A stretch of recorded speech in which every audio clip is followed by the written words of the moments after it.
Others come to school with big bags and small bags, while you come in a green robe, riding a crane to report. Others drift in the campus with a Ferrari, while you disdainfully raise your hand on the playground and shout, "Thunder come!" However, at this moment, you are still figuring out how to live on 8 yuan for a week. Not only do you have no money for transportation to school, but your master also passed away not long ago. In order to bury your master, you have spent all your savings and accumulated a large amount of external debt. The text is in Chinese, translating to English, and the Taoist temple where you are located is in a remote area, with hardly anyone coming on regular days. No visitors means no incense money, and no incense money is fine. But the key is that this remote Taoist temple still has to pay rent. You cover your forehead and say, "Master." The apprentice is really struggling to carry on the responsibility of passing down the Jiqing temple, if it really doesn't work out. You see in your mind the several obese figures you encountered when your master took you down the mountain before, and they even deliberately stuffed a few notes for you at that time.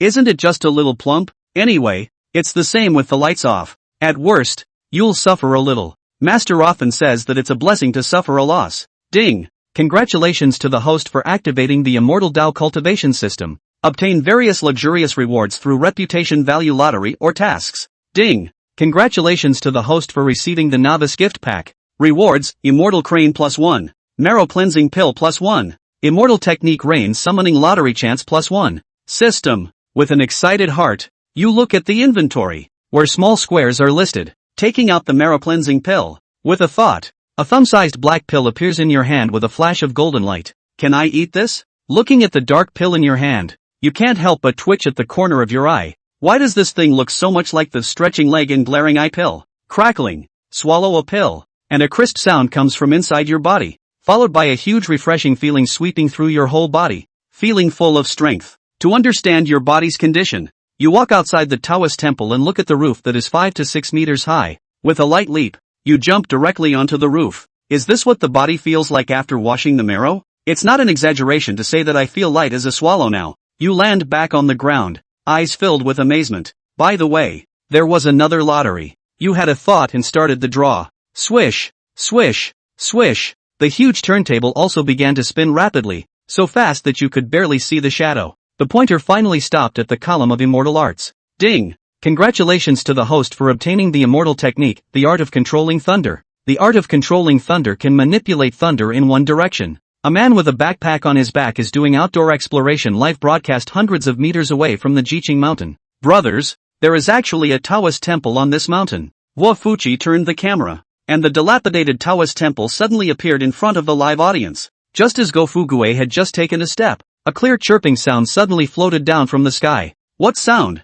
Go Fugue looked up and saw a huge white crane suddenly emerging from the endless clouds on the horizon, then diving straight down towards the Taoist temple below, landing next to the young Taoist. Shortly after, including Wu Fuqi, everyone saw that the little Taoist priest leaped onto the back of the white crane. The former lightly patted the neck of the white crane, and the white crane let out a long roar, then stretched its wings, soared straight into the sky, turned into a bright white light, and disappeared into the clouds. The audience in the live broadcast room stared blankly at this scene, until the white crane completely disappeared. They still hadn't recovered. After a long time, Wu Fuqi slapped himself hard a few times. He looked at the clearly visible trajectory in the sky, and said with difficulty, "Brothers, am I seeing things? I saw the little Taoist priest flying, in the sky at an altitude of 10,000 meters. A huge white crane flaps its wings, cutting through the clouds and heading towards the direction of the magic city. You are wearing a Taoist robe on the back of the white crane. This speed, it's even faster than a sports car.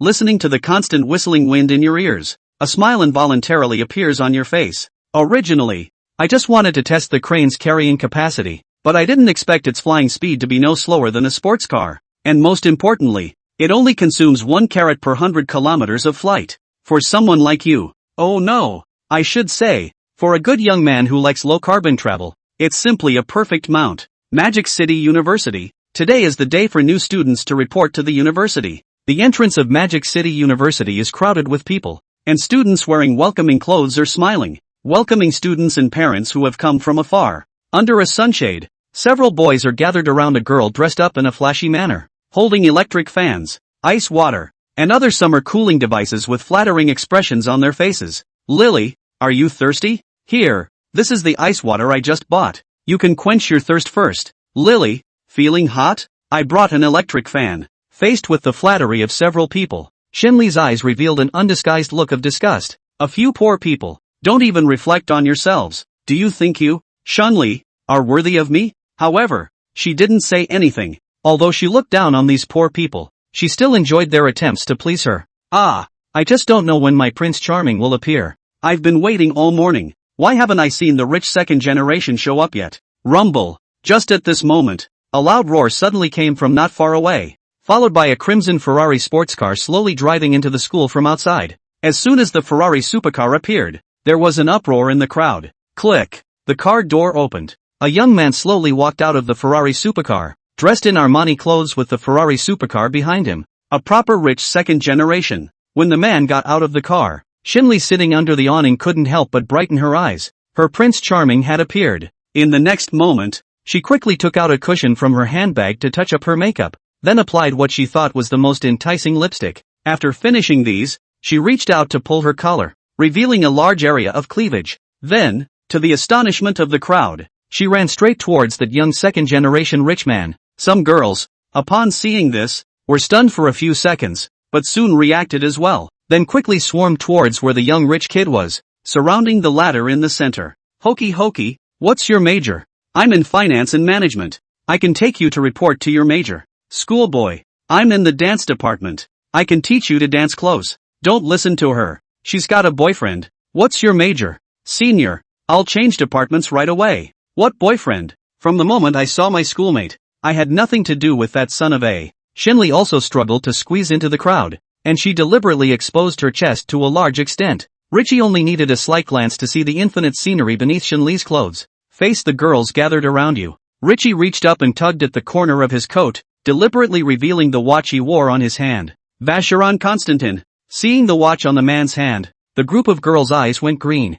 It's definitely properly rich. Catch him. Never have to worry about it in this life. Richie looked at the girls surrounding him. There was also a strong look of smugness on his face. Good. That's what it feels like. The feeling. It's so good. He looked outside at the group of boys around him whose eyes were glazed over. A look of contempt appeared on his face. He then reached over and patted the sports car next to his own. Says, what are you looking at? Haven't seen a rich man. Having said that, his eyes then began to scan the woman's chest in front of him with reckless abandon. Yoo-hoo. That's actually a couple of good deals. Looks like it's not going to be a lonely night. Lily is obviously mine. This damnable bastard. He actually snatched away my Lily. Obviously Lily will soon be touched by me and agreed to be my girlfriend. Damn it. Alas. Brother, I can kind of see what Shinli is like, and you should stop fooling yourself. Shinli has never looked at us. Do you know who that guy is? Used to be a gangster. Liked to steal people's girlfriends. Several paralyzed people because of him. He's a scumbag who plays with women's emotions.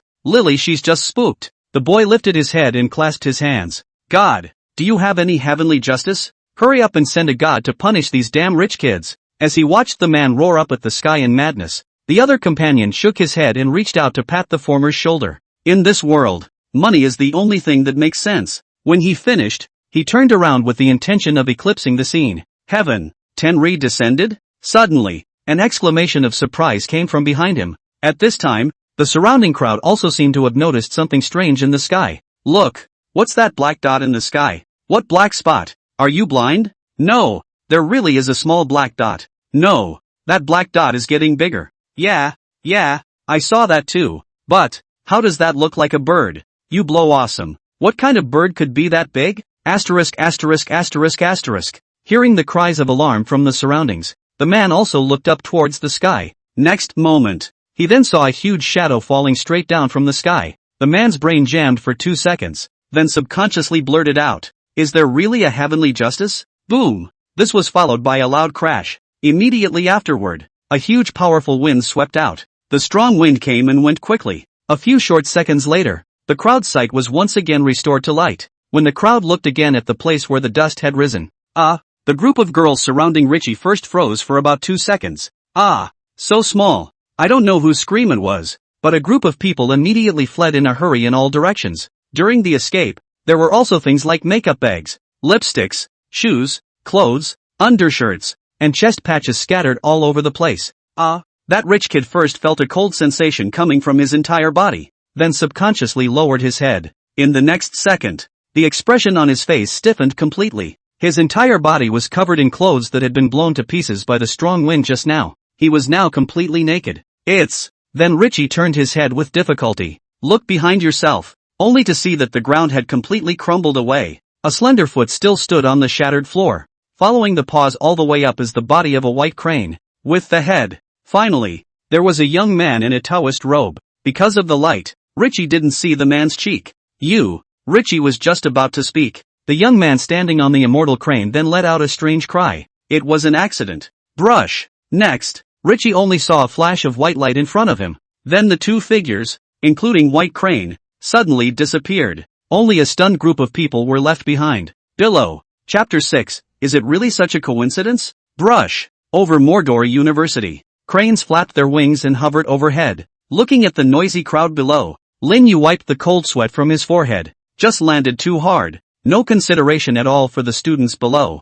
I hope that unlucky kid just now is okay and doesn't leave a psychological shadow in the future. A few seconds of silent mourning for the unlucky thing that just happened. Luckily, it didn't hurt anyone. Better find a place to land on the ground first. Thinking of this, Lin Yu patted the crane's neck, calling out. The immortal crane let out a clear chirp, then flapped its wings. It flew straight towards the inside of Mordor University. Right there. Suddenly, Lin Yu's eyes lit up. Eyes were cast on a dilapidated-looking construction building inside Mordor University. Such a shabby construction building is on the verge of being an endangered house. Calling out. The immortal crane seemed to understand Lin Yu's meaning as well, and its wings flapped. He immediately turned into a stream of light and flew towards that construction building. At this point, in a room somewhere on the third floor of that construction building, three guys were gathered around, heatedly discussing the hottest hot topic on the recent bib. Immortals, cranes. There's really no hotspots in the bib lately. Even the fairies are ing up. It's getting outrageous. The most outrageous thing is that even some goods that I'd never heard of can squeeze into the top 30 of the hot search. Immortal diapers, immortal crane kidney strengthening pills. What kind of era is this that there are still people who believe in some kind of gods and goddesses? It's not necessarily true that there could be real immortals in this world. The millionaire blogger I follow has personally spoken out to prove it. He did see immortals riding cranes and soaring above 10,000 meters in the air. You're dreaming, right? 10,000 meters high. That height is something a crane can fly up to? Told you it wasn't an ordinary crane. It was an immortal crane. What a few cranes. Anyway, I guess it's something that some blogger made up on purpose to attract traffic. The discussion grew more heated and louder among several people. Bang! One of the boys slapped his hand on the table and bellowed. If there is really any immortal crane in the world, Lu De, will pull out 3 big pots of siang on the spot and directly swallow them alive. Knock! Lu Da's voice had just fallen. A dull landing came from the balcony just outside. The three of them subconsciously looked outside the balcony.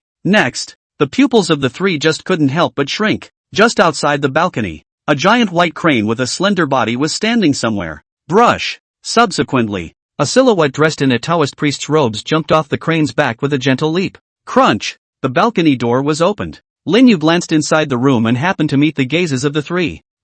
Then for a moment, all 4 men's eyes were slightly frozen. The expression on Lin Yu's face stiffened slightly. He craned his head to look around. Broken.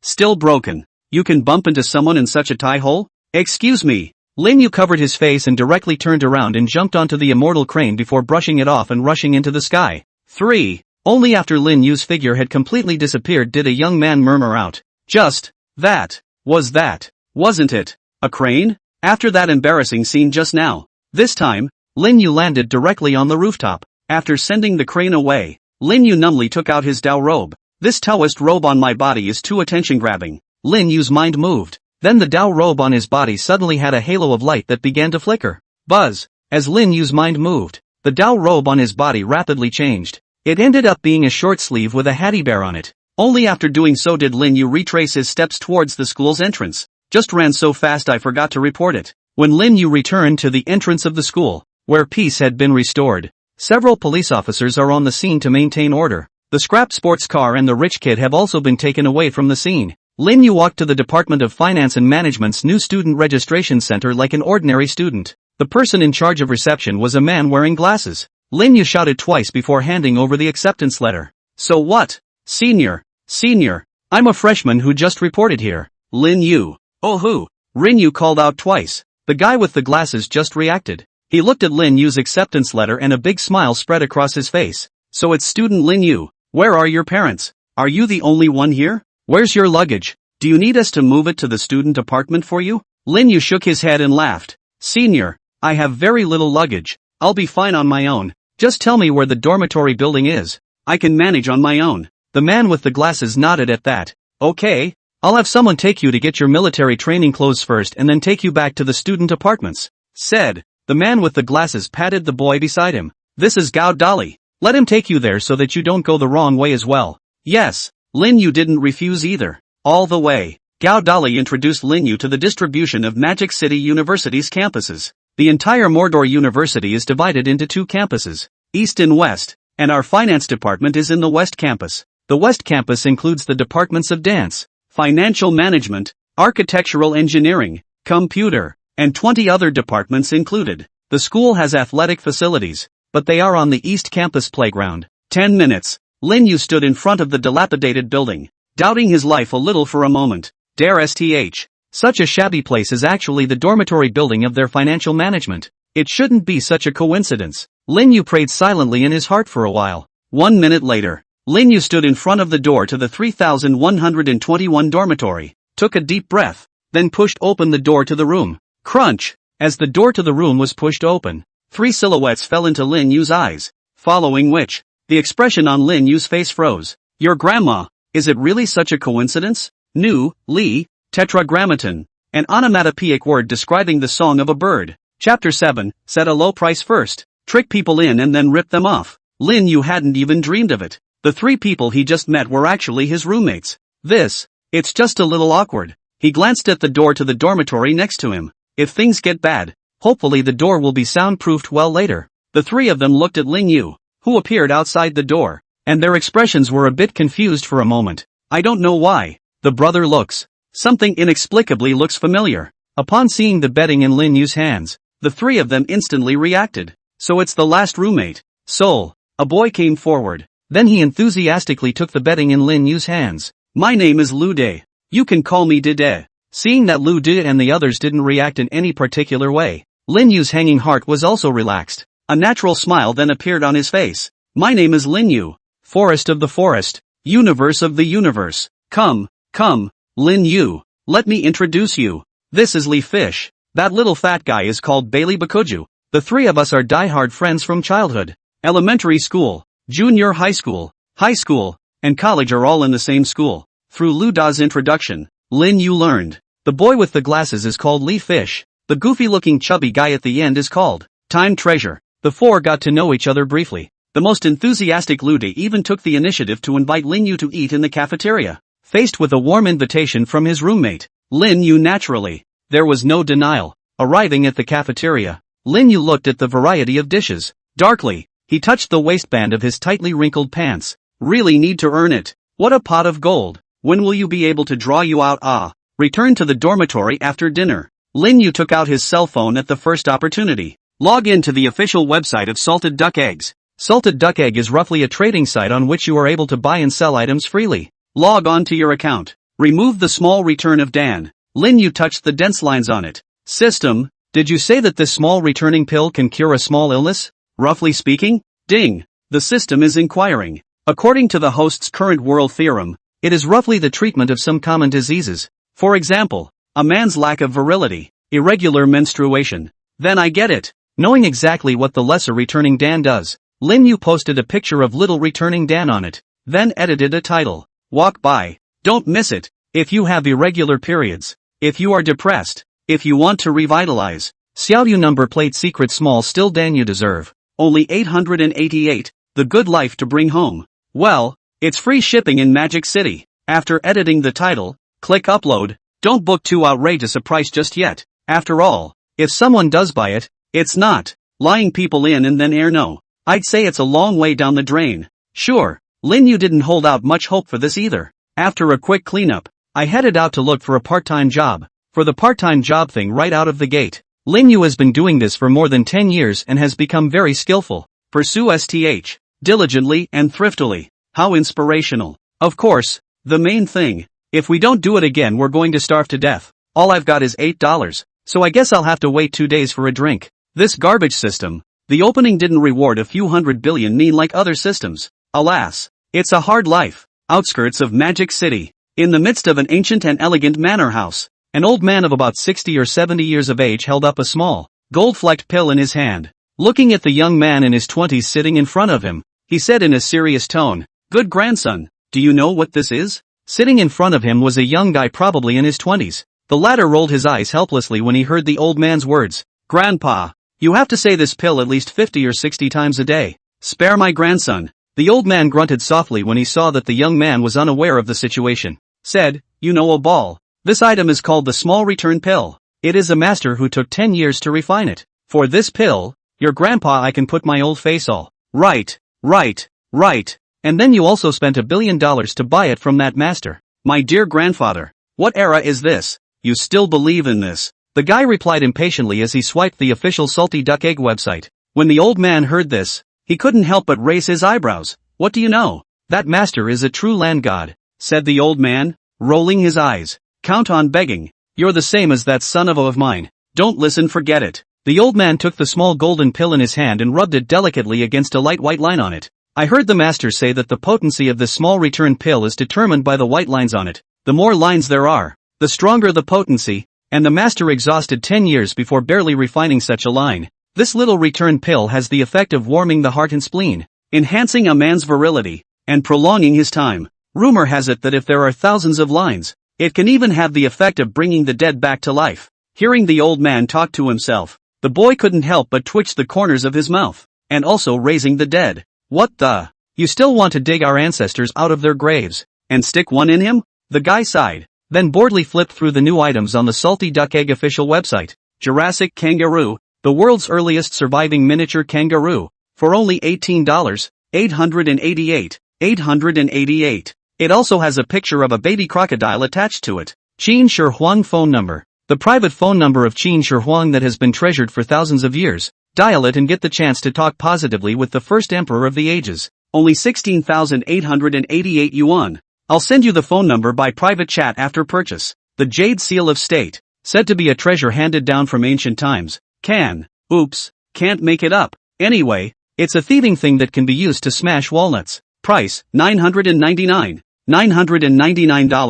There is also a photo attached. It appears to be a scale. Looking at one of the blown up items on it, the guy's face was overwhelmed. "Ha!" Suddenly, the boy's eyes lit up. On it was a photo and a caption. "Don't miss it. If you have irregular menstruation, if you are depressed, if you want to revitalize, you know, brand secret small still Dan you deserve to have. Only 888, the good life to bring home. Well, it's free shipping in Mordor." That little pill looks familiar. He took a closer look at the elixir held in his own master's hand, and then looked at the picture on his cell phone. Compare the two carefully. "Grandpa." Suddenly, a shout from the young man woke up the old man who was in deep thought, causing his hand to shake and almost throwing the little return Dan. "Ha,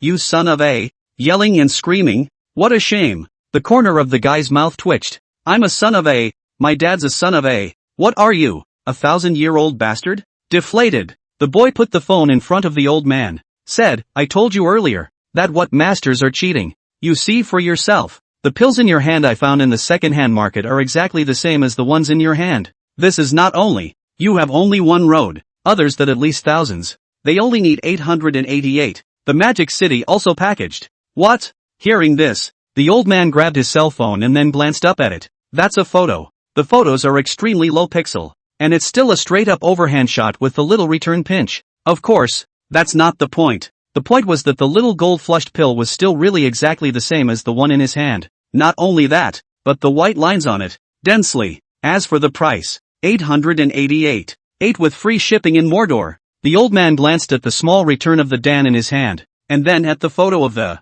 aborted. The old man then let out a wail. Both eyes rolled over, and then his entire body fell directly backward. "Grandpa, if you think this book is good, you can click to urge more, add a bookshelf, and give a 5-star book review." Yo, Chapter 8, this guy. He doesn't have a motor in his body, does he? The next morning, Rinyu was awakened by a sharp, shrill whistle. Beep beep beep. The whistle fell. It was followed by a mellifluous male voice coming in through the window. "The melon children of the second building. Hurry up and get up. Military training. No longer sleep." within 10 minutes to pack up to the playground collection, or laborers will have to use the stick to yell at you. Having said that, there were also a couple of amplified speakers that were always outside playing on a loop.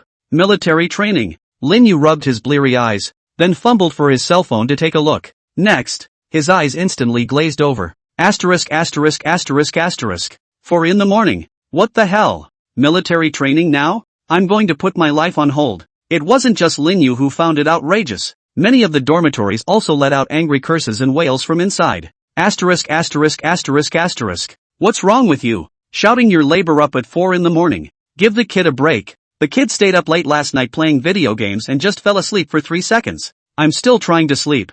I don't want to get up for military training. Just nifty outrageous. Who has military training this early? Don't even scream. I heard that this time the school specially invited a big man with an iron face from the military region to be our instructor. If we don't arrive at the playground on time, I guess the days after this will be a day of wailing and screaming. Asterisk asterisk asterisk asterisk. Why didn't you say so? Wait for me to wash up. I'll go. Where did I lose my pants? What a ing time to be washing up. Then there was the sound of splintering and crashing. Lin Yu's few people jumped up from their beds when they heard the collision. Come on, come on, come on. A few people dressed quickly, then rushed out of the dormitory. Wait. Rin Yu twisted his head to look. Lu De, Li Fish. Where's Time Bakugo? The three of them instantly remembered something, then rushed back to the dormitory. At this point, Time Bakugo was lying on his bed, cuddling a pink pig ragdoll, snuffling away. Wake up, poppycock, it's military training. Lu De went up and vigorously shook the little fat peer lying on the bed. Stop it. The latter pushed Lu Da's hand away and then rolled over. It was followed by thick grunts. Oopsie daisy. Lu Da's eyes bulged. Then he picked up the slipper next to him and slapped Bailey Bakuju's face with his hand. Snap. The latter reached up and touched the spot where the slipper had been slapped. And then, Lu De, Li Yu, Lin Yu. The bastard was afraid to be a pig in his last life. Let me. Lin Yu stepped forward and grabbed Bailey Bakugu's arm with one hand. Then with a flick of the wrist, he carried his entire body over his shoulder. He then rushed out of the dormitory gate under the dumbfounded gazes of both Lu De and Li Yu. Dormitory gate. One big man ran wildly toward the playground as if he were crazy, wailing and screaming. No way. The playground was on East Campus and the dormitory building they were in was on West Campus. The distance between the two campuses is more than 3 minutes, even if you run. Along the way, howls, either high or low, continued to resonate. This scene was like the sudden influx of a group of savages into the Magic City University. A few minutes later, Lin Yu's group of savages finally ran to the playground. At this point, strong lighting illuminated the entire playground as if it were daytime. By the time Lin Yu's group of people ran to the playground with a ghostly cry, the entire playground was almost full of people, but one was a two-eyed frantic fest. Some were relying on their roommates to pin them down, while others were slapping themselves furiously to force themselves to come to their senses. Most outrageous of all, there were people who wore a pair of pants straight out of the box. That snowflake ass. Oops. Hot eyes. But it was odd that there wasn't a single girl to be seen in the entire playground. Lin Yu straightened up and threw the little chubby man behind him towards the ground. Boo! As soon as the latter's body touched the ground. Ah! It's cold! Next! His eyes then snapped open and he crumbled lightly off the ground. I'll go! Lin Yu's eyes went straight. Is this little chubby boy moving so fluently? Oh oi! Just at this time, the radio on the podium suddenly sounded a majestic male voice. Hello everyone, my name is Chu Tang. I am the chief instructor who is serving as your Magic City University's freshman military training this time. There's no need to cheer or applaud. I've always been a low-key person. First of all, it's a pleasure to meet you all. And in order to give you a special welcome, that's why I woke you up so early this time. After listening to Chu Tang's words, the crowd glanced at each other. All of them could see the doubt in each other's eyes. What special welcome to get us up so damn early? A few seconds later, Chu Tang's voice once again rang out from the radio. The welcoming ceremony is particularly simple. Everyone only needs to simply run 20 laps around the playground. Crowd. The whole playground was silent for a few seconds at first, following which, asterisk asterisk asterisk asterisk, the crowd below instantly exploded as if a nuclear bomb had suddenly been dropped on them. What a ing welcome. Instructor, we haven't eaten yet. We can't carry 20 laps. That's right, instructor, don't play with us like that. This is more than playing with us. It's killing us. Just simply run 20 laps around the playground? Big brother, do you have some kind of ing misunderstanding of the word simple? Is this something a human being can say? Regarding their wailing, Chu Tang, who was sitting on the podium, directly ignored it. Resistance is null and void. No time limit. Even if you crawl, you have to crawl 20 laps for me. If anyone doesn't run. Hey. Chu Tang pulled out his own cell phone and said with a smile, I heard you guys still have a campus wall, huh? What do you think if we posted what you guys look like now on the wall? That time. Although I can't see Chu Tang's young face on the podium, but the people present could guess the look on his face at the moment from a distance. Hiss. Hearing Chu Tang's words, the crowd immediately only felt a wave of coldness rush from their feet straight up to the sky. This. Is this an instructor? It's just so damn. I've been in the world for decades, and I've never met such an instructor. Somebody, hurry up and put this demon away. The way it looks now is posted on the campus wall, so damn if it doesn't just die a social death. I'm still a kid. Just got here. Should we play so big? I still want a girlfriend. Run. After about 2 seconds of silence, a heartbreaking roar suddenly rang out from the crowd. Then only one brother, wearing only his pants, was seen taking the lead. The crowd just froze for about a second. Next moment. Charge. Don't stop me. I'm going to run 20 laps to cheer up the instructor. All of you, get out of my way. Whoever dares to stop me from running 20 laps, I'll directly kill his own mother. Aha! When Chu Tang saw this scene, a smug smile appeared on his face. Not bad. Not bad. These melons are not bad. 3 minutes later, looking at a large group of students lying dead in the grass, the smile on Chu Tang's face froze. What's that? It's only just begun. It's not even official yet. How come it's suddenly shriveled up? Just ran a lap. How come one of them is starting to die? Where's the passion you guys just had? Where's the vigor you guys just had? Yuck. Bunch of rookies. Suddenly, his gaze locked onto a silhouette at the front of the group, and he couldn't help but raise an eyebrow. The young man seems to be pretty good. Hey, it's the third lap and it's actually picking up speed. Not bad. Not bad. Lin Yu maintained his speed and ran around the playground without hurrying. In the past, when Master was around, he would drag Lin Yu down the mountain for a morning run every morning. After so many years of training, it was no problem at all for Lin Yu to easily run a dozen laps. And, after being transformed by the marrow cleansing pill, his quality had reached an extremely terrifying level. Run 20 laps. That's not just having legs. Lap 4. Speed up. Lap 5. Speed up. Lap 6. Speed up. Gradually, the podium. Chu Tang couldn't help but have a look of appreciation on his face. The student he had been watching ran 7 laps in a row. Instead of slowing down, the speed increased. Faster lap after lap. Yoo-hoo. This guy, he's kind of fun. You know, even the best ones in their unit. Being able to run at an even pace would also be a maximum of about 14 laps.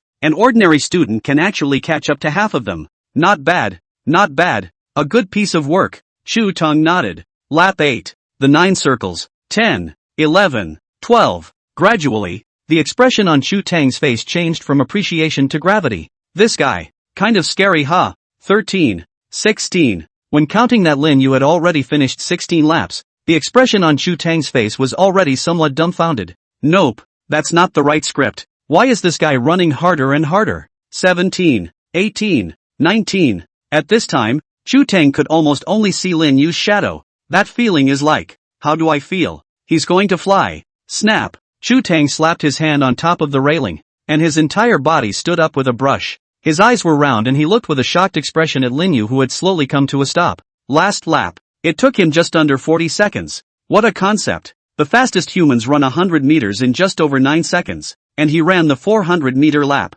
It took 40 seconds. And, Chu Tang still vaguely felt that the student had not used his full strength. Gulp. Chu Tang swallowed a mouthful of saliva. The eyes looked towards Lin Yu. This guy, he doesn't have a motor secretly planted in his body, does he? Chapter 9. Obeying orders. Still obeying orders. On the playground, one student lay like a dead body, 4 across on the cold ground. The podium. Chu Tang looked at Lin Yu, who was leaning on the ball rack with a leisurely face, and then looked at the others who had fallen on the ground and had been wailing. He was so angry. Damn, there really is no comparison. Look at you guys and look at people. People run 20 laps without turning red in the face. You guys have only been running for a lap or two, and it's like you're suddenly dying for your period. Damn, how can people be so different from each other? But, this kid ran 20 laps without even breathing a sigh of relief. He does look like a bit of an animal. Chu Tang's gaze looked towards Lin Yu, who was not far away, and there was a vague aura of essence bubbling up inside his eyes. We'll have to check him out in the future. Such strong physical qualities. It's a waste not to pull them into the army. If we pull this guy into the army, not to mention the rest, this horrible physical quality alone could make those old guys envious to death. Gradually, Chu Tang's gaze towards Lin Yu gradually became fiery. Not far away, Lin Yu's entire body suddenly trembled, his body subconsciously tightening.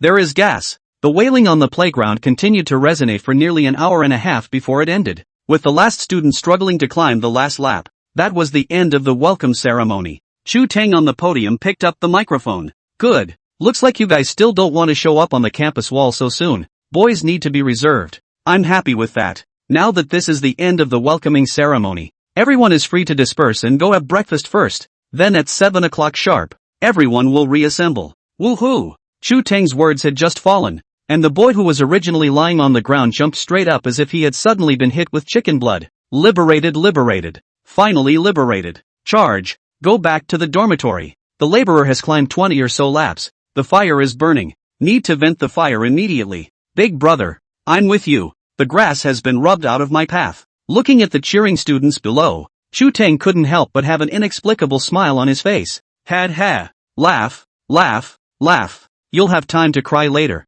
Around 7 o'clock, the Mordor University boys had been receiving the sun's love for about 10 minutes. It was only gradually that girls appeared on the playground. Looking at the girls who came to the playground slowly, the boys group had only a thick envy and jealousy. That's not fair. We got up at 4 a.m. To run 20 laps and had to regroup by 7 a.m.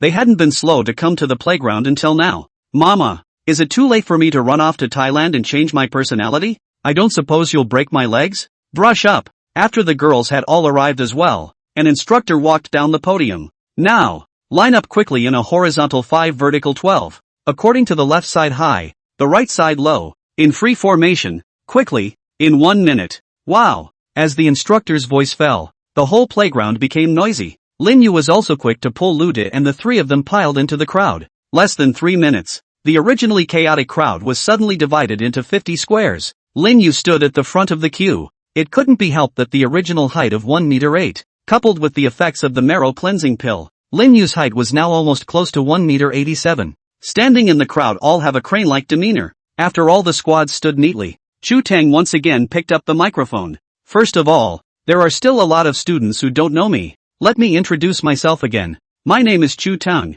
Chu as in Chu Tang, Tang as in Chu Tang, and I'm an army instructor. Being the first time I've met with you all, I have to make it clear to you the 3 requirements of my military training. First, obey orders. Second, obey orders. Third, still obeying orders. You guys, do you hear me? Understood. Scattered responses came from below. Chu Tang roared. I'll ask again. Do you understand? Understood. Didn't eat. Get it. Understood. Louder. Got it? Understood. Understand what? Understood. Labor asks what you understand. Understood. Asterisk.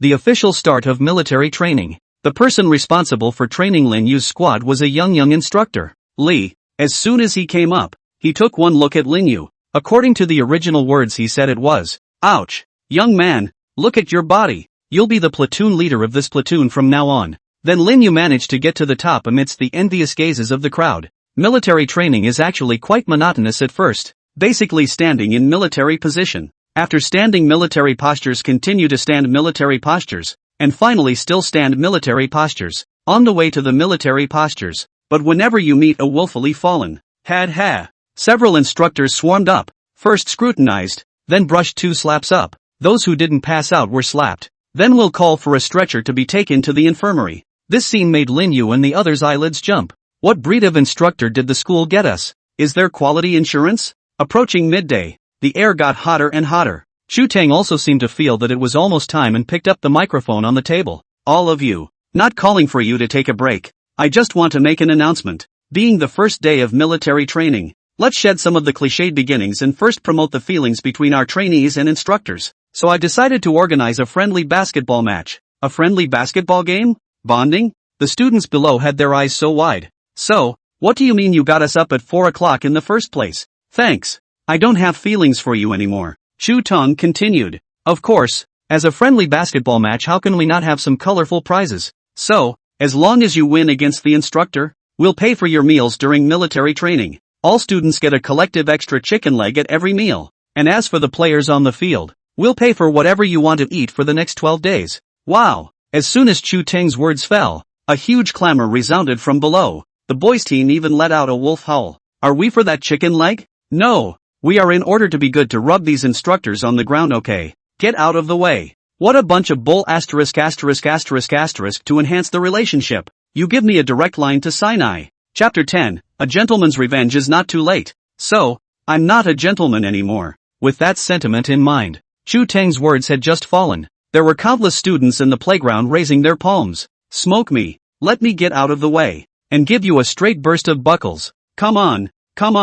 Whip me if you can. If I don't pinch you instructors today, I'll read my name backwards on the spot. ********, what's your name? Brother Bullfrog? King of Kings, with one voice after the other. This was followed by countless boys who raised their hands. Chu Tang looked around, then silently noted them, pulled out his little book, begging to smoke them themselves. It was the first time he had seen such a request. Get a whip later. Don't worry, we'll draw them one by one later. Chu Tang waved his hand, signaling the crowd to be quiet. Then he picked up the microphone and said, out of the boys' line who have been on the varsity before, brush up. All at once, hundreds of people came out from inside the boys. Big brother, can you stop? You're still on crutches. Chu Tang looked at a student on crutches and the corner of his mouth couldn't help but twitch. Looked around at the students who had stepped forward. Chu Tang reached out and nodded. You, and you. Chu Tang consecutively ordered 4 boys who were taller than 1 meter 8. Finally,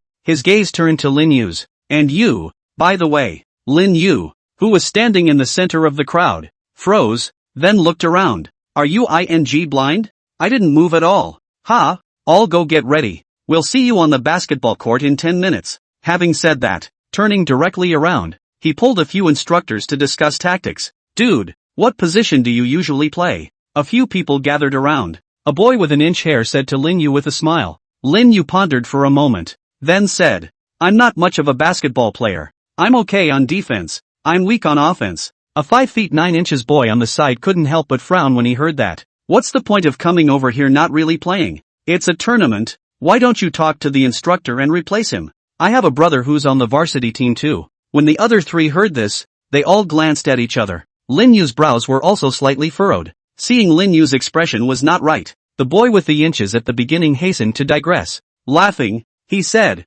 ha ha, it's fine, brother. Leave the rough work like attacking to us. You're just responsible for defending an instructor. After saying that, he then looked at the boy who was 5 feet 9 inches, Wei Debao. What do you think? Wei Debao snorted coldly. Didn't say another word, but anyone could see the displeasure and disdain in his eyes. Yoo-hoo! This time, Lin Yu was not happy. What the hell do I owe you? Always looking at me with a dead fish eye. Well no. Hurry over here and get started. Lin Yu just wanted to make a move. Not far away Chu Tang's voice came over. Lin Yu blankly glanced at Wei Debao before turning around and walking towards the basketball court. Boy, you wait until you get up. My master says it's never too late for a gentleman to take revenge. So, I'm not going to be a gentleman. Taking advantage of the time Wei Debao went to the restroom. Lin Yu wandered in unintentionally. By accident his own palm touched down the mop next to the restroom door, and then accidentally locked him in again. By the way, I accidentally put a under renovation sign on the outside of the restroom. These can be careless walking on the playground. Lin Yu stretched out in a relaxed manner. Not bad, nice and cozy mood. Finally, Wei Debao walked out from inside the toilet with a gloomy face. He was soaking wet at this point, looking at Lin Yu with a sultry look on his face. For Wei Debao's grudging to the core gaze, Lin Yu rightly ignored it. As they say, did you see me close your bathroom door? You can't do anything to me without proof. Wei Debao seems to know this reasoning, just staring at Lin Yu with a gaze of grudge and resentment. 10 minutes. The basketball court was surrounded by countless students. Center. Chu Tang was facing the 5 Lin Yu people and smiled towards them. You know all the rules, right? If there are no problems, then we can officially begin. The 5 Lin Yu people nodded. Then each of them spread out and identified their positions individually. Lin Yu was responsible for the defense of a rather burly instructor. He looked at Lin Yu's size and couldn't help but smile. Kid, you'll have to be careful later. My power to bump people is not normal. Lin Yu also smiled at the instructor, revealing 2 rows of white teeth. Just so, instructor, I'm pretty crash-proof. After one's body has been cleansed by the marrow cleansing pill, the physique had long since changed radically. I don't know how far it's been reinforced though, but it was still more than enough to defend against the instructor in front of him. Lin Yu's reply caused that instructor to stifle a stare. Quite crash-proof can be okay, after everyone is ready. An instructor acting as a referee then steps out of the lineup with a basketball. Ready, begin. With a whistle, the basketball was thrown high into the air. Brush. Immediately after that, two figures jumped into the sky. It's Chu Tang and Wei Debao. Pop. With the moment both palms touched the basketball at the same time, the crowd couldn't help but stop breathing. Be careful. The instructor who was in front of Lin Yu was the first to seize the opportunity, only to hear him give a light gulp before thrusting his body towards Lin Yu's torso. Boo! The expected staggering of Rin Yu by his own impact didn't happen. Instead, he felt like he had hit a wall. Yoo-hoo! Something. The instructor couldn't help but raise an eyebrow, and then exerted enough strength to give it another hard thrust. Boo! This time, this instructor's entire body was directly bounced back. I'm going. The instructor was dumbfounded. What the hell? Old Wang, come and give us support. Where are you watching the show? On the other side, the battle was already at a white heat. Chu Tang looked at the instructor who stood motionless in front of Lin Yu and couldn't help but growl. No, Captain. Hearing Chu Tang's shouts, this instructor was instantly left in tears. I'd like to come along for reinforcements, but I can't get on top of this guy. Clunk. The crowd erupted in loud cheers as a basketball went precisely into the net. The boys' Q cheered even more. Awesome, awesome, awesome Wei Debao. Not bad for varsity. Yes, that's it. Bloodbath the instructor in them. Compared to the cheers of the students, on the contrary, the instructors and the others, one by one, their faces became a little dark. Nice guy, taken a blood by a student. It's all because of this old wine guy, who didn't come for reinforcements for half a day. It's been resting still. Is that flirting or what? Wait, shall we go to replace the old Wang? Really? This guy will not dare to do anything to the students. We are in a competition, hey. Several people nodded in unison. A minute later, the game continues. This time, Lin Yu's charge of defense was changed to Instructor Lee Jr. He glanced at Rin Yu, said very seriously, be careful yourself. I'm not like the old king who will be soft on you. I'm all about real and serious competition. Aha! Lin Yu nodded. Begin. As the whistle blew, the game started again. Instructor Lee Jr. slammed straight towards Lin Yu's body. Boo! This time, no surprises. His entire body was also bounced back and sat directly on his butt. Boo! He was a little dumbfounded when his ass touched the ground hard. What? Try again. And again it bounces back. What's the situation? Instructor Shaoli froze and subconsciously had to change directions. However, just as his pace moved, Lin Yu's figure had already posted up. Boo! As soon as the two made contact, the instructor's body was directly bounced out with ease. Subsequently, no matter which direction this instructor broke out from, he would be gently toppled by Lin Yu, who appeared right after him. On the other side, Chu Tang saw this instructor acting like a cutie again. Just like that, he was making love to Lin Yu there. Couldn't help but directly burst out. Big brother, what are you doing again? Captain. Hearing Chu Tang's roar, Instructor Lee Jr. clenched his teeth, then slammed into Lin Yu with all his might. Seeing this, Lin Yu's body didn't move, and when the other party crashed into him, he only gave a slight tremor. Boo! With a dull voice, only to see that the moment Instructor Little Lee's body hit Lin Yu, his entire body flew straight backwards towards the back. Jab!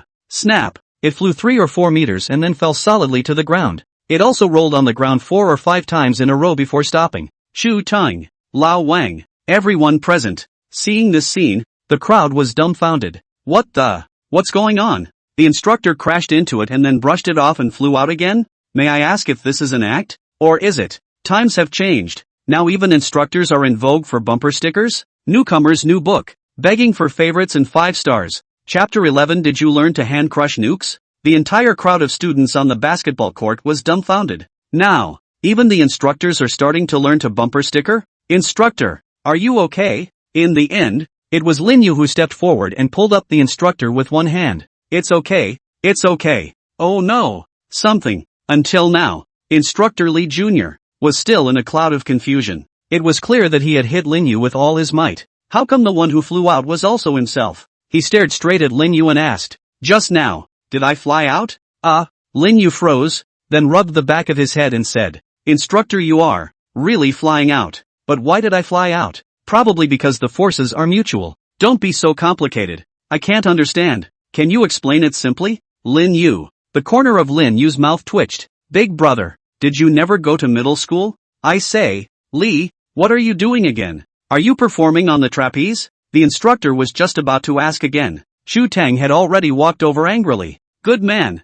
The 8 of them were fighting it out there. You two are good. You don't look like you're here to fight. You look like you're here on vacation. And performed a trapeze in the process. He stepped forward and hooked a hand around the neck of Instructor Lee and said, "Tell me about it. How many meals did you and old wine charge him for?" "One by one, to accompany him in this act." "No, Captain. He's definitely practiced. I can't top him at all." As soon as Instructor Little Lee's words fell, the eyes of the surrounding students looking at Lin Yu immediately changed. Practiced? The dude is invariably loaded. In these days when college students have practically been labeled athletic cripples, people who know kung fu naturally attracts a lot of attention. Practiced? Chu Tang couldn't help but raise his eyebrows at those words before his gaze looked towards Lin Yu. Lin Yu nodded. "Indeed, I have practiced. I have learned a few moves from my master before." Chu Tang heatedly smiled and patted Lin Yu's shoulder. "It's good to have practiced. I'll have to have a good match with you after basketball. Of course, don't be afraid. I'll be very gentle with my shots.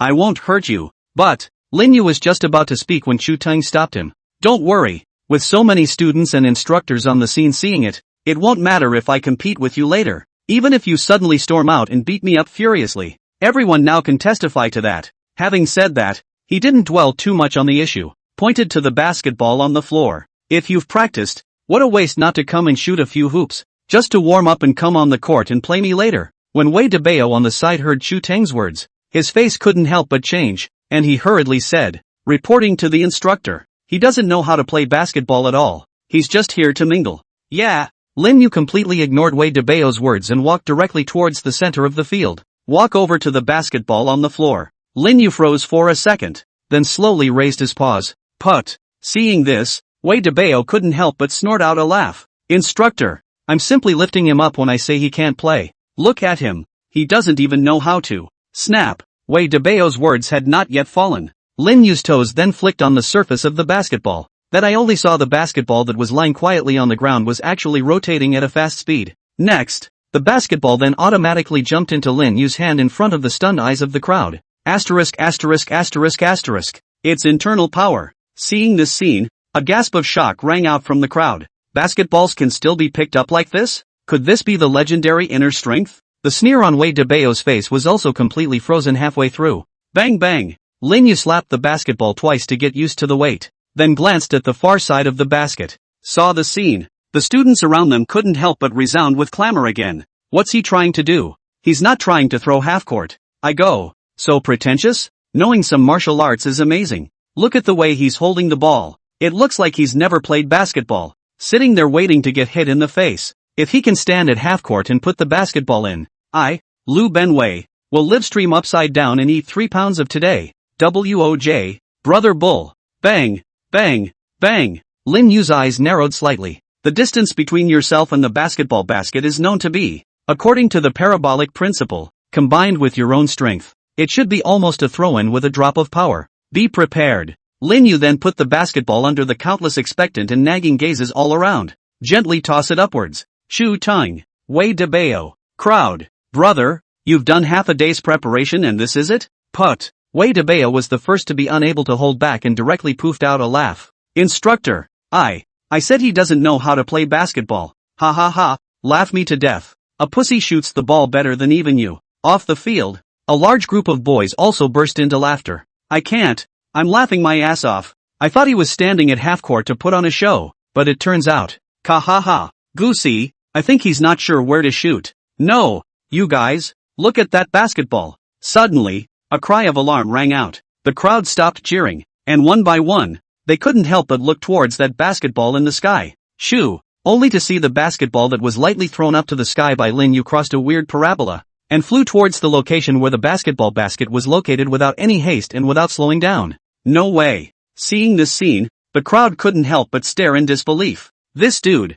he's not just going to let him throw it in with a flick of the wrist. That's ing bull then, isn't it? Brush. However, the absurd scene did not occur. The basketball floated to the basket and then smashed into the steel frame. Phew. Seeing this scene, the stone in the hearts of the crowd fell to the ground. Ka-chow. Suddenly, an ear-splitting and crisp break sounded. I just saw that the whole iron frame was dented downward on that basketball basket. And that basketball, the whole thing went straight and deep inside the iron frame. Click, click, click. Then, only the glass behind the ball basket was also quickly spread by a clearly visible crack. Boom! With a loud bang, only to see the entire basketball hoop collapsing directly as if it could no longer withstand it. And the basketball, which was originally on top of the iron frame, fell inside the basket in a smooth manner. Ball. Goal. The originally somewhat noisy playground quickly quieted down, as if the mute button had been pressed. Everyone stared at the basketball hoop, which had been turned into a pile of scrap metal, with wide eyes and horrified faces.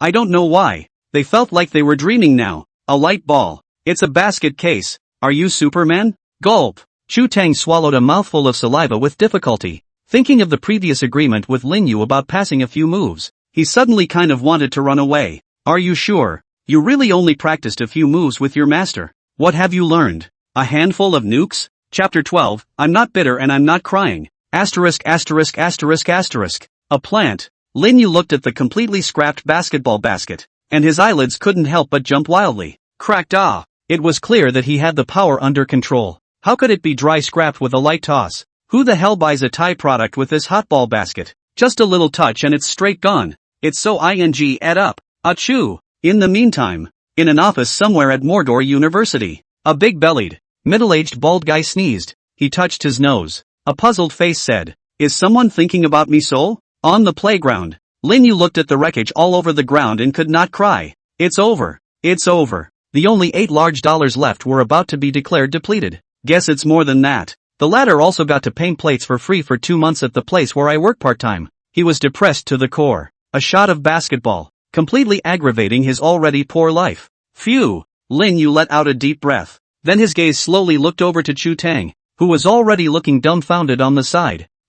Being suddenly stared at by Lin Yu, Chu Tang's entire body immediately trembled. He felt a terrifying beast watching him, causing him to wake up instantly. You, what do you want to do? I'm an instructor. Chu Tang's body couldn't help but take a step back. Lin Yu revealed 2 rows of white teeth, slowly walking towards Chu Tang. Nothing. Didn't the instructor just say that he wanted to practice with me? Now the ball can't be played, so I'll practice with you first. Instructor. Moody. Well, there has to be an outlet for that, doesn't it? It seems like you were the one who said you wanted to practice with me, right? It's you. Don't run. Wait. I suddenly feel physically ill. It's not too late for us to fight later. Chu Tang continuously retreated, the thing with the nuke in its hand. You asked me to fight him. I don't want it. Where did Lin Yu hear Chu Tang's words? With a sardonic smile, he walked towards Chu Tang. 8 big ones for the laborers. And the day after the bird. I'm an instructor. Wait, we can talk this over. Throughout the playground, the wailing of Chu Tang constantly resounded. Hearing Chu Tang's miserable scream, the expressions on the faces of the people around them were also very exciting. Thrill. It's so damn exciting. On the first day of military training, he directly beat the instructor fat. Although this instructor was the first one to offer to go over the top before. How does it look? This instructor is all about being on the receiving end of bloodshed. There's only one feeling right now anyway. That's just soothing. You know you shouldn't get us up so early, right? Is it wrong? Oops. Don't admit you're wrong. Keep fighting. Don't stop. Lin Yu also casually ended it by beating the crap out of Chu Tang. After all, people are at least instructors. It's still a good idea to give people face drops. As for Wei DeBao, ever since he saw Lin Yu violently beat up Chu Tang, he squeezed inside the crowd at an early hour. This guy is horrible. Finally, Chu Tang covered his swollen eyes and got back to his feet. He gave Lin Yu a grudging look before turning to look at the students who were stifling their laughter. Directly angrily bellowed out, "Laughing my ass off. Look at a bird. The friendly match is cancelled. Hurry up and all get back to me to stand in military posture." After saying that, he also kicked the small Lee instructor next to him. "You two, get the hell out of here and organize squad military training. All of you, gather up. 1 minute. If I see anyone else not back in line, straight 200 push-ups." Wow. As soon as the instructor's words fell, the originally assembled group of students dispersed in a flurry. "Where are you going?" Chu Tang called out to Lin Yu, who was about to leave. Lin Yu froze. "Go back and gather." Ahem. Hearing Lin Yu's reply, Chu Tang couldn't help but cough violently. "You're so good. Beat me up like that and act like it's okay." Phew. In the end, Chu Tang exhaled a mouthful of turbid air and swung his hand. "Get your ass in line." Looking at Lin Yu's departing back, Chu Tang clenched his fist. "You kid, wait. It just so happens that in a few days a brother is going to pass by here. Then I want to see you." Hiss. "My old back. This kid hits hard." The time rolled on to noon. The blazing sun hung high in the sky and the whole air reeked of heat. The whole playground was silent. Everyone stays in military posture. Maybe it was because Chu Tang was in a bad mood. They had already stood in military posture under the sun for more than an hour. A bean-sized bead of sweat fell down their cheeks in drops, and some of them were even trembling and pale. Some of the boys looked at the podium, their teeth clenched. Naked revenge. This instructor, if you can't beat him, you play dirty. But the point is, they haven't been able to fight back. The podium. Chu Tang glanced at the time, then picked up the microphone. Not bad. Got that flavor. Girls can take a break. Boys, stand for another 10 minutes. Having said that, Chu Tang also raised an eyebrow towards where Lin Yu was. I can't beat you. Can't I cure you? Lin Yu directly ignored Chu Tang's raised eyebrows. What was going through his mind right now was completely, how many of my plates are going to be stretched out from the broken basketball hoop? Abominable. I'll be sure to eat the instructor poorly later and make up for all I've lost. 10 minutes passed quickly. Chu Tang also didn't continue to toss the students. Grab the microphone and blurt out. Everyone is so tired. I'm not going to procrastinate. Later in the afternoon during the military training, let's recommend a few people to go up to the stage and perform their talents. And also let me see how rich and colorful college students really are. For the rest, there's not much I can say. Now, platoon and company commanders, in turn, lead their teams to the mess hall for dinner. Right, promises as usual. Those 5 lads pull out alone. As usual, feel free to eat, it's on me. Having said that, Chu Tang stood up and very handsomely threw the microphone and left the stage handsomely. But soon, Chu Tang's face went dark. He stood with the 4 of them, Wei De Bao, looking at Lin Yu, who was arguing with the cafeteria auntie, with a slightly abstract expression on his face. Son, you can play after you eat. You can't even fit in here, the cafeteria auntie advised. No, Lin Yu's head shook like a rattle. This is our instructor's treat.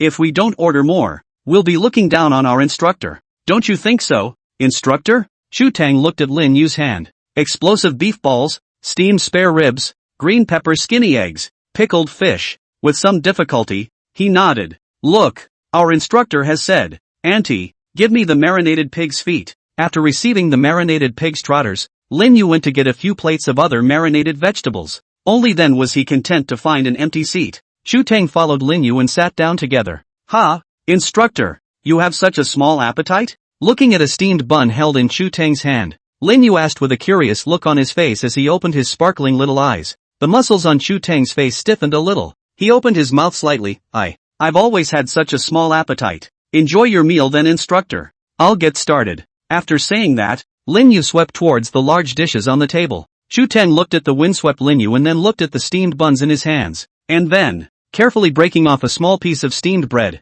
he stuffed it into his mouth and chewed it. I'm not bitter. I didn't cry either. Chapter 13, No Talent. Just perform a wave to beg for rain. Chu Tang didn't know how he left the cafeteria. Anyway, of course the checkout. His brain fluttered with a rush of air and blood, and he almost didn't twitch on the spot. 268. That's $268 for one meal. Looking at Lin Yu who was picking his teeth with a toothpick and dashing a batch, Chu Tang's heart was dripping blood. If I let him eat like this for a few more meals, I guess I won't even be able to eat buns in a few days. No. Something must be done. It was 2 p.m. Right in the middle of the day when the temperature was at its highest. The playground. The students stood under the scorching sun, and beads of sweat kept rolling down their faces. Chu Tang sat on the podium. His eyes looked at Lin Yu, whose body was still straight and firm, and he couldn't help but fall into deep thought. It's been half an hour and I haven't seen him move a muscle. Is this one so physical? Seeing that it's about time. The vast majority of the student bodies below also began to shake. Truden picked up the microphone. All hands, rest in place for 1 minute. Woo! Hear the words rest in place. The students' taut bodies suddenly collapsed like a pile of mud. It's too hot. It's too hot. Military training on such a hot day. This is killing me. God, can we hurry up and get a rainstorm? It's raining. I deliberately watched the weather report this morning. It's sunny today. Not to mention torrential rain, not even a single dark cloud. No. 1 minute later, Chu Tang glanced at the time before picking up the microphone once again. All hands, all rise. No way. A minute that fast? I feel like it's only been a couple seconds. It's not going to be another military stand, is it? Don't Save the baby. The baby's legs and stomach have been shaking. Looking at the wailing students, Chu Tang's eyes suddenly lit up. Then he picked up the microphone and said, watching everyone train so hard, an idea occurred to me. Why don't we play a little game while we're at it? I'm going to randomly order people from among you, and the person I order will come up to the stage and perform a little talent for you. Those who didn't perform chose truth or dare. Crowd, is this a ING minigame? First, you have to go on stage and perform a show, and you have to be punished for not performing. Is the name of the game? You play me, and I am played hard by you. I'm going. I'm afraid I couldn't come up with a game like this without a 10-year brain clot. Looking at the eyes of the students below that were almost looking at the retarded, Chu Tang's old face stiffened. Coughing lightly, he whirled around and said, "Of course, you can choose not to play and continue to stand in military position. I never force you." As soon as Chu Tang's words fell, a chorus of approval rang out from the crowd. Play. We love to play games. Why not? This game sounds very interesting at first glance. Yeah. You can tell me to do a striptease if you want, as long as I don't have to stand in the military position. Okay, later that student will give a striptease. Chu Tang pointed his finger at the classmate who was going to do a striptease with a smile on his face. The expression on that student's face froze. Ha ha ha. Being joked about by Chu Tang like this, the atmosphere of the scene was immediately enlivened. Is there anyone who volunteers to go on stage? There is no punishment for volunteering. Oh. Chu Tang scanned the students below. Finally his gaze lingered on Lin Yu's body. Feeling Chu Tang's gaze, Lin Yu subconsciously inclined his face. Talent? Followed my master for so many years. It seems that all you can do is chop wood, boil water, cook. These can't always be performed on stage, can they? But looking at the instructor's gaze, it felt like he couldn't escape this time. It's not just eating a drop in your paycheck. Not so much. Really. The first to volunteer was a girl. She sang a song called What's Not to Like and got a lot of favor from the boys. Then Truden ordered the boy who had just screamed for a striptease. The brother finished an awkward striptease in a haunted cry that almost didn't make the crowd laugh. Next, Truden picked up the microphone. Then his gaze locked onto Lin Yu's body impartially. Lin Yu. Thinking that he couldn't avoid it, Lin Yu could only slowly stand up and walk to the podium. Chu Tang handed the microphone to Lin Yu and then scowled at him for a while. The corners of Lin Yu's eyes twitched as he resisted the urge to throw the former off the podium. He's an instructor. He's an instructor. He's an instructor. 3 times in my mind. Lin Yu picked up the microphone. A letter just popped out of his mouth, and countless cheers rang out from the crowd below. Yes. Good. Ringo is awesome. Ringo rises. Master Lin is mighty. We swear to support Master Lin to the death. Lin Yu. Chu Tang. The muscles at the corners of Chu Tang's mouth couldn't help but twitch violently. Okay? Holy. He just said 1 letter. Good for you. Ahem. Lin Yu coughed gently twice. All be quiet. Ringo is about to speak. Brush. Shasta. The applause that boiled like waves stopped. Lin Yu picked up the microphone and slowly opened his mouth and said, "Actually, I don't really have any talent myself. I'm not much of a singer and I'm not much of a dancer." Chu Tang stood behind Lin Yu, listening to the latter's words. The corners of his mouth could not help but rise slightly. You who? This is not that who. Lin Yu? A few days do not see. So pulled. Even talent will not. Oops. In that case, you'll just have to be punished. Thinking about it, Chu Tang's head couldn't help but raise a few points. Chu Tang was just about to speak when Lin Yu's voice sounded once again. So, I'll just beg for a rainstorm. Chu Tang. What? What the hell? He pulled out his ears, his whole body in a daze. Hearing voices? Can't perform talent. So much for begging for a random rainstorm? After Lin Yu finished speaking, he casually took a wooden stick on the podium. Halfway there, he turned back, take the umbrella that Chu Tang put aside with him, then walked out onto a grassy field to the puzzled stares of the crowd, swinging the stick in his hand across the grass at speed. 1 minute later, a simple gossip appears on the grass. Seeing Lin Yu's movements, all of them glanced at each other.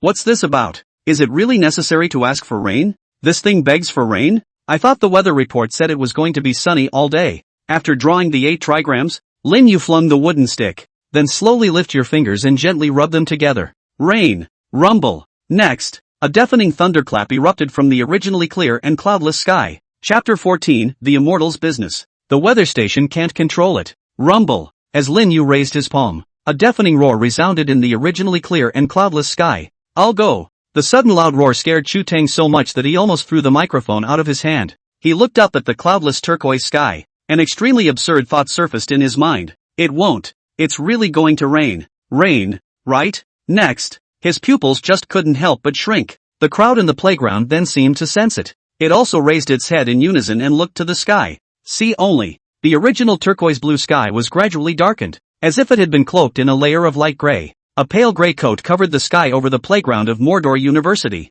On the playground, a student nudged his companion beside him and uttered, "Dude, didn't you say it was going to be sunny all day today?" The student next to him froze, then swallowed hard. That's what the weather forecast from the Weather Channel says, but, God forbid, the Weather Channel can't seem to control it. His words just fell. Boom! Next moment, a loud boom resounded like the sound of drums. Deafening. Amidst countless booms, a dark cloud converged over the playground. Ta-da! The dark clouds converged for less than 3 seconds before the students on the grass heard the sound of rain dripping down. At the same time, their faces were moist. The crowd froze for a few seconds at first, following which, hula hula, the rain on the sky was like a flood that broke the levee. Whistling descended upon the earth. Ah, ah, ah. Next, it was accompanied by a rising and falling scream. The whole playground was in chaos. Podium. Chu Tang and his party had long ago been completely dumbfounded. Their eyes were dull and they froze in place, letting the rain beat down on them.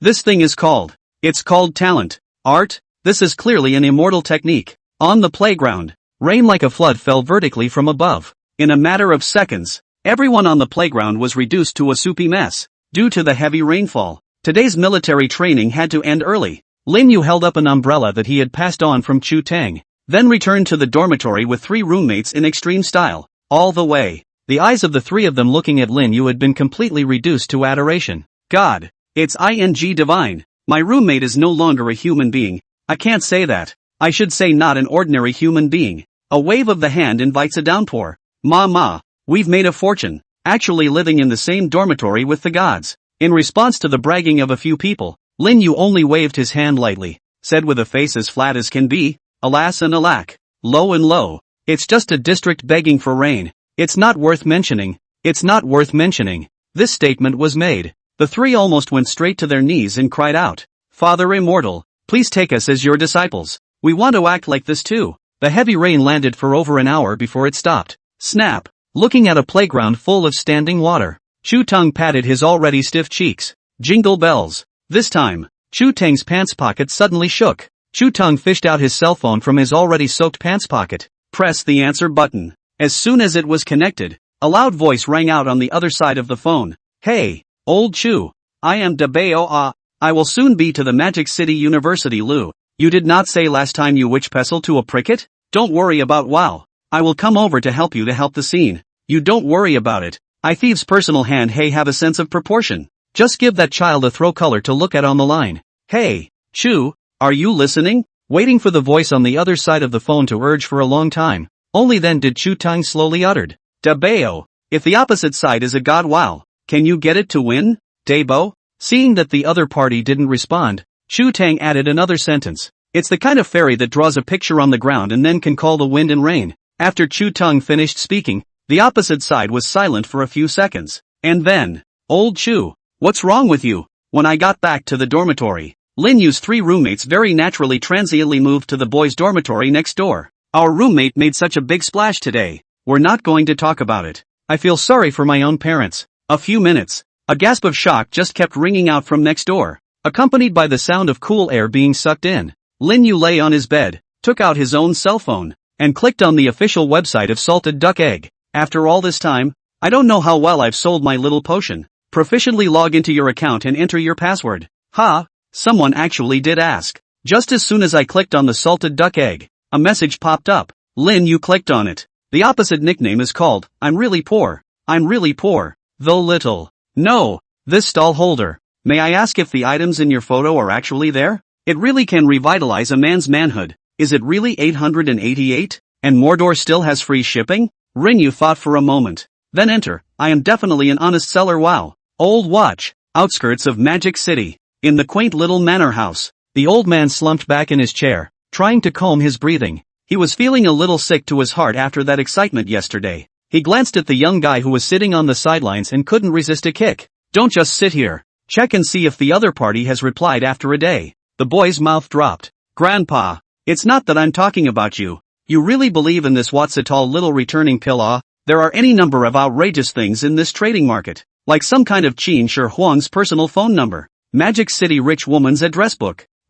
This seems to be true. The old man's eyes couldn't help but glare at his words. Tell you bastard to look at it. Just look at it. What's the waste of JB words? The boy had a sultry look on his face. Grandpa, you usually call me good grandson. The old man raised an eyebrow. Then I'll call you turtle son from now on. Guy, although the heart is aggravated. Still, he obediently tapped his cell phone. Ding! A message popped up just as soon as the phone was turned on. Tap on it. I want the treasure bowl. Technology online. Built with conscience. At a price that is affordable and fair to all. I'm an honest seller. Cousin. The best part is, Mordor also has free shipping. Please ask if it's a prestige or a bank card.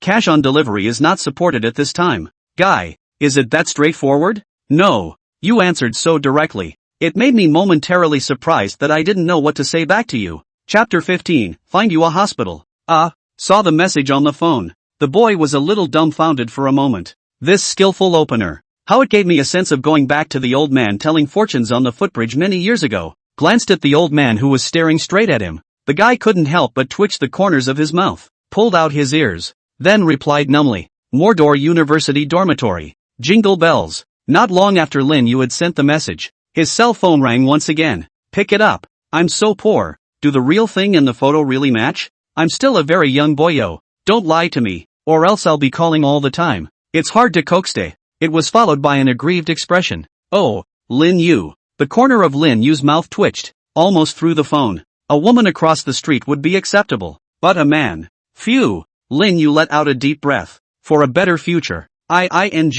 Endure. I want the treasure bowl. Kiss carat 3 carat. Of course. The photo is of course exactly the same as the real thing yo. I'll send you another photo to see it. Attached is a copy of. ***. Sent out. Lin Yu took out the little redeeming Dan. Then took a picture and sent it over. The other side. The guy couldn't help but raise an eyebrow once he got the picture. Ugh. Forget it. It's only $80 anyway. Buy it and see. If it's real, I can still show it off in front of the old man. Think about it. Guy types again. I'm so poor. Okay, then I'll make the payment first. I happen to be in Mordor. You mail it over. The location is. No. 306. Antique Street. Magic City. I want the pot of gold, okay. Ding. Your product Xiaodan has been successfully sold. When the other party confirms receipt of goods, the fee will be automatically remitted to your account. Seeing that the other party had successfully paid, Lin Yu couldn't help but feel joy on his face. The first step of selling the potion was considered a success. The main reason is that one starts out with lower pricing. Hey, when you discover the true strength of this pill later, at that time, a smile appeared on Lin Yu's face. At that point, gathering his thoughts, Lin Yu got up. It's better to send this pill to the other side first. The manor. How's it going? Seeing the guy put down his cell phone, the old man hurriedly inquired out loud. The boy touched his hair. Smiling, he said, it's all under control. Bang! The old man lands a direct kick to the head. Off. Talk to me like a human being. The boy was lost in thought. I just bought it, and I had him send it to the Antique Street. So I'll give Uncle Kong a call to keep an eye on it. Said. The guy then picked up his cell phone once again and dialed. No longer bothering with the boy, the old man sat back in his chair. He took out the small returning Dan and reached out his hand to carefully rub the white lines on it, and he kept muttering under his breath. 1 billion only one tattoo, $88.08. It can't be. It really can't be. 10 minutes. Outside the school, Lin Yu stood on the floor of the courier company. I looked at the near door, but I couldn't get my foot inside. He glanced at his cell phone prestige balance, then looked again at the postage written on the outside of it. Next, turned straight away. It's not a drag in the slightest. As the saying goes, it's hard to beat a hero for a penny. Then one is almost $10 short.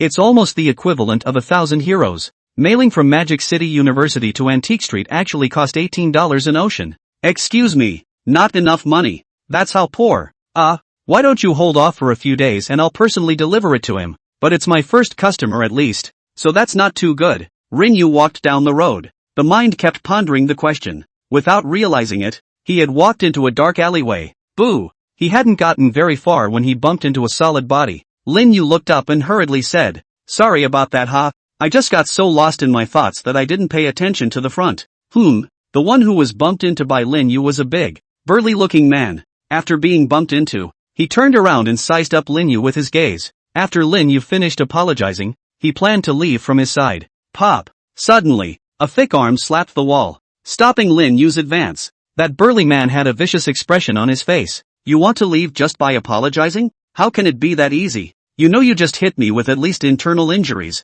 How can you possibly walk away without paying for it? Lin Yu. He looked the burly man up and down. At 5'9", he weighed at least 200 pounds, and his entire body was covered in muscle. With that kind of physical fitness, you can get internal injuries from a light bump from me? Big brother, you could at least think of a normal reason for blackmailing someone. Lin Yu took a step back, then slowly spreading his hands, he said, how much should that cost? The burly man originally thought that the kid in front of him would still argue with himself for a wave. I didn't realize it was so uptight. If you're so up for it, it saves me from having to do it. Only the burly man slowly stretched out 5 fingers. 500? Lin Yu looked at it, then shook his head. That's too little. For you it has to be at least 5,000. Yoo-hoo! The burly man couldn't help but smile at his words. Good lord. First time I've seen anyone else offer to raise their price. Still, he was still satisfied. Okay, as you say, it's 5,000. I'll take a loss. He finished his sentence. Lin Yu then reached out his palm towards him. Stout man, what did you do?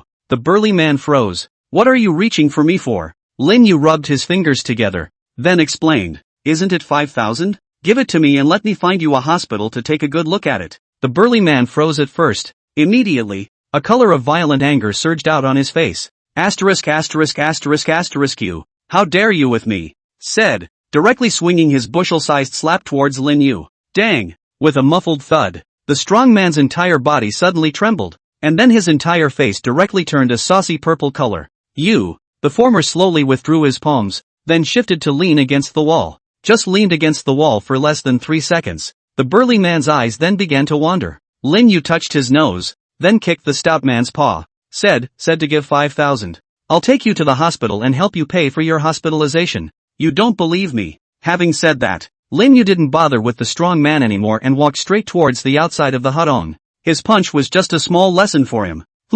About a month in bed and you'll recover. Not bad, not bad. I'm still really a kind kid. Halfway there, Lin Yu paused in his footsteps, then turned around and went back to the strong man's side. The master said, as a kind child, you can't do a good deed and not order some favors for yourself. Lin Yu searched the burly man's body, finally pulled it out of his pants pocket. A packet of instant noodles. Rinyu, damn, growing so strong actually only afford instant noodles. Yuck, I despise you. Rinyu put the instant noodles in his bag. Dash a batch out of the alley. There's one more chapter to go. So nod your heads and give little gifts and write book reviews. The numbers are a little dismal. Chapter 16, Space Teleportation Capabilities. 1 Back to school. Lin Yu then went straight back to the dormitory. Lu Dit and the 3 of them were still blowing awesome in the next dorm room. Lin Yu sat on the bed, listening to the lewd laughter that kept coming from next door. The corners of his mouth couldn't help but grin. I really don't know why these are the ones who can blow it so well. Could it be that?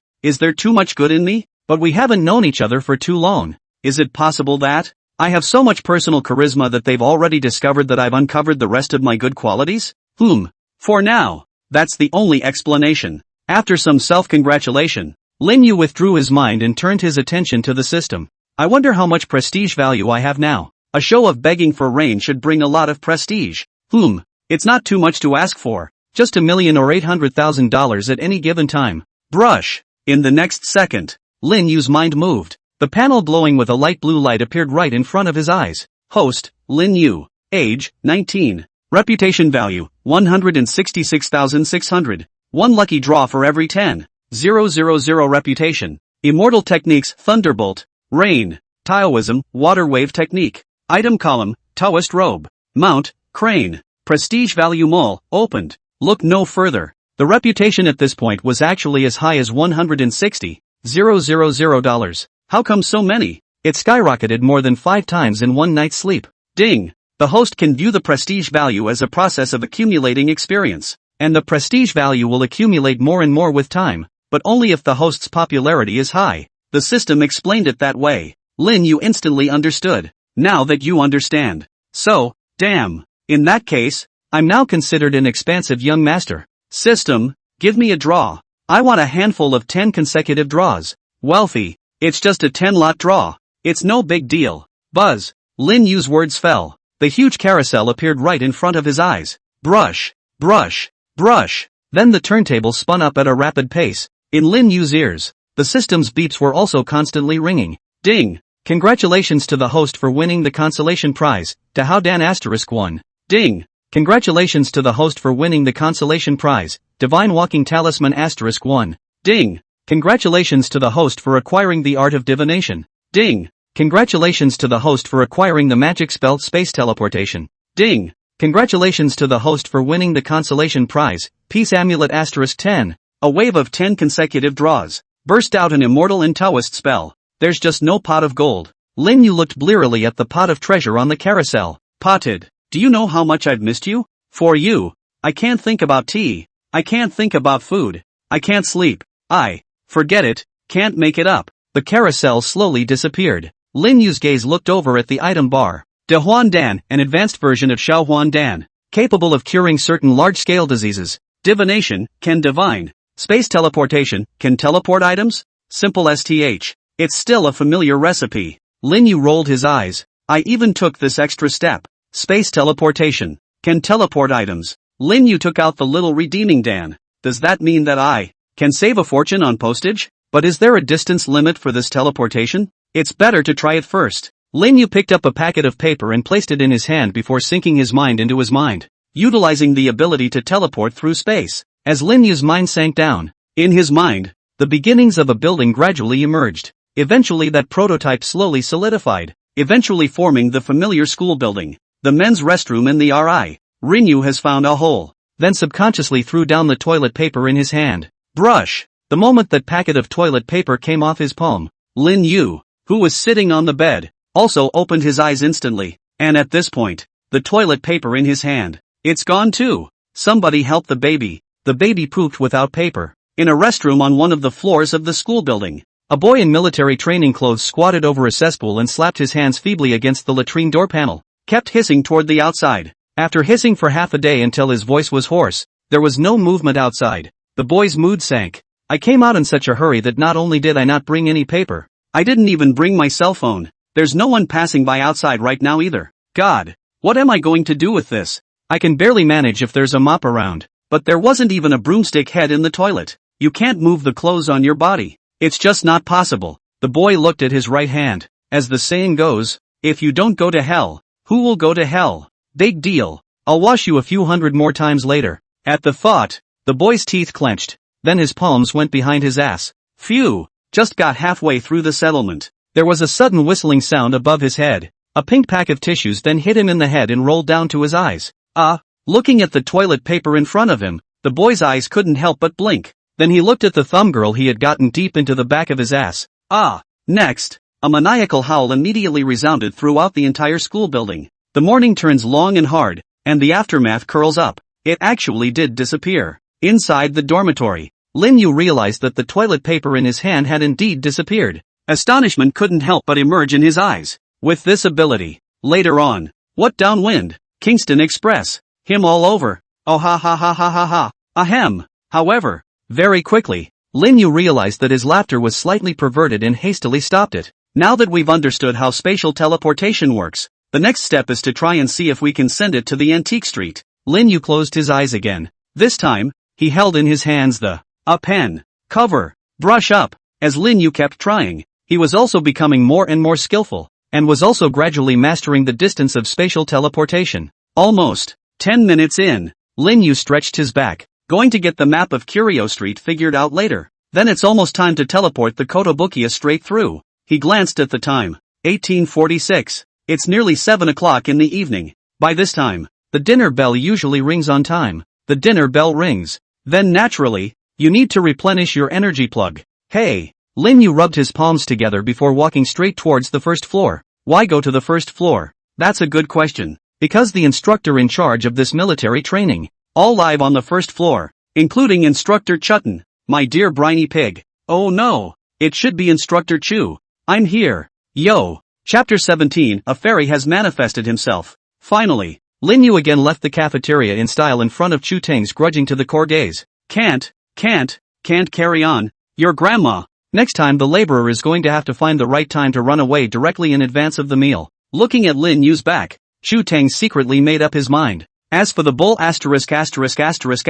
promises, wallets are going to be empty and promises are going to ing hell. Phew. Exhaling a mouthful of turbid air viciously, Chu Tang glanced at the time, then turned around and walked towards the outside of the school. Estimating the time, Dabo was about to arrive at about this same point in time. The night is low. The bright moon hung high in the sky, radiating its bright moonlight toward the earth. Dormitory. Lu Dason had already gone to bed. Ang. A symphony of grunts representing the trio's markings played continuously throughout the dormitory. Lin Yu sat on the bed, holding the small returning pill and 2 yellowish talismans in his hands. He closed his eyes as his mind began to continuously mold the scene of Magic City's Antique Street. This time, he wanted to succeed once and for all, and teleported the little returning Dan to know.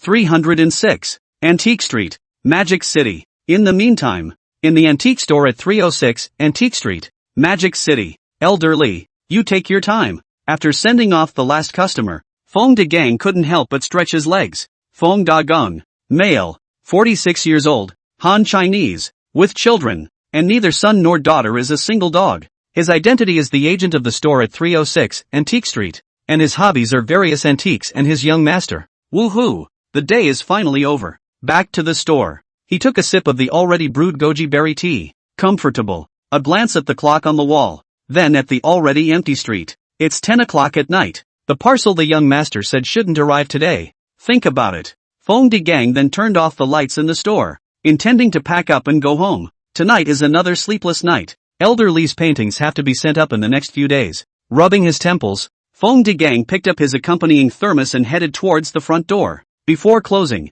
Feng Xiaojiang also very sincerely knelt respectfully towards the God of Fortune statue enshrined in the very center of the store. After doing so, Fong De Gang planned to close the door and go home. Clunk! Suddenly, a crisp crash suddenly sounded in the dimly lit room. Hearing the sound of a collision, Feng Xiaojiang's face changed. Just turn on the lights and double-check the room. My goodness, don't be some rat suddenly scurrying out and hitting some antique. The store is so. Fong De Gang hadn't finished his words. His pupils just couldn't help but shrink, while his feet stopped in place. Gollum! He swallowed, his eyes narrowing slightly.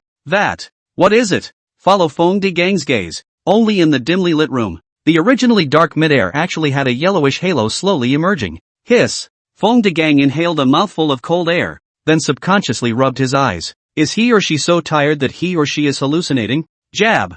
That's when it happened. An ear-piercing tearing sound suddenly came out from the midst of the pale yellow halo in midair. A small pill glowing with golden light then slowly appeared in the air. Immediately following were 2 sheets of yellowed yellow paper. These 3 items appear later out of nowhere. A male voice full of professionalism also came out from amongst that halo of light. Magic City Express. Fast to fly. Your delivery has been delivered. Pro. Remember to come a 5-star praise yo. ***. Brush. The professional male voice had just dropped. The pale yellow halo in midair disappeared, and those 3 items were floating slowly in Fong De Gang's hands. Seeing the 3 items in his hand, Fong De Gang suddenly had a feeling. I'm not too tired. I slept through it. What is going on here? The gods have manifested themselves? Brush. Shasta. Feng Xiaojiang's face just changed. It's that is suddenly understood something, then snapped straight to his knees. Quickly He raised the pills in yellow paper with both hands and cut out frantically towards the statue of the God of Fortune. Then he tremblingly took out his cell phone, found his young master's phone, and pressed the dialing button. The phone rang for 3 seconds before it was picked up. The little guy's voice rang out from across the room. Hey, Uncle Kong, what are you doing here so late? Phew. Fong De Gang let out a deep breath and forced himself to hold back his excitement. Young master, the gods have manifested. Opposite. There was silence across the room for a few seconds. Uncle Kong, what the hell are you talking about? Fong De Gang quickly explained. It is like this. You afternoon is not then I keep an eye on your recent delivery. Just when I intend to. Fong De Gang told the whole story. Then just as I froze, the halo brushed away. Young master, what is this if not a divine manifestation? Young master, from now on, our Go family will be completely rich. Immortals. Legendary immortals. In a classic manor house. The boy listened to Fong De Gang's narration on the other end of the phone with a dumbfounded look on his face. After listening to half, I don't understand anything. What a parcel. The gods are coming. It's just a delivery? How did it become a manifestation of the gods? Do all these old ones play so fancy nowadays? Ahem. Coughing lightly twice, the young man spoke. Uncle Gang, calm down for a moment. The courier I asked you to keep an eye out for has arrived. Arrived. Or just swiped and appeared in the store. Guy. Okay. So early in the morning and evening, You go home and sleep first. I will come back tomorrow to get it. Young master, how can I still sleep? You know that fairy. Toodaloo. Hang up straight away. Hanging up, the guy couldn't help but roll his eyes. I guess Uncle Kong has been so tired lately that he's starting to talk crazy now. He also appeared out of thin air. Do you think the stall owner has the superpower of spatial teleportation? With a shake of his head, the guy's gaze then returned to his cell phone once more. Asterisk. This dog, actually sneaking around and eating my wild monsters while I'm on the phone. Damn. If I don't show my hand today, you guys really think that our country's service monkeys come up by blowing. Death to all. 3 minutes later. Taff it. As the home crystal slowly lifted up in front of her eyes. And then, there was an explosion. Asterisk. The guy cursed angrily and, reporting.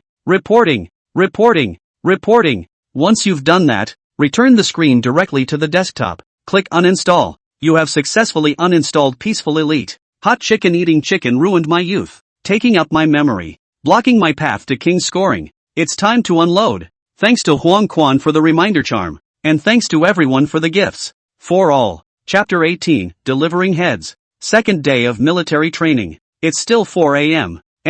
Still the familiar wake-up call. Beep beep beep. Sharp whistles rang out over the second dormitory building like a magic spell. Asterisk.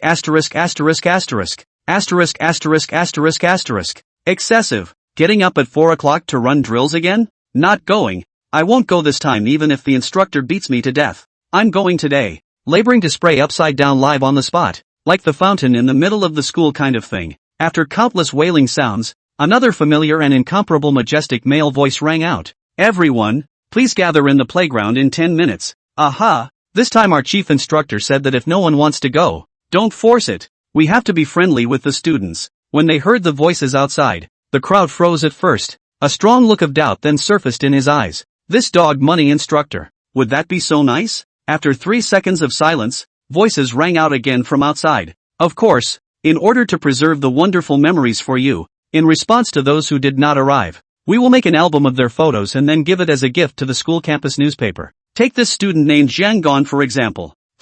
This student still needs to eat more. He's too skinny. And this Lu Dong student, oops, the pants are actually still pink peppy. The aesthetics are not ordinary. The latter is no longer necessary. Lin Yu had quickly opened the door. As soon as the door opens, just in time to see several of the men dragging their benches, grim-faced, toward the stairs. The rest of the dormitory was also very self-conscious. One by one, they flew to get dressed and then descended the stairs in unison. As soon as he went downstairs, he saw Instructor Lee with a smiling face. He saw the crowd descending the stairs, and a look of extreme surprise appeared on his face. It's really not forced, everyone can actually go back to bed, said, and made a point of fanning myself with a couple of photos. Crowd. Mom. Yeah. What in the world has changed with these instructors? Why are they all so cheap? Instructor Little patted his feet and purposely found Lin Yu's figure. He waved the thick stack of photos in his hand and laughed. Kid, I'm very attached to you, and it took me a lot of effort to find your photos.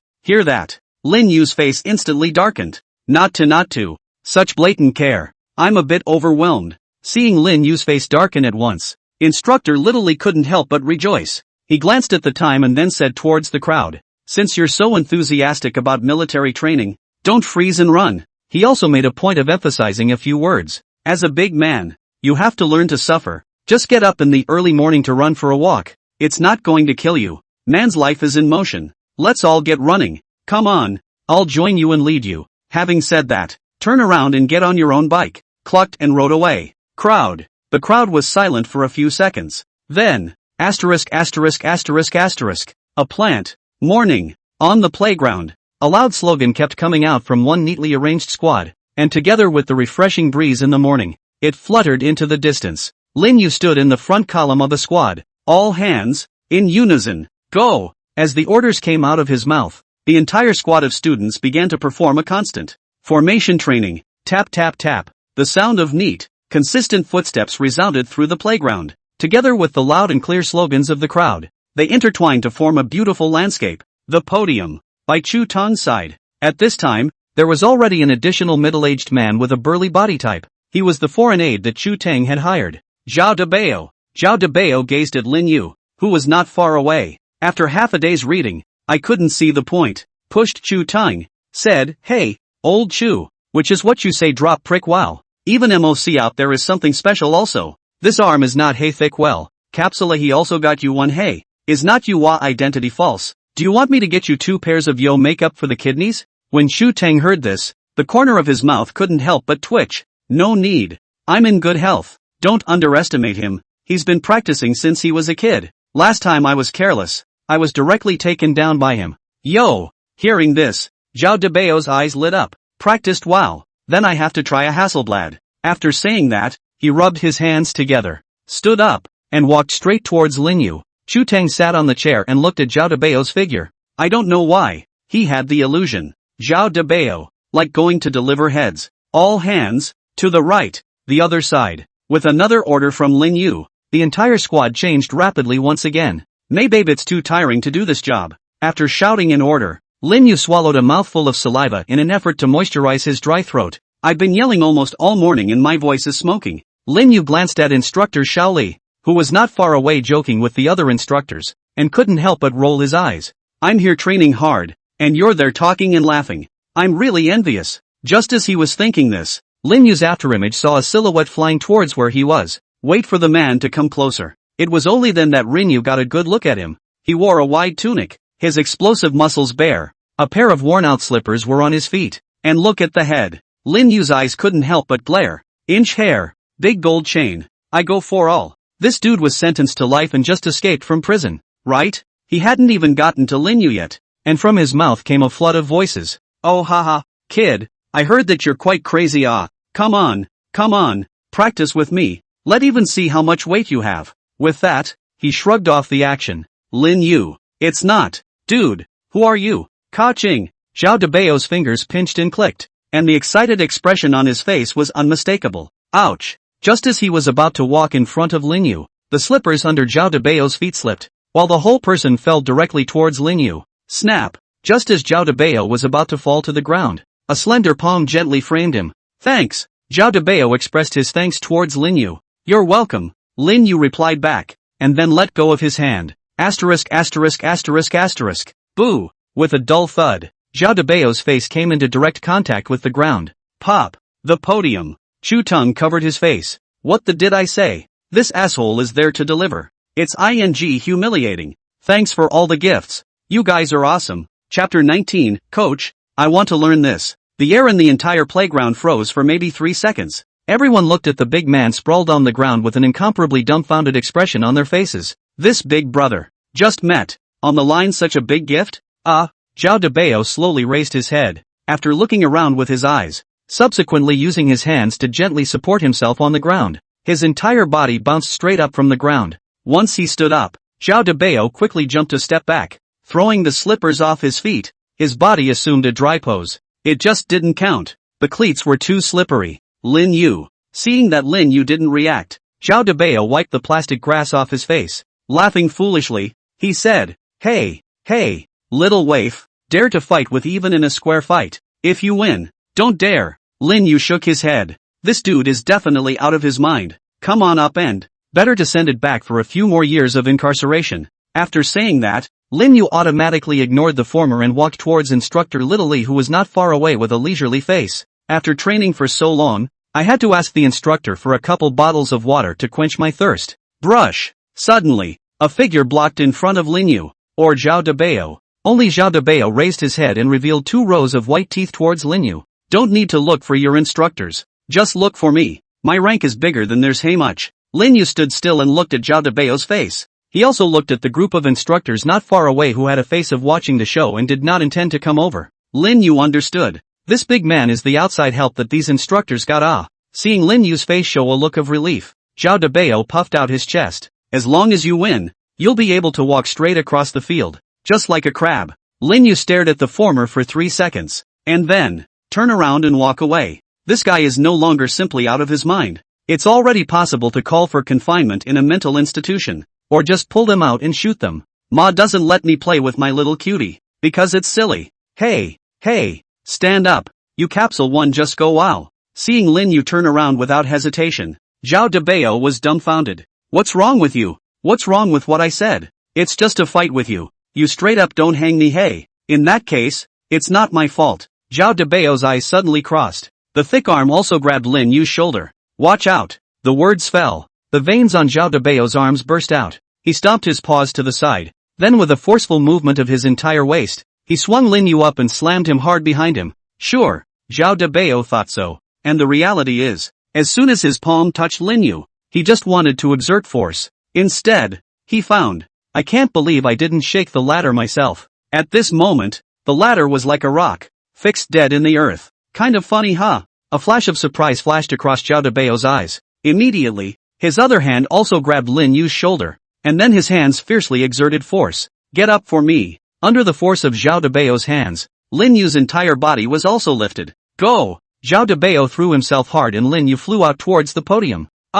Saw the scene. There was a loud scream from the students on the playground. Murder! Threw people straight out. What is this if not murder? Shoo! It was accompanied by a huge scream from the crowd, only to see Lin Yu, who was flying in mid-air, turn around in the air with ease, and then his toes looked as if they were pointing in the air. Boo! Boo! Boo! With 3 crisp sonic booms, Lin Yu's figure had drawn up over 3 meters, then landed very gracefully on the railing on the podium. The whole process was very quick, but it was just so cool. Zhao Debao, Chu Tang, crowd. The whole playground became silent. Everyone looked at Lin Yu, who was standing on top of the railing, with a dumbfounded expression. That was just lightning? Boo! I don't know where it's rattling from. Only one student had dropped to both knees. He looked at Lin Yu, who was standing on the railing, and then knocked his head on the ground without hesitation. Coach,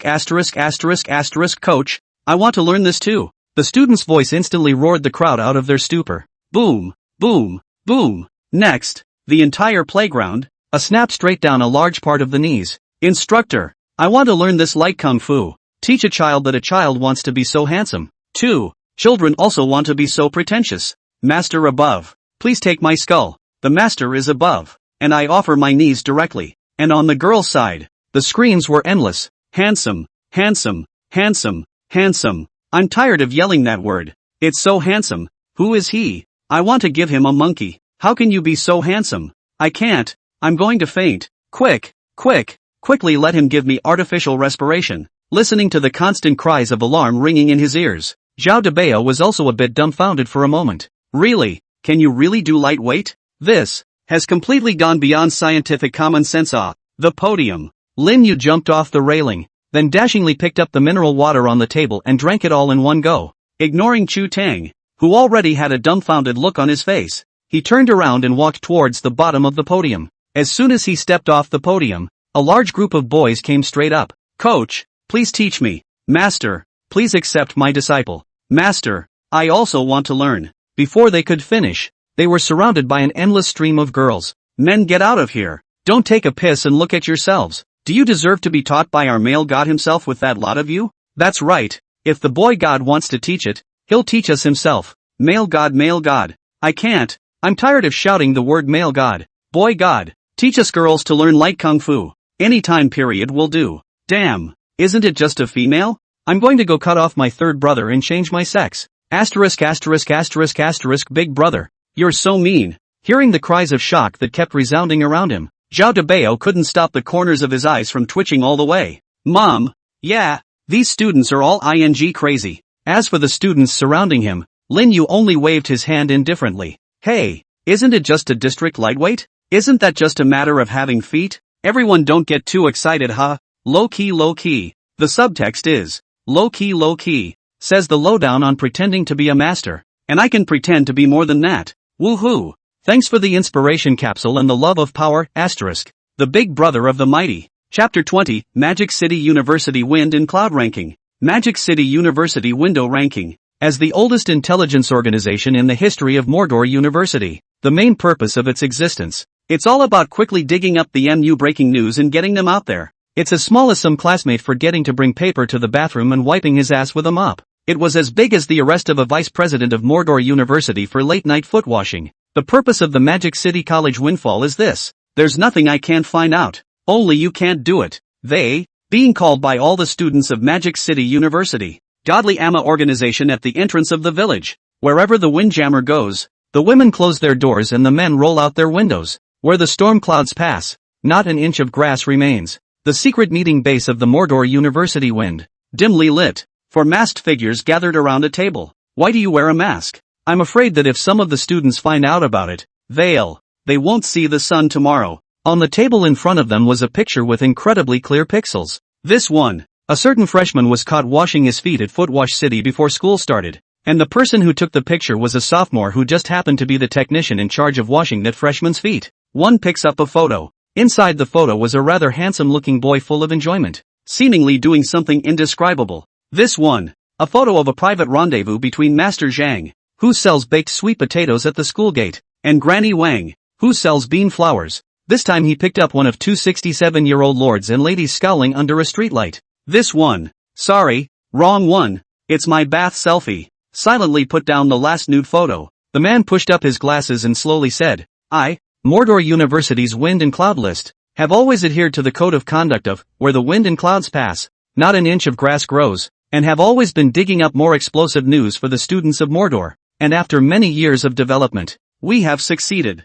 reduced to the point where everyone's screaming. How sad it is. The other man let out a long sigh. Sad. Nowadays, whenever the students of Magic City University heard the 3 words wind and cloud ranking, it was as if he had killed his own mother, and he directly lifted the machete and filled the school carriage. If you run a little slow, you're probably going to be laid up in the infirmary for a month. So until now, they're the Mordor Windjammer. 3 years of zero enrollment. The human language is, it's already almost impossible to drive. After 3 years of engaging in the Mordor University winds and clouds, the entire club adds up to a total of 4 people. These include a president, 2 vice presidents plus a departmental management manager. So, to get out of this mess, the man who had spoken first spoke again, rising to his feet and then walking around the table. We have to dig up more explosive information and also increase our efforts to expose them. The freshmen right now are just blinded by the other students. We're being ostracized here, and we have to stand up to the oppression. Right. The remaining 3 nodded.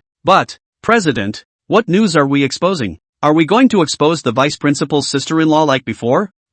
Hearing this, the boy known as the president stuck for a few seconds, then shook his head. That path is currently out of reach, so it's better to wait for a new recruit to be recruited and let him take on that burden. The first thing we should do now is to find the right person to pull up our wind and cloud ranking card. This person better be freshly fired up and not yet recruited by another club. Only such a man, I feel, will be very difficult to find. After all, like me, the opening that is to reach the peak of the man, few and far between. Hey, invincible is. The president stroked his flowing bangs and was about to sigh a long sigh of invincible loneliness. President, it's been found. Suddenly, a man with a cell phone screamed out in surprise. President. The man put his cell phone on the table and clicked play on the video. In the video, it's a crowd of people gathered around. They were all wearing the uniforms of the Mordor military training. The camera pans out and a man, also dressed in military training garb, appears in the frame. The man was seen flicking his toe on the basketball brush. The basketball quietly placed on the floor automatically jumped to the latter's hand in the blink of an eye.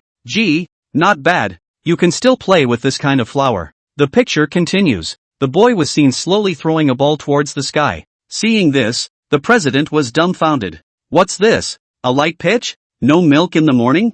Can this thing be voted in? Boo! At this time, the sound of a basketball colliding with the basket came out of the screen. And then there's, boom! There was a loud breaking sound, only to see the sturdy ball rack collapse with a direct thud. President. Second image. It was a boy in military uniform holding a wooden stick in his hand and kept gesticulating on the grass. In no time, a simple Bagua diagram appeared in front of everyone's eyes. The man then lifted his finger and, gently rubbing. The crowd had not yet understood the meaning of the gesture. Next, rumble. Immediately followed by the sound of countless thunderclaps, along with which the picture gradually became dim. Subsequently, whoa! Across the screen, the 4 people in the room could hear the sound of heavy rain falling with a crash. Gulp! The president swallowed hard. Dare I say, yesterday's downpour came from this. Third image. It was a big man with a height of at least 2 meters or so, who grabbed the shoulders of a boy in military training clothes with both hands and then threw them directly behind him. Asterisk asterisk asterisk asterisk. Seeing this, the president bristled and stood up. Isn't that ing murder? But an even more unbelievable scene happened to him, only to see that the man who was thrown out of the room came straight into a 180-degree spin in the air, then stomped the air 3 times in a row. The whole thing then landed lightly on the railing. President. Lightness. As the third frame ended, the scene froze slightly. So what? President, Do you think that it would be very poker-like to pull him into our wind and cloud ranking? A boy suggested. Brush. The president bristled and looked up. There was a thick green light bubbling up inside a pair of eyes. More than a card face, he can directly pull in our club as a door god. This man must be cheated. Oh no. Pull into our club. Thanks to one for the reminder note. Big Brother Wise. Chapter 21 Accidentally Accepting a Disciple. A few people conferred briefly. The final conclusion is this. To be before the target is poached by another society. He has to be pulled inside the windjammer by any means necessary. Then make him sign a life and death contract. When necessary. You can even have the president sacrifice his color and wear black silk to seduce a bit, though he himself was reluctant. As he himself said, to reach the goal, all sacrifices are worth it. So that's it for today's meeting. Now, disperse. Bam, bam, bam. As the president's words rang out, the remaining three quickly got up and left the room without bringing their heads back. Will. The president's mouth twitched as he slowly said the last word. When the three had left, the president sat down in his chair and spread himself out. Hey! The thought that his wind and cloud ranking was about to make a comeback sent a wave of ecstasy through him. Where the storm clouds pass, not an inch of grass grows. Oh ha ha ha ha. Gradually, his laughter grew more and more unrestrained, getting more and more carried away. Bang! Suddenly, a muffled sound rang out from beside him. Then there was a loud voice coming from next door. Grass mud horse. The toilet laughs at you laborers cannot be clamped. President. On the playground. Looking at the students who were gradually going crazy, Chu Teng could no longer watch. He slapped the table vigorously, picked up the microphone and began to roar. What are you doing? All of you. What are you doing? This is military training, not a teaching assembly. All of you get back to me. Instructors all move and shoo them back. And anyone who disobeys me will run 40 laps around the playground. Wow! As soon as Chu Teng's voice rang out, the students surrounding Lin Yu instantly dispersed. The few people kneeling in front of Lin Yu even directly rolled and crawled back inside the square. In less than 10 seconds, everyone was already standing expressionless on the playground. Their bodies were straight and they did not look away. A good military stance. Lin Yu, Chu Teng, Zhao Debao. The corners of Chu Teng's eyes twitched violently a few times. It would be a waste for one of them not to get an Oscar. Even Lin Yu froze for a few seconds. Immediately, his expression returned to its original state, and then he also quickly ran towards his party's position. You stop right there. Lin Yu's footsteps had just moved when Chu Teng's voice sounded once again. Lin Yu's face stiffened, then slowly turned around. Chu Teng walked down from the podium step by step with a gloomy face. He walked up to Lin Yu and glanced at him, then at Zhao Debao next to him. Boy, you were dashing just now. The corner of Lin Yu's mouth twitched at his words. That's a clear-cut remark. He squeezes an awkward smile onto his face, smiley face. Just a little bit. Chu Teng. Seeing this, Zhao Debao, who was on the side, couldn't help but scratch the back of his head. Old Chu. Actually, you shut up. Chu Teng gave Zhao Debao a blank look. Would this have happened if it wasn't for you? Being yelled at by Chu Teng. Zhao Debao also closed his mouth and took a step back. He's naive but not stupid. Look at Lao Chu's expression. He's angry now. Phew. Letting out a deep breath, Chu Teng gazed at Lin Yu. Being gazed straight at by Chu Teng, the expression on Lin Yu's face began to look unnatural. Oh, no. He's not going to make me sing conquests for disrupting military training. After about 3 seconds of waiting. Instructor. Actually. Lin Yu. Actually. The two men froze. You first. You first. The two men froze again. On the side, Zhao Debao couldn't look away. Gu. You two are trying to say what to do to get a quick Ahatsi said well. You shut up. Chu Teng viciously glared at Zhao Debao. The latter's face stiffened before he took another step back. Only after Zhao Debao shut up did Chu Teng slowly say. Actually, Lin Yu what I want to say is that the so-called martial arts are all very valuable for communication, such as lightness of being able to do that. In fact, I'm looking forward to those of you who can perform light kung fu. You know, instructor. I've never begged anyone before. Rin Yu? Lin Yu listened with growing cloudiness. What do you mean? I don't know what you're talking about. Shouldn't you be raising hell right now? Seeing Lin Yu's bewildered look, Zhao Debao, who was on the side, sort of understood the words in Chu Teng's words. The next moment his eyes couldn't help but glaze over as he directly roared out in shock. No way. Old Chu. You still want to beg others to teach you how lightweight skills are? You shut the up. Chu Teng directly roared towards Zhao Debao. Being yelled at by Chu Teng. Zhao Debao's mouth couldn't help but deflate. Look at me. Damn old Chu, you also tune out a personal well. Was even said broken Lu, also annoyed and angry Lu. Chu Teng, no longer caring about Zhao Debao, Chu Teng once again looked at Lin Yu. Lin Yu looked at Chu Teng's eyes and he understood. I hope the coach teaches him. He wants to learn too. Lin Yu touched his nose, then revealed 2 rows of white teeth towards Chu Teng. Little Chu. Oh no. Instructor Chu this lightness and stuff. It's supposed to be a trick. If you want to learn, I'll definitely be happy to teach it. Really? Chu Teng's eyes lit up. That's for sure. Lin Yu patted his chest. Then Chu Teng spoke halfway. Then his gaze looked at Zhao Debao on the side again. The corner of Zhao Debao's mouth twitched. You look at me to do ha. Even the dam can still roll to wear. Surname Chu drop. You do not go too far ha. Since people had said so, Chu Teng withdrew his gaze for the time being. Then he squeezed out a full smile towards Lin Yu. Well, thanks then haha. I, Chu Teng, am also not a casual person. What kind of payment do you need to teach someone kung fu? Lin Yu sniffed and waved his hand. Said casually. My master said that people in the Jianghu focus on generosity to their own family members to be happy to point out. Money and everything else is something outside the body. Hearing those words, Chu Teng couldn't help but nod his head. This master really has a big heart. Not bad for someone who can teach such a disciple. Only to hear Lin Yu continue. But you've asked. So as far as payment and such, you can just casually give a few tens of thousands of dollars and then just pay your respects. As Lin Yu's words fell, visible to the naked eye, the expression on Chu Teng's face stiffened a little. Thanks to the Oyama Dean of the Catalyst. Fright Sky Gang, Death vs. Dragon Blade. Big Brother Mighty, for all. Chapter 22, I am a very stable Taoist priest. Chu Teng wanted to vomit blood. And it's the kind that spits up a big vat at once. Oh, why do you have to mouth off yourself? Why ask so much more? Ringo, can you pretend you didn't hear the last thing I asked? This way, I think we can still be good friends. Seeing that Chu Teng's face looked a bit unfavorable, Lin Yu blinked his eyes. Curious, he asked. What's wrong? Instructor, are you not feeling well? Chu Teng forced a smile from his face. Nothing, it's just a sudden sad thought. So what? You go back to the line first. I'm going to go over there and think about being quiet for a while. Don't ask who Jing is. Jing is my wife. Having said that, he then turned around with a slumped, unrecognizable back and walked back to the podium. Gu, old Chu, what's wrong with you? Sister-in-law is not called Miao Miao? How suddenly became Jing Jing Lo? Jing Jing is which hey? Seeing this, Zhao Debao hurriedly followed. Halfway there, Zhao Debao turned his head and nudged his hand towards Lin Yu. Boy Juice, remember to start. The two of you are not done dueling. After saying that, his ass caught up with Chu Teng. Lin Yu, Magic City Psychiatric Hospital. Feng Degang was pressed to the bed by 4 or 5 guards. One of the nurses held a needle the size of a small thumb. Then it stuck straight into Feng Degang's ass. Hiss! The 2 eyes of the latter, who was originally struggling, suddenly glared, and his mouth instantly opened into an oval shape. And then, white eyes rolled and tongues lolled. Fainted straight away. Outside the door, the boy looked at Feng Degang on the hospital bed with a worried face. Dean Liao, how is my Uncle Gang's situation now? Beside the young man was an older man wearing glasses. Hearing the youngster's words, he spoke faintly and said, Don't be in a hurry, young master. The patient was brought in just in time, and will be fine after a period of convalescence. That's good. At that, the guy breathed a sigh of relief.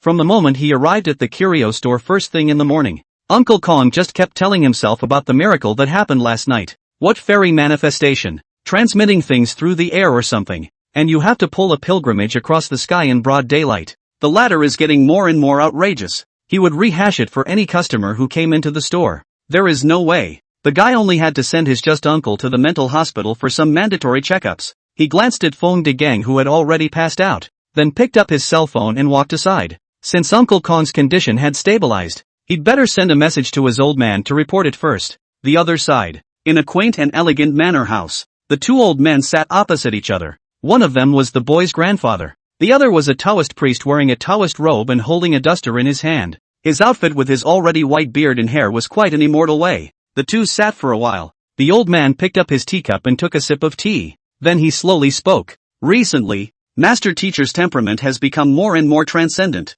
The old Taoist priest sniffed and smiled faintly. Scholar, calming the mind is the most basic professional quality for us monks. All cultivators are inseparable from the word stability. As long as one does not change one's color in front of Tarzan, then one belongs to the kind of people who have succeeded in cultivation. The old man nodded approvingly at the words. Immediately, he seemed to think of something. Master Teacher, that, I invited you this time. The old Taoist priest saw this. Calmly and incomparably, he said, There is no harm in saying what is on the mind of the monk. The old man sniffed. It was also slowly taking out that small returning pill from inside the treasure box. Master teacher, do you still remember this little redeeming pill? The old Taoist priest nodded. Naturally, this is a divine elixir that I spent 10 years refining. It has the ability to warm the heart and spleen, heal traumatic injuries, and if necessary, grow that which you and your wife have time for. Speaking of which, the old Taoist priest glanced at the old man with slanted eyes and continued. In the beginning, if I hadn't seen that the Shirshir had a destiny,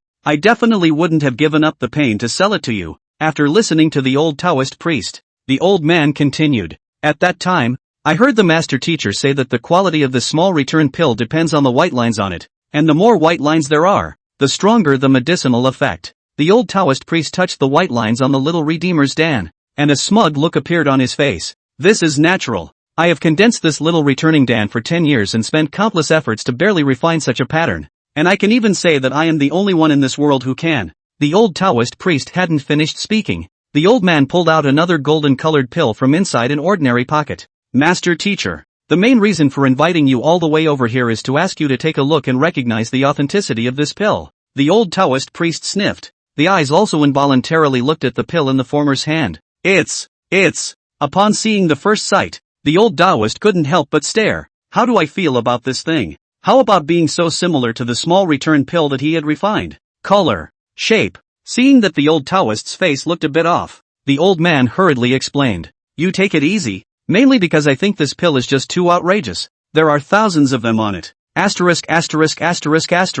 The old man hadn't finished his sentence when the next moment, the old Taoist priest sitting in front of him just jumped right out of his chair. Pop! Before the old man could react, the former's two hands also grabbed the old man's arms straight away. Come on, tell me, where did you get this? The old man was startled by the old Taoist's sudden movement. The latter at this time, completely gone was the floating temperament of the Taishan collapsing in front of him without any change in color. The old man couldn't help but swallow a mouthful of saliva and said, Old master teacher, didn't you say to be calm? Lighten up, my ass. The old Taoist priest directly exploded. Calm down? What fade? I never said those two words. They weren't even born from the same mother as me. His hands trembled as he held up the small, gold-flushed return Dan. This medicinal aroma and taste, and this rich color. This is simply not something that can be condensed by the power of a mortal. This is an immortal object. Just by taking a whiff of it, I feel like my blood and chi are churning all over my body. Gulp. The old Taoist gulped and looked at the old man with an excited expression. This elixir, I'm certain, is absolutely divine. Absolutely priceless. How excited the old Taoist priest was inside. This little return of the Dan, just sniffing it himself. He could feel his body's chi and blood turning over. Elixir, definitely not blowing it. If he hadn't still had a shred of sanity left, now it's probably just straight up murder on the spot. The old man looked at the old Taoist priest with a dumbfounded expression. He was really surprised by the former awe. After a moment of silence, the old man then spoke slowly and said, This elixir, paid 888 for it. Mordor. It also comes with free shipping. Old Taoist priest. Just for a moment, the old man felt the world suddenly stand still, only to see that the old Taoist priest had completely frozen. After a long time, the old Taoist turned his stiff head to look at the old man. An incredulous face looked at the old man. How much? Is he hallucinating? 888? What the hell are you telling me that I bought it for 888? For a moment, there was only one character converging in the old Taoist priest's mind. That is, thank you to tears. No trace for the inspiration capsule and Dean Aoyama for the love letter. For all. Chapter 23, Life-Snatching Chain. Fart. The old dog had no idea how he had left the manor. When he came back from his dazed state anyway, he had been set up in a car by several burly men and was whizzing toward the Mordor airport. On the plane, the old Taoist priest couldn't help but fan his cheeks as he looked at the disappearing Mordor below. 888. Bought a divine elixir? Heavenly Father is on. It's not that I don't believe it. It's just that. This is too ridiculous. It took 10 years of labor to barely refine a single stripe of small reduction Dan. 1,000 times before I had to endure the pain of selling it for $1 billion. Nice guy. I didn't expect the other party to turn his eyes and directly and viciously whip his old face. $88.08? You don't have to buy a lottery ticket to have this kind of luck. Unless the other party doesn't know the goods. Or, the person simply can't look at this small returning Dan with thousands of lines. But, it's not like this thing is a ground floor product. How could it not look good? The old Taoist priest was very broken inside. $88.08. People want to buy hundreds of them too. Woohoo. No. We must know where he obtained the divine elixir in his hands. Mordor. I will definitely be back. The old Taoist clenched his hands into fists and slammed them hard on the table in front of him. Boo! The loud noise caused many people to look sideways. Seeing quite a few people looking over, the old Taoist priest threw his duster around, sleeve rolled up in a vicious glare. What are you looking at? Never seen a Taoist priest explode. Crowd. Magic City University. Lunchtime. On the rooftop of the second dormitory building. A watermelon. Lin Yu took a deep breath.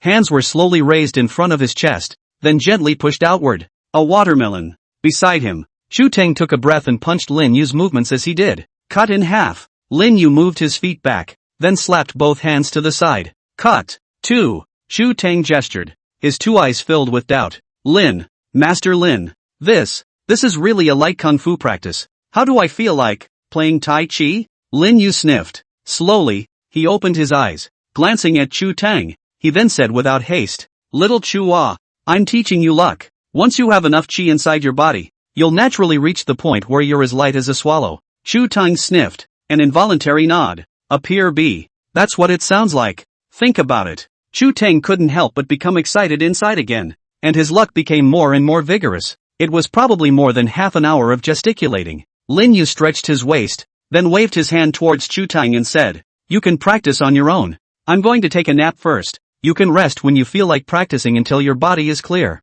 Having said that, turning around, he walked towards the downstairs, leaving Chu Teng standing alone on top of the rooftop. Phew! Chu Teng placed his hands in front of his chest before pushing his palms out with his breath. At the same time he was chanting inside his mouth. A watermelon. Cut in half. Half for you. Half for me. We'll never be apart. Fate STH. Chu Teng's breathing gradually became heavy. At the same time was that he also felt what seemed to be an extra sense of obstruction in his abdomen. That sense of obstruction became stronger as he breathed. Could this be called chi? Feeling that sense of obstruction, Chu Teng's eyes could not help but reveal a touch of joy. This stuff isn't that hard. Oops. Lighten up and do it yourself. After a few more minutes of practicing, the blockage grew stronger. That feeling. It's like your own toilet is suddenly clogged. Can't get on, can't get out. Fate STH. Chu Teng's face began to look a little off. I don't know why, but it always feels. Your own abdomen now. So congested. It's not like you're holding your breath too much,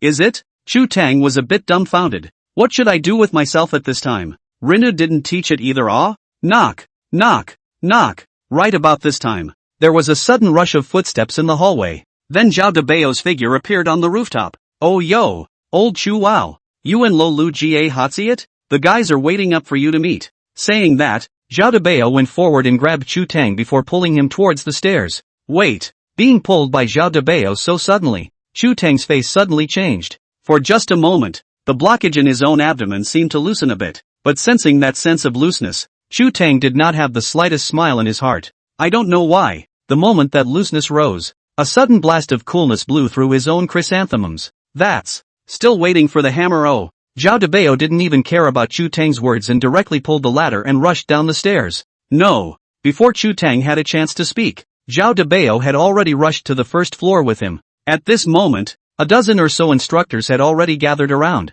waiting for the arrival of Chu Teng's duo, and after running up 6 flights of stairs, Chu Teng's face became more and more unnatural. One time, Chu Teng's abdomen was suddenly like a gas tank that had suddenly opened its valve. It started to poof and leak out. No good. Chu Teng's eyes suddenly bulged. He finally knew what it felt like. It was the feeling that the gas stored in one's abdomen was about to pour out of it. Snap! Zhao Debao clapped his hands, signaling the crowd to pay attention to his place. Everyone is here. So now we put. It was also at this time. A crisp voice rang out inside the building. Zhao Debao stopped talking, then sniffed vigorously. Asterisk asterisk asterisk asterisk it stinks. Next, Zhao Debao's face suddenly changed and he subconsciously covered his nose. The faces of the remaining instructors also changed in unison. The body quickly retreated, giving a large space in the center. Zhao Debao covered his nose and moved towards where Chu Teng was. Old Chu, it stinks, don't you have put? This time, another crisp,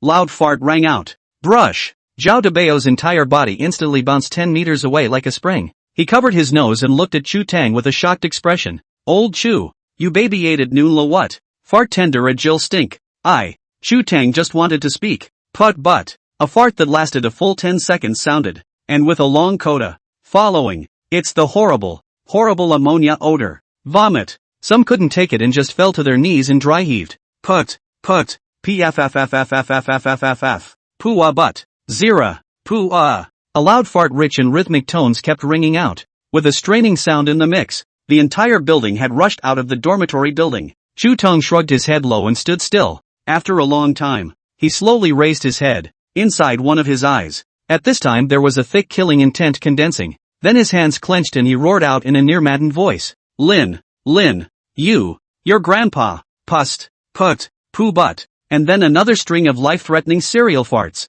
Thanks to asshole for the likes. Tears, no trace of the inspiration capsule. Big Brother Handsome, for all. Chapter 24, who just crawled out of the Lin your ass. A growl full of grief resounded throughout the dormitory building. All of the students in the entire dormitory building were all woken up by Chu Tang's voice. One by one, they were curious to open the door to the room. Vom. Next moment, a foul odor swept through the room. This was followed by countless sounds of vomiting. Asterisk. It stinks. Who the hell didn't flush the toilet after taking a enemy attack? It's a gas attack. I just had lunch. Vomit. Treadmill's school cesspool blew up. I think, definitely a cesspool blew up. I can't. I need to go to the restroom. I feel like show and the restroom smells better. The entire dormitory building, enveloped in a horrible stench. Dormitory 2403. Lin Yu, who was lying on the bed, heard the sound and then opened his eyes in a daze. Who wants to my uncle? Just now, in his sleep, he vaguely heard someone trying to his uncle, but he doesn't have a grandpa. Is it okay to the master? Boo! Right about this time, the door to the dormitory was kicked in. Then Bailey Bakugo rolled and rushed into the dormitory. He ran in front of Lin Yu at the first opportunity, then said urgently, You, quick, run, the instructor is chasing you. Aha! Lin Yu was dumbfounded when he heard this. Hunting me? Why? Time Bakugo swallowed, then explained. I'm not really sure of the specifics, but anyway, the instructor is looking around for you right now with a machete and red eyes, and he was farting life-threatening farts all the way, as he walked, like a ing drum. Rinyu? Life-threatening serial farts? Newly learned moves? When did you learn it? And how does that move sound so outrageous? Hey, poo butt. Just then, there was a sudden series of loud farting noises outside the door. This was followed by Chu Tang's roar filled with killing intent. Lin Yu, get the hell out of here. If I don't chop you into 3 pieces today, my laborer's surname won't be Chu. Hearing Chu Tang's roar, Lin Yu instantly came to his senses. This Nima's killing intent that almost condensed into substance. He felt it from a distance. What's going on? Isn't he practicing his chi? What's with the sudden crankiness? The instructor will be here soon. I think you. Bailey Bakugo hadn't finished speaking. Next, all he saw was a flash of black shadows in front of him. Lin Yu, who was lying on the bed, had jumped off the bed, then quickly rushed out onto the balcony. Brush! A gentle leap.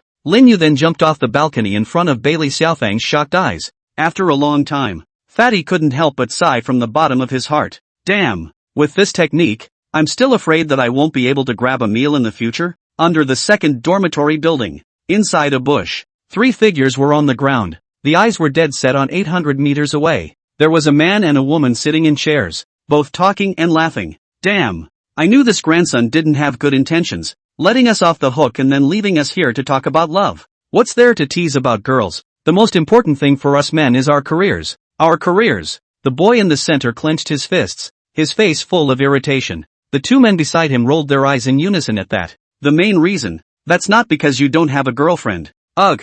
The rant went on for a while, but was eventually reduced to a sigh. Forget it, just give him a vacation. It's up to the 3 of us to do the rest of the great work. The boy in the center pushed his glasses up the bridge of his own nose, then gazed up to the 4th floor, toward the duo at his side. He said, After my multiple investigations, I determined that the target is in the 4th floor location, and all we have to do is find out exactly where he is. 2 vice presidents. Do you have anything to add before we move? The man looked to the 2 men beside him. One of them scratched the back of his head, then asked curiously, President, so what? I'm just asking why we have to lie down here. Wouldn't it be easier to just walk into the dormitory building and knock on the doors one by one? Fair and square? Man. The man was momentarily speechless. I was in such a hurry to get out that I forgot to think about it. He was silent for a moment, then said, One of the reasons we're doing this is because I want to know why our management manager went on strike and let us off the collective hook. And the main thing is, that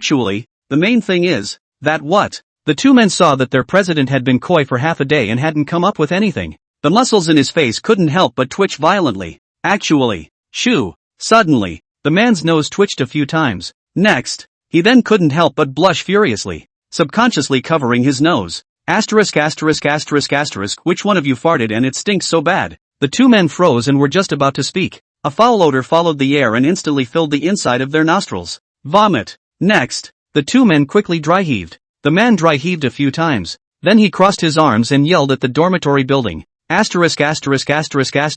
top it. How long did it have to fall into a cesspool and soak before the smell came out? God damn it. Who's so uncivilized that they don't go and wash themselves when they fall into a cesspool? Brush. His words had not yet fallen. From above the balcony a huge shadow suddenly sprang out. And throwing things from a height. The man let out a yell and pointed his finger upwards. Aha! The two men next to him froze, then also looked up in the direction the president's finger was pointing. Then their eyes gradually widened, under the gaze of their eyes, only to see a silhouette brush off the balcony. Brush! As soon as that silhouette rushed out, its entire body landed sharply. Boo! 3 short seconds. With a dull thud, the figure had landed safely. After that silhouette landed on the ground, it just glanced at the three of them. Then with a little bit of toe on the ground, the whole person quickly pulls up. It went straight over the 4 or 5 meter high fence. It disappeared from the sight of the trio. Gah!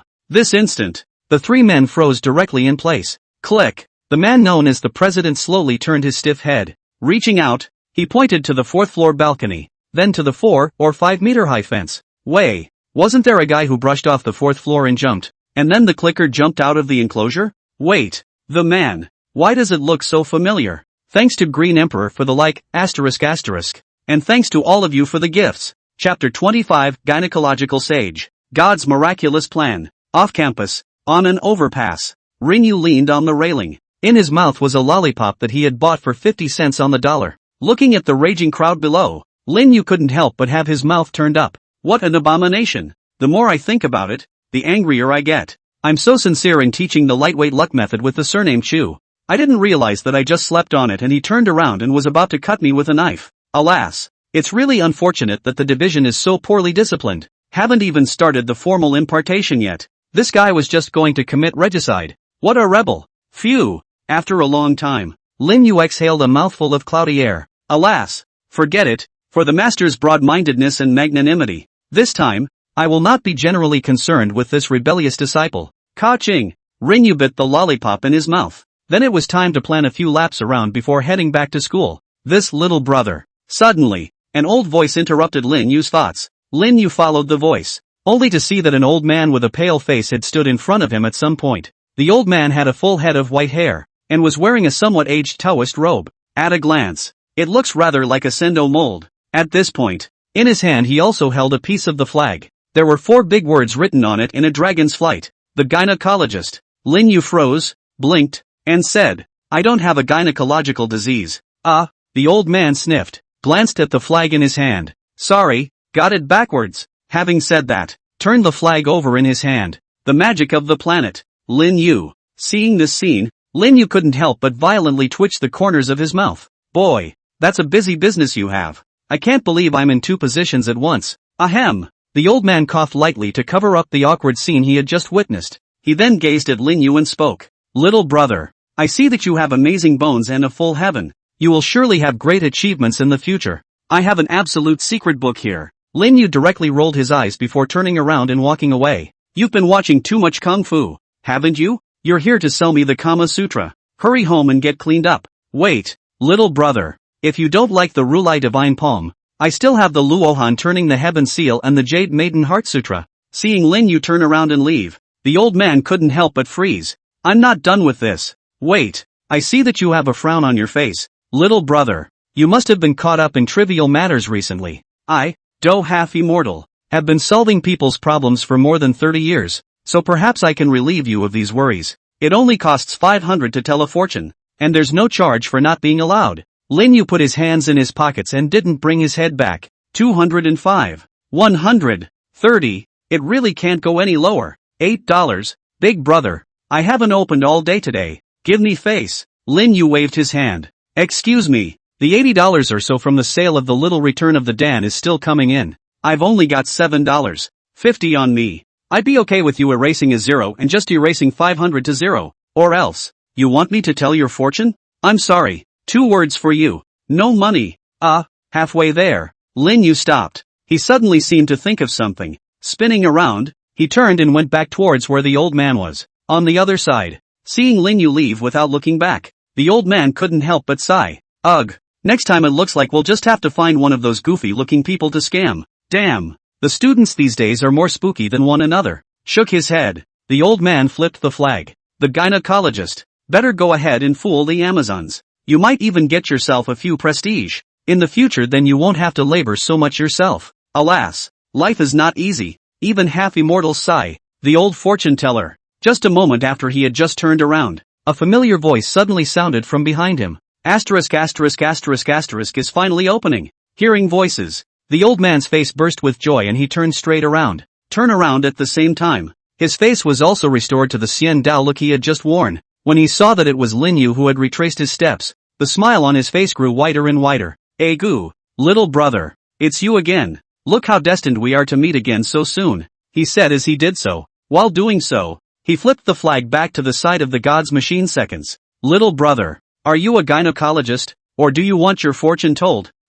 Lin Yu's footsteps froze at his words. Then the two above. I'd love to slap you in the face. He rubbed his nose, then said without haste, mostly because it just occurred to me after you mentioned it like that I seem to be able to tell fortunes as well. Fortune telling is good. Many in my fortune telling go back directly after the sky. Soaring, day into the bucket of money, promotion and salary increase. Marry a rich white beauty, on the peak of life. Wait. Suddenly, the old man's voice stuttered suddenly. He then raised his head to look at Lin Yu with a shocked expression on his face. You, what did you say? You can tell fortunes too? Lin Yu nodded. But that's not exactly fortune telling on its own. It is, after all, the art of divination. He hasn't tried it yet. I'll go. The old man sniffed. He directly jumped a large step back, then looked at Lin Yu with a wary expression. Your grandma's labor hasn't officially opened today, and then this pops up as a business hijacker. His cloudy eyes stared at Lin Yu dead in the face, then spoke up. Little brother, as the saying goes,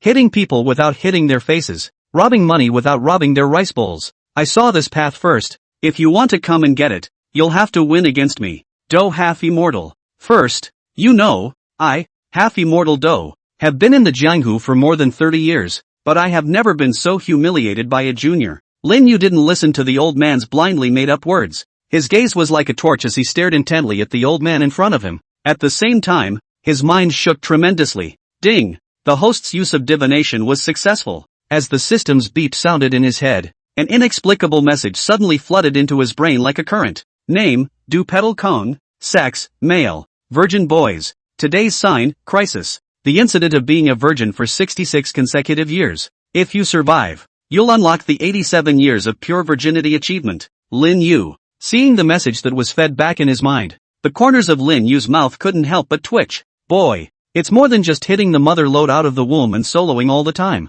That's a lot of virginity. The world knows that I, half-immortal Do, am a brilliant strategist, and at your young age, you are actually presuming to compete with me, half-immortal Do, in a Dao competition. Just as well. Today, I will let you open your eyes and let you know what it means that there is a heaven beyond the heavens and a man beyond men. The old man took a deep breath, just about to speak again. Lin Yu had already picked up the neutral pen he had placed on the floor to write down a few large words quickly. After writing, Lin Yu pressed into the old man's face. It clearly says, 66 years and still an old virgin. Thanks to tears, no trace for the inspiration capsule, for the love of power, and laughing at the floating dust of 3000 for the boo-boo milk tea. For the love of power, asterisk asterisk. The big brother is wise. Chapter 26, if you say so. I'm not sleepy. Du Petal River is an old virgin. It's something that's been on his mind for a long time. It's the same secret he's been hiding for 66 years. But now, once several large letters appeared in unison on the white paper. Looking at the few large words that appeared on the white paper, Half-Senpai Do was first stunned. Hiss. Next, his pupils shrunk hard. Brush. He grabbed the white paper in Lin Yu's hand. Then read it word by word. Single for 66 years. He looked at Lin Yu with a shocked expression. You, how did you know? The half-dozen voices quivered. Thinking of me, half-Shane do. Think of it as an optimistic kid too. Ever since I ran into that Taoist priest 40 years ago, one becomes linked to the fortune-telling threads of fate. He has dedicated his entire life to the Tao, and has always been committed to carrying forward the Tao of fortune-telling. In order to acquire the Tao of fortune-telling, he worshipped a teacher and practiced monasticism, living alone in the mountains for 40 years in anonymity. For the sake of Taoism, he rises early and stays late. For the sake of Taoism, he practiced diligently and painstakingly. For the sake of the Tao, he end up sth. Finally, it's a royal day of reckoning. He finally realized, oh, this is a ripoff. What bull fortune-telling Taoism. It's all a ing scam. Thinking about it, the master could not help but have tears in his eyes. I didn't learn a damn thing and wasted decades of light instead. 66 years single. Never even touched a woman's hand until now. One thought. Duo Halfpenny's eyes then moistened up, and then he cried out directly. Whoa, my life is miserable. One time, Do Half-Sien cried and screamed, causing many pedestrians on the footbridge to cast their eyes over. What's going on? What's that old man crying about? It's not like you're crying from that student's anger, is it? No way. Look at that old man, he's in that outfit. Another godly man. I guess he was outed and is now repenting and asking for forgiveness. Listening to the murmurs of the pedestrians beside him. Again, he saw the gradual enrichment of the Du Halfling's facial expression. Lin Yu couldn't help but take half a step backwards as well. The kid. It's not that you're mad at yourself for stimulating it, is it? After crying and screaming for a while, Do Halfpenny gradually recovered. Jab. He wiped the snot from the corner of his mouth as soon as he could. Staring at Lin Yu with a pair of slightly reddened eyes, he uttered, "Sorry, you poked me where it hurts, so I cried a little hard." Lin Yu smiled sarcastically. Then he took a tissue out of his bag and handed it over. Half-Doctor took Rinu's tissue. Then staring at Lin Yu with his eyes deadpan, he inquired with a solemn expression, "Why? Why would you know that I've been single for 66 years? Lin Yu smiled faintly at his words. Speaking slowly, he said, "Of course it's fortune-telling." Half-dozen froze, then shook his head. Fortune-telling? It's all ing fake. The old man has been in the fortune-telling business for decades. What lines in here would I not know? Fortune-telling? That's only for cuties. That's the only one who'll believe it. Lin Yu lifted his finger and shook it. Fortune-telling also depends on the real kung fu. Your kung fu was not good. Normal. Half-Doctor. Little brother. I have an MMP, I don't know if I should say or not. You don't have to hit people like that.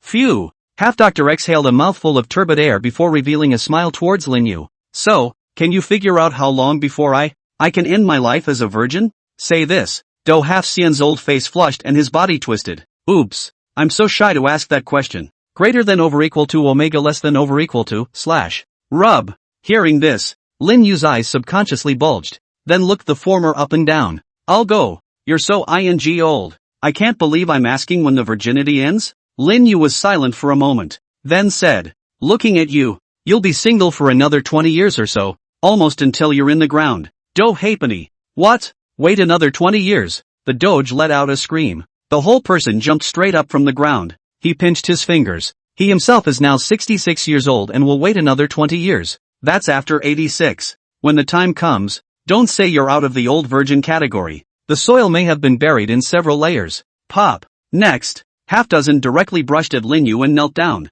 Master, please save the child. The child really doesn't want to go into the ground with regrets. What? You don't believe in fortune-telling? I'm a fortune-teller myself. There really could be a god mixed in here. I'd rather believe it than not believe it. I've been single for 66 years. I'm really scared of being single. It's so hard to count the people you've been single for so long at a glance, even if the other side is making it up out of thin air. Anyway, labor is poor anyway.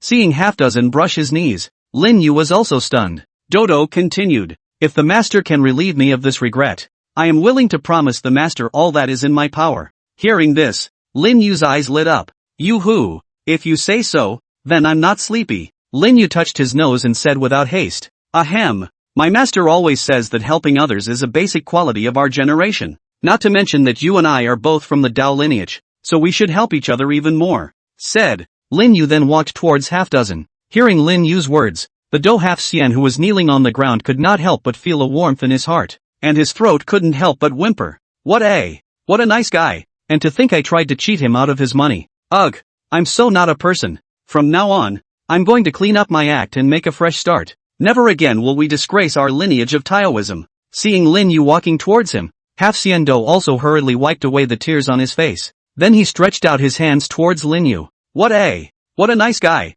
Before Half-Senpai-do could be moved for half a second, Lin Yu's voice once again resounded in his ears. But well, one size does not fit all. There is still a fee for fortune-telling. Having said that, Lin Yu then skipped over the kneeling Do Half-Sien. He picked up the Divine Opportunity banner that had fallen to the ground and held it in his hand and waved it. Come on. Fortune-telling is still fortune-telling. 505 times. Seeing as you're in the same vein as me, I'll wipe you a change. $500 will do. Half-Doctor. Thanks to the old woman's Terminator for the like, for all. If you think this book is good, you can give it a 5-star review. Also all you big guys try not to feed the book and catch up more. It's important for the new book. Chapter 27, Raising Your Ashes. As Lin Yu's voice fell. CSTH. The smile on Half-Doctor's face froze a little. Spinning around, his eyes widened. With an incredulous face, he looked at the smiling Lin Yu. Dare STH. Do you still charge for fortune-telling? So what did you just say a whole lot about? And, the legacy of our Taoist lineage. Just ing worth the $5 you erased? Really just. Looking at Half-Dozen's expression, Lin Yu couldn't help but frown. What the hell? You don't want to tell fortunes without paying, do you? Half-Doctor's mouth twitched. Then he touched his dried-out purse. A forced smile followed. What about? Little brother. You see I haven't opened yet today. This $500. Can you? Lin Yu heard it at once. Directly put down the flag painted with, God's chance. Got up with the intention of leaving. Excuse me. Small business. There are no arrears. Wait. Master. Wait. Seeing that Lin Yu was getting up and about to leave, Half-Sien-do was instantly anxious. He grabbed Lin Yu's clothes and his voice became agitated. It just occurred to me that I have a way to pay for your trig. Having said that, Half-Doctor quickly pulled out his own cell phone. Then he flipped through his address book, hesitated for a few seconds, and then dialed a number. It rang for 3 seconds. Then a slightly puzzled voice rang out from the other end of the line. Hey, which one? Phew. The duo took a few deep breaths. Then a careful word. Jiang Shao. Grass. Half-Doctor's voice had just fallen. A loud roar came out from the opposite side. Dog thing. You damn actually still have the face to call the labor. You damn not old long run away? Labor has been looking for you turtle for 3 years. 3 years? Do you know how I have lived these 3 years? Where are you now? I promise. I'll leave your body intact. Throw it straight into the furnace for cremation and raise the ashes. Half-Doctor. Listening to the constant roar coming from the other end of the phone, Do Half-Sien didn't dare to breathe. Lin Yu was on the sidelines, also listening as his eyes danced. The footsteps also couldn't help but step backward, pulling away from the Do Half-Immortal for a distance. Boy, what a grudge that has to be. I can't believe I've been looking for 3 years. I'll have to stay away if I'm approached by an enemy later. Otherwise the blood might spill on me later. Gulp. Hearing the incessant and endless growling from across the room, Half-Doctor couldn't help but swallow a mouthful of saliva as well. A shaky voice followed. Jiang Shao, listen to my explanation. Actually, explain Nima. Get your ass to hell and explain. The opposite side disliked it again. Jiang Shao. Before, it was mainly because there was a mistake in my fortune-telling. That's why it caused such a big misunderstanding. Misunderstanding? You count a life. Let labor to my grandfather to find a milkmaid to flush a joy, causing me to be hanged on the Huangpu River for 3 days and 3 nights to reflect. You are now telling me that this is just a misunderstanding. I misunderstand your mother. The corners of Half-Doctor's mouth twitched violently, then subconsciously hold the phone away from me. Wait for the growling to die down across the room. It was only then that Half-Do shuddered out and said, Actually, Jiang Shao, the main reason I'm calling you this time is to tell you some good news. Half-Dozen hadn't finished his sentence. The phone on the other side of the room then rang a busy signal. Half-Doctor. Lin Yu. The two men looked at each other. Lin Yu couldn't help but raise his thumbs up at Half-Dozen. You're better. After being hunted for 3 years, it's amazing that he's still alive and intact. True Gil Bull. The corners of Half-Doctor's mouth couldn't help but twitch. He then looked at his cell phone again, and with a cross face, pressed the dial button again. For the future happiness of the old man. Spell it mother asterisk asterisk asterisk asterisk er. The phone was picked up again. Asterisk asterisk asterisk asterisk. Dog, it's you again. Are you done? I told. This time the Doge learned. Zhang Young, you first, don't be angry. I call over today is to tell you a good news. I really found a top master. His fortune-telling art before no one, after no one, absolutely is a fortune-telling one session of the Titanic figure. I am now in the Magic Capital University 3 flyover position to stay. If you think you believe me, I can guarantee with my personality that this time is absolutely a recognition of the gods and immortals a good opportunity. And not just. Before the opposite side could finish their rant, Hafdu then crackled down a large paragraph at a rapid rate of speech. And then, snap, hang up the phone and throw it away in style. And then, without rushing, he said, after my wonderful words, together with my personality guarantee and your brilliance, Grandmaster, I'm sure Jiang Shao will regain his faith in me. Having said that, he added, probably will? On the other side, in the quaint and elegant manor house, the young guy slowly put the phone down, then brushed himself off the couch, walked to the den to get a baseball bat and dashed a batch out the front door, walked down the street and casually hailed a cab. Master, the third flyover of Mordor University. Looking at the baseball bat in the guy's hand, the cabbie couldn't help but snicker. Yo, playing baseball at Mordor University? The guy squeezed the baseball bat in his hand and also laughed back. Yes, dropping. Looking for the ball for 3 years. Finally found it. This time give it a direct hit. A side note. The boy's eyes then grew excited. 3 years. The 3 years are up. I'm here to take your life. In those 3 years, Labor is thinking all the time about how to find that old man who told my fortune on the footbridge back then. That's the dog. Said it would be a good way to flush out my grandfather by finding him a mom. I also blame myself for having a brain clot back then and actually believing his bull ********. He caused himself to be tied up by his own father and hanged on the Huangpu River for 3 days and 3 nights, almost fed directly to the fish in the sea. From that time on, the boy then made up his mind. What a fortune teller. What a fairy. It's all ing fake. Phew. A deep, cloudy breath was exhaled. The boy's mood was growing excited. The thought of giving the dog a gold pop later. It's just very hard to calm down. When I catch you, I'll stuff you straight into the fireplace. Ashes are ing raised for you. Thanks to Tears Without Traces for the inspiration capsule, and Gaomiao who loves eating onions with radish for the blade. You're a great man. Chapter 28 Ground Shrinking Technique. The thought of raising the ashes of that old goddamned man later, the guy just couldn't help but laugh out loud. Ha ha. The boy's smile grew wider. The whole face was smiling like a blooming chrysanthemum. Oh ha ha ha ha ha ha ha. Ahem. Passenger, please calm down. Finally, it was the driver's cough that interrupted the boy's maniacal laughter.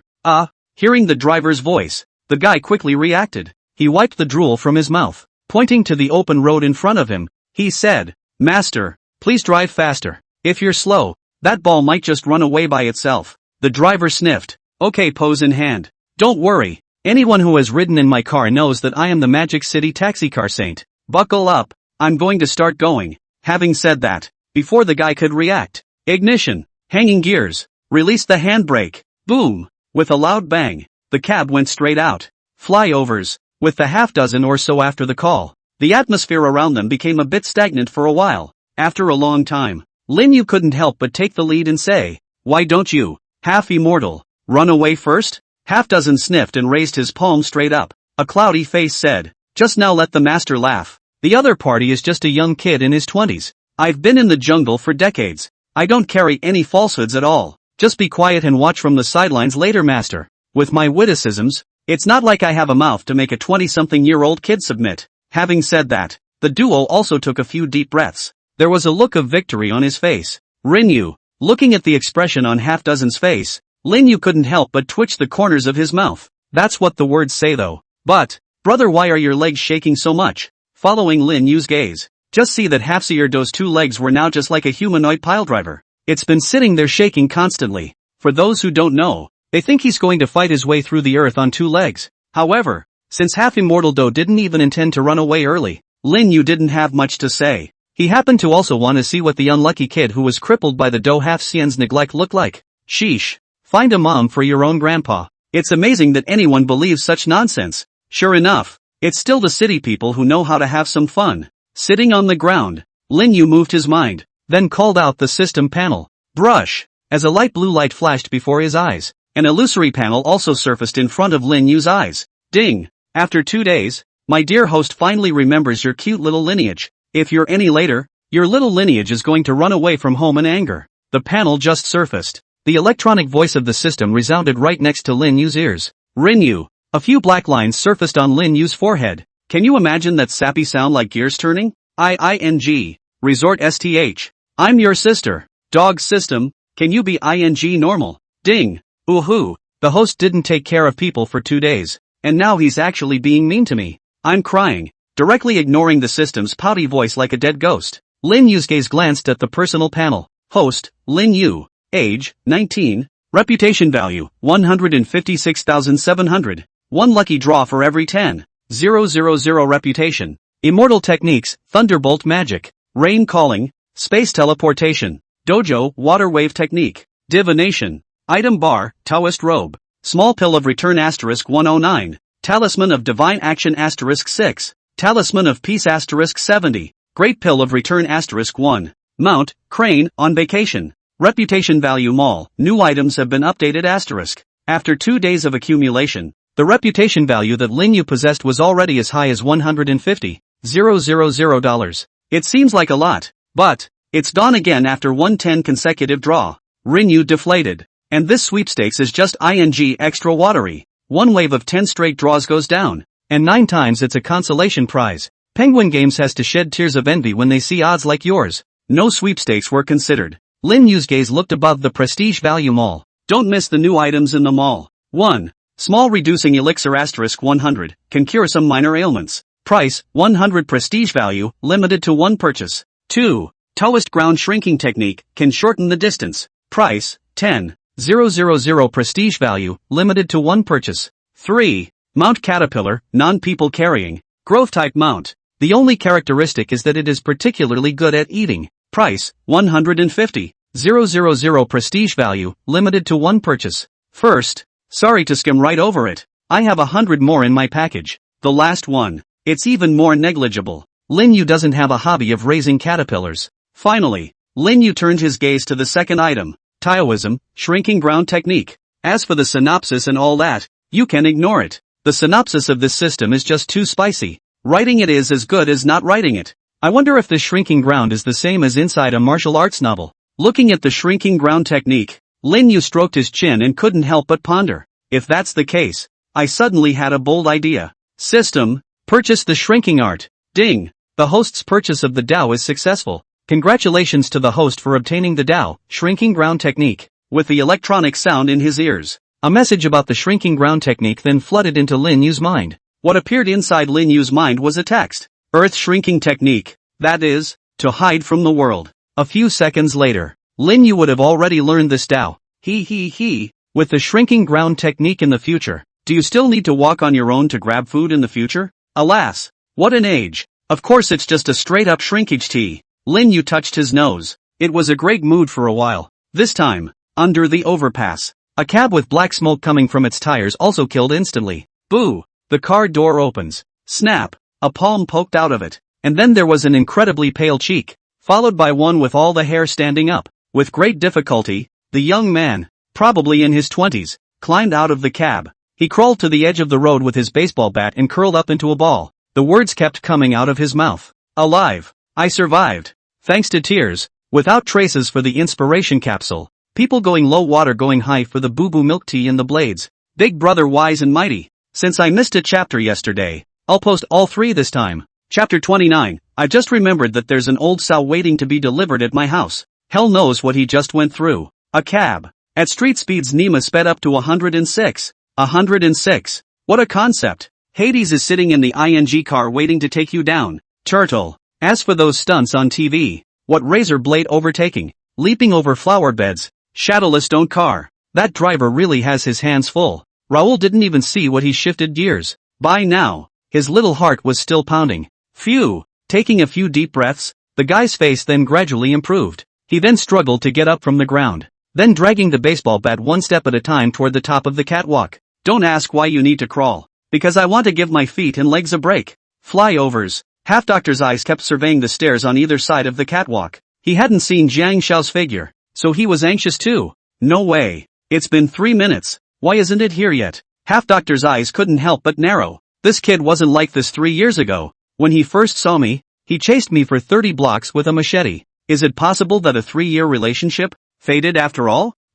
Looking at half-dozen's eyes that gradually fell into contemplation, Lin Yu couldn't help but touch his nose. Either or. It's better if I run away first. Dog, goddammit. Just then, a faint voice suddenly came from behind the two. Guy with the help of a baseball bat. With great difficulty, it appeared to the two men. He looked at the sinus half-immortal in front of him and forced an arc at the corner of his mouth. 3 years. Finally, I got you. Heard a voice from behind him. The half-dozen or so were stunned at first. Immediately, a look of ecstasy surged out on his face. Next, only to see him disappear in place with a brush for a second. When he reappeared, he was in front of the little guy. Snap! Before the guy could react, the dozen half-centuries then hugged the former as he stared at him in disbelief. Then hugged and spun around in the sky a few times. My dear mother, you're finally here. Put the little guy down before he could get back to his senses. Half-doctor then pulled straight to Lin Yu. Jiang Xiao, this is the master I recommended to you. Don't be angry yet. Let me tell you, this master is the real deal. Guy, the muscles in the guy's face couldn't help but twitch violently. Labor is not here to listen to you introduce some guru. I'm here to take your life. Give the little master death. The boy picked up the baseball bat in his hand and made a gesture to give Do Haepeni a bat. Snap! Suddenly, Half-Dog slapped the boy on the back. Don't be shy. Young Jiang, this is really a master. Being suddenly slapped on his body, the guy's entire body shook, and the baseball bat in his hand directly fell out of his hand. When the baseball bat fell to the ground with a crisp, unmistakable thud. After losing the support of the baseball bat, the guy's legs went weak. And then, snap! The boy's entire body then knelt straight down towards Lin Yu. Lin Yu, Guy, Half-Doctor. One moment. The three men were outright dumbfounded. The corners of Half-Doctor's mouth twitched. So what? I suddenly remembered that there's an old sow in my house that's about to give birth to her cubs and is waiting for me to deliver them. So guys, I'll just go ahead and leave As he spoke, his body was retreating. He suddenly thought, being a lifelong virgin is actually a little better than losing your old life right now.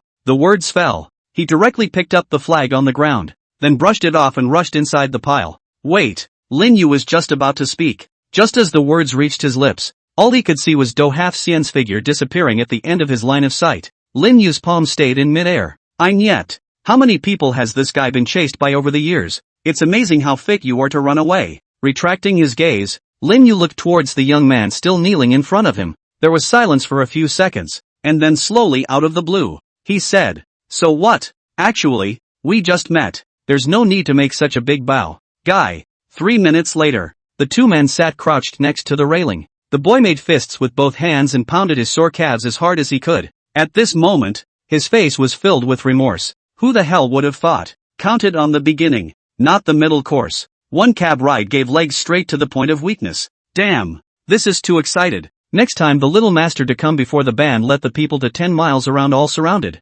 See how you still run. The boy cursed, grabbing the baseball bat at his side. He swung it hard, like the air is the head of the dozen, waved it around a few times. His gaze went back to Lin Yu and he asked suspiciously, look at your outfit. You seem to be a freshman at Mordor University. What the hell? Were you also tricked by him? Lin Yu shook his head, said, I'm not fooled by him. Hearing this, the young man couldn't help but nod his head. It seems like you still have a strong sense of precaution. Unlike me, Lin Yu continued. He called me master. So of course I was telling his fortune.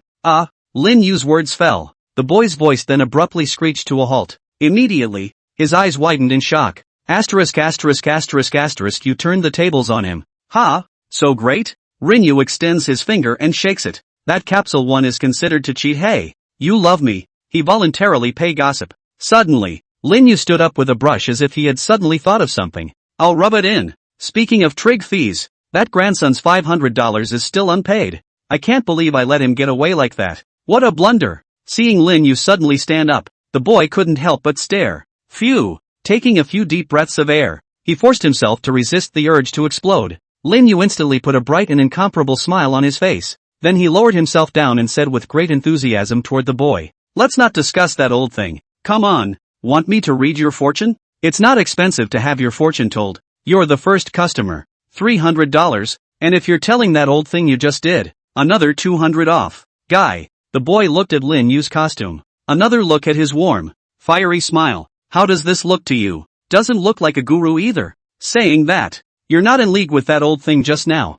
are you? Seeing the expression on the boy's face, Lin Yu rolled up his sleeves. With a solemn look on his face, he said, to tell you the truth, that old guy just now hasn't paid me for my trigrams, and it just so happens that you're looking for him too, so I'll just go ahead and figure it out for you. When the time comes, I'll get my trig fee and you hammer him to death. So what? Thank you for your love. Chapter 30, The Joy of Doing It Again. What? Looking at Lin Yu's innocent eyes and that passionate, fire-like expression, the boy was silent for a moment at first. A slow nod followed. But, I have to catch that old thing before I'll pay for the trig. Understood. See the guy nod. Lin Yu instantly came to life. Lin Yu then sank his mind into the middle of his mind. The art of divination. Subject of divination, half-century due.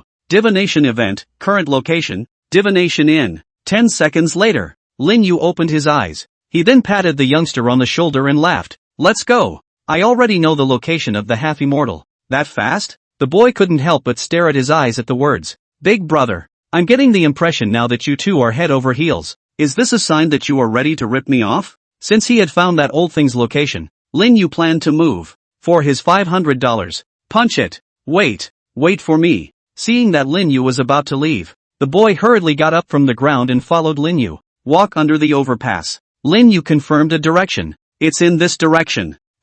About a 30-minute run to catch up. Run for 30 minutes. The guy popped right up. How long has it been? And that old thing is so far away? It's really a waste of talent not to go to the Olympics for this as if. That's not the point. The point is to run for 30 minutes. Isn't that killing the laborers? Snap. Lin Yu was confirming the exact location of the half-immortal. There was a sudden, crisp ringing sound from behind him. Turning his head, he saw that the boy had collapsed to the ground. It was written all over his face that he refused to run away. What did you do? Lin Yu frowned. Guy's head is shaking like a rattle. Let me run for 30 minutes. That might as well just kill me. Maybe I'll get hiccuped before I can find the old thing. Lin Yu ===. Lin Yu was directly speechless at his words. Drip drip drip. Just then, a cab brushed up beside them. The window rolled down, revealing a dry, thin face. Hey, buddy, you want to get in? It's a little fast. It has to be. Seeing the cab parked beside him, Lin Yu's eyes couldn't help but light up.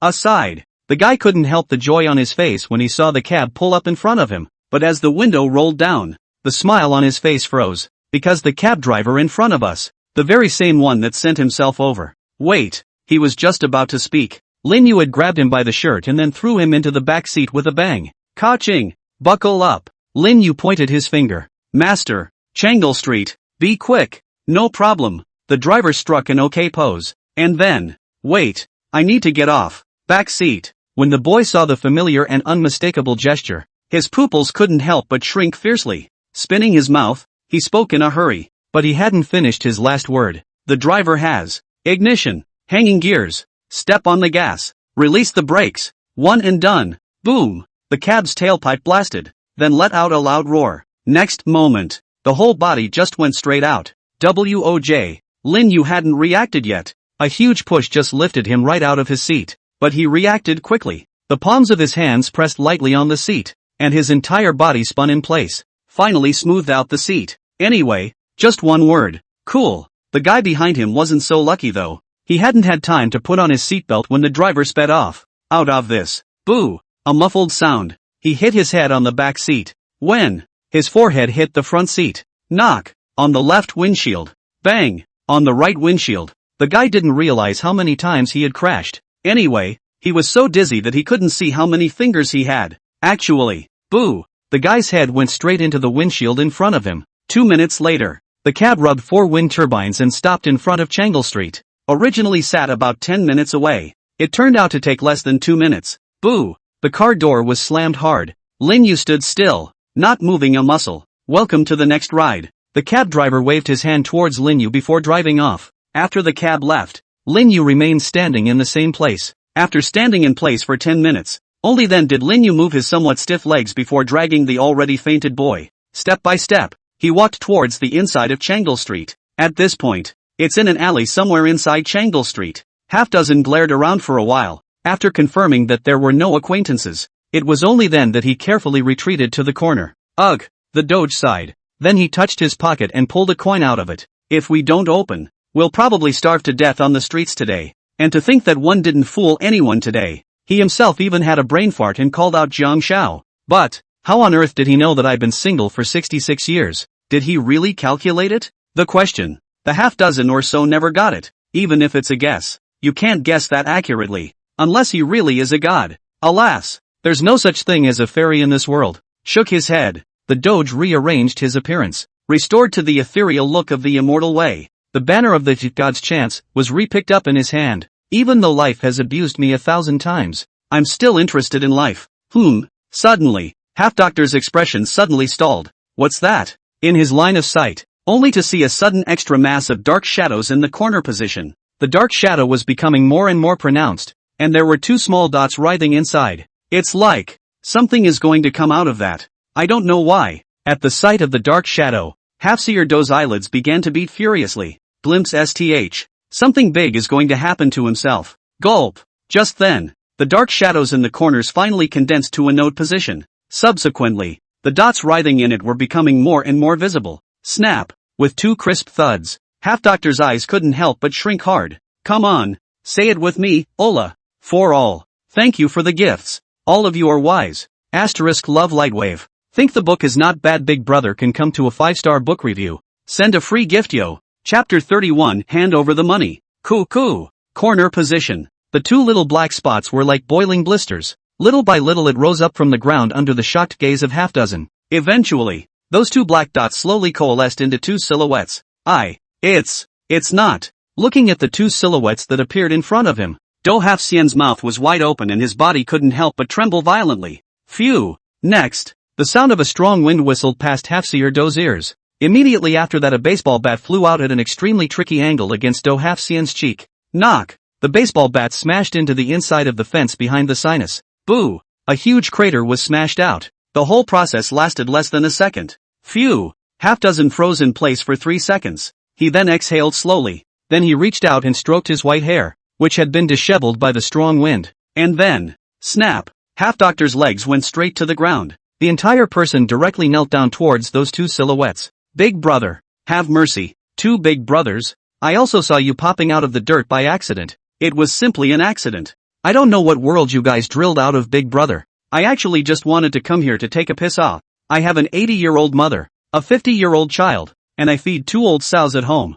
2 big brothers. Just think of me as a fart and let me go. Will you? Said. Do Half-Xian cowed out frantically to the 2 figures. At the same time, he was also constantly growling in his mind. Muda. What the hell? Have I really hit the ing wall lately? Why is it that even squatting here you can run into fairies popping out of the dirt? Ma, I don't want to dream. Please give me 2 slaps to wake me up, okay? Boo! The duo just knocked halfway through. It was followed by a muffled sound. That sound was like something being thrown to the ground. Hearing voices, Half-Doctor subconsciously raised his own head. Next, his eyes rolled over and he directly fainted from fear. Done. It's a corpse. He's going to be silenced himself. My life as a virgin. Woohoo! Wait. This appears to be a complete farewell to the life of a virgin. Goodbye. The rich women on top of the address book. Corner position. This dude is heavy. My hands are getting a little sore from lifting it for so long. Lin Yu rubbed his somewhat sore palms, then slowly walked out. He couldn't help but be stunned when he saw Do Half-Xian, who had collapsed on the ground. What the? Is this passing out from fear? Walking up to the 2, Lin Yu rubbed his fingers together. 2 tiny miniature water globes then appeared in his hands. Taoism, water wave. Shoo. Lin Yu flexed his fingers. The 2 water balloons then smashed straight into the faces of the 2 men. Snap! Getting hit in the face with a water balloon. The 2 of them, the boy and the half-dozen sinuses, slowly awakened. The boy let out a moan of pain. His whole body felt like it was going to fall apart now. Every inch of skin, every inch of bone ached. It's almost more painful than getting a full body massage. And after the half-dozen or so have awakened. Instead, he looked around with a perplexed look on his face. Half a dozen times, he touched his head, beard, hair, hands, the second brother below.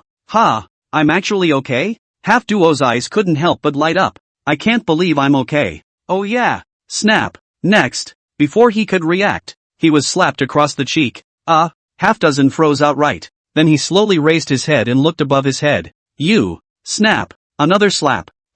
Lin Yu lowered his head and glared at Do Half-Xian, saying with a displeased face, Me what me? Wake up and get up to business. Oh who? The duo nodded numbly, then stood up from the floor. Hey, it doesn't look right. Suddenly, Half-Doctor looked like he had thought of something, and then went straight to his knees again. I suddenly felt safer on my knees. 3 minutes later, Lin Yu and the boy stood to the side with their hands clasped, kneeling in front of the 2. It's the half-dozen people whose cheeks are swollen like a pig's head. Not bad, and the mood felt incredibly refreshing all of a sudden. The guy waved a somewhat sore palm, relief written all over his face. 3 years. This time it was a complete fan favorite. On the sidelines, Lin Yu wore a smile on his face as he quietly watched the scene. Not bad. Not bad. Customers' comfort is our greatest joy. So, I should have known I should have slapped a few more times just now. Those hundreds of kicks from Light were totally uninspiring. Scathingly, he glared a few times towards the kneeling Do-half-senpai. The boy's gaze moved back to Lin Yu. After watching for a few seconds, he then spoke slowly. To be honest, I've actually always thought you were in league with this old godly man, but after seeing you kicking so hard just now, I think I was wrong about that. But, I still have a question. How on earth did you find this old godly man? Don't tell me you really did it by fortune-telling. Lin Yu waved his hand and smiled. Then he said, what fortune-telling? These are all falsehoods. Oh, that's good. The boy breathed a sigh of relief. Luckily it wasn't about fortune-telling, because I am a real divination art, which is much more bullish than those fake fortune-tellers from roadside stalls. The guy wasn't done with that breath. Lin Yu's voice then sounded immediately afterward. The boy couldn't help the bulge in his eyes at that.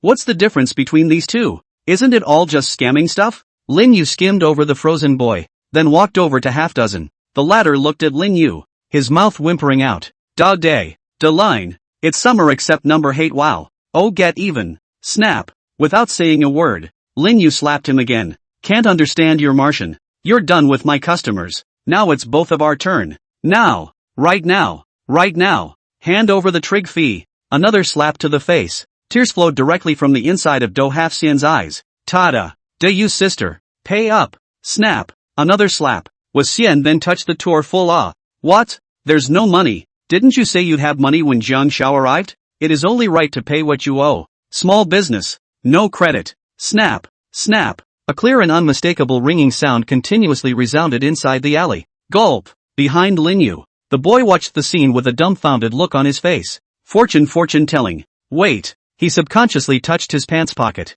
Looks like it just came out too fast. Didn't bring any money. Thanks to tears. No trace for the inspiration capsule and for the love. And smell the mountain for the likes and the love, ***, pass the tea for the big brother. Chapter 32 The Housekeeper Trio. Snap. Snap. A coherent and powerful ringing sound continued to resonate through the alley. Woo. With a wailing sound, Do-half-sen foamed at the mouth and directly fainted. That's swooning? Lin Yu raised an eyebrow. One also makes a point of controlling the intensity. I didn't realize this old guy was so unflappable. Lin Yu squatted down and groped halfway across half-senpai Do's body. Finally the only coin was pulled out inside his fanny pack. *********.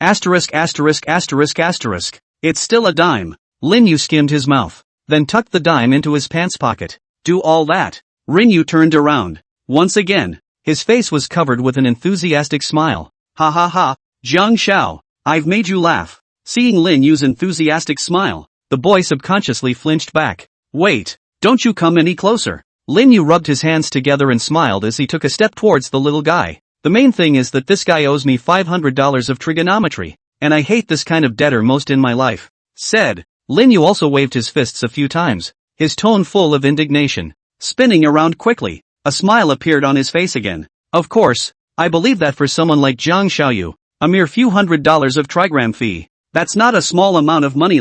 Tap. The boy's body retreated sharply, and he was soon backed into a corner. Lin Yu's smile faded. He looked at the youngster, his eyes blinking. Jiang Xiao, what are you always retreating from? Could it be that I just scared you? Gulp. The boy swallowed hard. You ask me why I'm backing out. No. I don't want to return it. I wanted to run straight away. Big brother, you're going straight for the face. For a couple $100. The old goddamned man is on the verge of being slapped into a pig's head by you. The boy subconsciously touched his cheek. With a face like yours, I'm guessing both slaps would have to be swollen to a pig's head. No. Absolutely not. The boy shook his head vigorously. One should never sit on the sidelines. Think about it. His eyes grew steadfast. He was seen clasping his hands and stepping forward with his left foot. Next. Bang. Straight away. He knelt down towards Lin Yu. Big brother, don't slap your face first. Give a cell phone first. I'll call my family to bring money right away. The whole thing was not a drag at all. There wasn't a moment's hesitation. As long as I kneel fast enough and admit my mistake quickly enough, you wouldn't be able to slap me in the face. Lin Yu. A sudden series of maneuvers by the boy. It directly gave Lin Yu a whole lot of stupidity.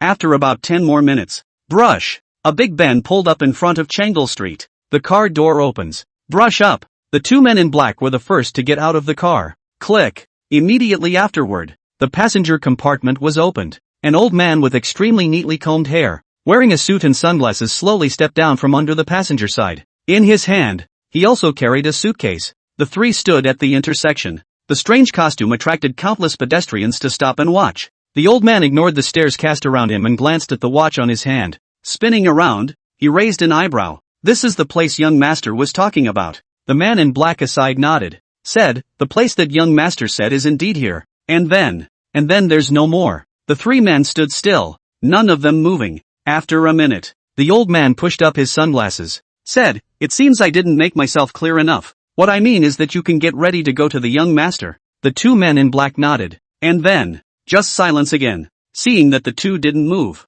the old man reminded again. I said, it's time to get ready to go to the young master. A man in black tapped his chest. Got it, steward. We're always ready. His words had just fallen. The old man then kicked him in the ass. I told you to get the out of there now and prepare your sister. Being kicked by the old man like that, the two men in black instantly rushed into the crowd. Looking at the two men who were in a hurry, the old man wiped the false sweat from his own forehead. I really don't know why the young master kept these two goods as his bodyguards. Is it just because of stupidity? But they're clearly being naive. It didn't take long for the two to rush out. Jingle bells, old butler, your own grandson is on the phone. The old man's pants pockets jiggled, and then a section of incoming calls rang. Click. The phone picked up. Hey butler, we found the young master. He turned left after entering the intersection for 300 meters, then turned right and went straight for 400 meters before drilling into an alley where there is a sign. You follow. Understood. I'll be right there. But, the old man hung up before the opposite side could finish speaking.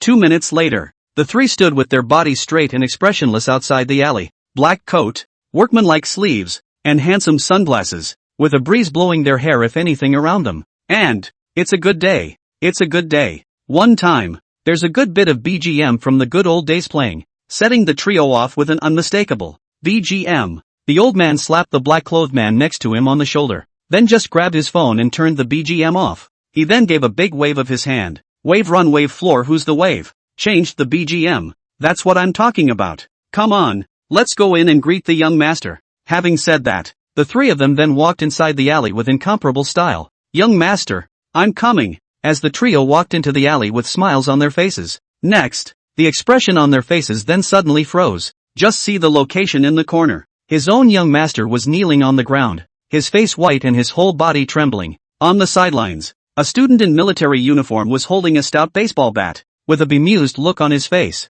He sat in a, similar to being on an individual, that appears to be a real person, still wearing clothes. This situation? Saw the scene. The three men were a little confused. What's going on here? What is this young master? Kidnapped? Or still? Boo! Boo! The old man's thoughts had just risen. Don't hurt my young master. Young master, I've come to save you. The two black-clothed men beside him then let out a yell straight away, then rushed up in unison. They moved with great panache. Sure, being kicked off was also very elegant. Bang bang! With two muffled sounds, the two who rushed up did a 360-degree spin directly in the air, then flew out of the alley. Thanks to Deputy Director of the Neglect Bureau Gao Miao, who loves to eat cold radish, user 18 all wow woman Immortal for the likes and love, asterisk asterisk, to all of you. Immortals for their likes and for generating love, asterisk asterisk, give you all a pole dance to cheer up. Chapter 33, Kidnappers? Let go of my young master. Shoo shoo. The two silhouettes traced a graceful arc in the sky. Then with extreme grace, he flew out of the alley. Jabla. After 4 or 5 seconds, the sound of faces rubbing intimately against the ground came in just outside the alley.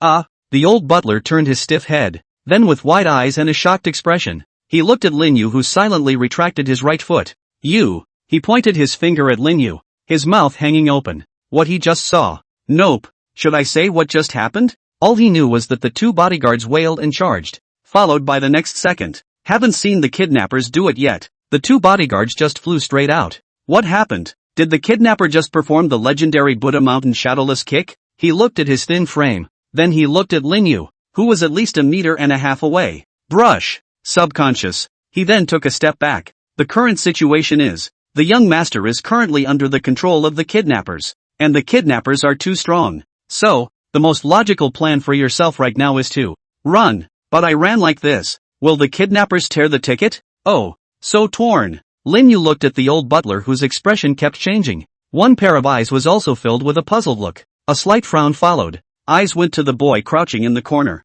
Young Jiang, is this the person you called? Ah! Shouted by Lin Yu. The guy also snapped out of his stupor. He got up from the corner in a hurry, nodding frantically. Yes, yes, yes, he's my old housekeeper, said. The boy then trotted up to the old steward. Without waiting for the other party to react, he jumped right on top of the ladder. Ooh, old butler, you're finally here. Do you know I've spent the last 10 minutes with my heart in my mouth? Rinyu. The corners of Lin Yu's mouth jerked at his words. It's okay to be scared to death. Am I that scary? Rinyu touched his cheek. That's not true. That's a pretty cool touch. Being shaken half a dozen times by the guy. Only then did the old housekeeper's two eyes gradually regain their sparkle. He froze for a moment. Spinning around, he quickly returned to his senses. His eyes began to look up and down the guy's entire body, and his voice betrayed nervousness. Young master, are you alright? The kidnappers didn't do anything to you, did they? Kidnapping? Lin Yu, who was listening on the side, couldn't help but have his eyes bulge. What the hell? When did I become a kidnapper? I'll rub it in. What the hell did you say on the phone? The boy was also stunned by the old butler's sudden words. No, old butler, the guy hadn't finished his sentence. The old steward then pulled the youngster behind himself as soon as he could. The entire person also took a step forward. Straightening his chest, he said to Lin Yu with a serious face. You can talk to me about anything, as long as you spare our young master. Everything is negotiable. Money, it's only a number. Having said that, he patted the suitcase he was holding. Rinyu. The corners of Lin Yu's mouth twitched violently. It's not. I seem to just take a trig fee, not so much as a kidnapper? The young man standing behind the old butler was also directly dumbfounded. No, old butler, when did I say I was kidnapped? Young master, leave this matter to me. You don't have to worry. Before the boy could finish his sentence, he was once again interrupted.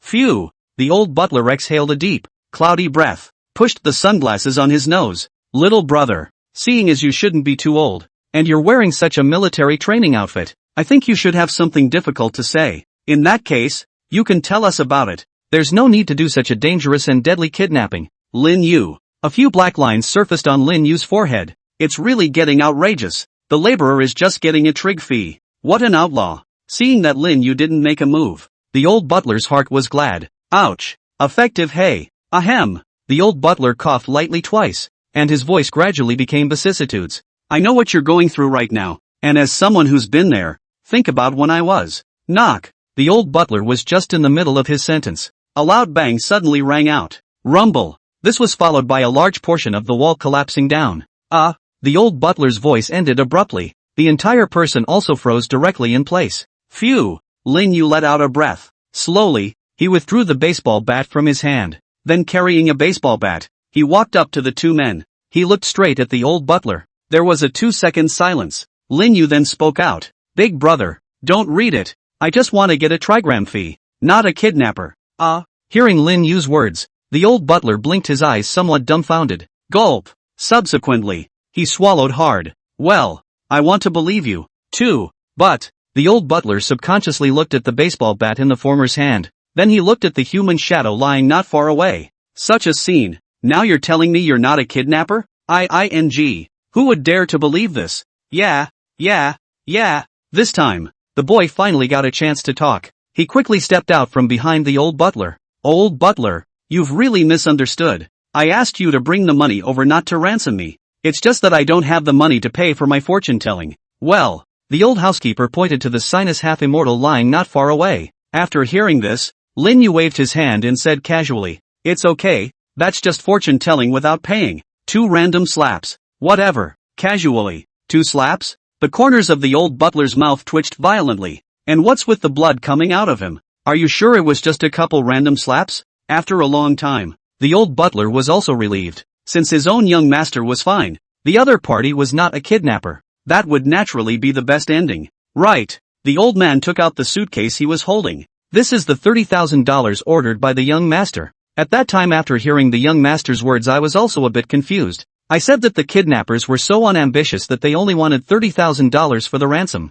Lin Yu. Excuse me, after all, I'm the one with the small frame. And I obviously only wanted $300. It's still only 100 after the discount. Don't slander me. The boy took the suitcase, then handed it to Lin Yu with a smile. This master, here is $30,000. 100 of which is my trigram fee. The rest of the 29,900 is my way of thanking you for getting me out of 3 years of bad blood. And you shouldn't put it off. Because, geez, how's that for fun, hey? The guy hadn't finished his sentence. Lin Yu had naturally taken the suitcase and closed it. Guy, old butler. Thanks to tears, no trace for the inspiration capsule and for the love. And Uchiha for the blades. Love letters and for the love. Asterisk asterisk. Chapter 34, sorry, I'm in a hurry. Looking at Lin Yu who was full of smiles. The muscles at the corners of the two men's mouths couldn't help but twitch violently. May I ask if you have shown even a semblance of embarrassment? Have you? Ha ha. I'm also happy that young master can accept some gratitude from my young master. Finally, it was the old butler who was the first to come back to his senses. He wiped the cold sweat from his forehead with a grin on his face. Lin Yu also smiled slightly and said, a lot of heart. If I'm postponing this, it's not chilling Jiang Shao's passion. Said, Rin Yu also raised an eyebrow towards the little guy. In the future, if Jiang Shao still wants to hunt down and kill someone, just look for me. I'm a person who loves to help people, ha. Old butler. ING. You can even say that without blushing or jumping out of your skin. Masterful. Snap. Lin Yu patted the suitcase in his hand. Toward the two men he said, since the trigram fee has been received and the things I promised Jiang Shao are done, I'll go back to school first. The boy nodded, then reached out and pointed at the half-dozen lying on the ground.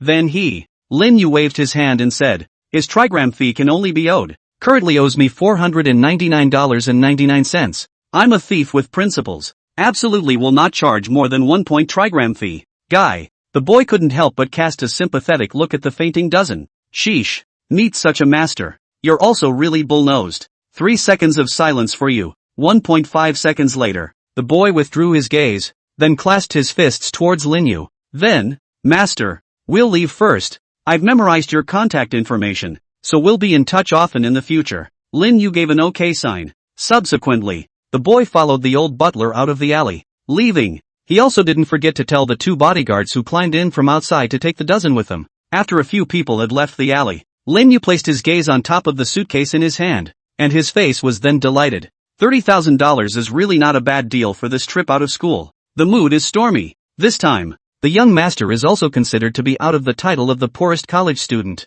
Oh ha ha ha ha. Lin Yu laughed maniacally a few times. Subsequently, he pulled out his cell phone and checked the time. Holy. Next, Lin Yu's eyes couldn't help but glare. 13:58. Only 2 minutes before the start of the afternoon's military training. It's too late. 2 minutes. One would probably be too late even if one used the shrinking ground technique. And hell knows in case you shrink in the wrong place. Accidentally rushed into the girl's bath. Though that would be nice too. Wait, now is not the time to think about that. It's not working, we have to use our secret weapon. Lin Yu pointed his finger at the sky. Hiss, took a deep breath, and then, Rin Yu's booming call then rang out. Little fairy crane, it's time to eat. Fresh. As soon as Lin Yu's shout rang out, a crisp crane call suddenly drifted from the sky. Then a crane with a snow-white body broke through the layers of clouds. It came straight down from the sky with an indescribable divine might. Then it landed vertically to Lin Yu's side. Knock! There was a loud bang. The smoke was thick. In the thick smoke, what appeared before Rin Yu was wide wings, strong, powerful toes, and a cold look of indifference. Dashing back, it raised its head towards Lin Yu, the corners of its eyes flickering, as if to say, little brother, get in the car, I'll take you flying. Alley. The group of guys who had just gotten into the big run suddenly heard a crisp chirp. It was immediately followed by a dull thud. A single face couldn't help but change. What's going on? An earthquake? The boy rolled down the window, then stuck his head out. He watched for a while, and again nothing happened. Hallucinating? The guy frowned, then he was going to pull his head back. Newbie. Just then, another crisp crane sound rang out. Brush. Immediately afterward, the top of the guy's head went black. A huge shadow loomed over his head. The guy froze, then subconsciously raised his head to look upward. Hiss. Next, his pupils couldn't help but shrink hard. A huge white crane had appeared above his head at an unknown time. On top of the immortal crane, there was also an incomparably familiar silhouette standing. The figure waved a hand at him, and said, sorry I'm in a hurry. And then, brush, the white crane spread its wings and rushed up into the sky, disappearing among the clouds. Watching the crane disappear completely within his line of sight, A few seconds later, the guy pulled his head back into the car, then numbly rolled the window up. That done, he flattened himself in his seat. Put your hands together in front of your chest. And then, he turned his head to look at the few people sitting in the car and winked. Open your mouth and say slowly. It seems, just now I saw the master from just now fly away on a crane. Oh, I'm so sorry. Having said that, he did a double take. Directly fainted from fear. Second dormitory building. Chu Tang had already changed his clothes. A careful face watched the students who were descending the stairs, scanning their every move. From half an hour ago, and he stayed right here. Lin Yu may have run away, but I don't believe he won't come back. Just let me catch him when the time comes. Had ha. Immediately, Chu Tang waved his big hand and drank towards the crowd. All get a move on. Those who are late for no reason will be in for a treat, you turtles. Thinking about the time when laborers learned to torture people in the army is still quite a lot. In time, even if Lin Yu was 0.0000001 seconds late. Hey, gee, just think about it. Staircase corner. Lu Desan looked at Chu Tang, who couldn't hide the smile on his face. The muscles in his face couldn't help but twitch violently. Lu De swallowed his saliva and turned towards Li Yu's duo and said, "This smiling face of the instructors makes me feel a bit of a chill on my back." The two of them, Li Yu and Bailey Bakogu, nodded their heads in great agreement. Ushin, if the instructor catches him late, I guess. Bailey Bakuju associated it with Chu Tang's hysterical roar at noon. Bailey Bakogu simply didn't dare to imagine the scene where Lin Yu was caught by the instructor. No, we have to go to the Yu-Gi-Oh! The three of them glanced at each other. All of them could see the determination in each other's eyes. The three then turned around at the same time. Current primary objective. Looking for Rinwu. Thanks to the ancient road Forest Peak for the reminder. For the love of power. Praise. Big brother awesome. Oh. The latter chapter is still being changed. So it's a bit of a span. Chapter 35 Facing the sun while pooping helps photosynthesis volatilization. Wait. Just the moment the trio turned around, a familiar voice suddenly came from behind them. Hearing voices. The three of them stalled in their steps at the same time. Then slightly stiffly, he turned his own head to look behind himself. Only behind them. What appeared at that moment was Chu Tang's cheeks that were full of smiles. Chu Tang revealed 2 rows of large white teeth towards the three of them and laughed. These 3 students, what are you planning to do with all this sneaking around? Seeing Chu Tang, the 3 people's expressions instantly froze. Bailey Bakugo subconsciously jerked his mouth. Next, before the 2 Lude could react, Bailey Bakugo suddenly covered her stomach, yelled, "Ouch! Instructor, my stomach hurts," said, his entire body bowed down, and an extremely difficult expression appeared on his face. Lude and Li Yu froze for a moment. Immediately, both of them quickly covered their stomachs as well. Oops, my stomach hurts too. Instructor, all 3 of our stomachs are hurting up. I guess it's the bad stuff we ate at lunch. Chu Tang couldn't help but have a few black lines appear on his forehead. Can you guys act a little more like that? Instructor, I can't. I need to go to the bathroom. Please authorize it. Time Bakugo reached out to cover the back of his ass, and his face turned saucy. Put. Then a loud plopping sound came out from behind Time Bakugo's ass. Brush. Hear the farts. Chu Tang's face changed and he subconsciously covered his butt. Bailey Bakugo, Li Fish,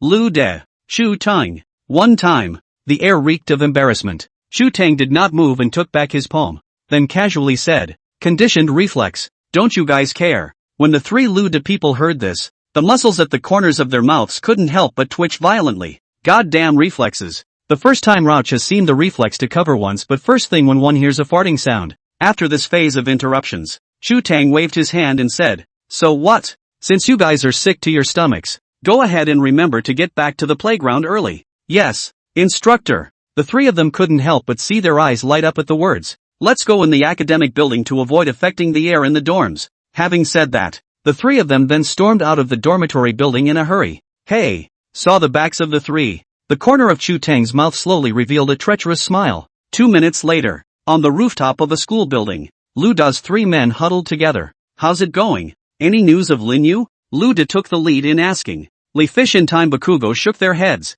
Calls were made, but there was no answer. Time Bakugo chimed in. The nearby men's and women's restrooms have been searched as well, and there's no sign of Ushigami. Li Fish frowned. "Ushigami, this is where it's been shelved. Let's go look around again. I guess Yushin was delayed by something. Let's buy him a little more time." Having said that, Lu Da let out a deep breath. Then he turned toward the stairs. But his body just turned. The next second his pupils couldn't help but shrink hard. 2. Instructor Chu. Brush. Hearing the 3 words Instructor Chu. On the side, Bailey Bakuju and Li Yu's faces suddenly changed. Then his eyes went to the staircase location, where only Chu Tang's body was seen leaning on the wall, was looking at the 3 with a full smile on his face. Seeing the 3 turn around, only then did Chu Tang slowly open his mouth. You who? 3 of you, don't you have tummy troubles? Why did you come to the balcony? Listening to Chu Tang's voice that seemed to be laughing, the corner of Lu Da's mouth twitched slightly. On the side, Bailey Bakugo pondered a little, then spoke up. Instructor, these days you looking for the sunny side. It's trying to photosynthesize to help it evaporate and not pollute the environment. Chu Tang, Lu De, Li Fish. The 3 of them sniffed and their expressions collectively stiffened. Chu Tang stared at Bailey Bakugo with wide eyes and a shocked expression. Pooping to the sun helps photosynthesis? Where the hell did you hear that? But soon, Chu Tang then quickly adjusted his mindset. He clasped his hands together. Slowly, he walked up to the trio. The 3 of you, how dare you team up to deceive me? He then raised his voice a degree. Hurry up and tell me, where's Lin Yu? Lu Da's face was bitter as he said. Instructor Chu, we too, were also looking for Yu Shin. But, Chu Tang raised his eyebrows slightly at the words. So I failed in my goal of getting you guys to find Rinwu? He reconfirmed. That means, you guys don't know where Rinwu went either? The 3 nodded. Seeing the 3 nod without hesitation, Chu Tang pondered slightly for a moment, then spoke up. In that case, you guys can go back to the playground for now. The 3 of them couldn't help but breathe a sigh of relief at the words. But they're not done with that sigh of relief. But, Chu Tang's voice then sounded once again, only to see Chu Tang with a smile on his face. He said without haste, but, the matter of deceiving the instructor should not be punished any less. Everyone, get your ass to the playground and run 20. Newbie. Just then, just before Chu Tang could finish his words, a crisp crane call suddenly sounded in the sky above. What the hell? The 4 subconsciously raised their heads. Next, knock. The 4 of them only felt a strong wind whistling past before their eyes, immediately followed by a huge white shadow falling straight from the sky. Knock. Huge shadows fall to the ground. A huge hurricane came up. Hula hula. A hurricane swept across the rooftop. Countless dust particles were blown up by the hurricane winds and then flew up in the sky. The 4 stood on the dusty rooftop, eyes dulled. With a shocked face, he looked at the white shadow that suddenly appeared on the rooftop. It was a white crane with a snow-white body. Not only that, there was also a tall figure sitting on the back of the white crane. That's Rinwu, a man and a crane. It descended from the sky like a god and was deeply burned into the minds of the crowd. The moment. There was only one thought in everyone's mind. That's, am I really living in the world of ing science? Lu De, Li Yu and Bailey Bakuju's breathing became rapid. The 3 of them looked at each other. Both could see the incredulous look in the other's eyes. No wonder I said I looked so familiar when I first saw Rinwu. Turn out STH, the immortal who appeared on the balcony in the first place. It's him. One time, the 3 felt a little hot and bothered. Ma, did you see that? Your son has made a fortune. I can't believe I'm living in a dorm room with an immortal. Gulp. Chu Tang swallowed a mouthful of saliva with difficulty, then slowly lifted his own fingers. Pinch yourself hard in the center. Dare STH. This guy. A man rode a white crane and then descended from the sky. With a scenario like this you're telling me it's a scientific world? Science? I'm a science nympho. Who is it? Who the hell keeps emphasizing the need to believe in science? Come on. Someone hurry up and dig him out of his grave. Let him see for himself. Who the hell allowed you to cheat us? The future flowers of our country. Thank you for the inspiration capsule tears. No trace. For the love of power. The Big Brother bull-nose rushing sky, *Sigma for all, Sigma. Chapter 36, How the Instructor Loves You All.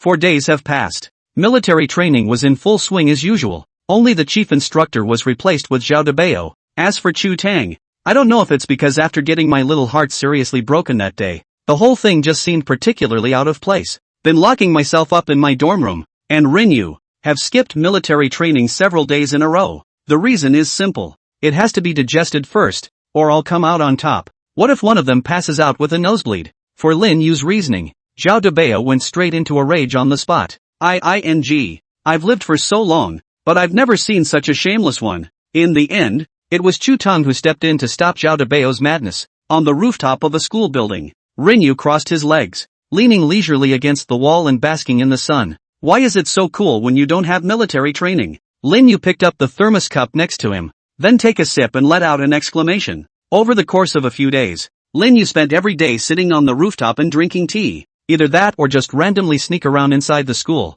From time to time, I still go to the top of the playground to check on my military training buddies. Watching them sweat, Lin Yu was truly envious. In fact, he wanted to stand in the sun with them to receive the wind. But reality doesn't allow it. Ugh. Shaking his head, Lin Yu stood up, then stretched. Aha! It's about time. It's time to go talk to the self-absorbed Chu. It's been a few days. Chu Tang has been locking himself up in his dormitory. Haven't managed his military training meal in days. In order to not let Chu Tang keep falling inside the shadows. So Lin Yu decided to go ahead and enlighten the other party. It's just that I've been irritated a few times. Not so small-minded. As an instructor, you've got to be big. You've got to have a big heart. Tap. Just as Lin Yu was planning to move, there was a sudden rush of footsteps in the hallway. Then a figure with a huge exploding head rushed through the doorway. Asterisk asterisk asterisk asterisk. Seeing the exploding old man who suddenly rushed out, Lin Yu subconsciously jumped back and almost didn't directly kick up.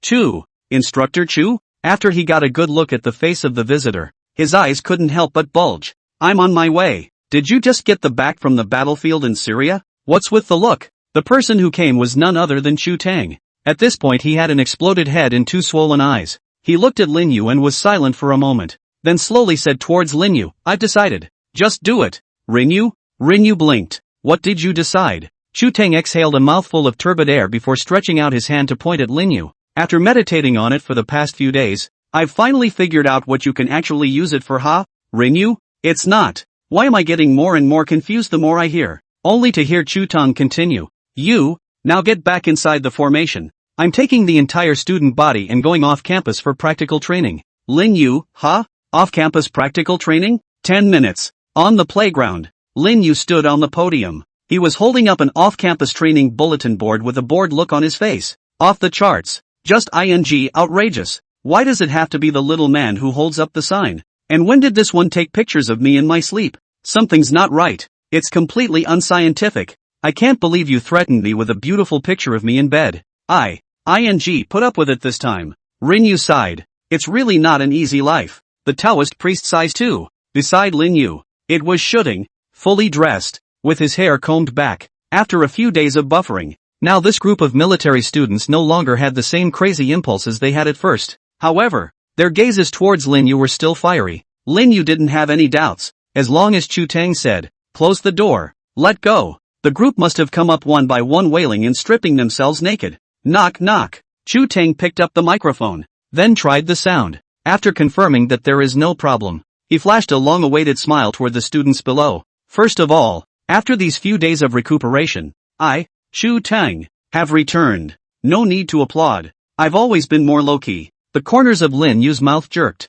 That said, why does it sound so familiar? Chu Tang continued. During these 4 days, I have been thinking all the time about what I have to do to inspire the will of your military training. In the end, I realized that it's no use just to walk in formation by so-called standing in the military position. So, I've decided, take everyone outside the school to actually feel and experience life. What do you say, guys? Chu Tang spoke with great excitement, almost even through the mic at the back of the room. And in contrast, the students below. 10 seconds passed. There was no response. Perhaps a few students couldn't look away. Snap, clapped twice. And then there's no more. Chu Tang. The corners of Chu Tang's mouth couldn't help but twitch violently. To not be so real. No reaction at all? It's a waste of time to talk so vocally. Finally, Chu Tang gave up struggling. He gazed at Lin Yu, who was on the side. What are you looking at me for? Being suddenly watched by Chu Tang's gaze, Lin Yu couldn't help but take a few steps backward. Lao Chu,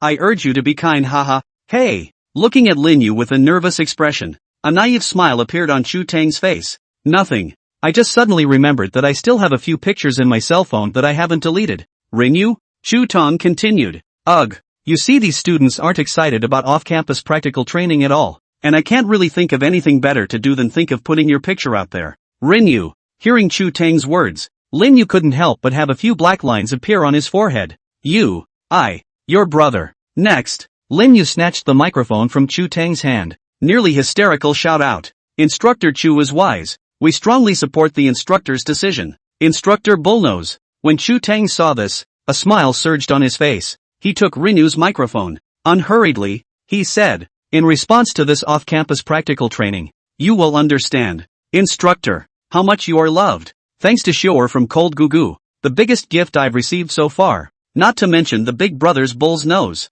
Thanks to Only For You for the roll call. Underscore for the Boo Boo milk tea. And underscore for the love letter. Big Brother Wise. Chapter 37, Yuhua Mountain. MT Yuhua. A nationally renowned 4A-level scenic spot. 15 kilometers away from the Magic City area. It is named after the Yuhua Temple, a Taoist sect, which is located on the mountain. Every day, when you come to visit MT Yuhua, there is an endless stream of tourists who worship Yuhua Quan. Brush up. Under Mount Yuhua, 2 buses were parked in front of the viewpoint. Click. The car door opens. The first one to step out of the car door was Truden, who had his hair combed and oiled. He was all smiles and looked to be in a good mood. Walking down immediately after him was Rinyu, who was holding up a signboard. After Rinyu got out of the car, looking around at the travelers who were constantly casting puzzled glances towards him, he couldn't help a few black lines appearing on his forehead. Brush. Next, he slung the sign over his shoulder and puffed out his chest. Since fate can't be avoided,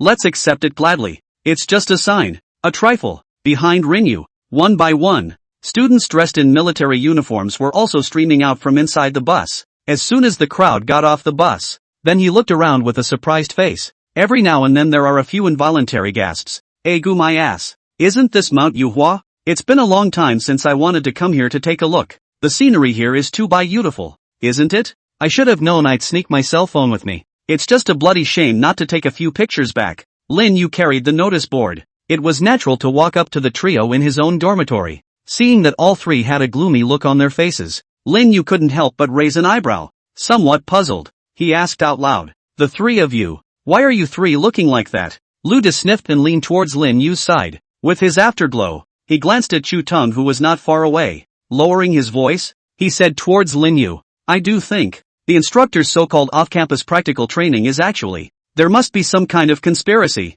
Rinyu? Not waiting for Lin Yu to react, Li Yu, who was on the side, also nodded with great approval. "I feel the same way. An instructor who's always been a tawdry yuppie suddenly wants us to come out for off-campus practical training and is calling it a beautiful vacation. Who would dare to believe this?" Bailey Bakuju interjected. "Unless he's suddenly suffering from a 10-year brain bruise." Rinyu. Lin Yu's eyes widened. A shocked face looked at his 3 roommates. "I'm Ed. Are you 3 reading too many conspiracy theories? What a strange thought to come up with." Luda reached out and patted Lin Yu's shoulder. With a solemn face, he said to Lin Yu, "Ushio, with a look like that, I'm getting the feeling that my suspicions must be correct. So, Instructor Chu must have some unseemly plot." Luda spoke with a firm hand. "One can't afford to have a moment's doubt." Li Yu and Bailey Bakugu both sent the same expression. Seeing the "I've seen it all" expression on the faces of the 3. The expression on Lin Yu's face stiffened. For a moment I actually didn't know what to say. What can I say? Did I say Big Brother you really think a bit too much actually? Or did Instructor Little Chu suffer from a 10-year cerebral thrombosis? Chu, what on earth have you done to my lovely roommate that is so heavenly? Where's my old clueless, cute roommate? You give it back. The other side. After seeing all the students get off the bus, Chu Tang waved his big hand. "Everyone, gather quickly." Hearing Chu Tang's words, the students who were originally scattered around quickly ran to Chu Tang. "Gather into a square." "Aha! Look at the 60 students in front of you." Chu Tang nodded with some satisfaction. He then spoke. "First of all, what I have to tell you is this. Because of the sheer number of new students, we divided all the students into different squads and took them to different places for off-campus practical training. And the place where you, the 6th platoon of the 1st company, are participating in off-campus practical training this time, is Mount Yuhua behind me. I won't go into too much detail about Nt. Yuhua. Anyway, let everyone feel it for themselves first. Everyone just treat this off-campus practical training as a normal outing. Do you understand?" "Understood." The students issued a neat response. "Great." Chu Tang nodded once again in satisfaction. "Now, 4 to a team. Line up in order to go up the mountain. In 2 hours, everyone must assemble at this place. Do you understand?" "Understood." Since it's all understood, if there are any more valuable items, leave them at the bottom of the hill for now, and I'll be here to keep watch. If not, then hurry up and get going." The moment Chu Tang's words fell, brush, a silhouette rushed right in front of him. Lin Yu was all smiles. "Instructor Chu, I think that this notice board is very important as the symbol of our training set, so keep it safe for now, haha," said. Lin Yu then shoved the notice board into Chu Tang's hand. Next, He then took the lead and rushed out with Lu Desan. Chu Tang. Chu Tang looked at the notice board in his hand, and the corners of his mouth couldn't help but twitch violently. At this time, somewhere 10 kilometers away from Mount Yuhua, 2 buses carrying dozens of students drove slowly down the road. Zhao Debao was carrying a thermos cup, and his entire body was lazily paralyzed in a chair. A cozy face. Though I don't know what kind of airplane the old Chu got into this time. But vacation. I'm still very much in favor of it. He looked up at the still excited students. He also couldn't help a smile from appearing on his face. Back in the day, I was in the army. After a day of strenuous training, when the class president takes us out to play. Such a thrilled look myself. Alas, a long overdue vacation. Here comes even Zhao Debao. Zhao Debao had imagined the beach, the ocean, beauty. Ahem. I am devoted to my daughter-in-law. 10 minutes. The bus arrived at its destination. Zhao Debao walked off the bus with a group of students who were harboring excitement.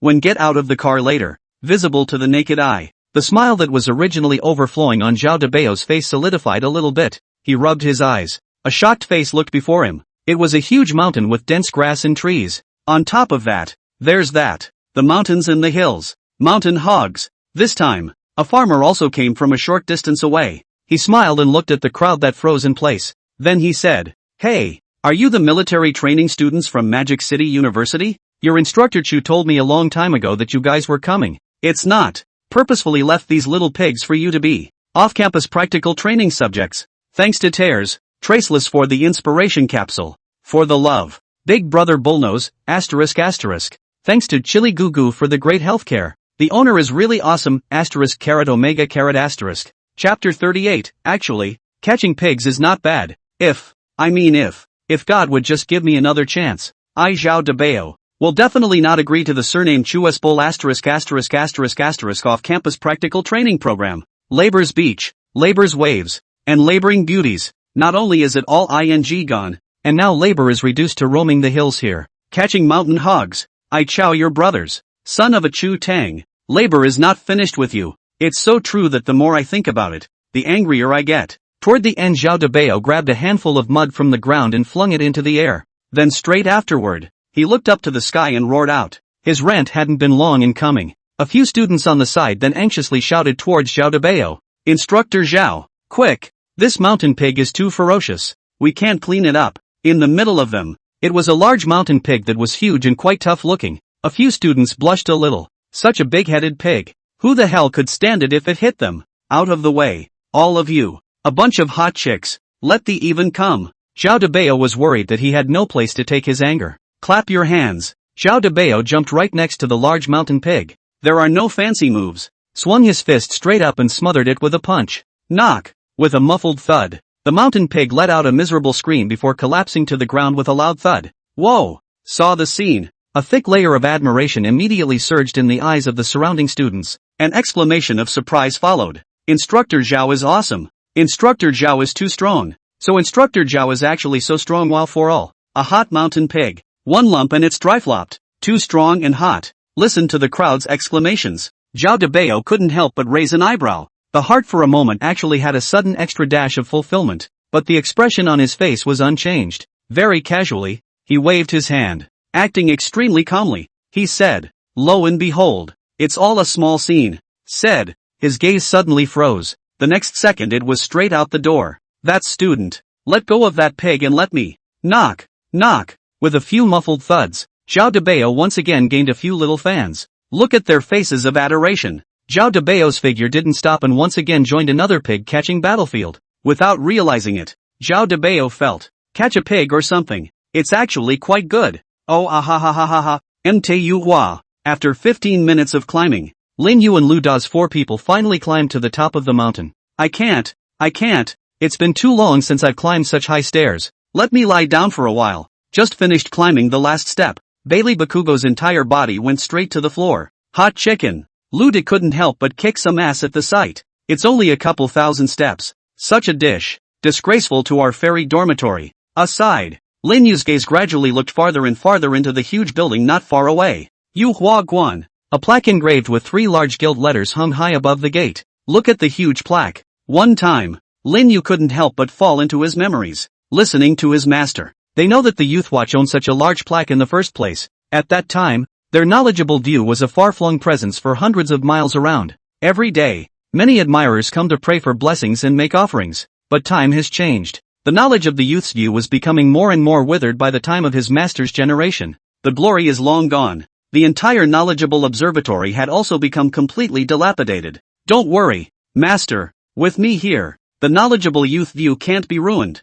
Lin Yu silently clenched his fists for a moment. The important task of revitalizing the intellectual outlook. Just leave it to me. Subsequently, Lin Yu withdrew his thoughts. Then he took a step towards the inside of the Yu Huaguan. All are of the same Taoist lineage. Anymore, when you come, you have to go in and pay your respects to the Grandmaster. The two of them, Lu De, saw Lin Yu walking towards the inside of the Taoist temple, dragging Time Bakugu, who was lying on the ground. He followed up. Upon entering the Taoist temple, the first thing that catches your eye is the huge stone tripod. In the stone cauldron, numerous burning fine incense sticks were inserted. The fragrant mist rose up, rendering the air with a faint sweet scent. Lin Yu went aside and bought 4 sticks. Then it was sent to the 3 Lu De respectively. A few moments of worship to the huge statue of the ancestor in the distance. Insert incense. After doing this, Lin Yu then took Lu De-san and began to wander around the Taoist temple. You don't say. This Yu Huaguan is worthy of being a 4-level scenic spot. It's just big. Lin Yu took Lu Da's 3 people with him as he turned left and right, and disappeared hard, normal on the road. Some unknown kaka on MT. Yu Hua, Lin Yu and Lu De were wide-eyed. They looked at the 3 paths that appeared in front of them, and for a moment they fell into a collective silence. Which one is more like the way down? You guys? Lin Yu held his chin, his eyes showing a deep thought. Beside him, Lu De-san looked at Lin Yu with a bitter face. 10 minutes ago, they were still talking and laughing with unbelievable panache. But who would have thought? This divine roommate of his own, I can't believe is a roadie. Take them wandering and losing their way. 10 minutes. They went over a few hills and through a few buildings. Don't talk about tourists. Never even saw a bird. Looking at Lin Yu's expression as he fell into deep thought, Lu De, who was on the side, was a bit unable to look at it. He pushed Lin Yu's shoulder. So what? Yu Xin, if we really can't, let's just stop for now and go back the way we came. Lin Yu raised his head and blinked at Lu De. The expression seemed to say, if I knew what the way back was, would I still be stuck here? Never mind. I still have to pull out my secret weapon. Lin Yu gave up struggling. It seems that in the future, I'd better try not to get so high without bringing a lack of maps with me. Lin Yu raised his hand and slapped it towards the sky. Little crane, extra food. At a position 400 or 500 meters away from Lin Yu's 4 people, outdoor anchor Go Fugui wiped the sweat from his face. Then to his live streamers he said, Mount Yu Hua is really big. It took so long to travel to such a remote place. Go Fugui's words just fell. Countless pop-ups crossed the live broadcast. Brother Dog is awesome. How many days have passed and he's still searching for immortals? How persistent. How can this be called obsession? When I saw a Taoist priest fly to the sky on a crane with my own eyes inside Brother Dog's live broadcast, Go Fugui smiled and didn't say anything. Just plan on continuing on ahead. Since the last time I saw the Taoist priest flying in the sky on a crane at Jiqing Mountain, Go Fugui then began a frantic search for Taoist temples across the country. I hope to see a real immortal again. This time, he happened to arrive at Mount Yuhua. Well, move on. The more remote the place, the greater the chances of meeting a god. But just as Go Fugui's feet moved a step forward, Nubi, a clear and unmistakable sound of a crane suddenly came from the distant sky. That crane song. It's so familiar. Thank you to Laughing at the Floating Dust of 3000 Love to Eat Toast Bar Boo Boo Milk Tea and For the Love of Power. Ching Fong Blade and For the Love of Power. Sky Demon Love Letters. All Big Brothers Powerful, asterisk carrot. The love letter from the Great Emperor. All of you are awesome, asterisk carrot asterisk. All you big guys and gals bullnose. Thanks for letting me organize haha. I'm too tired today. I'll do a triple shift tomorrow haha. Also, congratulations to Tears. No Trace 4 becoming number 1 on the fan list. Chapter 39, even cranes can dive poses these days. New B. Crisp and loud crane calls resounded across the skies of Mount Yuhua. With the sound of that crane, Go Fugui's body, which was originally intended to be traveling, came to a steep stop. That crane, it's so familiar. Following which, he slowly raised his head and looked up into the sky. Brush, under the gaze of his eyes, just see it in the clear, empty sky. Suddenly a small black dot appeared. Is that? Go Fugui's eyes narrowed slightly. Subconsciously, he raised the cell phone in his hand. The picture is transmitted through the cell phone. Go Fugui and the crowd in the broadcast room saw it very clearly. That little black dot was a white crane with a snowy white body. The familiar crane song. And this white crane saw the white crane. Gofugue suddenly had a bold thought in his mind. Could it be? Asterisk asterisk asterisk asterisk. Asterisk asterisk asterisk asterisk chow chow. I then continued. I'll follow after you guys finish. Right about this time, a shocked exclamation suddenly rolled up from the live stream. Gofugue hurriedly looked at the cell phone screen. Following which, he then saw a scene that would be indelible in this life. From the video taken from the cell phone, he saw clearly. The huge white crane was passing through the layers of clouds in the sky. Very dashingly, he closed his wings and then smashed into the clouds in a freefall motion. Newbie. Before the crowd could come back to their senses, it flew out horizontally again in an extremely tricky position. Such STH. Close the wings. Vertical landing. In the last cloud it was a direct 360-degree spiral. Tumbling. Spread your wings. Tumbling. Spread your wings. Tumble again. At only 100 meters from the ground, it realigns the angle. In the air towards Gofugue below, he slightly lowered his head. It's like saying, I'm done with the show. You can score. Brush. Then the white crane folded its wings and carried an extremely brightly colored tail, zoned into the woods not far ahead. Gofugue. The crowd in the live room. After a long time, it was only then that there were scattered pop-ups crossing inside the live room. High and low, you are my grandson. Just now, that white crane did it. Turned a few times in the air. Upstairs. I'm your grandson. Are you blind? Can you call that thing spinning a few times? Condescending Twin Peaks. It's obviously a show for us. Liu Bei forced himself on Boss Chow. That crane. Is it becoming a sperm? Lu Bu, who loves to steal Dongzhuo's pants. Brother dog. Wake up. Hurry up and go after them to take a look. Lu Bu's righteous father. That's right. Dog, you don't just stand there. Hurry up and go find that fairy crane. At the urging of the live audience, it was only gradually that Gofugue came back to his senses. Hiss. Next, he opened his mouth and took a hard gulp of air. Then he reached out with his palm and patted the cheek that had stiffened down. What did he see for all? A white crane. Did a 360-degree euro in the air. Then land in style. Your grandmother. These days, do whooping cranes even know such complicated diving positions anymore? I'm on my way. It's no longer becoming fertilized. This is simply becoming immortal. Wait. Becoming immortal. Suddenly, Gofugue seemed to have thought of something. Subsequently, a look of shock and excitement welled up on his face right away. Brush. Next, Gofugue directly dumped the backpack on his body, finding a direction directly into the middle of the dense jungle. Can't go wrong. Can't go wrong. The white crane. It's the same one we saw at Knowles Hill back in the day. Immortals. The immortals are on Mount Yuhua. This time, one must capture the true face of that immortal. Come on, Gofugu. This time, you can do it. Think about it. Gofugue is getting faster and faster on the feet. The other side. It wasn't long as that crisp crane call sounded in the sky. Lu De and the three of them then saw a snow-white immortal crane descending straight from the sky. Knock. The crane landed. It kicked up countless amounts of dust. Ahem. Lu Dason coughed violently, but their gazes stayed dead on the white crane that appeared in front of them. This white crane. They've met 3 times to be exact, but to see it so close, that's a first. Gulp. Lu De swallowed a mouthful of saliva. With an excited face, he reached out his palm towards the white crane and touched it. The hand was just halfway up. Brush. A cold light flashed in the crane's eyes. The look on his face said, "You-hoo, brat, where does the hand go? Do you still want to hang out?"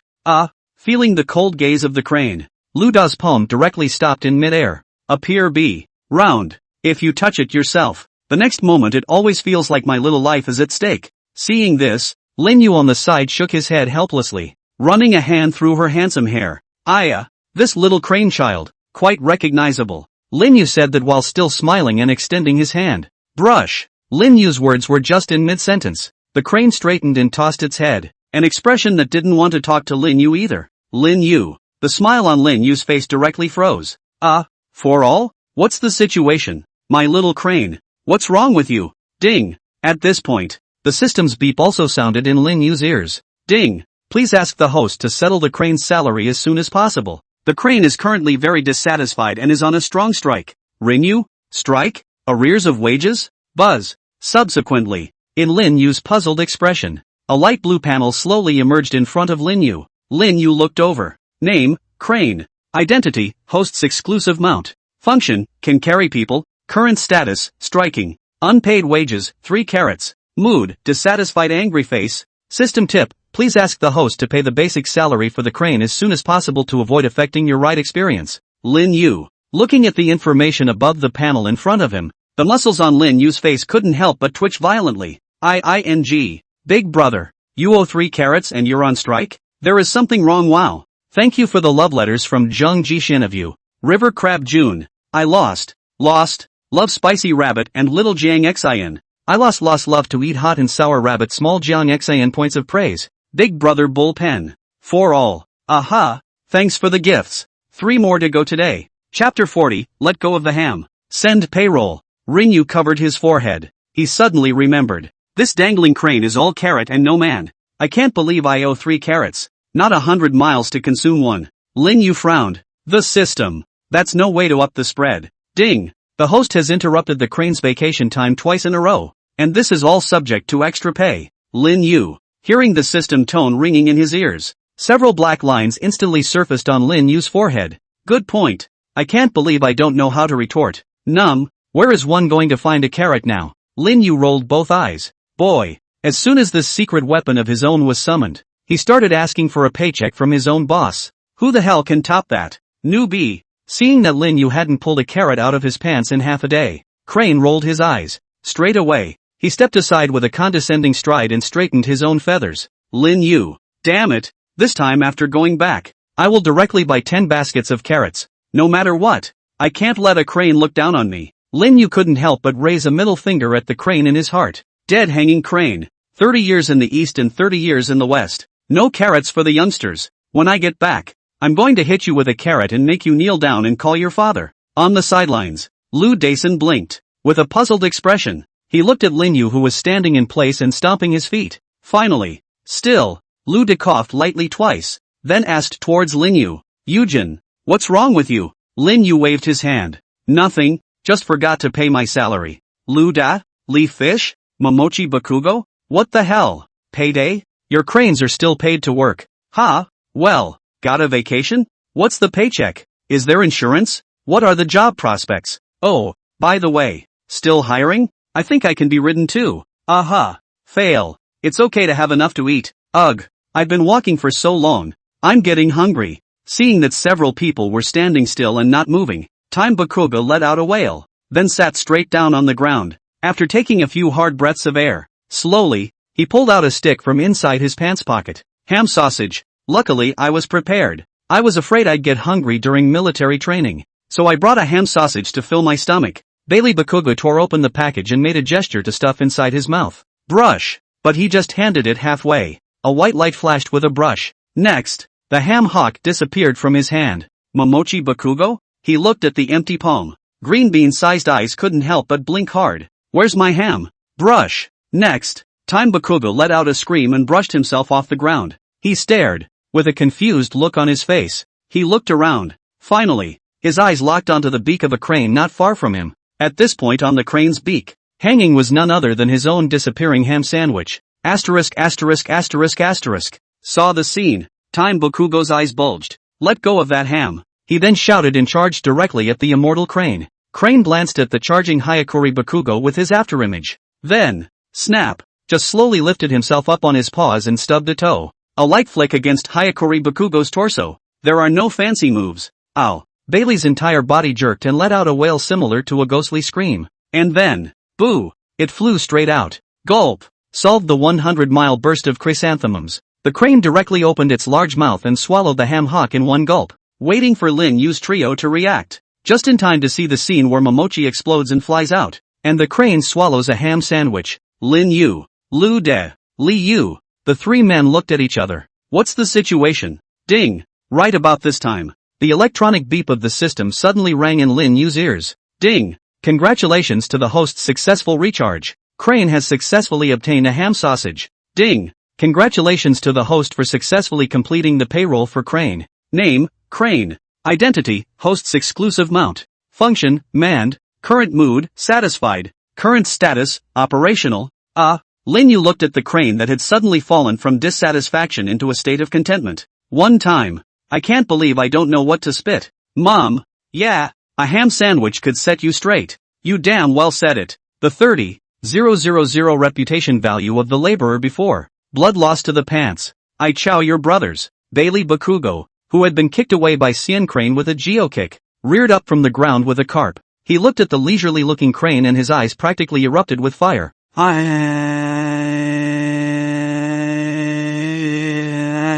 A roar of rage, then charged again. In front of the food. What a crane! All for Master Sinead. Boo! Another scream. And then the sleek little chubby little man flew off again. 10 seconds or so later, Bailey Bakugo sat on the ground with a lifeless face. Done and done. My ham sandwich. Ooh-hoo. Lin Yu, who was on the side, saw this. The corners of his mouth couldn't help but twitch. Stepping forward, he patted Time Bakugo's shoulder. Don't cry. Don't cry. Later when we go down the mountain, I'll take you to Chaw-Brined Pig's Feet, if you still. Really? Before Lin Yu finished speaking, Bailey Bakugo's face changed violently. The expression that had just looked so lifeless quickly turned into excitement. Time explosion. I'm going to have marinated pig's trotters, and I want them 2 at a time. Lin Yu. The pile of comforting words that Lin Yu had originally prepared were suddenly stuck in his throat. IING. Following which, well, now that the paycheck is settled, it's time to get down to business. Lin Yu clapped his hands.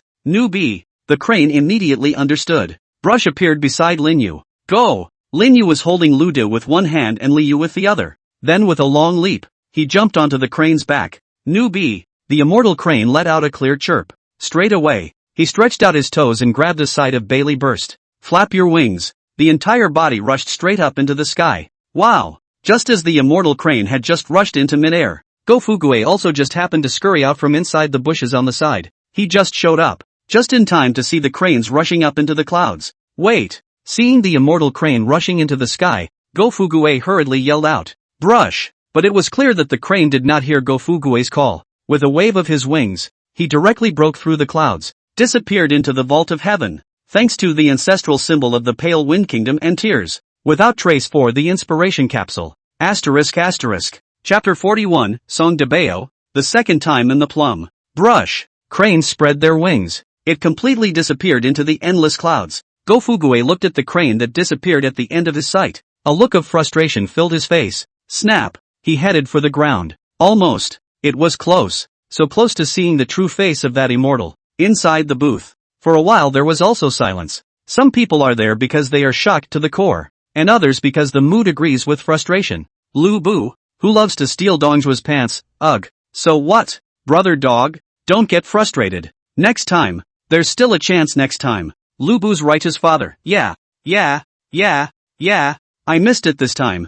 But, condescending bimbo, just a little bit closer. Ugh. Go Fugue looked at the pop-ups inside the live broadcast room. A smile was forced onto his face. Said, it's fine. I can only blame myself. Not having the chance to see the true face of an immortal. Following which, he stood up and patted the mud from himself. Just rushed too fast and fell down several times. Suddenly, he raised an eyebrow slightly. Back then I met the immortals at the Knowing Watch. And this time it's at Mount Yuhua again. And there's also a Yuhua temple on Mount Yuhua. Would that be? Go Fugue's eyes gradually widened. At the same time, and a hint of excitement. Phew! He exhaled a cloudy breath. He gets it. No wonder he hadn't been able to reach the immortals. Immortals. It is usually hidden in a Taoist temple deep in the mountains and forests. Suddenly appeared at Yuhua Mountain. Argue-STH. There must also be an immortal presence on Yuhua Mountain. These days, it turns out that the gods like to string them along too. Think about it. Go Fugue could no longer hide the excitement in his heart. Bumper to bumper, he ran towards the bottom of the hill. He wants to spread the word that there are fairies on Yuhua Mountain. By then, pressure of public opinion. There's a chance it might even draw the gods out. Right, that's the way to do it. This time, he's going to start straight from the bib. Song Debo, modern-day popular youngster bib traffic dominator, creating buzz on Twitter. That's literally my specialty. He fought for 30 years of his life, almost without a single defeat, though a sudden hiccup in the beginning got himself out of his original company. But, how the jewels are dusty. There will always be bosses who still believe in my abilities and my talents. Out of this, I got back on top of the position. Phew! Song de Bao took a hard drag on his cigarette, then exhaled a smoke with a circle. Song de Bao stood in the smoke, looking at the constantly busy crew. A flash of long-lost wariness appeared in his eyes. Nice. I'm Song de Bao, still the brightest star on the scarf for creating buzz. Supervisor, title ready. This time, a staff member raised his hand in a gesture. Song de Bao nodded, then took out his cell phone to double-check. Top 3 searches. 1. Hashtag an actress is revealed to be unmarried and pregnant. Hashtag. 2. Hashtag a singer named Sue has released his latest single. Elegant and popular. Hashtag 3. Hashtag the opening of a variety show. Hashtag nice. Determine the hot list later. Sung Daebo pushed the glasses on the bridge of his nose. A big hand. Publish headlines and buy hot takes. Yes. Supervisor. Song Daebao's words fell. Several staff members quickly got busy. Hashtag a certain popular traffic star was reported to have cheated on his wife within the marriage. And the person he cheated on was actually. Hashtag upload. With a hot search. The tweet was quickly pushed into the message notifications of countless neckbeards. Just under 10 seconds. The tweet alone received hundreds of comments, thousands of retweets, and tens of thousands of likes. Dabble. Then it was a direct airplane ride all the way to the top 10 of the hot search list. Damn. This one's solid. Song Daebao looked at the number of comments that were still increasing, and a long-lost smile appeared on his face. He then took out a cigarette. There was a pause for a second, and then just dumped the cigarette. Damn. This one is definitely going to be solid. Last time it was a mistake because of smoking. This time, never commit it again. 30 seconds passed. A minute passed. This tweet he created has been on a steady rise. Comfortable. Seeing that nothing stood out, Song Daebao breathed a sigh of relief, then reached up and wiped his face. Finally got through it. Supervisor. Before Song Daebao could fully let go of his breath, a horrified voice suddenly came from inside the staff member's mouth. Song Daebao's face wiping came to an abrupt halt. Then he removed the palm that was blocking his eyes a little bit. Ma, it's not going to be another sudden situation, is it? He stared, then looked at the screen. At this point, above the hot list, a hot search that displayed the title Hot Explosion was rapidly rushing up from the lowest end of the page at an extremely terrifying speed. Hashtag Yuhua Mountain is back to being a fairy. Yuhua Mountain is feared to be an immortal's cave. Hashtag hot hashtag. Looking at that tweet, Song Daebao froze directly in place for a moment. Wait. It always felt like the plot. So familiar for all. What? It's Immortal again. Why? Why is it that every time I'm on the hot seat I run into the gods? Supervisor, there's another hot search coming up. Hashtag Yuhua Mountain in detail. Hashtag Supervisor, we've squeezed our tweets from 8th to 9th. Supervisor, here come 2 more hot searches. Hashtag map of MT. Yuhua in detail. Hashtag locations where immortals may exist on MT. Yuhua. Supervisor. To the back. Song Daebao could no longer hear what the men were shouting. He hugged himself, then walked out onto the balcony with a numb face. Silently, he pulled out a cigarette and lit it. Hiss. Took a hard drag. The mood was surprisingly calm. Jingle bells. This time, another sharp cell phone ring rang from Song Daebao's pants pocket. Song Daebao took out his cell phone and took a look. Boss. Press the answer button. Song Daebao. UING2. As soon as he got through, a hysterical growl came from across the room, but the opposite side wasn't done ranting. Song Daebao cursed out. Grass mud horse. Call your mother a hot chicken thing. Still want to scold your grandfather. Also do not take a piss to look at what they are. A few things. I, Song Daebao, am no good at bullying. From now on, you're ing fired from labor. Having said that, Song Daebao hung up, then flung the phone up in the air. Turn around in style. A hot chick boss. Still want to disturb the laborer to go home and farm? Thanks to Fat Doodle Kung Fu for the like. Oh, thank you to Chill Goo Goo for the great healthcare. Once again, I'm going to give you a pole dance. Oh, 3 shifts ha, there's time for 3 more tomorrow. Wow. Also, congratulations to Cold Goo Goo for becoming number 1 on the fan list. Chapter 42, My Do Half Immortal 60 Years of Running the Jianhu Lake. The topic of gods appearing on Yuhua Mountain quickly shot to the top of the hot search list. One time. The entire internet is almost entirely devoted to discussing topics about the gods and goddesses of MT. Yuhua. Ugh. Did you hear? What? A fairy has appeared on Yuhua Mountain. Big brother, you don't have to be funny. Where in the world are there any immortals? I'm serious. It's all over the bib now. Wasn't there some anchor who filmed a Taoist priest ascending on a crane last time? Didn't he say it was made of special effects? I guess this time it's just someone trying to get hits to fool people.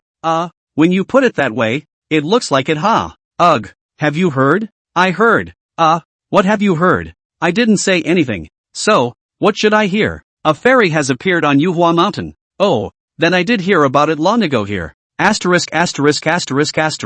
Get the hell out of here. Over time, the matter about the appearance of the gods in Yuhua Mountain is getting more and more intense on the internet. More and more topics about Yuhua Mountain rubbed off on the hot search. So, some like similar to Song Daebao who got on the hot seat by paying for it. They look at the hot search that they have worked so hard and paid a lot of money for. Keep dropping off the list under the Immortal topic, and then until it disappears from the public eye. For a moment there were literally 10,000 grass horses racing through his mind. Immortals? All you up. If people say there are fairies, then there really are fairies. Ha! Have you had a 10-year ing cerebral thrombosis? And what a brain-dead thing the person who came up with that tweet is. The scientists clearly said so. Have faith in science. Do you believe in a scientific attitude? Don't let labor find out who the hell you are. Otherwise, I'm sure you'll get your turtle brain crippled. Then throw in kindergarten to relearn a little science reading. And some of the media in Mordor were smelling the big news. One by one, they also went crazy and surged towards Mount Yuhua,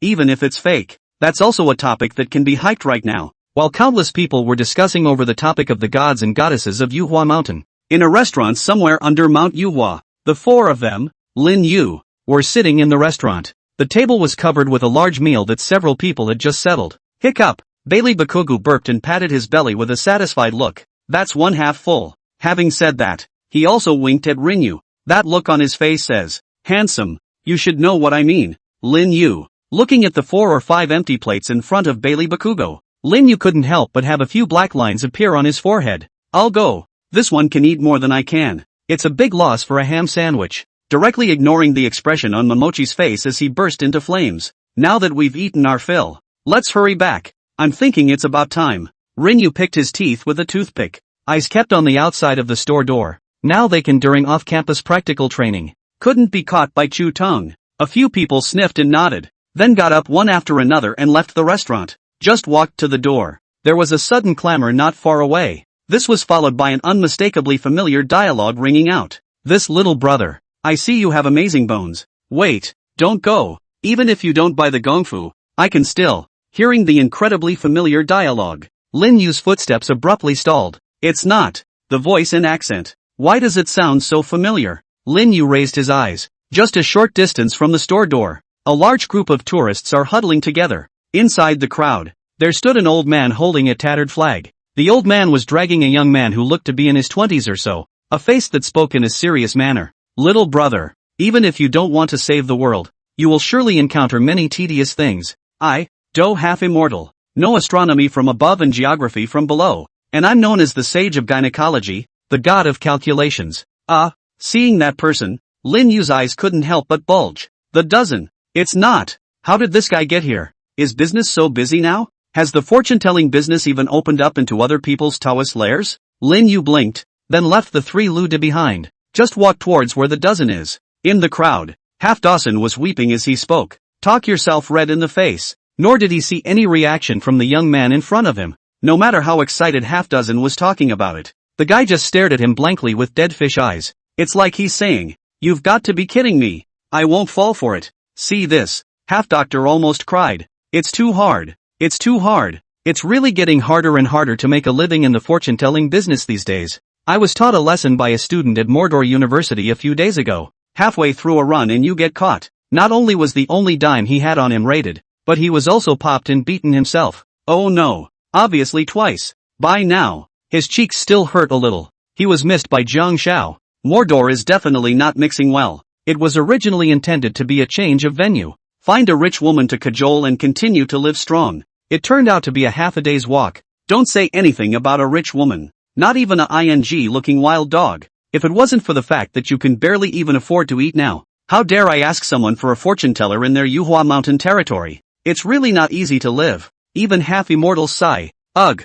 Seeing that the guy was half-assed, Half Doctor couldn't help but sigh. He slowly raised his own head and looked up at the sky at a 45-degree angle. Pitiful. Lamentable. My Do half immortal has spent more than 60 years of his life crisscrossing the Jianghu. Today, it's not easy to run into a youngster who can inherit my mantle. But, alas, it's just a matter of time. Let my art of fortune-telling sink in time forever. Speaking of moving, Half Doctor's eyes couldn't help but redden slightly. A teardrop containing a strong ambition slowly flowed out of the corner of his eye. Rinyu. When Lin Yu, who was outside the crowd, saw this, the muscles at the corners of his mouth couldn't help but twitch viciously. 60-something years? Weren't you only in your 30s last time? And the young man standing in front of Do Halfpenny's eyes sniffed. The eyes that had been in a dead fisheye state actually moved slightly for a few moments. That look. It was as if he had been awakened by the deep speech of the half dozen. He sulked slightly for a moment, then slowly spoke.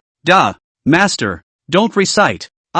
Can't I just count it? Thanks to tears, no trace for the explosion of more flowers. Inspiration capsule. Big Brother is powerful, oh. Thanks to cold goo goo for the great healthcare. More flowers. Big Brother bullnose, for all. I've been off lately and the previous chapters were written incorrectly. So I've been changing the previous ones and will have to overhaul them a bit. So I've been updating slower. Chapter 43, Decien. What a coincidence. Master, don't read it. I'll count it okay. Hear the little guy's voice. Half Duo's eyes couldn't help but light up. He still kept a sad expression on his face though. After all, you have to act the part. After 4 or 5 seconds of such buffering. Phew. Half Dr. exhaled a cloudy breath. A very serious pat on the guy's shoulder followed. With a solemn look on his face, he said, not bad. I really didn't look at the wrong person. You really have a very poisonous eye. Being so this complimented, the guy couldn't help but twitch the corners of his mouth. Next time, the Do Halfman then begins to use all of his strength to begin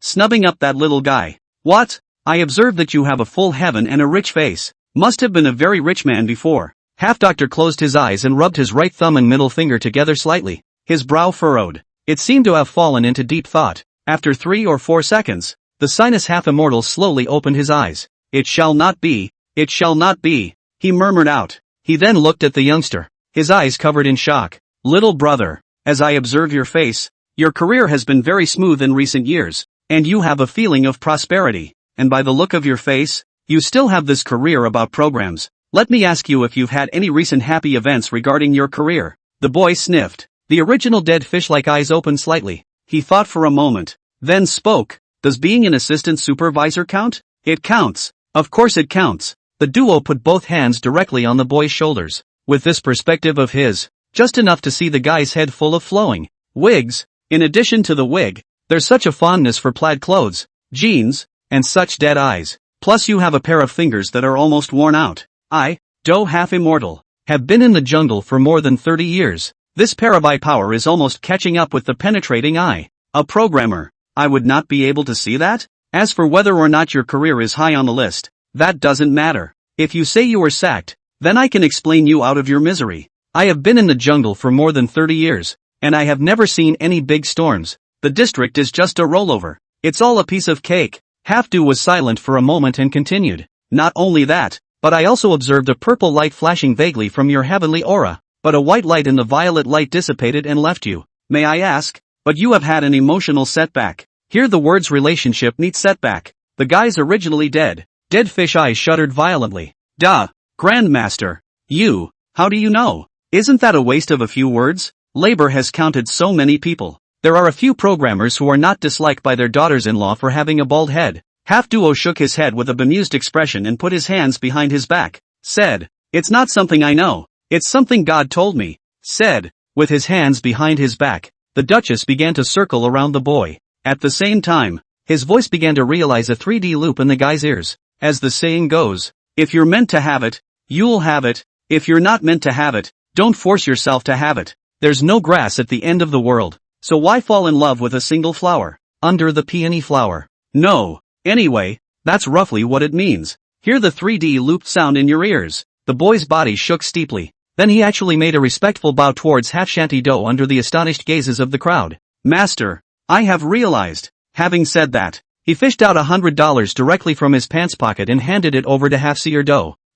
Looking at the 100 yen suddenly handed to him, Half-Doctor couldn't help but blink. Big brother, what do you know? I haven't even started. After the boy handed the money to Half-Seer Do, the whole person just felt like a different person in an instant. What had been a dead-eyed cheek also turned into an excited expression. The others couldn't help but let out a gasp of surprise when they saw this. Holy, that's quite a master. Quickly, it's not easy to meet such a master. Hurry up and let him do my math. Guru. I would like to ask my son who is 26 years old and has never even touched a girl's hand. What can I do? Guru. You calculate for me my future essay. Master. One moment. The crowd around them swarmed towards the Do half-century. Half-dozen also reacted quickly. Don't rush.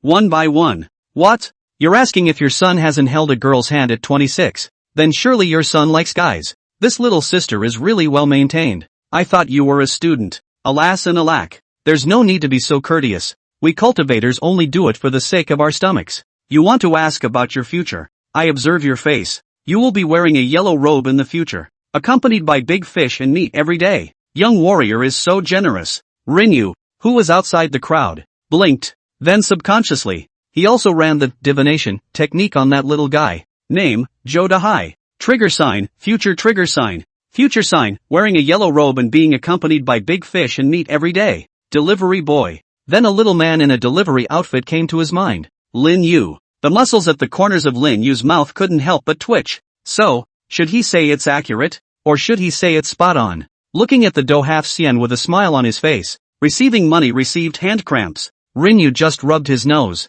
then told Luda and the three of them to go back first. He himself sat in the corner with his hands clasped. 10 minutes. The duo covered the pockets of his pants, which had risen to full capacity. With a grin on his face, he left the scene as the crowd cheered him on. All the way. The smile on half dozen's face never disappeared. That's a hairy one. That's a hairy one. The road money is fully earned. Maybe he could even find a place to break the shackles of his 66 years of virginity. Oh ha ha ha ha. Think about it. Half Doctor's smile got a little more indulgent. Snap. Right this minute. A slender palm suddenly tapped on his shoulder. An incomparably familiar voice of half dozen then rang out. Aya, old iron. It's been a long time, meeting again so soon. Hearing an unmistakably familiar voice, half dozen's body stiffened abruptly. Then he subconsciously turned around. Next, upon seeing Lin Yu who appeared behind him, the smile on his face froze a little. He then shivered, forcing a smile worse than tears from his face. Smiley face. Yes, Da Xian. What a coincidence. Thanks to tears, no trace for the inspiration capsule and for the love of power. Big brother awesome. Guys and gals, the reason the update is so late is because I'm changing the previous chapters. Check it out folks. A lot of it has been changed by me. I'll make sure to do 3 shifts today, but I'm not sure when I'll be able to do it. Chapter 44, You Must Believe in Science. Can I just say I don't want to stumble upon it so coincidentally? Looking at Lin Yu who appeared behind him, Do half Xian's entire face was smiling harder than crying. Lin Yu, on the other hand, ignored Do half Xian's smile. With a smirk on his face he raised an eyebrow towards the former. Then the gaze went very naturally to the pockets of the dozen's pants. Half dozen's face froze. Just about to speak, Lin Yu had picked up his own palm. Half Doctor couldn't help but twitch the corners of his mouth violently a few times. Then he used his trembling palm to gently press down on Lin Yu's somewhat restless palm. So what, Dyson? I was just about to get to you. I see, but I keep remembering that I still owe you the trigram fee. It just so happens that I've earned a little bit, so I'll make it up to you. Lin Yu sniffed and nodded in satisfaction. A thumbs up was given toward the dozen, with a look on his face that says, "You're such a child." End up STH. Do half Xian was under Lin Yu's coercion. With a big smile on his face, he made up the remaining $499.90. Receiving the owed trigram fee, Lin Yu patted Do half Xian's shoulder, smiling. Half Xian, remember to come to me for your next fortune telling, too, and I'll give you a 20% discount. Half Doctor pushed his stiff head up and down with his hands to show that he understood. That's it then. Half Fairy, you carry on. Lin Yu waved his hand towards half dozen. Then turn away.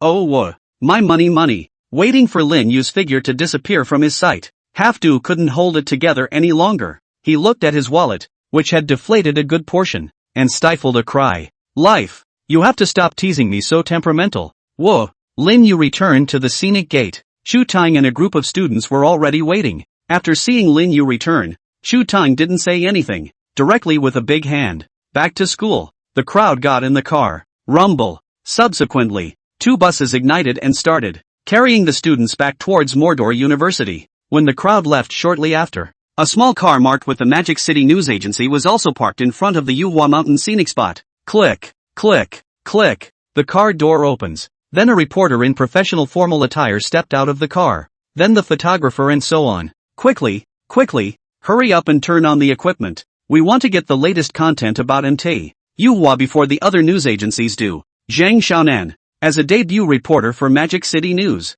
every time he senses a big story he acts on it immediately. This time there is news about the appearance of fairies on MT Yuhua, and he was obliged to come next. And this time, he was even more forthright in choosing to do a live-style news report from MT Yuhua. When all the equipment was ready, Zhang Xiaonan gave an OK gesture. A photographer on the sidelines saw this. Fingers pressed buttons on the camera. Click. The live feed has begun. The live feed just opened. There were tens of thousands of people pouring in at the same time. The Magic City News Service has a certain fan base after so many years of reporting in the press. Phew. Zhang Xiaonan exhaled a mouthful of turbid air. There was a professional smile on his face. He raises the microphone, then tells the cameraman to turn the camera. Hello everyone in the live broadcast room. I'm Zhang Xiaonan from Magic City News. The place where I am is the place where the hot search for gods and goddesses on this scarf originated. Yuhua Mountain. In the next few moments, I'm going to lead you on a quest to discover the secrets about Yuhua Mountain. Zhang Xiaonan's words just fell.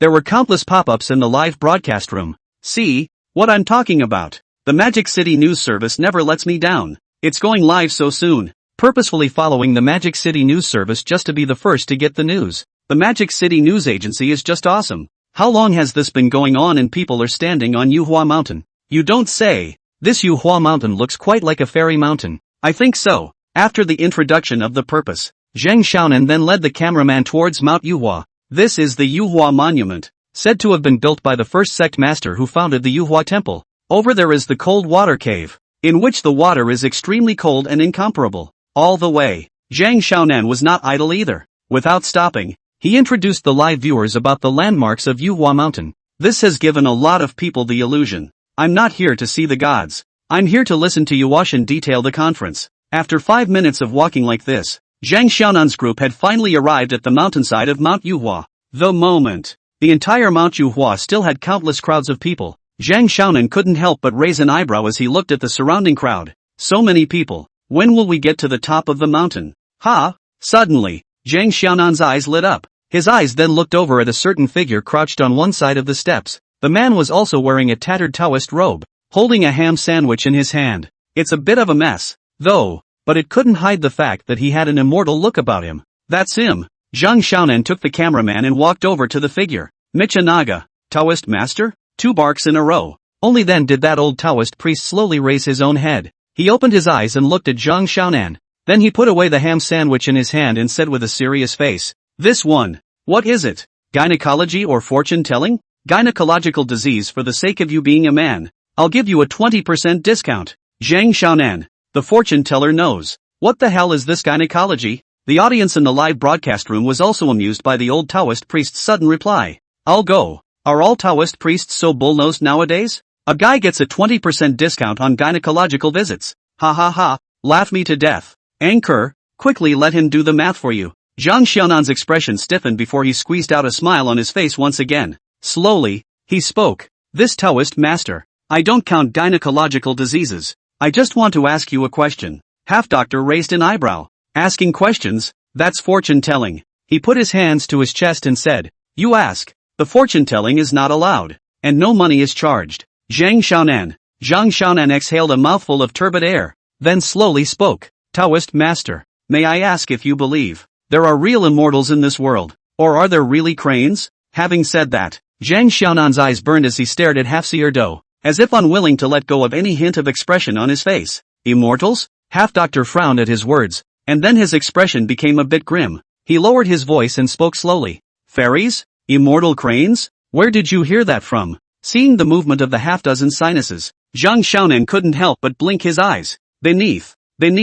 But before he could think much about it, Half-Dozen brushed himself off the ground and stood up. A solemn face said, so you must be hallucinating T. We are a scientific world. Even old me, I can only call myself a half-immortal. And as for any gods, fairies, cranes, or the like, they don't exist. Here, I must appeal to everyone for a moment. We must believe in science. Having said that, Half-Doctor touched his stomach, then tore open the package of ham hocks in his hand. I can't. Hungry. Woohoo. Blame it on the vagaries of fate. It's all here that I run into debtors. My $499.90. With that kind of money, do I have to eat ham and sausage to get by? Woohoo. It's just a big tear in my eye when I think about it. Seeing Half-Dozen's serious expression, Zhang Xiaonan actually did not know what to say for a moment. Truth be told, I also don't believe in fairies, cranes or anything like that in this world. I am a believer in newbie. However, just as the words of Half-Dozen had fallen, a clear chirping sound suddenly rang out in the sky above Mount Yuhua. Then a snow-white crane suddenly landed straight down from the sky. Half-Doctor, Zhang Xiaonan, crowd. After the white crane landed, measured the crowd with his eyes. Finally, he locked his eyes on top of the ham hock in the dozen's hand. Brush. Next, a white light flickered in the eyes of Half-Dozen. The ham sausage in his own hand appeared just above White Crane's mouth. Gulp.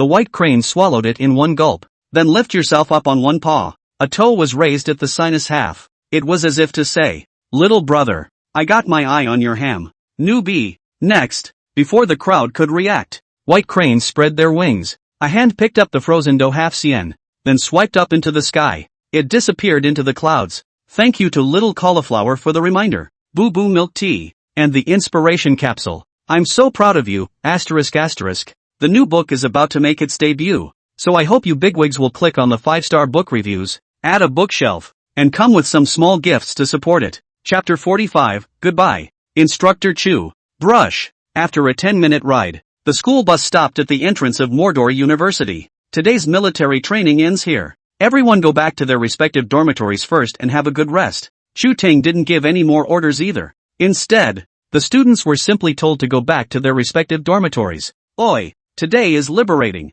Awesome. Instructor Mighty. Instructor Bullnose. Instructor, you sure do love us forever. Somebody, cut off my roommate's head for everyone. Asterisk asterisk asterisk asterisk off. Chow your brothers, why don't you cut your own? I have a better face. As soon as I heard no military training, everyone's faces burst into ecstatic smiles. Then one by one, they all jumped and rushed back to the dormitory. Looking at the students who were full of excitement, Chu Teng didn't say anything and just silently turned around. Time goes by. Without realizing it, it was already the last day of military training. And this day, it is also the day when the freshmen present the results of their military training to the school leaders. On the playground. 1, 2, 1. March. To the right. Look. March. Military style fist at the ready. First stance. Daggers ready. First potential. The military training inspection assembly was conducted in an organized manner. Lin Yu and Zhao Debao stood on the steps around the playground. Phew.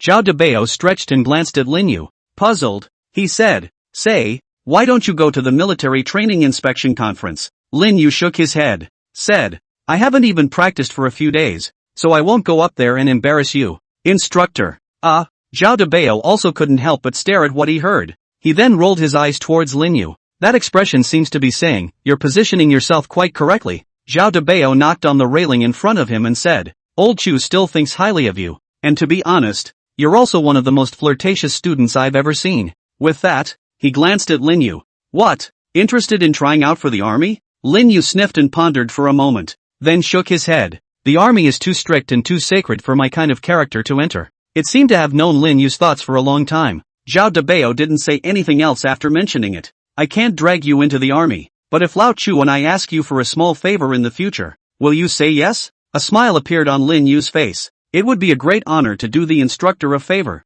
Then I'm sure. But if it's anything like coaxing my wife or something, forget it. Get out. Zhao Debao raised an eyebrow. Hey. Lin Yu let out a giggle. Poof. Zhao Debao snorted coldly and stopped ignoring Lin Yu. Lin Yu touched his nose. Then he pulled out 2 wallets from his arms and handed them to Zhao Debao. What is it? Zhao Debao froze and took the purse. Intending to open it, Lin Yu hurriedly stopped it. Hey, this is my gift to you and Old Chu. If you open it won't be meaningful. Just leave it as a reminder. Zhao Debao's eyes couldn't help but bulge at the words. Yoo-hoo. Young man, you're still playing quite a game. Lin Yu just smiled and didn't say anything. Okay, then leave a thought. Labor go back and Old Chu said. This is what you give to how to. Go back and remember to offer next to their ancestors. Lin Yu waved his hand and said. Not so much. Not so much. Just put it a little below your ancestor. Asterisk asterisk asterisk asterisk. You. Zhao Debao made a move to hit someone. Lin Yu laughed, then slapped his palm lightly on the railing.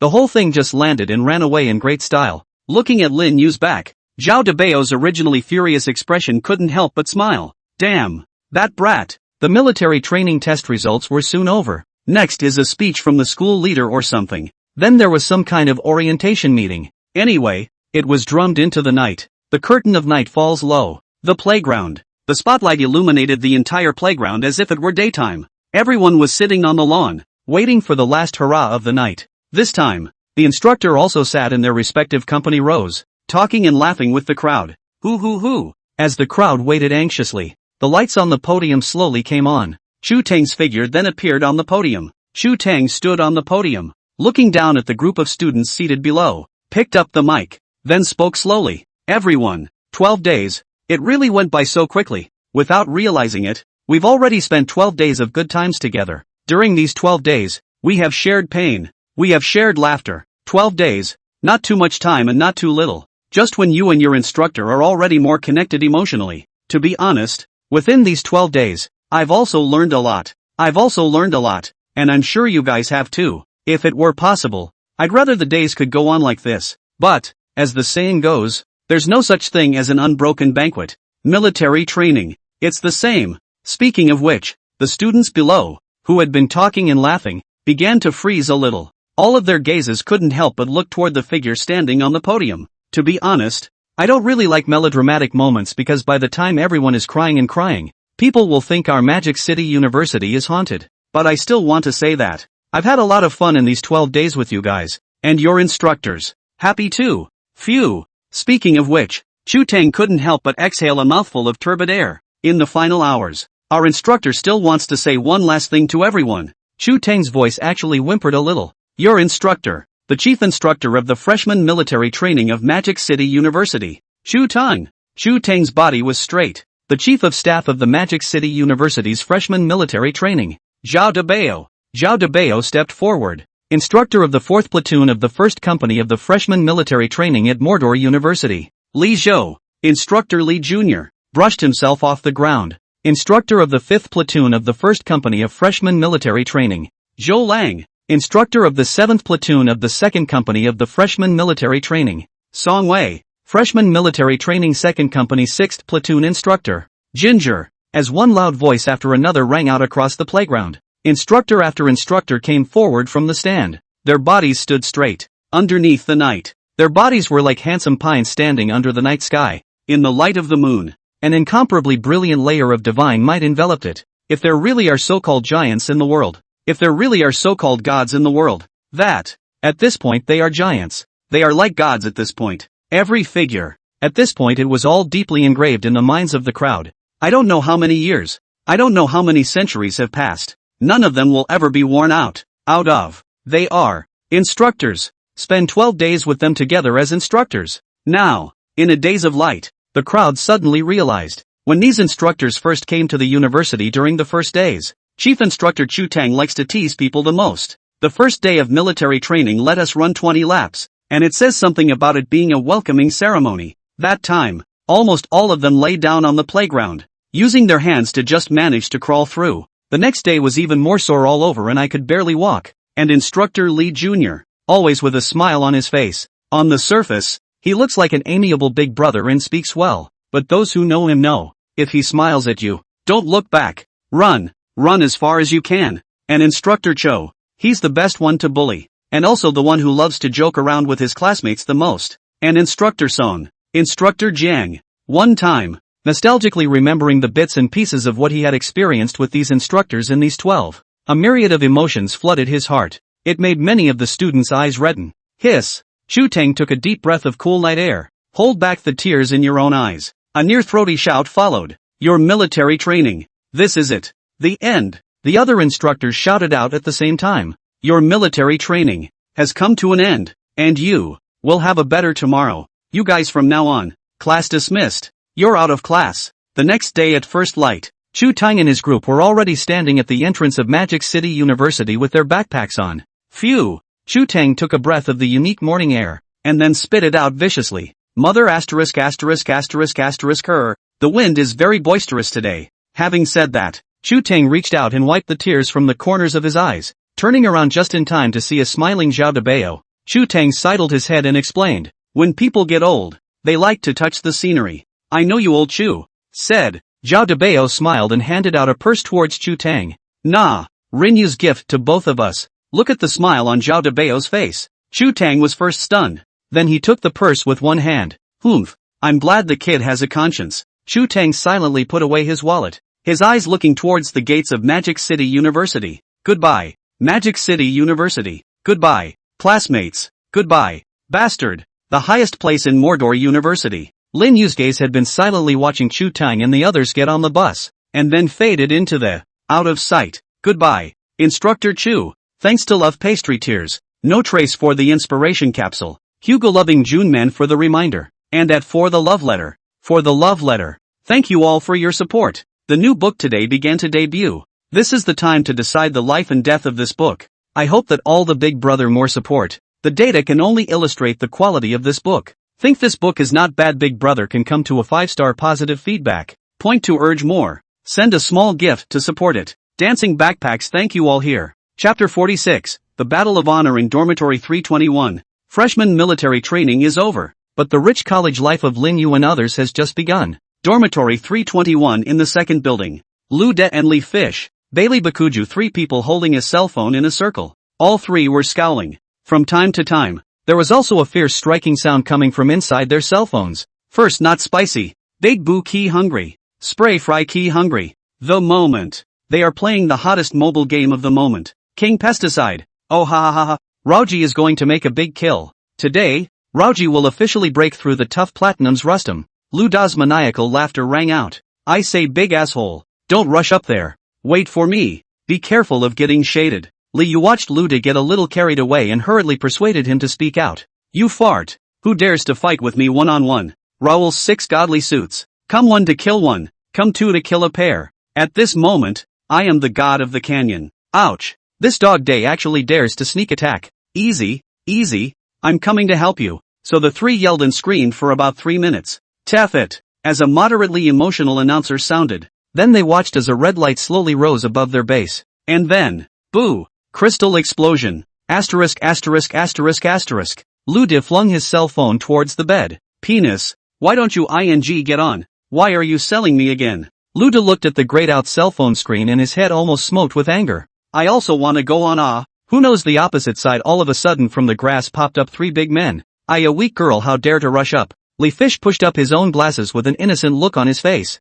Having said that, he pointed aside to Bailey Bakugo. I said Bakugo. We're fighting so fiercely on the upper road. What are you doing in the spring? Taking a bath. Bailey Bakugo. The corner of his mouth couldn't help but twitch as he looked at his little Lupin who had just been revived for a second. I've just come back to life. I've just been revived. I'm going to fight in a group battle. Do you think I'm sitting on a rocket? Isn't your little Lupin's skin a rocket ride? Bailey Bakugo. You make so much sense. I can't believe I'm speechless. Lin Yu was lying on the bed. In his hand was a copy of that How to Chase a Rich Woman quick manual. The consciousness also quickly sank into the system. Ding. Dear host, welcome home. Your system mate has been waiting for a long time. Please give your orders. Rinyu. This dog system is really getting over the top. System. View personal information. Host, Lin Yu. Age, 19. Reputation value, 569. 000. Immortal techniques, thunder, rain, space teleportation,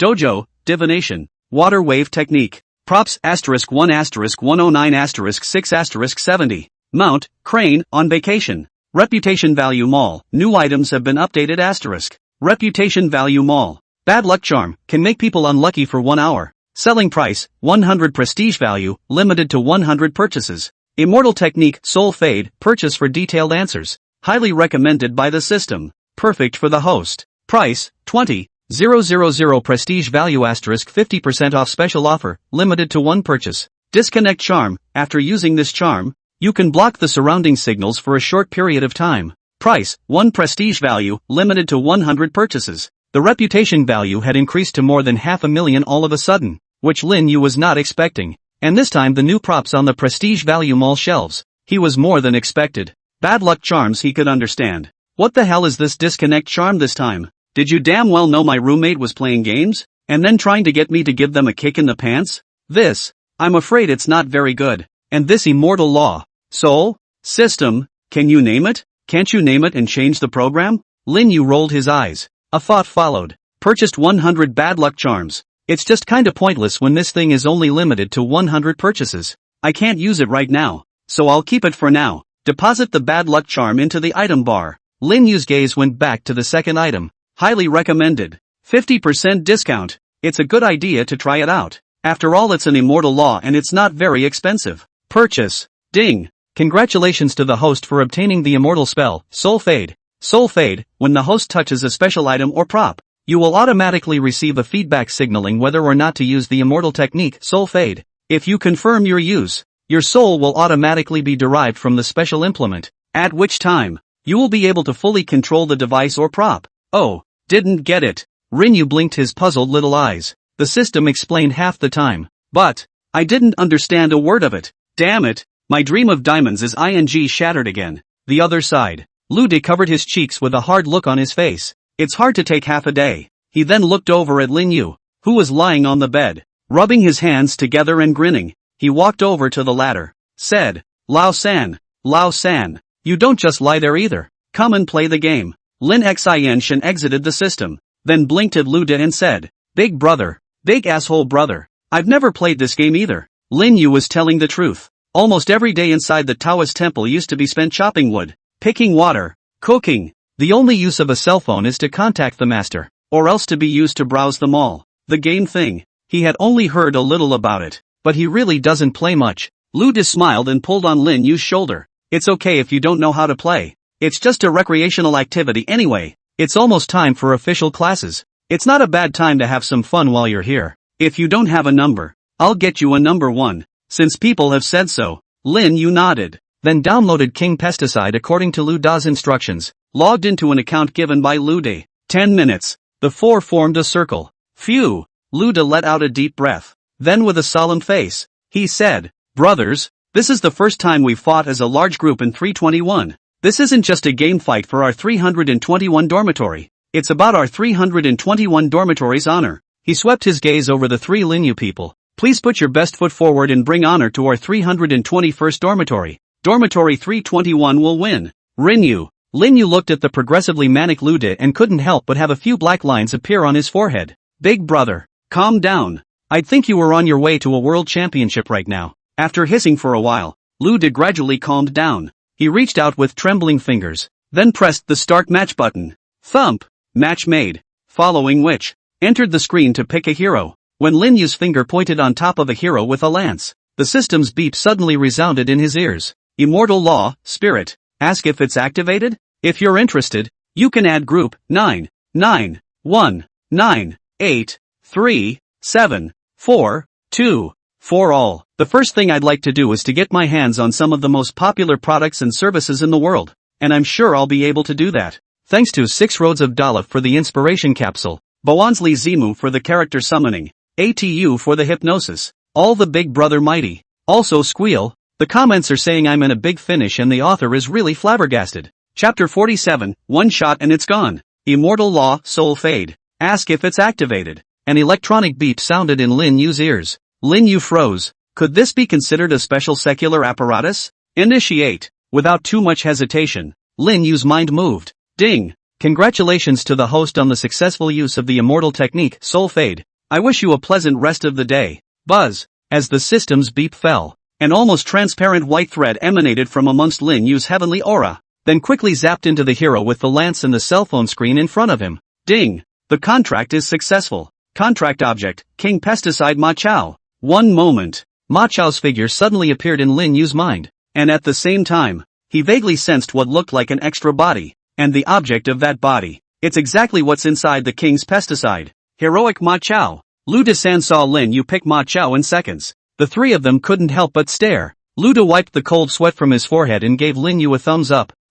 Lao-san. You've chosen one that's difficult to maneuver. Li Fish couldn't help but nod as well. Said, good guy. The first time to see someone play the King Pesticide, the first hand to choose a Ma Chao. Other than that, I am a man who has played thousands of games. A game of Ma Chao has not touched. Lin Yu blinked at his words. Puzzled, I asked, what's wrong? Did I pick the wrong one? How? Lude gave a wave of his hand. You randomly choose. You Lude did directly with flying. Platinum Big Brother to take you across the canyon. You obediently lay flat can. I opened the game directly kill. The words just fell. His fingers slipped. Seconds point to a Kaiwanji. Drops. At this point, the hero selection time ends at the same time. The game has officially entered the waiting screen. Oops. Luda's eyes bulged and he jumped straight up from his chair. Time Burst looked at the phone as well. The corners of his mouth couldn't help but twitch even when he saw Luda's pics on his cell phone. Kaiwanji plays the field. Nymphets. A few black lines also surfaced on Liyu's forehead.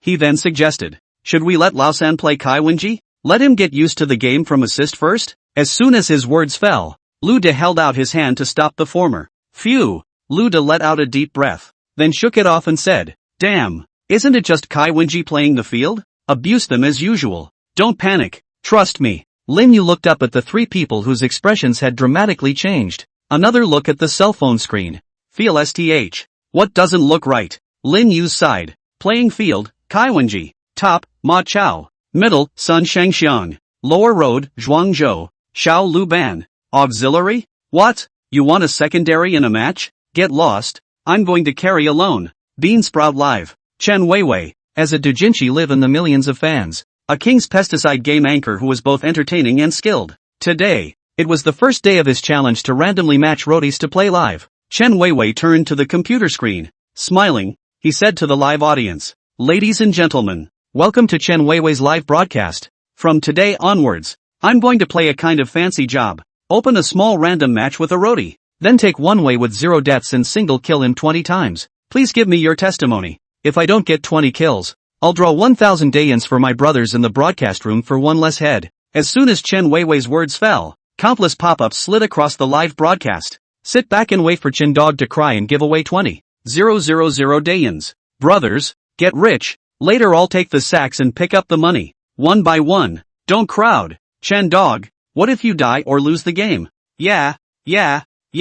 There has to be a punishment for that too. And it has to be strong. Looking at the pop-ups in the live broadcast, Chen Weiwei snorted, laughed, I will die? That's fine. If I die once, I'll live stream the upside down hair washing. And if the game is lost, I'll smash this computer on the spot. Sit back and wait for Chen Dog to smash the computer. Chen Dog steady This computer you spent more than 100,000 configurations smashed the strange pity. Simply mail me over. Ha ha ha ha ha. Chen Weiwei had long gotten used to the live broadcast audience's flirting. Tapped directly on the screen. He then had a treacherous smile on his face. Unfortunately, I'm going to have to let you guys down this time. Because this time I'm playing a platinum trumpet. Chen Weiwei flashed his cell phone screen, and on the screen was none other than the platinum logo. The crowd in the live room. What? The entire live audience froze for a few seconds at first. This was followed by a big wave of hellos. What the hell? You're a ING King of Glory playing a platinum sentence?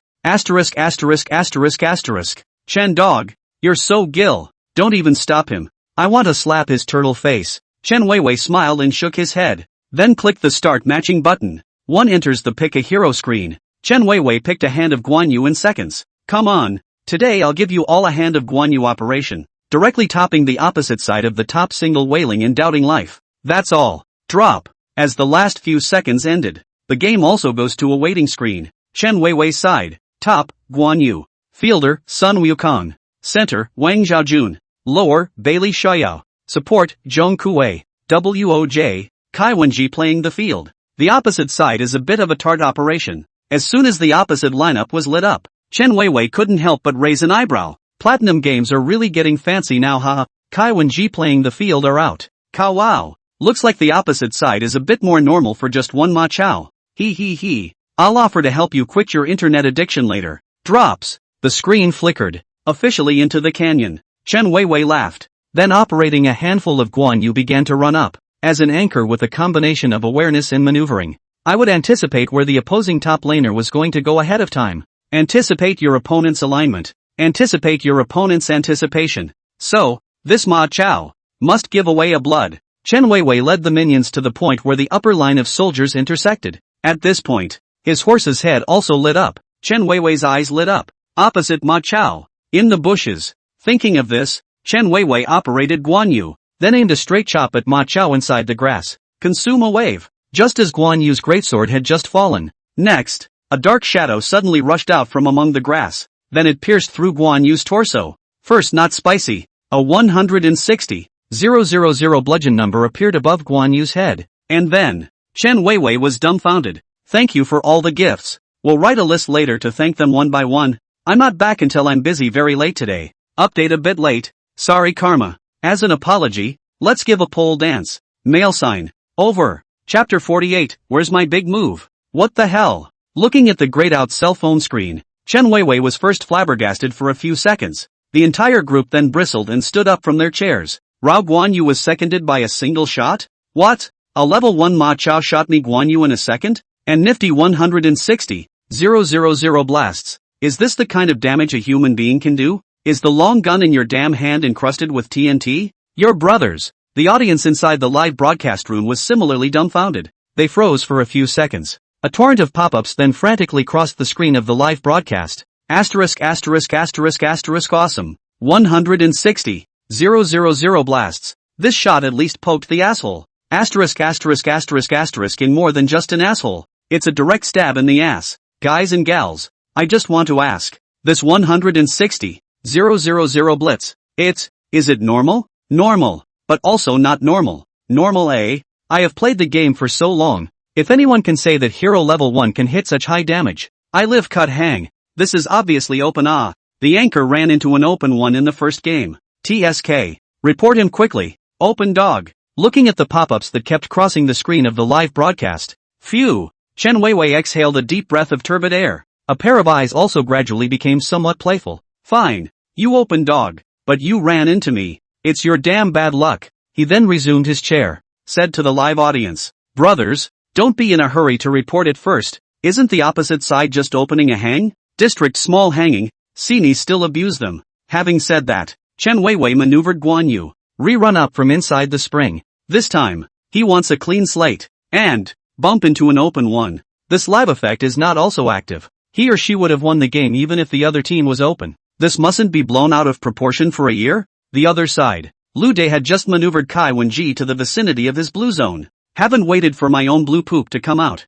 The first blood broadcast went off. Holy, one blood so soon? Lu De looked at the screen. It showed that his side's Ma Chao had killed the enemy Guan Yu. Is Lao San so hung up on playing the game? Or is Guan Yu on the opposite side too good? It's only been open for 20 seconds or so. The opposite side gave away a head. Lin Yu play the game so Gil bullish? Although he was shocked in his heart, he was nevertheless quick to react. He then smiled and patted Lin Yu's shoulder. Said, I go. Lao San. Bull knows so quickly took a blood. You honestly, your real identity is not some King Pesticide Glory champion? Time Bakugo interjected. King Pesticide Glory champion low profile into the university, hiding his identity for many years. One day a roommate accidentally logged into his account. All of a sudden, the world was shocked, shouting, the hot man is back. Li Fish eyes cannot help but light up. Oops, cool plot, this is not there. Bakugo, you're a ing genius. Rinyu, watching his three roommates get loose and get high on their mouths. Lin Yu couldn't help but have a few black lines appear on his forehead. He then looked at his other self on the cell phone screen. I'm just going to plug myself in. Are all these heroes so brittle now? The line continues to. In Rinyu's field of vision, the surrounding scene once again turned into a three-dimensional picture. Standing by himself on level ground with a lance in his hand. Brush. A light poke at a minion. And the latter fell straight to the ground. Then gold coins with numbers reflected in them emerged from the corpses. The gold coins swiped and floated into his body. Then disappeared. And the gold coins in his backpack had increased by 40. Thump. Before Lin Yu could poke another soldier again, the sound of a horse's hooves was right in his ear. Then only to see not far away from each other Guan Yu riding a date red horse. With the green dragon blade in his hand, he came galloping towards himself. But halfway through his run, he started to starting to spin around in place. That look. It seems to be looking for the right moment to attack. Chen Weiwei operated Guan Yu. Unhurriedly, he began to roam around Lin Yu's neighborhood. The opposite side's damage is ridiculously high. So we can only keep playing consumption. And when Raoji is level 4, directly rub him on the ground. An extremely serious expression came over Chen Weiwei's face. Since the opposite side is open, one wants to kill him back. It's just a matter of using your subtle maneuvering and stance. I don't know if it's because the other guy knows he's open though. So not too reckless. It just kept clearing the troops and didn't rush over to cross the tower to kill itself. Humph. So wimpy. Then you have a use for opening hangings. Chen Weiwei skimmed his lips. With the next wave of soldiers eating up the line, Chen Weiwei also managed to rise to level 4. Yo-ha, level 4 Guan Yu. Straight up top you turtle until you fly. After being promoted to the 4th level, Chen Weiwei's credibility increased greatly. In the moment when the two sides were engaged in the line of battle, Chen Weiwei's eyes lit up. Here's your chance. Think about it. Chen Weiwei didn't hesitate to turn on dash. Then he circled around to the grass behind Rinyu. Next, Chen Weiwei saw that his opponent Ma Chao was already close to his defense tower. Clicked directly on the big move. Aiming at Lin Yu's body was a furious opening move. Die for your master. Once the big move is on, several figure shadows immediately surfaced around Guan Yu charging towards Lin Yu. Chen Weiwei's entire body also jumped up from the chair in excitement. Once the sprint is on, Ma Chao killed. Brush. And it seemed that Lin Yu, who was clearing the troops in front of him, had sensed it as well. Subconsciously turning his head to look behind him. When he saw the other party, Guan Yu, rushing towards him with his green dragon sword raised. The expression on his face was unchanged. Instead, he slowly raised the pitch-black lance in his own hand. Just for a moment, Lin Yu suddenly felt an extra intention in his brain. Buzz! The gun shook slightly, and Lin Yu's sight coalesced to a single point. Brush! Next moment, the lance slammed out, straight to the black spot. Ding! A crisp metallic clash sounded, only to see the tip of Lin Yu's lance and Guan Yu's blade collide solidly. And then, the shadows around Guan Yu disappeared. Guan Yu's originally wildly running body was also hardened by Lin Yu's shot. One shot, one person, stiffly resisting Guan Yu's charge. Chen Weiwei. Chen Weiwei's feet went soft and he directly knelt on the ground. His eyes were as wide as brass bells. Next, a hiss roared from his throat. Nima, where is the big move of labor? I'm so damn big a big move. Thank you for your gifts. Come on, dance a breakdance to cheer everyone. Think the book is not bad. Big brother can send a small gift to send karma. Chapter 49, This lance can still. Where's my big move? Chen Weiwei looked at the screen on his cell phone as if it seemed like it had come to a standstill. His eyes were round and his mouth was so wide open that he could almost fit the size of several duck eggs into it at once. What happened? Where's Guan Yu's big move? Where's my big ing trick? Oil a fizzle luin I white dark on luim. UVE been killed by the enemy. Before Chen Weiwei could return to his senses, across the street, Ma Chao had lightly walked to his Guan Yu side, then took out his lance and poked it gently. 260,000. A horrific number reappeared. And then, Chen Weiwei's cell phone screen went black again, just as Chen Weiwei had just collapsed. This time, teammates also sent greetings. Whoever sends me is the father of whoever sends me. Guan Yu don't send me. Chen Weiwei. And then, after a few seconds, our defense tower has been destroyed by the enemy. Chen Weiwei Guan Yu died in style. The whole process lasted a short time, from Chen Weiwei's handsome face driving a big. Then again, his screen went black. It was less than 3 seconds in total. The crowd in the live stream just saw. Chen Weiwei rushed up and, nothing, no more? What the hell? After about a few seconds, the audience of the live broadcast then reacted. They looked at the screen, then rubbed their eyes hard. Some disbelief in typing down pop-ups. What the hell? It went up, and then it's gone? Chen Dog opened up big, and then, it just blacked out again? Where's your alignment? Where's your maneuvering? The anchor died too quickly for me to see clearly. So, can I die again? Looking at the pop-ups inside the live broadcast room, Chen Weiwei brushed himself off and jumped up from the ground, then manipulated his loud voice to yell at the live audience. Brothers, quickly run. This plugin is to several hangs. Laborer's big move directly by the opposite side of the Ma Chao to poke lost. What did you say? Let me abuse him myself without rushing to report. I'll abuse you. Who the hell mentions that again today? I'll wrench the third brother right out of your turtle. After speaking to the live audience, Chen Weiwei also tapped on the teen voice without hesitation. Brothers, I've met a hangman. This Ma Chao is a hangman. Naya a pummel of 260,000 blasts, and also used the tip of his spear to nullify my Guan Yu's big move. Whoever sent me is the father of whoever? Ma Chao nullifying Guan Yu's big move with the tip of his spear is okay? Who sends me to burst whose asshole? 26W. Big brother, you're afraid you're not awake, right? Rocket sends you to heaven, dish then. Cannot win the fight, said the opposite side of the hanging. You 2 minutes less than send 2 heads, you good meaning? Axe that likes to chop, don't argue. Guan Yu don't give it away. How about switching paths? Guan Yu, you go to the shooter path. Seeing that all 4 of his teammates were ignoring him,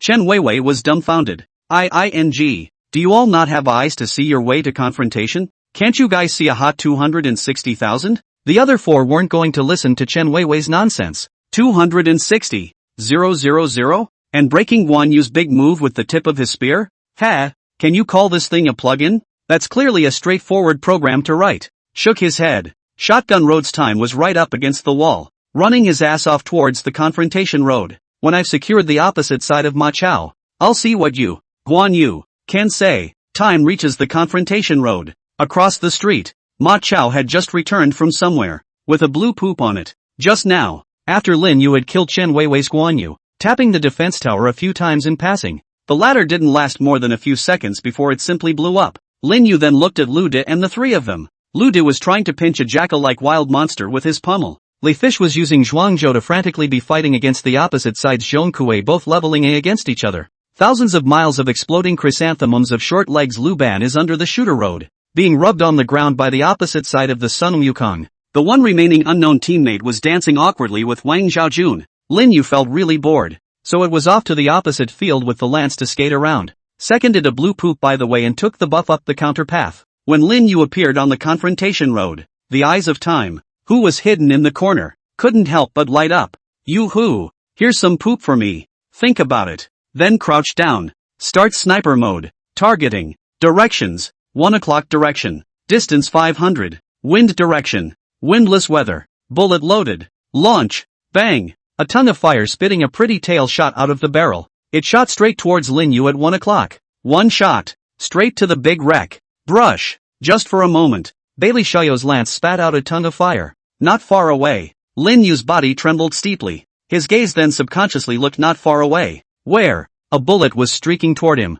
The bullets were fast. But Lin Yu's movements were even faster. Only Lin Yu slightly sidestepped. Put. The bullet brushed past Lin Yu's face. I'll be damned. That's quite a sloppy walk. The man maneuvering the Bailey Xiao took a look and couldn't help but raise an eyebrow. The body then crouched down again. If one bullet doesn't hit you, then hurry up and get another one. But when his body just crouched down, not far away, Lin Yu's gaze was slightly frozen. His paw then lightly stomped directly on the ground. The whole person jumped straight up from the ground. What? Seeing Ma Chao who suddenly jumped up, the man controlling Bailey Xiao couldn't help his eyes from bulging. What the hell? Lin Yu's body shook as he jumped into the sky. Take the lance in your right hand and put it behind your head. The entire upper body was also bent backwards. Following which, ha! Lin Yu let out a growl. The upper body is also instantly restored. Next, the lance in his hand was then projected by him. Brush up. The lance cut through the air. It was rooted straight at the Bailey Xiao who was leaning against the corner with a dumbfounded look on his face. Knock. With a loud muffled thud. 3,000,000. Then there was an announcing voice. Time Shoyo was killed in action. Thank you for laughing at the floating dust of 3,000 sure. Thank you Meng Meng Aca the Lord of the Heart of the Devil roll summoning. Thank you Counting the Green thanks to K Ching for his roll summoning. And thanks to K Ching for his more explosive flower scattering. The Big Brother Bull Batch. Congratulations to Cold Gugu for winning first place in the fan list. Chapter 50, is this the kind of damage one can do? Pust. Chen Weiwei, who had been paying attention to the situation on the counter road, looked at the bright red numbers floating up from Bailey Xiao's body. The mouthful of old-fashioned yogurt I had just swallowed spewed right out. ING. How much? How much? 7 digits? That damage. Is it humanly possible to fight? And, did that Ma Chao just make a javelin throw? Chen Weiwei's entire body looked like it had lost its soul, paralyzed straight into the gaming chair. Big brother. I'm skeptical now. What to play the same game? You have seen what kind of even the Ma Chao hands of the lance is thrown out like this my worldview is cracking up again this game is not fun at all. I'm going home to see Ironclad Pa. Woohoo. With the hint of another kill coming from the confrontation path. Brush. Lu Da's eyes couldn't help but light up. Brush rose from his chair. It's okay. I can't believe Lausan is so good at playing games. I need to see how this guy operates. Think about it. He quickly walked over to Lin Yu and reached out to pat the latter's shoulder. He was just about to speak to compliment Lin Yu. His gaze was also involuntarily thrown onto the screen in Lin Yu's hands. Next, his eyes bulged violently, and his pupils couldn't help but shrink hard. And at the moment, Lin Yu had also basically familiarized himself with his body in the King's Canyon. After killing Bailey Xiao, his eyes then looked towards the enemy's crystal, which was thousands of miles away. Brush. Next, Lin Yu didn't hesitate in the slightest. Raise the gun and accelerate, and then it went right out the door. While approaching the opponent's second defense tower, Lin Yu's speed didn't slow down in the slightest. Put the gun away. Zap out. Boom. There was a loud bang. The next scene was the one Lu Dashu saw. He watched as Lin Yu placed his hands on his chest. Instead, Ma Chao, who was inside the screen, raised his own gun and then zipped towards the opponent's defense tower. Before Lu Di could react, with a loud bang, only the opponent's defense tower slowly floated up. 3,000,000. The defense tower simply exploded. Snap. Lu Da's eyes were wide and his mouth was open. The cell phone also fell right out of his hand and hit the ground. He looked at Lin Yu, who was looking at the cell phone screen with a face of total concentration, with a face of shock and disbelief. Then he couldn't help raising his own palm. A hard slap directly to his cheek. Snap. Next, his cheeks instantly turned red. Holy, big asshole. What are you doing? Both Li Yu and Bailey Bakuju were startled by Lu Da's sudden movement. Li Fish pushed up his glasses. Then he also walked over to Lin Yu and laughed. What's the matter? You're not scared silly by Yushin's exquisite and unparalleled maneuver, are you? Said. His gaze was also directed towards Lin Yu. Following which, snap, Another slap. After Lee Fish finished slapping himself, his gaze and Lu Da's gaze met each other. And then, snap. Both of them did it at the same time. A simultaneous slap on the other cheek that the other person hadn't slapped red. Hiss. Feel the pain coming from both cheeks. Lu Da and Lee Yu both took a neat step backward. There's pain. I'm not dreaming. On the side. Bailey Bakugo blinked in confusion as she watched the two men's movements. Puzzled, he asked, "You two guys, is this a sudden jerk?" His words had just fallen, only to see Lu Da and Lee Yu had already walked to his side with numb faces.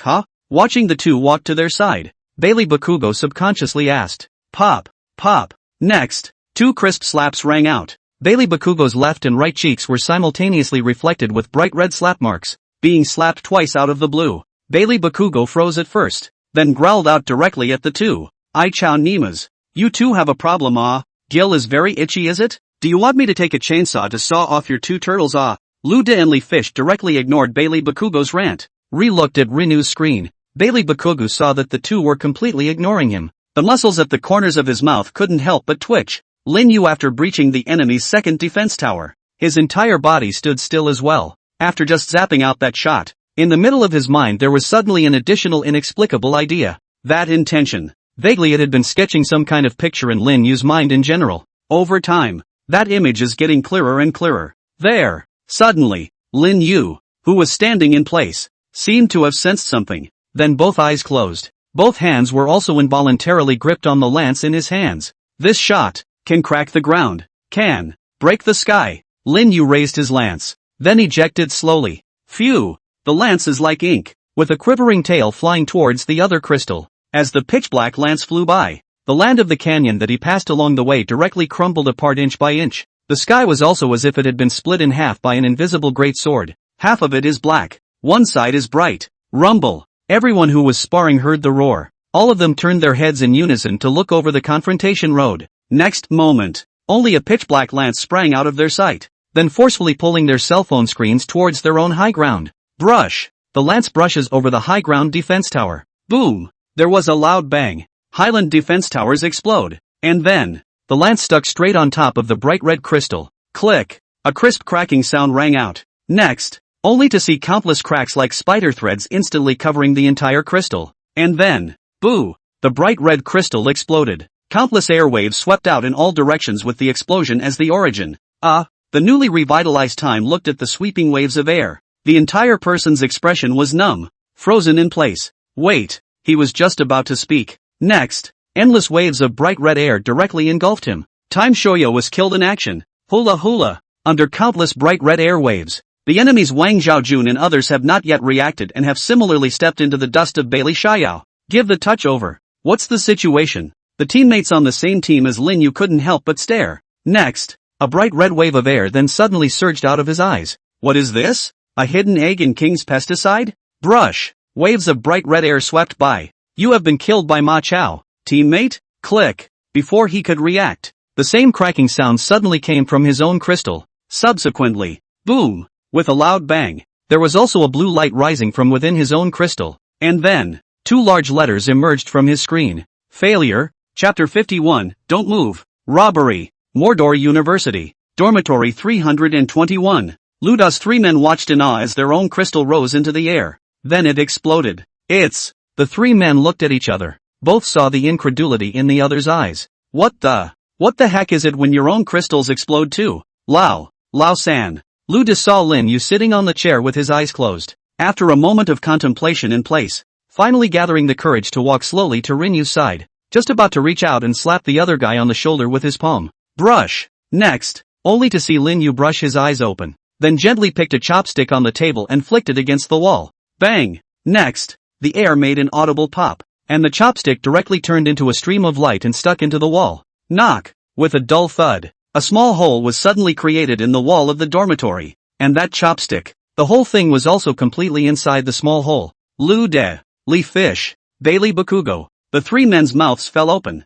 A horrified face looked at the small hole in the wall. The one yang finger? Oh no, snapping fingers? Lin Yu stood up, then curiously looked at his palm. This soul fade immortal technique is similar to a way of separating one's soul out, and then attached to some creature. Gain some special ability from above that creature through comprehension. This time Lin Yu from Ma Chao's body gained this ability to easily use chi to control a gun. Now, one is finally like a martial artist inside a martial arts novel. Lin Yu was overjoyed in his heart. In the future, what picking leaves to hurt people and using chi to control swords? Unity is no longer a dream. Wrap it up. Only then did Lin Yu turn his gaze to the three looted people, looking at the three of them with a dumbfounded look on their faces. Lin Yu couldn't help but stare. Asked, "You guys, what's going on here?" The three of them sniffed and looked at Lin Yu. Another look at the small hole in the wall. "What happened to us? Don't you know better than that?"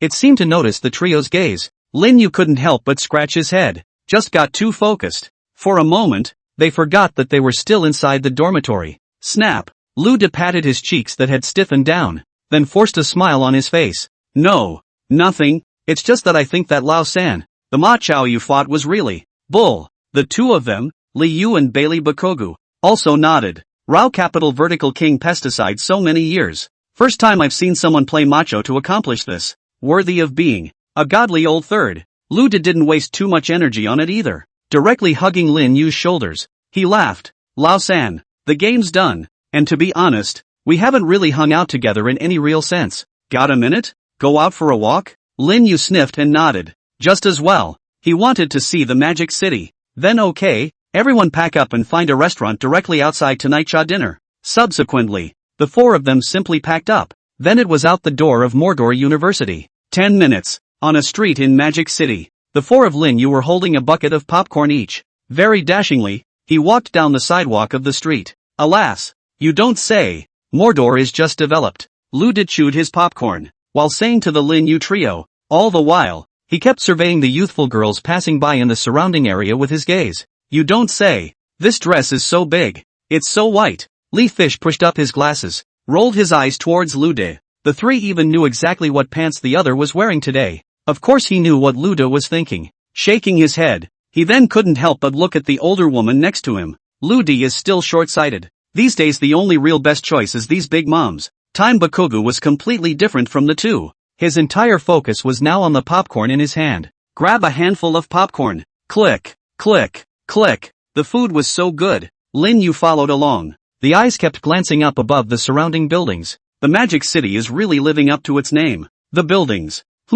Suddenly, Lin Yu's eyebrows raised. His eyes locked on top of a small car not far away. Only the small car slowly stopped in front of the Mordor Bank. Then four men dressed in black came out of it. The four of them looked at each other. Then all of them walked into the bank with a handbag without a second thought. Lin Yu frowned as he looked at the four people entering the bank. I don't know why. He always had a feeling something would happen. Bang! Just as his thoughts had fallen, a gunshot suddenly came from inside the Bank of Mordor.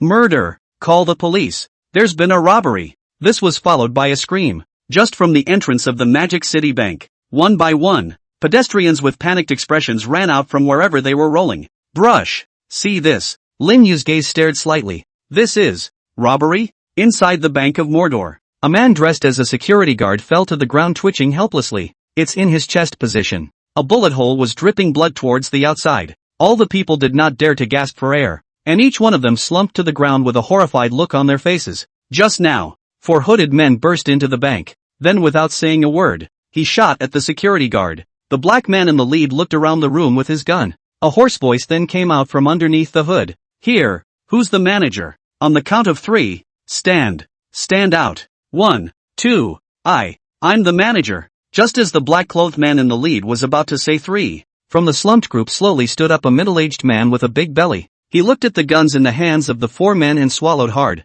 Then tremblingly, he walked from the crowd to the black-robed man at the head of the group. The one in the lead just glanced at the latter lightly. Then straight away he flung his cell phone at the other guy. Call the police and tell them we want 100 million in cash, plus a bulletproof car, delivered to the bank's door in 10 minutes with the car and the money. Ha! The middle-aged manager sniffed. His voice hadn't even dropped. The black-clothed man in the lead directly raised his gun and aimed a shot at the head of the security guard who had fallen to the ground. Bang! Another shot rang out. The guard moaning on the ground died outright. Don't even scream. I'll kill anyone who dares to scream. After resolving the security guards, the black-clothed man in the lead put the gun in his hand against the manager's head. Now, call me immediately, or you'll be the next one to die by the gun. There's an author airborne plot discussion on the chapter reviews at the end of the chapters, so if you have anything you want to say, leave a comment there. The backpack will go through them one by one. Chapter 52, Don't Seek to Push. Prepare for Mangani in a hurry. Woola woola. With the pot-bellied manager making the call less than 3 minutes later, a police car ringing with alarm bells then converged from all directions. Click. A police car stopped. A loaded police officer then filed out from inside the police car. Evacuate the surrounding area immediately. As soon as the constable appeared, the first order of business is to first evacuate nearby pedestrians to a safe location. Then seal off the perimeter. Do all that. Only then did they look to the Mordor Bank and stand by. Brush. A police car pulled up in front of the Mordor Bank. Then a rather tough-looking middle-aged man walked out from inside the police car. Chief of Police. Shinya District. Mordor. Ho Peak. What's the situation now? Hefeng walked over to a police officer, his gaze looking towards the Magic City Bank as he inquired. The officer said, according to the report, the other party has offered 100 million in cash, plus a bulletproof car, which must be delivered to the bank's door in 10 minutes. 100 million in cash? Hefeng couldn't help but frown at his words. To have so much cash, also need a bulletproof car. This time the robbers.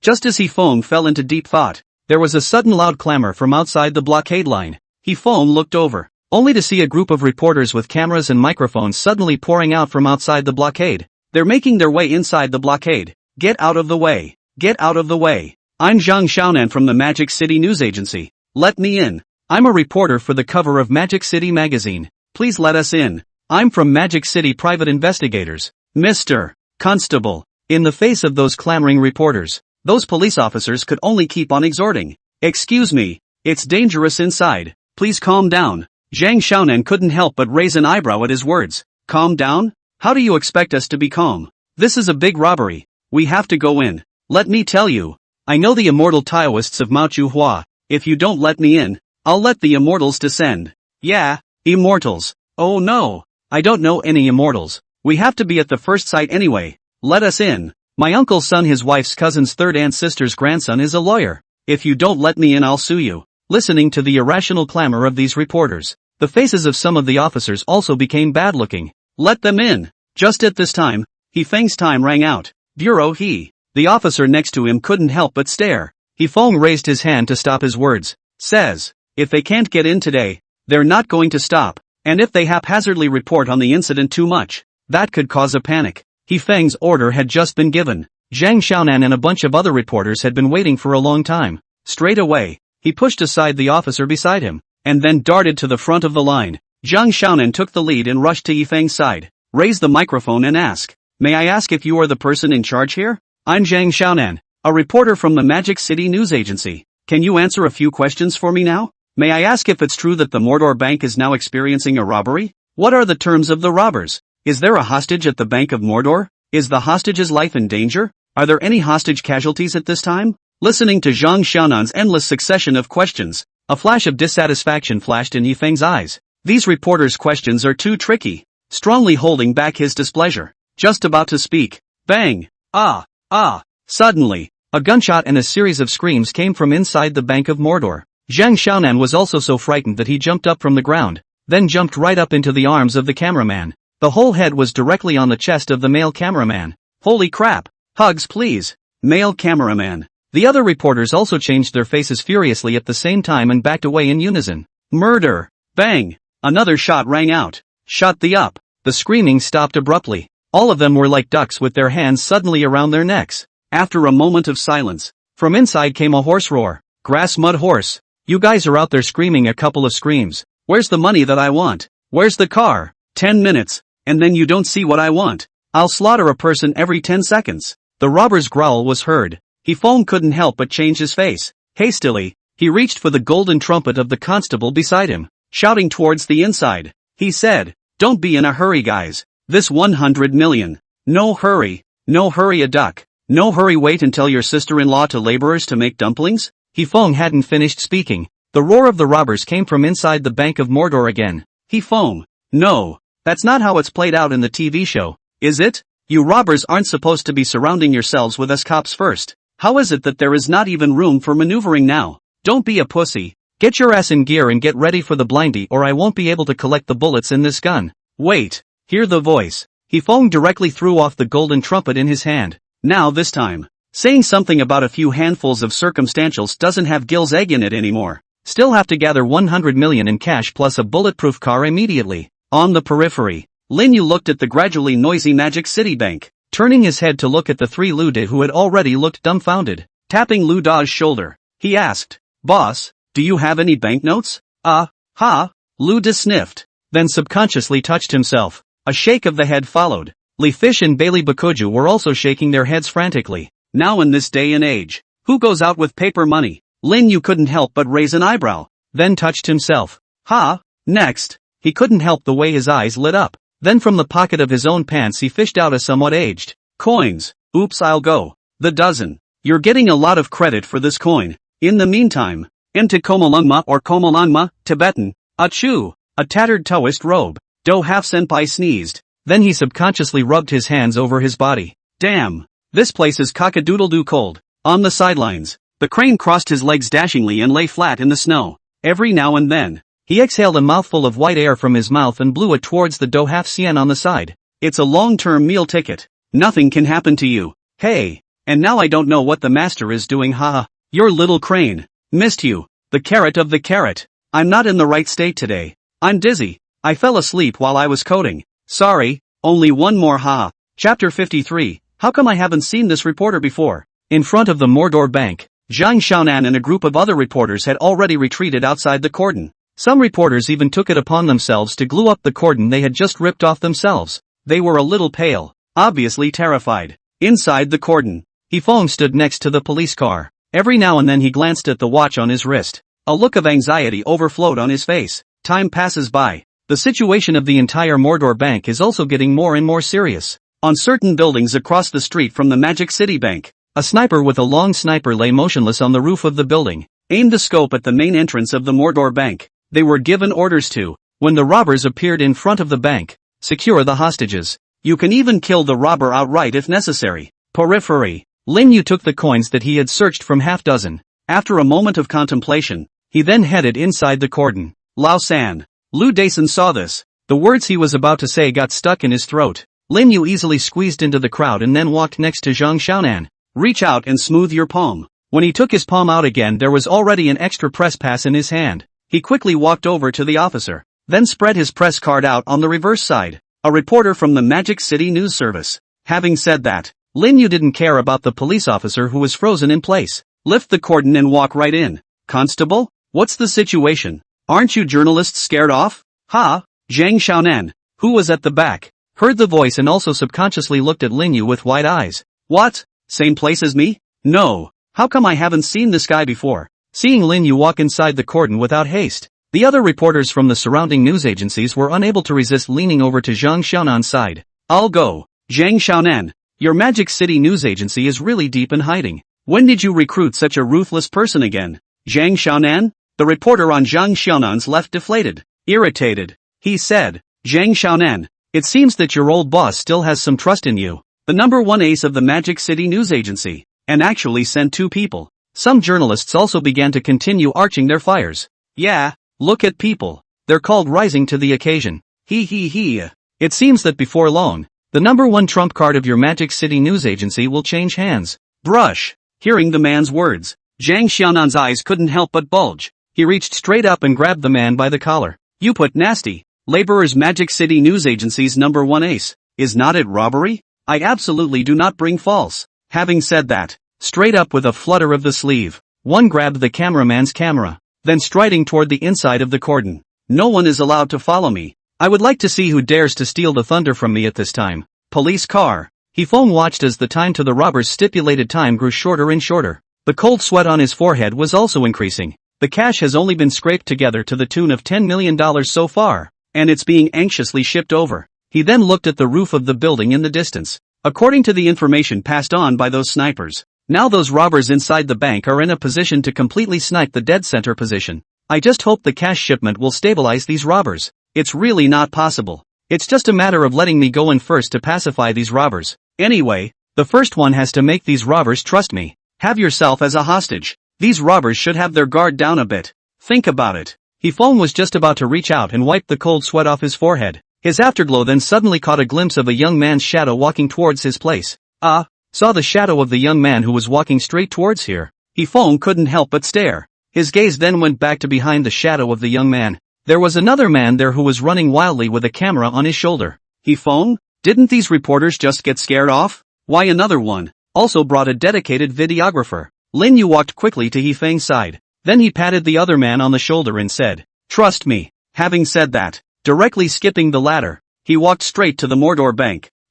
After being messed up by Lin Yu's series of actions, Hifeng was directly confused. Why does that sound so familiar? He blinked. Spinning around, he reacted directly in the next second. Wait, Hifeng was just about to speak. Lin Yu's figure had already walked inside the bank. Brush! Lin Yu has just entered the Magic City Bank. Zhang Xiaonan then rushed over to Hifeng carrying the camera. I'll be damned. Such a fight. Seeing Lin Yu rush into the bank without hesitation, Zhang Xiaonan's eyes almost flew off. Damn it, put up a fight. No one can take the title of Labor's #1 ace. Having said that, after glancing at Hifeng, he let out a strange cry before rushing in. Hifeng froze for 2 seconds. Next moment, his face became violently red as he yelled towards Zhang Xiaonan. ********. Get your ass back here. You don't want to die. Zhang Xiaonan heard Hifeng there. With a wail, he rushed in. Inside the Magic City Bank, each of the 4 robbers sat on a chair. One had a pistol in his hand and the other 3 had submachine guns.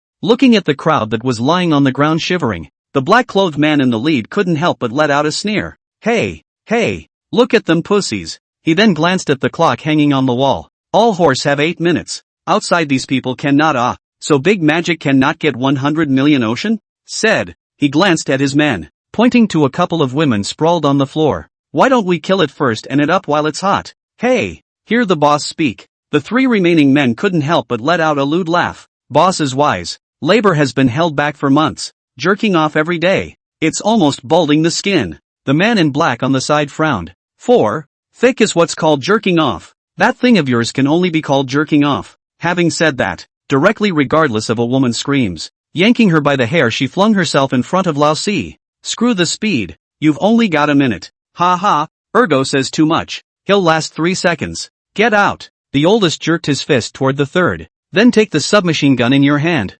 aimed at the temple of the woman who was wailing and begging for mercy. Pull the trigger. Wait. Suddenly, just then, the boss at the head of the group spoke up. The 4 then stopped giggling. Eyes looked to the doorway almost simultaneously, where, somehow a slender figure had stood. Chapter 54, Mama. This life is worth it. What man? As soon as that slender figure appeared in the doorway, the 4 robbers instantly jumped up from their chairs. The lead robber picked up his pistol and aimed it directly at the figure in the doorway. Negotiator? The boss frowned. A wave of the hand followed. Get the hell out of here. We just want the money. Not some ING negotiator. While the labor is in a good mood and doesn't want to kill you. What negotiator? Just as the boss's words had just fallen, Lin Yu, who was standing in the doorway, slowly raised his steps and walked in. He flashed a smile towards the 4 robbers. Said, I'm not much of a negotiator. The boss sniffed and held the pistol in his hand a few more points higher, aimed at Lin Yu's head. So what do you do? Come to tell us the money's ready?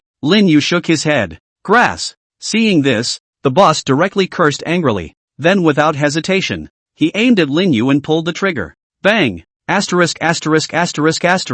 Gate. Zhang Xiaonan, who had just run to the door, hadn't yet had time to breathe a sigh of relief. Just in time to see the robbers shoot directly at Lin Yu. Zhang Xiaonan let out a scream. Straight away, he brushed his knees and his eyes closed without hesitation. This pussy turned out to be the one who came to die. Your brothers. Dang. But, the scene where Lin Yu was hit by a bullet and let out a wailing sound didn't occur. Instead, Zhang Xiaonan only heard a crisp crash. Zhang Xiaonan slowly opened his eyes, then looked inside the bank once again. Hiss. Next, his pupils just couldn't help but shrink hard. Just see inside the bank. A bullet stood playfully in front of Lin Yu. It was 40 to 50 centimeters away from Lin Yu's face door, but it was never able to advance the slightest bit. And in front of that bullet, it was Lin Yu holding an aged coin in one finger. Zhang Xiaonan. The 4 robbers. Oops. What's the situation? Stopping bullets with coins. I'm not blind, am I? Zhang Xiaonan rubbed his eyes vigorously, then looked inside the bank once again.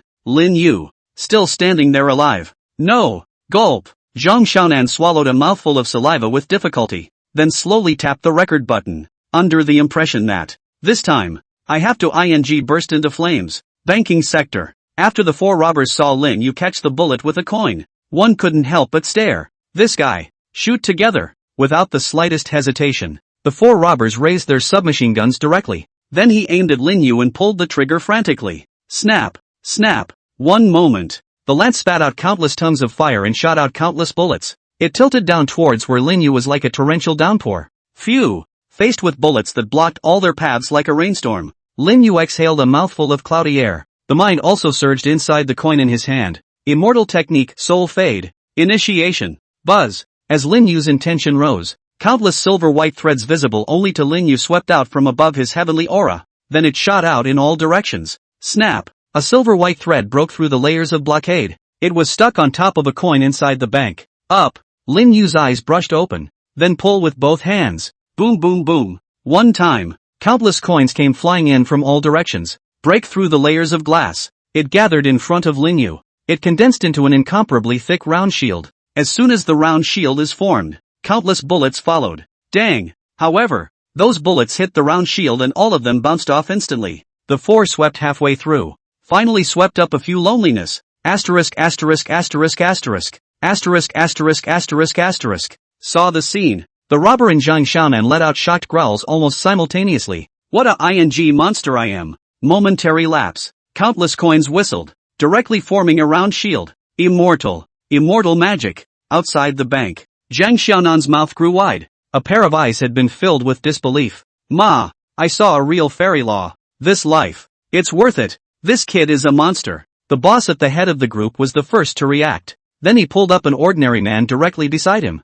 I'm telling you, you hurry up and tie your hands, or else. Bang! His words had not yet fallen. With a dull, muffled sound, his eyes then widened with horror. Boo! His body slowly fell backwards. Only in the center of his brow, a rounded coin had been dented at this point. The other 3 robbers couldn't help but change their faces furiously when they saw this. Big brother. Next moment, they were just about to make a move. Brush up. 3 more coins whizzed by. The 3 of them let out a wail and all fell to the ground at the same time. Almost. Looking at the fallen trio, Lin Yu nodded. These 3 lives remain. Only this life is considered completely incapacitated. I'll leave the rest to the constable. Lin Yu clapped his hands. Then he turned and left the bank. Brush. Lin Yu just walked out of the bank. A bulletproof car brushed to a halt just outside. Countless police officers already had their guns in their hands. He-phone leaned against the police car, kept hissing into the walkie-talkie. The robbers are extremely unstable right now, and there's been gunfire coming from inside for a long time.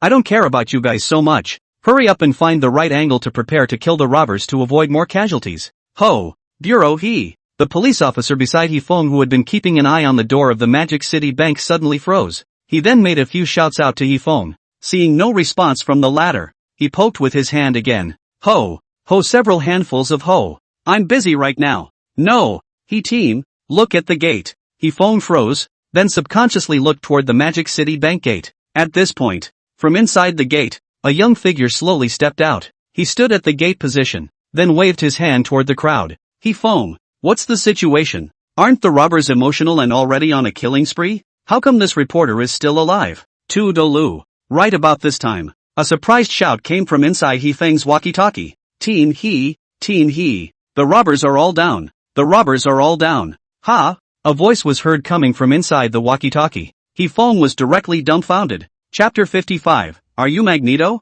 Name: Rinyu. Age: 19. Identity: freshman financial management at Mordor University. In the Magic City police station, Lin Yu sat down on a chair. He-feng and a police officer in charge of records sat in front of him. Just 10 minutes ago, after Lin Yu leisurely walked out of the door of the Magic City Bank, He-feng then received a message from the sniper team that the robbers were all dead. After he rushes into the bank, all that was seen were the 3 robbers who kept wailing in 2 corpses, and the countless shell casings scattered on the ground, as well as countless remains of coins that have been broken. Phew! Retract your thoughts. He-feng's gaze once again looked at Lin Yu, who was sitting on the chair, opened his mouth and asked, "Got a girlfriend? Or a little chick?" Rinyu raised his head, eyes slightly shocked. He looked at He-feng standing in front of him, flabbergasted. He then spoke. "Officer, is this a necessary inquiry for the case?" He-feng pondered for a moment, then nodded. Ahem. Yes, this one is a new special regulation.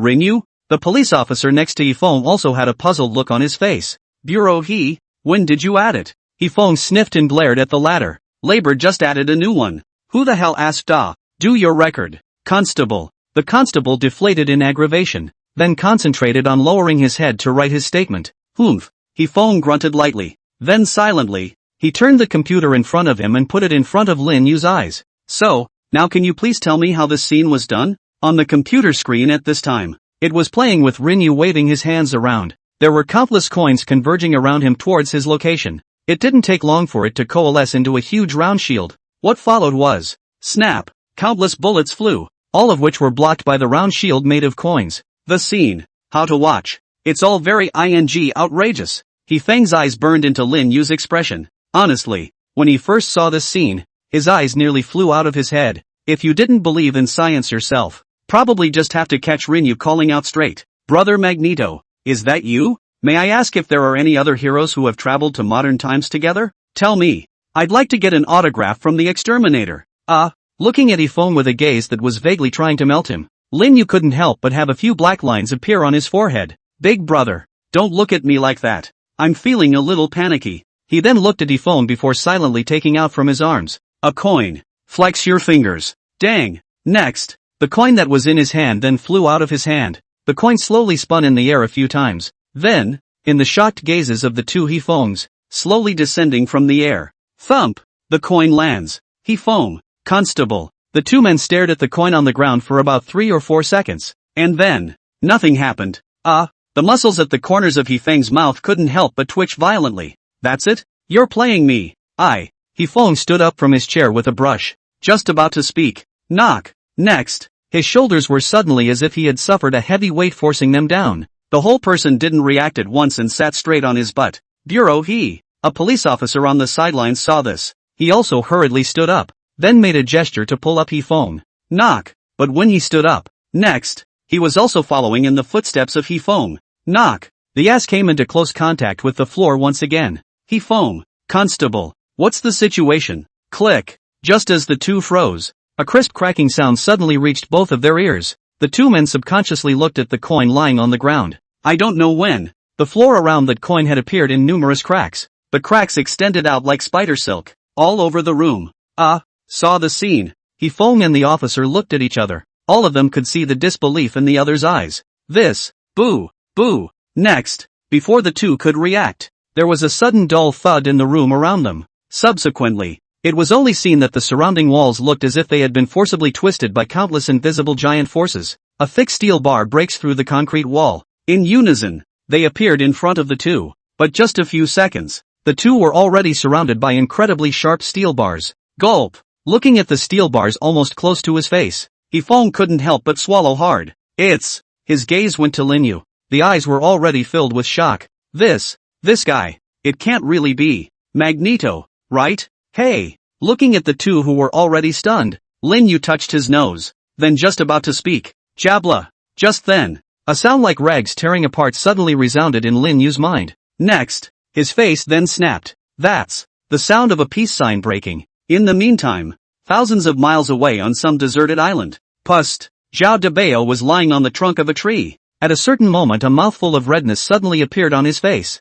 then directly spit out a large mouthful of blood. Hiss! Zhao Debao wiped the blood from the corner of his mouth, and then ripped open his chest. At this time, his chest had completely sunken down a large portion and was dripping with blood. To the naked eye a rib pierced his skin and spread out. Zhao Debao then felt out an embroidered brocade pouch from his chest position and pulled it open. Inside the pouch at this time, a talisman emitting an ancient aura lay peacefully. However, at this moment, that talisman was already covered with cracks, as if it would turn into flying dust and dissipate at any moment. Hey! I didn't expect to bring this kid Lin Yu's farewell gift and save Raoul's life. The corner of Zhao Debao's mouth cracked into a smile. Just now if it wasn't for this magical talisman, he himself might have been blown to bits by the other Barrett. But, brat, this life-saving favor will only be repaid to you in your next life. Zhao Debao gazed into the depths of the jungle, where there seemed to be 4 ghostly figures slowly approaching where he was. Bah! Zhao Debao spat out a mouthful of bloodied saliva. Damn! I don't know why this mission was leaked, but I curse that son of a for giving birth to a son with no fart yen. Grass mud horse. Zhao Debao was lying on the ground. This time, he didn't have the strength to run anymore. Following, He was going to fight to the last ounce of his strength. Let the other side see the irony of our soldiers. Busy today. Only one shift. 3 tomorrow. Chapter 56. Iron-blooded instructor Zhao. Zhao Debao was lying on the ground covered in blood. The intense pain coming from his chest caused a cold sweat to keep running down his forehead. He picked up the saber on the side, then forced himself to brace himself, following which, he gazed through the countless towering grasses and trees, locked on the 4 ghost-like figures not far away. The 4 figures were wearing camouflage overcoats. It's one step at a time. Carefully, he followed the trail of blood that Zhao Debao had shed along the way towards where he was. These grandchildren, they're actually so cautious. Looking at the 4 with immense caution, Zhao Debao couldn't help but lick his already dry and cracked lips. He then touched the thumb-sized package at his waist. This time the mission. It's all about safely bringing the contents of the package back home. Didn't realize. It wasn't long after the stuff had just gotten there that these grandsons acted as if they'd been ambushed beforehand. Caught Zhao Debao and the others off guard. The brothers who followed Zhao Debao into action were all killed in action. Zhao Debao escaped with great difficulty. I didn't expect to be hit by a barret from my opponent not too long ago. If it wasn't for having the magical talisman given by Linyu, probably wouldn't have lasted this long on his own. Hiss! Zhao Debao sucked in a breath of cool air. Then the eyes crossed. The contents of the package should never be available to these grandsons. Think about it. Zhao Debao used his saber to pull apart the loose mud on the side. Then put the package in. Compacted it a few more times. Do all that. Zhao Debao picked up the small stones scattered aside. Ripped the shirt off his body. Wrapped a few loops around a broken shirt. Phew! Zhao Debao exhaled heavily. He looked at the package in his hand that was already about the same size as it had just been. A bite. It was shoved hard directly through the rupture in his own chest. Pust. Zhao Debao's palm just touched the wound.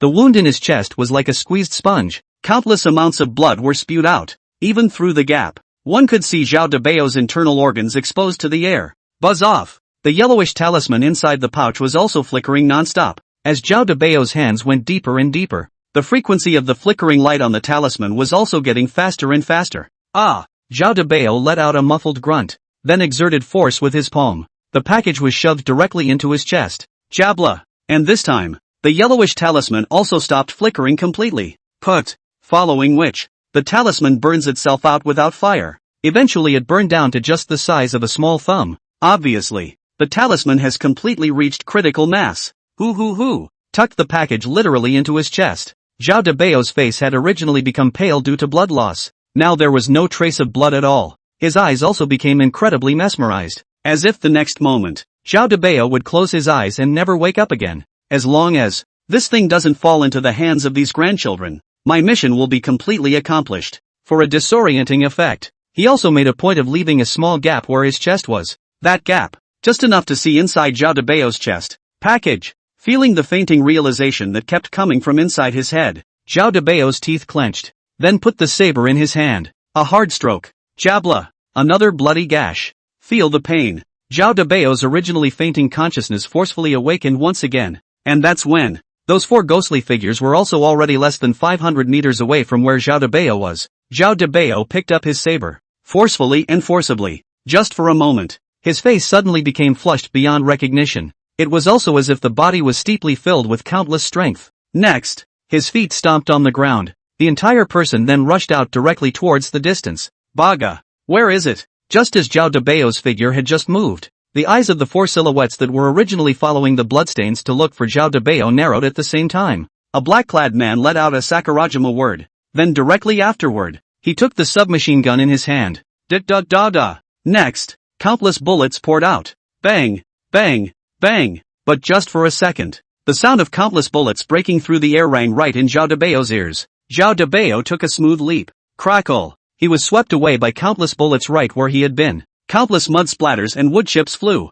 Some of these bullets that originally followed the trajectory to hit the back of Zhao Debao's head. At just under 3 inches away from the back of the former's head. It would then suddenly splash a piece of dirt from the ground and force that bullet to shoot askew. Baka Yalu saw the scene. The 4 black-clothed men were instantly enraged. Is this guy stepping on today? Earlier Barrett took a shot that was stopped by a large tree that appeared out of nowhere. Now Labor sweeps a barrage of bullets. This is still fit as a fiddle. He's seriously injured. He won't be able to run far. Today. Must bring back what's in his hands. Seeing Zhao Debao disappear in front of several people once again, a black-clothed man couldn't help but become gloomy. He then waved his hand. The 4 men gave chase once again. Brush up. Several people soon appeared at the place where Zhao Debao had just laid down to rest. This blood on the ground. This guy has shed so much blood and he can still run. Worthy of being called the Dragon Kingdom's Iron Bull. The 4 people looked at the blood all over the ground, and their faces surged with horror.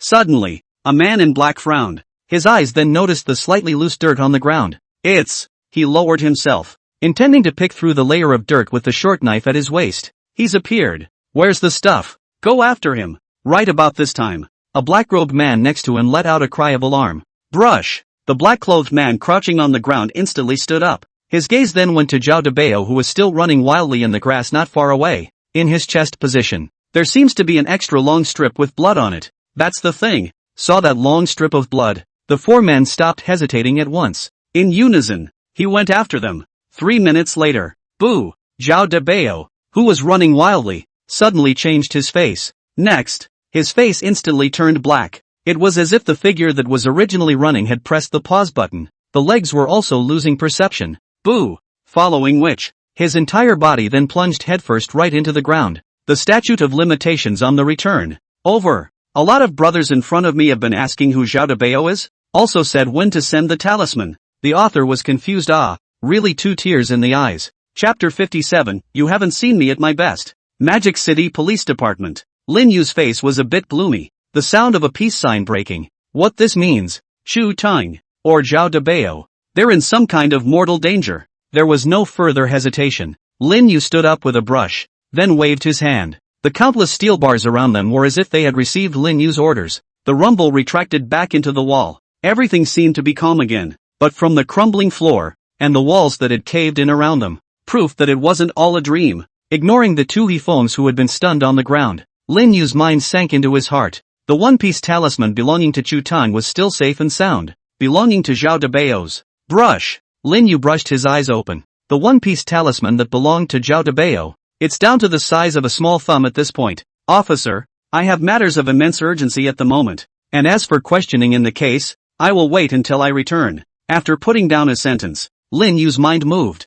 shrinking the ground into inches. Next, Lin Yu's figure then turned into a puddle of black shadows and disappeared inside the room. Hephong, Constable, when had the 2 ever seen such a scene? After Lin Yu's figure disappeared for a full 3 seconds, the 2 hugged each other straight away, chanting, Mama, there's a ghost. Shrinking the ground into inches. Shrinking the ground into inches. Used shrinking ground a dozen times in a row. The next time Lin Yu's figure appeared was already on the rooftop of the police station. Immortal crane. Lin Yu clapped his hands together. A single thought then resounded through millions of miles into the crane's consciousness. Into Komolungma or Komolangma, Tibetan. Brush. The eyes of the crane that was enjoying a full-body massage by the hands of the half immortal suddenly fluttered open.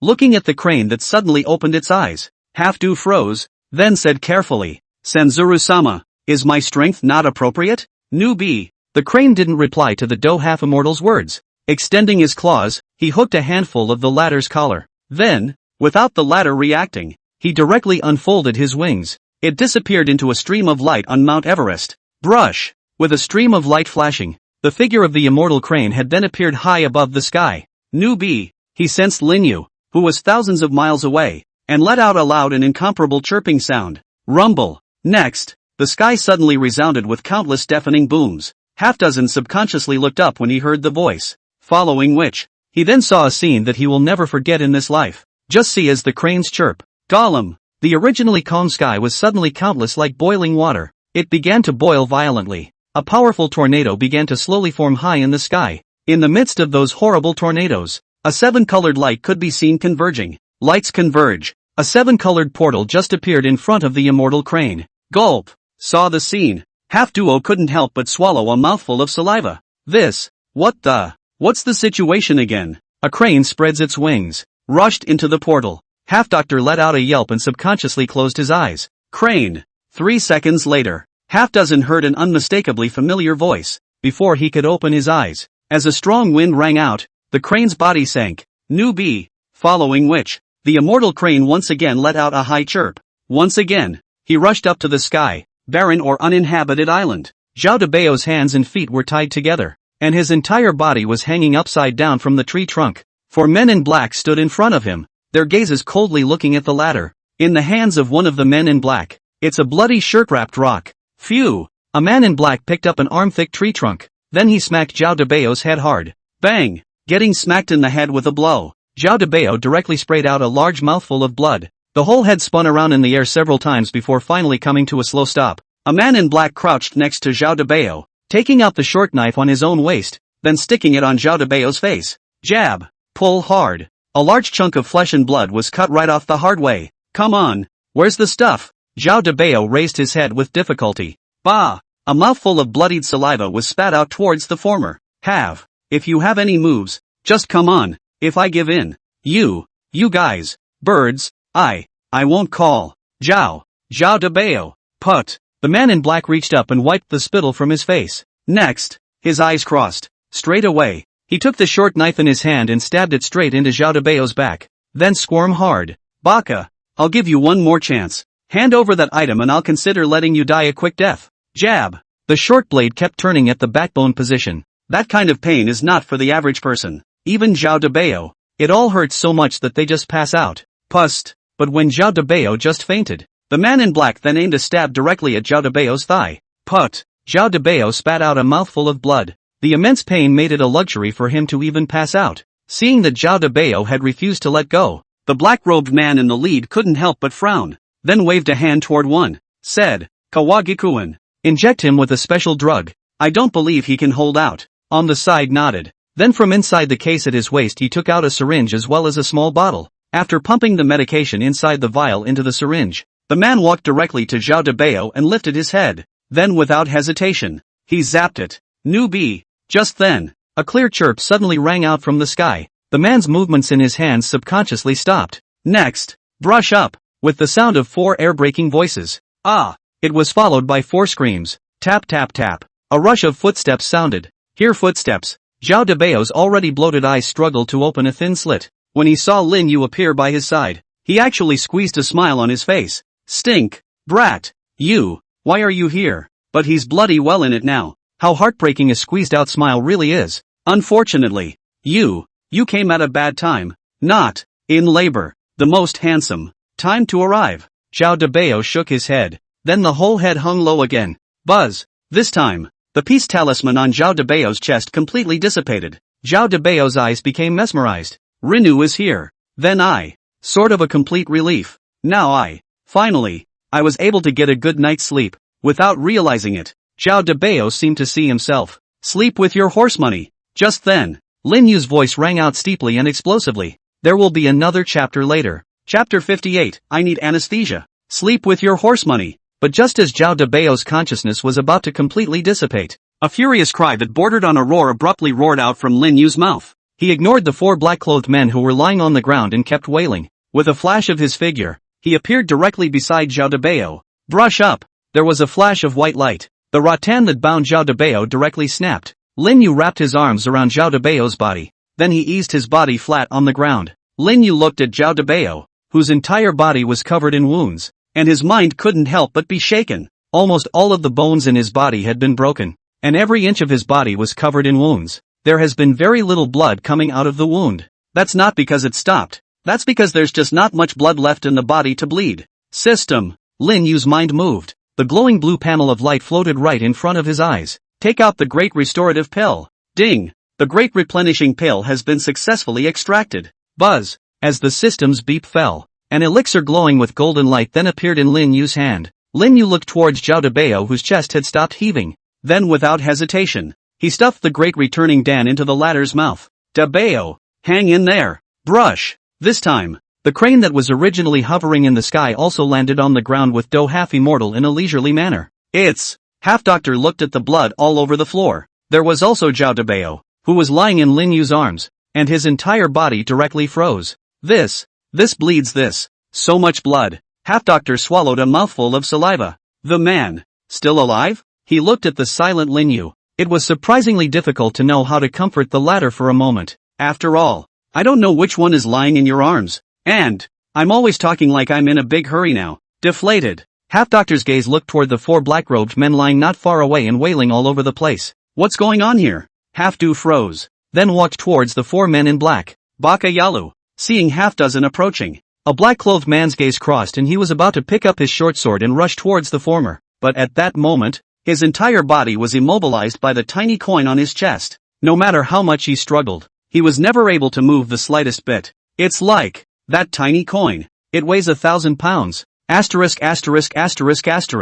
Birdman. The Sakurajima language was heard from the man in black. Half-Doctor couldn't help but stare with his eyes. He then looked at the few people who were struggling on and on. It seems they were subdued by the great Immortal. Half-Doctor looked back at where Lin Yu was. A treacherous smile then appeared on his face. Rolling up his sleeves, he headed toward the 4 bird countrymen. I've long been sick of you stinking bird countrymen. Mal Bill. And now I've finally got my chance, ha. Baka Yalu. Asshole. What do you want? Seeing half-dozen's unsuspecting smile, a look of panic couldn't help but appear on the faces of those 4 bird countrymen. The Doge doesn't say anything, just dashingly picking up the short knife on the ground. Not doing anything, except that when I was a Taoist priest, I learned to neuter, pigs by the way, and it just so happens I haven't tried it for years, so I'll take you guys to try my hand at it. Neuter a pig? The 4 of them couldn't help but stare at the words. The Doge hemmed and hawed. It's castrating piggies, said. The Doge then walked up to a man in black. Take the short knife and aim it at an angle. Then the brush sapped. The man's mouth instantly opened into an oval. Both eyes were also steeply rounded. The body also began to convulse violently. Just for a moment, he felt some piece of his flesh and blood detach itself from his flesh, traveled beyond the mysteries of space. Following, it was a ripping, sharp pain sensation that came. Ow! The man in black let out a violent scream. This pain, it was simply a million times more exciting than just ripping off Zhao Debao's flesh and blood with his own hands. He reached out with a trembling hand. With an almost pleading gaze, he looked at half-dozen. Trembling. I need anesthetic. The other side. Lin Yu stuffed the Great Returning Dan in his hand into Zhao Debao's mouth. Gollum. As soon as the Great Returning Dan entered Zhao Debao's mouth, it instantly turned into a golden warm current that flowed inside his body. Lin Yu sat on the sidelines. His eyes were dead set on the changes in Zhao Debao's body. In a second. In 10 seconds. 1 minute. Time passed by. Du Halfpenny has bumbled his way through the castration of 4 people. Full of glee, he began working on other spin-offs on them. No, 10 minutes passed. There was still no reaction on Zhao Debao's body. Lin Yu's mind couldn't help but sink. Ahem. Right about this time, a weak coughing sound suddenly rang out from the mouth of Zhao Debao, who was lying on the ground. Brush. Hearing the coughing, Lin Yu's eyes couldn't help but light up. Zhao Debao slowly awoke from his unconscious state. He opened his eyes and the first thing he saw was Lin Yu's worried gaze. Seeing Lin Yu, the corner of his mouth cracked into a smile. It seems I still have unfinished business on my mind, so Hades is going to give me a little more time, said. His gaze went to Lin Yu. In a serious tone, he said, honestly, Lin Yu. Lin Yu waved his hand. Long story short, Zhao Debao, cough. Zhao Debao coughed violently. He felt that Yama was feeling bad about dying just like that, intending to let Lin Yu piss himself off all over again. Ugh.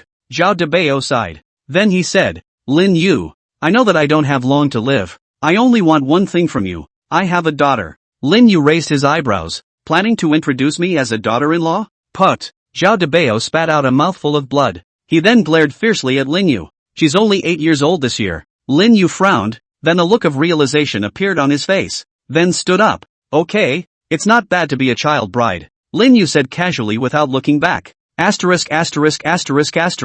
Treadmill 8 years old you can get down. Mud Brothers. Hearing Lin Yu's reply, Zhao Debao's eyes couldn't help but bulge. Straight away, he brushed himself off the ground. After Zhao Debao popped up from the ground, his whole body just froze. Your own body. Spinning around, he subconsciously looked at his body. Those hideous, unbelievable wounds. At this time, there was a golden light flickering above it. The light flickered as it did. Zhao Debao could clearly sense that those wounds were slowly recovering. At this point, Lin Yu's voice came from the front. I'm not really interested in taking care of little kids, so take care of them yourself. Right now, I'm busy. Where's the bird slaughterer? Neuter is the sterilization of pigs. If you're interested, you can look it up. Chapter 59. De Xian will be more handsome than you when he dies. Jab. Half-dozen crouched beside a man in black, then narrowed his eyes slightly. Brush. Next. In his hand the short sword swung out with a brush. Put. The short blade entered the flesh and brought up a small piece of broken meat.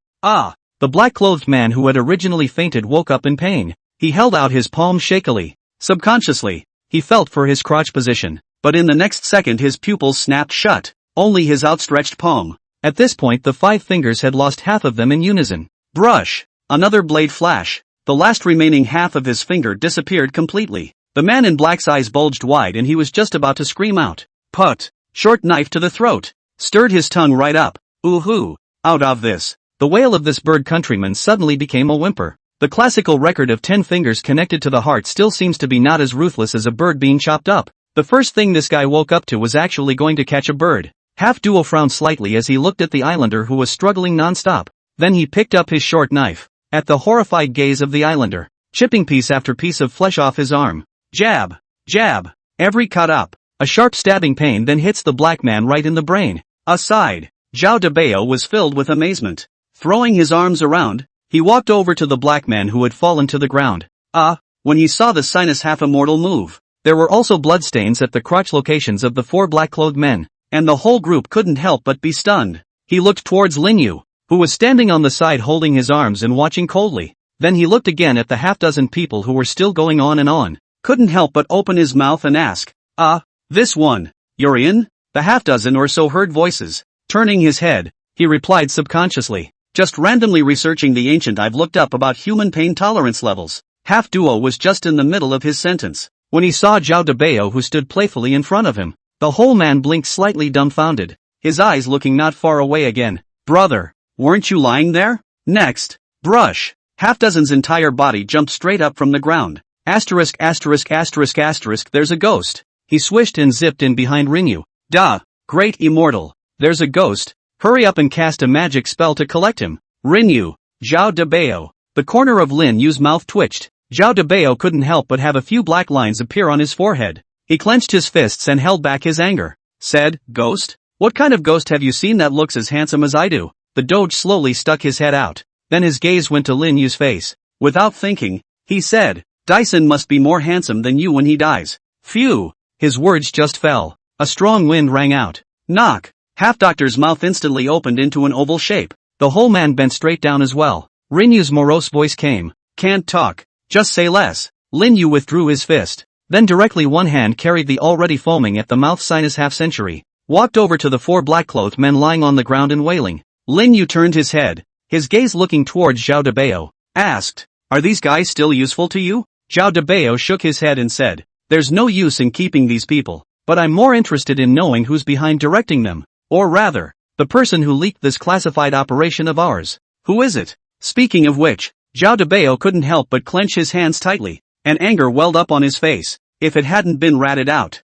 this mission, originally, would have gone very smoothly. After hearing Zhao Debao's words, Lin Yu nodded, then patted Do Half-Xian's cheek hard. Snap. After being slapped several times in a row, it was only then that Half-Doctor opened his eyes with a bewildered look on his face. Lin Yu didn't beat around the bush either. Straight away, he shoved the short sword back into the dozen's hand. Go on, keep working on your classics, and ask them who's behind it. By the way, of course, I don't want them to let go easily either, so look into it and don't worry. As long as there's a breath left, I'll be able to pull it back together for them. After pulling them back, then cut them slowly, cut them until they reveal who's behind it. Lin Yu's voice was not loud, but everyone in the room could easily hear it. The muscles on Zhao Debao's face couldn't help but twitch hard. His gaze then went to the 4 black-clothed men lying on the ground and wailing. The eyes grew firm again. Against these, Lin Yu's tactics were just the right ones, and the 4 people lying on the ground listened to what Lin Yu and the others did to them. One by one, their gazes also gradually became terrified. Crazy. This is nuts. The man in black was now filled with thoughts of panic. He looked at the Do Half-Xian who was walking towards him with a smirk on his face and a short knife. His body began to struggle violently. I don't want it. Death. It's not scary. The scary thing is, when you know what kind of torture you're about to, and it's torture that you can't die even if you want to. After having seen the horrifying and incomparable destruction of this lewd old man, these birdlanders simply don't dare to take any more chances. Think about it. A few men in black looked at each other. All of them clenched their teeth fiercely. We pledge our allegiance. Having said that, just bite the poison in your mouth. But when they bite hard. Next, a few people, however, were collectively stunned. Then stuck out his tongue and licked the pill hidden in his own teeth. No. Where's my poison? Where's my big poison? It seemed to see the dumbfounded look on several people's faces. Duo Halfpenny said with a smirk. It's also thanks to the fact that I've watched a lot of TV shows before. I know that you people usually like to hide poison in your teeth when you have nothing else to do. I just took it by hand while you guys were passed out. No need to thank me. All you guys need to know is that I'm a good person. 4. One time, the four of them only felt their brains spinning. Under this, you really can't die even if you want to. Snap. The Doge clapped his hands together, then rubbed his palms together, straight towards the four people who had already frozen in slow motion. Good girl. Don't be afraid. Mine's big. Just bear with it and it'll pass. Some bigwig said that the stone inside Zhao Debeo was not taken out. In fact, it was taken out. The man in black was depicted earlier, and he was holding it in his hand. Chapter 60. Don't come over. You don't come over. I'll say everything. I'll say everything. A man in black was the first to endure. Straight away, he cried out in loud horror. He wants to pee now, but the tools to pee have been cut out. Half-Doctor didn't pay any attention to the pleas for help from these bird countrymen. Walked up to a black man, then crouched down. What is it? This time, Half-Doctor's eyes suddenly lit up, then lifted a small box from the man in black. Open it later. Inside were 3 small syringes and 10 vials of small potions. On the sidelines, Zhao Debeo saw the contents of the box. Explained. This thing is called forced confession water. After injection it will cause one's brain to fall into an extreme fainting state as the pain expands. Only half a bottle is needed and the prisoner will tell countless secrets without warning. It is a means commonly used by the Birdlanders to force confessions. Speaking of which, Zhao Debeo couldn't help but feel a pang of fear. If Lin Yu hadn't shown up in the end, even if one's will is strong, after being injected with this forced confession water, it's likely that the location of the package will also be revealed without warning. Then this is good stuff. Hearing Zhao Debeo's explanation, the duo halfling's eyes lit up. Straight away, he took out a syringe and then sucked on 4 or 5 bottles of forced water, aimed at the neck of the black man in front of him. Straighten up with a zap. Gollum. As soon as the 5 bottles of forced confession water were injected into that bird countryman's body, a short 3 seconds, the former's body then began to convulse violently, then only his gaze gradually lapsed. A big, white foam kept spraying out of the inside of his mouth. On the sidelines, Zhao Debeo saw the bird countryman who was injected with 5 bottles at once. Subconsciously, he swallowed. Is it the after effects of too many injections? Half-Doctor sniffed and raised an eyebrow. To the side, Lin Yu raised his right foot, then a kick to the mouth of the black man who kept struggling. Pust. A leg kick hits. The black-clothed man's body, which was originally convulsing, stopped at once. Half-Doctor. Zhao Debeo. Ahem. Half-dozen coughed lightly twice, then pressed his short knife against the black-clothed man's chest. A gentle tug. Jabla. A wound, not deep or shallow, appeared. In an instant countless amounts of blood gushed out along the wound towards the outside. That's not all. Following which, half-dozen was again under the shocked gazes of the 2 Lin men. From inside the bag he was carrying, he pulled out a packet of salt. Hey, it's a dinner guy, so of course you have to carry it with you. Seeing the expressions on the 2 men's faces, half-dozen scratched his own head. Then he grabbed a handful of salt and sprinkled it on the wound in the bird countryman's chest. Hiss. As soon as the salt bar was sprinkled on, the black man's whole body went into a violent convulsion. The eyes were also getting more and more lax. At this time, half-dozen felt that the time was almost right, opened his mouth and asked, Man-bird, say, who sent you? Coo. The man in black first vomited a pool of white foam from his mouth, then hissed a reply. Yes, it was the master who sent us. We are the greatest warriors. Pop. Half-dozen slapped the former in the face. Samurai Nima coin. The laborer now asks you, who are your masters, and to which society do you belong? The man in black paused for a few seconds at first, then said in a daze, we are the greatest warriors of all time, and our master is, it's all shivering piles of crap afterward. It does seem like too much medicine was put in. The half-dozen stroked his chin. Then another syringe and 3 vials of potion were taken from inside the case. Lower the dosage this time. Said. Half-Doctor's gaze then went to the 3 black-robed men who were already looking completely dumbfounded at the side. Seeing half-dozen's eyes looking over, a man in black cried out without hesitation. We're from the Kamikawa Shrine. Our master is Hinagawa Tetsubo. I was wrong. Please let me go. I can take you to Kamikawa Shrine. Kamikawa Shrine? Hearing this name, Lin Yu couldn't help but raise his eyebrows. His gaze then went to Zhao Debeo. Zhao Debeo pondered for a moment, then spoke. The Kamikawa Shrine is also a relatively famous Yakuza organization in Toraku. Only, I didn't expect that it was actually them. The Kamikawa Shrine. Who ambushed us this time? Having said that, he walked up to the man in black, then grabbed him by the scruff of the neck. Roar. Tell me, how did you know we were going back to the Dragon Kingdom by this route? And who exactly was the informant? The man in black shook his head frantically. I don't know. we were just following orders. Asterisk asterisk asterisk asterisk. Hearing this reply, Zhao Debao blasted his fist straight onto the bridge of his nose. Boo! A punch in the face. The entire bridge of the black-clothed man's entire nose directly collapsed in its entirety. Phew! Zhao Debao exhaled a deep breath of turbid air. Then he looked at Lin Yu. These people have no value anymore. What do you want? After Lin Yu heard Zhao Debao's words. Mindfulness. Buzz. There were countless fluorescent lights emanating from the coins on the four black-clothed men at once. Pust. Next, the four collectively spat out a mouthful of blood. They looked at the coins that were bubbling up on them with horror beyond measure. It's on and on the weight gain. Click, click,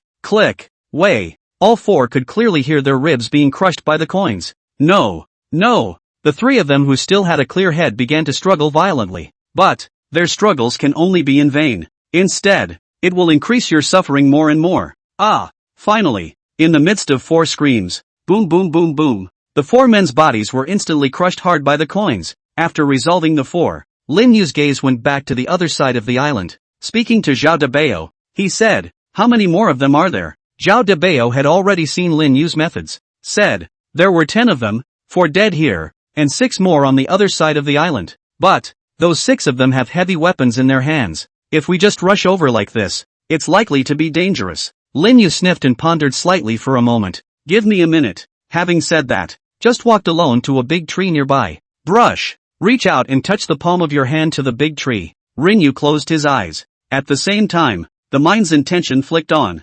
Immortal Lost Soul. Initiate. There are urging the big brother can move to the end of chapter 46. You can join the backpack group urging more. Tease the group master and so on. The group master is very good to tease, but also can dance pole dance. At the end of the book there are authors parachuting in, opening brainstorming topics. You guys can describe the plot development you want to appear in the book. If appropriate, the author will be properly added to the book. Chapter 61, Their Vengeance. I'm going to avenge them myself. The other side of the island. 5 blood-covered figures hung upside down on a tree trunk. Their eyes were closed and their bodies were covered with hideous wounds. Blood kept coming out of them. Then it drips to the ground. The ground, which was originally somewhat dry, was now moisturized with scarlet blood. Under the sunlight, it looks extremely stinging. Surrounding the 5 silhouettes were 6 short men in long black coats. At this point, the faces of all 6 men looked a bit gloomy. A short middle-aged man angrily kicked a stone aside, cursing out in anger. Baka! Why are these people so hard-mouthed? They won't let go until they die. He gave a vicious look at the 5 men hanging upside down from the tree trunk. The next second directly took the short blade in his hand. Walk over to one of them. Zap hard. Pust. Why? Why is it that you Rokoku soldiers won't even spit out a single word even if you don't want to lose your lives? This is clearly a trait only possessed by my Sakurajima Kingdom samurai. The short blade kept zipping in. Not much longer. Dozens of extra holes had already appeared on that Dragon Kingdom soldier's body. Phew! Dozens of zaps in a row. The short man exhaled a cloudy breath. Then his eyes looked out into the dense follies not far away. Now, just hope, Kawagi-kun will be able to bring me back good news. The opponent was nothing more than a small character who had been seriously injured and fled in distress. There are 4 trained Sengoki-kuns in pursuit at the same time. On this island, could he have plugged in and flown? Think about it. The short man grunted angrily, then stepped aside. Hang their bodies here. I want to see their blood drain away drop by drop. Hi! Shoo shoo shoo. But it wasn't long after the short man had just turned around. A sizzling sound suddenly came out from the middle of the dense jungle. What's that noise? Hearing voices coming out of the jungle, some of the island's black-clad men couldn't help but frown. Ugh, Oji-kun, go see if Kawagi-kun and the others are back? An islander nudged his teammate beside him and said. The black-robed man known as Xiaomu couldn't help but raise an eyebrow at his words. Why am I the one to see it? Didn't you and Kawagi-kun have a passionate and exciting fight on the boat last night? I saw it all. The corner of Cookie's eye narrowed slightly. It's not right. Last night there was clearly Captain. Why don't you let him go? Deflating, Cookie lifted the submachine gun in his hand, then cautiously walked towards the location where the sound came from. Cookie stood by a patch of grass. Then the submachine gun was extended to pivot a thin slit. Take a look inside. There's nothing there. Did you guys just mishear me? The grass was found to be empty inside. Cookie turned his head toward the crowd. Phew! But just as the words were coming out of his mouth, a sound of strong wind suddenly sounded from behind him. Cookie! A black-clothed man's pupils snapped. Then subconsciously take the in your hand Barrett. Saw the man subconsciously pull the trigger. A growl instantly whistled out of Xiaomu's mouth. Yamamoto, are you immortal? Boo! With a loud gunshot, Cookie's entire body hadn't reacted yet. The entire person directly exploded in place. It exploded into countless pieces of flesh. 5 islanders. Baka Yalu. Loud gunshots took everyone by surprise. The short middle-aged man at the head of the group even almost jumped up directly from the ground. His eyes then went to Cookie, who had been blown to smithereens. The expression was actually a bit dumbfounded for a moment. Yamamoto. He turned to Yamamoto, who was equally dumbfounded. A pair of eyes seemed to be spitting fire. Brush. Just as the short middle-aged man was about to make his move, there were suddenly countless air-breaking sounds in the grass. What is it? Hearing the sound of breaking air, everyone subconsciously turned their heads to look. Next, all of their pupils contracted fiercely. Only from the grass, an incomparably thick tree trunk pierced through the air and shot towards their face door. Snap! The tip of the trunk glinted devouringly in the sunlight. These, what are they? Saw the trunk of a fish out of water. The 5 islanders' gazes were a little dull. Phew! Pust! The trunk shoots out, hard into the neck of an islander's body. Well, the islander hadn't reacted yet. The whole person was thrown hard by the trunk of the tree in the next second. There's an ambush! The short man was the first to react. He took the lance in his hand at the first opportunity. Then aim at those tree trunks and pull the trigger without hesitation. Snap! One moment. Countless bullets spit out of the submachine gun. Crackle! At once, countless tree trunks were all hard broken and then fell to the ground. Come on! Come on! A few others responded. The islander known as Yamamoto was also picking up the Barrett again. Oji-kun, I'll avenge you right away. He picked up the Barrett and aimed it at the interior of the grass. Die for me! A frantic look appeared on his face before he pulled the trigger without hesitation. Brush! But just a moment after his trigger had been pulled, the tree trunk on the ground that was originally broken suddenly exploded up and directly lashed onto his arm. Snap! Yamamoto's arm ate the pain. The arm holding Barrett subconsciously shifted. Boo! A gunshot! An islander who was frantically strafing a tree trunk with a submachine gun hadn't reacted yet. Next! Boo! His body just exploded. Yamamoto. Remaining 3.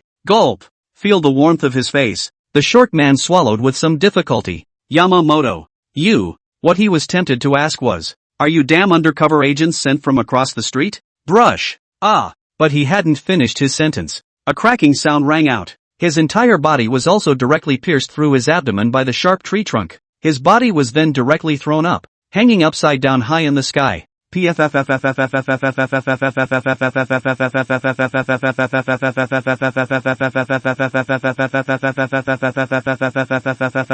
The remaining few were also completely defenseless. All of them were easily pierced by the tree trunk. In the meantime, the other side, Lin Yu slowly opened his eyes. Ah! He stretched. This time, Zhao Debao also walked over to Lin Yu's side. By now he was holding a blood-stained package in his hand. He looked at Rin Yu. The words were long and earnest. Lin Yu, after thinking about it for half a day, I still think that it's the best decision to let you bring the parcel back first. As long as this parcel returns to the Dragon Kingdom, this mission will be considered successfully completed. Speaking of which, Zhao Debao couldn't help but clench his palms. At that time they sacrificed their lives to cover my evacuation. This time, without ties, I will never again leave my brothers to flee alone. Their revenge. I'm going to avenge them myself. Chapter 62, Transforming into a Heroic Spirit, Blessing the Dragon Kingdom Forever. Their revenge. I'm going to avenge them myself. Zhao Debao's palms clenched. The voice became a little hoarse, leaving his teammates behind and running away alone.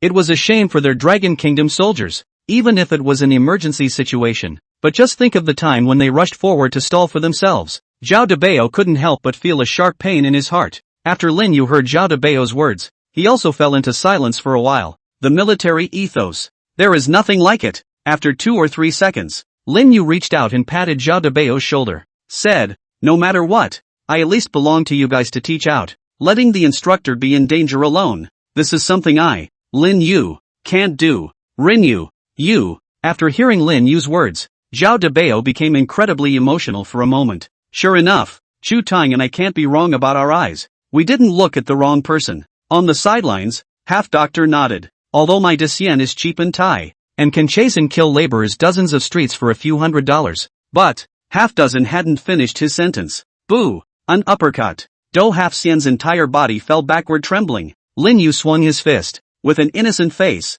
he shrugged helplessly. You say the Long is still a person. How come you have such a bad mouth? What a great atmosphere it had been. Destroyed by your turtle's words. Do I, Lin Yu, not want to be ashamed? I Jiao your mother. Zhao Debao. Zhao Debao blinked. He looked at Lin Yu, and then looked at Do Half Xian, who had fallen to the ground, under the impression that these two, it will collide differently.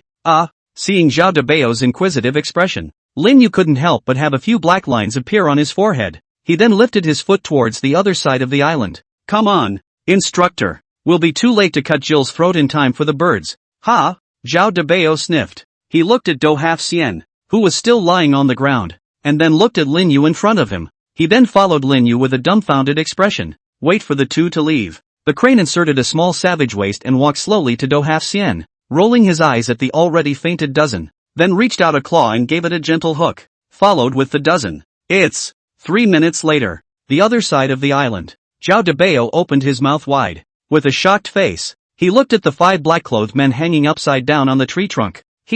How did they? Zhao Debao felt like the world was collapsing a bit at this moment. What happened? How did these guys get hung? All of a sudden you can't think? One is in a hurry to commit harakiri? That's not ing right either. These people are not little cuties. What's the point of all this? At this point, the 5 black-clothed men's bodies were as far as they could go by the sharp trunks of the trees. Blood was gurgling out down the trunk of the tree that had pierced them. Look at their expressions. They are hideous at the moment. At first glance, it looks like it's been through a tremendous amount of pain. These trunks are poisonous camphor trees, which carry toxins of their own, capable of causing severe pain effects. Looking at the 5 islanders who had already been tortured beyond human shape, Lin Yu couldn't help but nod his head. The power of this poison camphor. It works pretty well. Poison camphor. Hearing Lin Yu's voice, Zhao Debao turned his head to look at Lin Yu. These wouldn't be your. Did you do this? Zhao Debao swallowed a mouthful of saliva. What did Lin Yu just do? He just stood by a big tree with his eyes closed in deep thought.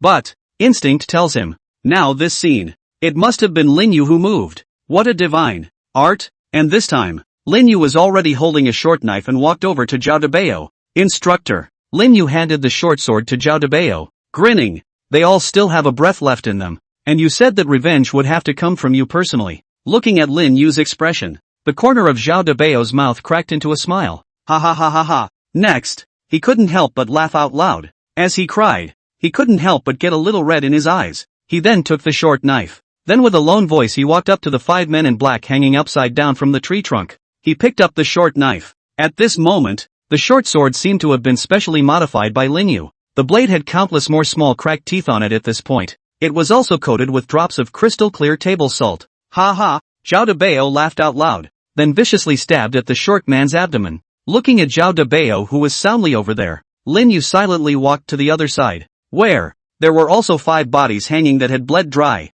Phew! Lin Yu exhaled a mouthful of turbid air, then walked over to the trunk of the tree and thought. The trunk of the tree extended automatically, then gently placed the 5 bodies on the ground, following which, Lin Yu sat down on the ground. Water wave technique. A small ball of water slowly floated in Lin Yu's hands. Lin Yu held up the small water balloon with one hand and picked up his clothes with the other. Then get your clothes wet. Bit by bit, he carefully wiped the blood remaining on the body with his shirt. The old man used to say that we could live so peacefully. There's always someone carrying the weight in places we don't know. The soldiers of the Dragon Kingdom. That's who they are. I don't have the means to snatch you all back from Hades. But, what I can guarantee is that your revenge. I will definitely avenge it. Lin Yu finished wiping the bodies of the 5. This time, Zhao Debao had also finished taking care of the 5 islanders and walked behind Lin Yu. He watched Lin Yu's movements. For a moment the heart was overwhelmed with emotion. He then spoke slowly. Bury them here. They were sacrificed here. And this, too,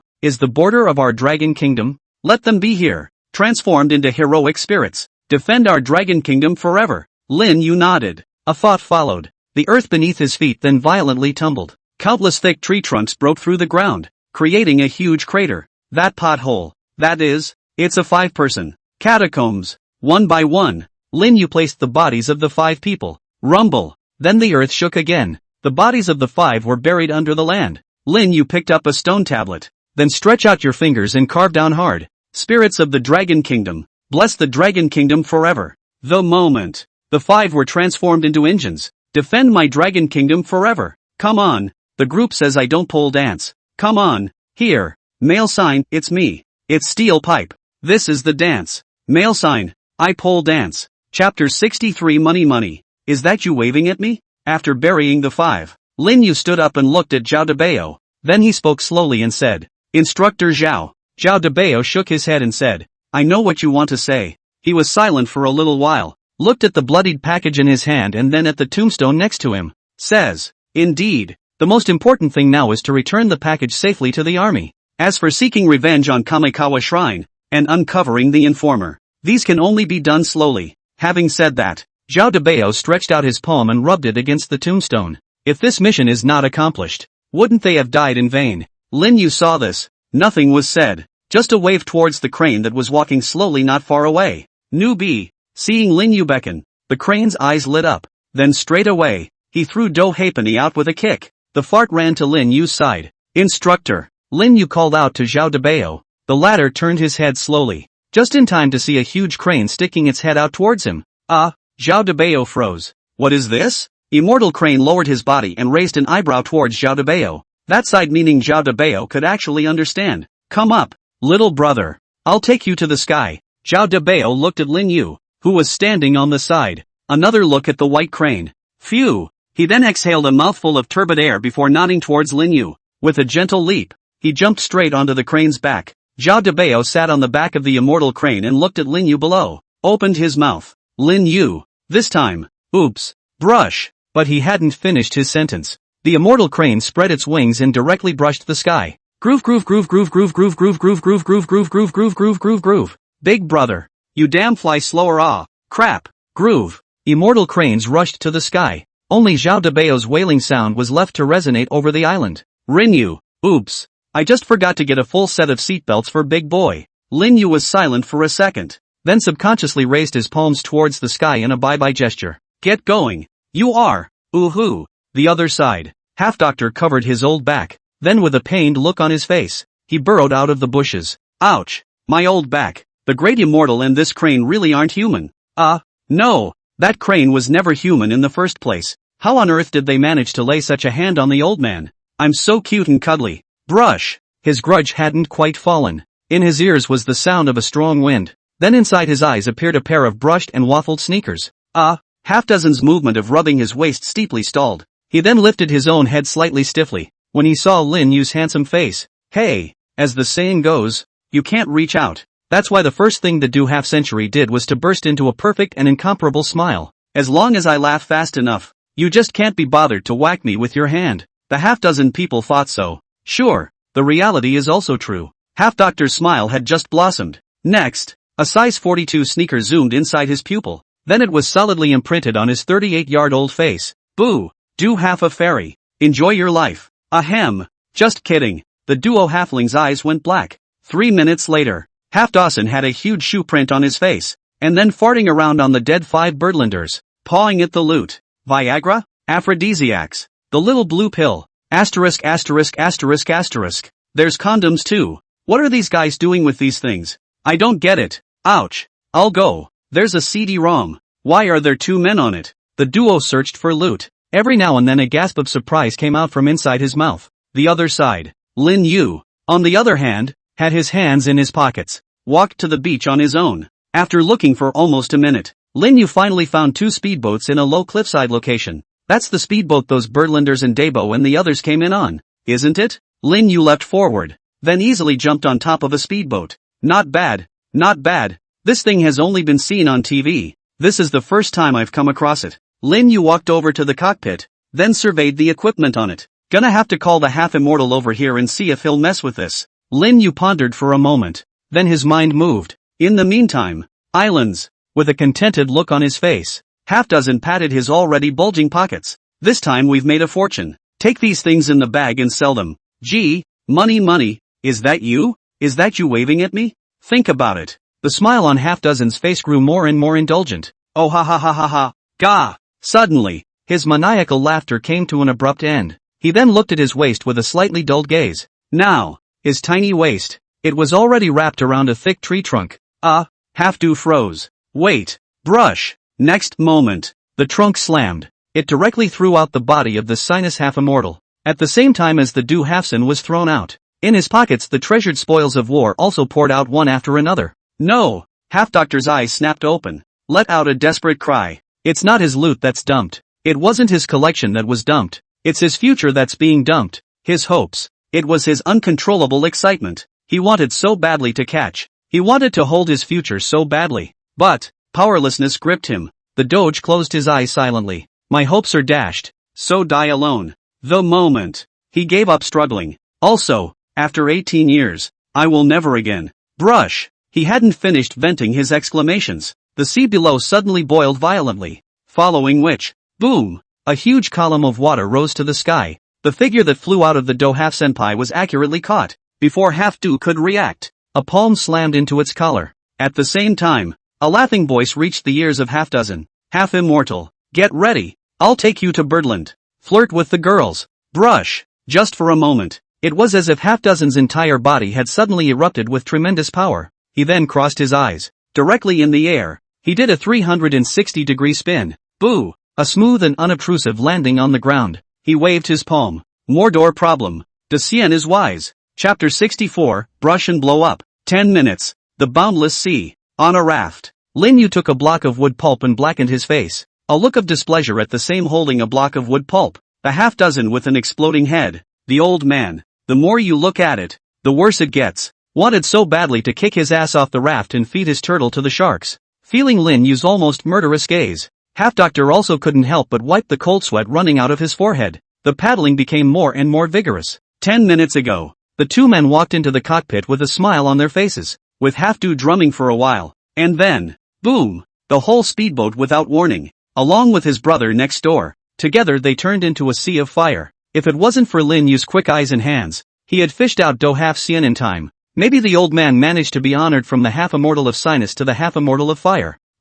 Feeling Lin Yu's gaze, Half-Doctor also swallowed a mouthful of saliva with some difficulty. Then he faltered. De Cien, it's really not my fault. Who knew those birds had a bomb in the cab? I just touched the engine. Humph. Lin Yu hummed lightly. The eyes looked around at the endless sea level. Then he looked again at the wood pulp in his hand. Next, if this is a real row, it will take hundreds of days. Lin Yu flung the wood pulp in his hand. Then call out the information panel. System, take out the divine walking talisman. Buzz. With a fluorescent flash, a small thumb-sized green-colored talisman appeared in Lin Yu's hand. De Cien this. Although he had seen Lin Yu's divine means. But this time, when he reached out, a talisman came out of his hand. Half-Doctor still couldn't help but stare. The talisman of divine movement can greatly speed up the speed of action. The only small disadvantage, cannot slow down. Looking at the profile on top of the divine walking talisman, Lin Yu's gaze went back to half-dozen. Asked, say, do you really know the direction to Toraku?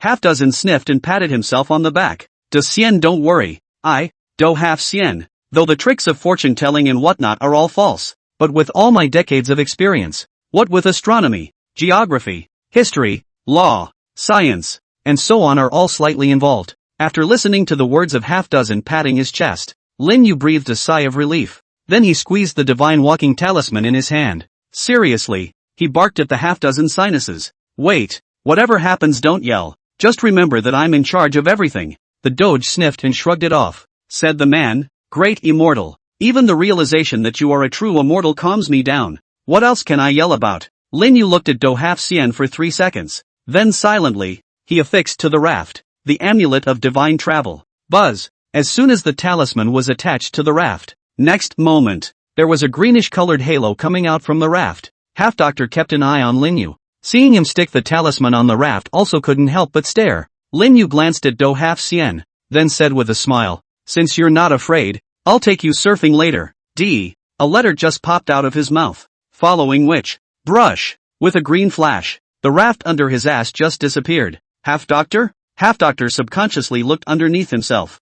Where's the raft? Where's my big raft? Phew! Before the Sinus half-century could react, another cracking sound rang out. A vine then came whistling from the distance. It directly wrapped around Do half-Cien's body.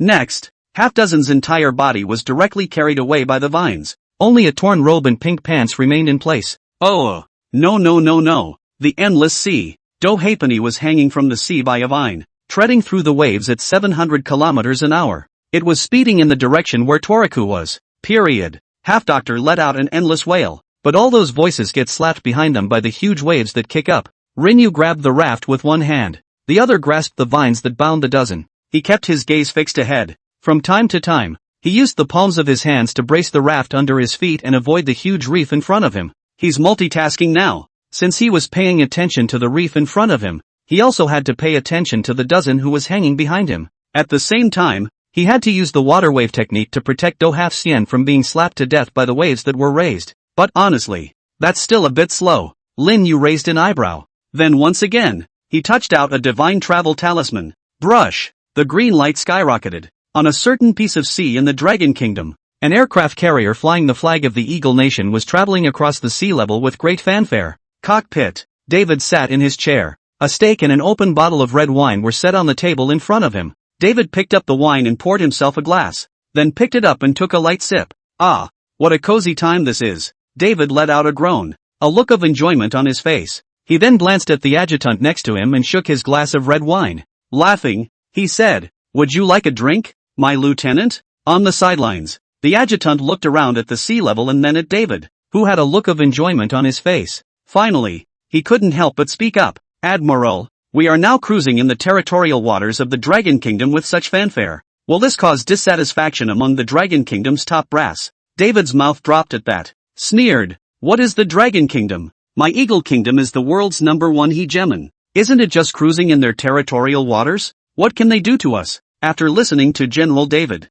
the adjutant mused for a moment, then nodded in agreement. "Indeed, we in the Eagle State are where the hegemony of the world is said to be, but it's just patrolling their Dragon Kingdom territorial waters. What else can they do to them in the Dragon Kingdom? Think about it." The adjutant ceased to dwell on it, just planned to sit down and have a drink with David. Rumble. But just as the adjutant had just sat down, a loud roar suddenly resounded from not far away. "What is it?" Adjutant David looked out of the cockpit at the same time. Hiss. Next, the pupils of the two men shrunk violently. Only a short distance away, a huge wave was sweeping towards their location. In front of a huge wave, there seemed to be a greenish-colored fluorescent light flickering. What? David was just about to scrutinize the glare. Brush. The glare brushed right past their eyes. Click. Immediately after, a loud cracking sound resounded from the surface of the ship. David, oh by God. Boom. And then, brush it off. The aircraft carrier exploded right out of the sky. Thanks to all the greats for the gifts.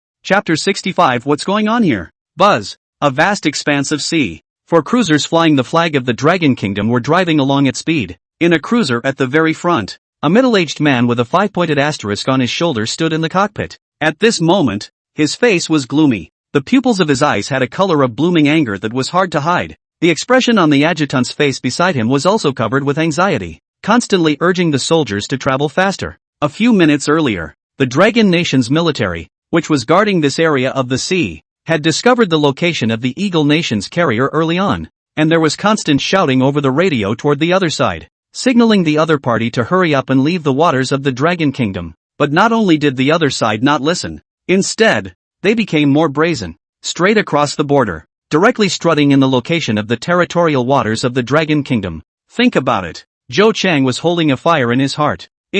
What's wrong with you? Do you really think that our Dragon Kingdom territorial waters are our own land? You wiggled in and pedaled in for a vacation sob. Fork. Really, the more he thought about it, the more angry he became, and then he waved his hand. Drink loudly. Speed up. Faster. His grandmother's bear. These Eagle Country's eagle hair are damn live enough. Dare to roam in our Dragon Country's territorial waters. Really think that I dare not pull out his hanging hair, is it? Rumble. The destroyer cut through the layers of waves and ran over the sea. 15 nautical miles to go. The adjutant looked at the distance shown on the radar and said towards Zhou Chang, who was at the side. Having said that, he took another glance at Zhou Chang, who was burning with rage. Slowly, he spoke. Captain, what's the best thing for us to do when we run into those Eagle Nations later? Do we need to report this to our superiors? Zhou Chang's eyes bulged at his words, pointing directly at the adjutant's nose. He cursed. People are coming in the ING carriage to their face. You still instructed a few. When we meet, let's bring out the momentum for our laborers and press them to get out of our Dragon Kingdom's territorial waters. Those who don't get out will be sunk by their carriers. And if anything happens, I'll take the blame. Hearing Zhou Chang's words, the adjutant couldn't help but wipe the cold sweat from his own forehead. The name Captain Firebrand. It's really not a blowout. They are aircraft carriers. Can you be sunk casually? But with these words from Zhou Chang, the adjutant also hardened up. Since the captain has given the word, let's do it. Big deal. We'll be criticized together. We can't let them get away with it. Hearing the adjutant's words, Only then did Zhou Chang turn his anger into joy as he reached out and patted the adjutant's shoulder. That's right, that's what I call a ING soldier of Zhou City, said. He glanced at the radar. By the way, where are the pups running to now? The adjutant glanced at the radar and couldn't help but raise an eyebrow. Captain, they're not moving. Didn't move? Zhou Chang frowned. What are these cubs up to again? Lost? Ready to mend? But that's not like their Eagle Country style either. Zhou Chang stood in the cockpit, his eyes looking straight ahead. There are only 4 cruisers on your own side, but the other side was a real aircraft carrier. Phew! Zhou Chang exhaled a mouthful of turbid air. Then the gaze gradually became firm. If the other side still refuses to leave the territorial waters of our Dragon Kingdom, his grandma's, even an aircraft carrier, Zhou Chang, also let your ship sink today. Zhou Chang then turned around, just about to signal the crowd to get ready for battle. Suddenly, Zhou Chang's nose twitched. What's that smell? The air seemed to be thick with the smell of smoke. Captain, look! Suddenly, a gasp escaped one of the soldiers' lips. Zhou Chang subconsciously turned his head, following which, Zhou Chang's pupils shrunk violently. Following Zhou Chang's gaze, just see in the endless sea. A huge plume of smoke curled up at this point. Pick up the pace. See the smoke rising. Zhou Chang couldn't help but jump in his heart. I don't know why. He always had the feeling that something huge was happening ahead of him. Rumble. A few minutes later, the 4 cruisers were parked neatly in the wide open sea. All the officers and men on the cruiser at this time had only one expression. That's dull. I saw the sea in a vast expanse. Endless smoke rises from the sea level. Where the smoke rises, a huge aircraft carrier was only half left on the surface at this point. Countless corpses and wreckage were scattered all over the place. Gulp!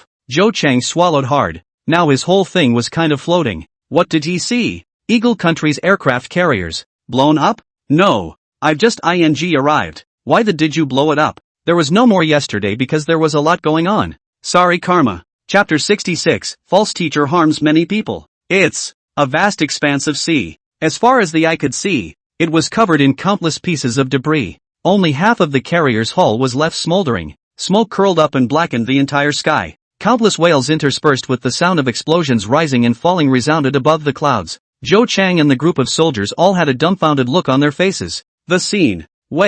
Gulp. After a long time, Zhou Chang swallowed hard. Couldn't help a sentence popping out of his mouth. This scene is really dry. Oh no. It's just too bloody, said. Zhou Chang covered his cheeks with his palms. I can't.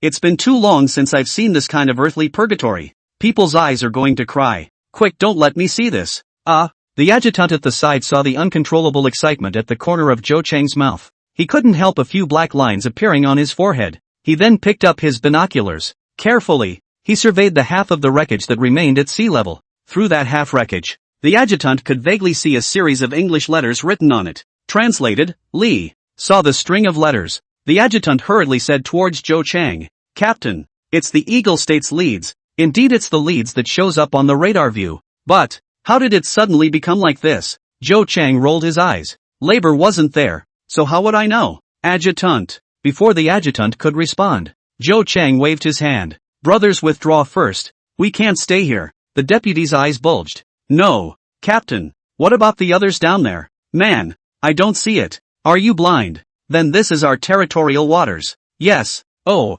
quick. Whisk all those dangling hairs of the Eagle Kingdom swimming in the sea out of this sea for labor. Or let them breakdance in the sea. Adjutant. The adjutant's eyes widened. With a shocked face, he looked at Zhou Chang. Brother, can you damn well be a human being? At the location of the half-wreck of the leads, David's entire body hung from an incredibly thick steel bar. Black oh poof. Black oh poof. A cry for help kept coming out from inside his mouth. Half a dozen yells, except for the vague wails of the few good still alive in his own house. The rest have never even seen a bird. My goodness. Someone save the child. It's really hard for the child to hang here. Wasn't it said that this is the territorial waters of the Dragon Kingdom? How long has this been going on? Why hasn't anyone from the Dragon Kingdom come until now? David pumped his cheeks hard. By now, he didn't even think about it. I'm a big ING aircraft carrier. How could it suddenly explode? Could it be because of the glowing green light seen earlier? That's not ING right either. Labor just looked at it from a distance. This could all blow up your own carrier?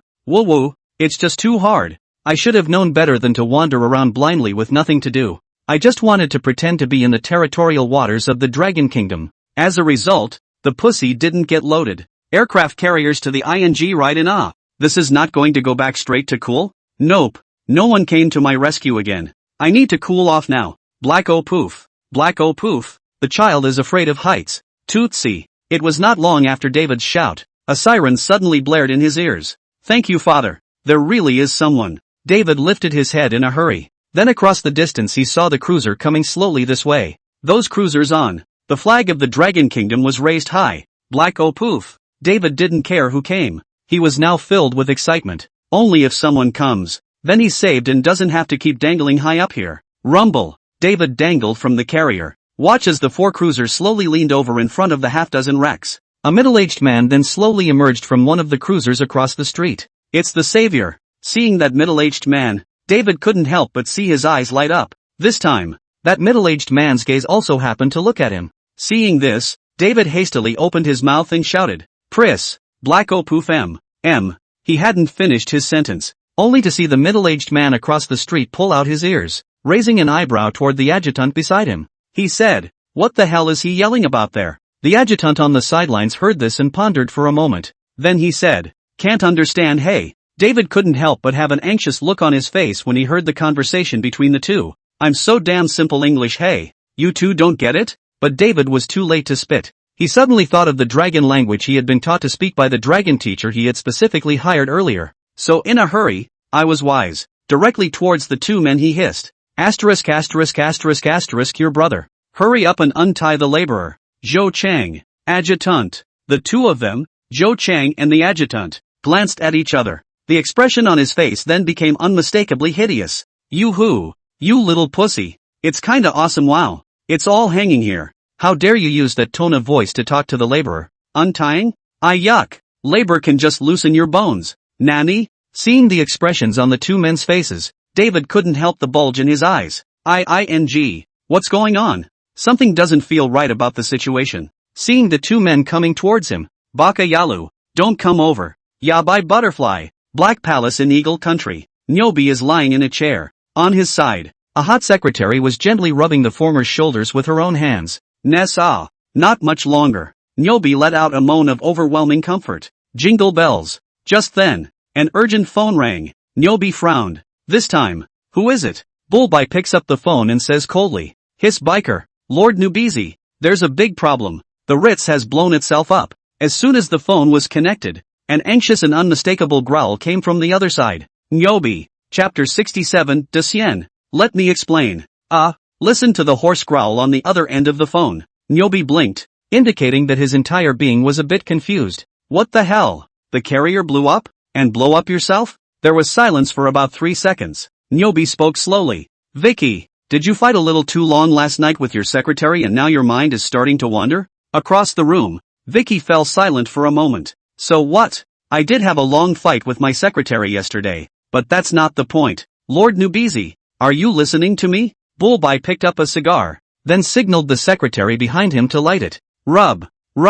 Cigar lit. Hiss. Bullby took a hard drag on his cigar. It was only then that he said without haste, Minister Veach, you must be too tired. How could the Leeds blow itself up when I just sent it out to harass the territorial waters of the Dragon Kingdom? Unless the Dragon Kingdom blatantly used nuclear weapons against the Leeds. But, that's strictly forbidden. I drop a Nyobi Lord please turn on the TV to see it. Now Milan country BAC news reports have spread crazy Nyobi heard Vicky's words. He couldn't help but frown, then turned on the TV with a puzzled look. The screen just turned on. The channel then automatically jumped to the latest international BAC coverage platform. The Eagle Nation's aircraft carrier, the USS Leeds, has sunk in Dragon Nation's territorial waters. Did the Dragon Nation openly break the contract and start to use nuclear weapons against the Eagle Nation? According to the Dragon authorities' reply, the Leeds aircraft carrier entered Dragon Kingdom waters and blew itself up. The Dragon Kingdom did not launch a nuclear strike against the Leeds, BAC Online reports. The Dragon State has distorted the facts,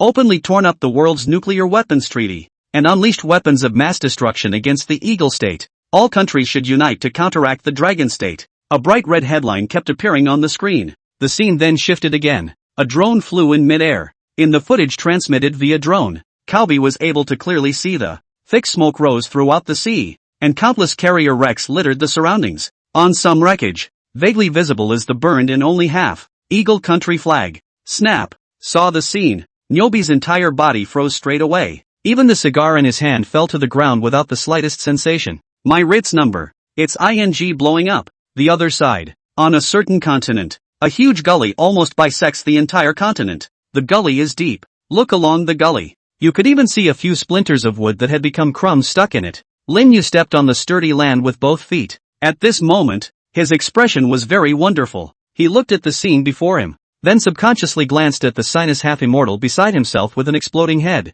Half-immortal Do. I'll ask you again. Are you sure you know the exact direction of Birdland? Lin Yu extended his finger to point not far away. In front of them is a glimpse of the prairie. On the prairie, a few crooked trees were randomly rooted in the land. Not far, there were also a couple of buffalo that were lounging around the waterhole. How does this look? It's not like Birdland either. Ha! That fart of a place with such a large meadow? To the side, the duo ruffled the hair from his face, then carefully surveyed the surrounding area. 10 seconds later, his body subconsciously shrank back. Two fingers tapped each other on their chests a few times. So what? Decien, let me explain. Actually, I didn't come out in a hurry, and I didn't have a lot of things with me. And that wasn't himself leaning too far back to see clearly in front of him. So, Duo Halfpenny said as he spoke. The whole person also involuntarily stepped back, because at the moment, there was a murderous intent that was locking itself in place. Feeling that killing intent, the smile on Halfdu's face couldn't be pocketed any longer.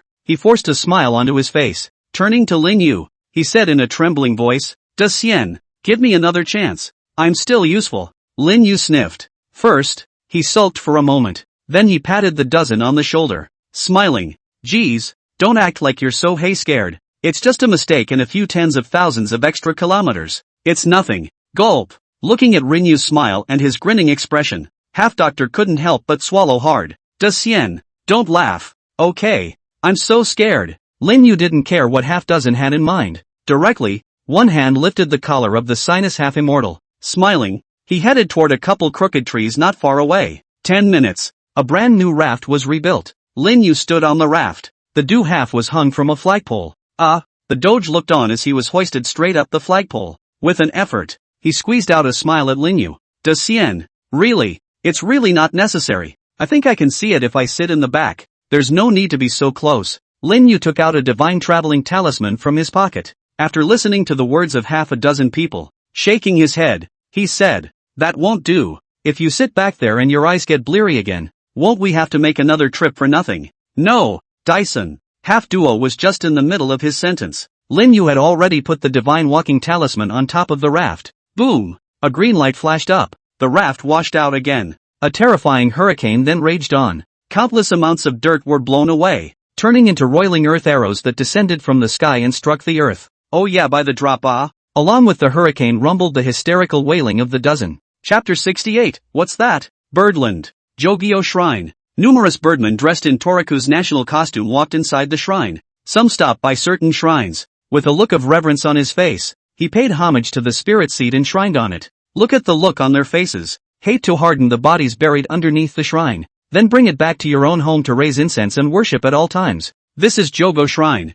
It's where the Birdman brainwashes. Outside the Pure Fruit Shrine. Muttontail 3 seconds at a time Lang. As the president of Jogo Shrine, his current mood could simply be described as overwhelming excitement. The original man was enjoying the shock of the crafty master inside the men's bathhouse. Haven't had enough yet. Suddenly being called in by a phone. Before he could get angry, the opposite side then conveyed to him the big shocking news. Eagle Country's USS Leeds aircraft carrier. It blew up in the territorial waters of the Dragon Kingdom. Muttontail one-time triple second Lang can be said to be in a springtime mood at the moment. As soon as he heard the news, he kicked the teacher straight out of his cross. Horseshoe gathered a whole bunch of reporters and then raced to the front of the shrine. They've always pretended to be noble, haven't they? Now it's not blatantly tearing up the treaty and sinking the Ritz. What? It wasn't you Dragon Kingdom that sank it. Then I don't care. The Ritz exploded in your Dragon Kingdom. You didn't sink it. Did it even explode on its own? Phew. Goat's Tail let out a deep, cloudy breath once Trisacondro. Then his eyes looked down at the bustling reporters below. A gentle wave. A follower then consciously moved a microphone and put it in front of him. Ahem. Gentlemen, it is a pleasure to meet with you all in the hallowed grounds of our country. I am Muttontail one-time triple second Lang. When Sheep's Tail was talking for 3 seconds at a time, certain reporters below were also very sensible and shifted their cameras to him. As per Goat Tail's 3 seconds at a time Lang, His every word and action at the Pure Fruit Shrine was to be directly broadcast in real time to platforms around the globe. As a result, it's only natural that the main live streaming platforms in each country have an extra live room with a special title. President of Jogo Shrine in Toraku, Mr. Mitsukuro Goat's important speech on the explosion of the Eagle Kingdom's aircraft carrier in Rokoko's territorial waters. Saw a headline like that. Many viewers in various countries can't help but click in. Ahem. We definitely just want to know what this birdlander is trying to say. Definitely not because of his peculiar name. When Mutton-Tail Jiro appeared on the screen of the major platforms, there were countless pop-ups crossing inside the live broadcast room. Birdland audience number 1, it's our esteemed Lord Sheeptail. I must listen carefully to his speech. Toraku audience number 2, as the president of our sacred land of Sakurajima-kuni, every word of his speech should be recorded in history. Toraku audience number 3, long live Sakurajima. And anyway, on the dragon countryside, Gil of the angry cutting bird country, what's the name of this grizzly? What's the name of the goat tail? I'm a normal person, goat tail for 3 seconds at a time lang. But, is that name serious? Turn off your cell phone, indeed. Birdlanders' names are really Gil-odd. How did they come up with this? Sheeptail one-time triple second lang naturally didn't know about the pop-ups in the live stream right now. He was giving a passionate speech. Gentlemen, as we all know, the Dragon Kingdom has always advocated for peace and was also the first to propose a world nuclear arms treaty. But, what we didn't expect was that the Eagle Kingdom's lazy aircraft carrier, while on its normal cruise, suffered a strike from the Dragon Kingdom's nukes and sank directly into the sea. In this matter, I would like to ask the Dragon Kingdom to make sure to give us an explanation. They haven't always been pretentious, and they still make things difficult for our great shrine ruins every now and then, but the reality now is a slap in the face. Not only that, but the Dragon Kingdom is so brazen as to completely deny that they sunk the fleet. With Goat Tail's voice ringing out for 3 seconds at a time, the expressions on the faces of those journalists below also became a bit grim. Obviously, Mutton-Tail one-time triple second lang this one speech. There will be very strong international repercussions. It's even possible that there will be a complete outbreak of mass public opinion. And inside the live feed, Sheeptail once the words of Trisacondro fell out of his mouth. The live stream was abuzz. Birdland bespoke, these dastardly dragons are really one thing on the surface and one thing behind the scenes. Torakuni great, I am most displeased with such a country. Nettle greatness, what's to stop them from recognizing our shrine status? They're just scared. Fear of when they got their asses kicked by us in the first place. Ha ha ha. Dragon country's first handsome man, asterisk asterisk asterisk asterisk Nima. This sheep's tail.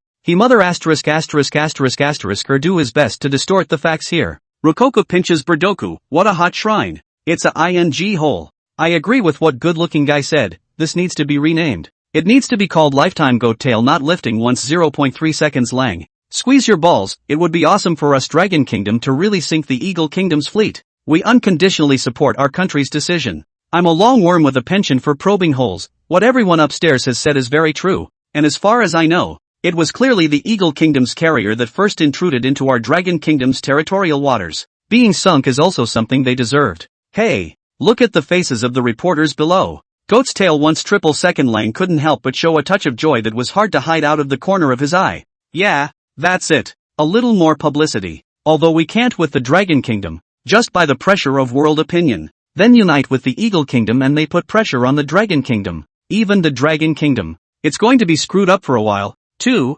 isn't it? Ha ha ha. Think about it. A smile gradually showed on Goat's Tail's face for 3 seconds at a time on his cheeks. Hey, what a pleasure to think about. If only public opinion was bigger. The international standing of one's own Pure Fruit Shrine. And even a few more steps upwards. Hey, then the goat-tailed one-time triple Sekiro took a big swing. Was about to galvanize the journalists on the scene again.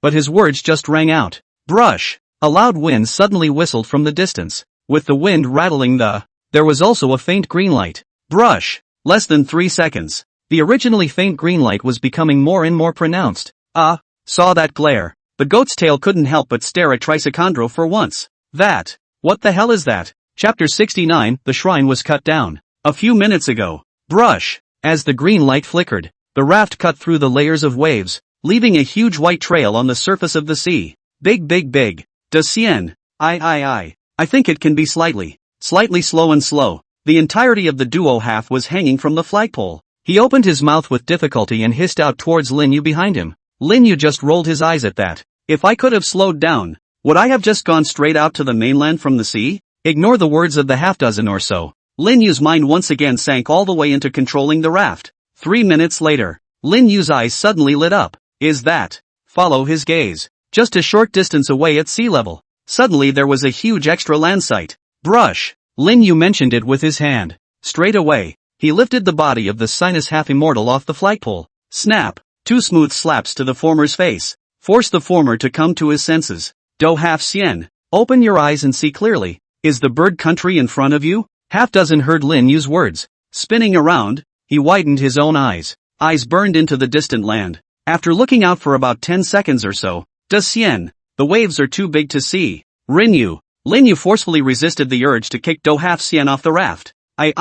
So why did I bring your ass here? Phew. Took a deep, cloudy breath. Lin Yu's gaze gradually became firm. Whether it is or not, punch it up first. And so, the raft rode the waves towards that land, while the raft swept away with a huge wave. Seaport on the edge of Jogyo Shrine. It's close to the shrine. Many birdlanders chose to settle here. It's because they want their offspring to guard the shrine day and night. After being nurtured by the spirits of the ancestors, they are able to become useful to the country of Sakurajima, the object of worship in their hearts. It is the spirits of the ancestors buried in the shrine. Of course they do. But, rumble. With a deafening rumble, everyone was involuntarily stopping what they were doing. Subconsciously, he looked towards the place where the sound resounded. Brush. Next, a horrified look of horror came over the faces of all the birdlanders at the seaport. In their gaze, only a short distance away, a wave about several hundred feet tall was sweeping towards where they were. The waves carry a monstrous air. As far as the eye could see, it was like a wall of water that could not be seen to the end.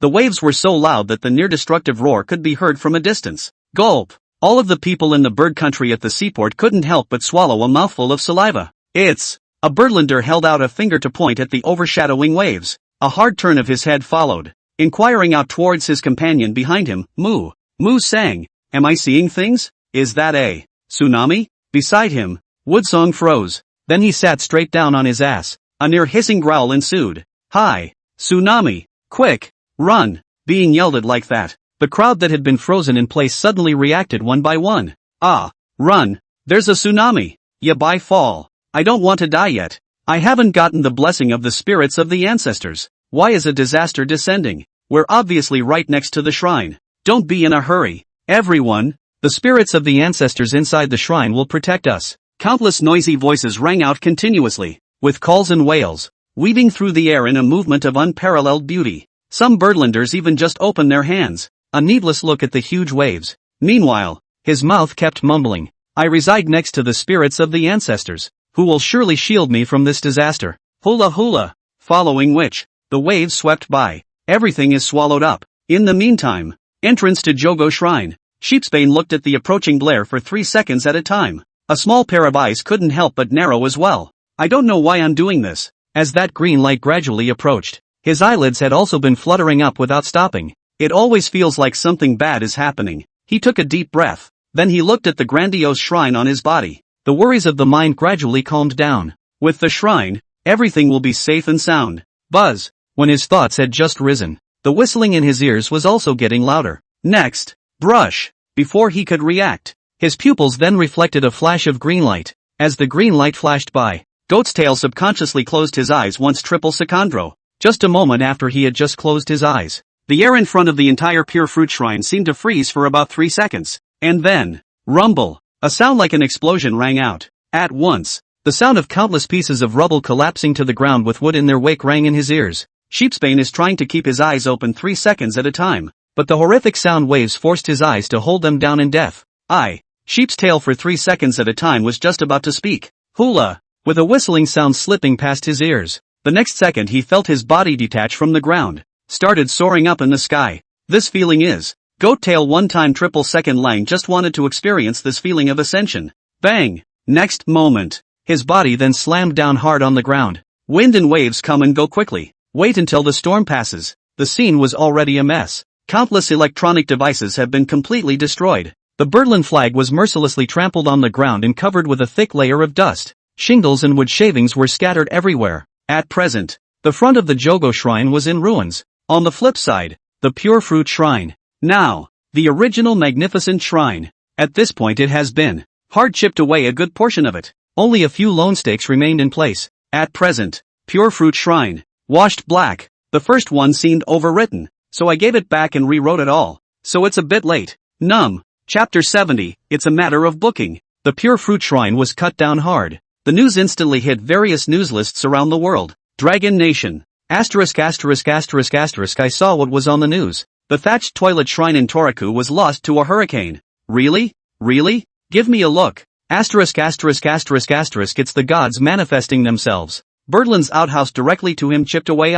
It's the gods of our dragon kingdom who can't stand to see their net fruit thatched toilet, and directly chipped him out of it. Ha ha ha ha. Wait. I need to go back and burn 2 more pillars for the gods. Oh no. 200 joss sticks. The disappearance of the Pure Fruit Shrine is not just a hot topic of discussion among the people of the Dragon Kingdom. Many large domestic stores have even begun to raise their stores in celebration. Big payoff. A great deal. Dude, what a great deal. Boss advanced 306 days to open the anniversary of the big payoff. Anyone who enters the store consumption of more than 1,000. Complimentary net fruit thatched toilet a toilet. I'll go. It's so good. I'll come. Good news. Good news. The store to give back to new and old customers. Opened 3 years in advance. All consumers who enter the store. A free sandalwood incense. Take sandalwood to burn incense. Good things come in pairs. Good news. Good news. What's your good news? Big brother? It's our anniversary too. No. You're making a ing anniversary of a coffin store.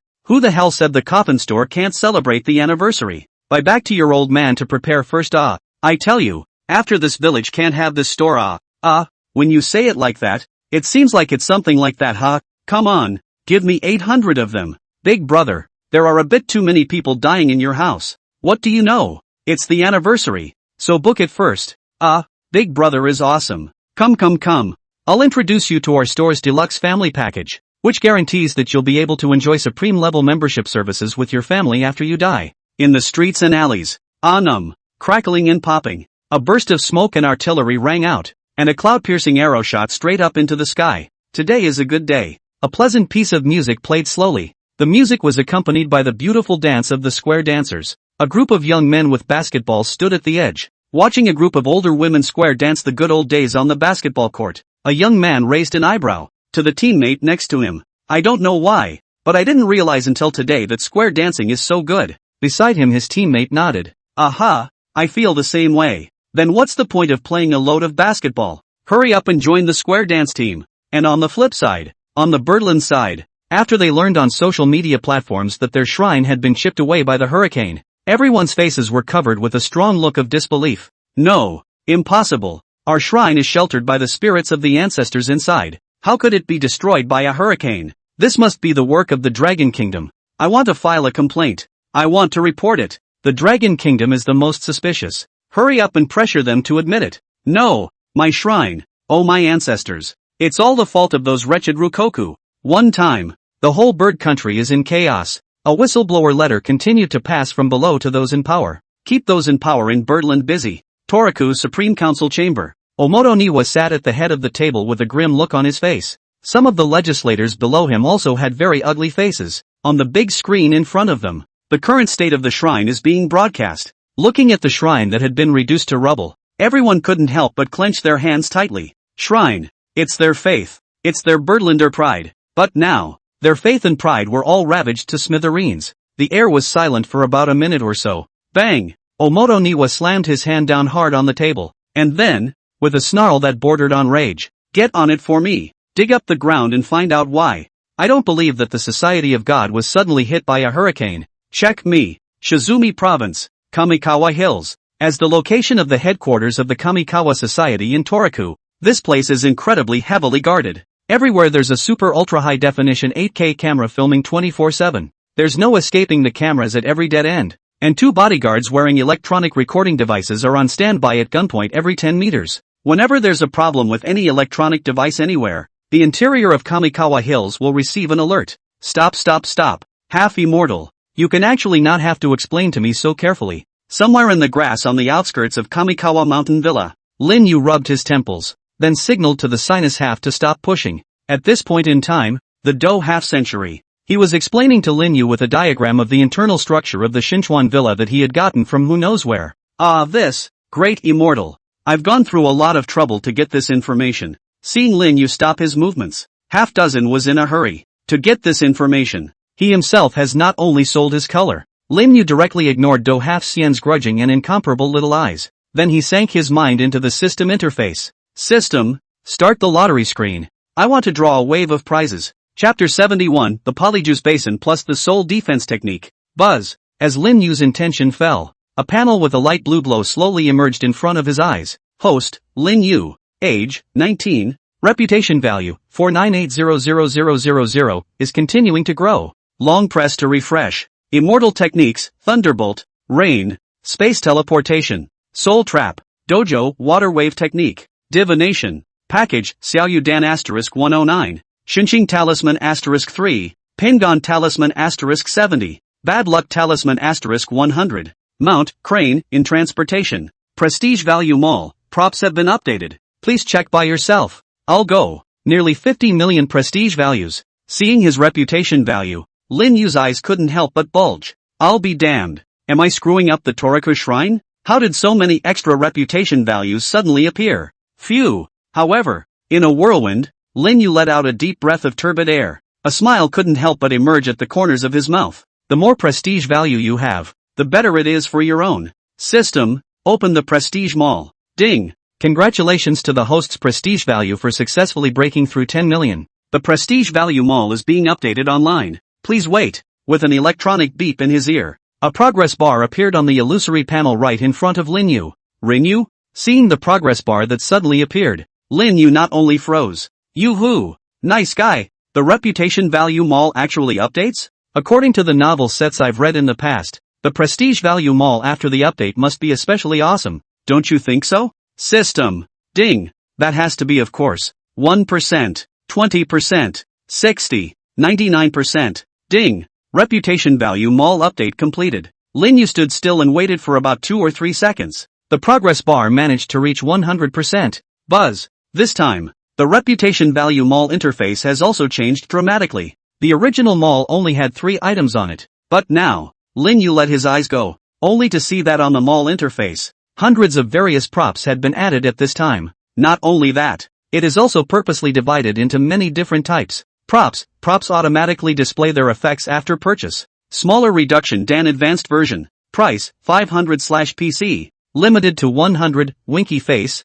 High order bad luck charms. Price, 500/PC. Limited to 100, Winky Face. Bear Whip, collectible bear. Price, 200,000/PC. Limit 1, Winky Face. Kidney Treasure, Collector's Kidney Treasure. Price, 100,000/PC. Limited to 1, Winky Face. Bouncy Castle. Price, 40,000/PC. Limit 1, Winky Face. Immortal Spells, their effects are automatically displayed after they are purchased. Flying with the Wind. Price, 500,000/000 Prestige Value. A Thought of Blossoms. Price, 600,000/000 Prestige Value.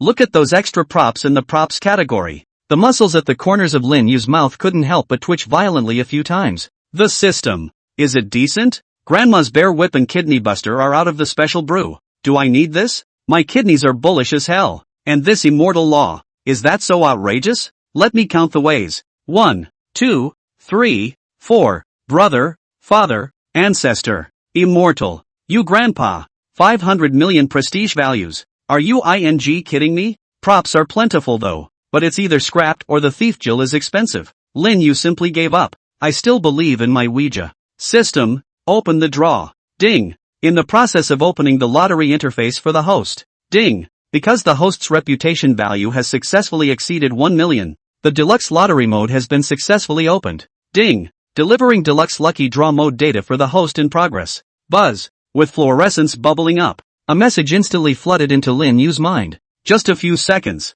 Lin Yu then understood the so-called deluxe lottery mode. That is, it is a lottery that costs 100,000 prestige values at a time. The rewards you get from this kind of draw will also be more and more lucrative. Currently 50 million prestige values. All the draws can be drawn 500 times. Pump me up. Ding. Start the lottery. 10 in a row. Ding. Congratulations to the host for obtaining the prop, Treasure Pot *1. Ding. Congratulations to the host for winning the consolation prize, Great Restorative Elixir *1. Ding. Congratulations to the host for obtaining the Treasure Bowl. saw the extra yellow pots and pans on top of the item bar. Lin Yu's eyes couldn't help but light up. The deluxe draw is just awesome. Give the master to draw out the pot of gold that he has been longing for. Lin Yu's mind clicked into the top of the treasure pot. Prop name, treasure pot, level 1. Effects, the treasure bowl can automatically store 100 oceans in the early hours of the morning every day, and can be collected every other month, with a maximum of 1 month,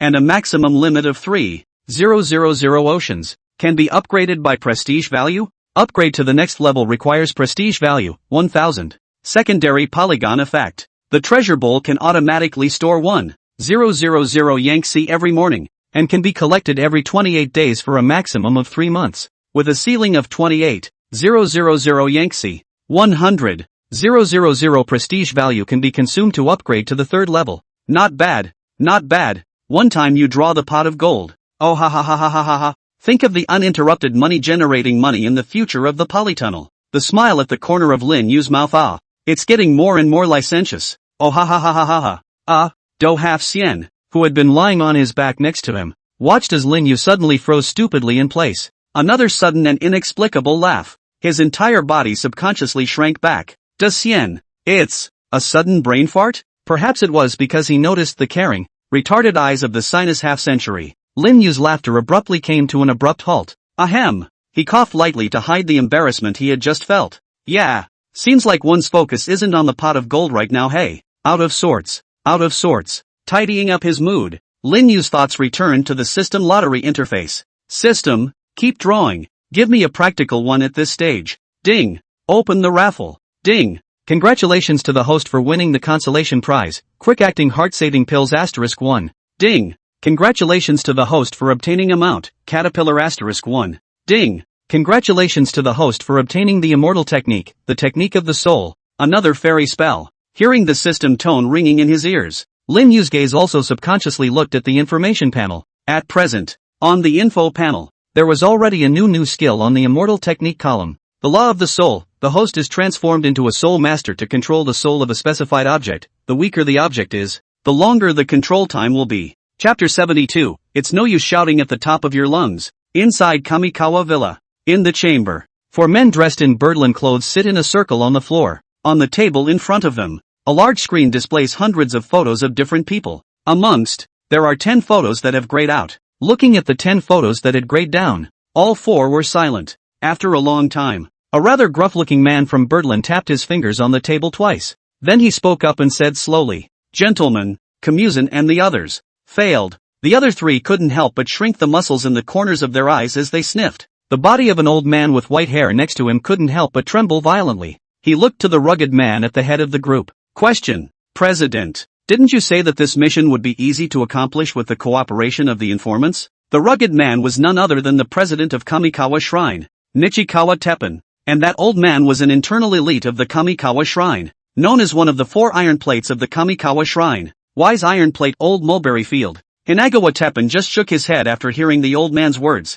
In a bemused tone, he said, "Old Sankuan, I know how you're feeling right now, but something like a mission originally comes with unexpected situations. I am deeply sorry about this sacrifice of Kozenkuan. He was a warrior and we in the Kamikawa community are proud of him." The old man sniffed and could only let out a long sigh. It had felt like a sure thing. That's why he slipped his grandson, Sankuan Jr., in there. The purpose was simply to enable him to pass this mission and then use his own means to move up a few notches in the Kamikawa Shrine afterward. But I didn't realize. Alas. But his thoughts were not quite finished. Hinagawa Teppen's voice resounded once again. And, then again, even if we have informants to cooperate, however, who knows if they, the Dragon Kingdom, have informants in my Kamikawa Shrine to cooperate again? Having said that, Hinagawa Tetsubo's gaze swept very sternly over the other 3. As soon as the 3 of them came into contact with Hinagawa Teppen's gaze, the muscles at the corners of his mouth couldn't help but twitch violently. What the? Look at your eyes. You're trying to get us,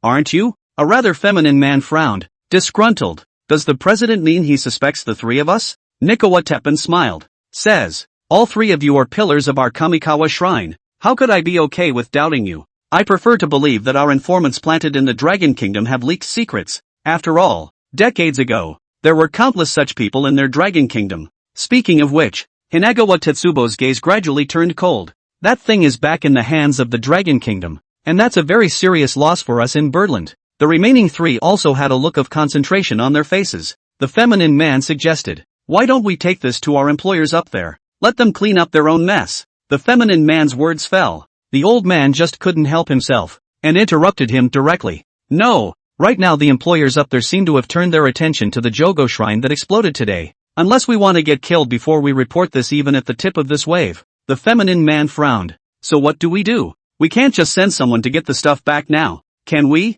The man with the tiger's back, who had been silent at the side, interjected. "I can lead it myself." The old man rolled his eyes. "By the time you get there, the people in Dragonland will be long in bed eating. That's called hot pot, right? So what do you say?" "I don't know." The three of them argued for half a day, but they couldn't come up with a result. Hinagawa Teppan looked at the two men who were arguing, also rubbed his temples. Needless to say, screw this thing up. The employers up there would be very angry if they knew. Mess up STH. They, Kamikawa Shrine, are likely to become a piece of history. Hinagawa Teppan pondered for a moment, then spoke slowly. "Now that the news of the mission's failure hasn't gotten out yet, I gathered you all here in a hurry today just to inform you. While the attention of my employers up there is not here, so I intend to use this time to redeem myself. Although that item is gone, we got the location of their handover from our informant. Of course, this can't be separated from your abilities, so please don't hide yourselves, and utilize all the forces planted in the Dragon Kingdom."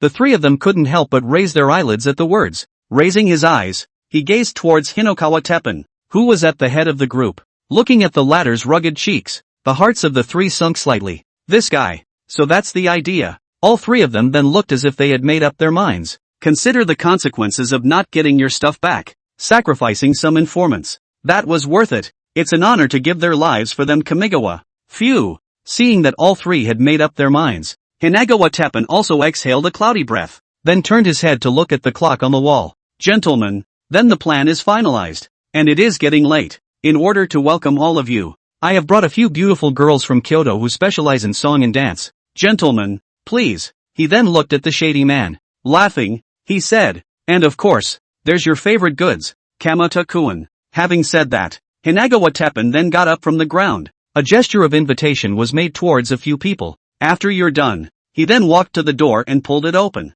Hinagawa Teppan just pulled the door open. The smile on his face then froze violently. The remaining three saw Hinagawa Teppan, who stood frozen in place. The feminine man asked suspiciously, "What's wrong, Mr. President?" "What's?" His words had not yet fallen. The pupils of his eyes then suddenly widened. A shocked face looked at the door. "Just see where the gate is located." At some point in time there had been two rather slim silhouettes standing. It was a young man of about 18 or 19, and an older man with an exploding head. "You don't say. That old man's bare ass is pretty white." The feminine man couldn't help but stick out his tongue and lick his lips. "Wait, that's not the point right now. These two, when did it show up here, and how did it come to be here?" While the four were watching the two uninvited guests, one of them, the old man with the exploding head, even directly pushed away the sunrise iron plate that froze in place. Then he walked into the room on his own. "You." Hinagawa Teppan stretched out his finger to point at which old man. The latter waved his hand. "I know what you want to say. You can scream if you want. No one will come to your rescue today even if you scream your throat out." Chapter 73, You guys. You won't be rescued even if you scream your throats out. While watching an old man with an exploding head wag his finger in front of his face, and a hangdog face when you say a big piece of crap, the expressions on the faces of Hinagawa Teppan and the others were wonderful. But soon, a hideous color then surged out of their faces. Baka Yalu. The feminine man was the first to come back to his senses, as soon as he directly drew out the katana that was placed aside, and then aimed at Du Half-Xian's head. How many years? They hadn't experienced this kind of provocation in a long time, since they had taken this position. Not sure how the two rats managed to sneak in though, but this is inside the Kamikawa Shrine. Roll into hell with the determination of certain death. Brush. The samurai sword cut through. There was a strong color of excitement flowing out from the faces of Nikawa Tetsubo and the others. It was as if they had seen the old man in front of them have his head sliced off with a katana. Then blood gushed out like a column of water from the break in his neck, pouring out like a light rain, staining the ground red for the scene. Though they were used to such scenes, but every time I think of the head I personally cut off, that feeling, still very soothing. Nishinai. The feminine man let out a growl, then swung his katana straight down. Anum. Sound of giggling. The samurai sword slashed through, bringing up a shower of blood. In the meantime, the smile on Hinagawa Teppan's face also came to a sudden and abrupt end. Tick-tock. The katana in the feminine man's hand kept dripping blood. At the end of the flow of blood was a withered old arm. At the moment the grim smile that had just appeared on his face had completely disappeared. He lifted his head with difficulty, then slowly raised his own eyelids along with the katana. When he saw the figure blocking his katana, the muscles in the corner of his eyes couldn't help but contract hard. San, the one who stood in front of the feminine man's katana, was none other than the old man who had just been standing at the side with a grim smile. At this moment, his face was incredibly pale. He looked at his right hand with a horrified expression. At this point his entire right hand had been broken off flush with his wrist. Countless amounts of blood were constantly bubbling outward from the location of his wounds. Old Sangan's already pale and withered cheeks grew paler and paler. His whole body froze for a few seconds at first. Immediately afterward a hiss containing panic and grief roared out of his throat. My hand! Aha! Old Sang's entire body was directly paralyzed on the ground. He clutched his broken hand and kept wailing. The scene. It's just too weird any way you look at it. Old Sang was wailing on and on, clutching his broken hand. The three Hinagawa Tetsubo people were also blushing a bit. Just now, they had seen with their own eyes that Old Sang's entire body looked like it was possessed. Just now the entire body involuntarily rushed to the katana. Before he could react, right in front of the swinging down katana with his own arm. Gulp! Hinagawa Teppen swallowed a mouthful of saliva. He didn't think that it was Old Sang who had just had a sudden brain fart, trying to fight the katana with his own flesh and blood. People who sit in positions like his, already relatively well informed about some of the secrets of the world. These two, definitely not ordinary, even, possibly, those. Bang! The thought of Nichikawa Teppen had just risen. Kneeling on the ground, Old Sangan's entire body suddenly seemed to have gone mad again, smashed his head frantically against the boards on the floor. Bang! Bang! Bang! After smashing hard for 4 or 5 times, Old Sangjun rolled his white eyes and directly fainted. One time, the wailing that drifted through the air stopped. Hiss! Saw the scene. Hinagawa Teppen and the others collectively sucked in a breath of cold air. Hinagawa Teppen's eyes couldn't help but bulge even more. If at first he had only been skeptical, he could now be almost completely sure. He rolled his head, then gazed at the door. Sasha, the young man who had been standing outside the door with his hands in his pockets, walked in slowly. Brush! Just as Lin Yu had just made a move, a subtle cold aura suddenly flickered up from its shadowy position. Geo, well, saw a flash of cold. Hinagawa Tetsubo's entire body couldn't help but shake as he hissed out in a hurry. He knew what it was. That's the secret weapon of the Kamikawa Shrine. Legendary ninja. That's right.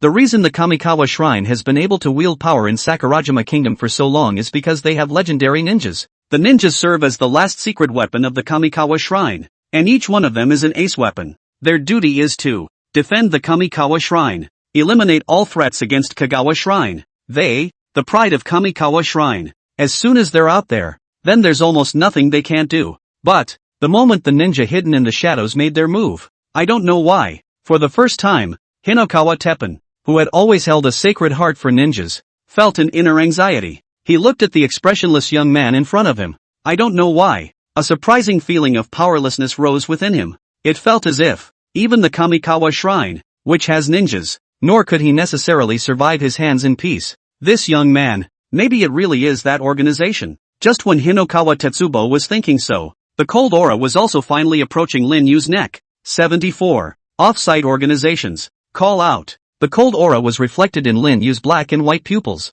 In the face of the sudden onslaught of cold awnings, Lin Yu did not show any panic on his face. He just slowly lifted his own fingers. Then it bent downward slightly.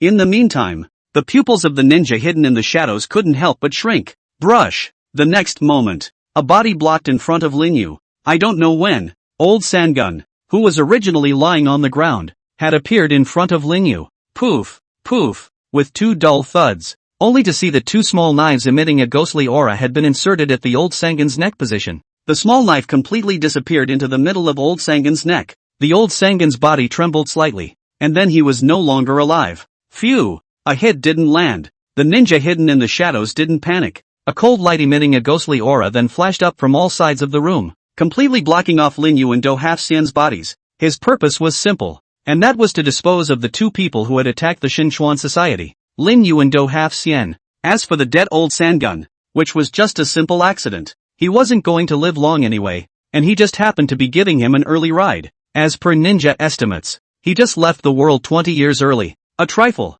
Shoo shoo shoo. A cold aura flickered, Floating in front of everyone's eyes was a strangely shaped dart. The darts shimmered turquoise in the light. Apparently, this dart is coated with toxins. All you up. Seeing this, the Do half Xian on the side couldn't help his eyes from bulging. Why did you have to include me in the equation? People are just a walkover, okay? Does Xian help? Hearing the voice of the half dozen or so, Lin Yu's eyes flashed. Then he kicked the corpse that fell in front of him straight away. Brush! The body was kicked off by Lin Yu. Then it flew straight to where the dozen was. The half dozen or so just turned their heads. A shadow slammed right into his torso. Put! Half Duo's entire mouth suddenly opened into an oval shape. Asterisk asterisk asterisk asterisk. It then rolled aside with the old Sangan's body. After Do half Xian's body was carried away by old Sang Jun's corpse, revealing the shady man who was already looking a bit dumbfounded on the sidelines. At this moment, the whole of the feminine man was also a bit confused. He blinked. Where's the man in front of me? Where's the big guy?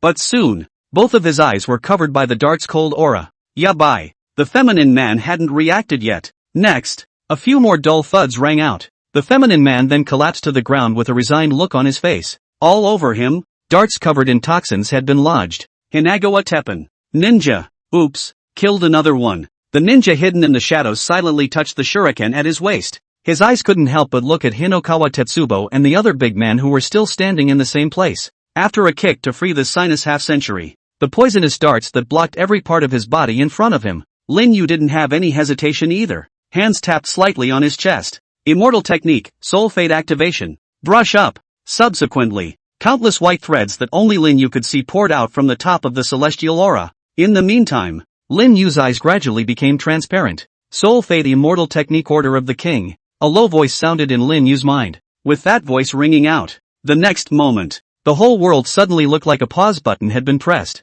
In Lin Yu's line of sight, the speed of those darts that were rapidly shooting towards him gradually became slower. Immediately after that, a white silk thread wrapped around those poison darts. In reality, the whole process was just a fraction of a second. As the cold aura swept towards Lin Yu, the latter simply rubbed his fingers in front of himself. Jab. Subsequently, it was as if those poison darts that shot out were suddenly pulled. It stopped less than 10 centimeters in front of Lin Yu. Brush. Before the other big tall guy could react, those poisonous darts then quickly reversed their direction and shot straight at the latter.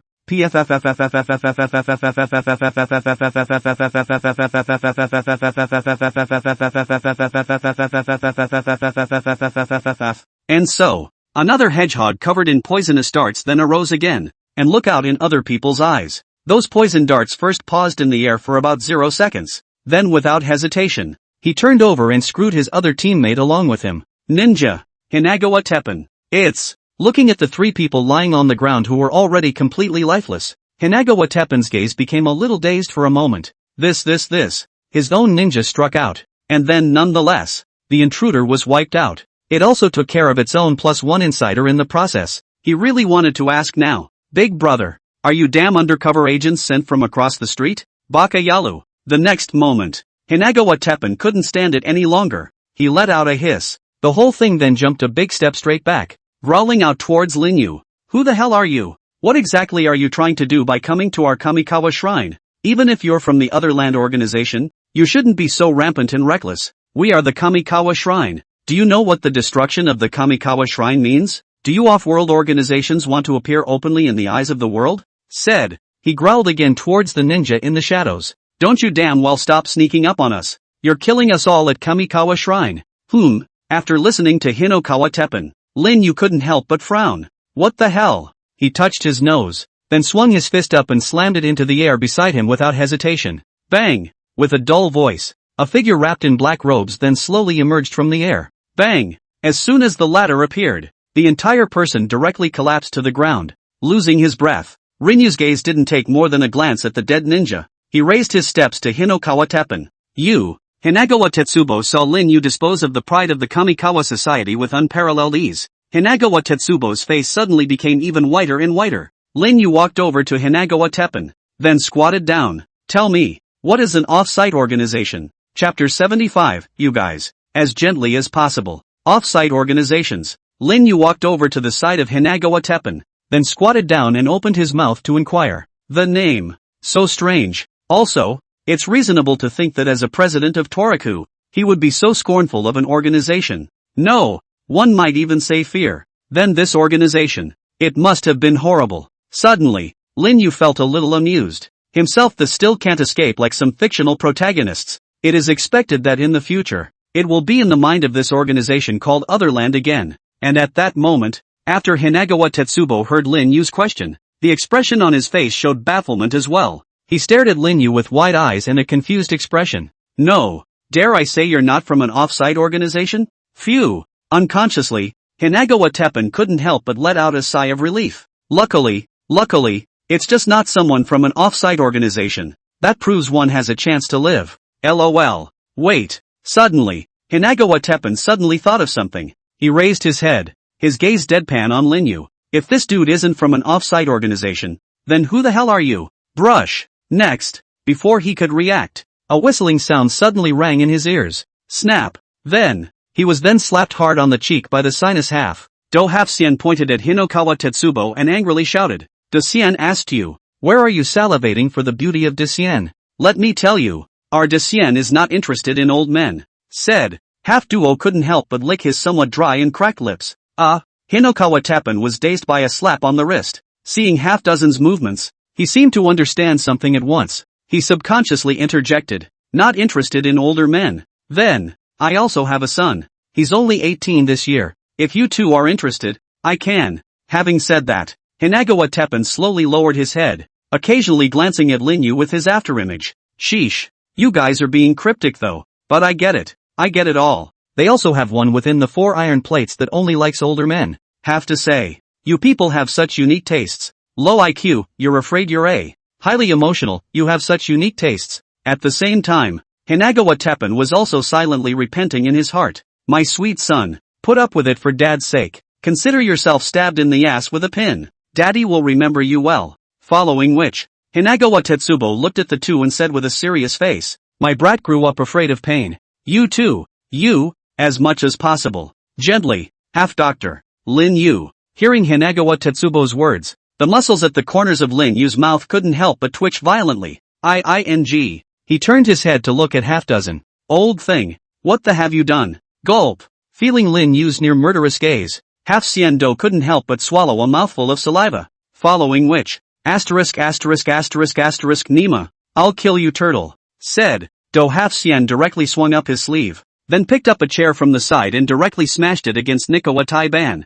Bang, bang, bang. Aha. Flax falls. Duck. Duck by down. Duck your mother. Ing moan. Halfpenny. Don't hit your mouth. I have questions to ask. Understood. A few minutes later, Half-Do sat on his butt, panting heavily. As for Hinagawa Teppen, the whole thing was curled up in the corner, shivering. On his body, the skin had been split open and blood was pouring out. Phew. Lin Yu tidied up her hair before walking over to Hinagawa Teppen once again. Seeing Lin Yu approaching, Hinagawa Teppen's entire body hastily shrunk towards the corner. This is the real ing devil. Lin Yu smiled towards Hinagawa Teppen, revealing 2 rows of white teeth. Speaking. From now on, you answer whatever I ask you, okay? I'm very gentle. Hearing Lin Yu's words, Hinagawa Teppen's gaze subconsciously glanced at the steel pipe that had been smashed and bent in Lin Yu's hand. For a moment, he couldn't help but cry old tears. You're so gentle. Tell me,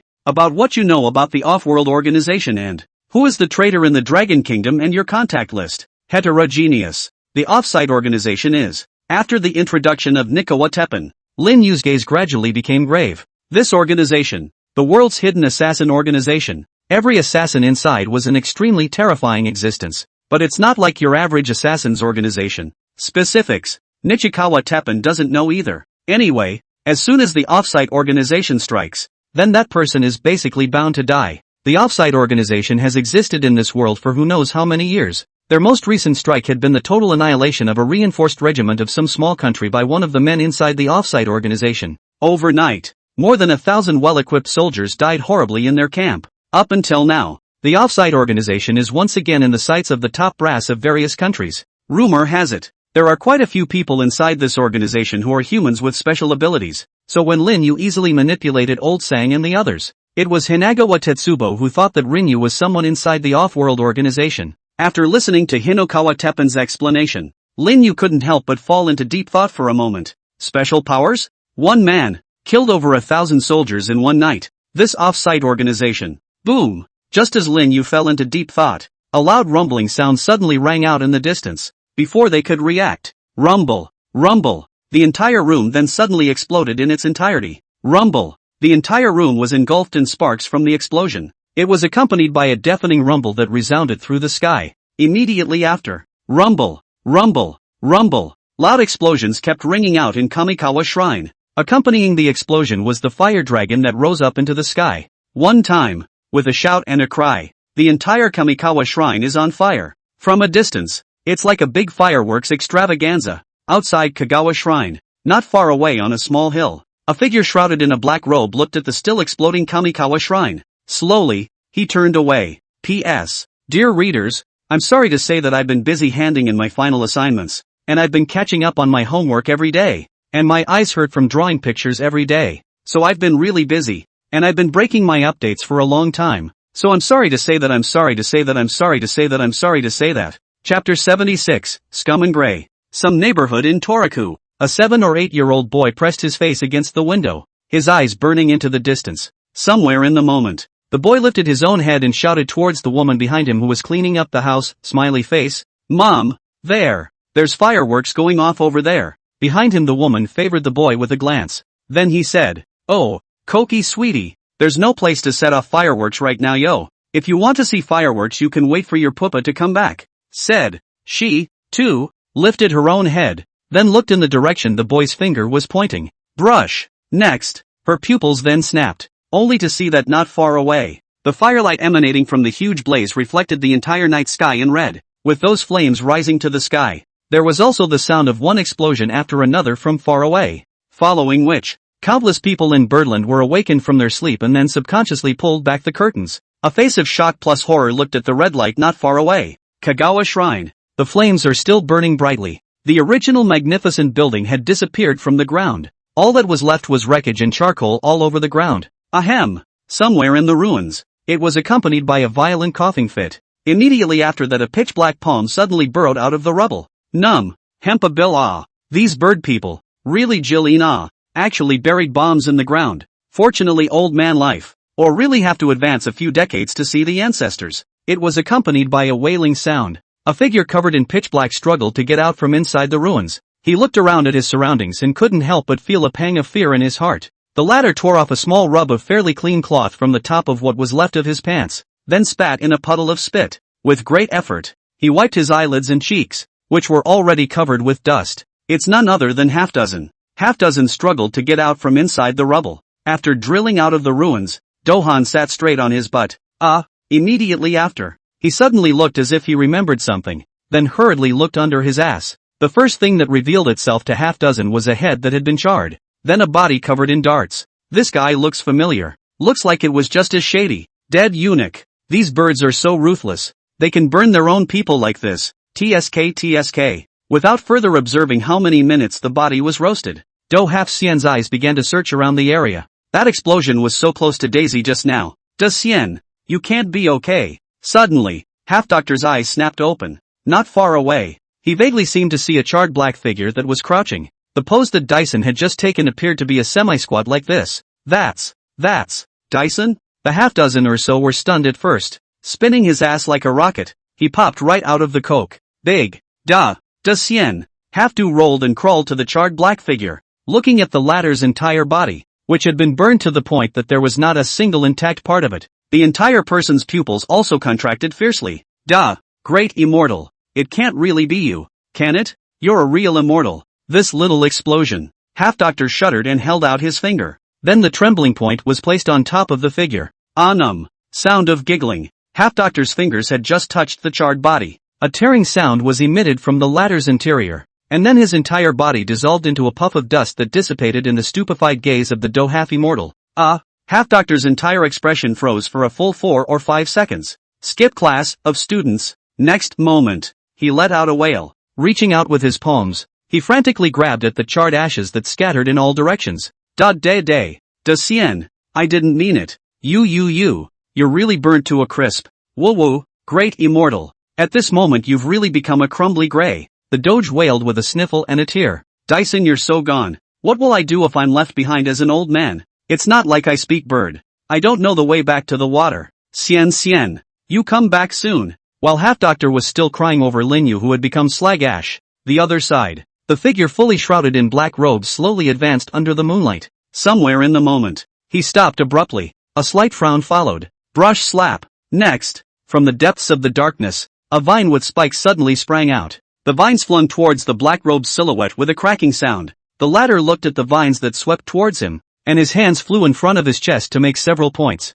Next, a silenced pistol that had appeared in his hand at some point spat out several snakes of fire, meeting up with those vines. Snap! The two collided. The vines were easily broken. Chapter 77 Diggers and Detonators. Who, after breaking the vines, the entire figure under the black robe also quickly bowed slightly. Bare Eyes looked around warily. His right hand had a death grip on the pistol at his waist. The whole spirit of the man reached a 12th degree of alertness. As soon as a sudden situation occurs, he wants to make sure he can react quickly. But just after his voice fell, there was no more breeze around him. But intuition told him, the silence around them was even more surreptitious. Sasha. Just then, an indiscernible thud rang out from the corner of a large tree not far away. Snap. The next moment, the pistol that was originally at the black-robed man's waist then suddenly appeared in his hand. He then pulled the trigger without hesitation. A few shots of the fire snake swept straight for that corner. Click! The bullet struck the large tree, which fell to the ground in response. But the black-robed man's pupils couldn't help but shrink hard,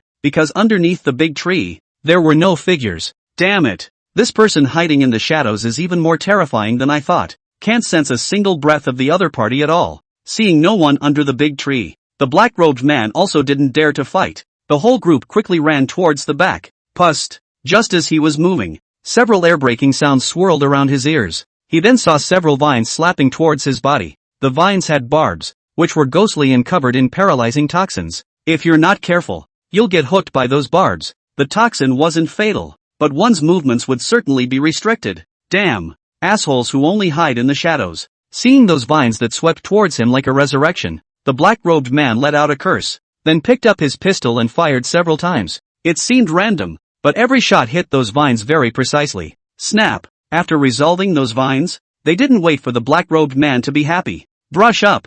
Several more air-breaking sounds rang out one after another. Damn it! Hearing those air-breaking sounds, the black-robed man couldn't help but darken his face. It's a forest. There are as many vines as you want. The other party seems to be a shifter as well. We can't spend time with him here. The black-robed man took a deep breath. Then his gaze gradually turned cold. Only his pupils gradually turned red. Eventually the red was even a little black to see. The color red took over his eyes. Brush! At this time, those vines also killed. The black-robed man raised his pistol, then slowly pulled the trigger. A fire snake spat out. Boom! Next, a huge explosion rang out. Brush! In the meantime, in a certain tree about 100 meters from the engagement, Lin Yu snapped his eyes open. At this moment, Lin Yu's entire body was also in a sorry state. The clothes were burned down to a few charred strips of cloth. The exposed skin on his body was all pitch black, and he could even smell the odor of roasting. Blown up? He felt the message that came from those big trees. A look of consternation could not help but appear in his eyes as well.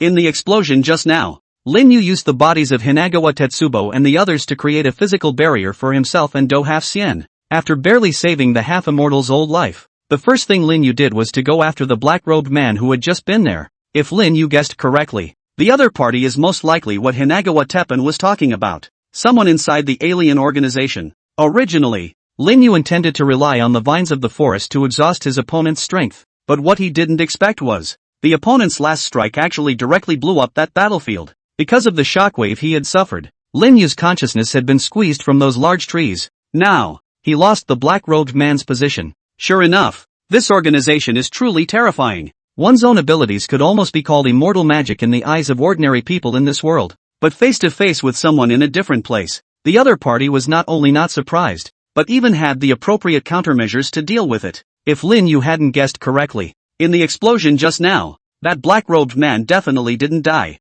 And there are also quite a few people inside the off-world organization who have special abilities. Lin Yu rubbed his brow. I guess I don't have many quiet days to clear my head in the future. Forget it, soldiers come and go. Lin Yu stood up and glanced towards the explosion, then turned around and swept towards the Kamikawa shrine, which was already in ruins. With all the commotion, the police from Birdland would surely be arriving on the scene soon. Lin Yu didn't want to be famous in front of the world with this look. Find half dozen. Then take him and hurry away from this place of wrongdoing. When Lin Yu rushed back to Kamikawa Shrine, he was just in time to see half dozen wailing there holding a pile of ashes. Does Xian, you can't just leave me alone like this. Does Xian how can you let me send off my black hair in vain? How can you let me live if you leave like that? You're just a little bit mean, a little bit cheap, a little bit stingy, a little bit. Other than that, although you don't have any good points, but, you can't just leave me alone. Lin Yu. The muscles at the corners of Lin Yu's mouth twitched violently.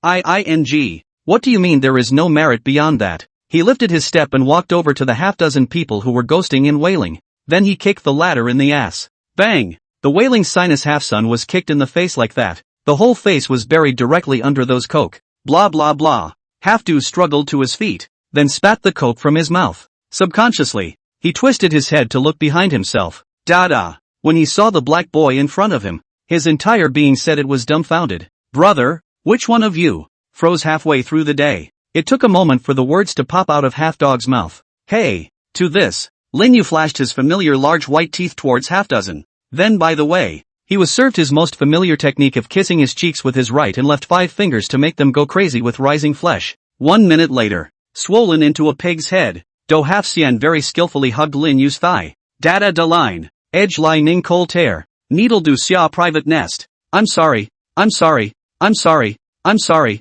I'm sorry. I'm sorry. I'm sorry. I'm sorry. Lin Yu clapped his hands, feeling much more relaxed after loosening up my shins a bit. Oh la. This time, sirens were also heard down the hill. Lin Yu didn't stay put and wait any longer either. With one hand on the sinus, he ran towards the other side of the hill. Somewhere on an open plain, the land is starting to loosen up. A chunk of dirt began to sink down towards the bottom and eventually became a hole. Rip. Subsequently, 2 black-robed men slowly drilled out of the hole. This mission has failed, and the other side likely has the same shifter. Not a failure. At least those 2 people who knew the secrets of the organization got blown up by me. They're not dead. The eagle eyes have found them alive. What? Chapter 78 Organization. The Bermuda Triangle. Here, it's known as the most dangerous place in the world. Annually, anyone passing through here in the Bermuda Triangle, whether it's a cruise ship, a freighter, or an airplane soaring through the skies, all of them disappear strangely. Countless scholars and researchers have devoted their lives to studying the Bermuda Triangle.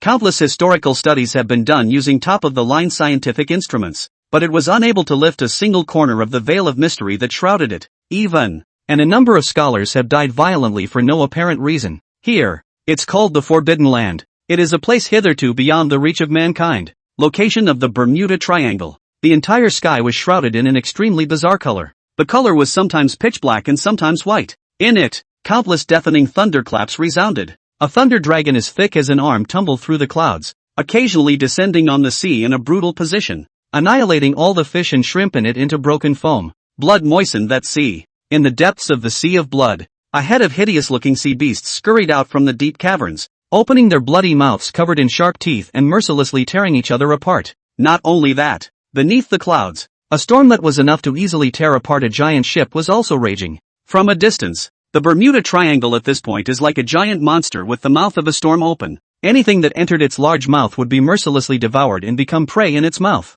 At this point, 10 nautical miles away, a huge ship was bobbing along with the storm. A bloated man with a horrified face looked at the storm not far away. Under such a horrible storm, the giant ship they were on, it's almost like a joke. That kind of organization, do they really exist in this environment? The bloated man pressed against the railing, forcing himself not to fall. Even though it was tens of nautical miles away, the storm from the Bermuda Triangle could still easily blow the huge ship over. And what if it was a little closer? I'm afraid I'll be torn to pieces along with this huge ship. The bloated man swallowed hard. But if you can't complete the task given by the family head yourself, you definitely won't be able to survive when you go back. What can be done about this? Such a horrible place that he really couldn't imagine. With human power, can you really survive in a place like this? By the way, there's also a token from the head of the family. Suddenly, the bloated man seemed to have thought of something and hastily fished out a pitch-black stone from himself. The stone was about the size of a thumb and had some shallow cracks in it.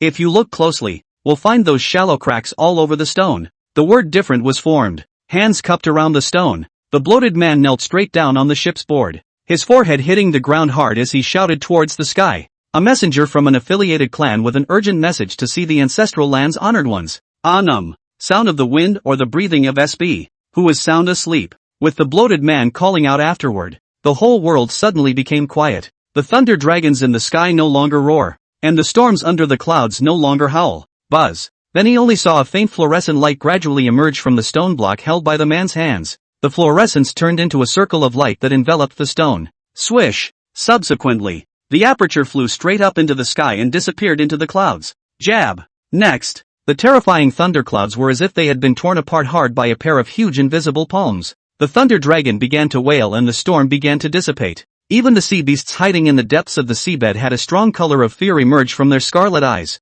Brush up! A few moments of sunlight poured down from where it had been torn. The sun shone on the plywood and on the bloated man's body as he knelt. Click! Subsequently, a white ankle slowly stepped out of the clouds. In the meantime, an old voice suddenly sounded in the bloated man's mind. Thou, why do you call me? Chapter 79, Mama. Beneath the curtain of night. Some dock in Magic City. A couple of broken down container locations. 4 teenagers in school uniforms crouched furtively in the corner. The dim moonlight was like a streak of pizzazz, shining through the densely packed spider cracks on the container and shining on the bodies of the 4. With the cold wind blowing, one of the teenagers couldn't help but sneeze a few times. OMG mamas ahoy! A teenager touched his already frozen nose, rubbing his palms together. He said towards an airplane-headed teenager in front of him. Old boss, it's so late. Why do we have to come to a place like this? This place feels so scary. Said. He also squeezed towards the airplane-headed teenager's side, trying to get a little warmer. The latter saw the teenager leaning towards him,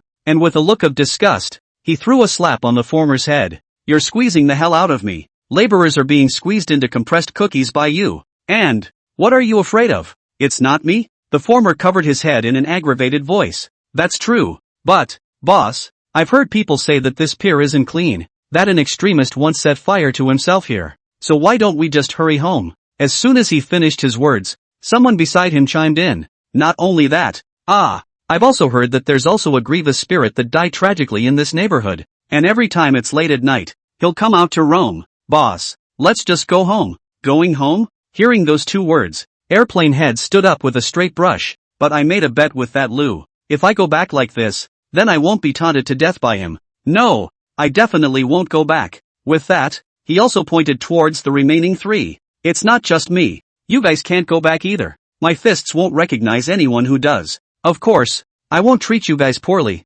After playing along with me this time, tomorrow I'll take you guys to eat and drink spicy food. Under the airplane head's coercion, the 3 could only nod helplessly. Having set the 3 men in motion, the airplane's head then pressed against the container and slowly poked his head out. You guys, is there really something dirty in this place? Are the rumors true? But I don't feel anything at all, other than the wind being a bit colder. I really don't feel anything else. When the 3 of them heard this, they all glanced at each other. Our boss is so stupid. Is it really good? Doesn't it smell good to be in a big warm bed on such a cold day? Woo woo, I miss my big warm bed. Time passed by. I don't know how long it's been. The airplane head's initial enthusiasm had completely dissipated as well. All he could feel now was the cold night air. Wait until it's late at night. All that was left behind the container were 4 teenagers curled up in a ball. Somewhere in the moment, Airplane Head's whole body shook. He then forced his eyes to hold open a thin slit, and his entire body crawled towards the outside of the container in a daze. He climbed out of the container with difficulty,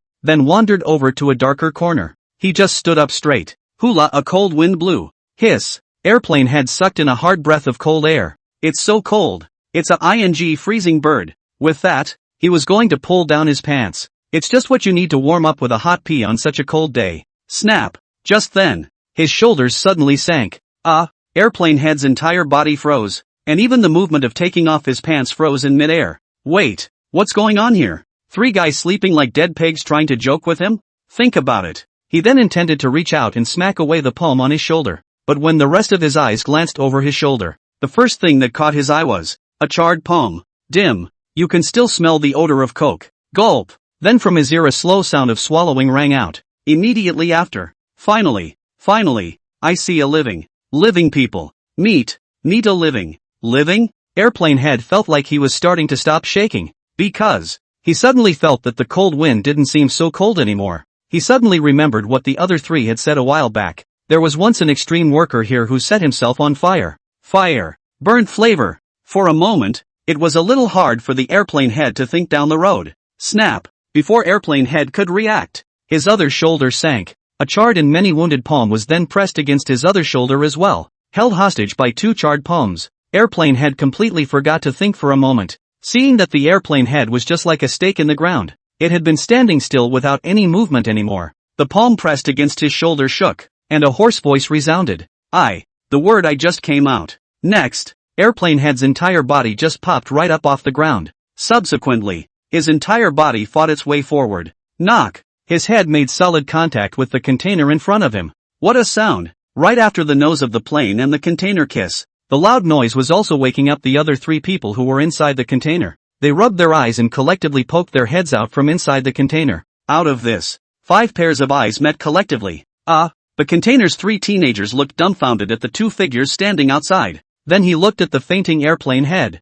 The air seemed to freeze at that moment. About 3 seconds later, 3 screams rang out. Then there were 3 more dull crashes. Chapter 80, A Pair of 3. Knock, knock, knock. With the sound of 3 dull crashes, 3 more fallen figures came out of the side of the container. Looking at the fainted several people, the 2 figures standing in the shadows seemed to be frozen as well. Out of this, the air seemed to freeze at that moment. What's the deal? One of the figures froze, then reached out and scratched the back of his head. Master, is it because you're so scary looking that you scared them? He looked to the other figure beside himself in disbelief. Bang! No sooner had his words fallen than the figure standing next to him kicked him in the ass. Old man dog, shut up if you can't talk. With the sound of voices, the moonlight was also gradually becoming brighter, and the faces of the 2 silhouettes were finally revealed. It was none other than Half Dozen and Lin Yu. Lin Yu had one hand stuck in his waist as he looked at the fainted several people, his brows not only tightly furrowed. I was going to find someone to ask where this place was, but I didn't realize I had so little guts. Think about it. Lin Yu's gaze couldn't help but look at the Do half Immortal on the side again. If it wasn't for your crappy compass, we'd have gone home and laid around watching soap operas. Being stared at by Lin Yu, half-century Do squeezed out an awkward smile on his face. Great Immortal. I can't be blamed for this. It's mainly that asshole who sold me the compass. Talk about excitement. Do half Xian even pulled out an ancient compass directly from his pants. The treasure that cost me a huge sum of $8.08 to find, and also reasoned with that asshole to cut the price for 4 hours, is actually a piece of junk. Lin Yu. At those words, Lin Yu couldn't help but violently twitch the corners of his mouth. Lin Yu then stopped caring about Do half Xian and walked over to the 4 people who had fainted. I don't know what these kids are doing wandering around in this cold weather. Buzz. With a flip of his palm, 4 small water spheres slowly emerged from his hands. Call out. Lin Yu then flexed his fingers and 4 water spheres enveloped each of the 4 people who had fallen to the ground. Aha! Suddenly, Lin Yu's eyes snapped open. Following his gaze, he saw it only above the clothes the 4 were wearing. It's clearly written. Marker for the first high school in Mordor. So, this is the Magic City. Back. Once he loaded the 4 people inside the container, Lin Yu led Do half Xian towards the neighborhood. As for the 4 of them, leave them to the police uncle. 3 days later, Mordor University Men's Dormitory Room 321. The whole atmosphere of the dormitory seemed a bit gloomy at this time. The 3 of them, Lin Yu, Bailey Chubby, and Li Yu, sat around. The 3 men had a very tangled expression on their faces, and across from them was the springy Ludi. Lin Yu's hands were clenched tightly, his brows were locked, and his gaze was constantly scanning Ludi. Phew! A few seconds later, Lin Yu exhaled a deep breath of turbid air. Then a big hand swung downward. 2 cards were thrown out. 1 on 3. King Bomb. The pair of 3s in Lin Yu's hand just hit out, and Lu Di directly threw out a hand of King Bomb. Lin Yu was dumbfounded for a moment. He looked at Lu Di and said with some uncertainty, Big brother, I'm a pair of 3 hey. Lu Di nodded, I know you a pair of 3. I make a Wang Bomb no problem. A few black lines surfaced on Lin Yu's forehead. Make a motion that I concede. Lu Di smiled at the sight. Then since you can't afford it, it's my turn again. Having said that, Lu Di slapped the dozen cards in his hand onto the table. Airplanes. The fight is over. Lin Yu bulged his own eyes wide and blinked helplessly towards the 2 people beside him who were also looking dumbfounded. I'm no match for him either. It was over so quickly that I really didn't react at all. Lu Di put his cards away and revealed 2 rows of white teeth towards Lin Yu's trio. It can't be helped. I've had a slightly better hand lately. Willing to bet Stow you. You go take out the trash. Isley Fish went to buy you lunch. Fatty went to wash my pants. Right. And socks. Lee Fish. 100 miles chubby. The 2 men's mouths instantly opened into ovals. Why is it that Xiao Yu only has to take out the trash, but I'm the one who has to bring you food? It's not fair. You don't think it's fair. The laborer thinks it's unfair. Why should I wash your pants? For the two to yell. Lu De just pulled out his ears and said without haste, if you guys can beat Xiaoyu,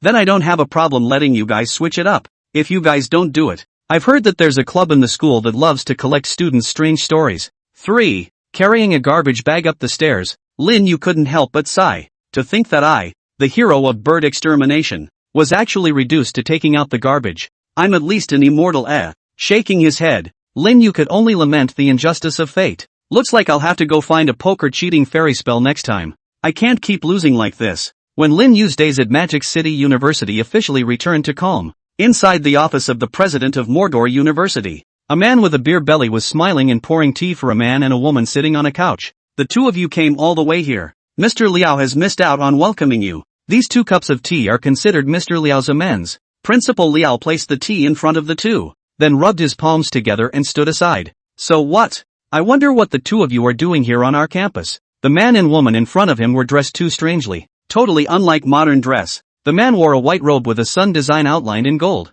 On his face, there was always a harmless smile. Only the smile on his face always made Principal Liao feel uncomfortable. As for the woman, she was dressed almost identically to the man. However, she was wearing a black robe with a design of a moon on it. As for the expression on her face, it was a different story. Cold. It's been 10 minutes since I entered, and I haven't smiled once, so I guess I'm a bad talker. But it was their status that made Principal Liao not dare to slack off. A special department head. The sudden arrival of these two made Principal Liao really cloudy. After a few minutes of waiting anxiously inside Principal Liao, the man who always wore a smile finally spoke. Without rushing, he said, Headmaster, please don't be in a hurry. The two of us are actually here just to ask Headmaster Liao to do one thing. That would be to ask Principal Liao to give the two of us a position in the school. When Principal Liao heard this, a tangled look appeared on his face. It's both of you. The matter of our school position is not even under my jurisdiction. Perhaps the two of you have come to the wrong person this time. And changing positions at Mordor University is complicated and requires a lot of formalities. I'm afraid the two of you might get impatient waiting. The man sniffed and just smiled. He then fished a brocade box out of his arms. Seeing the brocade box, Principal Liao couldn't help but stare. Man laughs. This is an immortal elixir refined by the family master, with the efficacy of prolonging one's life and strengthening one's body, and it exists for a price all over the world. The specific efficacy of Principal Liao can be accessed on his own. Of course, if this item is useless to Principal Liao, yet it can be used as a gift to offer to those in need. Hear this. Principal Liao froze. This object is. The man slowly opened the brocade box. This item is named God Returning Pill. Chapter 81, System Upgrade. The Divine Return Pill. With the white-robed man's voice falling later, the fat on Principal Liao's face involuntarily trembled. If it wasn't for the fact that the two were in the way there, he would be a bit skeptical that these two were not intellectually challenged. You two came over here specifically to tease him. You're making a scene. God, what's the Dan to come? Also, the master himself refines it. Big brother. It's the 21st century. Who still believes in this? Principal Liao reached out and pinched his somewhat stiff cheeks before squeezing out a smile once again. So what? I suddenly remembered that there are several classes in our freshman class that have not yet been assigned a teacher. If you two don't feel aggrieved, you can first serve as a temporary teacher. You two, do you think it's appropriate? The two men sniffed and looked at each other. Only the woman in black pondered for a moment, then nodded. This time the man in white slowly closed the brocade box and placed it on the desk. Then thank you, Headmaster. Then the two of us will go ahead and get ready, and we'll wait for your notice then. After saying that, the two of them did not stay any longer and turned around to walk out of the office. When the two left, Principal Liao looked at the brocade box on the table, thought for half a day, and finally decided to put him away. After all, people's status is there. I just don't know what the two special department personnel have nothing to do but seek a position with me. Could it be? Suddenly, Principal Liao's eyes widened steeply as if he had thought of something. These two are planning to come out. Part-time? Bang! Principal Liao's voice had just fallen when a crash suddenly came from outside the office. What followed was a trash can rolling out of the office door. Bedroom 301. Rinyu lay flat on his back. At the same time, an illusory information panel hovered and floated in front of his eyes. Host, Lin Yu. Age, 19. Faith power, 1. 00 asterisk star value. Immortal techniques, Thunderbolt, Rain, Space teleportation, Soul trap, Dojo, Water wave technique, Divination, Parcel, Xiaowan Dan asterisk 109, Shen Xing Fu asterisk 1, Ping and Fu, Mount, crane, on vacation. Asterisk because the host's reputation value has reached a specified number. The reputation value system automatically evolves into faith power. Asterisk the system has been automatically upgraded. And after the upgrade, more props exchange privileges will be opened automatically star. Asterisk the new function of the system is now online. The host can call out 10,000 worlds to open new abilities asterisk. Asterisk more system features hosts can search for themselves. To help you use happy asterisk. Lin Yu looked at the interface that had been refreshed, and his entire body froze directly for a moment. The system interface had completely changed at this point. The reputation value has completely changed into the so-called faith power. It doesn't matter if I evolve or not. Where's the big pile of reputation value I had before? System, did you eat it all for me? Evolution is evolution. And I haven't even changed my props yet. Ding! The prestige value gained by the host has all been converted into faith power. The host can obtain more advanced props by consuming faith power. The corners of Lin Yu's mouth couldn't help but twitch at his words. What is the difference between that and not saying it? Ding! There's still a definite difference between that and not saying it. Rin Yu. Ding! But please don't worry host. The prestige value you gained before has all been converted into faith power. You can get faith power under the ratio by opening the prestige value compensation gift pack. Buzz! As the system's beep fell, a gold and silver gift bag pattern popped up right in front of Lin Yu. Reputation value upgrade to faith power compensation gift pack asterisk host can open it by intention. System upgrade completion gift pack asterisk hosts can open it with their mind. Lin Yu's mind moved. Ding! The host opens the compensation package. Congratulations to the host for obtaining faith power asterisk 300 star river value. Ding! The host opens the upgrade package. Congratulations to the host for obtaining faith power asterisk 200 star value. Asterisk 100. 00 astral value equals 100 astral river value asterisk. Ding! The faith power mall opens automatically. Hear the constant electronic beep. Lin Yu couldn't help but rub his temples, and simply blocked the alerts altogether. Finally, his eyes looked towards the newly opened faith power mall. Asterisk asterisk asterisk asterisk. Seeing the props above, Lin Yu's eyes couldn't help but bulge. 1. Immortal technique, 1 breath transforms 3 purities. Price, 10. 00 star river value. 2. Immortal tools, Bagua furnace. Price, 30. 00 star river value. 3. Immortal tools, Rui weapon. Price, 1. 00 star river value. Chapter 82 I'm so big. What about it? Rui weapon. Seeing the props above the faith mall, Lin Yu's eyes almost glazed over. I'll be damned. There's something about this faith mall of yours. You got all my monkey stuff? System. This weapon of yours. Does it retain its ripeness? The system doesn't understand what you mean host. The weapon is made of meteorite iron. There is no question of whether it is cooked or not. Lin Yu. Hear the system answer. Lin Yu actually didn't know what to say for a moment. I mean, is this weapon real? Ding. The system produces a fine product. So, redeem the Rui weapon. Lin Yu also quite wanted to see if this Rui weapon was the one from the legend. Ding. Consuming 100 star river value to exchange for Rui weapon. Weapons are being summoned. During the summoning process, if irresistible resistance is encountered, the props redeemed by the host will fluctuate to a certain extent, i.e., the summoning is likely to fail. Rin Yu? Wait, what the hell? There can be a summoning failure here? Are you kidding me? Ding! The system never teases the host. Because the host's star river value has been consumed, the host can currently choose whether to continue the summoning or not, and if he gives up, the star river value will be automatically deducted. Rin Yu. Hearing the system tone ringing in his ears, Lin Yu's face couldn't help but darken. It's really on board. The ing cancel button is off for labor. Then what the hell are you talking about? I'm sure I'll just keep summoning it. Even if you can't get me a weapon, at least get me one of the same rank as it. Ding! Summoning in progress. Buzz! Just as the electronic beep of the system dropped, a light golden fluorescent light shot out from the system panel before disappearing into the void. The fluorescent light seemed to vanish into the river of time and space, disappearing into the end of time. In the meantime, another place. The sky was dim and countless thunder dragons rolled in the clouds. In the midst of the countless clouds, stood a silhouette that could not be seen at a glance saving up. Each of those figures was clad in silver battle armor, with a majestic gaze, which seemed to have countless divine charms flowing through them. They held weapons and had majestic faces. At this time, not far from them, there was likewise a huge figure standing between heaven and earth. His entire body was wrapped in gilded armor with countless terrifying Tao rhythms flowing on it. Between the flow of Tao rhythms, only the sky collapsed and the thunder dragon wailed. It was as if not even space could withstand the terrifying aura from his body. Behind him there was even a cloak that spread endlessly, fluttering in the gale.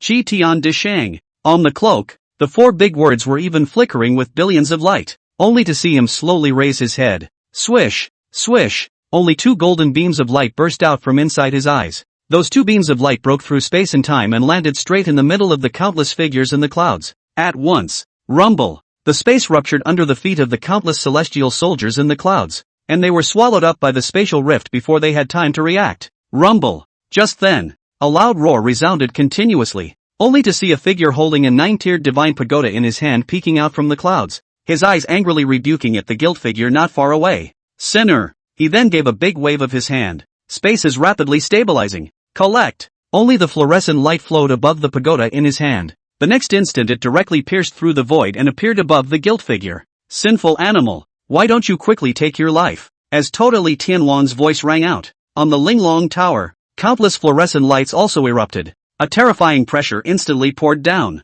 The owner of those 2 golden lights, however, did not have the slightest fear on his face in the face of the incomparably terrifying aura above his head. He then slowly flexed his fingers and probed into his right ear. A long stick with a golden yellow body was then slowly pulled outward by it. Rui's weapon. Go! The latter flexed his fingers. The weapon in his hand then surged against the wind and swept towards the Linglong Tower in the sky above. Swish! The 2, which were originally separated by an unknown distance, collided together in just a single breath. Buzz! But just then, the anomalous suddenness. Only the moment the 2 were about to collide together, the space in the middle of the 2 suddenly collapsed open, followed by a huge flash of golden light. The Linglong Tower and the weapon were then swallowed in one gulp. Swish! The golden light flashed again. It disappeared directly into space. Chapter 83, Charming. Magic City University. Ding! Congratulations to the host for successfully summoning the Rui weapon. The weapon has been automatically stored in the item bar. The host can directly extract it through his mind.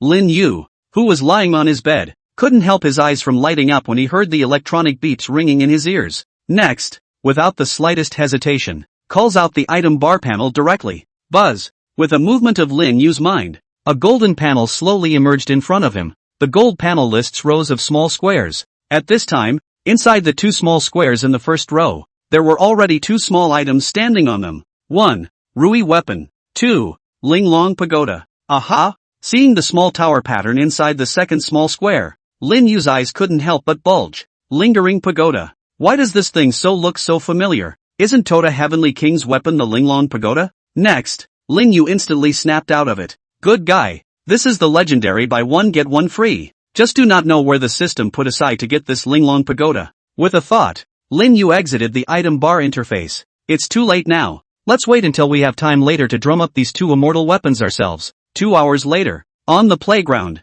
in the cold and chilly wind, all the members of the 321 dormitory, including Lin Yu, had already come to the playground early and stood neatly in the cold wind. Today, it was their first physical education class since entering college, and it was significant. As the king representatives of the freshman generation, even though the military training has just ended, this can't diminish the level of anticipation they have for their physical education classes. Getting to the playground early is the greatest way to honor your gym teacher. At least, this was what Lu De said to the 3 Lin Yu, who Chubby Time exhaled a hot breath towards his palm. Then rubbing his already frozen cheeks vigorously, he tugged at his collar to cover the skin exposed to the cold wind. He then looked over to Lu De, who was standing off to the side, dressed in a suit and bow tie, with his hair coiled up high with hairspray. I said, "My Lord Lu, although the 3 of us lost to you in the card game, and were willing to gamble and accept defeat, but, you can't treat us like dogs. Now this is only a little more than 5 o'clock. You call us from the bed to the playground. You are military training stupid?" Aside, Lee Fish also pushed his frames. That's right. Just now in my dream I was already at a critical moment with Tsuehua. Do you know that you suddenly gave me a fright? I'm almost stuck with Tsuehua as my best friend forever. Lin Yu didn't say anything though, but you can tell by the unmistakably sultry look in his. He was not in a good mood at the moment. The feeling of being roused in the middle of the night while you are sleeping is simply too painful. Lin Yu almost didn't hold back at that moment and directly slapped a volley towards Lu De. By now, Lin Yu's entire body was still in a daze. Seeing the 3 men with unsettled looks on their faces, Lu De just calmly stretched out his finger and shook it. Make a lofty face. You guys don't know this, do you? I call this foresight. If you weren't my brothers, I wouldn't tell you this secret. Secret? Lin Yu raised an eyebrow. What secret can't wait until morning? Or just say it in the dormitory. Dragging us to the playground this early in the morning. Lu De was silent for a while, then scratched the back of his head with a somewhat awkward expression. So, I got so excited. I forgot. Bailey Chubby. Li Yu. Lin Yu. The corners of the three men's mouths twitched violently. The world. About to lose a man again. Ahem. Seeing the trio's gazes that were about to explode into murder, Lu De hurriedly coughed a few times, then stammered. You, don't be so hasty, listen to me. In fact, it's only an advantage to come earlier this time. According to reliable information, the one who will give us PE lessons this time is a super beauty. Ka-ching. Lu Da's words had just fallen. On the side, Bailey Chubby's fingers had already pressed and snapped. Yo, Master Lu. Just what kind of beauty have you not seen before that you actually want to pull us up so early as well? I see. You just owe it to yourself to clean up. On the side, Lee Fish had already silently removed his own glasses so as not to accidentally hurt himself later. And what kind of gym teacher comes to the playground so damn early? This time, Lin Yu also rubbed his hands together. He was thinking, why don't we use Lu De to try the power of the Rui weapon later? Hey guys, don't come over haha. Come any closer and I'll scream molestation. Seeing the stupidly moving trio, Lu Da's face couldn't help but start to change wildly, and his entire body couldn't help but back up. An extremely lewd smile appeared on Bailey Chubby's face. Go ahead and scream. Scream as loud as you can. No one will come to save you today even if you scream your throat out. Hey! Lin Yu rubbed his hands together and followed the duo of Bailey Chubby and Li Yu as they pressed towards Lu De. Knock knock. Just then, a slow and high-pitched footstep sounded. The four of them stopped their hands at the same time and subconsciously looked towards the place where the footsteps sounded. Just see where. A woman in black robes was walking slowly towards them. She was clearly stepping on a plastic running track, but in the ears of the four people, the sound of a crisp landing sounded at the same time. Although her steps looked slow, whenever she landed on her paws, she would instantly appear 10 meters away. In just a few seconds, though, she had made her way from the playground track to the four men. Rinyu. Chapter 84. My name is Lu De. Swish. When the black-clothed woman's ghost-like figure appeared in front of Lin Yu's four people, several people's expressions were collectively stunned. Big sister. It's so far away. You just flash right over? Gulp. Lu De involuntarily swallowed a mouthful of saliva. Some trembling ensued. According to the reliable information I got from the club, there seems to be something unclean in our school's playground. Every time in the wee hours of the morning, the corner of our school's playground will always resound with the sound of moaning. Hearing Lu Da's statement, Bailey Fatty and Li Yu felt their chrysanthemums tighten at the same time. This big early morning, a distance of a few dozen meters flicked away, and just now there was the sound of high heels on the ground ringing in their ears. What's the matter? The expressions of the three people looking at the woman in black gradually became a little twisted. It can't be. They encountered the legendary super paranormal at the very beginning of college, didn't they? Lu De lifted the somewhat slack waistband of his pants, then reached out a slightly trembling palm to rest on Lin Yu's shoulder. Lin Shin. Later on, if the situation is not right, you hold on and we'll go get you some help. Rinyu. The corner of Lin Yu's mouth couldn't help but twitch. Look at you guys. You're all so useless. You really are. Isn't it just a little paranormal? Look how scared you guys are. The Tao is here. What demons and devils dare to spread their wildness? Well, and this time, after a moment of silence, the woman in black also slowly raised her own head. Lin Yu and the others were also able to see the latter's appearance clearly at this time. Array Sth. Yen Ma. There were also two bright red lines of blood drawn at the corners of his mouth. Hey, you guys. At this moment, she even made a smiley face towards Lin Yu and the others. That smile was extremely eerie. Ghosts. Lin Yu's pupils shrunk violently, and Lu Da's three people even directly issued a few wails and straightly rolled and crawled to rush out of the playground. Bold ghosts and monsters. Dawei Tianlong. Give the master a direct physical override. Lin Yu was also startled and subconsciously swung his palm, then slapped it. Bang! After a loud bang, the entire woman in black directly flew out. Then in an extremely graceful arc, straight, it was planted in the garbage next to the playground. Knock! After a muffled sound, the world was once again clear. After slapping the woman in black, Lin Yu's entire body froze in place. 4. The touch that had just slapped the latter's face. Looks really personal, yeah. 1 minute. The woman in black was tumbled out of the trash by Rinyu. Looking at the black-clothed woman whose face had completely swollen beyond recognition, the corners of Lin Yu's mouth twitched violently. I'll go. That Dawei heavenly dragon palm just now was overly forceful. Now, not to mention her mom, she probably wouldn't even recognize who she was. Water wave jutsu. Subsequently, with a thought, Lin Yu floated a small ball of water in his hand. Lin Yu crushed the small returning Dan and put it into the water mass, then placed it on the swollen spot of the black-clothed woman. A few minutes later, the swelling on the black woman's face dissipated at a speed visible to the naked eye. Well, a groan followed. The woman in black opened her eyes with difficulty. As soon as she opened her eyes, she began to wonder about life. It appeared that he had just intended to ask a couple of men for directions himself. But, she wasn't just slapped unconscious by a boy? But, how is this possible? How could a college student slap me unconscious? But, what's with the vague pain coming from the face? The woman in black slowly raised her head just in time to see a blurry silhouette standing in front of her.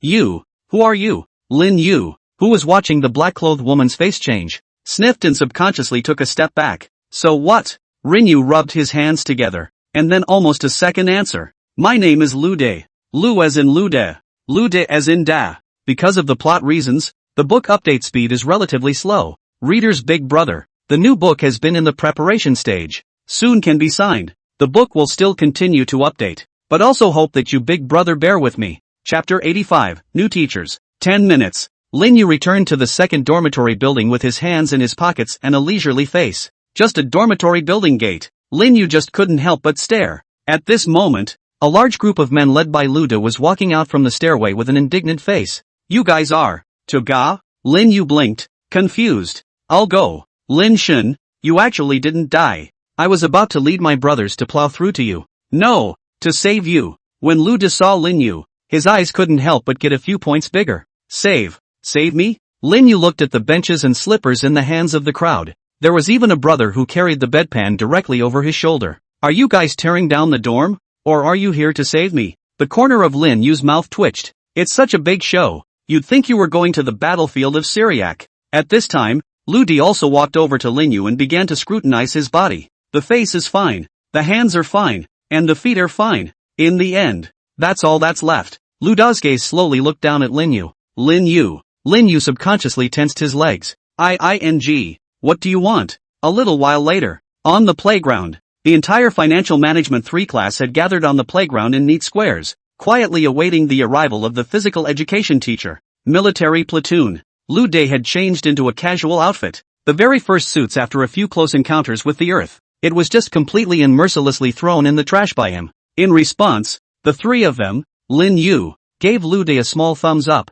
Scumbag. Yuck. Say yes to being nice to it for the rest of your life. But Lu De was very confident in his face value. But even in casual clothes, he couldn't stop the strong testosterone vibe that emanated from his body. Lin Shun, little fatty. Glasses. Did I become more handsome after changing into this casual outfit? Lu De blew his bangs in front of his eyes and raised an eyebrow towards Lin Yu and the others. You guys, do you think the new teacher will take an instant liking to me? And then the two of us perform a sweet and incomparable teacher-student romance. Lin Yu's trio. Damn, why is this kid like a retarded thing? Wasn't it bad to be stimulated early this morning? The teacher is coming. The teacher is coming. This time, the crowd erupted in an uproar. Many students looked toward the entrance to the playground. Lin Yu's four also followed the gazes of the crowd. Put. Next, Lin Yu almost sprayed a mouthful of old blood.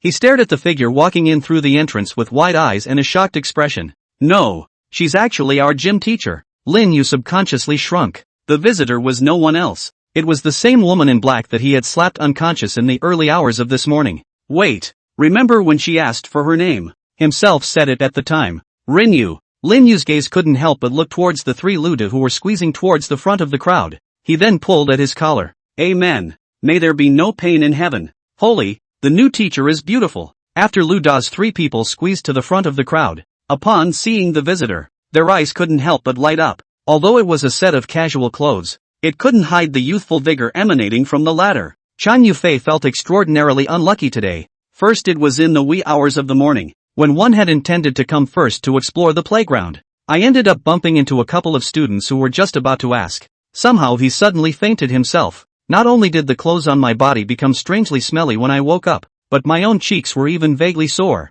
When had he ever received this kind of aggravation when he was actually a cultivator in his own hall? Unbeknownst to his own gods. And that student is called Ludi, isn't it? Wait until I find you. Chang Yufei's small hand clenched. If there had been a rock in front of her, she could have punched it and shattered it. I really don't know what the point of having me here as a teacher is. Chan Yufei deflated her mouth. Swish! Just then, her eyes suddenly flashed. Next, one palm was already on her arm. In front of her at some point there had been a man in casual clothes on one knee. Asterisk.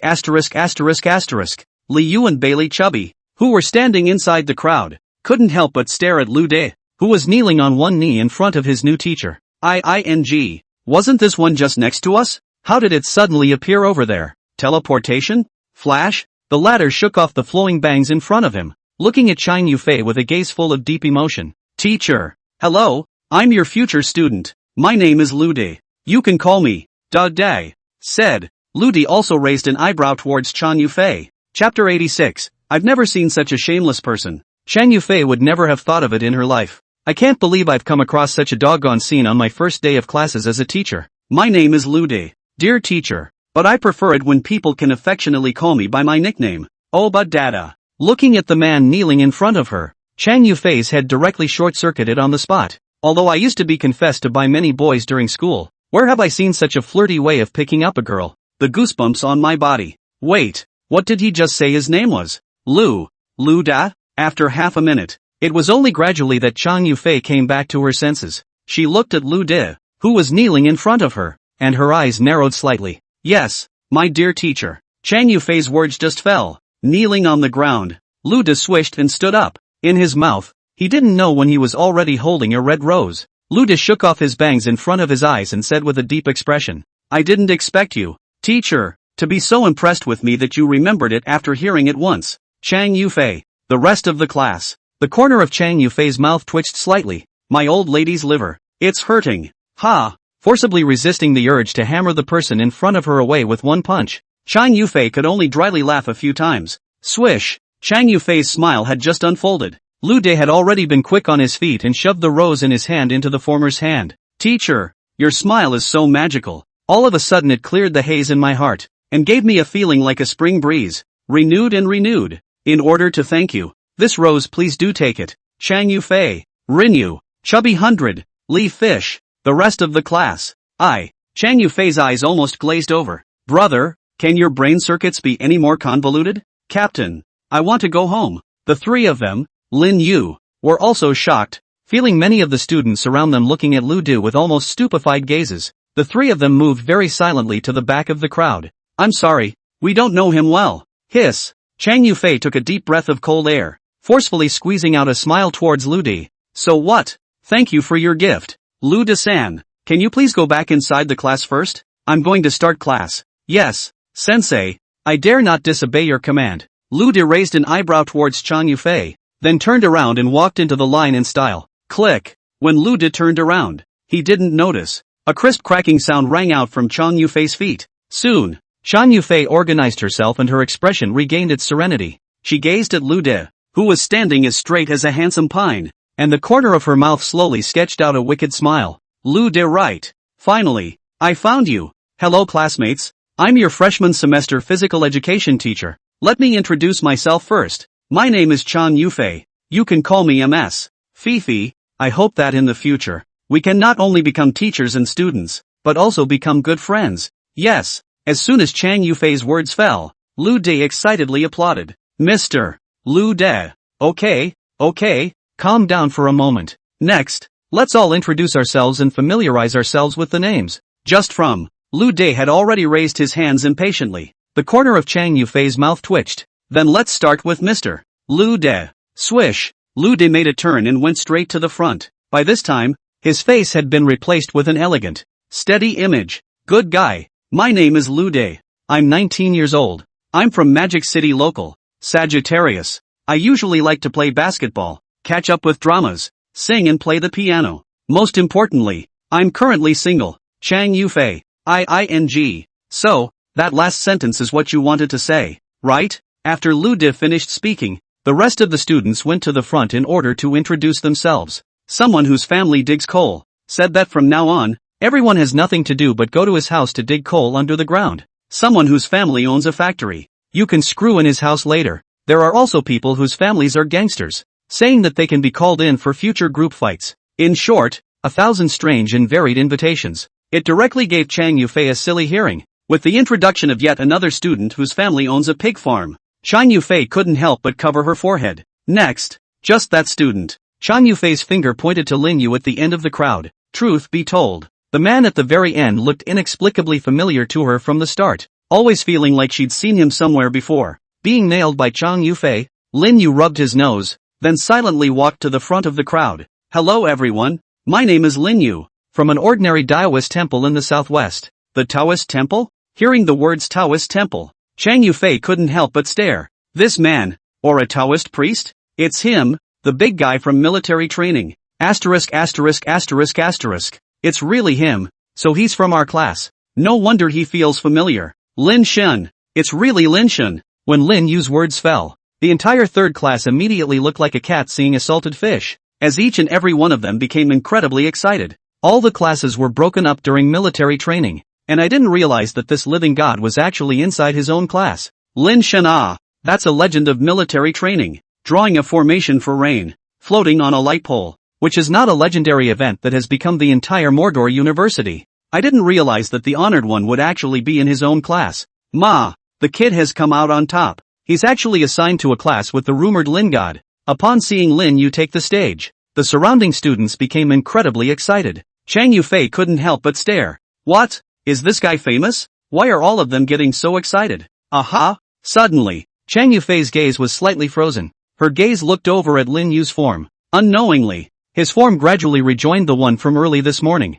So, this student, a new book is in the works, and it's slow because of personal health reasons. Chapter 87 SSS Classified. Ever since Lin Yu finished introducing himself, Chang Yufei's gaze had lingered on him from time to time. This caused Lin Yu to shed a bunch of cold sweat. This teacher couldn't really be recognizing herself, could she? After 2 periods of gym class, everyone noticed that Chang Yufei seemed to have a special concern for Lu De and Lin Yu. Whenever there was a need for demonstration and practical operation, Chang Yufei would always let the duo of Lin Yu and Lu De take the field. This made Lu De very excited and made Lin Yu very helpless. No need to guess. The gym teacher must have recognized himself. So let's call it a day for this class. Goodbye class. With Chang Yufei's departure, Lin Yu's tormented mood was finally relieved. Did you guys see that the teacher kept asking me to demonstrate in class? Do you guys think that this is a disguised promise from the teacher to confess my love? Just after the next class, Lu De immediately walked over to Lin Yu's trio. The excitement on his face could not be concealed. In response,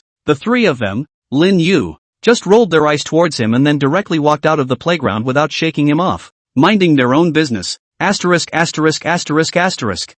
that the three of them didn't want to take care of themselves at all, Lu De gave his middle finger towards them and then followed them with his ass. As soon as Chang Yufei returned to the dormitory, she immediately took out her own cell phone and pressed a series of numbers. Toodaloo. After ringing for 3 seconds, a majestic male voice rang out on the other end of the line. What's wrong? Chang Yufei lowered her voice and spoke. Captain, the person you asked me to look for seems to have been found? Knock. The sound of a chair falling to the floor rang out on the other end of the line. The male voice then became noticeably more urgent. Really? Chang, are you sure that's the person I want you to find? Chang Yufei didn't know why her captain had suddenly become so eager. She pondered for a little while, then spoke. Captain, if I'm not mistaken, I'm sure it's him. There was silence across the room for 3 seconds. Good. Chang, you continue to keep a close eye on him, and report to me immediately if there's anything going on. Hard work. Yes. Hanging up the phone, Chang Yufei couldn't help but see a puzzled look in her eyes. What kind of person,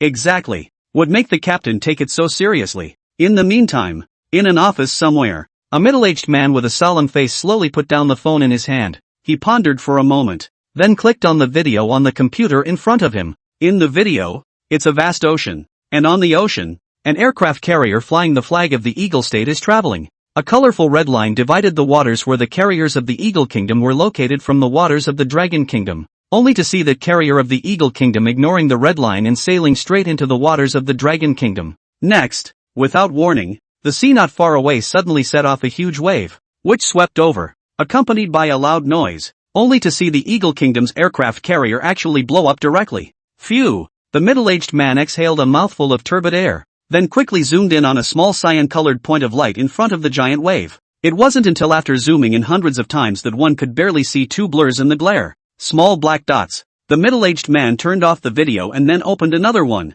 In the video, a dark sea level. There is suddenly a small green dot reappeared. The speed of the small green dot is very fast. In the video only stayed for 0. 0.00001 seconds. Another video of two dark figures suddenly appearing in a deserted shipping container in the neighborhood of Mordor as a green light flashes. The same familiar glare. And two small black dots. Turning off the video, the middle-aged man walked over to the window. The videos, all classified at the SSS level, were observed via strategic satellites. But even the tracking pixels from strategic-level satellites can only barely be analyzed as that the two little black dots are two living, breathing human beings. But, how could a human in this world have such terrifying speed? The middle-aged man silently returned to the front of the table and silently clicked on the last video. Inside the video, only two small black dots were seen completely disappearing from the location of Mordor University. Since Chan Yufei has already identified the target with a high probability, we must act as soon as possible and never let these two people fall into the wrong hands. Obviously, these videos are seriously beyond modern science. Even certain old-timers who believed in atheism were a bit dumbfounded for a while after seeing these videos. The middle-aged man tapped his fingers lightly on the table. According to relevant sources, it seems that this time, the destruction of the Toriku Shrine as well as a certain organization is very much linked to the two people in the video. Hopefully, it's not too late. Chapter 88, Two Choices. Magic City Airport. Chang Yufei was wearing a white hat and a white casual dress. She tiptoed up on her feet every now and then to look out toward the airport exit location. It's this time of day. Why isn't the captain coming? Chang Yufei looked at the clock on her hand and couldn't help but pout her own little mouth. After speaking with the captain on the phone yesterday, the captain made it clear that he would be coming to Mordor University today to officially face Lin Yu. After waiting anxiously for a few minutes, Chang Yufei's eyes suddenly lit up. And then she stretched out her slender arm towards a figure with a duck-tongued hat not far away and shook her arm rapidly. Car. Luo Tingtian took off his duck-tongued hat, revealing his stoic face. He looked at the information Chang Yufei had handed over about Lin Yu and carefully studied it. Lin Yu, 19 years old. Both parents passed away due to a car accident. Adopted early in his life by the godfather of the Youth Observatory. Admitted to Mordor University 2 months ago. Instructor during military training. Once subdued a fugitive who robbed a bank with his bare hands. After reading for a while, Luo Tingtian put down the information in his hands, then rubbed his temples. It's obvious that this Lin Yu, at some point in time, suddenly acquired some superpowers that can't be justified by common sense. When Chang Yufei, who was driving on the side, heard this, she couldn't help but raise her eyebrows and asked suspiciously, Captain, why are you so concerned about this Lin Yu? Luo Tingtian pondered for a little while, then spoke. Have you seen the relevant video about the immortal crane of Jiqing Mountain that was circulating on the internet before? Chang Yufei nodded. In the recent period of time, the internet has been circulating like crazy, and many people are saying that the video is P. However, even if it is proved by the most professional means, the authenticity of the video cannot be explained. Aha! Luo Tingtian nodded and continued. Then do you know about the Eagle Kingdom's aircraft carrier that recently sank in our territorial waters? As well as the shrine that collapsed for no apparent reason in the bird country? Speaking of this, the corner of Chang Yufei's mouth was even more raised. Of course I know. I even retweeted and liked it by the way. It's so god. Suddenly, Chang Yufei's words stalled. She then looked at Luo Tingtian with some shock. Captain, you don't mean? Luo Tingtian nodded. So, that's why I'm focusing on the ultimate purpose of letting you check on Lin Yu. If I guessed correctly, in the hands of this Lin Yu, he possesses an ability that cannot be explained by the science of this world. Chang Yufei exhaled a deep breath of turbid air. So, what does that mean up there? Luo Tingtian didn't answer, and Chang Yufei herself had already guessed. Once this emergence of something that has become unexplainable to humans, there are generally only two ways to deal with it. One is to be collected for the use of the state to ensure the security of the entire country, and the other is to eliminate hidden dangers. Obviously, the only person who arrived today was Luo Tingtian. Not a large army. Then the attitude of the higher-ups towards Lin Yu is obvious. That is, recruitment. The car was speeding down the road, and the atmosphere inside the car was becoming a bit gloomy. If this time Luo Tingtian came over and didn't negotiate. So, Chang Yufei no longer dared to imagine any further. A being capable of easily overpowering an aircraft carrier. What a catastrophe that would cause if it were to be eliminated. When Lin Yu was told to go to the principal's office, he was in the middle of a heated discussion with Ludi and the others about the big decision of who would wash the socks of the entire dorm tonight. Today, no one should rob. Ludi is happy today. He must be allowed to wash. Chubby Bailey raised a bucket of socks from the side and pushed it to Luda's side with a smile. Luda's nose twitched, and he almost even spit out last night's dinner. He kicked at Chubby 100 miles. Get thee out of here. So many socks. Why don't you go to hell? Want me to wash your socks? Sure. Win me at cards and I'll wash them for you. Chubby time, beat your sister. You're awesome today. Can't this get you to wash your socks once? Luda, that can't be either. Little Fifi and I were meant to be a match made in heaven. Bailey Chubby, vomit. Luda. Can you damn well not be so disgusting? Luda, what do you care? Lin Yu was already completely speechless towards these two people. He shook his head, then smoothly threw a few pairs of his own smelly socks inside Bailey Chubby's bucket. Jingle bells. At this time, Lin Yu's cell phone rang. Lin Yu pressed the answer button. Hello? It's me. Come to the principal's office. Right? Yes. Hanging up the phone, Lin Yu waved his hand towards the three of them before walking out of the dormitory towards the principal's office. 10 minutes later, Lin Yu appeared outside the door of the principal's office. Da-da-da-da. Knocked lightly on the door. Come in. Lin Yu answered and walked into the office. Upon entering the office, the first thing Lin Yu saw was Chang Yufei sitting on the sofa. In front of Chang Yufei, there was also a man with a duck-tongued hat. Hello, principal. Lin Yu was the first to greet the principal. Principal Liao, who was sitting on the chair. Principal Liao looked up at Lin Yu, then said towards him, It's Lin Yu, right? Teacher Chang and this gentleman are looking for you. Upon hearing this, Lin Yu's gaze couldn't help but automatically look towards Chang Yufei and the man beside her. The latter stood up and walked over to Lin Yu, then slowly removed his own ducktail hat. He extended his palm towards Lin Yu and revealed a gentle smile. Lin Yu. Hello, my name is Luo Tingtian. I'm Chu Tang's superior. Chapter 89, Two Ways. 1. My name is Luo Tingtian. I am Chu Tang's superior. Luo Tingtian reached out his palm towards Lin Yu with a kind smile on his face. Although he had already learned a series of information about Lin Yu, when he first saw the young man in front of him, Luo Tingtian was still able to detect some sharp edges that were difficult to conceal from underneath the latter's unimpressive face. Looking at the middle-aged man in front of him who extended his hand towards him, Lin Yu was first slightly stunned. Chu Tang's boss?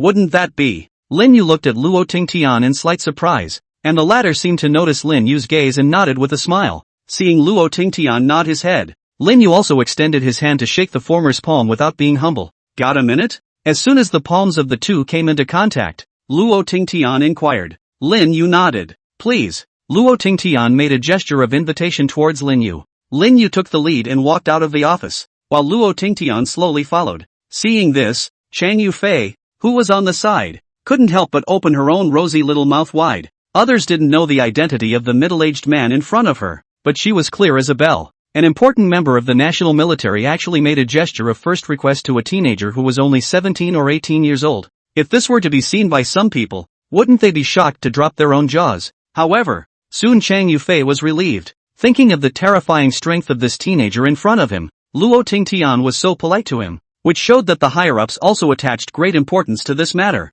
After the two left the office, Chang Yufei took a deep breath, then her gaze looked at Principal Liao who was at the side. Principal Liao, I hope you can keep your mouth shut about everything that happened today. After saying that, Chang Yufei also walked out of the office. His own identity, Principal Liao, is also familiar with the situation. With his many years of mixing in the workplace, I think he must also know that there are some things that should not be said, and there are some things that should not be seen. Saying so himself was a good-natured reminder to him. Rooftop. Lin Yu leaned against the wall, a cell phone in his hand. Inside the cell phone was playing a series of videos about the Eagle Country aircraft carrier as well as the Toriko Shrine. On the side, Luo Tingtian was like a statue, standing quietly on the side. As the video played on, the look of gravity in Lin Yu's eyes grew more and more intense. Without Luo Tingtian having to say anything, Lin Yu had already guessed his purpose for coming here to find himself this time. Obviously, one's abilities have been detected from above. Lin Yu turned off his cell phone and gazed at Luo Tingtian. Under Lin Yu's gaze, Luo Tingtian slowly opened his mouth. Student Lin Yu, to be honest, we were actually shocked when we saw these videos at the very beginning. We really didn't expect that there would really be people in this world who could possess some superpowers that science can't explain. But this isn't actually the first instance we've found of humans being able to perform similar superpowers. Lin Yu's eyes narrowed slightly at his words. Lin Yu actually knew about an organization that also possessed superpowered humans. At this time, Luo Tingtian continued. I wonder if you, Mr. Lin Yu, have heard of an organization called the Otherlands. Off-site. Here we go. This organization, the Otherland, we actually don't know much about it. We just know that it seems to have appeared as if out of thin air. And everyone in this organization seems to possess a series of countless superpowers that are explained by science. Back a few decades ago, the organization Otherland first appeared around the world, and the famous Malaysia Airlines incident actually came from the handiwork of this organization. At that time, The senior management of all countries were extremely angry about this incident, and all proposed to send troops to eliminate this emerging organization. But the location of this off-site headquarters is extremely difficult to find. The countries have sent countless teams in the name of the search and rescue team to search for the Malaysia Airlines crash, but could not be traced to any trace. So this matter can only end up in the end. As Lin Yu listened, his heart was also shocked. It turns out that the famous Malaysia Airlines crash case actually has such a big hidden secret in it. Luo Tingtian looked at Lin Yu's expression, paused for a moment, and then spoke once again. Mr. Lin Yu, I think the reason I'm here should be clear to you, right? I won't beat around the bush. In fact, after watching these videos, the top's first thoughts about you were to stifle new humans like you who possess superpowers, and prevent you from becoming an off-worlder. Simply put, at this moment, Luo Tingtian's aura suddenly changed. An aura like a lion awakening burst out from inside his body. Click, click, click. The floor under his feet, as if it couldn't withstand his terrifying aura,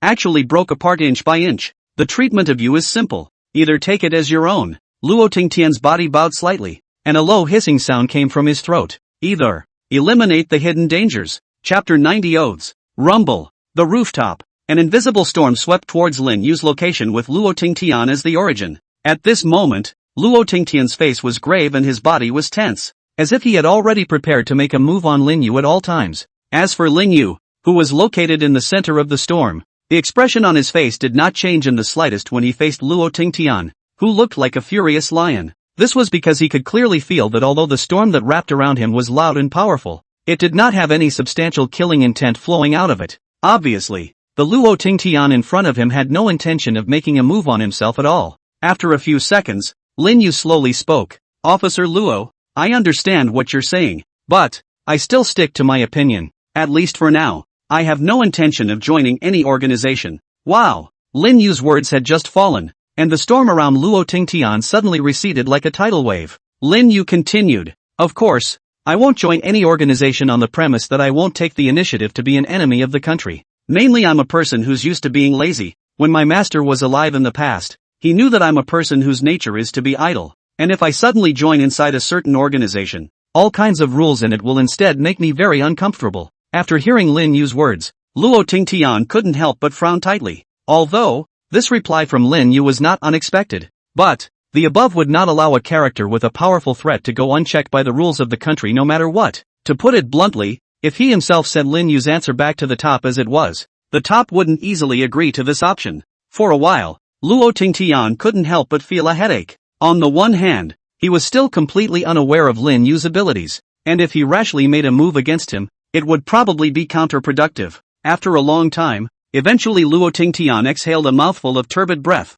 then spoke to Lin Yu. Student Lin Yu, I will pass your meaning to the top as it is, but, I, Luo Tingtian, will put my words here first, no matter whether you agree to join the country's organization or not. As long as you don't do anything bad that harms the people and jeopardizes the security of the country, I, Luo Tingtian, won't restrict your actions, and otherwise, even if I give up this old life, I will fight you to the death. Luo Tingtian clenched his hands into fists and said with a firm face. Although these words sounded as if they were a warning to Lin Yu didn't get angry. Instead, he straightened his chest and stretched out one finger to the sky. With a solemn face, he said, I, Lin Yu hereby swear that all my life, I will never do anything bad to wrong the country and the masses of the people, and violating this oath, I will not be forgiven by my master for the rest of my life. Seeing Lin Yu swear with his own master in front of him, Luo Tingtian was also relieved. Before his eyes, Lin Yu gave himself a guarantee with the most practical actions, which made his still-taut nerves soothe for a minute.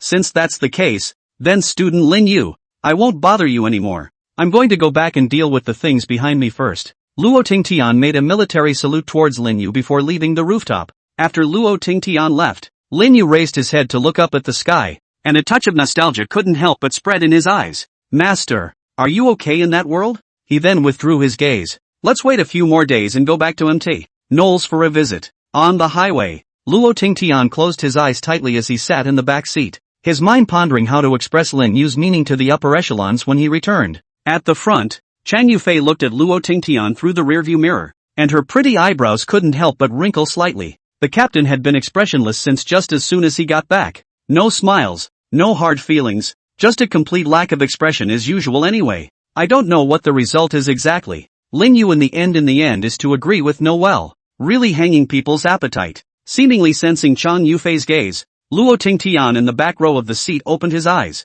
Fei, stop the car. Chang Yufei, Team Row, we're on the highway, and you're telling me to stop? No, the captain can't be stupidly irritated. Buzz, the thoughts in Chang Yufei's mind hadn't even fallen yet, and at the back, a terrifying aura immediately erupted from Luo Xingtian's body. He then grabbed the frozen Chang Yufei before pulling her behind himself at speed. Boom! Luo Tingtian had just pulled Chang Yufei behind himself when the car speeding along the highway suddenly erupted with a loud roar, and then countless flames quickly engulfed the entire car. Chapter 91, Two Shadows. Boom boom! The blazing flames were like a fire snake engulfing the entire car. Not far away, Chang Yufei's small face was pale, looking at this scene with a horrified expression. It was just a second away from almost being a corpse itself. She turned her head and gazed at Luo Tingtian who was standing beside her. At this moment, Luo Tingtian's upper body clothes had been completely burnt, revealing skin filled with bronze color, and his hair was slightly curled, with some burn marks remaining on it. Luo Tingtian's gaze was like a pillar of fire as he gazed tightly at a certain place. Seeing this, Chang Yufei's eyes also followed the former's gaze. Hiss! In the next second, Chang Yufei's pupils couldn't help but shrink fiercely, only to see that at the location where the thick black smoke filled the air, a figure wrapped in a full body underneath a black robe was slowly walking towards them. It was a distance of hundreds of meters, but the latter arrived in front of the two in just a few blinks of an eye. Die! From underneath the black robe, an extremely sharp and hoarse howl came out. As soon as the word death fell, the black robe silhouette instantly shot out explosively towards Luo Tingtian's location. Only when he reached out and clenched his hand, a pitch black and sharp black scythe appeared in his hand. The black scythe revealed an incomparable sharpness under the refraction of the light. Go! Seeing that the visitor made a direct move without any greetings, Luo Tingtian's eyes widened in anger and he greeted them straight away. Knock! As the two collided, an invisible wave of air instantly swept away, and countless wrecks of automobiles were washed straight away. Hearing Luo Tingtian's words, Chang Yufei immediately came back to her senses and immediately turned around and swept towards the dense forest without hesitation. As a soldier, everything is subject to the captain's command. Staying here would only be a burden, and it would be the most sensible choice to hurry up and escape to find help. And by far the best route for escape is the dense forest where it is difficult to search out the figure with the naked eye. However, just in the moment Chang Yufei ran towards the dense forest, she was shocked to see that in front of her, at some point, there stood another silhouette wrapped all over underneath a white robe. A slightly sneering voice came from under the long robes of the white-robed figure. Why run away when you see us? Stay and have fun. The words fell. The white-robed silhouette's entire body directly disappeared in place. Dang! Before Chang Yufei could react, a sound like a clash of golden geese suddenly rang out beside her ears, accompanied by a scattering of silk sparks. Pust! A line of blood quietly appeared at the position of Chang Yufei's neck, bringing a bit of blood foam flying away. To the side, Luo Tingtian withdrew his palm with a gloomy expression.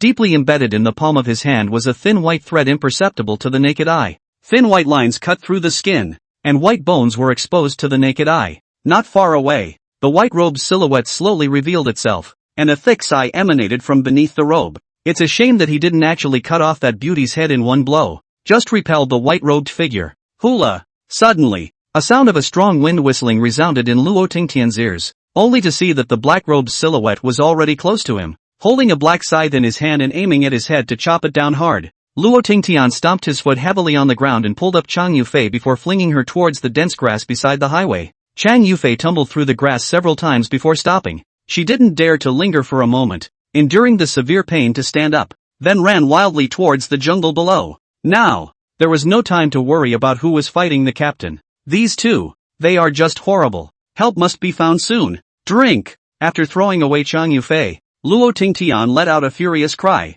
His body then shook slightly, and an earth-colored storm instantly exploded with him as the origin. Swish swish swish! Right at the moment when the black scythe collided with the storm, the former reversed its direction in the air in a weird position, and then slashed down at Chang Yufei, who was fleeing not far away. On the other side, the white-robed silhouette also flicked his fingers repeatedly, and a white silk thread shot towards Luo Tingtian extremely like it was endless. The white silk threads condensed into a large net in the air, like a cage capturing towards Luo Tingtian. Get thee outta here! Luo Tingtian let out an explosive cry. He actually didn't care about the large white net that swept towards him, and stretched out his hands to block before the black scythe. Jab! Dang! Two very different voices rang out, only to see that the black scythe was as if it was imprisoned, deathly welded to Luo Tingtian's hands. However, Luo Tingtian's entire body at this time was also wrapped in countless white silk threads, and the sound that just pierced was the sound of the silk threads penetrating the skin and cutting through the flesh and blood, sound made by an empty stomach. Every time the white silk thread trembled, countless blood would burst out from Luo Tingtian's body. Watching Chang Yufei flee, the two silhouettes, one black and one white, had absolutely no intention of going after her. Snap! The white-robed silhouette clapped his palms and walked towards Luo Tingtian without haste. Not bad, not bad. Worthy of being a great man of his generation, actually bracing himself for a serious injury to send that little girl out. But it's a pity. To the side, the black-robed figure raised the black scythe in his hand. No, no, to, waste, words, die. He stretched out his finger towards Luo Tingtian.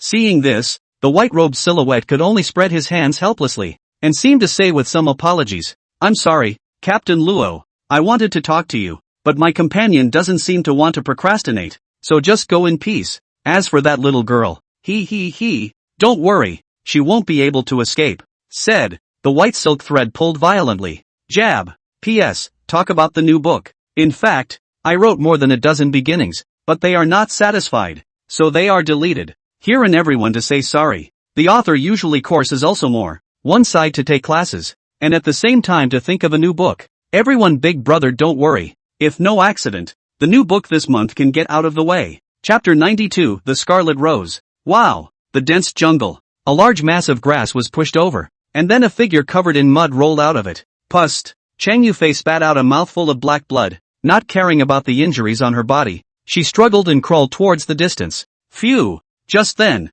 a cracking sound rang out. Jab! Only to see an iron chain with a curved hook swept out from behind Chang Yufei, then heavily penetrated the latter's back. Ah! Chang Yufei let out a painful scream, and her entire body couldn't stop convulsing violently. Swish! The chain slowly pulled back. Chang Yufei bit the tip of her tongue fiercely, forcing herself to wake up from her near-fainting state. Feeling the movement of the chains behind her, Chang Yufei gripped the ground with her hands in a death grip. Can't be pulled back. She's going to get help. Help had to be brought in. Coo. Countless amounts of blood flowed out along Chang Yufei's clothes. It didn't take long to stain her clothes, and the earth beneath her, red. The harder the chains got, the more painful the expression on Chang Yufei's face became. Not far away, three silhouettes watched this scene with sneers on their faces. Not long after, Chang Yufei's struggles grew weaker and weaker. At this time, the three finally made a move. Lao San, don't be so rude. She's a girl at least. It was the man on the far left who opened his mouth.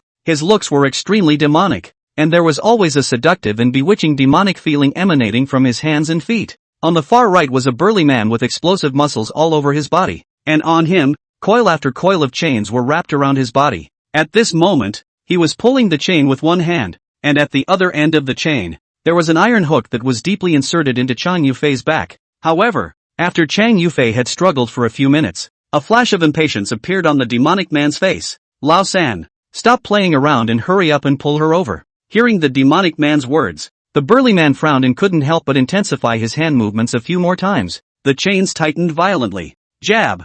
Not far away, Chang Yufei's fingers had all scratched, but she could do nothing but watch her body being dragged hard toward her back. Only what the three of them didn't notice was that a small piece of debris fell from Chang Yufei's body as she kept struggling. After the debris fell, it was quickly covered by the mud that Chang Yufei had lifted up. When Chang Yufei was dragged in front of the trio, phew! A silhouette in the very center made a gentle leap, then came to Chang Yufei's side. He then pulled up his hat, revealing an elegant and easygoing cheek. Seeing the elegant man walk to Chang Yufei's side, the faces of the remaining demonic man and the burly man involuntarily trembled. The elegant man bent down, then touched Chang Yufei's stained cheeks with a look of enjoyment on his face. Oh, what a wonderful flavor! As soon as the words fell, he was seen extending his palm and slapping it fiercely on top of the curved hook. Pust! Chang Yufei's pupils contracted fiercely, and a great sense of pain instantly swept up her entire body. But before she could scream out, the elegant man had already covered her mouth. The elegant man stretched out a finger in front of his mouth and made a shoe motion, then pushed up his glasses. Slowly speaking in Chang Yufei's shocked and appalled gaze, he said, "It is a pleasure to meet you, ma'am, and you are honored to be the subject of my dissection, and I hope that in the time to come you will blossom into a graceful blood rose in endless enjoyment." When he finished, an almost scowl appeared on his face. One hand excitedly gripped the curved hook on Chang Yufei's back, then pushed downward with force. Scarlet rose needs to be torn hard. That's what makes a bloom truly beautiful. Ah! The tearing sensation coming from her back made Chang Yufei want to scream in pain, but her mouth was pressed down by the elegant man in death. Dying? I didn't think it would be such a stifling death. It's still because you're too weak, Captain. Chang Yufei struggled to move her eyeballs, wanting to take one last look towards where Luo Tingtian was. Yes, I'm sorry. 3 hours later, a well-equipped team arrived. This is where the target last disappeared. Quick! The source of the signal is in this direction. Looking at the jungle full of blood, the group had no time to grieve before they began to carpet search the area. About 10 minutes or so later, Captain, over here. One picked up a fingernail-sized shard from the mud. Magic City University. Lin Yu's eyelids had been beating furiously ever since he returned from the rooftop. This eyelid hasn't stopped since Luo Tingtian left. Is something wrong? He looked up at the blue sky. He kept feeling that there was a mountain of rain coming. He then sank his mind into his head. Divination. Subject, Luo Tingtian. Divination in progress. It's better to take a divination first. Otherwise you feel like you're never solid inside. About a minute later, Lin Yu's eyes snapped open. Luck, bad luck. Divination result. Dead. Chapter 93, The Ruptured. Scarlet words gradually emerged before Lin Yu's eyes, as piercing as blood. A sign of great evil. Swish. Lin Yu snapped his eyes open, and without the slightest hesitation, he directly activated his Immortal technique and ran furiously towards the outside of the school based on Luo Tingtian's chi remaining in the air. The talisman of the gods. As the green light flickered, the sky faintly had a green-colored ripple crossing it. A minute later, the air shook and Lin Yu's figure appeared on a small hill next to the highway. This is where the chakra last dissipated. Lin Yu frowned. The remnants of chi in the air were simply too weak, and one was simply unable to pinpoint Luo Tingtian's exact location through these chi. System, call up the information panel. Host, Lin Yu. Age, 18. Taoism, water wave technique. Divination. Immortal law, soul master. Mount, crane, on vacation. Faith value, 88 star. System, is it possible to exchange faith value for an ability that can accurately detect chakra? Ding. In the process of querying for the host, the system fell into silence, and Lin Yu stood still and began to ponder over the reason why Luo Tingtian had divined a great evil omen this time. Obviously, this time, Luo Tingtian represented the officialdom and didn't make a great deal of noise to rush over, proving that his whereabouts were all extremely secret. Lin Yu rubbed his temples. No matter which way he thought about it, Luo Tingtian's whereabouts wouldn't be easily exposed. Unless, bang! Lin Yu's thoughts had just reached this point when a breaking sound suddenly rang out not far away, only to see a fire snake carrying a terrifying wave of air, shooting straight towards Lin Yu's solar plexus. Boom! In the blink of an eye, the small hill was engulfed by the huge flames. Target cleared. On another hill, a figure with a masked face flung the bazooka out of Silent's hand, then turned toward the dense forest. However, when he had just turned around, the silhouette that appeared abruptly in front of him caused his pupils to shrink violently, because at that moment, the target that he defined as having been eliminated was standing right in front of his eyes.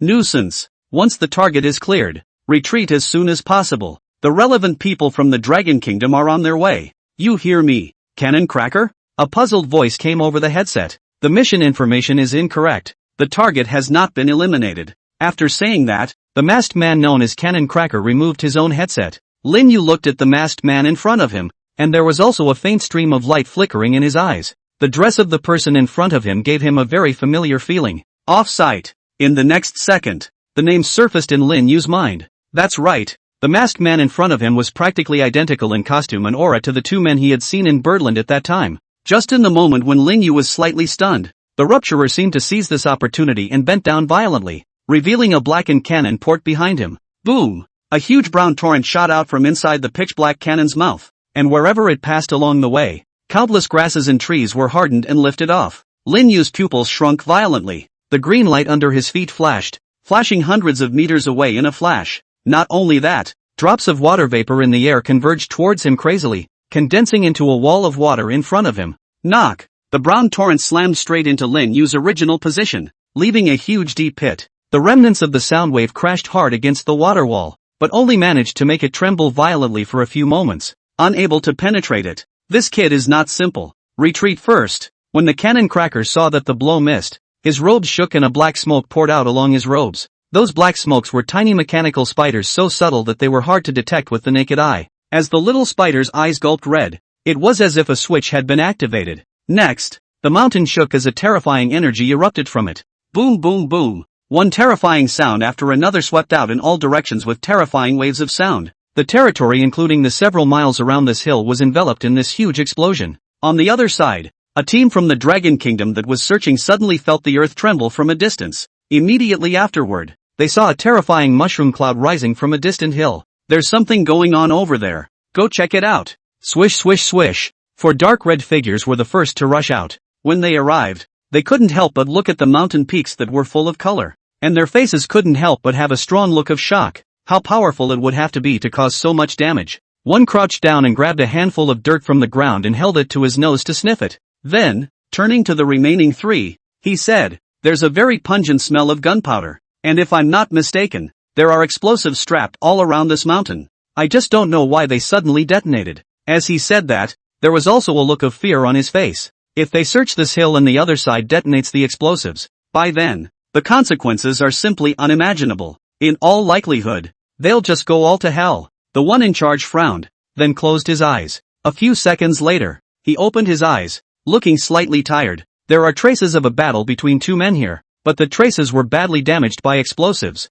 But, there's one person whose lingering scent is clearly. When he said this, he was suddenly struck by a sudden frown, and then his brows furrowed. It shouldn't be. Didn't he die a long time ago? Seeing the other three look at him with puzzled eyes, he mused for a moment. Then he slowly spoke. "This scent that remains in the air is almost identical to that destruction advocate back then." Rupturer? A few people couldn't help but change their faces when they heard this. This guy awakened his artillery ability 30 years ago, and when he first awakened, he destroyed a city in a certain country with horrific destructive power. To this day they remember the city that was full of holes. Although the rupture was finally claimed by the country to have been wiped out, none of those present questioned the former's suspicions, because unless the person's scent didn't belong on the blue planet at all, none of it could escape the searching eyes of the man in front of him. Put it this way, the original rupturer didn't die. And, breaker, and also to the Dragon Kingdom. Chapter 94, Run? Where are you running to? In the ruins filled with scorched earth, the four people's faces all had unsightly expressions. Who would have thought that the rupturer, the spokesman for destruction that shocked the world 30 years ago, would not be dead? Not only that, he reached the middle of the territory of the Dragon Kingdom. This matter must be reported as soon as possible. A dangerous person who is like a small nuclear bomb is in the territory of the Dragon Kingdom. If we don't take precautions in time, then the consequences are simply unimaginable. One offered. The remaining two sniffed and nodded in agreement. It's even necessary to ask the above to send out all the superpowers to carpet search the entire Magic City as well as the surrounding area. And if the rupturer is found, it's recommended to strike directly and forcefully, and not allow him to escape, in an effort to minimize the losses. As soon as this proposal came out, the one in charge couldn't help but frown. After all, if you want to encircle an ability that has long been awakened 30 years ago, apart from a few seniority and powerful guardians, others can basically only serve as cannon fodder. But these guardians in turn hold down the four corners, deterring the abilities of other nations. If one were to rashly leave the position they were originally guarding, it would likely cause the ability users of other countries to take action. He couldn't help but rub his brow at the thought. This matter was really too difficult to handle. After all, the one who entered the territory of the Dragon Kingdom was not an ordinary nameless ability. Instead, it was a fierce, vicious rupturer. Pass the information about this place to the top and ask the people above to deal with it. Somewhere in the Dragon Kingdom, in the conference room, the atmosphere seemed a little tense. 8 people were sitting around on top of a round table, and on the large screen in front of them, the video report that was uploaded back at high speed from Magic City was being displayed. Standing at the front was a burly middle-aged man, wearing a formal dress with a resolute face. Turning off the video, he looked around and spoke. "I'm sure everyone knows what happened by now. Luo Tingtian and his team member Chang Yufei are currently nowhere to be found. And the rupturer who destroyed a city in the first place has reappeared. Gentlemen, what do you think?" Down below, a beautiful woman with a hot body exhaled a mouthful of smoke from her mouth and rolled her eyes. "How can I see? I'll just look with my eyes." "Firebird, don't be ridiculous, this is a serious moment." Next to her, an old man whose eyes had sunken and worn out. "Cut." Firebird cut in non-committally, cocked her head to the side and stopped talking. That old man continued. "What I'm curious about is that Xingtian's actions are very secretive, and other than us present who know his whereabouts, it's unlikely that there would be a second person who would know about it." As he said that, his gaze swept over the few people present. Snap! Firefinch slapped his hand on the conference table. "Old man Mo, what do you mean? Are you doubting us?" The old man shook his head at the words and said blandly, "Everyone present is very suspicious. Of course, what I'm actually more puzzled about is, What did Interceptor and that person called Lin Yu say? And why did the latter just leave the Magic City University and directly lost contact? I also don't understand why Interceptor would pay so much attention to a little brat. He's only how old? Even if he's cultivated from his mother's womb, he can't possibly have much skill. I remember.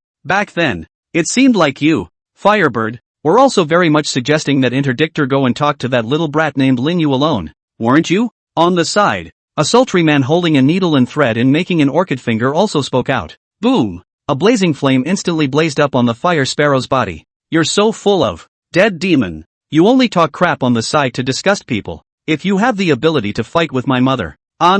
Nuisance. The smile on the demonic man's face froze right after Fire Sparrow said dead man demon. A lightning bolt visible to the naked eye flashed on the silver needle in his hand. And it was obvious that he was also in full rage. Seeing this, the other few people also moved their chairs back and looked at the two with a watchful face. It was at the moment when the two were at sword point. The middle-aged man let out a furious cry. Alright, have you all had enough? If you want to fight, get your asses to the training room. This is no place for you to be wild. Humph. Both of them snorted coldly as they each collected their chi. Right now, the top priority is to first find Interceptor and remove the tumor that is the Rupturer. Since he dares to appear amongst our Dragon Kingdom leaders, he won't be able to leave here. Fire Sparrow, you are responsible for rushing to the scene and assisting my Uni and the others in searching for traces of the ruptured. The others will assist from the side. As for this matter of Interdictor, it will be handed over to Elder Mo. All of you go down. The middle-aged man quickly made a series of decisions. With a toss of his head, Firebird walked straight out of the conference room,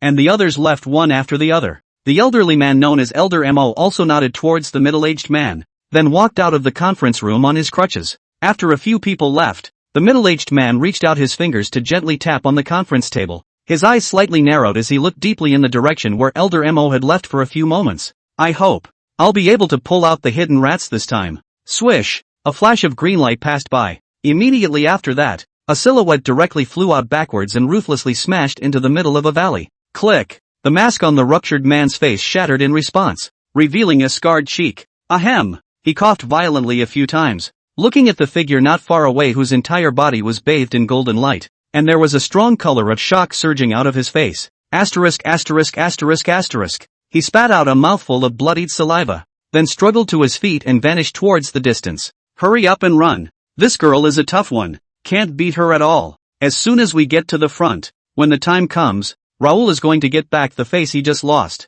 Run? Where do you want to run? But just as he moved his feet, a voice like that of a ghost rang in his ears. Hiss! The Rupturer's pupils contracted violently. Chapter 95, Unfavorable Factors. Run? Where are you running? A voice like that of a ghost resounded beside the ruptured man's ears, causing his body to stifle a violent tremor. Swish! Next moment, only a blinding golden light flashed. One of the Rupturer's arms should break. There was no time to treat the wound, and the ruptured man used his other intact hand to fling the broken arm back. The broken arm instantly flew towards his back, then instantly exploded in the air. Boom! Terrifying waves of air swept out. What a walking arsenal of bombs! Even the blood in his entire body flows with gunpowder. Lin Yu's somewhat awestruck voice sounded from the side, following which, one could only see a golden round-colored giant shield centered at a certain point, spreading out in all directions, and then blocking the terrifying airwaves within it. Finally, put! With a subtle sound, the two faded into the world. Upon seeing this scene, the look of fear in the eyes of the ruptured person became more and more intense. Why did his own powers have no effect on him at all? The guardian of the entire Dragon Kingdom was a figure he had never even heard of. What exactly was the golden light around him? In front of him, Lin Yu's entire body was bathed in golden light, and behind him, he could even vaguely see that there was an illusory huge figure. The figure was seated on top of the throne. His golden pupils did not contain a single emotion, just like a god, and his gaze towards the ruptured person was filled with indifference and contempt. Immortal Technique, Golden Emperor's Fury. This immortal technique was a skill that Lin Yu had redeemed after returning from the Bird Kingdom. Under the Emperor's seat, all demons are subdued. You, what the hell are you? The ruptured man leaned against the rubble, his face so pale that there was not a trace of blood in it. According to the intelligence I have learned, there is no information about you at all. To be honest, I was careless. With my strength, even if those guardians were to arrive in person, I wouldn't be in such a mess. Lin Yu floated in mid-air, his gaze looking at the bloodied rupturer without a trace of emotion. Speak, where is Luo Tingtian? Luo Tingtian? The breaker shook his head as he sniffed, saying, I don't even know the person you're talking about, and I don't want to pay attention to it. Just ask. Who would pay attention to a character who is like a mole cricket? Lin Yu sniffed and didn't say anything, because at this time, the system that had been silent for a long time finally sounded a beep once again. Ding! The system has searched for a Dao that can accurately confirm its location. The Eye of Discovery. Ask the host whether to redeem immediately. Redemption. As Lin Yu's voice fell, a message instantly flooded into his mind, and immediately afterward, he felt a tingling sensation coming from his brow. Bear. As a sound like the flow of electricity rang out, Lin Yu's brow opened slightly in all directions, and an exquisite crystal vertical eye appeared in the center of his brow. The Eye of Discovery. After receiving the Eye of Exploration, Lin Yu raised his finger and pointed it at the rupturer. When the latter saw this,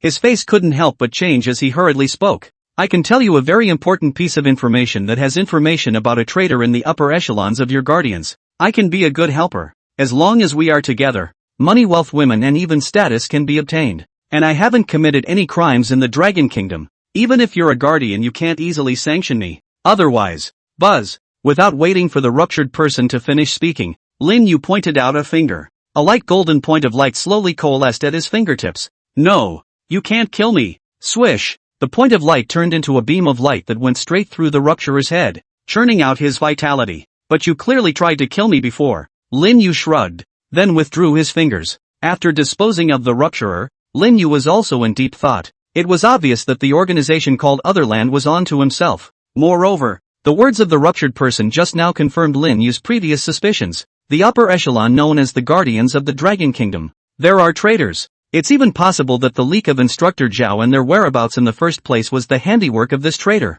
Lin Yu rubbed his brow. Until now, he wasn't sure about the strength of his opponent's strength. This was just too passive. Forget it. Soldiers come to stop the water to cover the earth. Go back and exchange a few more powerful immortal laws. When the time comes, come one to pinch one to death. Come two to sit on one's ass and die a pair of deaths. Looking at the body of the ruptured person on the side, Lin Yu touched a divine traveling talisman in his hand before crushing it. At the same time, the Eye of Exploration. Initiation. In the meantime, somewhere in the ocean, knock, a huge slap slapped on top of a head, and countless red-clad white watermelon juice burst out. Waste, rupturer the waste, letting him kill someone and ending up planting himself. The owner of the huge slap was a huge black man of magnificent size. At this moment, there was a thick color of blooming anger on his face. In the room lay a dozen or so gruesome corpses, all of which had been torn in half in a brutal position. The pungent smell of blood filled the room. Outside the door, the group of minions couldn't help their bodies from shaking a little every time they heard the room vibrate.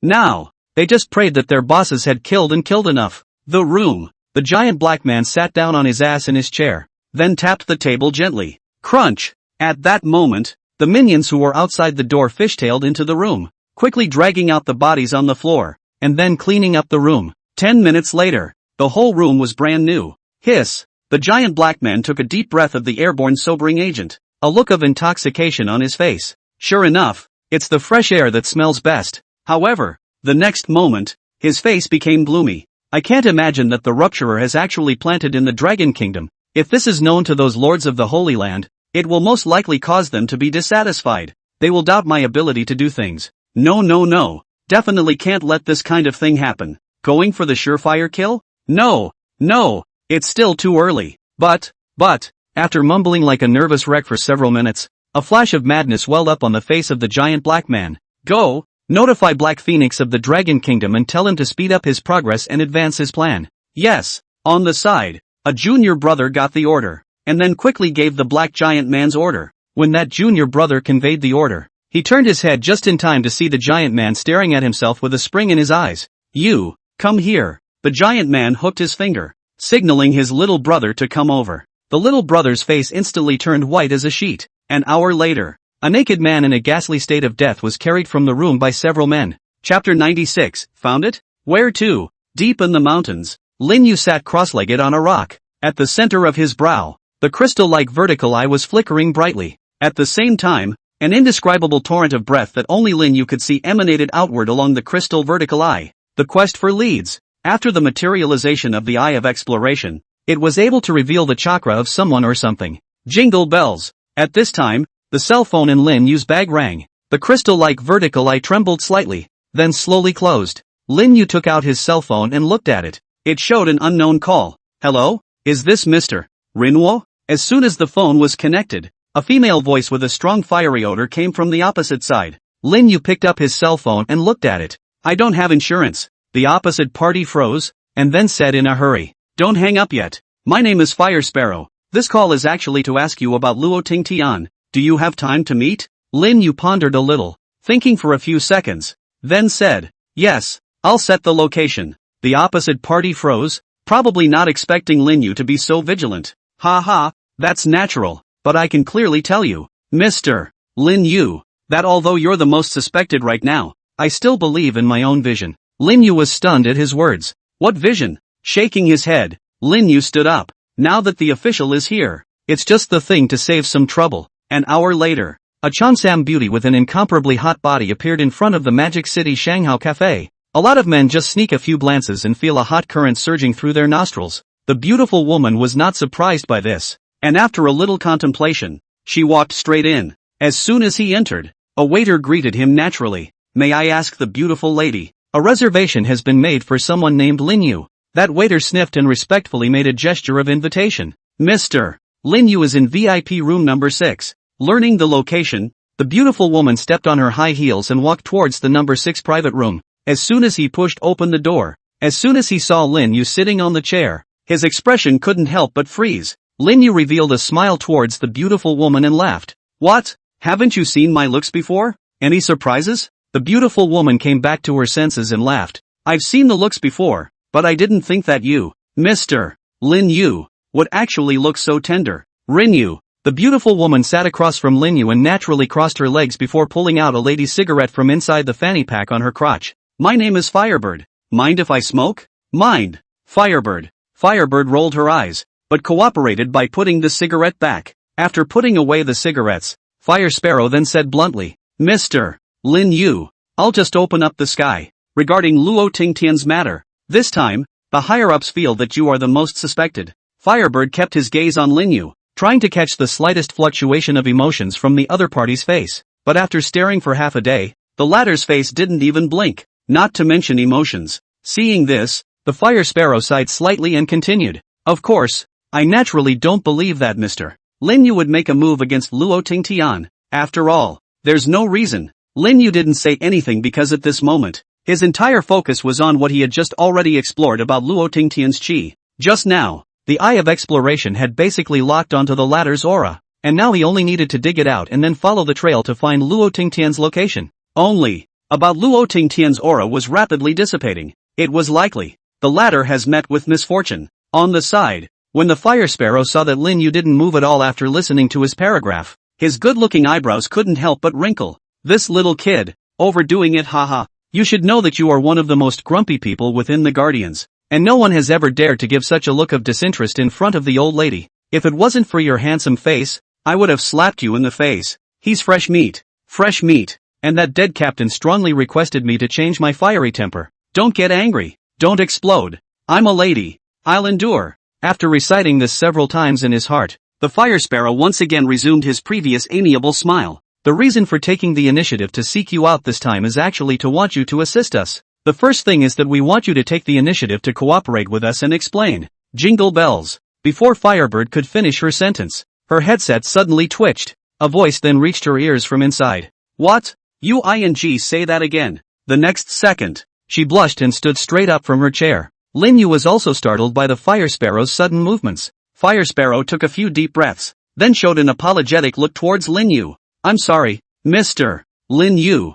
I was too excited just now. With that, she sat back in her chair. Breaker, rupturer, actually died. Just now, officers from the authorities reported to her that a body had been found deep in the mountains. After professional identification, it was confirmed to be that spokesman for destruction. The rupturer is actually dead? That's a long time awakened? The only ones who had the ability to kill him were the few guardians who guarded the Dragon Kingdom. Calming himself, Firebird regained a smile on his face and was just about to speak. Lin Yu, who was in front of him, had then stood up. Found it. Come with me. Ha! Firebird froze. What's found and where's it going? The sequence of events had her mind spinning a bit for a moment. Lin Yu walked to the door and suddenly stopped in his tracks, then fell back. So what? Did you bring money? Chapter 97 is just too unreliable. okay? On a specially modified Grand Prix, Firebird drove the car while using the rearview mirror to survey Linyu, who was sitting in the back of the seat and was staring out of the car window.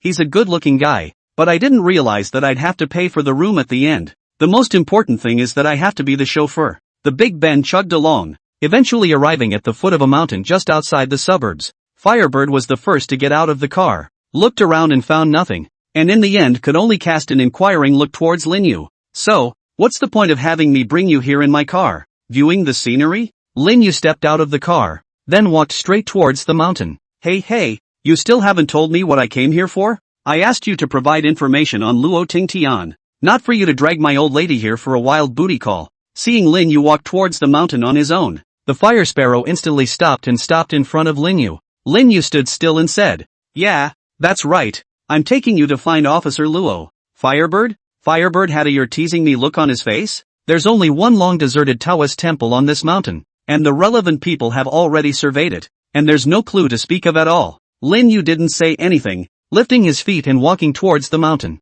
Firebird clenched his teeth and followed straight on. She wanted to see what this little white boy had in his gourd. The two of them experienced more than 10 minutes before they finally arrived at the summit location. At the same time, a dilapidated Taoist temple appeared in front of the two. The Taoist temple was in disrepair, surrounded by weeds, and the walls had completely collapsed, giving it a sense of desolation that was difficult to articulate. Looking at the Taoist temple in front of him, Linyu couldn't help but recall the Jiqing one he used to be in. When this is done, he himself will go back and fix the knowledgeable view. That's it? Behind him, Firebird looked at the incredibly dilapidated Taoist temple and frowned. This can hide people? With that, Fire Sparrow intended to push the door directly into the room. Seeing this, Linyu hurriedly spoke. "Wait first." Firebird froze. Wait for what? Love? Waiting for someone, although he's not very reliable. Newbie. The Fire Sparrow was just about to speak when a clear chirping sound suddenly came from the sky. Then a crane with a snow-white body pierced through the clouds and appeared in the sky. There are actually white cranes here? Fire Sparrow narrowed his eyes slightly, and his expression snapped. It seems this young man in front of me also has a crane. Newbie. Sure enough, the immortal crane above swooped down as if it was searching for a target and flew towards Linyu and the two of them. Knock! The crane landed, kicking up a cloud of dust. Linyu pulled out a carrot from somewhere and then threw it into the crane's mouth. Newbie. The crane swallowed the carrot in one gulp, then rubbed his beak against Linyu with an affectionate face. On the side, the Fire Sparrow's pupils were slightly shocked as she watched the scene. Although the intelligence had long described Linyu as having a crane pet that could carry people, when she actually saw the scene, the sense of shock it brought to her was still great. Linyu stroked the crane's head as his eyes searched around the latter's body, and in the end, he found nothing. He pushed the crane's head away and asked with a puzzled look on his face, "Where's Do Half Xian? Didn't I ask you to carry him along?" The crane sniffed and raised its head proudly. The look was like saying, "That guy is out of ham, and brother doesn't want to take him flying." Rinyu. Da Xian. At this time, a weak voice came from the distance, only to see a silhouette limping and crawling towards this side. It's none other than Half-Dozen. Do Half Xian came in front of Linyu, directly lying on the latter's lap as he cried out in pain. "Great Immortal, you have to do something for me. This crane is just eating but not doing anything. Half of it was thrown directly into the lake. I am so miserable. I was chased and bitten by a crocodile in the middle of the swim." The dozen cried out with a sniffle and a tear. He was holding a packet of ham sausage packaged tightly in his hand. No need to guess. It's probably the crane that ate the ham sausage and threw it directly to Half 60 Do. Looking at a handful of snot and tears, Do Half Xian who rubbed himself against him, Linyu couldn't help but have the muscles at the corners of his mouth twitch violently. Unable to hold back any longer, Linyu kicked over the Do Half *********. "Get thee out of my way. LOL. Watching Do Half Xian being kicked to the ground by Linyu, the crane covered its mouth with its wings and sneered out a laugh. Firebird was flabbergasted by the scene. A crane, a shameless Thai old man. Is this who you're waiting for? It's simply too unreliable. Okay? Linyu grabbed the wailing crane and wiped the snot on his pants with its feathers, and inquired towards Half-Century Do. "Well, did you find what I asked you to look for?" Half-Doctor dug around in his pants for half a day, then pulled a handful of condoms out of it. Rinyu, Firebird, Fairy Crane, Half-Dozen froze, and hastily withdrew it, saying somewhat apologetically, "Sorry, I'm used to preparing this thing on the go. After all, just in case it breaks." Stuffing it back in, the Doge began to fumble around in his pants again, then pulled out a red pantyhose. "Who put this in my pants?" The Doge frowned and tucked his pants back in. Firebird was completely dumbfounded. In the end, Half-Doctor pulled out an ancient compass. Firebird stared at the crotch of Do Halfpenny's pants, then at the compass in his hand with a look of shock. Shocking me for 100 years. How dare you stuff such a heavy guy in there? Lin Yu looked at the compass that was still warm in the palm of Do Halfpenny's hand and finally gave up on taking it over. You take. After Lin Yu finished speaking, he tapped his hands in front of his chest, and a crystal-like luster appeared from the center of his eyebrows. The Eye of Exploration. Firebird's mouth opened wide in shock. This ability was very familiar to him. There were also people among their guardians who possessed this ability, which was extremely rare, and every such awakened person was an extremely precious existence in every country. The ability of the Eye of Exploration, in simple terms, is to be able to view the awakened ability of the awakened person, so as to formulate the relevant means of prevention, if practiced to a certain level, and even according to the chi left behind by a person, to lock the existence of that person. Legend has it that when the Eye of Exploration is cultivated to its peak, it can even break through the rules and explore space and time. As the crystal-like light flickered, Lin Yu's brow gradually cracked open a tiny slit. Subsequently, a torrent of crystals that no one else could see entered from the position of the center of the eyebrow onto the compass in Half-Immortal Do's hand. Clank. The compass quickly shifted, and then the pointer on it spun rapidly, eventually locking onto the Taoist temple in front of them. Do Halfpenny followed the guidance of the compass, then walked to the Taoist temple and stretched out his finger to press gently somewhere on the gate. Click. The next second, it sounded as if something snapped. Rumble. Immediately afterward, the gate shook violently. A hidden cave entrance gradually appeared in front of several people's eyes. It's. Firebird opened her rosy lips wide. It's. Secret Passage. Chapter 98, You're the Least Conspicuous. Passage. Looking at the passageway that suddenly appeared, Fire Sparrow couldn't help but raise an eyebrow as he walked straight to the entrance and pushed Do Halfpenny away. The young lady you gave birth to is so pretty. Being pushed away by a sudden hand, Do Halfpenny had an unsteady center of gravity and directly slumped to the ground. As soon as he jumped up, he cursed and pointed at the Fire Sparrow, but when Do Halfpenny got a good look at the Fire Sparrow's unbelievably high peaks, his expression instantly became fawning. Oops, just paid attention to Decien. I actually didn't notice this young lady. Hello young lady, my name is Sinus Petal Sauce. You can affectionately call me Sauce Sauce. Fire Sparrow slapped Do Halfpenny's cheek, directly slapping the latter inside the passageway. Get lost, get out of the way. You tie old man. After slapping Do Half-Immortal inside, Fire Sparrow raised her eyebrows towards Lin Yu at the back again. Go inside with my lady. Lin Yu mourned for Do Halfpenny for a few seconds of silence. So horny that he dared to tease anyone. Shaking his head, Lin Yu lifted his foot and followed, walking inside the passageway. Beneath the deep, dark tunnels, the wet walls were covered in black-green moss, and the entire passageway reeked of a foul odor that emanated from decaying corpses. At the end of the passage, the space gradually became open. The first thing that caught his eye was a huge altar. On the altar, 10 candles burned, and wisps of black smoke poured down a channel onto one of the idols carved into the wall. Those idols were all fierce-looking evil spirits, and as the smoke poured in,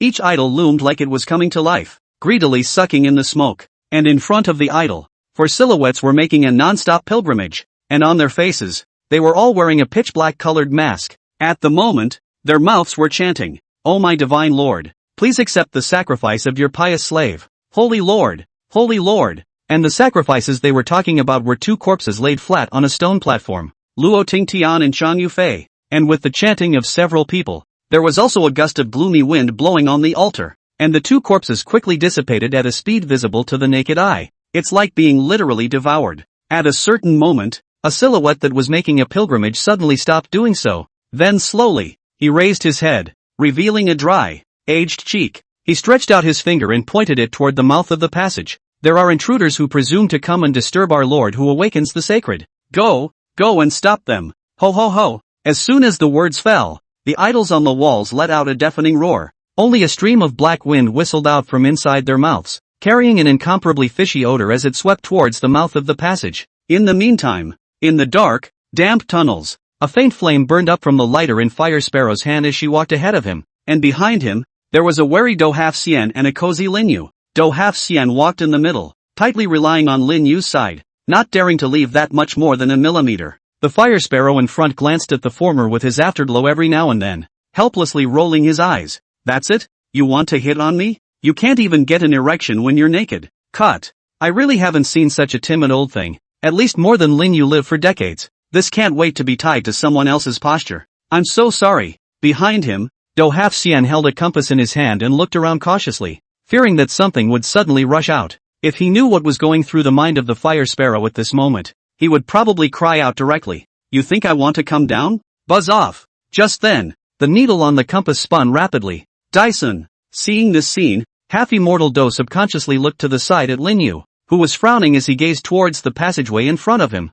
"Stay by my side." As soon as the words left his mouth, Lin Yu's eyebrows naturally parted, revealing the crystal-like vertical eye inside, the eye of exploration, and the fire sparrow at the forefront seemed to sense the danger as well. Reaching out and touching at her waist, a fire whip was held in her hand. Crackle! The fire whip was flung, and sparks flew everywhere. Asterisk asterisk asterisk asterisk. Seeing this scene, Half-Xian Do couldn't help but stare in shock. "Oh, my mother, is this girl a fairy too?" As the eye of exploration appeared, the passageway became visible. Ho ho ho! In the passageway, there was a miserable roar coming from far and near. Subsequently, a ghastly wind whistled past, and in the ghastly wind, there were evil ghosts vaguely visible roaring. Those evil ghosts were holding swords and axes, and they made a gesture to chop down the fire sparrow who was bearing the brunt of the attack. "Spirits and monsters, how dare you show your face in front of my mother?" Fire sparrow coldly grunted and flung his fire whip. A blazing flame then burned up from above, and the fire glowed to the sky,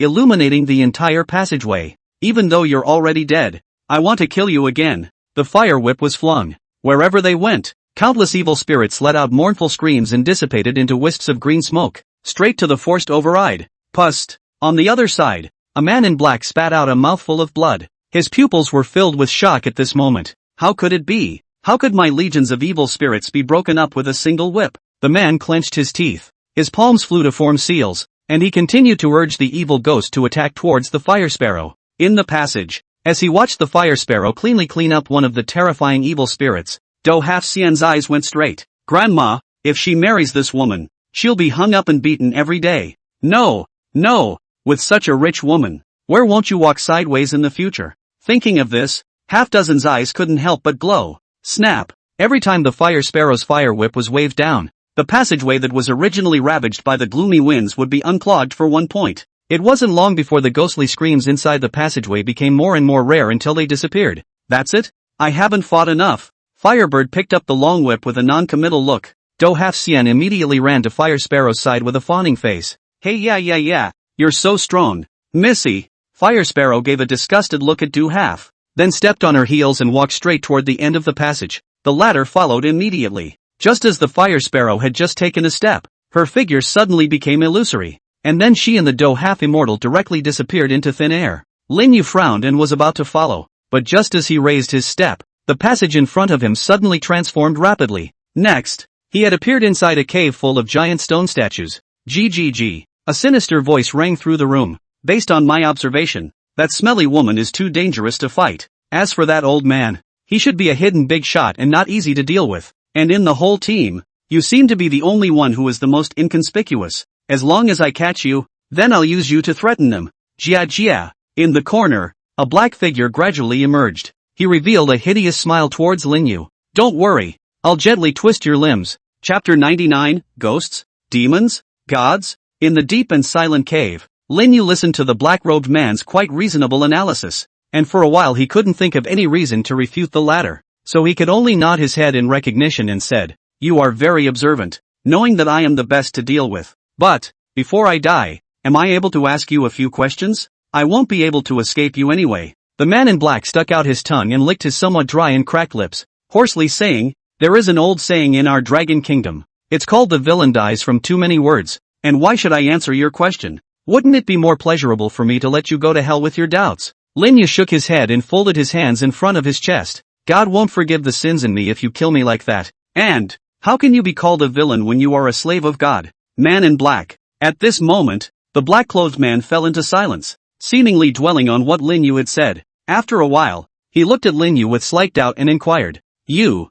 are also a believer of my God?" Lin Yu smiled faintly. Of course. Along the way, Lin Yu realized that there were countless hideous demonic patterns carved on the walls of the passageway, patterns that Lin Yu had once seen in an ancient book, a type of demon with two fleshy wings called a gargoyle. On those patterns, the depictions are a picture of the rituals of human beings making offerings toward the gargoyles. Obviously, This place is similar to an altar for gargoyles. And at that moment, the cave full of gargoyle sculptures, as well as the gargoyle patterns engraved all over the black-clothed man's body, moreover, verified many of Lin Yu's conjectures. May I ask what an organization that worships gargoyle demons would call the creatures they worship? Of course it's divine. Of course, if Lin Yu didn't get it right this time, then we will just force our way in, cripple the black man in front of us directly, and then hang up and torture him, just wondering how much of the information that was tortured out at that time was actually true or false. But luckily, this time, Lin Yu's guess was right.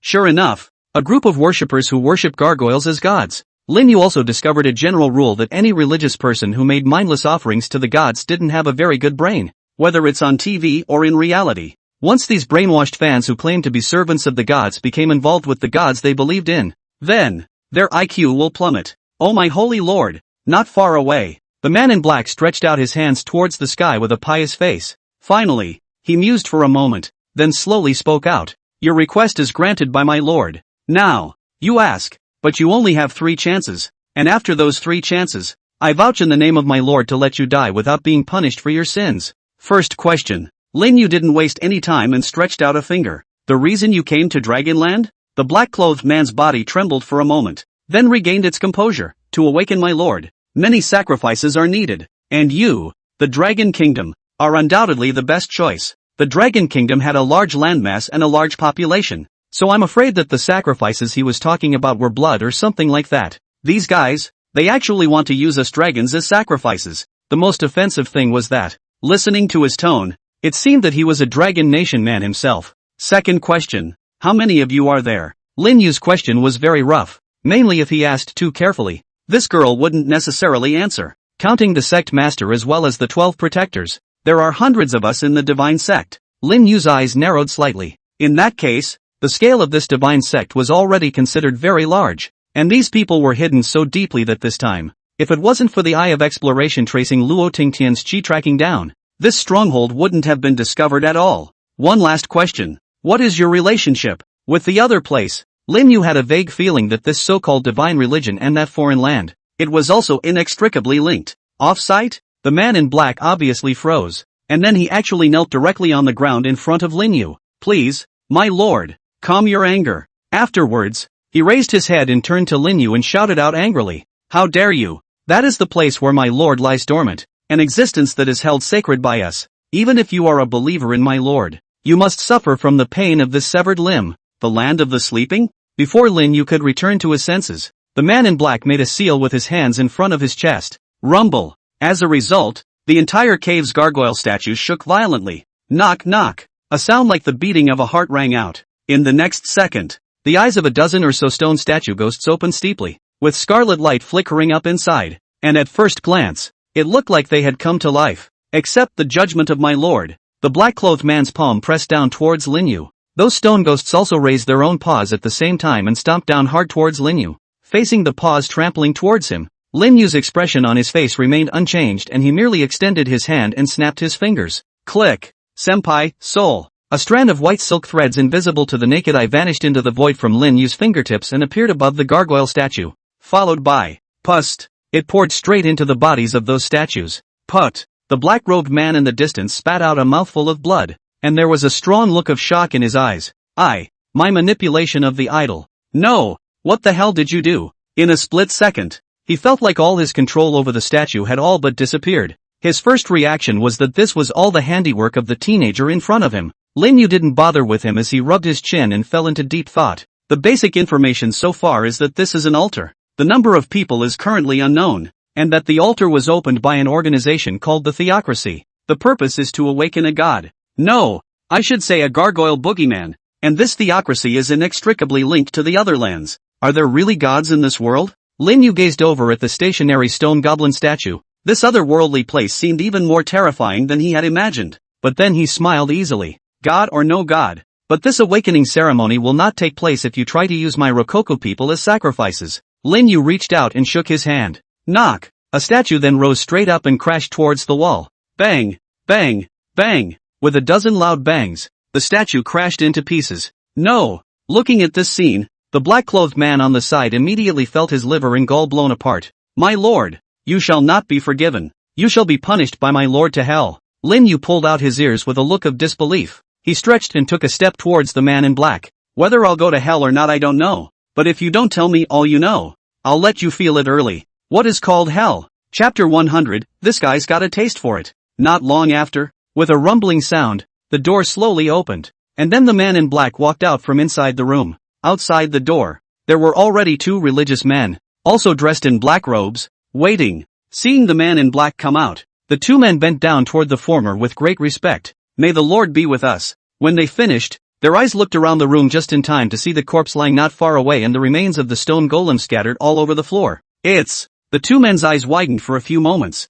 Seeing this, the man in black opened his mouth to explain. I was too gullible. I didn't expect that intruder to be strong, and in order to kill him, I went so far as to destroy all the statues of the gods. May my Lord be able to forgive me for my sins. With that, the man in black folded his hands. The two men's wide eyes gradually regained their composure, and they similarly folded their hands in front of their chests. My Lord Deacon, you are doing this all so that my Lord can awaken from his slumber, and I believe that God will understand you. The corners of Lin Yu's mouth hidden under his mask grinned slightly. It's best not to have that chance. He then lowered his voice and said in a hoarse tone, take me to the altar. I have a very important announcement to make. Yes. Without further question, the two men turned and pressed somewhere on the wall. Click. Then, a brand new passageway appeared in front of the three. Lin Yu's eyes narrowed slightly when he saw this. Good Lord, there are a lot of organs in this place. Seeing the two of them walk into the passageway, Lin Yu also hurriedly followed them in. The passage wasn't very wide,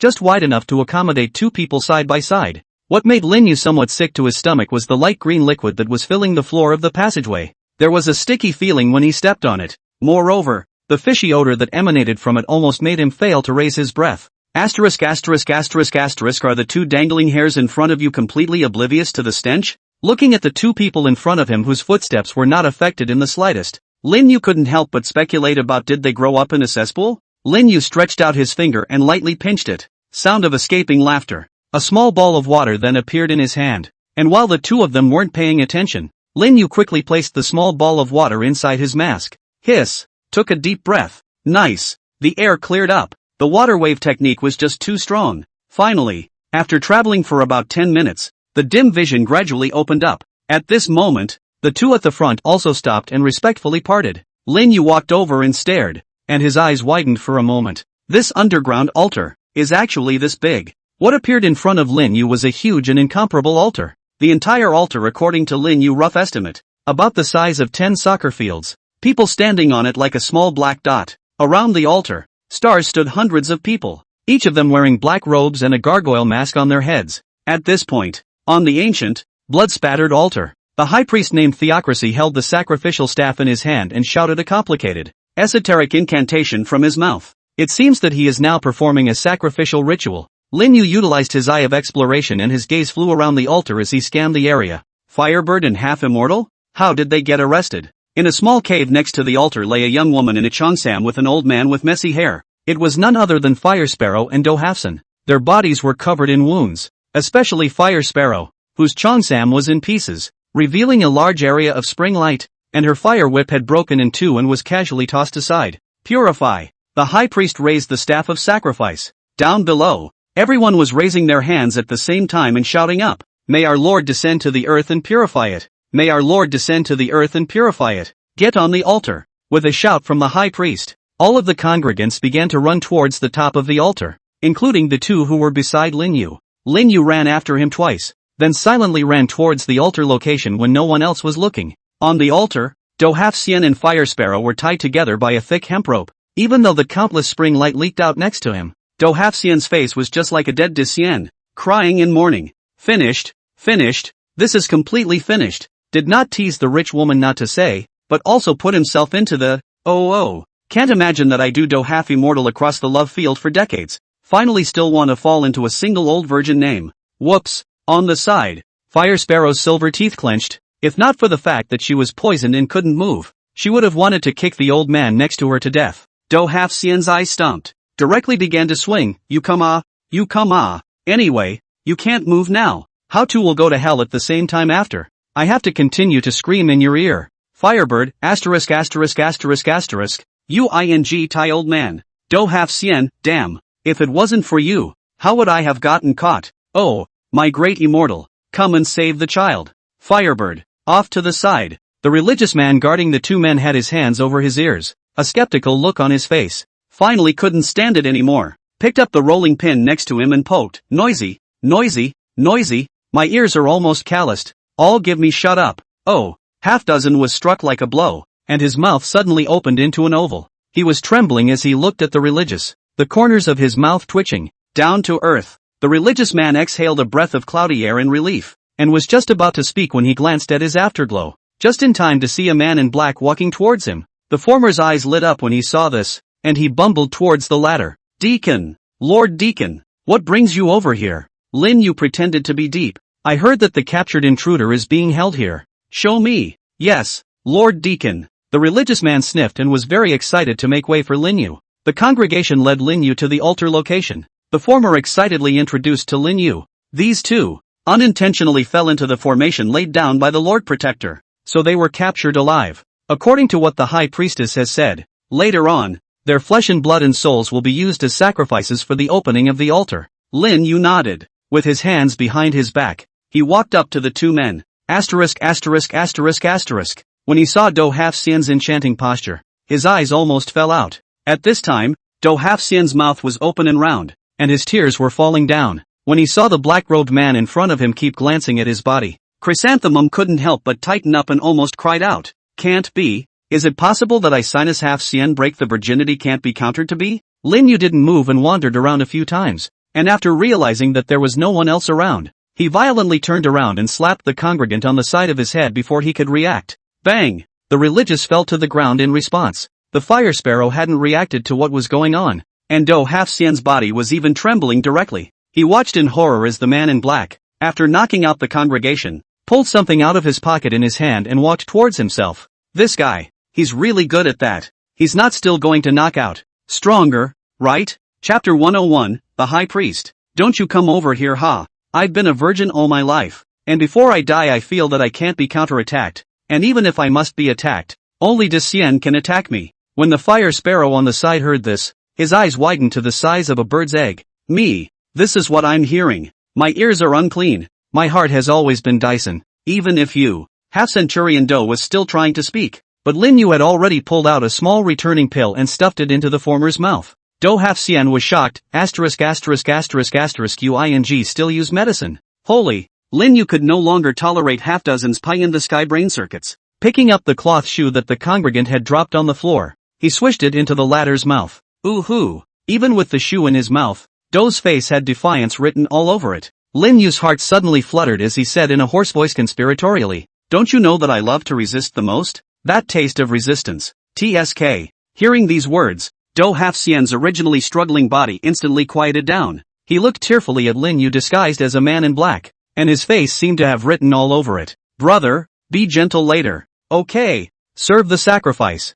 At this time, a high priest's voice suddenly sounded from the altar location. Lin Yu's face changed. Knowing that he couldn't play anymore now, taking off his own mask, he glared towards the two men tied up. It's me. Woo-woo. Ride the line. Edge of the matter An eyepiece of De Woheo disabled wow. Seeing Lin Yu, there was an ecstatic look that immediately surged out from the two men's faces. Lin Yu put his hand into his pocket, and with a thought, a small reducing pill appeared in his hand. Picking up the little returning pill, he said to the fire sparrow, "Eat it, and your powers will be restored." Looking at the pill that was almost identical to the one that had just been stuffed into his mouth, Half-Xian Do's eyes couldn't help but widen a few points. Seemingly noticing Do Half-Xian's gaze, Lin Yu drew out the slipper in his mouth before slapping the sole of his shoe on his face. "What are you thinking? You didn't react to eating it because you were too weak." Do Halfpenny. The fire sparrow didn't doubt Lin Yu either, and stretched out her coquettish tongue, curling around the pill and swallowing it in one gulp. Gollum. As soon as the pills went down, Firebird was pleasantly surprised to feel that her ability to be suppressed by the poisonous gas was beginning to return. Swish! Lin Yu used his hand as a sword and split the hemp rope on the fire sparrow. Firebird stood up and with a clap of his palm, a ball of flame appeared in the center of his hand. About half of my strength has been restored. If it wasn't for this dead old man, how would I have been caught? Do Half-Xian sniffed and glared. Bah! If it wasn't for me attracting most of the firepower, would you still be standing here in one piece? At that time, after the two were poisoned, the fire sparrow lost almost all of his fighting strength. while the Do Half Immortal was like a nobody because he didn't have any supernatural powers. The theocrats who captured them just assumed that Do Half Xian was a high roller, so they sent out the vast majority of their men to capture him. Until now, Half Doctor is still the one tied up the tightest. De Xian, there's still me, on the side. Seeing that the Fire Sparrow didn't say anything, Do Half Immortal twisted his body up and said excitedly towards Lin Yu. Lin Yu rolled his eyes, it's too dangerous later. Just hang here for now. Do Half Xian's face changed. No, De Xian. Still wanting to speak. A group of people had already appeared in great numbers not far away. Seeing this, Firebird picked up the broken whip next to him, and Lin Yu hurriedly stopped the former. Seeing the puzzled look on the Fire Sparrow's face, Lin Yu smiled slightly. Don't be in a hurry. I think we can still take them by surprise. By the time a group of people trooped into the cave entrance, seeing the weak-faced Fire Sparrow, the fallen congregants, the bound Do Half Immortal, and the black-clothed deacon standing on the side. That black-clothed deacon. This group of congregants hadn't yet understood why the Lord Deacon had appeared here. May our Lord descend to the earth and purify it. At this time, the black-clothed deacon suddenly stretched out his hands and cried out reverently. The group of people were only slightly stunned, and all of them raised their hands at the same time, shouting slogans at the top of their lungs. After shouting, the black-clothed deacon asked in a deep voice, Aradal, why did you appear here? The group froze outright. Yeah, what am I showing up for? No, it should be what are you doing here? A member of the congregation stepped forward and asked suspiciously, Lord Deacon, what are you doing here? I have come to offer a sacrifice to the Lord. Lin Yu replied without blushing. A crowd of religious. That. He pointed to one of the congregants who had fallen to the ground. Lin Yu sniffed and glared fiercely at the former. Just now the god gave me a sign that a few more pious sacrifices were needed. I picked him. Why do you have so many questions? Hurry up and bring the sacrifices. The high priestess will be waiting impatiently. Yes. At the mention of God, the congregation fell silent. They stepped forward, lifted up the Do Half Xian and the fallen congregant, and walked toward the outside. As for the Fire Sparrow on the side, under the deacon's stern gaze, they chose to let the former leave on his own. Lin Yu followed behind the crowd, the eye of exploration in his brow flickering with a faint light. To do a good job of destroying the altar, this first step requires an understanding of the basic structure of the entire altar. Make it foolproof. Followed by a group of congregants, Lin Yu's few people finally arrived at the very top of the altar. A congregant spread his hands out toward the center of the altar,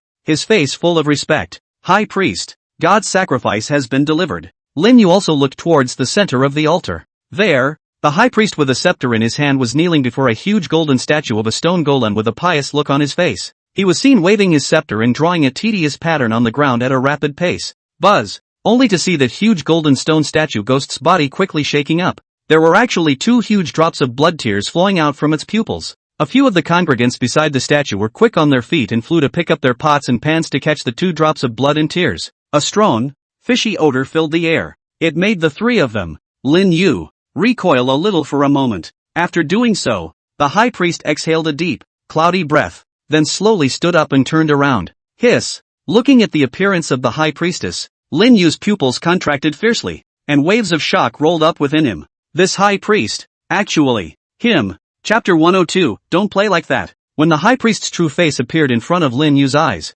the latter's heart immediately set off waves of shock. How could Lin Yu have never imagined that the high priestess of the divine sect would actually be Principal Mordecai Liao? At this moment, Principal Liao's face was no longer as naive as before, but instead was replaced by an inexplicable color of madness. He, now, was no longer the principal of Mordor University, but a high priest of the divine religion who had gone so far as to betray the Dragon Kingdom in order to resuscitate that god in his heart. Who could have thought that a president of Mordor University would be a murderous devil? Lin Yu, who had cast the eye of exploration, was able to clearly see a deathly and mournful ghost buried deep within the former's body. The grievous spirits on Principal Liao's body has dyed his entire body scarlet, and this time, Principal Liao also slowly lowered the sacrificial scepter in his hand, and his falcon-like gaze swept over half-immortal Do as well as the Fire Sparrow. In the end, his gaze was deadlocked on the black-clothed deacon standing at the end. Only the corners of his mouth cracked into a hideous smile, as if saying to himself, "Wonderful, truly wonderful. If I hadn't been able to sense the life fluctuations of my subordinates, your plan might have been perfect." When these words came out, the faces of the Fire Sparrow and the Do half-immortal suddenly changed. Under Principal Liao's gaze, Lin Yu whirled around and stopped pretending and took off the mask on his face. Seeing Lin Yu take off his mask, Principal Liao reached out to stop the group of congregants and seemed to be in no hurry to make a move. instead spreading his hands out as if declaring his trophy. Rinyu-san, did seeing me surprise you? Lin Yu's eyes narrowed slightly. It's a surprise, although the student hasn't seen you many times, but every time he's impressed. Principal Liao smiled and said, actually, I've been paying attention to you. It's just that what I didn't expect was that the top figures of the Dragon Kingdom would actually come to Magic City in person because of you. Swish! As Principal Liao's voice fell, two silhouettes actually swept out steeply on both sides of the statue. One black and one white. Black and white. An inexplicable sense of intoxication welled up on Principal Liao's face. I've been hiding incognito in Mordor University for 10 whole years, in order to be able to awaken my honorable lord at this moment. And look at this magnificent masterpiece of mine. Even I, who created it, feel overwhelmed. To be honest, student Lin Yu, I admire you very much. If you're willing, I'm willing to join hands with you, and in the future, when I unify the world, I'm willing to share the world equally with you. As he said that, he even extended his palm towards Lin Yu with a sincere expression on his face. In the face of Principal Liao's undisguised solicitation, Lin Yu just deflated his mouth non-committally at the sight. It seems like every villain's goal is to rule the world, only to see Lin Yu shook his head and said with a serious face, that's really too bad. The god you believe in is too ugly looking. I'm afraid that I'll have nightmares in the future. If you believe in the great fierce goddess, I guess I'll say yes. As Lin Yu's voice fell, the smile on Principal Liao's face stiffened a little. Immediately afterward, there was a grimace showing from his face. You're looking for death. Do it. Two voices sounded almost simultaneously. Boom. In the next second, a blazing flame rose from the fire sparrow's body, transforming into a pillar of fire. The congregants around her took the brunt of the fiery column of fire that hit them straight on. Ah! With a mournful cry, a dozen or so congregants were instantly roasted. Principal Liao's pupils suddenly shrunk. Go, drain the blood of that stinking woman. I want her to die. Swish! Black Fiend was the first to rush out, his palm transforming into a curved moon as he slashed down. Good timing! The fire sparrow stomped his paws on the ground and without dodging, he also met them with a palm. Phew! Just at the moment when the two palms were about to come into contact, there was a vague flicker of ghostly aura in the void. Fire Sparrow's face changed, and his body subconsciously rolled to the side. Pust! A pitch-black scythe suddenly flashed out from the side, slashing down horizontally along the Fire Sparrow's torso, bringing up a large swath of flesh and blood. Knock knock! Firebird's entire body rolled on the ground a few times before the force was removed from his body. She touched her waist, and by now, a huge wound had multiplied there. Playing dirty with my mother. Firebird spat a mouthful of bloodied saliva. In the next second, her pupils snapped shut, only to see that at some point, a white silk thread that was hard to see with the naked eye had been wrapped around her limbs. Not far away, the corner of the mouth of the man in white robes slowly cracked into a playful smile. Prey, on the hook. Seeing this scene, a smug smile appeared on Principal Liao's face. How about it, student Lin Yu? Are you confident in your own strength? Or can you just ignore your companions? Principal Liao gave a wink towards White Fury, who got the order. Afterwards, he pointed his 10 fingers in succession, and he wanted to tear the fire bird's body into pieces.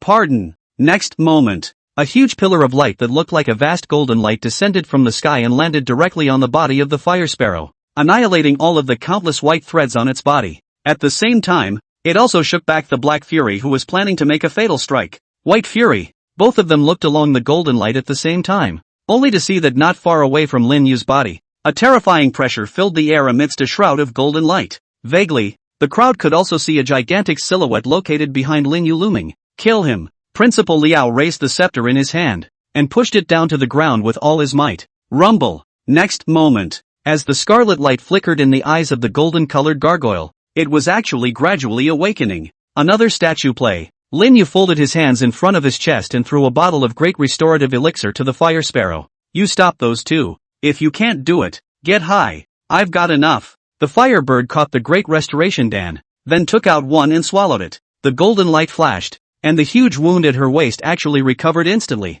and her shriveled breath returned to its peak. A matter of seconds, and it's as good as a nothing. White Fury, Black Fury, Principal Liao. The eyes of the three instantly widened. Get high and recover. Not with that. Chapter 103, Flame Valkyrie. Give it to me. She must be bluffing. After experiencing a brief moment of shock, Principal Liao also reacted quickly, his deeply sunken eyes staring at Lin Yu in death, while he ordered towards the two black and white twins in a deep voice. Swish! As Principal Liao's words fell, the black and white twin fiends also shot out again at the same time. Good timing! Seeing this, the fire sparrow felt the surging power coming from within his body and slapped his hands together fiercely in front of his chest as he shouted, "Boom!" In the next second, a terrifying flame transformed into a huge pillar of fire that shot up from her body. Visible to the naked eye, the fire sparrow's black hair that was originally fluttering in the wind was also rapidly turning crimson. Phew! She reached out and a musket that was completely condensed from flames appeared in her hand. Sound of around the musket. Because of the high temperature, the surrounding air is violently distorted, which is not lacking in intermittent sonic boom sound. Paired with the fire sparrow of the fire lance, the entire person stood there, her entire body bathed in firelight, just like a flaming Valkyrie. A great restoration pill not only repaired the fire sparrow's injuries, but even brought her to a higher level of strength. Jab! At this time, the black fiend was also the first to kill. She raised the black scythe that was several times more massive than her own body, and chopped straight down at the fire sparrow with no expression on her face. Pust! The ghostly light flickered, and at this moment, it was as if the air was fractured. Facing the black scythe that was chopping towards him, Fire Sparrow exhaled a mouthful of cloudy air with fire, then raised his fire lance. "Get thee outta here!" The Fire Sparrow swung with great force, and the crimson flames immediately swept towards the Black Fury like a layer of waves. Black Fiend's face changed, and with a twist of his wrist, the black scythe that was originally slashing straight down suddenly turned into a shield and blocked in front of him. Knock! The flames were all over the place. Black Fury's entire body flew straight backwards, leaving a huge trail on the ground before it managed to stop. That wasn't all. Firebird gripped the musket with both hands and then spun it around at speed. Naughty naughty. A white thread was then ignited by the flame and exposed to the air. Not far away, White Fury's expression was also shaken. He and Black Fury glanced at each other, then rushed out at the same time. Ho ho ho! Next moment, it was like a mountainous attack was poured out towards the Fire Sparrow, and the Fire Sparrow was happy to meet them one by one, casting his fire lance. At once, the entire altar ground shook. Hiss! Principal Liao's Fire Sparrow's pupils shrunk slightly as he actually did not lose in the fierce attack of the two black and white twin fiends. Immediately afterward, his gaze locked onto the bottle of elixir in the Fire Sparrow's hands, and a salivating color gradually flowed out of his eyes. How could he not know that the Fire Sparrow's ability to recover from a state of exhaustion in the blink of an eye to such horrifying strength now was entirely due to swallowing that elixir? If you can get the elixir yourself. Unconsciously, Principal Liao's mouth had cracked open to an extremely terrifying point. He looked at Lin Yu, who was standing in the distance. Brush! In the next instant, he violently raised his scepter, then shook it downward with force. Knock! Roar! Behind him, the gigantic golden gargoyle statue let out a terrifying wave of roaring sound. It all happened in a lightning-fast time. Only the sound wave swept out, transforming into a sound wave visible to the naked eye, instantly engulfing the defenseless Lin Yu. Dyson! When half-dozen saw this, he couldn't help but change his face. Just as he was about to speak, the aftermath of the sound wave raged on, and he was immediately struck as if he had suffered a heavy blow, his eyes losing their concentration. Just the slightest aftershock can cause a person to lose self-awareness. Looking at Lin Yu, who was completely engulfed by the sound waves, a long-lost smile finally appeared on Principal Liao's cheeks. I'll admit that the secrets in your body are indeed beyond my expectations, but it's a pity that you're still too young. As the sound waves dissipated, Lin Yu stood in place, his eyes similarly displaying there was a state of disorientation, as if he, too, lost his mind to the sonic influence. Hiss! Not far away, the Fire Sparrow's face changed when he saw this. Swish! Without waiting for her to make a move, the black spectral light in the afterglow flickered again. She subconsciously raised her musket in front of her. Pust! In the next second, she instantly lost consciousness in her right leg, only to see that a white silk thread had run through her entire thigh, bringing up a large piece of blood and flesh that flew back into the White Fury's hands. The White Fiend retrieved the white silk thread and stuck out his tongue to lick the residual blood on it, a sickly flushed color welling up on his face. Sure enough, the blood of a beauty is just extraordinarily delicious. But immediately, the smile on his face turned grim. My beauty, to lose your concentration while fighting the two of us, that's a very bad decision. Oh. A tingling sensation surged through the Fire Sparrow's entire body, and as visible to the naked eye, a layer of pitch-black color had been quickly smeared over the wounds on her thighs. Firefinch immediately took out a great restoration pill and stuffed it into his mouth. Hula hula! When White Fury saw this, his brows couldn't help but tighten. Soon, though, his frown stretched. He licked his lips. But that's better. I love it when bugs struggle helplessly. The more you struggle, the more excited I get. Excitement paralyzes you. On the Fire Sparrow's body, the flames burned once again, and then with a wave of her right hand, there was actually a pillar of fire burning towards the White Fury. At this moment, she had already catalyzed her potential to the extreme. The main reason was that just now, Lin Yu was defenseless and was successfully sneak attacked by Principal Liao. And now there was no other way but to fight with force. Lin Yu was able to recover from his state of disorientation. Principal Liao opened his own hands and knelt reverently towards the golden statue of a gargoyle, then turned to Lin Yu, transformed into a god, and chanted, "Under the sound waves of my god, no matter what kind of creature it is, it will lose its self-consciousness and fall into slavery to my god. Come, receive the favor of my god." A vast expanse of darkness. Lin Yu looked around with a puzzled face. How did I get here? Lin Yu frowned. He only remembered that at that time, after he was engulfed by the sound waves of the stone goblin statue, even though he had a golden emperor body protector, his entire body still lost consciousness. Where is this? Lin Yu tried to activate the golden emperor dharma body, but it was as if his consciousness was stuck in the middle of a quagmire, getting no response at all. System? Lin Yu murmured, but the only thing that responded to him was eternal silence. The moment. Lin Yu's face finally couldn't help but change. Chapter 104 Real Gods? In the midst of the boundless darkness, Lin Yu stood like a statue. Here, there is no concept of time and space. Lin Yu already didn't know how much time had passed. Whether it's Taoist or Immortal techniques, there's no way to use them, and there's no response from the system. Lin Yu's brows were tightly furrowed. The current him, other than his own body that had been strengthened by the system not disappearing, had been completely reduced to an ordinary person. Gotta figure out a way to get out soon. Lin Yu took a deep breath, then raised his foot and stepped outward with one foot. Click! Just as Lin Yu took a step outward, a mirror-like cracking sound resounded around him. Rumble! Subsequently, the surrounding area was actually like broken glass, directly collapsing. Lin Yu's eyes first flashed with white light, and then, clarity was restored once again. Hiss! When the surrounding ones completely collapsed, Lin Yu's pupils couldn't help but shrink fiercely. The first thing that caught his eye was a pale, dark, corpse-strewn earth, and the sky, which took on an extremely creepy blood and ink color. In the air, there was an indescribably foul odor, as if it was the odor of a corpse fermenting after rotting for countless years. Not far away, on a few crooked tree stumps, a pitch-black three-eyed crow stood like a ghost. Grrrrrr. They let out a few soul-crushing howls after seeing Lin Yu. Then flapping his wings, he disappeared into the dark earth, just as Lin Yu was shocked by the scene before him. Roar! A loud hissing sound resounded from the depths of the earth. Rumble! Afterward, the earth collapsed downward violently, and a crack like a spider's web instantly spread all over the entire piece of pitch-black soil.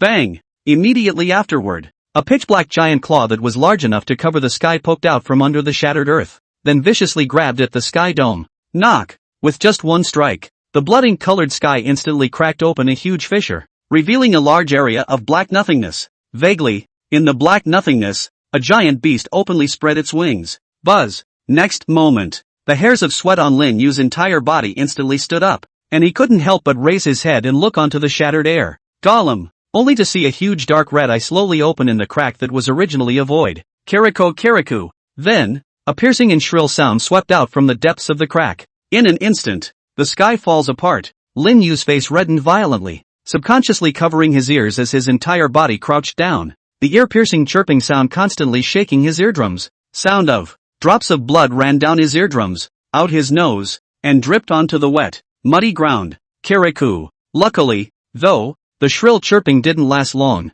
Phew! The dark red eyes on the dome of the sky slowly closed once again, and everything, once again, returned to peace. Phew! Lin Yu sat down on the dark soil and breathed in a big gulp of turbid air. Just now, what's that? Dark red eyes filled with evil and scorn, and the piercing chirps drew shivers to his soul. Even, an inexplicable sense of pilgrimage kept surging into his heart, as if it was luring him to make a pilgrimage towards the sky above. Is it a pilgrimage to the gods? Was it meant to force himself to submit to him? And in the vault of the sky, the owner of the dark red eye, is that a real god? If it's really a god, then how do you save yourself? Lin Yu struggled to stand up, his gaze once again looking into the depths of a void of cracks. Golem! Then the dark red eyes reappeared. Kirikou. Sharp chirps like ultrasonic waves swept down the earth once again and swept straight towards Lin Yu. Knock.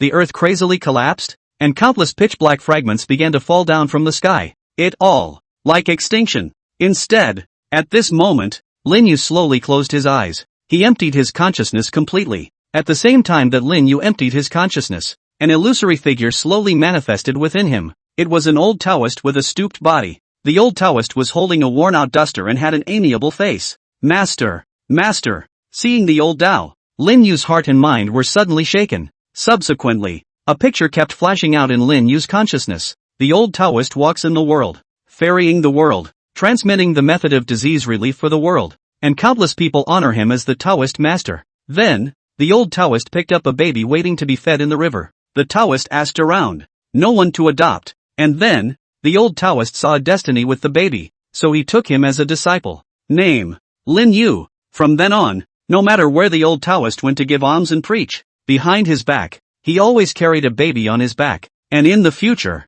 he was bound to ask for a mouthful of milk and food for the baby. And then, several years passed in a flash. There is often the sound of teenagers reciting poetry coming out of the intellectual viewpoints. The old Taoist taught countless Lin Yu's way of being a human being by word and example. One day, little Lin Yu sat on the gate, staring blankly at the azure sky, curiously inquiring of his master. Master, are there really immortals in this world? The old Taoist stroked little Lin Yu's head and smiled slightly. There really are immortals in this world, and they are all in the sky, blessing the earth. Shall Lin Yu, then master, why don't we Taoist temple offer incense to the gods and pray for them to repair the Taoist temple? If we don't offer incense to them, will they still bless us? The old Taoist smiled, put his hands behind his back and said, Lin Yu, you have to remember that no true God in this world is forced to have the world honor him through coercion. He who forces the world to submit is the devil. Knock. The picture crumbles. In the meantime, hiss. Dark red eyes shrank hard from the cracks in the sky. Chapter 105, Slaughtering the Devil.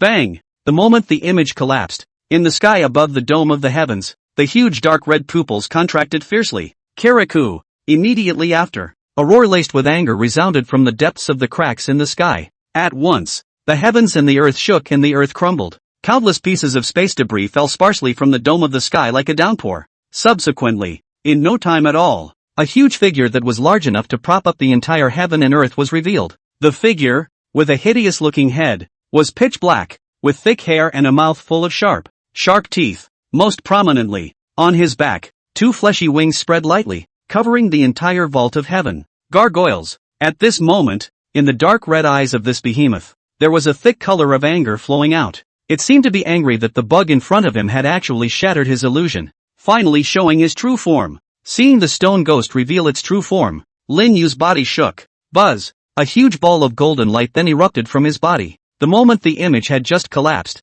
Lin Yu had sensed that he had been able to use his immortal arts and Tao techniques normally. Everything he had just experienced was nothing more than an illusion. Bow! Lin Yu reached out and beckoned, and golden light automatically converged in his hand, gradually coalescing into a huge bow of light. At the same time, an extremely condensed figure emerged behind him. Golden Emperor. Stick. Lin Yu made a move with his other hand. At that moment, a long gilt rod poked out of the void and fell into his hands. Rui weapon. Tower. As soon as the words fell, the Linglong Pagoda floated above Lin Yu's head, emitting a seven-colored haze that shone on his body. At this moment, Lin Yu urged his full strength. He's going to demon slaying. Seeing that the bug in front of him was provoking himself, a flash of humanized sarcasm flashed across the gargoyle's huge eyes. Then the mouth opened wide. Kirikou! Huge sound waves turned into waves of sound from his mouth and swept away. Miku! Lin Yu took a step forward. The golden figure behind him also stood straight up, then transformed into open hands and blocked in front of Lin Yu.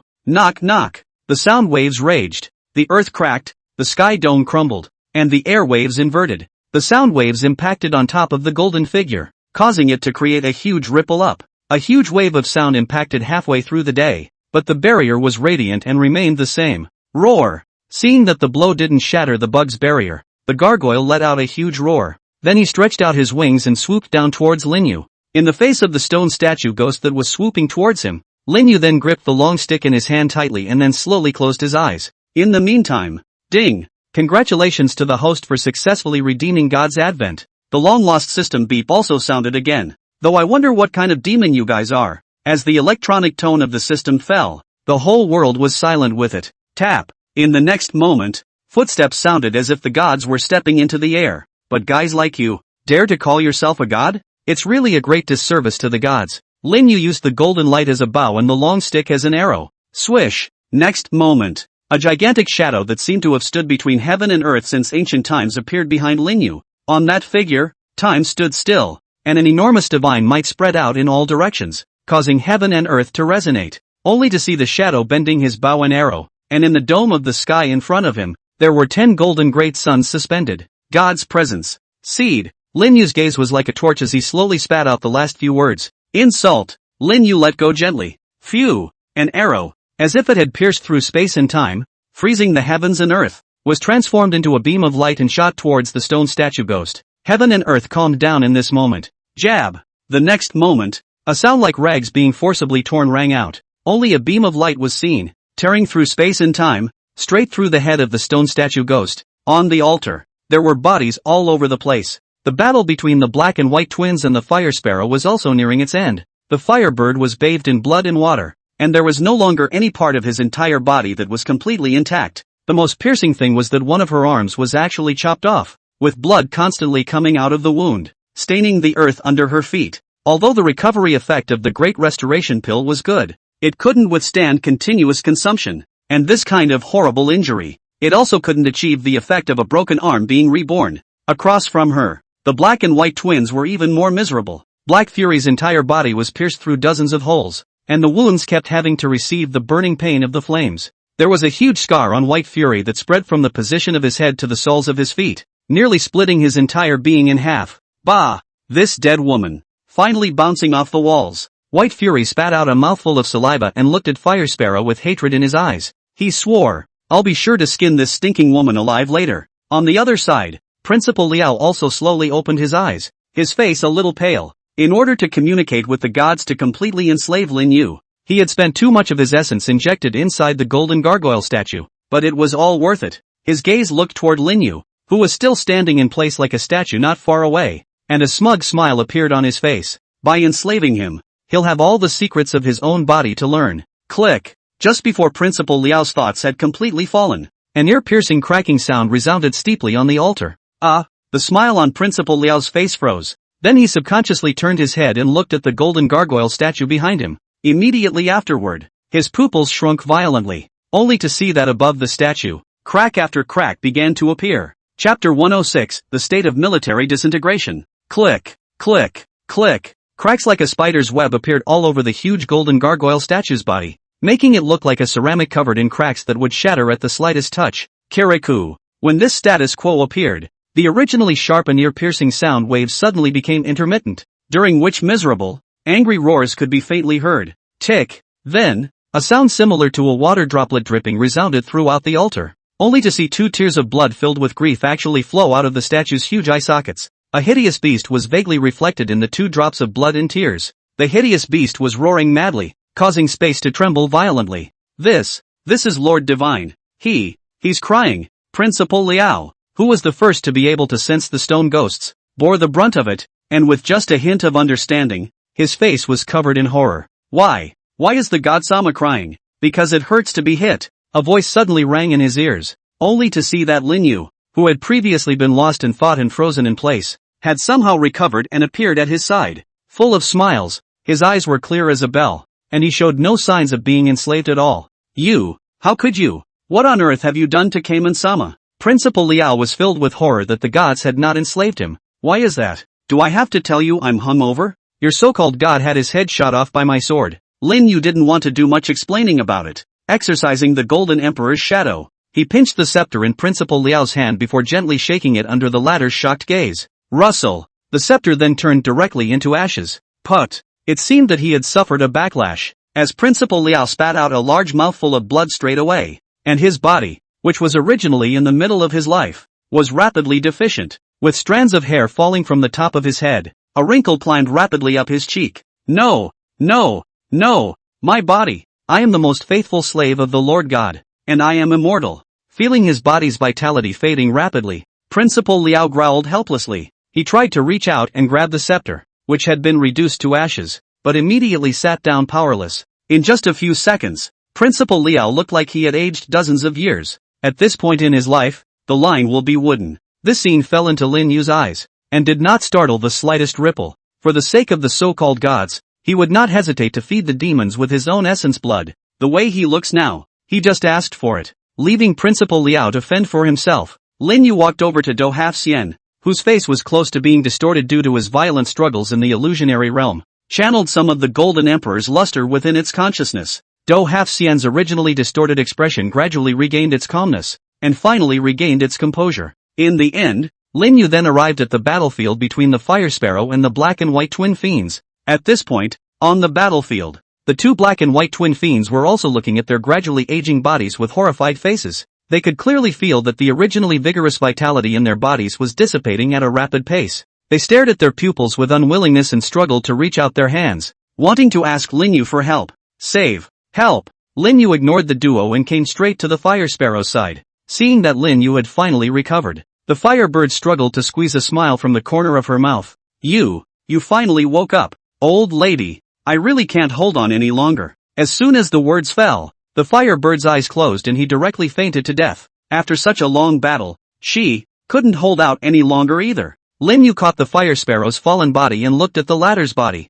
which was covered in wounds. A water wave spell was then cast to remove the scabs of blood from his body. Reaching out, he put his hand on the latter's pulse, and in the next instant, his brow furrowed. Because of the overly intense destruction and reconstruction, her body is on the verge of a state of military disintegration. Vaguely visible, line after line of fine, imperceptible lines arose in the Fire Sparrow's exposed skin. It was a precursor to the dissolution of the army. System, inquire about the method of removing others from the state of military dissolution. Ding. The query is complete. The current methods for resolving the state of military dissolution are as follows. 1. Enhance physical fitness so that the body is able to withstand the critical point of military disintegration, although the time required for this method is extremely long. 2. Utilizing a special method to temporarily seal the object of military dissolution, and after an extraordinarily long period of time, nourished by a large number of medicinal herbs, the critical state of its body will be raised again. 3. Redeeming special drugs to barely maintain the current physical state for a short period of time. Remarks, the state of soldiering is too subtle. The human body dimension is too low, and it is forced to maintain the original physical state for a long time and with high intensity. If you want to forcibly lift the state of soldiering, it is tantamount to a heavenly dream. Hearing the system's explanation, Lin Yu's mood inevitably sank, and his mood became a little anxious. He had considered the efficacy of the Great Restoration Pill, but had overlooked it. Fire Sparrow was still just a human. Taking the Great Restorative Pill too intensely, the tremendous efficacy would maintain her peak moment for a short period of time, but she would have to face the crisis of disintegration of her soldiers. Phew! Lin Yu slowly exhaled a mouthful of turbid air as his gaze gradually became firm. System, inquire about special drugs that can maintain humans in a state of military dissolution. Ding! Query successful. An illusory pop-up window appeared in Lin Yu's field of vision, and on it, there was a pattern of a pill the size of a dragon's eye. Delayed disintegration elixir. This elixir can only be used on creatures that are in a state of military disintegration,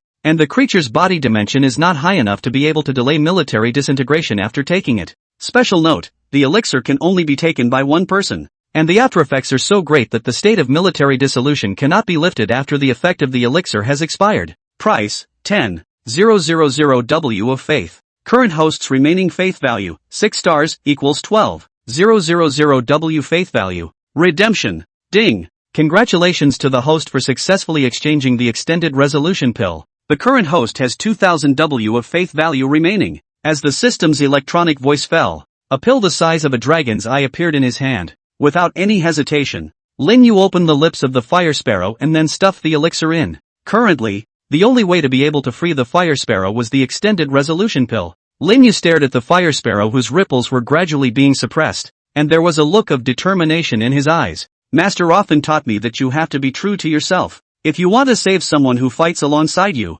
then don't hesitate. What's more, you saved my life. Without the Fire Sparrow's desperate resistance for such a long time, perhaps without waiting for himself to come out of the illusionary realm, Principal Liao and the others would have succeeded in their plot. You saved my life. Your life. I will definitely save it too. Chapter 107, Park's Confusion. After giving the extended resolution pill to the Fire Sparrow, the cracks on the surface of the latter's body dissipated at a speed visible to the naked eye. However, Lin Yu knew that the state of military dissolution was not disappearing, but was the result of being suppressed. If the cracks on her body reappeared in the next time, even the extended dissolution dan would be of no use. Buzz. With a movement of Lin Yu's mind, a small ball of water floated in midair out of nowhere before wrapping the Fire Sparrow's body. Firebird's entire body lay in a thin film of water, her eyes closed tightly and her chest heaving slightly. After placing the Firebird Lin Yu fished his phone out of his pants pocket and took a few pictures of the scene. After doing so, he walked over to the fainted Do Half Xian,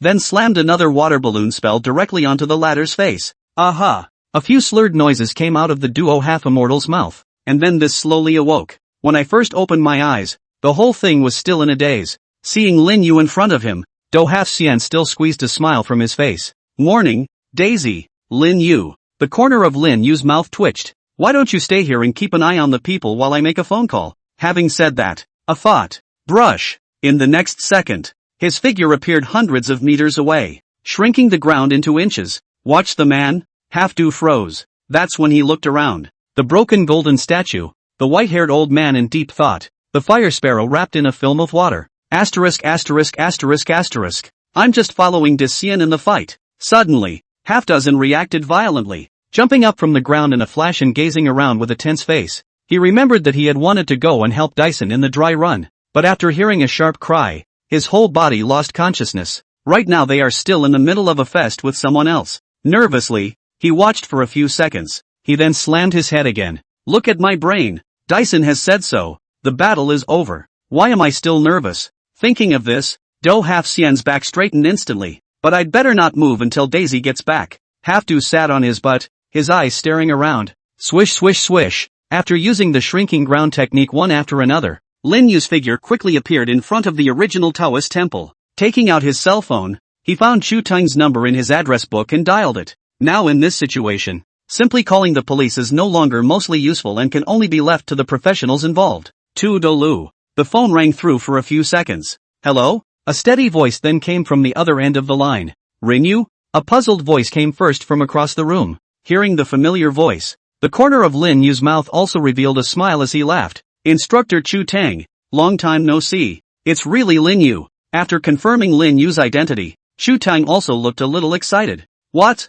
Is this a sudden reminder of me as an instructor? Or did your conscience suddenly get the better of you and you're going to make up for eating my paycheck? The muscles at the corners of Lin Yu's mouth couldn't help but twitch violently at his words. I'm surprised you haven't forgotten after all this time. He laughed and hastily changed the subject. Instructor Chu Teng, this time I'm calling you for something serious. I'll send you a few pictures first. Saying that, Lin Yu passed the photos he had taken to Chu Teng. Is this? The other party was also in a state of shock for a while after receiving the picture. On the outskirts next to Mordor, underneath a deserted Taoist temple, there is a huge altar hidden, and the mastermind is an organization outside the country called the Church of God. And there's also some connection to the offshore. Lin Yu explained. Phew. Chu Teng exhaled a mouthful of turbid air, then said in a deep voice, you wait first. Rinu stayed on the line. After about a minute or so, there was a rush of footsteps on the other end of the line, and then the phone was picked up. A pale but competent voice rang out. Hello? Is this Mr.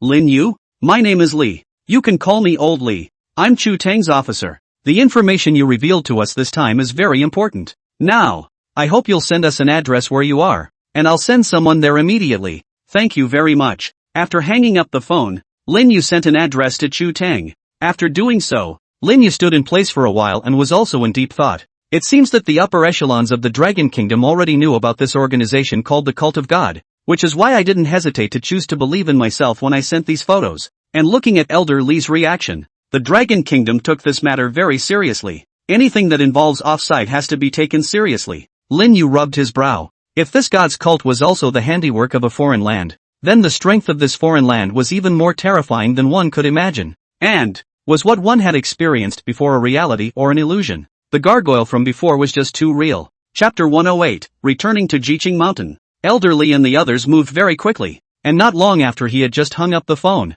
Lin Yu saw a helicopter flying towards this side from the sky not far away. Fresh. On the side. Is elegantly lying on the side of the crane heard the helicopter propellers rotating roar? Is also raised his head, not far away from the look, and then feel that the steel giant bird is not much of an attraction, and then put his head down. Continue to sleep their beauty sleep. Rumble. The steel helicopter stopped in an open spot not far from the Taoist temple. Once the helicopter had stopped, a man with a solemn face jumped down from inside the helicopter with several heavily armed warriors. After the man saw Lin Yu standing at the entrance of the Taoist temple, he flew towards him. Hello, is this Mr. Lin Yu? I'm the head of the Magic City Abnormal Affairs Bureau. My name is Zhang Hua. Zhang Hua walked forward and stretched out a hand towards Lin Yu, and Lin Yu shook it when he saw this. After the two of them briefly familiarized themselves with each other, Zhang Hua then didn't get too close to Lin Yu and directly opened the door. He's here because of something more important. Seeing this, Lin Yu also stepped aside to allow Zhang Hua to have a clear view of the passage behind him. Seeing the passage, Zhang Hua also flew to the several warriors next to him and gave orders. Go and notify the commissioner of the Magic City Police Bureau. Block off all 5 kilometers of the surrounding area and wait for the military region to take over. The others will go down with me. Remember, after you go down there, don't move anything. You're mainly responsible for taking pictures and recording them. Yes. Afterwards, Zhang Hua saluted Lin Yu and led the warrior inside the deep passageway. Lin Yu stood still and didn't follow him, as he had a lot of doubts within him that needed to be explained at this time. He then walked over to the crane that was lying on the ground, elegantly sleeping his beauty sleep, before gently patting the latter's head. Little crane. The crane slowly raised its own head, and its 2 eyes seemed to carry a hint of disgruntled sultry color. It was as if it was complaining about why Lin Yu was disturbing its beauty sleep. Lin Yu pulled out a ham sausage from his pants pocket, then shook it in front of Xian Crane's eyes. Newbie. The crane lit up before his eyes and stood up instantly before spreading his own wings. Lin Yu threw the ham sausage into the crane's mouth, then jumped straight up onto the crane's back. After sitting on the back of the immortal crane, Lin Yu then said towards the warrior who stayed in place and waited for the notification. Later on how Instructor Chu Tang comes, just tell him that I'm going back to my hometown to take care of something, and when I'm done with it, I'll come back to treat him to some marinated pig's feet. That's right. Wait for Chu Tang to come before dealing with the following matters. And don't mess with the woman in red. After saying that, Lin Yu gave a light tap. Newbie. The immortal crane let out a chirp, then flapped its wings and soared into the sky, leaving the shocked warrior frozen in place. Swish swish swish, 10,000 meters above the sky, cranes as white as snow flapped their wings and soared amongst the clouds. Lin Yu, on the other hand, sat on the back of the crane, looking at the gradually fading clouds gradually falling into contemplation. Otherworldly, theocracy, stone ghost, master. He always felt as if it was all forming a cobweb-like mystery, and one is like a butterfly deep in the middle of it, and the more one struggles and tries to get out of it, the deeper one falls in. Is this what's known as a protagonist attracting hate template? He originally just wanted to go to a good college, graduate in an ordinary way, and then marry and have children to fulfill his master's last wish. But looking at this current state, I guess it is getting farther and farther away from the goal that I have set for myself. Lin Yu then shook his own head to shake off the thoughts in his mind. Wow! However, in a short while, the immortal crane once again flapped its wings, then descended straight downwards. The clouds gradually faded, revealing a mountain range here and there, these mountains towering, standing in the clouds, like a fairyland in general. From time to time, there is a white crane. Immortal cranes shuttled between the clouds constantly, occasionally emitting a loud and clear chirp. Lin Yu's gaze narrowed slightly, then his eyes locked onto a mountain peak not far away.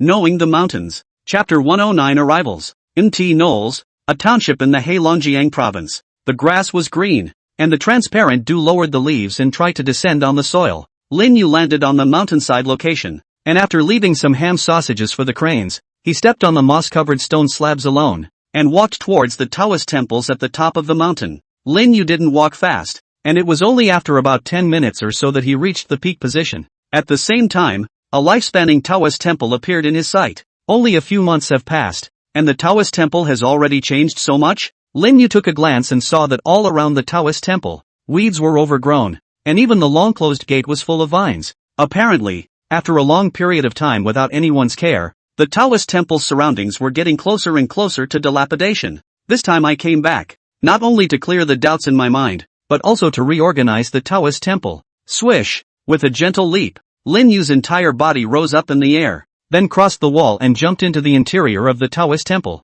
In the meantime, underground, the location of the theocracy's altar. Boom boom! There was a rumbling sound, and then a large door somewhere slowly opened, revealing the faces of Zhang Hua and the others. As soon as the stone door was opened, a strong smell of blood filled the air, and Zhang Hua frowned before looking towards the center, where an old man was lying on a stone platform in an exceptionally enchanting posture. Director, we have a situation, a warrior suddenly spoke out. After saying that, several warriors raised the muskets in their own hands almost simultaneously, then aimed them at the old man not far away, and the other side. Seeing Zhang Hua and the others appear, that old man first froze, then his entire body stood straight up from the stone platform, looking at them with a vigilant face. Zhang Hua and the others were also instantly on full body alert, fearing that this old man was a remnant of his cohort. At this time, neither side dared to move. right at the moment when both sides were at sword point. Manhwa had even reached out to touch the musket at his waist. Right at this moment, the old man's eyes suddenly narrowed slightly,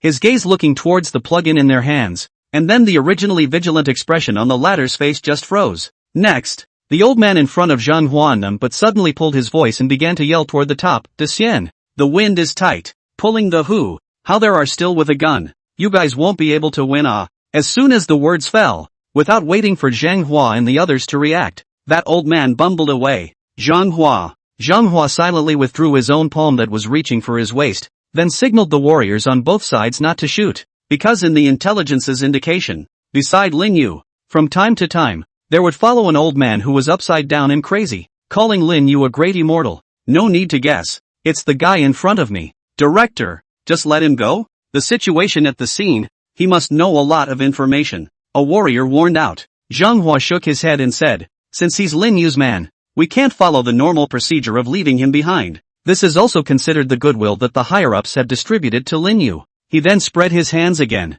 By the way, tell everyone up there to keep an eye out, and find a chance to explain things to him. After saying that, Zhang Hua fished out a white glove from his pants pocket, then walked towards the center of the altar. Once he reached the center of the altar, he couldn't help the expression on his face change. The altar was in a miserable state, beyond his imagination. A cruise ship in the territorial waters of the Dragon Kingdom. A giant black man with a cigar in his mouth sat in a beach chair, his other hand holding a golden fishing rod, and as the bait for the fishing rod was a man with sunglasses whose face was covered in fear and whose body was covered in wounds. Around the cruise ship, there was also a head of sharks roaming that followed the smell of blood. Boss, we've entered the territorial waters of the Dragon Kingdom. At a certain moment, one of the henchmen standing next to the giant black man warned. The giant black man narrowed his eyes slightly. The rod was then lowered, and with it the man hanging from it he sank into the sea. As soon as the man was put into the seawater, the sharks that were already hungry and thirsty in the surrounding area, as if they had smelled a delicacy,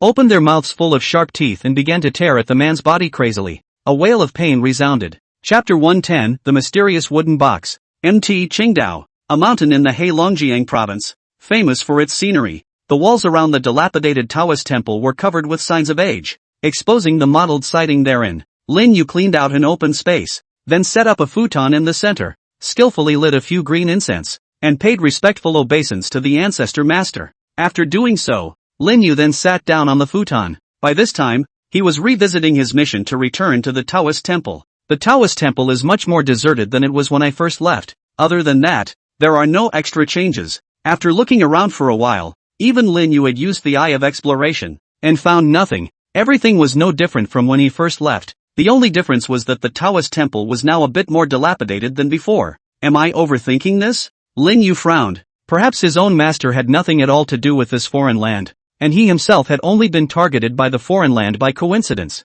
Thinking of this, Lin Yu exhaled a mouthful of turbid air, immediately throwing away the cluttered thoughts in his mind and stood up. Don't think about that. Since I've come back this time, let's clean the Taoist temple properly. Lin Yu rolled up his sleeves and rubbed his fingers together in succession, and a small ball of water appeared out of thin air in front of his eyes. Snap! Lin Yu flexed his fingers and flicked them several times, and the water balloon shot straight out in all directions. Half an hour later, the afternoon sun hung directly overhead. Taoist temple. As the last piece of dust was swept away, Lin Yu reached out and wiped the sweat off his forehead. Looking at the nearly new Taoist temple, he couldn't help but feel a strong sense of pride in his heart. Nice. It's just so easy to clean with the water wave technique. Basically the place was pretty much cleaned, and all that was left at the end was. Lin Yu's gaze looked towards the pavilion located next to the main hall, which was a little smaller in size. The master of the observatory. A place where offerings have been made to successive generations of goddesses of mercy. Patting the dust on his body,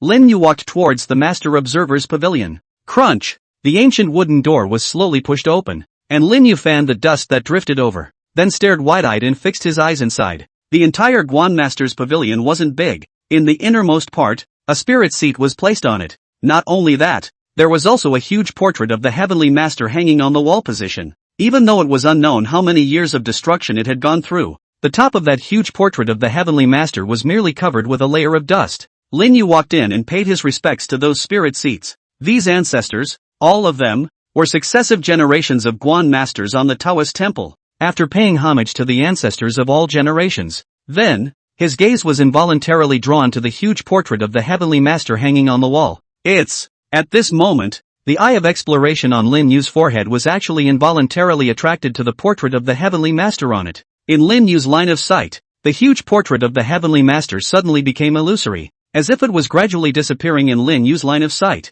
However, when Lin Yu stopped exercising his eye of exploration ability, he realized that the Celestial Master portrait was again hanging there very plainly, with no changes occurring on the surface at all. Seeing this, Lin Yu's pupils couldn't help but contract hard. Immediately, he didn't have any hesitation and cast the eye of exploration once again. Subsequently, the image in front of him became illusory once again, and as Lin Yu pushed the eye of exploration more and more, the speed of that illusory became more and more rapid. In the end, the portrait of the Heavenly Master in front of Lin Yu's eyes all disappeared, revealing a dark compartment behind it. Lin Yu withdrew his gaze, then walked forward. Put your hands together at the dozen or so spirit seats. The disciple is offended. After saying that, Lin Yu stepped forward and lifted the Celestial Master's portrait, then swung hard at the dark compartment. Bang! Sure enough, the wall instantly crumbled away like paper. Lin Yu pushed away the crumbs and reached out his hand to feel around inside before taking out a wooden box from it as well as a letter. The entirety of the wooden box was closed.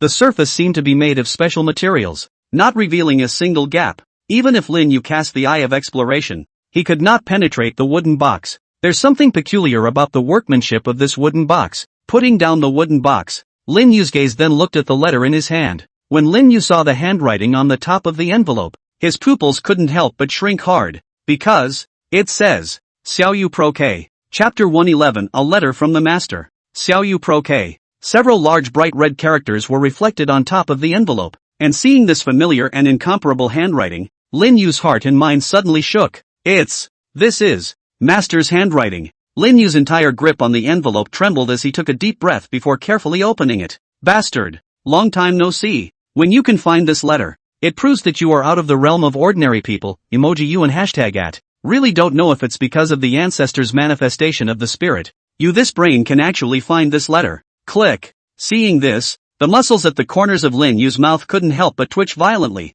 and the emotions he had just drew up suddenly dissipated. You can't be mad at a homebred master. Keep looking down. Well, back to the topic. Since you are out of the category of ordinary people, then there are some things for the teacher is not going to want to continue to hide from you. First of all, don't think too much, for the teacher is indeed already cool through, and I want to explain to you for the teacher's true identity. In fact, for the teacher's identity is a member of a mysterious organization. This mysterious organization, perhaps after you see this letter, will be contacted. The name of this organization is called Holy Land, or more people would like to call it Otherland. Lin Yu's eyes snapped wide with shock. One's own master. Actually, a member of a different place. In about 20 years ago, the master was once one of the 8 elements of the wind group of the foreign land. Later, because of the different concepts with the foreign land, defected from the foreign land, in order to avoid the pursuit of the foreign land. From then on incognito, in order to make up for and alleviate the sins that are carried on my body, I incarnate known as a Taoist priest,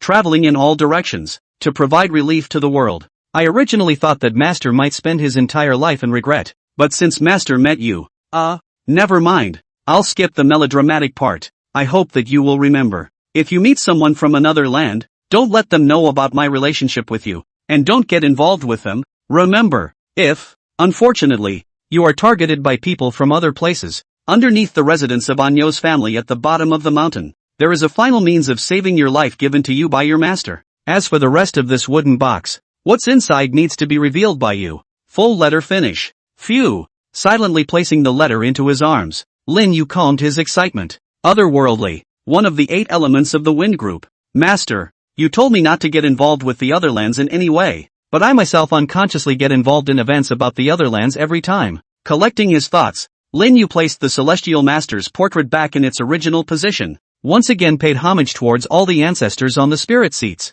and then walked out of the Guan Master Pavilion. The Ox's house at the bottom of the hill. Lin Yu closed the door of the Taoist temple and cleaned up a bit, then walked towards the village at the foot of the mountain. At the foot of the mountain is a small village called Jiqing Village. In the past, when their own master is still there, incense customers are endless. Jiqing Village villagers are even daily come to carry out pilgrimage. Only by the time the master passed away, most of the people in the village had moved out, leaving only some who still missed the master, some who stayed. Anyo, on the other hand, was a named disciple left behind by the master at Jiqing Mountain, and could also be considered Lin Yu's senior brother. The other side. In a fishing village by the sea in Rikoku, more than a dozen fishermen steered their small boats with joyful smiles on their faces as they gradually sailed towards the fishing village. From the smiles on their faces, they were able to tell that they had a good harvest today. As they neared the fishing village, one of the fishermen looked a short distance behind them, then narrowed his eyes slightly. What was that? At his reminder,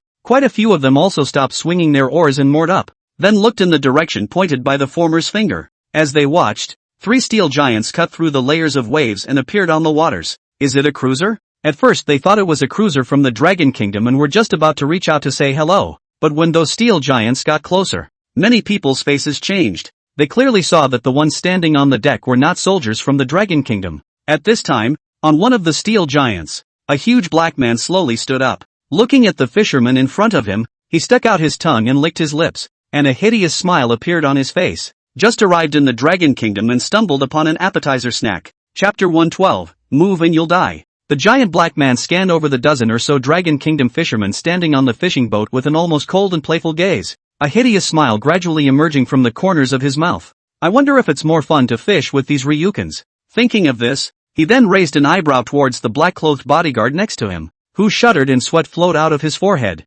then immediately reacted with an almost hissing growl. Hurry up and arrest them all. Hearing this, hundreds of meters of black-clothed bodyguards immediately rushed out from the ship, and then all of them jumped down into the seawater as if they didn't want to die, and then swam towards the fishing boat. Every so often along the way, the giant black man threw a man overboard to fish for sharks, and every moment they were in the boat, each of them was on edge, tormented, fearing that they would be the next to be used as bait. Now it seemed that the giant black man was interested in the dozen or so dragons, and in order to keep themselves alive for a few more minutes, they had to try desperately to catch these dragons. Seeing the group of people who were violently tossing and turning in the seawater, the dozen or so fishermen were instantly shocked. Quick, run, it's the savages. They immediately picked up the oars and then slid up frantically, wanting to leave behind the group of black-clad bodyguards that had gone crazy behind them. After all, the black-clad bodyguards on the 3 ships jumped into the seawater and chased after the dozen or so Dragon Kingdom fishermen. The bodyguard standing next to the giant black man couldn't help but let out a sigh of relief.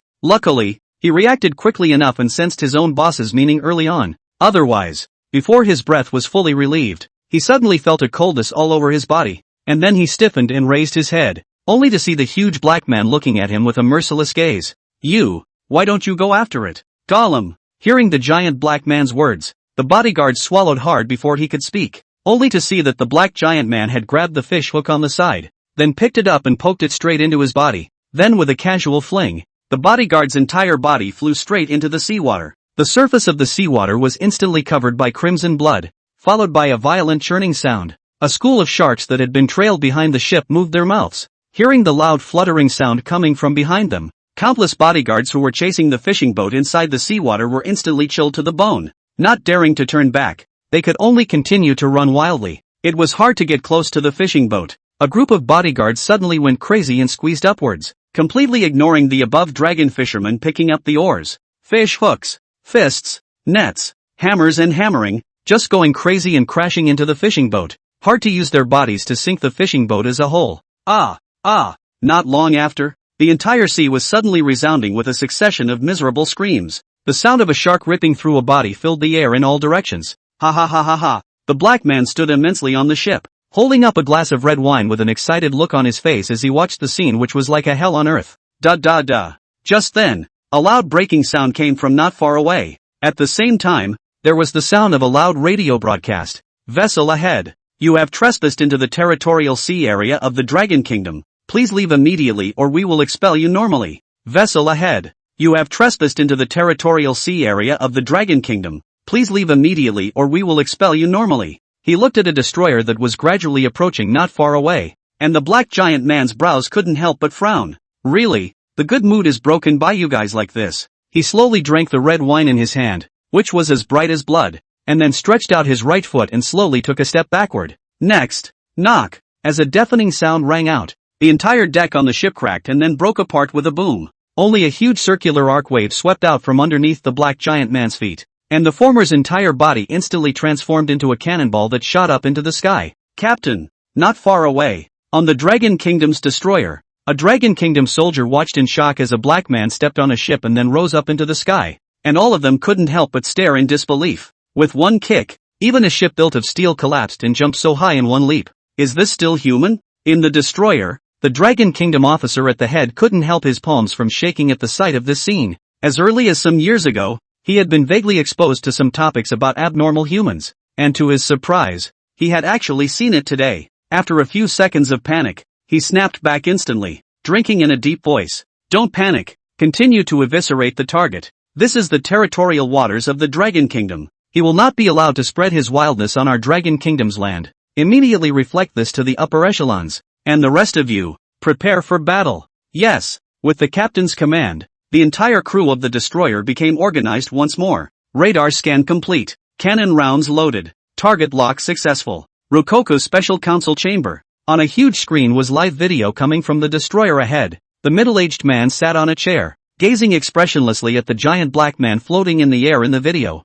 He rubbed the trigger finger on his thumb and said as if talking to himself, "Off-site, one of the 8 elements of the wind group, codenamed you." Next to the middle-aged man, a secretary wearing gold-rimmed glasses pushed up his glasses and inquired, "Vice Minister, is it necessary to deploy personnel from the headquarters to reinforce them? Otherwise, I'm afraid that the army in front won't be able to support them for long, and it will cause a great deal of repercussions if word gets out." The middle-aged man didn't even roll his eyes when he heard this. In a deep voice, he said, "No need, someone will clean him up." After saying that, he pressed the off button straight away, and his entire body completely reclined on the chair, closing his eyes and faking sleep. Seeing this, the secretary also walked out of the conference hall very consciously. In the territorial waters of the Dragon Kingdom, the giant black man floated in midair, a clearly visible sneer on his face as he faced the already heavily armed Dragon Kingdom destroyers below. A bunch of mole crickets, presuming to threaten this seat with a district's inferior artillery.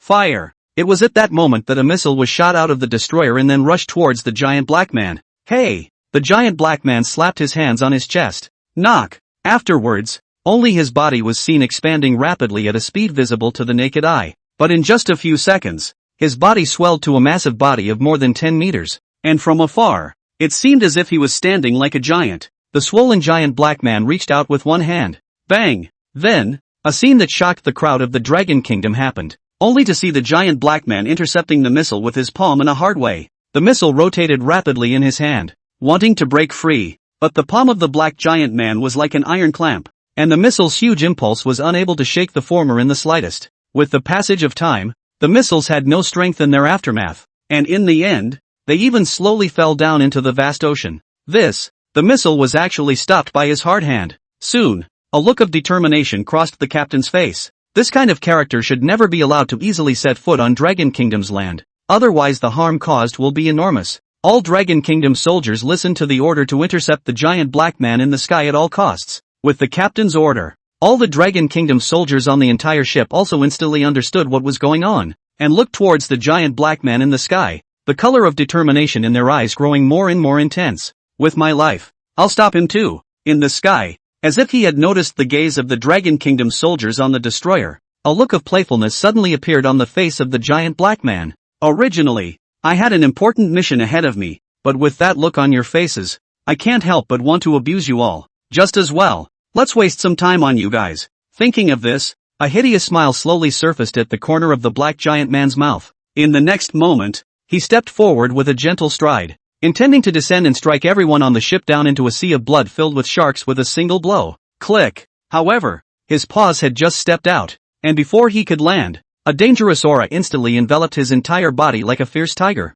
His body subconsciously trembled, and then his gaze slowly looked into the middle of the sea below him, only to see there a roughly adult-sized turtle slowly floating in the sea. Regardless of how the surrounding sharks flopped, were never close to the turtle 10 meters, and on the back of the turtle, a man in scruffy attire was half lying down. Seeing the gaze of the giant black man fall, the man revealed 2 rows of white teeth far towards the former, smiling. Don't move, move and you die. Chapter 113 Lee Mohan. Don't move, move and you'll die. On the back of the turtle, the man with the most unkempt attire was half lying down and smiling towards the huge black man floating in the sky. Although his tone was not filled with tit-for-tat, his words did not hide the incomparable sense of dominance in the slightest. Ha! Ha ha ha ha ha! The giant black man first froze at his words, Then he covered his forehead with his hand and let loose a scoff. His laughter lasted for a few seconds. And then the expression on his face suddenly became hideous as he extended his palm towards the scruffy man and pinched him remotely, saying in a cold voice, "What kind of thing are you? How dare you threaten this seat?" The scruffy man slowly fished out a dog's tail grass from his pants pocket and then held it in his mouth, saying unconcernedly, "My humble self, Wudong, Lee Mohan, what a Wudong, playing God." The black giant man's body shook, and the whole person suddenly swept in front of the scruffy man like a rapidly flying cannonball, then clenched his right hand and blasted out with a punch. Boom! At the position of the fist, the violent fist wind had already raised a giant wave several meters high, and if the giant wave slapped down, anything would become fragmented. Facing the rapidly attacking fist wind, Lee Mohan stood up, the wind blowing his robes. Under the raging fist wind, Lee Mohan stretched a lazy waist, and then this slowly stretched out a finger to point at the black giant man's fist. Knock! In this instant, the furious fist wind dissipated, like a violent cat being shocked by a fierce tiger. At this time, Li Maxian said to himself as if he didn't see the huge black man in front of him, Gee, I told you not to move. Why did you? You don't listen." As his last word fell, he was seen stretching out his fingers and rubbing them lightly in front of the giant black man's eyes. Buzz! Next, the whole sea was like boiling water generally churning up, only to see a root diameter of several meters thick water tornado from the seawater below the rough rise. The number of water dragon scrolls totaled 8, fixing the black giant man firmly in the center, while the figures of Li Maxian and the old turtle under his seat slowly became illusory, and finally appeared hundreds of meters away. Standing hundreds of meters away, Li Maxian wrapped his arms around his chest. As a member of the older generation of the Otherland, you, one of the 8 elements of the Wind Group, before you enter the Dragon Kingdom, I'd still like to invite you to appreciate the hospitality of my Dragon Kingdom. The words fell. The 8 water dragon scrolls operated straight up, transforming into a giant dragon that covered the sky. Tefuk. Seeing the 8 giant dragons that appeared in the sky and feeling the enormous energy contained within their huge bodies, Yu's mouth couldn't help but let out a furious curse. I had thought that this mission would be very easy, but I didn't expect that just after arriving in the Dragon Kingdom,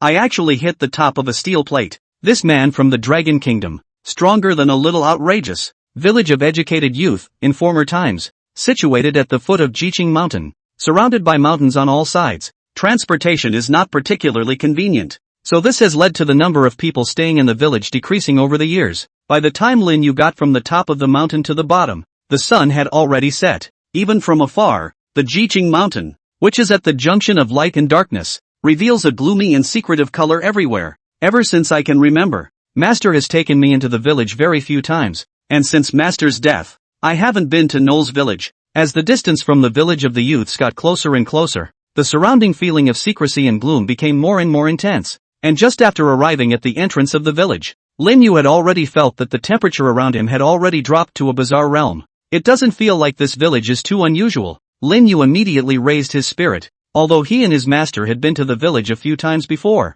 he wasn't too familiar with the specifics of this village. Jiqing Village is a typical mudwall and wood village, where the walls are plastered with mud and the dwellings are built with wood, and because of too long a lack of time to live in the village, the mud walls and dwellings have collapsed down in many places. How come there's no one? After walking around the village for a while, Lin Yu suddenly realized that along the way, he hadn't seen anyone at all. Even if most of the villagers had left, it wasn't so bad that there wasn't a single person all the way down, right? Crunch! Lin Yu went up and pushed open the door of a hidden room, then realized that there was no trace of anyone inside except for some moldy food. The food on the table looked like it had just been prepared and hadn't been consumed yet. Was something going on at that time? The whole house is dead and gloomy. Lin Yu reached out and touched the dust on the table and quickly came to a conclusion. In quite a few places, there were dark drops of water dripping down, eroding the earth and emitting a foul odor. These pitch-black water droplets were because the surrounding yin qi was just too thick, and the moisture in the air absorbed the yin qi and turned into corpse water. We'll investigate what really happened to the village when we first get what the master left behind. Lin Yu withdrew his palm, then turned around and walked out of the house. It's not appropriate to make more trouble now. Let's get what the master left behind first. When Lin Yu disappeared into the center of the room, the entire room became silent once again. There were only cobwebs spread all around, and the dark corpse water dripping slowly. Crunch, crunch. However, just inside the inner room of the room Lin Yu was in, inside a worn-out cabinet, a subtle and crisp voice suddenly came out from inside. It kind of sounded like something inside was slowly pushing open the broken cabinet door. Within a few moments, the cabinet slowly cracked open a tiny slit. Through the tiny slit, one could see that it was completely dark inside, but it was in such a dark crevice that a dry, horribly nailed palm slowly reached out from within, and the direction that this palm was pointing was the very gate that Lin Yu had left. Chapter 114, The Secretive Ancient Mansion. After sunset in the village of the youth, it seems extremely secretive. In the sunset and the darkness that will soon replace the light, but also reveals an indescribable gloomy and sorrowful atmosphere. From a distance, the entire village of youth, like a horrible ghost hibernating body, waiting for the opportunity to devour the people who have gone astray. The village, which used to be bustling with people, was dead, completely devoid of any trace of vitality belonging to the living. As Lin Yu went deeper and deeper inside the village, the temperature dropped more and more noticeably, and even more obviously, a layer of mist gradually floated up around them, and the mist was so thick that Lin Yu's line of sight could only be shortened to the 10-meter position in front of him. Lin Yu had to stop his body, and then his brow wriggled as a crystalline eye flipped out from underneath his flesh and blood. The Eye of Exploration. I can't believe everything is normal? After casting the Eye of Exploration, Lin Yu easily penetrated through the layers of mist. However, what surprised Lin Yu was that the entire village hadn't changed in any way, and even the air didn't have any fluctuations regarding special energies. Could it be that the village that seems so unusual on the surface is actually nothing special? Lin Yu's brow tingled, and then the Eye of Exploration once again spread out in all directions, gradually enveloping the entire village around him. Something's up. Finally, at a certain moment, Lin Yu violently opened his eyes. In the forward position, there was an unusual energy fluctuation. Although that energy fluctuation flickered, Lin Yu still managed to capture it. Confirming the location, Lin Yu instantly accelerated his speed and moved along with the location explored by the Eye of Exploration. 10 minutes later, Lin Yu arrived in front of a mansion, and that flash of fluctuation was in this place. Standing in front of the gate of the mansion, Lin Yu's entire body couldn't help but be stunned. From memory, senior brother Aniu's address is here, but when did this become a mansion? The houses in the neighborhood were all mud walls and tiles, while the mansion in front of him not only contrasted sharply with the surrounding houses, but also did not look like a modernized style at all, rather like the look of an old modern house. The ancient mansion showed a pitch black color throughout, and that blackness was not the usual simple blackness, but rather like inexplicably eerie black. Just standing outside the door, one could feel the eerie aura that flowed from within. Going in? Lin Yu narrowed his eyes slightly. Although this ancient mansion revealed mysteries everywhere, with his current strength, he would have no problem defending himself. What's more, if this is really senior brother Ania's residence, then it's all the more reason to go in and take a look.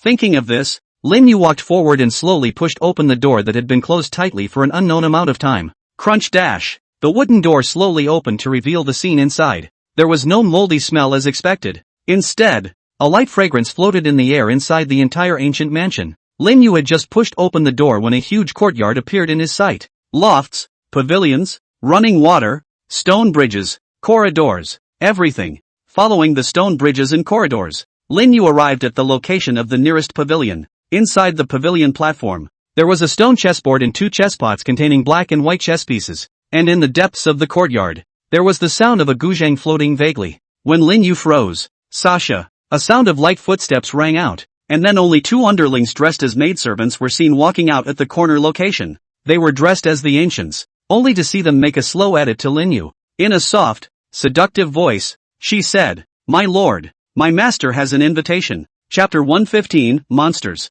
An ancient mansion in a modern style, but the maidservant coming out of it was dressed in an ancient style. After the 2 maidservants had made their invitation to Lin Yu, their bodies instantly stayed motionless in their original places, not even turning their eyes for a moment. Lin Yu's eyes narrowed slightly. Then he intended to wait and see what happened. The inside and outside of this ancient mansion revealed an indescribable sense of secrecy. At least, before he had detected the true face of this ancient mansion, before he had gotten what his master had left behind, he currently did not know how to strike. And the master of their mouths may be the one who was important in unraveling the secret of it all. Thinking of this, Lin Yu took a step forward and walked straight towards the direction that the 2 maidservants had pointed out. As Lin Yu walked, the 2 sculpture-like maidservants also finally moved, one in front of the other. One of them walked in front of Lin Yu, seemingly leading the way for him, while the remaining one followed behind him, only 10 steps away from Lin Yu's body. Led by the maidservant in front, Lin Yu passed through a winding corridor, passing by one ancient attic after another.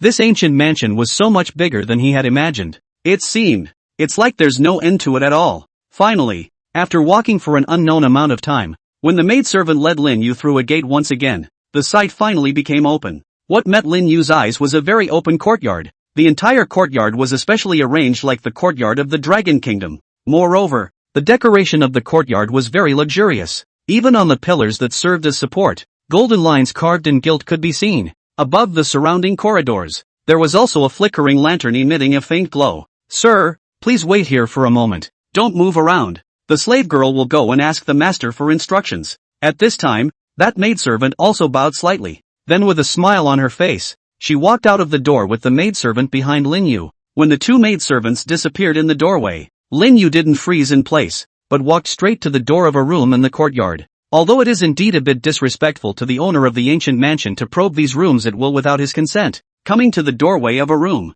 he was just about to reach out and gently push open a door, starting with this room, to explore the inside. Pust. Suddenly, inside a nearby room, an extremely soft sound suddenly caught his attention.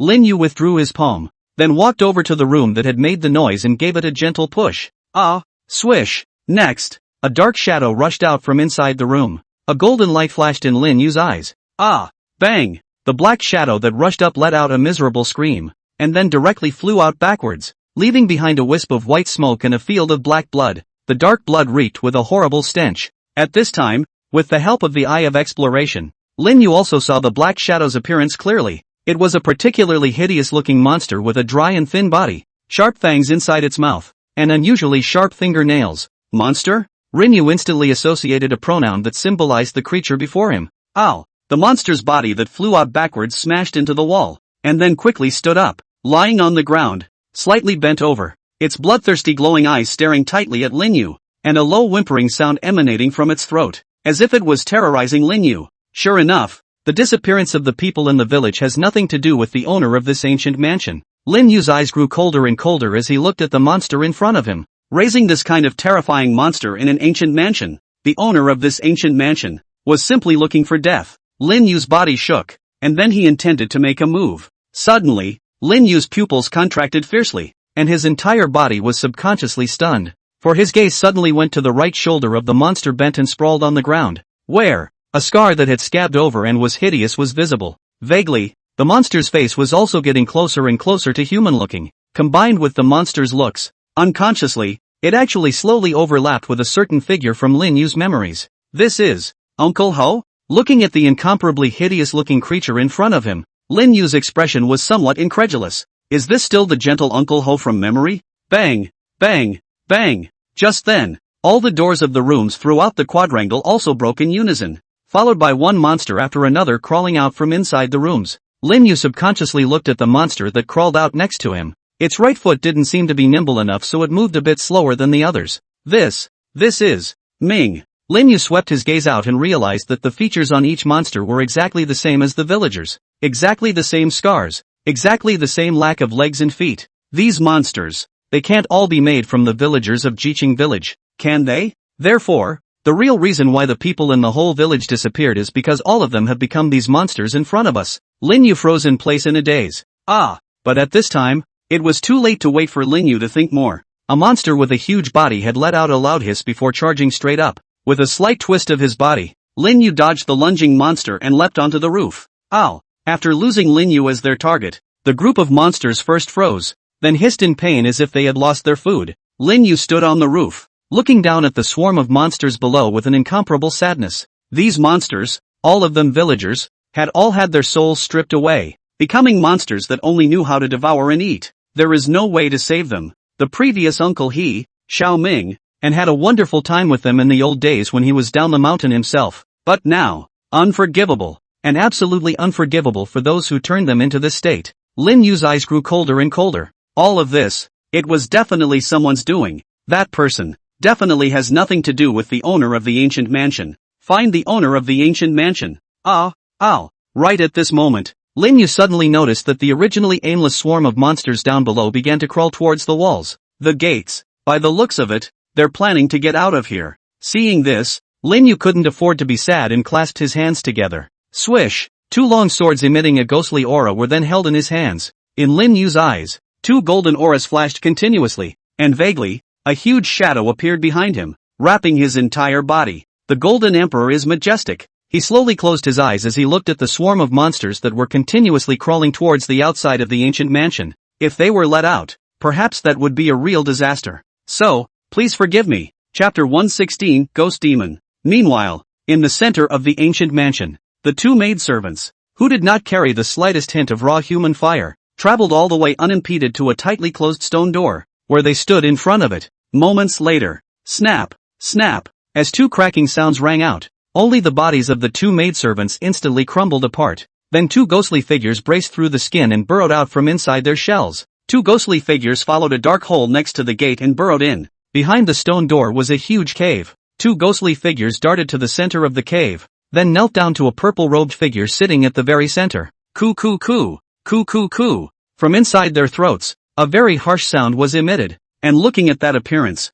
it seemed that they were describing something to the purple-robed figure. Hearing the movement behind him, the purple-robed figure slowly turned around, revealing a face full of wrinkles and a lewd face like a rat's. What do you say? Someone broke in? The purple-robed old man couldn't help but frown when he heard what the two ghostly apparitions had told him. Could it be that one's movements had attracted the attention of the special department of the Dragon Kingdom? And did he behave strangely? The two ghosts looked at each other, then both shook their heads. Nothing strange manifested. Then you guys took the opportunity to bring the guy to the feeder. The old man stroked his chin, then fished out two small red pills from inside his sleeve robe before throwing them in front of the two ghostly figures. You guys did a good job on this one. Coo coo coo. Seeing the small red pill on the ground, the two ghosts' eyes suddenly glowed red, and they each spat out a mouthful of black mist before rolling the small pill into their bellies. Go down! With a wave of the purple-robed old man's sleeve robe, the two ghostly figures slowly dissipated. After doing so, the purple-robed old man then stood up. His gaze was fixed on a circular device in front of him.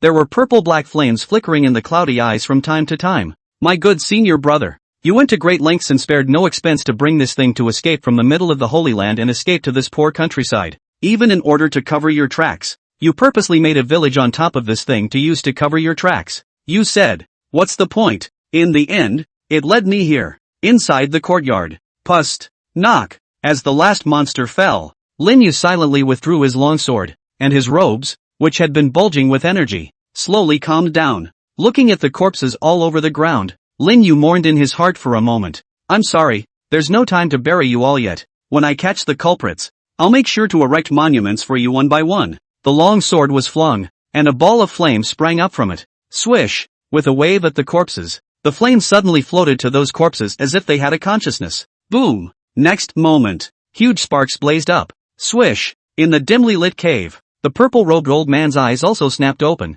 Next, a hideous rage was instantly rendered from his face. Asshole! With a big wave of his hand, the two ghosts from earlier were flung out by him. Get the hell out of there and check the feeding area. My connection to those golems has suddenly disappeared. Coo coo coo. The two ghosts sniffed and quickly turned their heads before rushing straight out of the cave. The purple-robed old man looked at the circular device in front of him, and his cheeks, which looked like dead wood, were deeply squeezed together. To be able to kill a ghost golem that has been refined by my secret method in such a short period of time, this fellow, ********. Chapter 117, Brother Shang. This bastard simply deserves to die. The purple-robed old man's voice, which was laced with resentment and indignation, resounded in the cave. Which ghost elves were pets that he had spent a great deal of money on and raised for months before barely raising them, and now they had actually been taken out by Lin Yu in one pot. It is really hard to eliminate the hatred in his heart without taking this revenge. Snap! Only to see him stretch out his dry hands in front of his chest. Jabla! With the moment the old man's hands touched together. Next moment, a loud tearing sound resounded steeply in the cave, followed by the cave trembling violently. Buzz off! From the old man's feet, there was a piercing scarlet light flashing up, which gradually revealed a huge spell formation. Woo-hoo-hoo-hoo! As soon as the huge spell formation appeared, an ear-piercing sound of ghosts crying and wolves howling resounded continuously. The purple-robed old man looked at the scarlet-red phalanx under his feet, and a hideous color surged out from his face. He. When I activate this ghost-killing formation, I will refine you into my slave,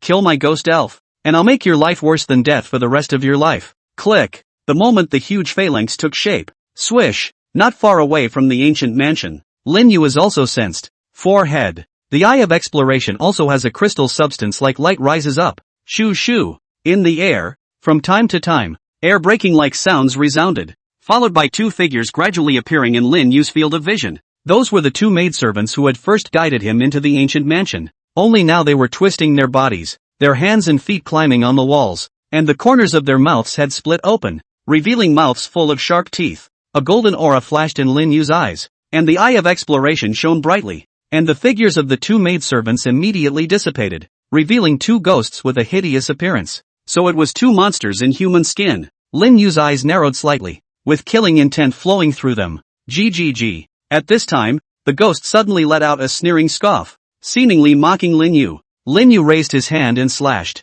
Jabla! The golden aura flashed, and the mocking ghostly apparition was directly split into two halves. Coo. But the next moment, the ghost that had been cut in half actually coalesced together again and revived. Seeing this, Lin Yu couldn't help but frown. These two ghosts, it seems, are still a bit difficult to deal with. GGG. At this time, the two ghosts also let out sharp chirps, then swarmed up and swooped towards Lin Yu. Lin Yu crossed his feet and took a step forward, and a huge golden figure appeared behind him. Golden Emperor Void. While a shocking battle was taking place inside the village of Knowles, outside the village of the youths, however, it was as calm as ever. Nightfall. The entire sky was covered with a black canopy.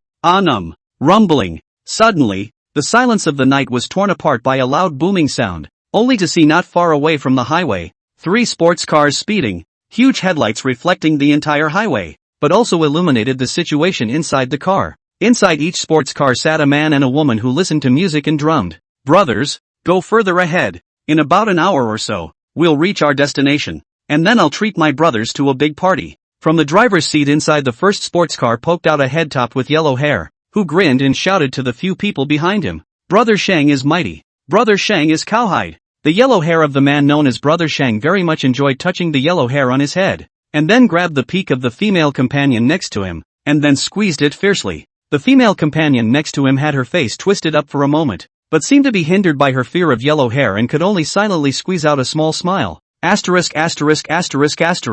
That's a ing creepy smile. Don't you give me face? Snap. Brother Shang frowned and directly slapped the latter's face. The latter covered a reddened cheek and curled up silently. Tears were welling up in his eyes, but he didn't dare to shed them. Cut. Shang snorted coldly, then stopped paying attention to the female companion next to him. Rumble. Several sports cars continued on the highway. Probably after a few minutes of driving, a huge cloud of mist suddenly appeared in their sight. A few people didn't care and continued to drive forward. However, after probably a few minutes of traveling, jab. Suddenly, loud brakes sounded. The 3 sports cars left 6 huge tracks on the ground before coming to a stop on the side of the road. What's the situation? The mist that appeared in front of us was just too dense for even the headlights to shine through, and it was clear that there was no road ahead. What's wrong? Sang? At this time, a few people in the back also came out, looking at Brother Shang with a puzzled expression. Sang touched his hair and said, "That's not right. I remember it's going this way. How come there's suddenly no way out?" "No, Brother Shang, the way we came is gone too." Not only that, they were also alarmed to find that the road they had just driven to was also covered by the mist, and they could not see the direction clearly at all. What the is going on here? It's not a ghost, is it? Toodaloo. And at this time, the 3 cars suddenly shook violently, and then the headlights just went out directly. Asterisk. Cell phones don't have a signal anymore either. At this moment, several people could no longer show calmness. Even one of the female companions already had the sound of crying coming out. Shang frowned and cursed angrily. Cry. Hammer. Don't bother here. Hurry up and take out your cell phone and turn on the flashlight to find out if there's a road. Oh hoo. Several people immediately turned on their flashlights and then looked around. Sang covered his forehead and lamented, "What the is going on here? There's a road this way." At this time, Shang's female companion suddenly let out a surprised voice, and a few people looked over at the sound. Only there a path winding up appeared in the sight of the crowd, and there was a wooden sign along the trail that said, "Village of Educated Youth, in Former Times." Chapter 118, The Terror Descends. Hula hula. Territorial waters of the Dragon State. Knock. A huge sea wave covered the sky, carrying the momentum of rolling waves toward a scruffy figure riding on a giant turtle below, slapping down hard, and in the face of such a terrifying monstrous wave, that scruffy figure merely stretched his lazy waist,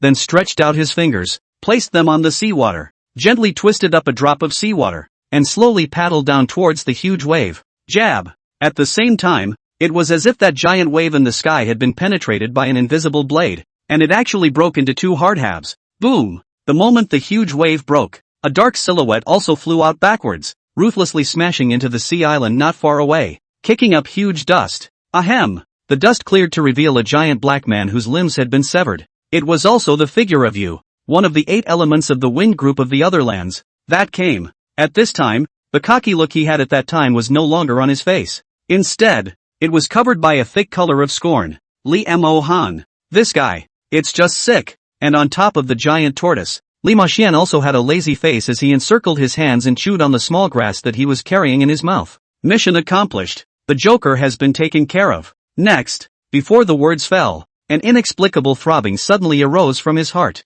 Next moment, he jerked his head around and looked away, and the small grass he had been carrying in his mouth had unconsciously fallen onto the seawater. The other side, the few people who were blocked by the mists were crammed into an area with only 1 meter of visibility. Until a certain moment, Brother Shang, there's a road this way. A surprised shout rang out, only to see Shang's female companion waving her cell phone with delight. A few people saw this and quickly walked over as well. Following their gazes, they only saw a winding goat path appear in their line of sight, but the mist around them was still incomparably dense, so they could only barely make out an approximation. And next to the trail was a wooden sign that had fallen into disrepair. Shang stepped forward and wiped the mud off of it with his hand, fixing his eyes on it. Knowles Village. It's a village. Down this road and in there is a village called Knowles Village. Shang stood up, full of excitement. Gulp. A woman with revealing clothes and heavy makeup on her face swallowed and leaned on her companion's side, her voice trembling a little with a sob-like tone. Brother Shang, this trail is just too secretive.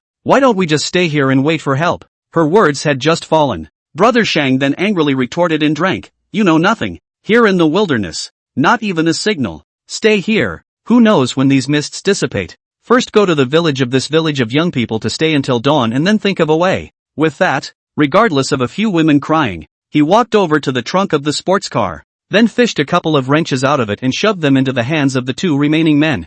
I'll take the lead later. You 2 follow me. And as for them, Shang glanced at the 2 women who were squatting and crying, and a look of disgust that was hard to hide passed through his eyes. He shrugged, then grabbed his female companion's cell phone as he held it up in front of him. It's a good thing you're not a punk crybaby like the rest of them. You're right behind me too. Let's go. After saying that, he took his female companion in his stride towards the pathway of the village of intellectuals. Seeing this, the 2 remaining men also gave each other a worried look. Then gripping the wrench in their hands tightly, they also clenched their teeth and followed. As for their respective female companions, they had absolutely no intention of hitching a ride. This place is so secretive. Staying put, who knows when help will arrive. After the figures of Shang's several people completely disappeared in the mist, the 2 heavily made-up women who were snuggling with each other and crying only then stopped crying and stood up with difficulty. They went in. The 2 men looked at each other, and in the end, they could only take almost stiff steps before trembling and walking up as well. But they hadn't been on the path into the village of Knowles for long before several forks in the road came into their view.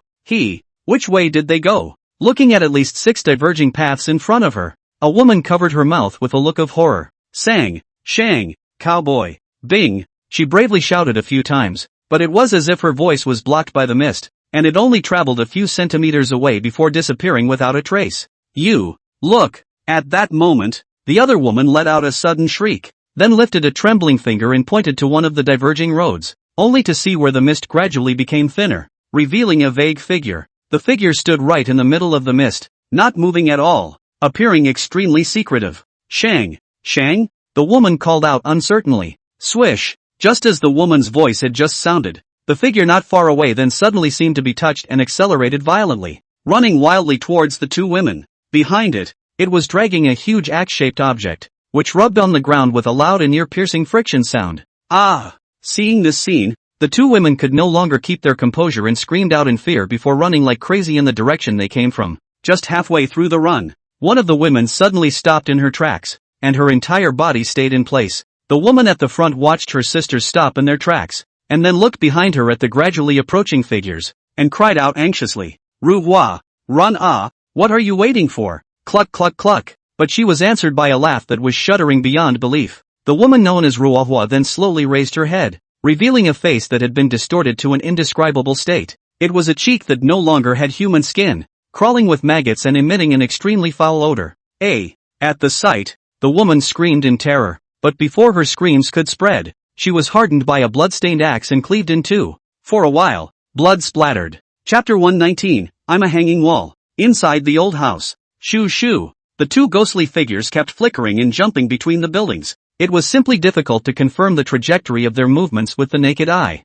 Swish swish swish. A few golden awns cut off their figures with a forceful aura, but in no time, their figures coalesced again in another place. LOL. From time to time, there was also a sneering sneer coming from all directions, as if they were mocking Lin Yu's incompetence. In response, Lin Yu frowned. This isn't the way to go. These two things are weird as hell. Thinking of this, Lin Yu then stopped his useless attacks and instead closed his eyes. However, the crystal eye located at the center of his brow was greatly opened and began to constantly flash with light. The feeling was as if it was sifting through the location where those two ghostly creatures had just acted. GGG. When those two ghosts saw this, a humanized look of joy appeared on their faces. His body then flickered and swept in front of Lin Yu, raising his sharp and foul-smelling claws and grabbing straight down. Buzz. However, just as those claws had just touched the position a few meters in front of Lin Yu, they actually spontaneously combusted without wind. Ah! A mournful scream hissed out from the ghost's mouth. Immediately afterward, their figures quickly stormed back, staring at Lin Yu with a scornful face, not daring to make another move. For a while, the two sides created a situation where no one could do anything about it. After about a minute or so, the corners of Lin Yu's mouth slowly grinned, and the eye of exploration on his brow slowly closed. So, these two ghosts were, in fact, some sort of special. In between virtual and real existence, when they attacked, they condensed their bodies into substance, and when they dodged the attack, they nullified their own bodies. If I hadn't met someone else, I guess I couldn't do anything to you two even if I cut my sword off today. Lin Yu spread his hands out and directly put away his twin swords. But what you are facing is hanging wall. Afterwards, Lin Yu clapped his hands together and chanted out silently in his heart. System. Sound of nibbling. Inside the dark and damp cave, there was a constant sound like the crawling of poisonous insects. The purple-robed old man's eyes were tightly closed, his chest rising slightly, and in his eyes, which had been deeply sunken, two purple-black flames emanating strangeness pulsed ceaselessly. Under his feet, a huge spell formation was slowly operating, along with the rotation of the spell formation, only to see that the kind of nuisance sound around was also continuously being expanded. Gradually, that kind of nuisance sound expanded to a certain extent, suddenly turned into a kind of tearing sandwich-like sound. Rip. Suddenly, a palm full of rotting flesh reached out from the ground, then pinched the ground hard, leaving a huge crack. Immediately afterward, a skeleton covered in rotting flesh, with one root exposed outside the air and covered in maggots slowly drilled out from the crack. Just the look of this skeleton makes you want to gag raw at the sight of it. Then, the monster's shoulders, body, and feet were also gradually revealed. At first glance, monsters like this actually filled the entire perimeter of the cave. And not only that, underneath each monster was dragging a huge axe-like object. Looking at the surrounding monsters that were gradually reviving one by one from beneath the earth, the purple-robed old man finally squeezed out a trace of excitement that was hard to hide from his parched cheeks. It's not in vain that I spent such a long time setting up this ghost-killing formation. The dead corpses here actually have such great power. He. Senior brother. It looks like you really found a good place. It's just a pity that it's ultimately some half-baked products. If I had spent some more time, the terror of these monstrous corpses could even be taken to another level. But it's enough for now. To be able to easily kill my carefully refined ghost mandrill, it's probably someone from the Dragon Kingdom's special department who has their eyes on this place. When he thought of this, the purple-robed old man's eyes began to flicker with purple-black flames constantly, and his gaze couldn't help but look towards the circular device underneath himself. We can't wait any longer. After spending months of time, we still haven't been able to crack this thing. Since this is the case, we can only forcefully take this thing away, and figure out a way to crack it when we return to the Holy Land. However, before that, one has to let that fellow die under my ghost-killing formation. As the words fell, the purple-robed old man moved with a thought. One of the monstrous corpses then raises the axe on its own back before aiming a slash at the rock below the circular device. Bang! The rock was hacked away, and with a single reach, the monstrous corpse placed a rock, and the circular device adhering to it, inside its exposed chest frame. The carrion then wriggled and covered the entire circular device. Only after doing so did the purple-robed old man slowly close his eyes, putting all his energy back into the ghost-killing formation below. Since the special department of the Dragon Kingdom had found this place, it was possible that the other party was more than just one person. So in order to make sure that it was safe, he made a second-hand plan first. If the ghost-killing formation failed to kill the other party later on, and when the reinforcements from the special department of the Dragon Kingdom arrived, then it shouldn't be a problem for him to run away with the device. It's not arrogance that has kept him alive this long, but rather caution at every step. Buzz off! As the purple-robed old man began to fully activate the ghost-killing formation, huge changes began to occur outside the cave. Rip! Rip! Rip! Around the youth village, there was the constant sound of monstrous corpses burrowing out from beneath the ground, silent and mute under the cover of the surrounding mists, waiting for a chance to kill any creature that approached. Chapter 120, The village is in a state of flux. Village entrance location. Sound of nibbling. The flashlight light of the cell phone was constantly flickering, and in the mist, 4 blurry silhouettes gradually appeared. Those 4 blurry silhouettes were none other than Brother Shang and his group who had followed the path into Jiqing village. Shang's female companion, holding up her cell phone, was at the front of the line, followed closely by Shang, and at the end of the line were 2 men named Bing and Cowboy. Several of the men were not in the best of spirits, for they had already traveled an unknown distance through the mists, and up to now, they had not seen a single village or living soul. The mist around them was simply too dense, and from the very beginning when they entered the pathway until now, a sound like tearing the ground was always ringing in their ears from time to time. Brother Bing, I feel that the further we go, the less solid I feel in my heart. Why don't we just go back? The cowboy who had fallen behind gripped the wrench in his hand vigorously and said with a nervous face towards Bing in front of him. Inside the mists, because their vision was obstructed, he and Bing could only rely on their bodies to move forward close to each other. You know the ing way back? At that, Bing rolled his eyes. With such a dense fog, even his own mother probably wouldn't know where to go when she came. Hurry up and follow Brother Shang, don't get separated later. With that, he suddenly froze, because in the time they spent chatting, the 2 Shang brothers, whose figures were still vaguely visible in front of them, had already disappeared. Even though I was using my cell phone to shine the light, there was no way to determine the actual direction of the 2 people ahead of me who were advancing. Asterisk asterisk asterisk asterisk The thickness of the mist has deepened again. Bing cursed, but he could only harden his head, relying on his memory, and follow the location where Shang had walked before. Sound of nibbling. Shang and his female companion stayed close to each other. Their gazes were alert as they looked around. The further they walked, the thicker the mist became, and they didn't know how much longer they would have to walk before they could see this village called Jiqing village. In fact, he was regretting it now, but now that they had come this far, the way back was nowhere to be found. Shang, Sang, front.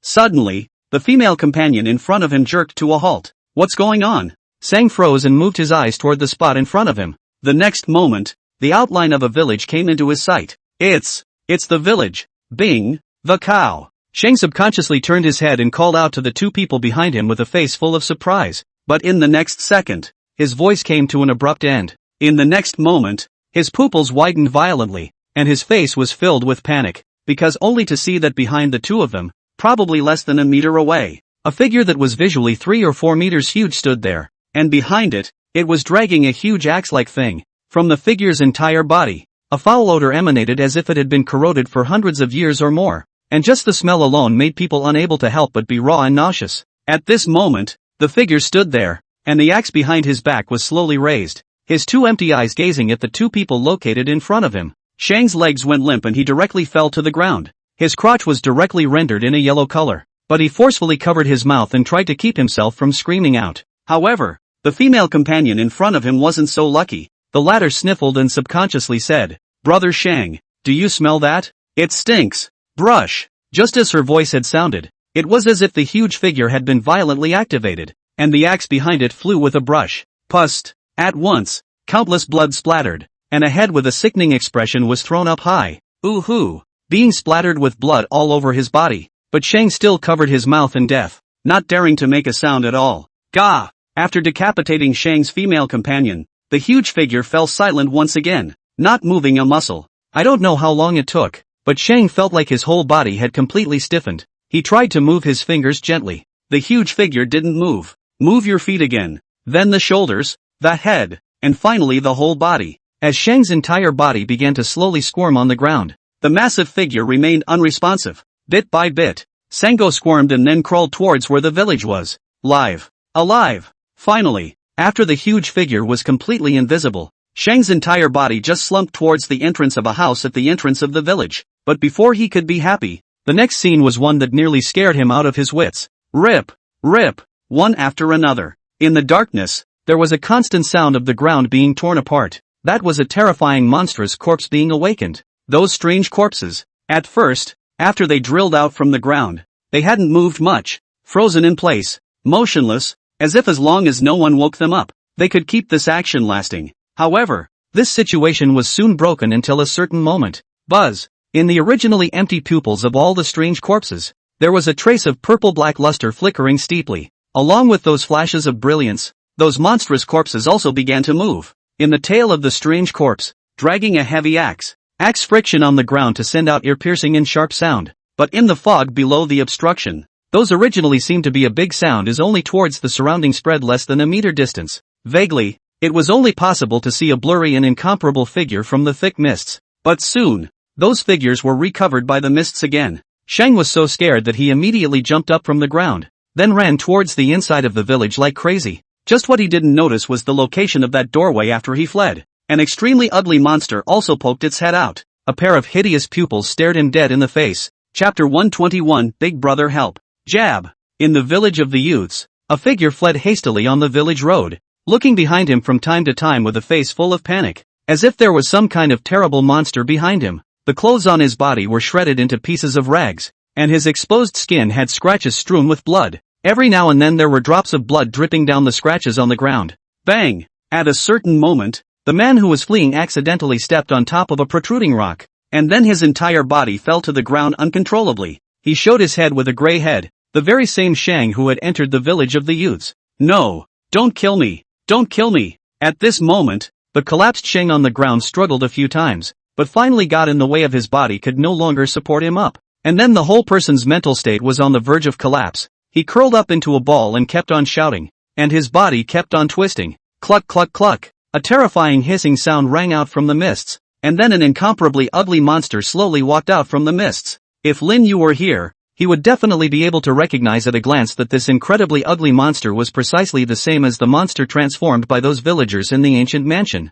The monster's bloodshot eyeballs stared at Shang, who had fallen to the ground, and actually revealed a touch of humanized salivation, only to see it slowly open its own mouth and let out a hiss, and then made a gesture to swallow Shang into its stomach. Phew! Just then, a cracking sound rang out. A huge axe ruthlessly chopped at the monster's mouth, actually directly cutting off its entire lower jaw directly. At some point, a huge figure several meters tall suddenly appeared behind Brother Shang, and that figure was covered in a deadly aura, with a foul odor constantly emanating out. Looking at the drag marks not too far away, it was clear that the monstrous corpse was also wandering around, and that it itself had been attracted by the monster's hissing. Woo! The monster let out a cry of pain. His body quickly burst back, and his hideous face was actually bare of humanized anger. Immediately after that, its limbs stomped fiercely on the ground, and its body quickly rushed towards the strange corpse, directly raising its own sharp claws before aiming at the former's head and grabbing it fiercely. Bang! Sharp claws sliced through,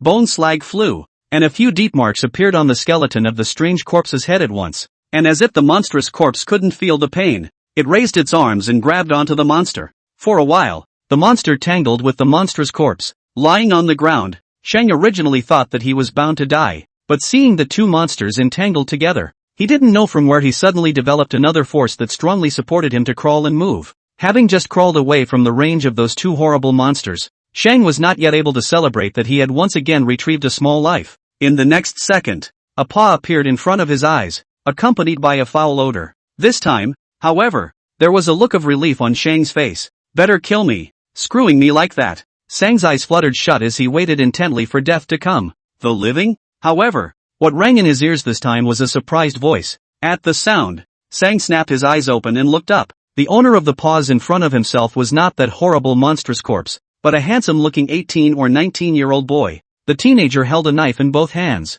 and behind him, there were still pieces and pieces of broken skeletons scattered. The foul odor just now was emitted from those skeletons. The most peculiar, not his body dress, attract Shang brother is the two eyes of the teenager. In the eyes of the teenager, from time to time, there is a golden light flashes. Vaguely, in his back, there is a huge golden figure looming. No matter how you look at it, this is a big brother? Countless thoughts flew through Shang's mind, and eventually, he converted the countless thoughts into actual actions. Directly embracing the thigh of the teenager in front of him, he cried out and roared, "Big brother, save the child! Child, I'm so scared!" While Lin Yu was wondering why there were still living people in Jiqing village, the other party was the one who hugged his thigh first. Lin Yu. Rumble. A helicopter flies over mountains and through jungles. In the helicopter, besides the pilot, there were 3 people sitting on the end. A serious face, eyes full of anxious color. Linyu University military training period instructor Chu Tang, as well as listless,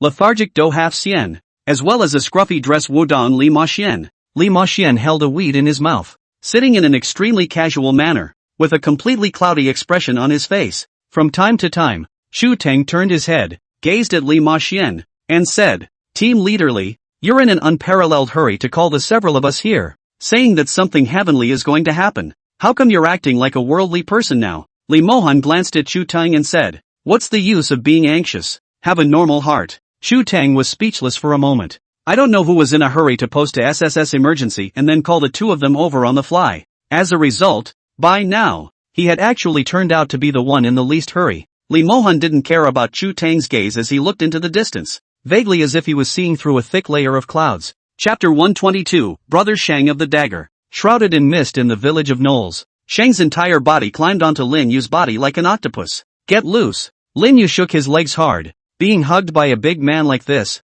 and this bastard's snot kept falling on himself. Anyhow, it felt really too revolting. No release. Hearing Lin Yu's voice, Shang's head instantly shook like a rattledrum, and what was even more exaggerated, he actually directly plopped both of his feet together on Lin Yu's body. His face was like, "Even if you raise the knife and chop me up today, I won't let go. I Luo Hanqing today is to die here. Jump from here, I will never." Hey, big brother, have a word. Just shortly after Shang's face expression of a generous look of death had appeared, his words suddenly came to a 180-degree spin, followed by his hands and feet letting go almost simultaneously. Unknown to him, the 2 long knives on Lin Yu's hands were already on his neck. Gulp. Brother Shang swallowed a mouthful of saliva as he looked at Lin Yu in front of him. His face that was originally crying out in pain quickly turned into an extremely flattering expression. "No, big guy, let's talk. Why bother with the knife? I'll let go if you hold on for a few more seconds." Lin Yu raised an eyebrow and said,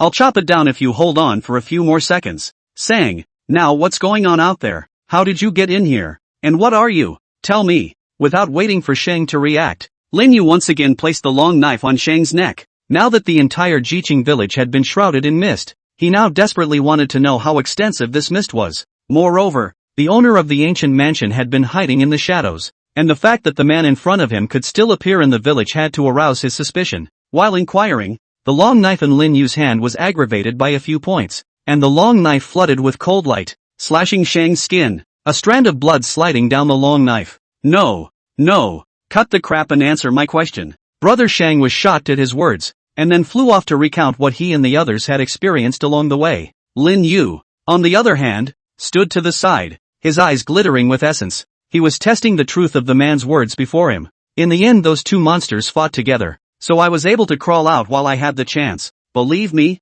what I'm saying is true. If you don't believe me you can still go to the entrance of the village and see that my female companion's body is still lying there. After Shang finished speaking, he looked at Lin Yu with a nervous expression. Lin Yu, on the other hand, narrowed his eyes slightly. If it was according to what Shang had said, then this mist had actually just appeared not long ago. As for the strange corpses roaming around, it was probably the handiwork of the owner of the ancient mansion as well. The mists are enveloping the entire Jiqing village, and they are still expanding outwards. The owner of this ancient mansion is not of an ordinary ability. Now we must find him as soon as possible. Thinking of this, Lin Yu did not hesitate any longer and casually fished out a small knife from the system space and threw it to Shang. "Go ahead and find a place to hide, and leave this knife for your defense." After saying that, Lin Yu's figure gradually became illusory and eventually slowly dissipated into thin air.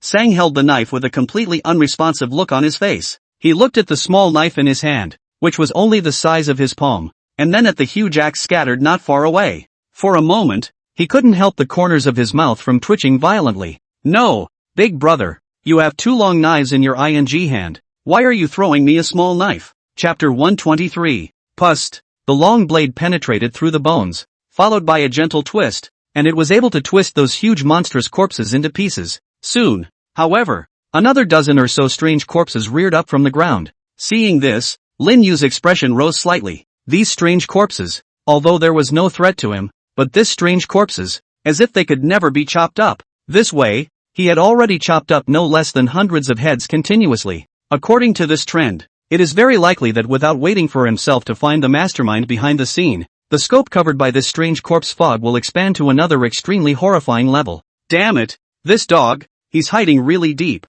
Even the eye of exploration can't find him. Lin Yu swung the long knife in his hand once again, and several more monstrous corpses that wanted to get close to him were shattered into pieces. But soon, another dozen or so strange corpses crawled out again. Lin Yu's figure shook. Then he quickly retreated and jumped up to the roof position in a single leap. Looking at the strange corpses wandering below, the essence in Lin Yu's eyes was also constantly flickering, trying to find some clues from these wandering strange corpses. After observing so for a minute or so, to Lin Yu's disappointment, these strange corpses were always walking aimlessly, without any pattern at all. There's no way out. We can only hope for the system at the moment. Thinking of this, Lin Yu no longer hesitated and called out the system panel. Aha! Help!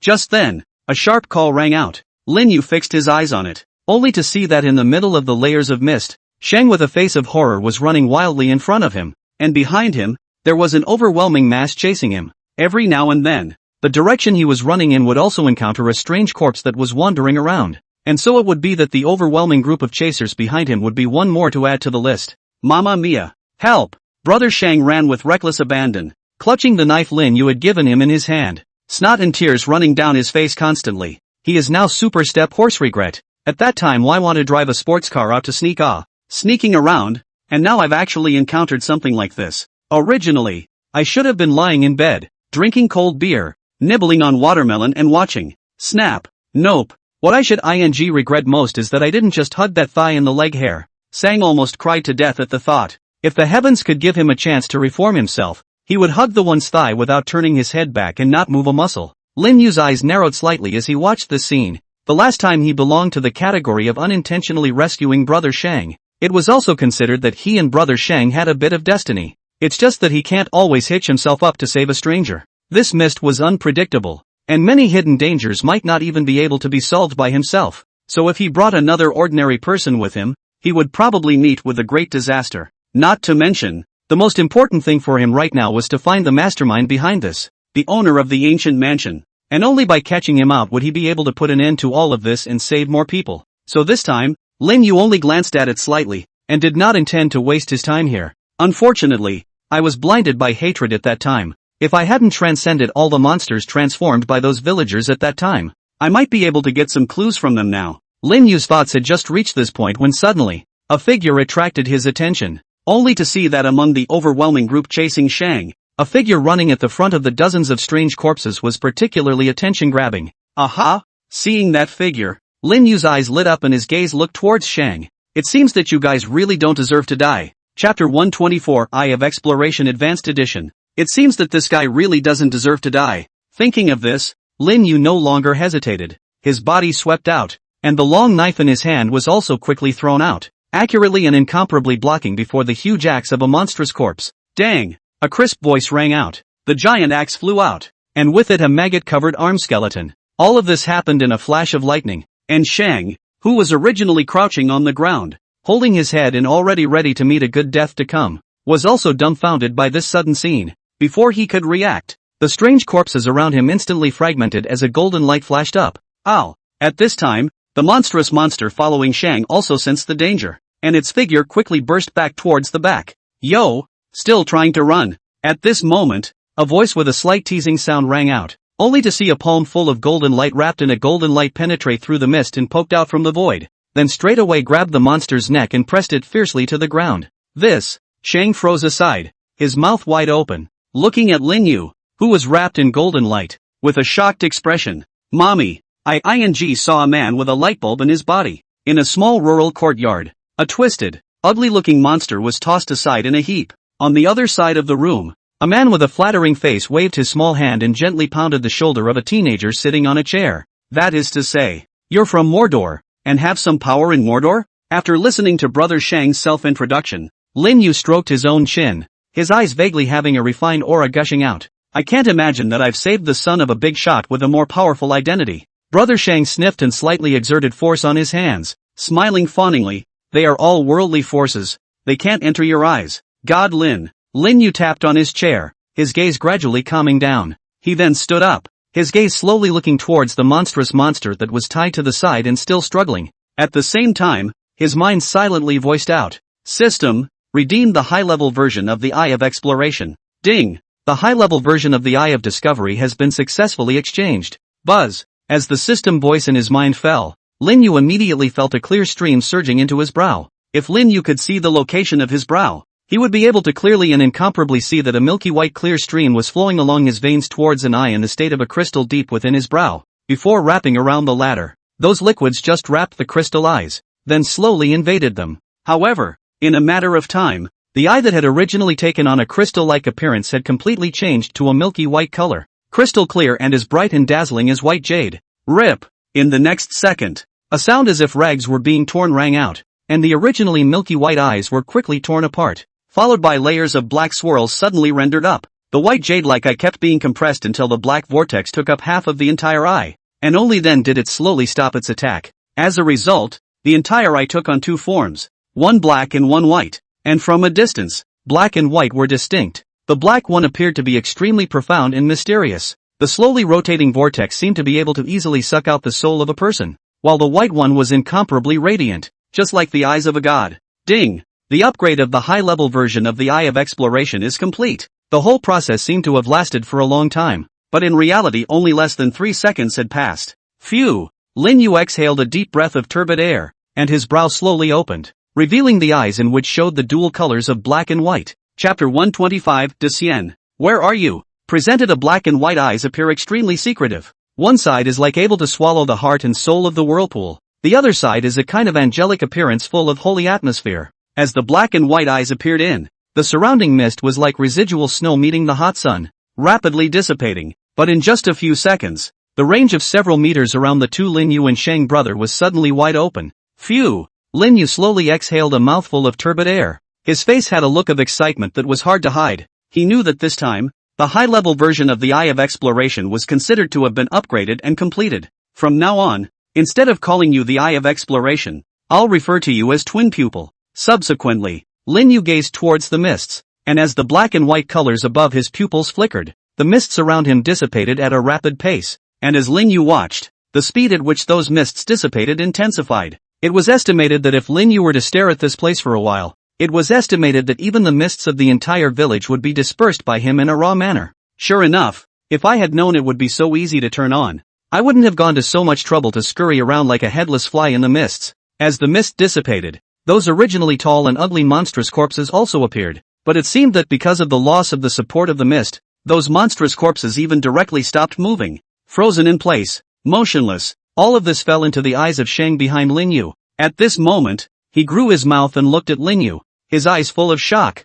He naturally guessed that everything that was happening in front of him, I'm afraid that it was all the handiwork of this teenager in front of him. It just stood in place for a few seconds, then glared, and the mist around it dissipated of its own accord. Is this still something ordinary people? No. Is this still something humans can do? Unconsciously, Shang looked at Lin Yu with a look of awe in his eyes, and he swore that this gang must hold this thigh to death. After dispersing the surrounding mist to a certain extent, Lin Yu also silently put away the luster of his pupils, and instead looked towards the monster that he had tied aside. Being stared at by Lin Yu, the monster that was originally struggling madly instantly calmed down, and its gaze became dull, as if its soul had been absorbed by the black vortex in Lin Yu's eyes. Buzz. Subsequently, the colors of black and white reappeared, and a wave of vague memories about some of the monsters in front of him quickly flooded into Lin Yu's mind. Moreover, a ray of light, which could not be described or illustrated, seemed to rise slowly from the body of the monster, and just as it rose,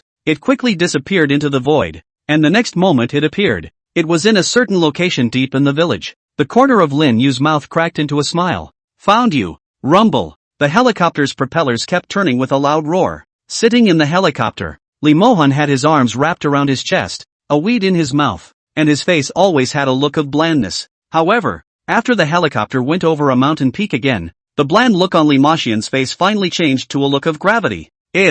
What is this? Up ahead, the pilot let out a horrified cry. Seeing this, Chu Tang and Do Half Xian also could not help but gaze their own gazes towards the bottom of the helicopter. Hiss! In the next moment, both of their pupils couldn't help but shrink fiercely, only to see that down below, between a mountain peak, what met his eyes was a pitch-black color, and the thick mist was like a protective film, shrouding all of the scenery below. Even with the light of the sun, the crowd still couldn't see the scene inside the mists below. At a rough glance, The range covered by the pitch-black mist was actually hundreds of miles away, and this range was still increasing. What is this? Chu Tang was horrified. Li Maxian slowly removed the small grass from his mouth, then said with a grave expression, "Descend the airplane." But the pilot sniffed and his expression froze. The mist below seemed to have an extremely chilly feeling. Just by gazing at it, one couldn't help but let one's body grow cold all over. If one were to land down, I'm afraid. Obey the order. At this time, Chu Tang also collected the shocked color on his face.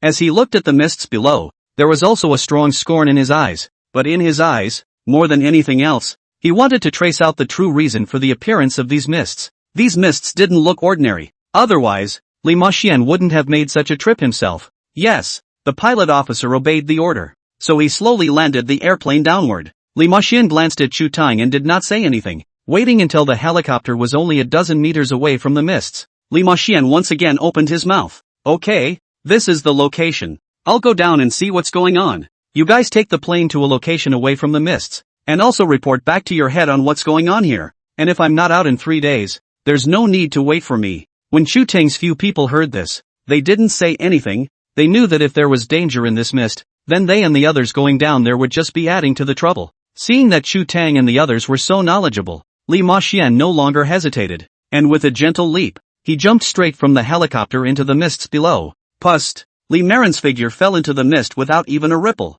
Chu Tang looked at the place below where Li Maxian had disappeared, and then looked at the pitch-black mist that was as terrifying as the sea, and his eyes gradually became mesmerized. On the side, Do Half-Xian's expression also became ghostly as he looked into the distance, his gaze seemingly searching for something through the mist. Da Xian, where the hell are you? 1 inch. Chapter 126, You Want a Gaha. Hoo. Li Maxian's figure fell sharply from the sky toward the bottom, and the sound of the wind kept whistling incessantly in his ears. Seeing his fall speed up more and more, he entered the mist in just the blink of an eye. Phew! As soon as he entered the mists, an indescribable suffocating feeling instantly enveloped Li Maxian's entire body, causing his breathing to become a bit messy. And as far as the eye can see, all are so thick that people's vision is completely obscured by the dark mist. That's a tough feeling. Li Maxian gently bit the small grass on his mouth and inhaled a drop of juice from it. For a moment, an instantly cool sensation gradually spread all over his body from the location of his mouth, and the suffocating feeling brought about by the mists was instantly alleviated.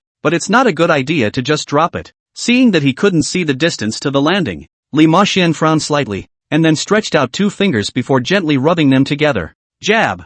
Visible to the naked eye, an invisible wave of air immediately rippled out from his fingertips, and although that wave of air was blocked by the mists, it eventually penetrated the mists and rippled out in all directions. Almost, feeling the message transmitted back from the surrounding airwaves, Li Maxian's feet gently pointed in the air, and then his entire body was like pointing on top of an invisible wall of air, slowly and smoothly landing on the ground. Swish! Not waiting for him to look around the situation, a cracking sound suddenly came from behind him, only to see a huge axe shadow against Li Maxian's head straight down. Along with the axe shadow, there is also a stench of rotting corpses. Li Maxian spat out the grass in his mouth toward the location where the sound came from, and the originally soft and incomparable grass was taut and straight, and even directly collided with the axe shadow head-on. Thump! Like the sound of a golden goose colliding, the shadow of the axe broke apart, and with it, there was also a skeleton that had already rotted away. Li Maxian reached out 2 fingers, gently caught the grass has become soft again. Just want to stuff into the mouth, but a smell above the smell. Frown, towards the side of a fling, and then from the accompanying pockets once again touch out a small grass in the mouth. The small grass that was thrown out by Li Maxian fluttered out, and after circling in the air for a few times, it actually directly transformed into a huge vortex in the same place. The vortex was running at a rapid pace, and it actually began to suck in the surrounding mists at a rapid pace. However, in just a few breaths, the surroundings were actually gradually becoming clearer. Gradually a highway is revealed. That's more like it. Only after doing this did Li Maxian slowly walk towards the location where the axe shadow had just appeared. Carrion? Looking at the rotting bones scattered around, Li Maxian couldn't help but raise an eyebrow. Nope, not a normal carrion. Normal carrions at most crawl out of the ground but still should remain in their original state. But why is this carrion carrying such a large axe on its tail? After freezing in place for half a day, Li Maxian, who ultimately didn't have any thoughts, could only helplessly shake his head, and then lifted his steps towards the depths of the mists. The small grass that was originally hovering in mid-air as a vortex also moved along with Li Maxian, always keeping the 10-meter range around Li Maxian is clearly visible. Li Maxian hands in the pocket, face a bland expression. walking in the mist, as if walking in their own house, even along the way encountered those corrupted corpses. Those corrupted corpses also seemed to not notice his presence in general. After walking for about 4 or 5 minutes, Li Maxian came to a fork in the road, and at the intersection, there were still a few sports cars that had been turned off. After traveling for so long, I finally found a little clue. Li Maxian walked over to one of the sports cars, then fished out a yellowish talisman from his pocket and stuck it on it. It's been years since I've used it, so I don't know if my skills are still proficient. Li Merkin took off the small grass on his mouth, then flicked it on his finger. Pust! A drop of blood then dripped down his fingertip onto the yellowed talisman. The art of the way. Buzz! As Li Maxian recited an incantation, he saw that the yellowish talisman had a golden aura flashing up, and with the appearance of the golden aura, the runes on the talisman seemed to come alive, writhing crazily and devouring the blood on it. As the blood was swallowed cleanly by the runes, a green smoke slowly drifted up. The green smoke twisted and turned in the air, and in the end it gradually turned into a stream of miniature little old men. That little old man skillfully took a puff of his old cigarette and then said in a hoarse voice towards Li Maxian, "Kid, you wanna ga?" Chapter 127, Finding the Mastermind. Swish swish swish. In the Jiqing village, the black and white light flickered continuously, like two incomparably sharp swords, easily and incomparably slicing through the dense black curtain filled with pitch-black mists.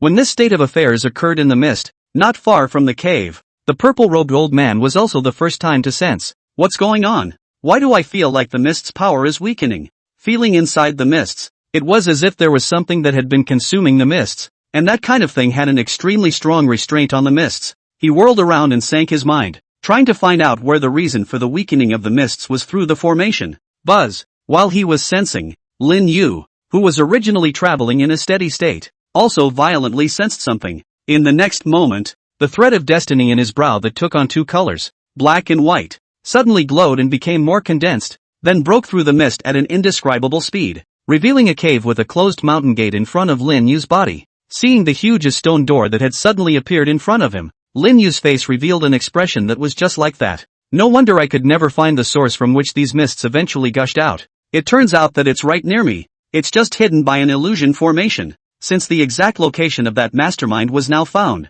it was time to settle old scores next. Lin Yu glanced at Sheng, who was following closely behind him, and reached out to make a light stroke on his brow, after which a drop of how substantial liquid fell into his hand. The drop of liquid appeared as a black and white two-colored suit, the same origin as the black and white eyes in Lin Yu's brow. Lin Yu turned around, then handed over the liquid in his hand to Sheng. "This drop of liquid will be able to carry you and protect you safely out of the mists. Later on I'm going to go in and settle the score with the mastermind behind the scene, so I might not have time to take care of you, so you take this monster out first. Find a place after you get out of the mists, then use my cell phone to call half dozen to come pick you up." Saying that, Lin Yu fished out another cell phone from his pants pocket and shoved it to brother Sheng together. Then when will you come out, Lin God?" Sheng looked around with a tense face. If it wasn't for Lin Yu here, this place, he literally wouldn't be able to stay for a second. Now that he heard Lin Yu tell him to leave first, he couldn't help but inquire about Lin Yu even though he was scared beyond belief. Lin Yu looked towards the stone door not far away.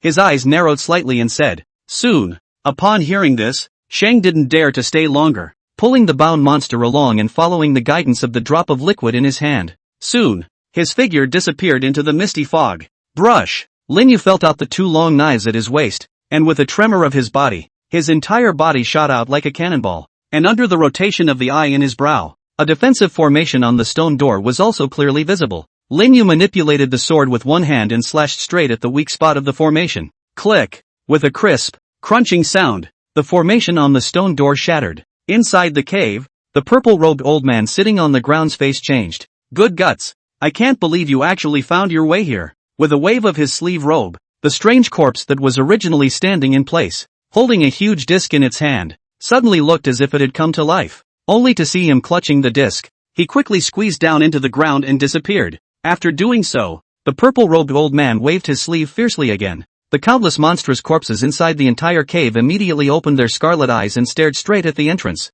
It was as if any creature that appeared in the next moment at the entrance of the cave would be drowned by them in a thunderous tide of corpses. Chapter 128, Karma Lotus. Periphery of the village of intellectuals. With a piece of grass in his mouth and his hands in his pants pockets, Li Maxian walked through the mist as if he was aimlessly walking. It turned out to be not too ideal of an answer in the end. When he thought that the price he had spent was no match for the information he had gotten, Li Maxian couldn't help but feel upset in his heart.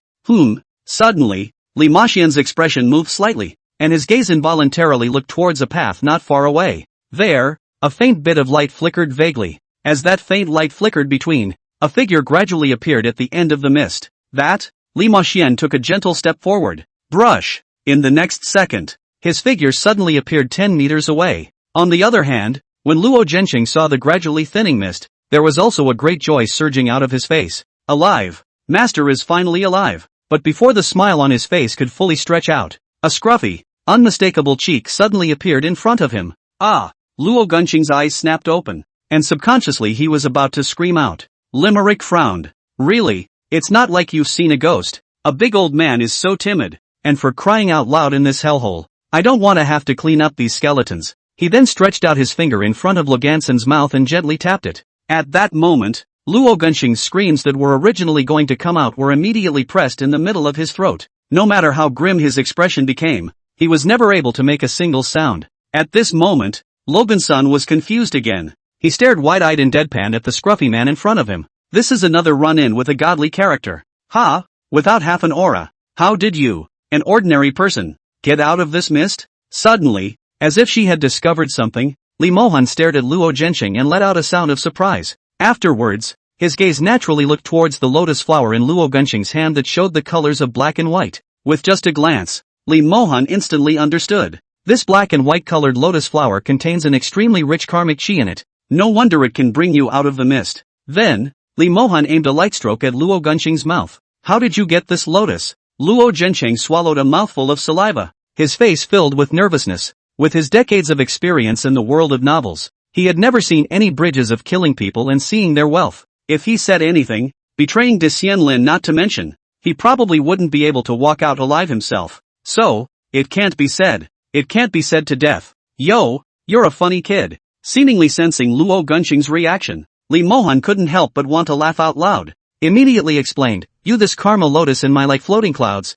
I'm not cultivating this one. If the Buddhas which old bald ass came, may not break the killing precepts hard robbery. With that, he fished out from under his robe a officer's license. This thing seems to have been purposely shoved down his throat by that little brat at the time. Usually, I didn't take it out and use it, but I didn't realize that I actually needed to rely on it to prove my identity now. The Yellow Empire's Special Department's chief provider, Li Mohan. After showing Luo Zhenxing the officer's certificate representing his identity, Li Mohan said again, and you don't say where you come from, you just tell me the direction directly. This if you don't talk again, I will hang you up and smoke you. Logan Sun. Chapter 129 Battle with the Purple Robe. Meanwhile, in the cave covered in a fishy odor, the purple-robed old man stared at Lin Yu, who had appeared at the entrance of the cave. With a grave gaze, only after a long time did he slowly open his mouth and say, I didn't expect that it was actually you, a brat, who broke the old man's mystic corpse formation. I have lived overseas for a long time,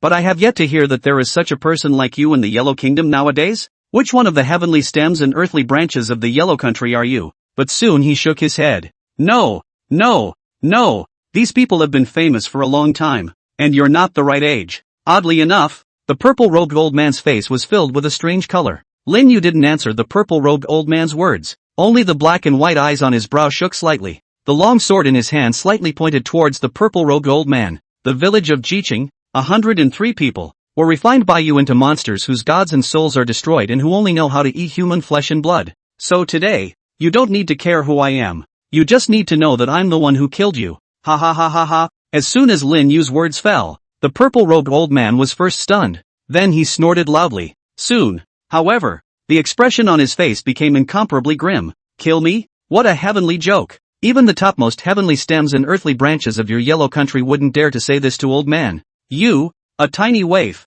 dare to mouth off. Rip. Before his words fell, a flying knife swept towards his cheek. The purple-robed old man's pupils shrunk, and he subconsciously inclined his head. Knock! The flying dagger sliced along his cheek and pierced straight through the wall of the cave. Before he could speak again, he only saw that Lin Yu was already holding his sword with both hands, and with a single stomp of his feet on the ground, his entire body swiftly swept past a single strange corpse. Beeps talk a lot. Lin Yu's long sword trembled slightly. A watery ripple just appeared out of nowhere. Hiss! The old man's pupils shrunk as he reached out and a monstrous corpse stood in front of him. Jab! Watery ripples crossed, only to see the monstrous corpse blocking the purple-robed old man's body instantly cut off at the waist. The purple-robed old man also took this opportunity to instantly storm back out, and at the same time, the spell formation that had yet to be condensed under his feet was also rapidly crumbling. Seeing this scene, the purple-robed old man's deeply sunken pupils couldn't help but shrink slightly. This little doll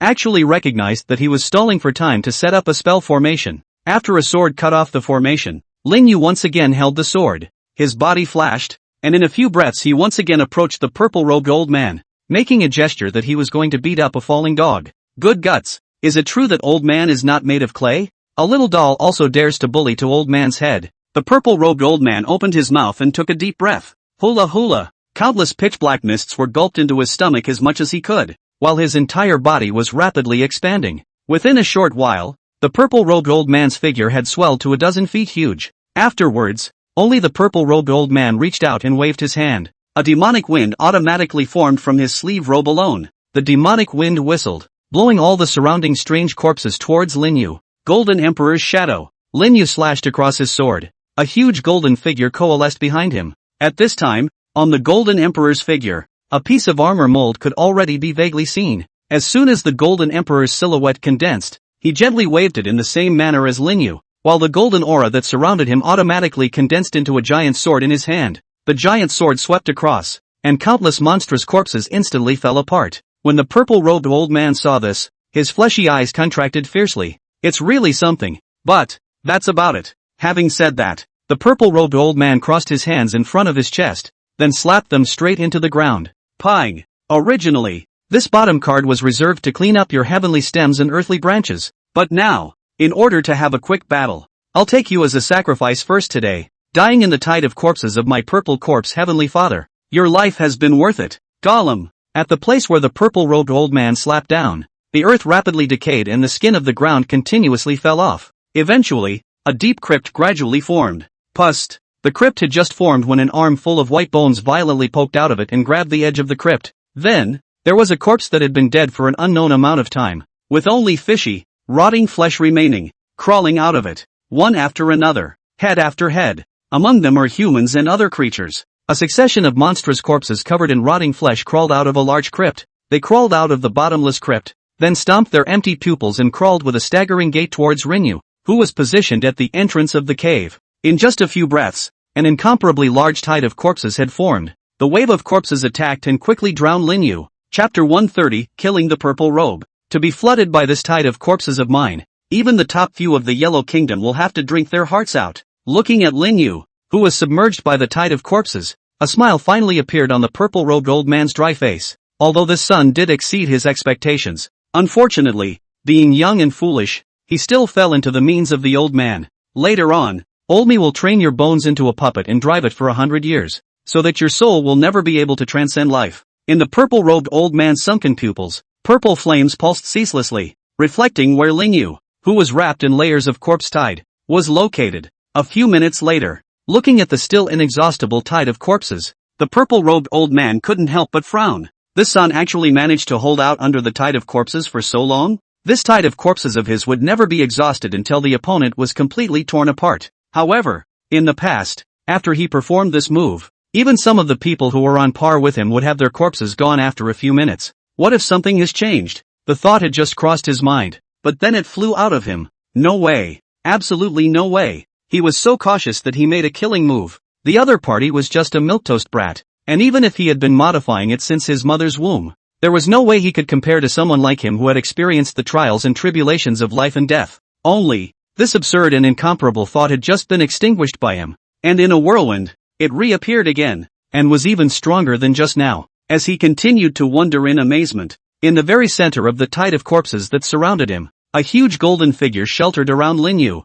constantly blocking the siege of the corpse tide. As the tide of corpses continued to attack, the golden shadow became dimmer by leaps and bounds. While underneath the golden shadow, Lin Yu was sitting on the ground, his hands rapidly forming seals. At the moment he is, please God. In the meantime, on the outside, Li Mohan arrived at the entrance of the cave. Only at this time, his face was also a bit gloomy. It's a psychedelic formation, hidden actually so deep. If it wasn't for the help of the ancient guide, it might take me quite a bit of time to find this place. It was just that although he knew that the eye of the psychedelic formation was nearby, It was a pity that he didn't know anything about formations at all. Mother asterisk asterisk asterisk asterisk her. I should have known that I would have brought old man Gongju with me. Slightly annoyed and rubbing her temples, Lee Mohan couldn't help but clench her teeth. Never mind. I can't really summon another ancient. Thinking of this, Lee Mohan no longer hesitated, took out a short incense and made a gesture to light it. Sound of. Right at this moment, a fluctuation that caused even his heart to palpitate suddenly emanated from somewhere,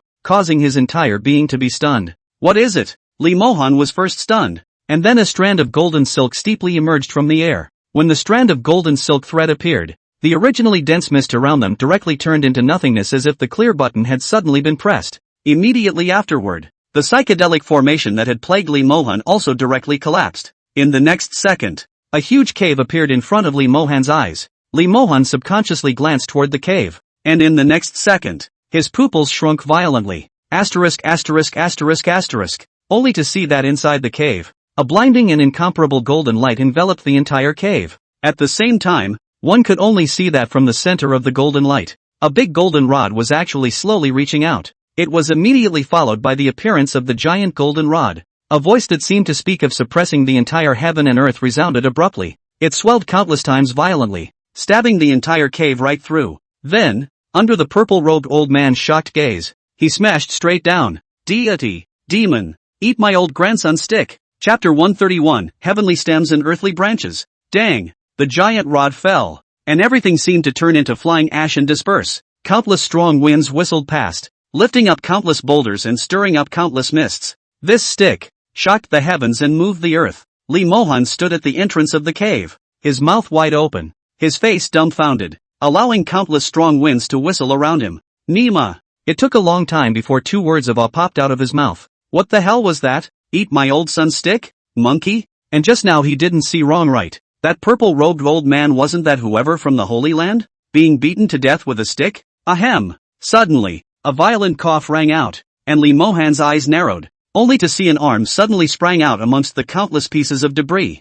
The rubble was then moved away, and a teenager with a dusty face, clothes on his body that had been broken by an unknown amount, and a pale face was revealed. Blah blah blah. Linyu spat out the dust inside his mouth. Too bad. This invocation is too costly, almost buried alive. As a killer move that he had just recently comprehended, the volatility of this invocation was just too great. If it wasn't for the fact that he tried to protect himself as much as he could with the Golden Emperor's Void, he would have almost been seconded along with him. And after using the invocation, the whole body's strength seems to have been drained. In the future it's better to use it sparingly until the moment of life and death. While Lin Yu was reflecting, a black shadow suddenly appeared in front of him. Lin Yu subconsciously looked up. In the next moment, his face couldn't help but stiffen, only to see a naked uncle standing naked in front of himself, brightly revealing himself. Most of all, the uncle in front of him was staring at himself with a face of amazement, as if a green light was about to emerge from the bottom of his eyes. Lin Yu's mind moved slightly and began to silently contact the system.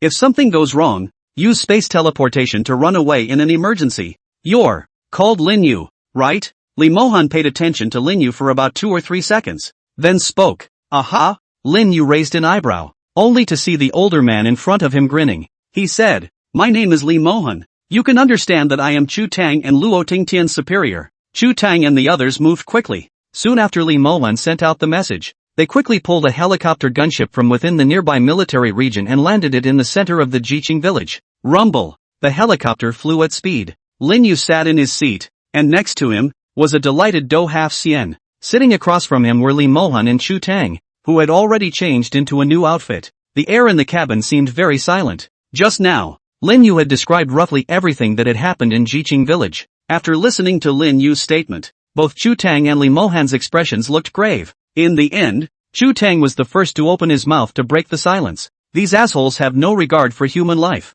No wonder Chu Tang was filled with righteous indignation. Refining hundreds of human lives into puppets that had lost their souls. This kind of thing actually happened within the territory of his Yellow Kingdom. Lee Mohan held the green grass he pulled out of nowhere in his mouth and chewed it. Judging from the image of the purple-robed old man that Lin Yu has just described, it is indeed the leader of the puppet group in the otherworldly region 50 years ago. It's just that all such characters have actually appeared in the territory of the Yellow Country. It seems that this organization that has been dormant for 100 years is going to start practicing big moves again. Hearing this, Lin Yu's heart suddenly floated back to the letter that his own master had left behind in the first place. On that, It also seems to say that the master was also the leader of the group in the other place at first. Lin Yu pondered for a little while and opened his mouth to inquire. This off-world team leader, is it a very high position in the foreign land? Li Mohan sniffed and glanced at Lin Yu, smiling. Although we don't know much about this matter, but you're about to formally join inside the heavenly stems and earthly branches, so it's fine to learn some information about the foreign land in advance.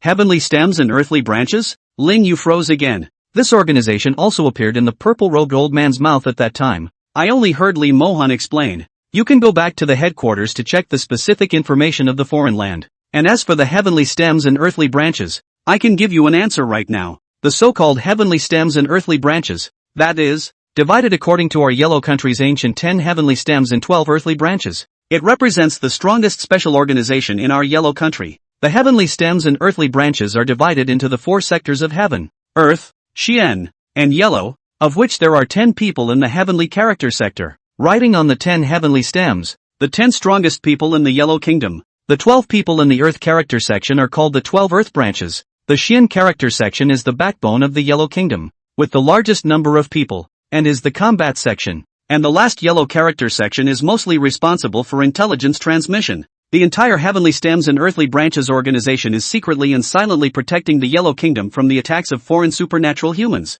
Hiss. Hearing this, Lin Yu couldn't help but suck in a breath of cool air. It turned out that the Yellow Kingdom actually had such a large department hidden in the shadows. As for me, Li Mohan touched his nose and laughed. Nowadays, he is barely considered one of the 10 heavenly stems. Lin Yu finally couldn't help but exclaim in shock this time. Wouldn't that mean that the one standing in front of him was heavenly stem? One of the 10 strongest people in the Yellow Kingdom. The main thing is that this older man is still doing nude art in front of himself. Grandmas, just think about it. It's a drop in the bucket. Chapter 132 Meaning. Rumble. The helicopter's propellers spun at a rapid pace, creating a loud noise. Lin Yu sat in the cabin with a pensive expression on his face. Heavenly stems and earthly branches, representing the hidden special powers of the Yellow Kingdom. Among them, the existence of many humans with special psychic abilities. In addition to the heavenly stems and earthly branches of the Yellow Kingdom, there is also the organization called the Other Land. Without realizing it, a lot of things are involved in a foreign land. From the Divine Council of Toraku, to the Mordor Divine Cult, and Master's death. Perhaps the cause of the Master's death was not as simple as it seemed. Since the Master was from a different place, perhaps he would have to officially face this mysterious organization. Only at the moment one knows very little about exotics. Thinking of this, Lin Yu couldn't help but look at Li Mohan, who was sitting on the side, resting her eyes. Perhaps sensing Lin Yu's gaze, Li Mohan slowly opened her eyes. He raised an eyebrow and smiled. What? Something wrong? Lin Yu nodded and said, I want to join the Heavenly Stems and Earthly Branches organization. I want to learn about the information related to this organization in Otherland. Li Mohan couldn't help a flash of surprise in his eyes when he heard this. In fact, he had long wanted to invite Lin Yu to join inside the Heavenly Stems and Earthly Branches organization. But according to the information he had gotten before, the other party did not mean it, and he did not want to force the issue. So Li Mohan did not open his mouth. What he hadn't expected was that Lin Yu had taken the initiative to propose that he wanted to join the Heavenly Stems and Earthly Branches organization.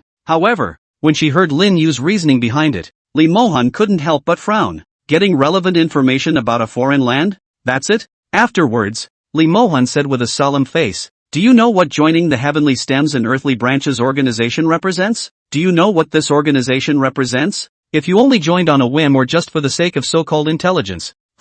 Afterwards, Li Mohan closed her eyes once again and stopped talking. Lin Yu's mind was suddenly shaken. That's right. The Heavenly Stems and Earthly Branches is not simply an organization. What can be said is that it always protects the safety and security of the hundreds of millions of people in the Yellow Kingdom in the shadows. What a huge amount of significance it represents. One is perhaps a little too self-righteous, purely just to investigate the death of his master and thus choose to join the Heavenly Stems and Earthly Branches organization. For a while, Lin Yu couldn't help but fall into deep thought. At this time, Chu Tang saw that the atmosphere was a bit off. Hurriedly opened his mouth and said, Li Tianshang, 10 heavenly stems called Tianshang, Zhang, do not get angry. Words do not have to say so heavy. We that before joining the organization, there has been a real understanding of the significance of the heavenly stems and earthly branches, not because of the one-time personal experience to really understand. Li Mohan sighed softly in his heart when he heard this. In fact, he didn't get angry. Chu Tang's words were right, and Lin Yu's thoughts were also right. It was just that. LOL. He kept his eyes closed, as if he did not take in Chu Tang's words. Lin Yu, on the other hand, was in a state of contemplation. After Chu Tung finished speaking, he saw that both of them didn't move, and squeezed his eyes towards Do Half Xian, who was sitting on the side, quietly eating melon. It means you'll persuade a few too. The latter right not to see. This time, he kind of understand. A few sides are big brother. He just need to keep beautiful. That said, it doesn't appear that this flight route is back to Mordor, does it? The Doge moved his butt and gazed out the window, seeing Do Half Xian casting his attention out of the window, not hearing anything outside the window. The corner of Chu Tang's mouth twitched slightly. So, why bring this old guy along? What's the point of having him? The atmosphere fell into silence, and the air grew slightly chilly. At last, Chief, Silent Hill is here. The sound of the airman's voice broke the silence. 133. Training bases. Silent Hill. After the helicopter rolls over a lush mountain peak, the scene below suddenly opens up a bit. Lin Yu looked downward, only to see that in the center of the mountains, surrounded by mountains, there stood a tarmac. Rumble. The helicopter dropped quickly and then landed in the parking pad below. Crunch. The hatch opened and Li Mohan was the first to get up, while Chu Tang smiled at the Lin Yu duo and said, "Let's go." Lin Yu and Do Half Xian looked at each other, then both stepped out of the helicopter with confusion. Around the helicopter, more than a dozen fighters armed with real bullets were already standing. "Hello, ID nameplate please." When several people stepped out of the helicopter, a soldier ran up to them and gave a military salute. Li Mohan fished out a silver and gold badge from his pocket and handed it to the warrior. As soon as that warrior saw the golden badge, his expression became solemn, and he straightened his back once again and saluted towards Li Mohan. "Good day, Tian Chang." This sound of heavenly long goodness was not only a respect for Li Mohan's identity, but also a respect for Li Mohan's defense of his family and country. As a warrior of the special department, he naturally knew the meaning that Tian Chang represented. The three in the back. One is Chu Tang from the Xian division, and the other two are students I brought to the trial. Li Mohan nodded and pointed to the three people behind him and said, "Yes." After giving a military salute towards Li Mohan, the warrior trotted to the front of the trio. "Please understand. Duty calls, please cooperate with the inspection." Aha! After a brief inspection, several people got into a small car and, guided by a warrior, began to drive towards the unknown mountain range. After traveling for roughly 30 minutes, the outline of a huge building gradually appeared in front of everyone's eyes. The huge building was like a water bowl, inverted on the ground, with peaks above it, surrounded by mountains, hidden in the center of the mountains surrounding it, and even if you looked down from the sky, you could only see the appearance of an ordinary mountain peak. Woj. Watching the scene, Halfdeuce couldn't help but let out a gasp. The building, as if it had been made by hollowing out all of several peaks and then using the peaks as a surface camouflage. "That's huge," Chu Tang explained from the side. "This is Training Base 03, in which special humans from all over the country are gathered." Special humans. Lin Yu couldn't help but stare at his words. Doesn't that mean that this place is part of the heavenly stems and earthly branches? Seemingly just as Lin Yu thought, Chu Tang continued to explain. Every person who joins the heavenly stem and earthly branch will undergo initial training in the training bases established all over the country. Screening, and only the few who pass the training will be eligible to formally join the heavenly stem and earthly branch sector and become a member of it. During this period of time, it happens to be the days when the training base is open. And Tian Changli brought you guys here because he actually wants you guys to join the training base and train together. You guys shouldn't think there's anything wrong with this. This is the way to join the Heavenly Stems and Earthly Branches organization. Even Tian Changli was also a member of the training base. Lin Yu's focus was instead on the fact that he could become a member of the Heavenly Stems and Earthly Branches through training. In other words, one has a chance to join the Heavenly Stems and Earthly Branches organization? Phew! Lin Yu exhaled a mouthful of cloudy air.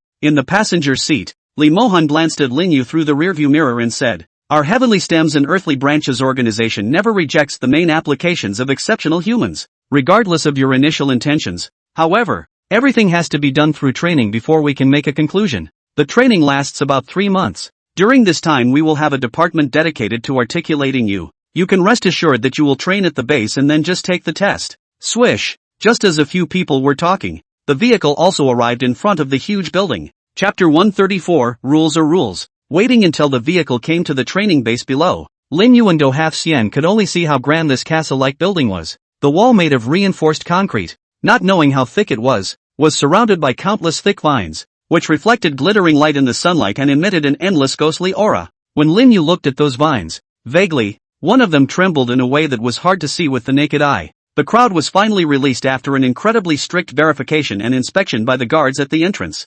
please note that driving vehicles is not permitted on the base, so please get out of your vehicles and walk when you enter the base. The guard gave a military salute before trotting aside to dial a signal. Drop. Rumble. As the signal was dialed, the huge steel-reinforced concrete door that stood in front of the crowd shook violently for a moment, letting out a loud roar, and then slowly opened. Later on, Chu Tang will take you guys to get your entry certificates, and about half a month later, it will be the official training at the training base. Before you do that, you have to get your entry permit. I'm going to have a little chat about life with an old friend. Lee Mohan embraced her hands in front of her chest and got out of the car straight away, walking towards the other side after barking instructions towards Lin Yu. Entrance exam certificate? Half a month to go? Lin Yu was puzzled. Chu Tang explained. The entrance examination certificate is a symbol that represents the identity of your trainee, and this thing can only be issued by the major training bases, but the time for issuing it has already passed, so that's why Tian Changli brought you guys directly to the training base.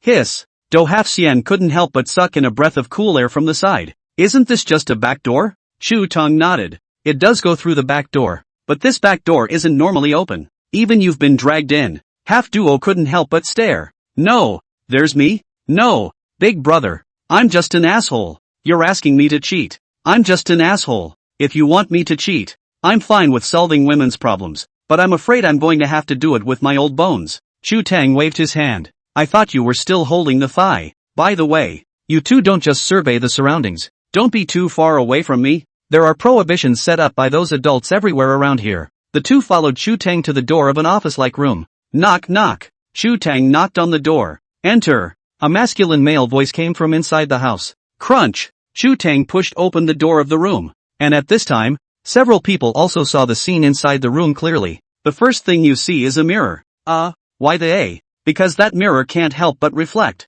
And it's also thief round. Bald? That's right. Sitting in the office chair is a middle-aged man whose head is so bald that it can already reflect light. Instructor 2. Chu Tang stepped forward and gave a sergeant's salute. Tu Din nodded. Then his gaze naturally looked towards the Lin Yu duo who were behind Chu Tang. Instructor 2. This is the Lin Yu Do Hanjiang duo that Tian Changli asked me to lead the two of them here to receive their entry certificates. Li Tian Chang? Tu Ding couldn't help but raise an eyebrow when he heard this. But immediately, he couldn't help but frown. The time for the issuance of the entrance examination certificate has long since passed. Let them go and come back after 3 years. This rule, even for those brought by Li Tianchang, cannot be broken. After saying that, he lowered his head again and dealt with the papers on the table. But Instructor 2, the rules don't seem to state that admission cards will no longer be issued after the time they are issued, right? Bang! As soon as Chu Tang's words fell, Tu Ding slapped the table, drinking loudly. Chu Tang, I read that you were a member of the training base in the past, and now you and I are peers. That's why I'm being so polite to you. When I say the time is over, it's over. Come back in 3 years. If you're not convinced, then tell Tian Changli. Even if Tian Changli comes in person, I'll still say the same thing. Rules are rules. Chapter 135, Qin Zhang.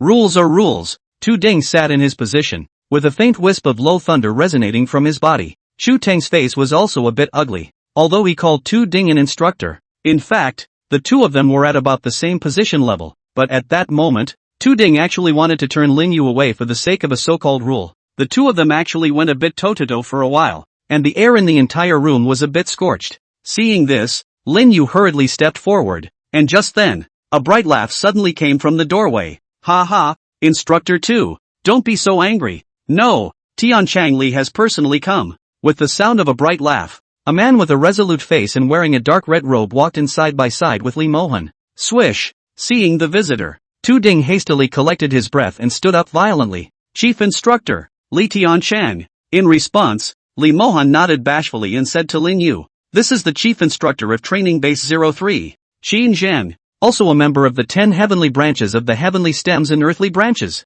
Lin Yu, good day, Instructor Qin. Qin Zhang laughed, resting his chin on his hand as he looked Lin Yu up and down. TSK. It doesn't look very handsome either. That said, kid, before coming here old Li was full of praise for you, a demon among geniuses. It makes me unable to resist coming to see the real person as well. Lin Yu touched the back of his head and laughed. That's a fallacious compliment from Tian Changli. Qin Zhang laughed. There aren't many yo that can let old Li praise them to this extent. You kid don't need to be modest. With that, he took out a golden token from his bosom. Chief Instructor. This. Seeing this, Tu Ding, who was on the side, couldn't help but be shocked. Chief Instructor, the time for the release of the entry permit has passed. You are. Shin Jung shrugged his shoulders and said, I see that this kid has amazing bones and is a good talent. Not to mention that old Lee has personally come here, so how can I say anything if I don't accept this kid? But, Tu Din was still trying to speak. Shin Jung frowned. Old Tua, this matter is decided. You hurry to arrange up for this kid. Yes. Tu Din straightened up. That's it then. Let's go. Old Lee, the drink you owed me before has to be arranged for me today anyhow. After taking care of things here, Shin Jiang pulled Lee Mohan out of the room without a second thought. Only after the two left did Tu Ding take out a piece of parchment from a drawer and then handed it to Lin Yu. On this is the trial mission. The deadline is before training begins, and you can only officially enter the training base after completing the mission. Of course, you can also choose to give up, but at the same time you'll have to hand over your entry card. Lin Yu took the parchment straight away. Seeing this, Tu Ding didn't say anything else, sat down his body, buried his head and started doing his own thing. Shu Tang also did not intend to talk to Tu Ding any further and led Lin Yu, Do half Xian out of the room. Outside the room, Shu Tang instructed Lin Yu with a serious face. This trial mission, we can't intervene. It can only be completed by yourself, and you can't easily look for helpers. As for half Immortal Do, I'm going to take him to report to the yellow section of the heavenly stems and earthly branches,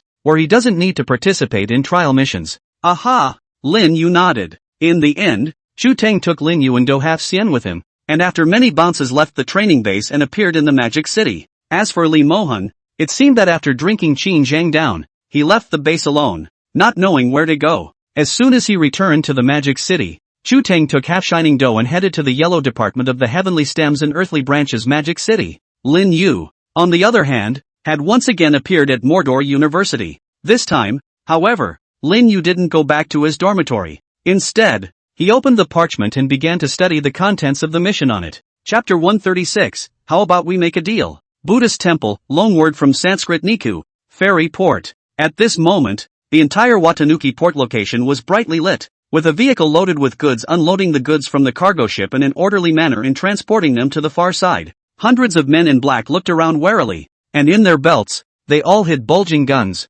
Phew! Suddenly, it was as if a black light flashed in the stillness of the night. Some of the black-clothed men immediately drew the guns on their belts and entered a state of full-body alert. After a minute, seeing that there were no abnormalities in the surroundings, these black-clothed men slowly lowered their guns, only that their gazes were still incomparably vigilant. Phew! When the black-clothed men in the periphery lifted their guard, a slight and incomparable exhalation sounded in the darkness, and a masked man wiped the cold sweat that emerged on his forehead. Thank God for that. Bobby, you almost got us killed. At that moment, a scolding voice rang out next to the masked man. Only in the narrow spot formed by several containers, several figures dressed in the same costume as the masked man were lying on their backs. At this time, their palms were also resting on the guns hanging from their waists, and their eyes, which were only exposed, also had the look of having survived a robbery. And it was the masked man leaning against Bobby's side who spoke. Bobby lowered his voice and said, "Sorry, Tina." Tina gave a few hand signals to her teammates who were hiding around the container,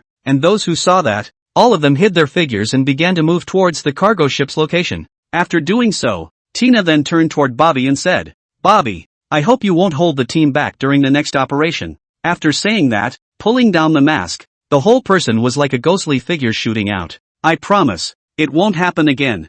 Bobby looked at Tina's figure, his turquoise blue eyes glinting ever so darkly in the light. Tina and the others followed the crevices of the containers and kept moving closer to where the freighter was. Pust! With the sound of two daggers going into their throats, the two black-clothed men who were on guard fell down in obedience, and as they were about to fall to the ground, two more arms would gently hold the back of their heads, preventing them from falling to the ground with a sound. After doing so, the masked man would make a few gestures towards his back and drag the black-clad body down the container crevice. Along the way, Tina's teammates did so every step of the way. Everything went very well. Everyone feels that way, except for two people, one being Tina, who had always been a little distracted since the start of the operation tonight, and that feeling of distraction grew stronger as they got closer to the freighter. Only looking at the cargo ship that was almost at hand, she gritted her teeth and forced herself to hold back that annoyance. "Yourself, definitely not going to pass up this opportunity so good. Father killer, scourge of an entire nation. Vermin, tonight is the night of a lifetime."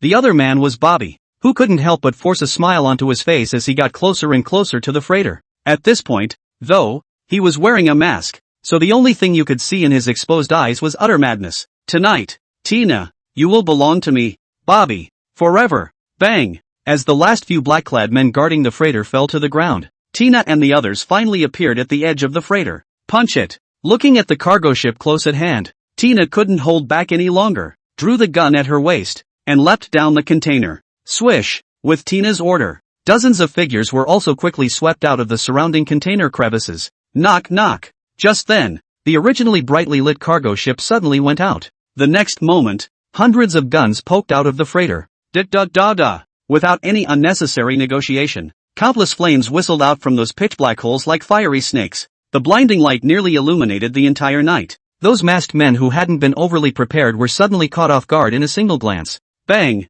Bang! Bang! One after another, the masked men were caught off guard by the sudden ambush. And one after another, they all fell to the ground dead with shock on their faces. There's an ambush! Tina snapped. Immediately afterward, she immediately flew on the ground and rolled, dodging a bullet that whizzed past her. Pull back! Tina immediately gave the order, and all the masked men began to quickly retreat, but not before they moved. Bang! Hundreds of containers behind them were suddenly and simultaneously blown apart, followed by a pitch-black muzzle poking out from inside. Da-da-da-da!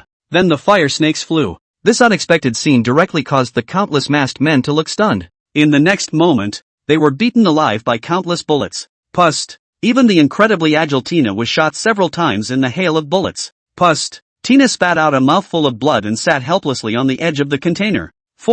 Why the ambush? Tina muttered out somewhat numbly, and at this moment, she could only watch in disbelief as the elites she had brought with her were engulfed by countless bullets. The flames went off for 3 minutes. Sasha! Tina raised her head in bewilderment, and in front of her, black-clad men with guns in their hands were already standing. Only after she saw a certain figure, her pupils couldn't help but shrink violently, followed by a thick murderous intent flowing from her eyes. It was a short blonde man who showed his dirty yellow teeth towards Tina and said with a grin on his face, "Miss Tina, it's been a long time since I've seen you, and your figure is really getting better and better." Tina sneered. In response, the blonde man still had a smirk on his face as he rubbed his palms together, then made a move behind him and said, "Miss Tina is really unapproachable. It seems like you'd still have to find someone you know well enough for you to open your mouth." As the blonde man beckoned, the black-clothed men who had formed a human wall scattered at once, and a figure rolled from the back to the side of the blonde man. The blonde man stroked the latter's head and smiled towards Tina. "Miss Tina, I wonder how the acquaintance I found for you is doing." At this moment, Tina had already opened her mouth wide in shock, her face filled with disbelief. She looked at the fawning figure kneeling at the blonde man's feet and just felt almost on the verge of fainting. That man is actually his own teammate and his own fiancé-to-be, Bobby. Why? Tina almost gritted her teeth together. The person he and his father trusted the most would actually betray. Ha ha ha ha ha. The blonde man looked smug as he watched Tina's lifeless expression. He rubbed his foot against Bobby's head and said triumphantly, "Good dog. This woman is your reward." "Oh yeah." Suddenly, the blonde man suddenly thought of something and took the gun from his man. Four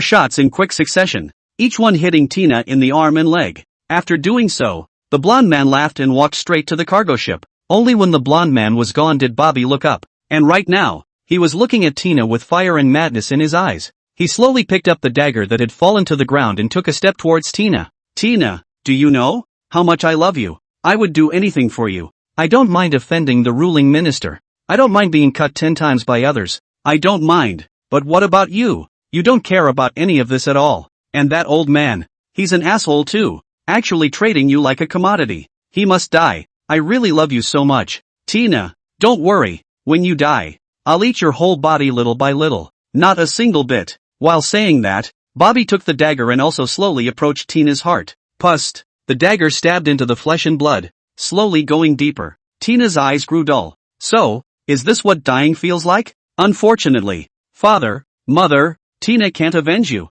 Ding! Just then, the whole world suddenly seemed to stand still. In a daze, in the dim light, Tina seemed to see a vague figure. He wore a black trench coat, which grinned in the breeze. He slowly raised a finger toward Tina. At the same time, a voice rang in her ears. "How about I make a deal with you?" Chapter 137, this is called the Little Redeeming Pill. We can make a deal. Under the darkness of the night, the man whose face could not be seen stood in the cold wind wearing a black trench coat with his hands in his pockets. Tina struggled to open her eyes, which were somewhat misty and losing color. as if trying to work out if it was a fantasy, is it an illusion, but even if it's a hallucination, I'm willing. Snap, as Tina's voice fell, a sudden ringing finger sounded in the still air. Next moment, everyone's pupils, including Bobby's, shrunk hard. Bobby's eyes, which had been plunged into madness, gradually became a little dull. People, where are the people? Only to see that Tina, who was originally lying on the ground and was already in a dying state, in an instant,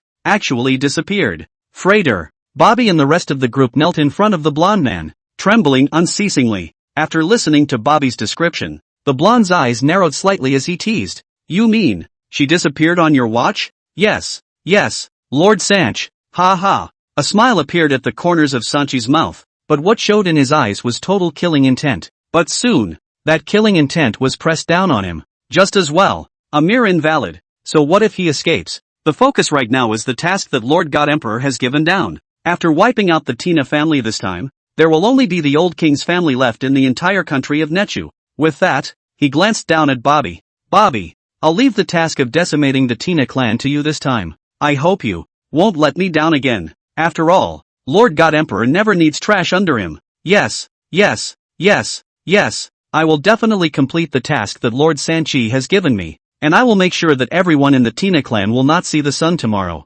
Bobo, for example, was pardoned and frantically got high toward Sanch a few times before rolling out like a loyal dog. Only after Bobby rolled out did Sanch pick up the handkerchief on the table and glanced blandly at the dozen or so black-clad men still kneeling on the floor. Kill them all. Hiss. Somewhere in the dockyard, Tina struggled to open her eyes, the pain coming from her body causing her to suck in a breath of air. Am I in hell already? It's a bit of a shame, but this isn't hello. Just as Tina was a bit dazed, a voice suddenly interrupted her thoughts. Only in front of Tina, a figure in a black trench coat stood in front of her. You saved me. That wasn't an illusion just now. A somewhat hoarse voice came from beneath the black trench coat. Naturally, it's not an illusion. Since I intend to make a deal with you, there's no need to let you die anywhere. Only Tina struggled to her feet and then knelt down towards the black trenchcoat figure. As long as I can kill those two assholes, Bobby and Sanch, handily, I'm willing to die even if you want me to. Tina gritted her teeth, the killing intent in her eyes almost about to condense into substance.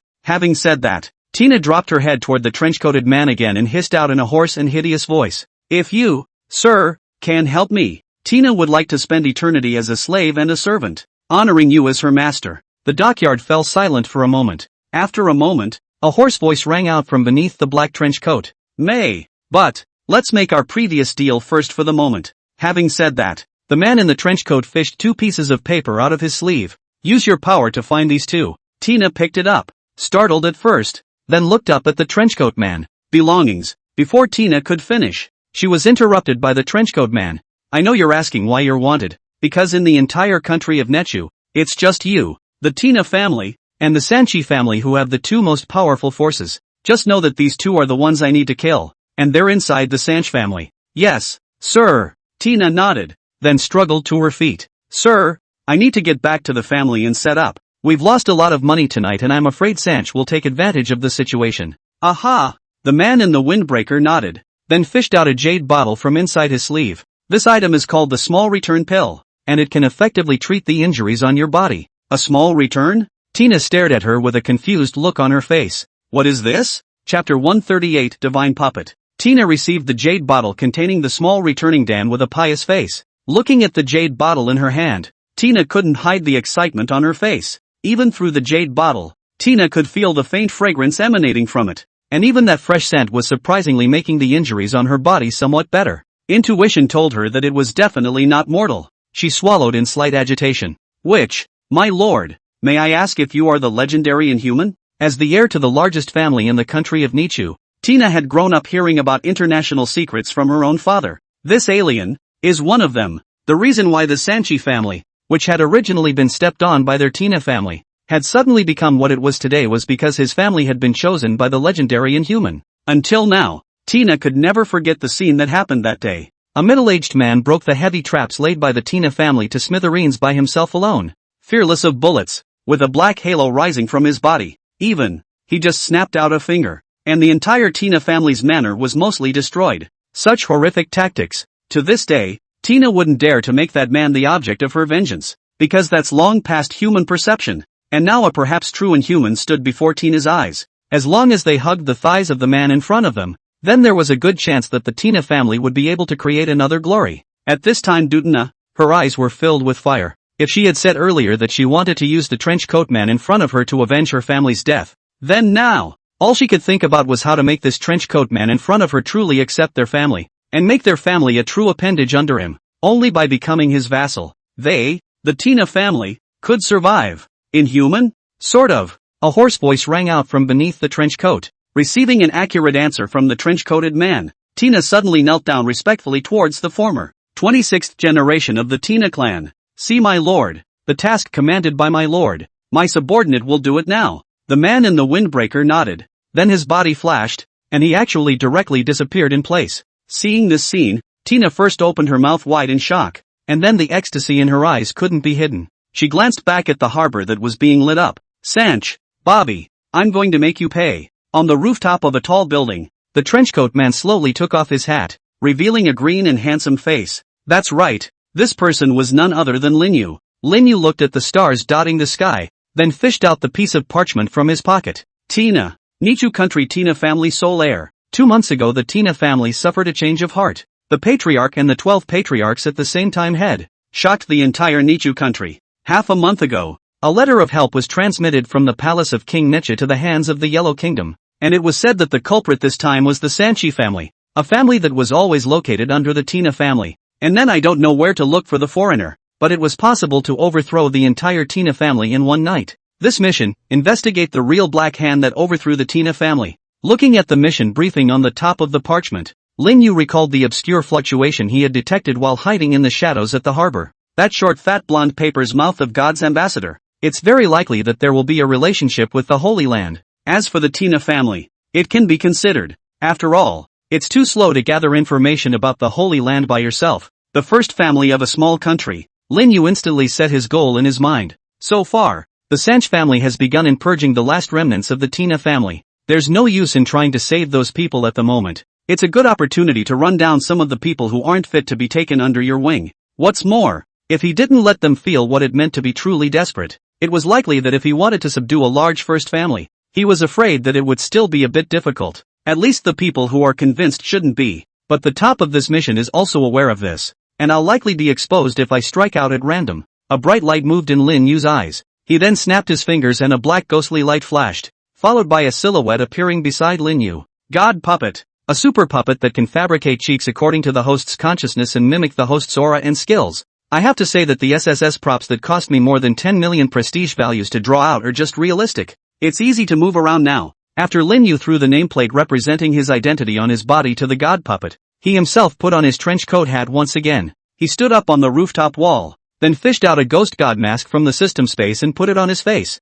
leaning his body gently downwards. Next, it's time to go have a nice chat with that Sanch family Inhuman. Chapter 139. Tina's family. As one of the most massive families in the Nichu kingdom at one time, when the Tina family was at its most prosperous, even the royal family of the Nichu kingdom had the shadow of the Tina family behind it. Although the Tina family had slowly gone downhill in recent years, its position in the Nichu country was still unshakable. But with the loss of the group leader and a bunch of patriarchs of the Tina family overnight, the once untouchable Tina family is now becoming somewhat precarious. Not only is the new family young, but it's also a woman, which makes it hard to convince people at all. For a time, the entire Tina family was in the dark. Even many of those affiliated clans that had originally submitted to the Tina family were somewhat unable to hold back, wanting to reap some benefits from the already precarious Tina family. The heads of some of the affiliated clans have quietly begun to fall on their sword to Tina's nemesis, the Sanchez. For a time, the entire country of Nichols began to stir.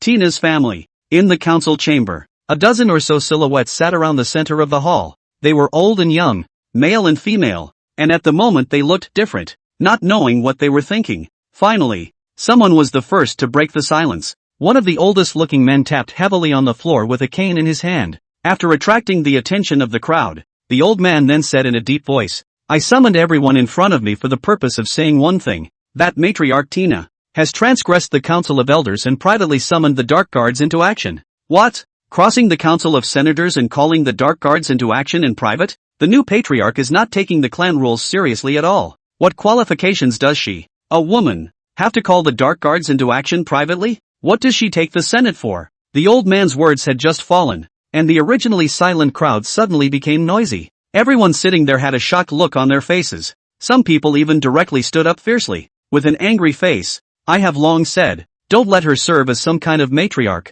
She has privately summoned the Dark Guards to act this time. If the Dark Guards have any losses, won't we, the Tina family, be wiped out completely? Yes, I suggest that Tina be removed from the position of matriarch outright. In the first place, I wouldn't have suggested making a woman a matriarch of any kind, just on the basis that she's the matriarch's daughter. 10th Elder, you are one of the patriarchs. Why don't you say something? As soon as you start, we'll immediately pass the resolution to remove the Tina clan's patriarch. There, the oldest old man, the only remaining patriarch of the Tina family today. The 10th Elder knocked on the floor, and his pale and hoarse voice rang out. Although his voice was tiny, it was like a command in the eyes of the crowd, and all of them stopped their movements and gazed at the former. After the 10th Elder finished speaking, his eyes seemed to be closed, and he quietly lay down on the eunuch's chair, no longer speaking. It's like falling asleep. However, the 10th Elder did fall asleep. When the crowd saw this, they all glanced at each other, seeing the helplessness in their eyes. The 10th Elder was too old and had contracted narcolepsy, and could fall asleep anytime, anywhere. It was also because of this fault that on the day of the Tina family's accident, the 10th Elder was spared because he was asleep. If it was usual, the crowd might have seen the 10th Elder sleeping over and then they wouldn't have disturbed it anymore. But now, it was almost time for the Tina family to live or die. A man glanced at the man standing not far away, then gritted his teeth and took the initiative to approach the 10th Elder, calling out softly, 10th Elder, you wake up, even if you want to sleep. You have to do so after organizing this meeting to remove Tina's matriarch position, right? The 10th Elder snorted a few times through his nose, then turned around with a turn and fell asleep again. Seeing this, the man directly reached out and gently patted up the 10th Elder's body. 10th Elder, you wake up. After calling out for half a day, the 10th Elder still didn't move. The man whirled around and stood up straight. After looking around the crowd, walked straight to his seat. Since the 10th Elder is incapable of presiding over the meeting, and it's a time of crisis, and since all the family heads of the major subveins are now present, we'll start the meeting to remove Tina's matriarch. What does everyone think? The crowd sniffed and pondered for a few seconds. Then they all nodded. Seeing that the crowd was fine with it, the man was the first to raise his palm.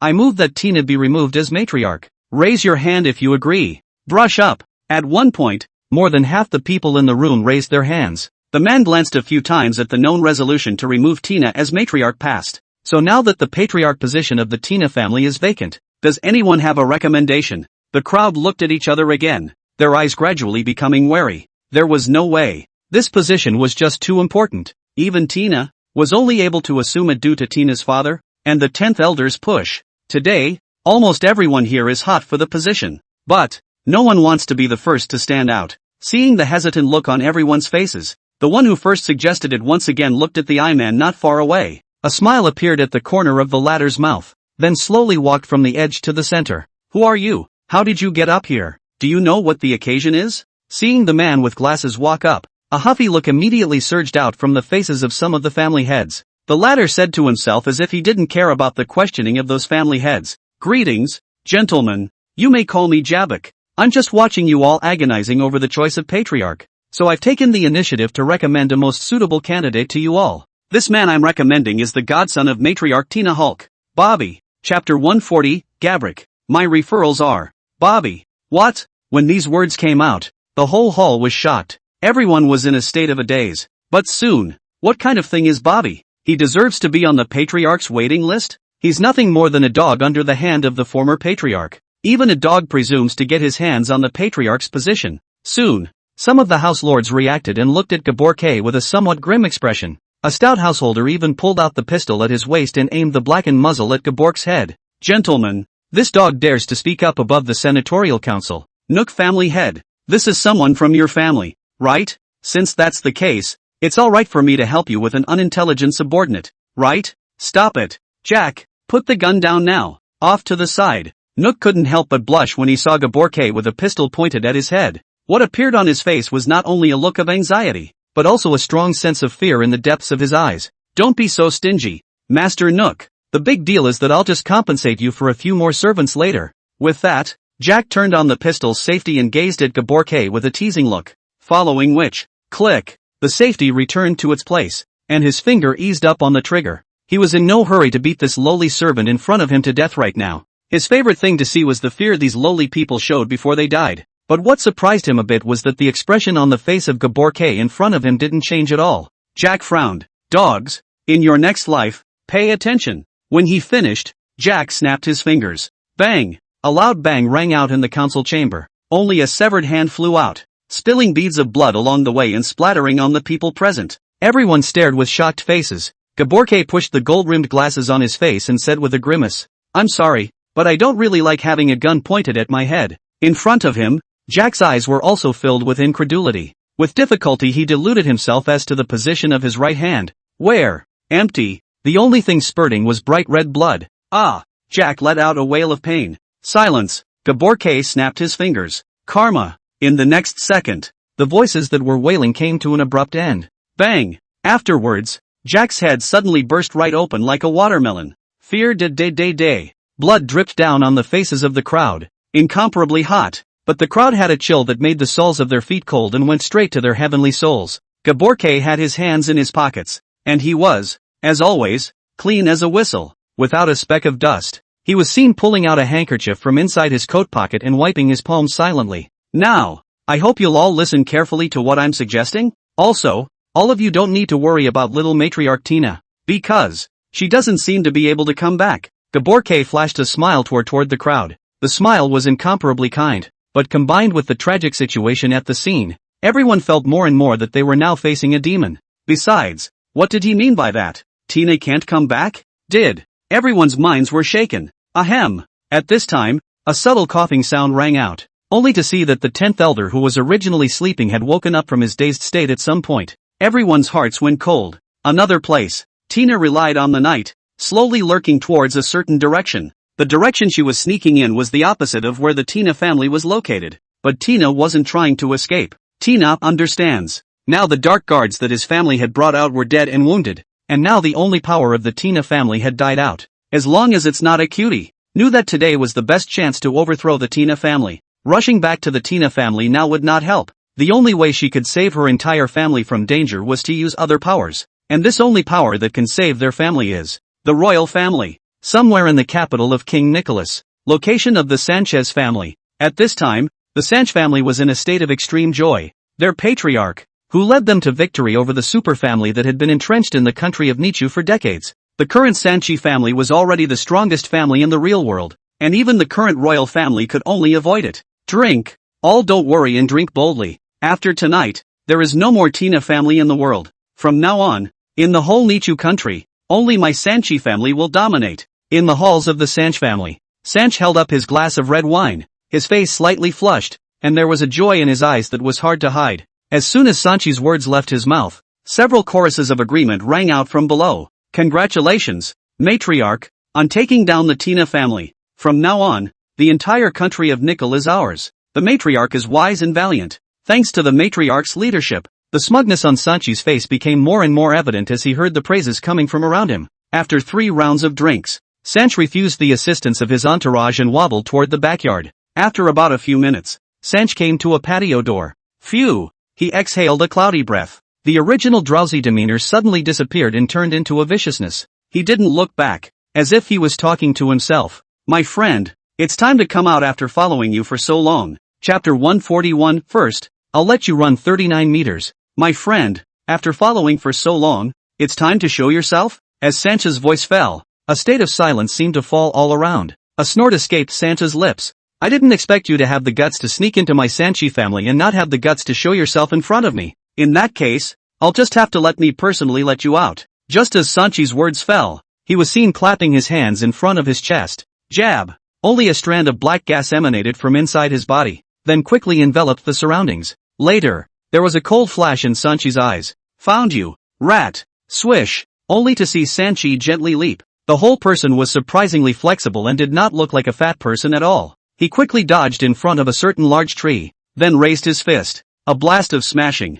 Knock! A sonic boom sounded, and immediately afterward, a sober figure covered in a black trenchcoat flew out lightly from the shadows and landed not far away. What are you? Sancha's eyes narrowed slightly. After his own body had been completely transformed by Lord God Emperor, Its strength had completely exceeded the limits of what a human could endure. Even an incredibly thick steel plate could be penetrated by his punch. But that punch he had just thrown himself was like hitting on top of a piece of diamond. Intuition told him, the person in front of him was definitely not an ordinary person either. You are reinforcements brought in by the Tina family, planning to assassinate me? Sanchi's whole body was on alert, and he made a tentative inquiry out of it. Swish! But as if that figure didn't intend to answer him, with a flash of his figure, he actually pulled out 2 long knives from his waist and killed towards him. How dare you! Sanch was instantly furious at the sight. Instead of retreating, he roared and charged straight towards the sword-wielding figure. At the same time, there was also a black gas lingering on his arm, and then it was actually gradually growing pitch-black scales in general. Afterwards, Sanchi actually directly raised his arm to catch the long blade that chopped him hard. Dang! A crisp crash sounded. Only 2 broken long knives were seen flying out. The trenchcoat man, that is, Lin Yu's bare eyes couldn't help but narrow slightly. In the next moment, golden light flashed under his feet, instantly flashing out 10 meters away. So hard? Lin Yu looked at the long knife that had broken in his hand and was somewhat speechless for a moment. It cost him a fortune to build. Now cracked. It directly added to his already poor life. I can't say that the long knives are too brittle. I should say that the scales on this Sanchi in front of me are out of this world. Lin Yu looked at Sang-chi, who was 10 meters away, and saw that the scales on his arms were constantly trembling, as if they had a unique life. As it continued to breathe, strands of pitch-black gas continued to be gulped out from it. According to the intelligence, the Sanch in front of him was originally just an ordinary person, but now, he had actually evolved from an ordinary person to a genuine inhuman. It seems that the water of this mission is deeper than I thought. Just as Lin Yu's thoughts emerged, the golden light beneath his feet flashed rapidly and disappeared in place. Boom! Lin Yu's figure had just disappeared in place when Sang-chi's fist fell straight down, instantly blasting out a huge crater. Sanchez looked towards Lin Yu, who had already appeared in the distance, a hideous smile appearing at the corner of his mouth. It seems that when the Tina family asked you to come and assassinate me, they didn't tell you that I'm already different from what I used to be. Lin Yu rolled his eyes. Who wants to assassinate you? I'm obviously here to find out which one of you is behind this. Now that he saw Sanchi, there was an inexplicable intuition in Lin Yu's heart. This matter should have something to do with the Holy Land as well. Swish! At this time, Sang-chi once again bullied his way forward, just as if he intended to intercept Lin Yu here. In response, Lin Yu made a move with his palm and 2 more long knives appeared in his hand. At the moment I have no answers to the doubts in my mind, so I still have to ask the one behind you to come out. Buzz! As Lin Yu's words fell, there was a flash of golden light on the 2 long knives. Previously, he hadn't attached the Golden Emperor's power to the long blade, so it shattered at the slightest touch. But now, it's different. Although the Sanchi in front of him was an inhuman, but his own strength was not strong. According to the realm division, it was probably less than the 3rd order of strength. Like that purple-robed old man before who was a 7th-ranked summoner. He could have slaughtered him himself. You're a shrimp and you dare to be rude in front of your brother. Hiss! As the long blade was covered in golden light, the pupils of Sang-chi, who was sweeping towards Lin Yu, couldn't help but shrink fiercely, and all the power in his arms was erected. It was a warning of perceived danger of death. Run! The man in front of him was definitely not something he could defeat. That was the best information that came pouring out of Sanchi's mind. That's the message he gave him. Without the slightest hesitation, Sanchi instantly turned around in the air before running like crazy towards the palace with its closed doors. I'll let you run 39 meters first. Lin Yu held his sword and swung it. As the golden light flashed, the light of the long sword instantly skyrocketed dozens of times. No good. Looking at the golden light that instantly skyrocketed behind him, Sanchi instantly felt his soul was scattered. Without hesitation, he slapped his chest and spat out a puddle of foul-smelling mucus. At the same time, from his body there was black gas constantly spewing out, covering the surface of his body like black armor. Only from above that armor, an inexplicable and unsettling feeling welled up, and after summoning that layer of black armor, Sanchi's entire face was completely changed in a big way. Only his face was covered with hideous and ghastly veins that crisscrossed his face, wrapping his entire head and only exposing a pair of eyes full of killing, only to see Sanchez turn around without hesitation, an agonizing growl escaping from his throat as he slapped fiercely towards the golden light. At the same time, he hissed roaringly towards the inside of the palace. God's messenger help me. Chapter 142, The Great Conspiracy. In the council chamber of the House of Tina, there was a strong smell of blood in the air. Everyone present was a figure who called the shots in the Nichu country, and could cause a major earthquake in the entire country by stomping his feet. However, at this moment, they all wore a look of horror, as if they were looking at the demons of hell. looking at the man with the gold glasses who was idly walking in the blood. Ahem. Originally, the 10th elder who was sleeping all the time. A few coughs broke the silence. The smile on Gabork's face condensed slightly. Then he actually walked around the round table and headed straight towards the 10th elder. At this moment, the hearts of those present couldn't help but raise their throats. They had just witnessed this man named Gaborke kill a family head with ease. If the 10th elder died in his hands as well, the entire Tina family could be said to be ruined. But that scene just now had been deeply reflected in their minds. Even when this demon in front of them walked towards the 10th elder, none of the family heads present dared to act rashly. Ahem! The 10th elder awoke in a daze. And the first thing that caught his eyes was a rather handsome face. This face. It seemed as if I had seen it myself a long time ago. It seems. It was the day before he developed narcolepsy himself. Just before he could continue to think much about it, Gaborke flashed a smile towards the 10th elder. And there were two swirling clouds turning vaguely inside his two eyes. Elder, there is no business for you here at the moment. You can rest first. Before the 10th elder could speak, his eyes instantly became dazed and confused, while his entire body also became dazed and confused, and he gradually fell asleep again, and before he closed his eyes, his two incredibly cloudy eyes became cloudier and cloudier. What have you done to the 10th elder? Gaborke slowly stood up straight. The several family heads behind him just couldn't help but feel a shock in their hearts. Gaborke said with unconcern, "It's just a little hypnosis." Hypnotize? Could it be that the 10th elder becoming sleepy all these years is also because you? The crowd couldn't help but be shocked in their hearts. It was hard to believe that the 10th elder becoming so sleepy was also the means of this man in front of them. That would be downright scary if it was. For a while some of the family heads couldn't help but think of the drastic changes that occurred in the Tina family that day. Perhaps, a long time ago, the 10th elder had been controlled by this man in front of him. Everyone couldn't help but look at the Locke family head, who also had a look of horror on his face. It's a huge conspiracy. Shoo! At this time, Gaborke raised a finger to signal silence. Listen, you guys, outside. The crowd couldn't help but change their faces and subconsciously pricked up their ears. The next moment, it was as if their hearing had been amplified several times. But it's incredibly calm out there. The silence is silent.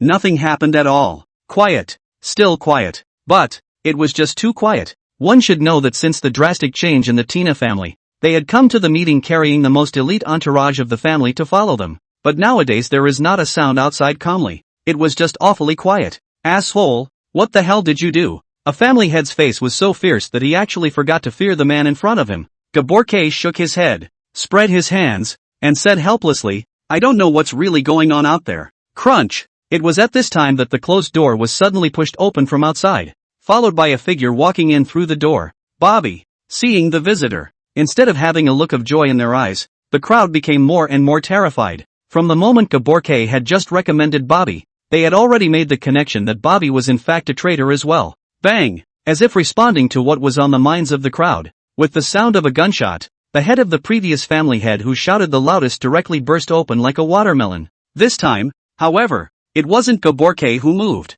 Instead, it was Bobby standing in the doorway. Chapter 143. Bobby. Seeing the visitor. Even though the family heads present had been forewarned, their hearts still could not help but tremble. Clan. Where's the clan chief? Nook couldn't help the sinking of his heart as he looked at Bobby in the doorway position. If Bobby had already betrayed the Tina family, then the matriarch she. Bang! Bobby didn't say a word, just a gentle wave. From right behind him a body was flung in. The corpse was riddled with bullet holes, and a look full of resentment lingered on its face. Tick! At the sight of the corpse, the faces of the people present could no longer hold their expressions. Tick! The commander of the Tina family's dark guards. His death also marked the total destruction of Tina's dark guards. It's over. It's completely over. I blame Tina if she hadn't summoned the dark guards out without authorization, how could the dark guards have been completely wiped out? This little woman deserves to die. Some of the family heads slumped helplessly in their chairs and cursed like crazy, their faces filled with despair. Now, the only power they could count on was now being ruthlessly trampled on the ground by Bobby as well. The two family heads looked at each other, and then they actually kneeled down towards Bobby at the doorway without hesitation. We are willing to submit and fully recommend Bobby to become the new patriarch of the Tina family. Gaborke was on the sidelines, nodding his head. Not bad. Those who know what's good for them are the ones who know what's good for them. With these two leading the way, the remaining family heads also immediately reacted, kneeling down in unison towards Bobby. Nowadays, they have no choice. If they do not submit, only death awaits them. In the face of the defection of these Tina family lords, Bobby did not say anything. but instead looked an inquiring gaze at Gaborke. The latter lightly pursed his lips, then spoke. The Tina family still has a great influence in the Nicho country, and there is a large population involved. These people are wasteful, but their utilization value is still great. You did a good job on this one. A fawning smile instantly appeared on Bobby's face. Coronation Gaborke. These are all the machinations of matriarch Sanchi, and I was merely the first to stand on the right side of the line. Gaborke smiled and nodded. Without your news, it would still be difficult to eliminate the backbone of the Tina family overnight. After things are taken care of here, I'll personally introduce you to my god. Bobby lowered his head, and there was an undisguised look of ecstasy welling up in his eyes. The god in Gapak's mouth is where Sanchi is taken out of the realm of ordinary people overnight. As long as one gained his appreciation, one's self would soar from then on. Bobby could no longer hold back his inner excitement at the thought. Then, straight away, he knelt down towards Gaborke. Kneel and thank Coronet Gaborke. Gaborke laughed, a flash of teasing in his eyes, and just as he was about to speak, in the next moment, his cheeks, which were originally bland and with a smile on them, stiffened. A terrifying aura instantly tilted out from inside his body. Bang! Before the people present could react, they were all instantly suppressed by that terrifying aura. Gaborke slowly raised his head and gazed into the distant sky. Coronet? What are you? Bobby lifted his head with difficulty, and inquired, trembling. He was the closest, and the aura almost crushed the bones in his entire body. With his hands behind his back, Gaborke walked slowly toward the outside of the hall. You move on to the next thing. Sanch just died and I have to go back. Hiss. Upon hearing Sanchi's death, Bobby, who was kneeling on the ground, couldn't help her pupils from shrinking hard. In the next second, an uncontrollable excitement was instantly surging up his heart. Dead. Sanch is actually dead. The terrifying aura gradually dissipated, and after kneeling on the ground for 2 minutes and 3 minutes, Bobby slowly stood up from the ground. He picked up his pistol and his eyes flicked over the house lords on the ground, a grim smile appearing at the corners of his mouth. Gentlemen, next, it's time to settle old scores with you. Gaborke walked down the avenue. Each time he was just taking a step forward, but the next second, he appeared 100 meters away. Gabork's brow furrowed, because in the moment just now, he sensed the seed that God had planted in Sanchi dissipate.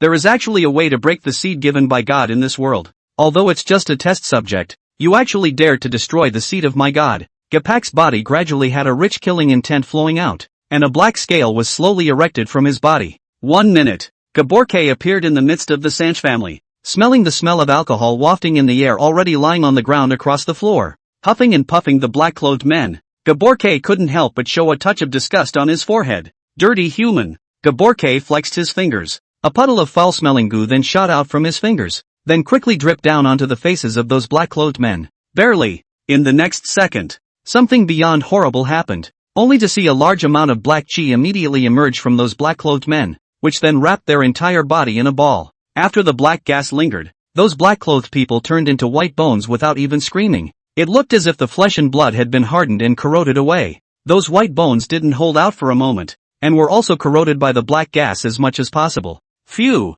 Gaborke then gave a gentle suck. Those black gases were then sucked into his mouth, and as the black gases entered his body, a touch of emerald green color gradually condensed in the depths of Gabork's eyes. After doing so, Gaborke took out his handkerchief and wiped the corners of his mouth. It's so delicious. I'd love to kill the entire city if it weren't for my god's grand plan. The emerald green color in Gabork's eyes gradually suppressed. His eyes then looked over to the trench-coated man sitting on the palace. Gaborke slowly spread his hands and smiled. How's that for tact? Lin Yu pulled out his ears and shrugged. I have to say it's a waste of time for you not to be a master at the crematorium. What a great ability. With you on board, the gas is saved. Gaborke wasn't angry either. Sanch, did you kill him? Lin Yu stood up, took out the 2 long knives at his waist, and raised an eyebrow towards Gaborke. You guess? Chapter 144, tell me your plan. Gaborke reached up and fiddled with the bangs that had fallen out of his forehead a few times, the corners of his mouth turning up slightly. Very well, stranger.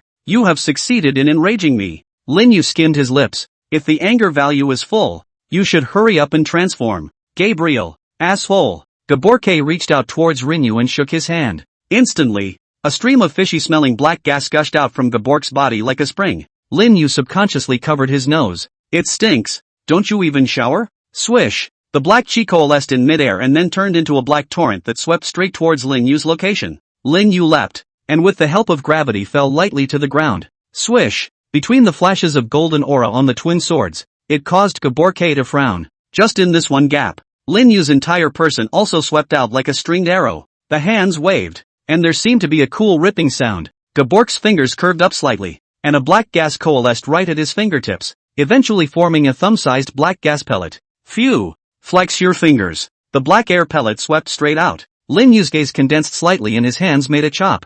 Dang! The sound of Gingo rang out. As countless sparks flashed, Lin Yu's dual swords also slashed precisely on top of the black chi pill. Boom! Next moment, Lin Yu couldn't help but change his face, only to see that black air pellet explode with a loud bang. At that moment, countless black chi lingered, making a move to devour Lin Yu. Mud! Played dirty! The golden light coalesced under Lin Yu's feet, and his figure quickly stormed out. He had just seen this black gas, capable of corrupting people to the point where there was not even a crumb left. Swish! However, just as his figure moved, a strong wind whistled in his ears. Next moment, a palmful of pitch-black scales then poked out from the darkness, precisely grabbing towards Lin Yu's heart. Lin Yu's pupils suddenly shrunk. The long blade in his hand turned sharply and slashed above that healed scale palm. Dang! Unsurprisingly, sparks flashed, and that palm stance did not decrease, still unrelenting towards Lin Yu's heart, as if it wanted to grab out the latter's heart in general. Lin Yu quickly changed his chop into a block,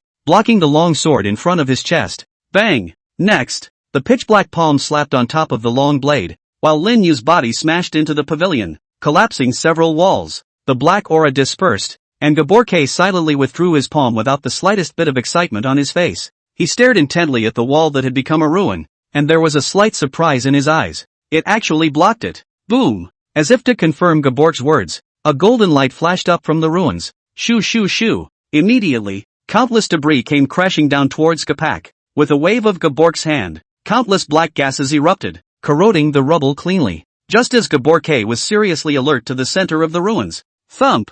A sound of an arrow feather leaving the string rang out, only to see a golden arrow feather accompanied by debris, swept sharply straight towards his face. Gabork's pupils couldn't help but shrink. Boom! A loud explosion resounded from the hillside location, the depths of the palace. Tina sat in her chair, expressionless, wondering what she was thinking. In front of her, an old blonde man, probably in his 60s or 70s, sat on a throne, his face a bit torn. This old man was none other than the contemporary king of the Nicho kingdom, Crossbow Bhikkhu. Rubbing his temples, Crossbow Beecher looked at the woman sitting in front of him, and after half a day of agonizing, he finally said, Tina, can you confirm that what you're saying is true? Tina lifted her head and nodded seriously. Your Majesty King Crossbow Bichon, the Sanchi family is not a loyal dog like it used to be. It is now a wolf. It's our Tina family now, but its next target will be your royal family. If you, your Majesty, remain out of the picture, then the entire country of Nechu will end up in the hands of Sanchi.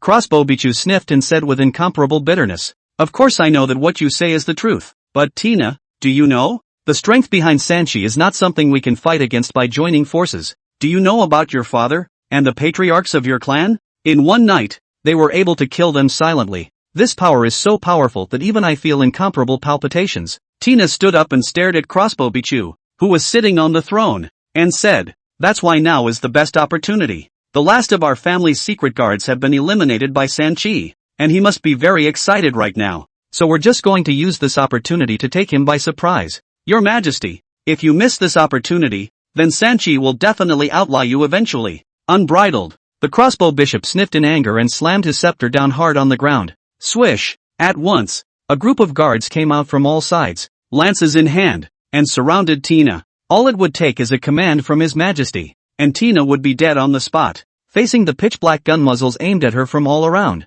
Tina took a deep breath and looked with pleasure at the old man sitting on the throne. Stand down! The crossbow bishop waved his hand. Yes, the surrounding guards led the order and disappeared into the middle of the hall once again, but Tina knew that there were an unknown number of snipers in the shadows aiming for her right now. As long as he made the slightest move, he would absolutely die on the spot. Crossbow bishop leaned himself back in his chair, his cloudy eyes vaguely flickering with a refined aura as he wondered what he was thinking. But Tina was secretly relieved. The fact that the king hadn't killed himself proved that he had intended to take his word for it. A king who had ruled the country of Nechu for a full 60 years would never allow his power to be tainted by outsiders. This is the king of the land of Nicholas. Sure enough, the air was probably still for about 2 or 3 minutes or so. Crossbow bishop opened his eyes, and at this moment, the cloudy color in his eyes disappeared and he became incredibly determined. The royal family cannot be outlawed. and the honor of my house of Nunbichu will never allow anyone else to get their hands on it. His eyes then went to Tina. Tina, tell us your plan.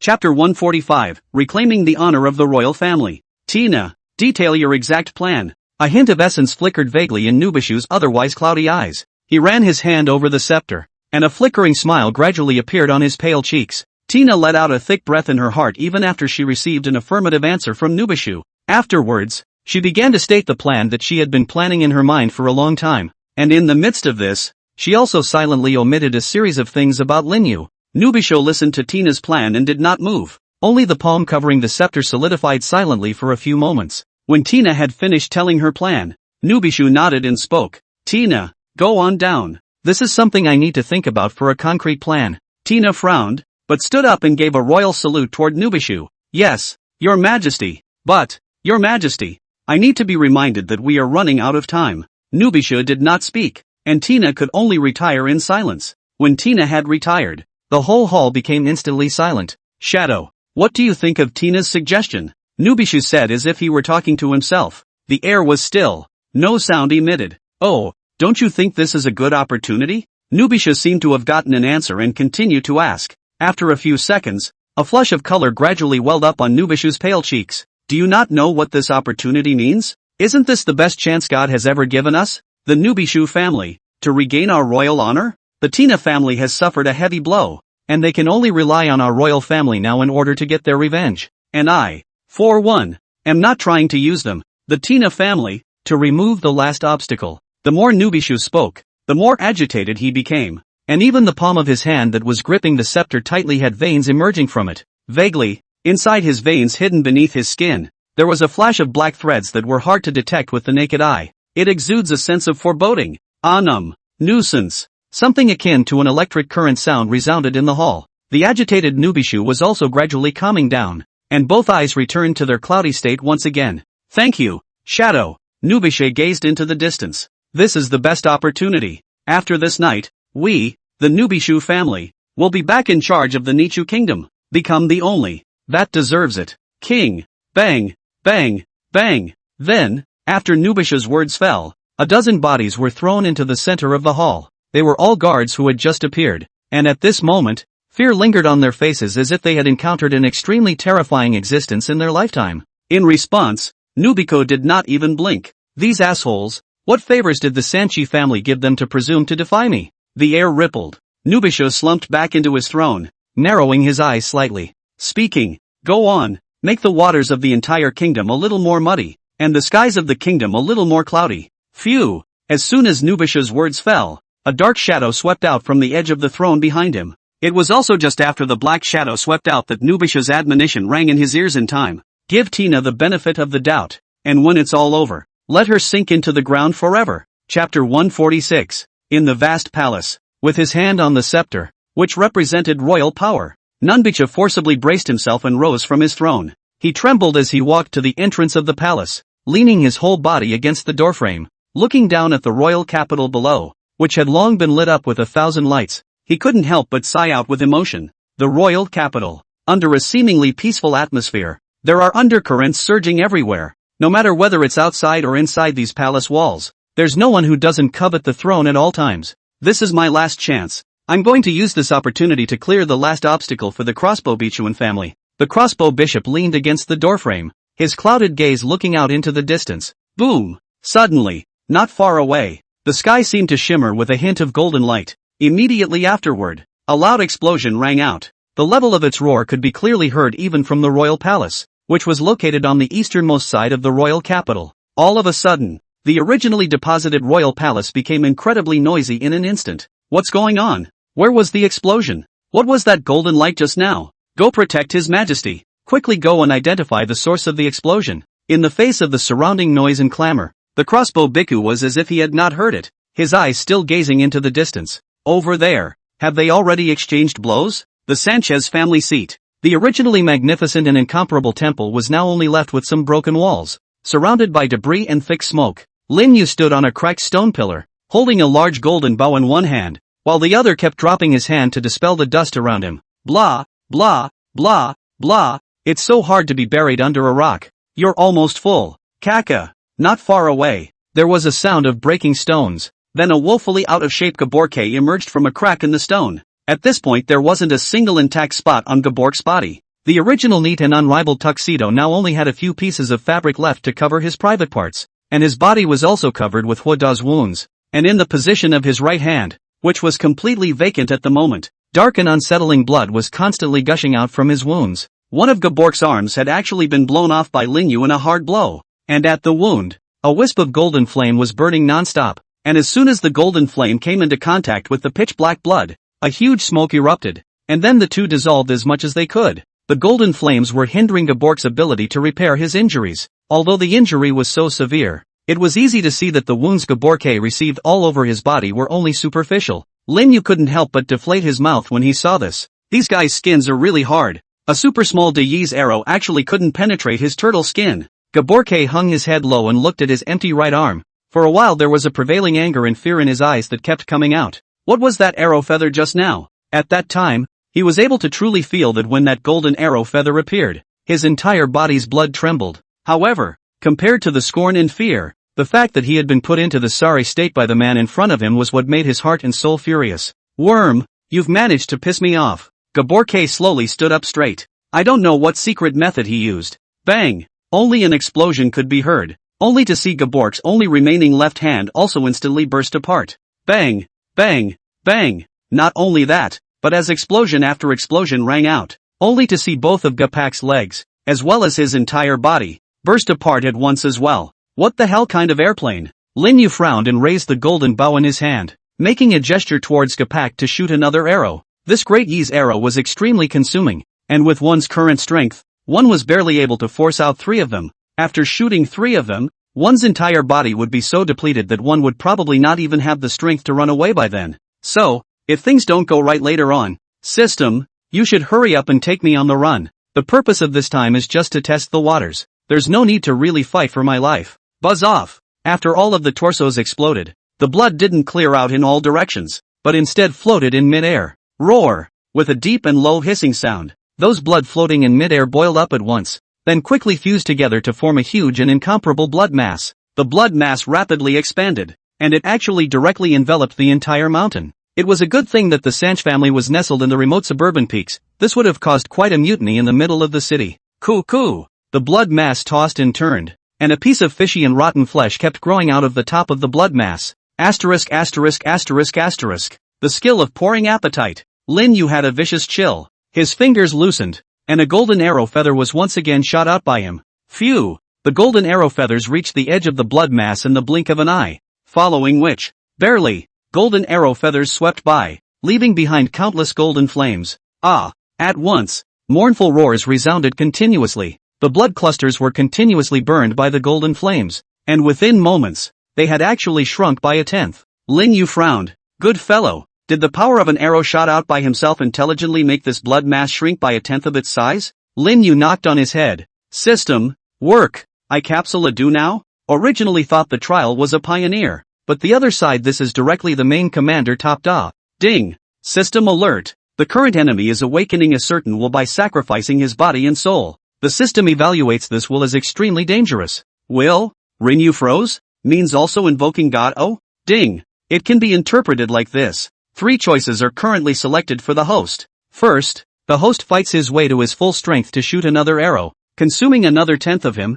before collapsing to the ground. The end result. Pawn. Second, directly open a big move, invite DE to appear, give him a second with an arrow, and then the spirit is directly crushed by the aftereffects brought by invoking the gods, immediately demented. The end result. Pawn. Third, run away. Detecting that the surroundings have changed drastically, the host has a 0.0000001% chance of running away. Final result. Pawn. In summary, the host is dead this time. The system is in the process of unbinding in an orderly manner. Rinyu. The corner of Linyu's mouth twitched. Would it kill you to say something ing human? Linyu looked at the blood mass that kept growing out of his flesh and blood, and for a moment, he was also a bit tingling. The last time I was pulled into the illusion by that stinking bat it wasn't even this raw. What is this guy inviting? And, why don't you talk about the rules of the Jianghu? The moment you make a move, it's a big move that directly sacrifices his body and soul. System, don't play dead either. Hurry up and think of a solution to the immediate predicament. Ding. Parsing in progress. 1%. 1.00001%. Lin Yu directly closed the system interface. At this parsing speed, it was estimated that he had already reincarnated into a Hanyu 18 years later. Lin Yu pulled out 2 knives from his system space and looked at the meatball not far away. From amongst which meatball, Lin Yu vaguely saw a pitch-black beast that was coiled in the middle of heaven and earth. That giant beast was covered in pitch-black scales and was immense, supporting itself between heaven and earth. The shape of a cow, hornless, one-footed. At this moment, he seemed to sense something and also slowly turned his gaze to Lin Yu's side. Chapter 147, The Terror of Unknown Authority. In a world where there's only night and no day, a behemoth shaped like a bull perched on the rolling hills. Its body was covered in pitch-black scales, and the only foot under its abdomen touched the earth, staining it a pitch-black color. An unsettling aura constantly emanated from his body, constantly eroding the surroundings. It's... Lin Yu's eyes widened. Shaped like a cow, one-legged. This is legendary. Kuei. In the classic of mountains and seas, there is a record of this beast that is shaped like a cow and has only 1 foot under its belly. So this thing is the god they believe in? And this is himself being pulled into the midst of his world. Lin Yu tried to move his body, but he was surprised to find that the air around him was like he was stuck in mud, and he couldn't move at all. So difficult. Suddenly, Lin Yu's mind shook violently. Only at a certain moment, Kuei's gigantic head suddenly turned slowly, and his gaze was projected towards Lin Yu's location. As the Kuei turned, the entire muddy heavens and earth began to vibrate violently. In that instant, a terrifying feeling of unease instantly crushed towards Lin Yu's body. Knock! Just at the moment when Kuei's gaze was about to collide with Lin Yu's body, a loud bell chimed. At the same time, in Lin Yu's mind, urgent alarms were constantly beeping. Ding, ding, ding. An extremely terrifying unknown authority has been detected attempting to erase the host through the consciousness.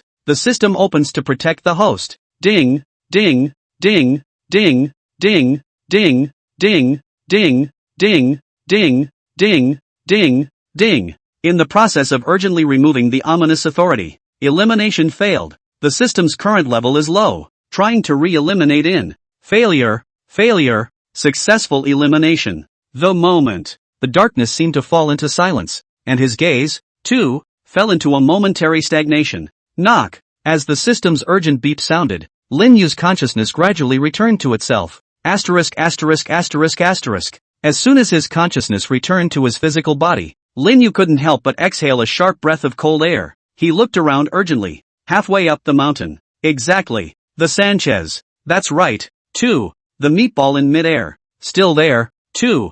Phew. It's back, it's back. Lin Yu wiped the cold sweat from his forehead. Just now he seemed to have been dragged into a pitch-black heaven and earth. Also saw the legendary Kuei. Almost cold. Lin Yu still had some heart palpitations to this day. Compared to the legendary Kuei, the bat he encountered in the magic capital divine sect was simply a hot chicken. This so-called authority is just too scary. Even the system eliminated it thousands of times before it worked. No, I can't let this thing grow unchecked. If it pulls me into Kuei's world again, I might not be so lucky this time. Lin Yu stared at the meatball in front of him, and then he took a deep breath of cold air. His brow was also slowly cracked open, and an eye pupil that took on the color of black and white appeared. Buzz! The 2 colors flashed among the black and white pupils, and a strand of black and white gas that was hard to see with the naked eye quietly fell into Lin Yu's hands. Lin Yu blew gently. Those few strands of black and white chi then drifted along the clear wind into the huge blood sphere. In an instant, the originally bloody and thick blood orb became clear in Lin Yu's eyes. The naked eye could see that a meridian and bone were gradually forming,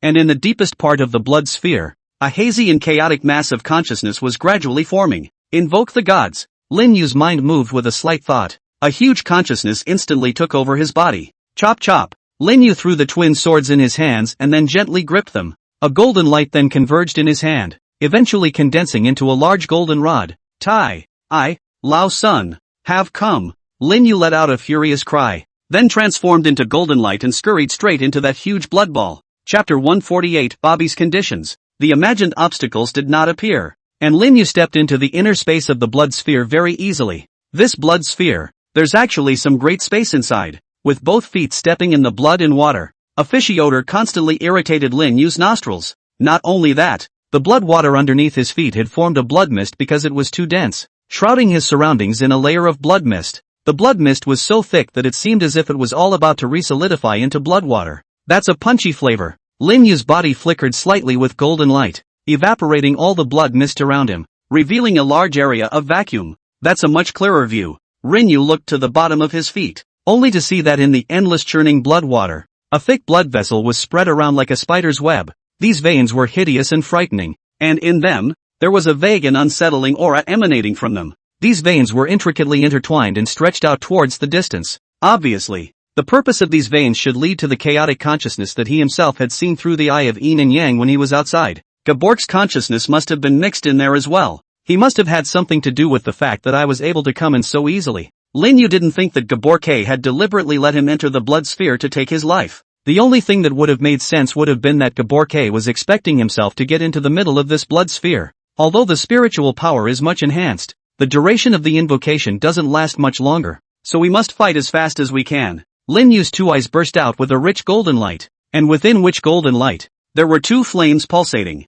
Swish! He held the golden rod, cutting through the layers of blood and water, and swept towards the very center. The blood and water raised along the way was vaporized into nothingness by the golden light beside him. In the meantime, in the Tina family chamber, Bobby sat on the first seat, his shadowy gaze constantly glancing around the crowd of house lords below who didn't dare to take a breath. Next to them were several corpses in a miserable state of death. The few surviving family heads had cold sweat constantly running down their foreheads. They were, at the moment, complete fish to be slaughtered in Bobby's hands. Family heads, how's the consideration going? At some point, Bobby finally spoke up. He wiped the blackened barrel of his gun and said expressionlessly, "As long as all the family heads are willing to submit to me, Bobby, and offer up the location of the Tina family's hidden treasure, all family heads will still be able to be under one person and above 10,000 after today." Gollum! All of these people couldn't help but swallow a mouthful of saliva. The Tina family's treasure location was the location of the entire Tina family's hundreds of years of savings,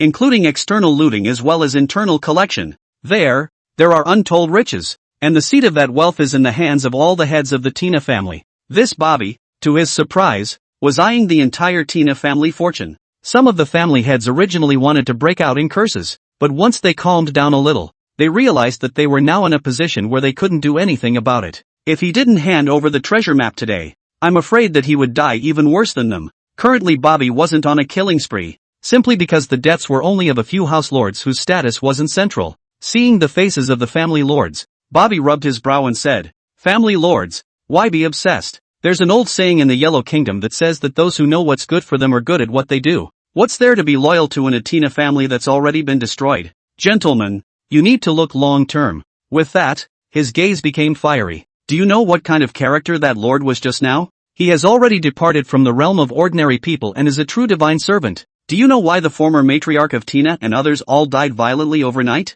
Let me reveal a little bit of information to all of you. That was only the tip of the iceberg of strength that His Excellency displayed. Ladies and gentlemen, mortals will eventually become skeletons and wind up fading into the world without leaving any traces. But if there is a way to live forever, then are those so-called riches still important? Bobby's gaze flowed, and those house lords who were originally lying down seemed to sense something, and all of them couldn't help but slowly raise their heads. Only Bobby, who was sitting on the chair, was seen, and at the moment his pupils had turned into an inverted form. Vaguely, it seemed that a faint figure could be seen inside constantly. Chapter 149, Shadow Strikes. All the people present are not little cute. They naturally knew that Bobby's words may have been exaggerated, but they had clearly seen earlier that the man named Gabork had resisted the bullets hard and had crushed a living human being with a wave of his hand. It was as if, in their eyes, they had already left the realm of ordinary people. Some of the family lords' gazes kept turning, and it was clear that they had been impressed by the conditions given by Bobby. It's a dead end to follow the Tina family now anyway,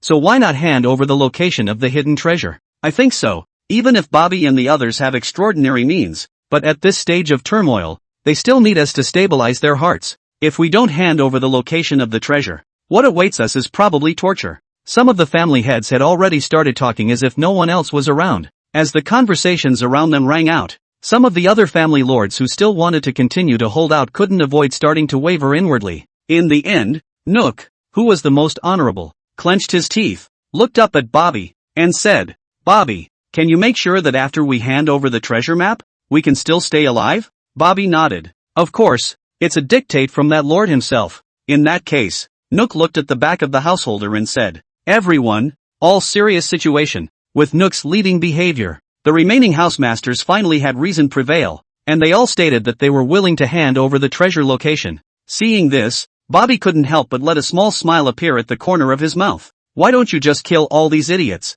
These are the things that Lord has explained. The Tina family's wealth is substantial. These idiots. And there's still some use for them. When this is done, I'll be able to truly become an existence that serves my God. Such a supreme honor. This bastard Sanchi really deserves to die. Bobby's mouth curled. It was just that the servant who had become a god one step ahead of himself was actually using him as if he were a wild dog. Now that Sanchi's dead, then the only person who can be a servant of God now is him. At the thought, Bobby couldn't help but widen the curve of the smile at the corners of his mouth by a few points.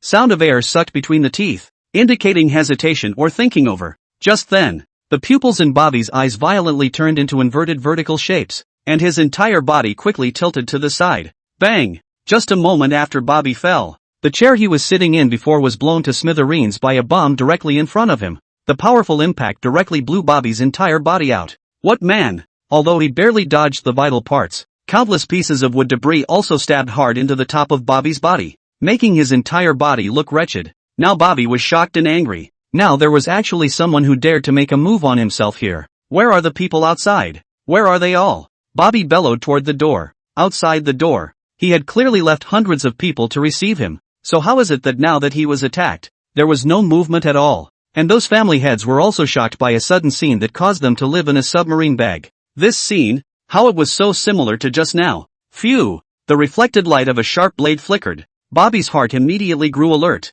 and his body quickly rolled to the side like a roller. Pust! A red line of blood blossomed quietly, and Bobby, who had rolled to the side, turned pale in an instant. His gaze was fixed on his blood-covered right hand. In just one photo, his own right hand was actually wasted. Just what kind of person is it that dares to make a move on me? Aren't you afraid to bear the wrath of that lord? Bobby roared madly into the air. The air was still for a few seconds. Then an icy voice rang out from behind Bobby. I'm sorry, but I've been given a mission that simply requires your life. Chapter 150. I'm sorry, but the mission I was given just needed your life. Hearing the voice ringing out behind him, Bobby couldn't help but shudder as a coldness surged from the soles of his feet right into his heart. This asshole. With that out of the way, Bobby gritted his teeth. If you want my life, I'm afraid you don't have the chance. After saying that, Bobby's eyes crossed, and a look of madness actually appeared in his eyes. He then reached for his chest and actually fished out a series of grenades tied together directly from his arms. All of you, go to hell.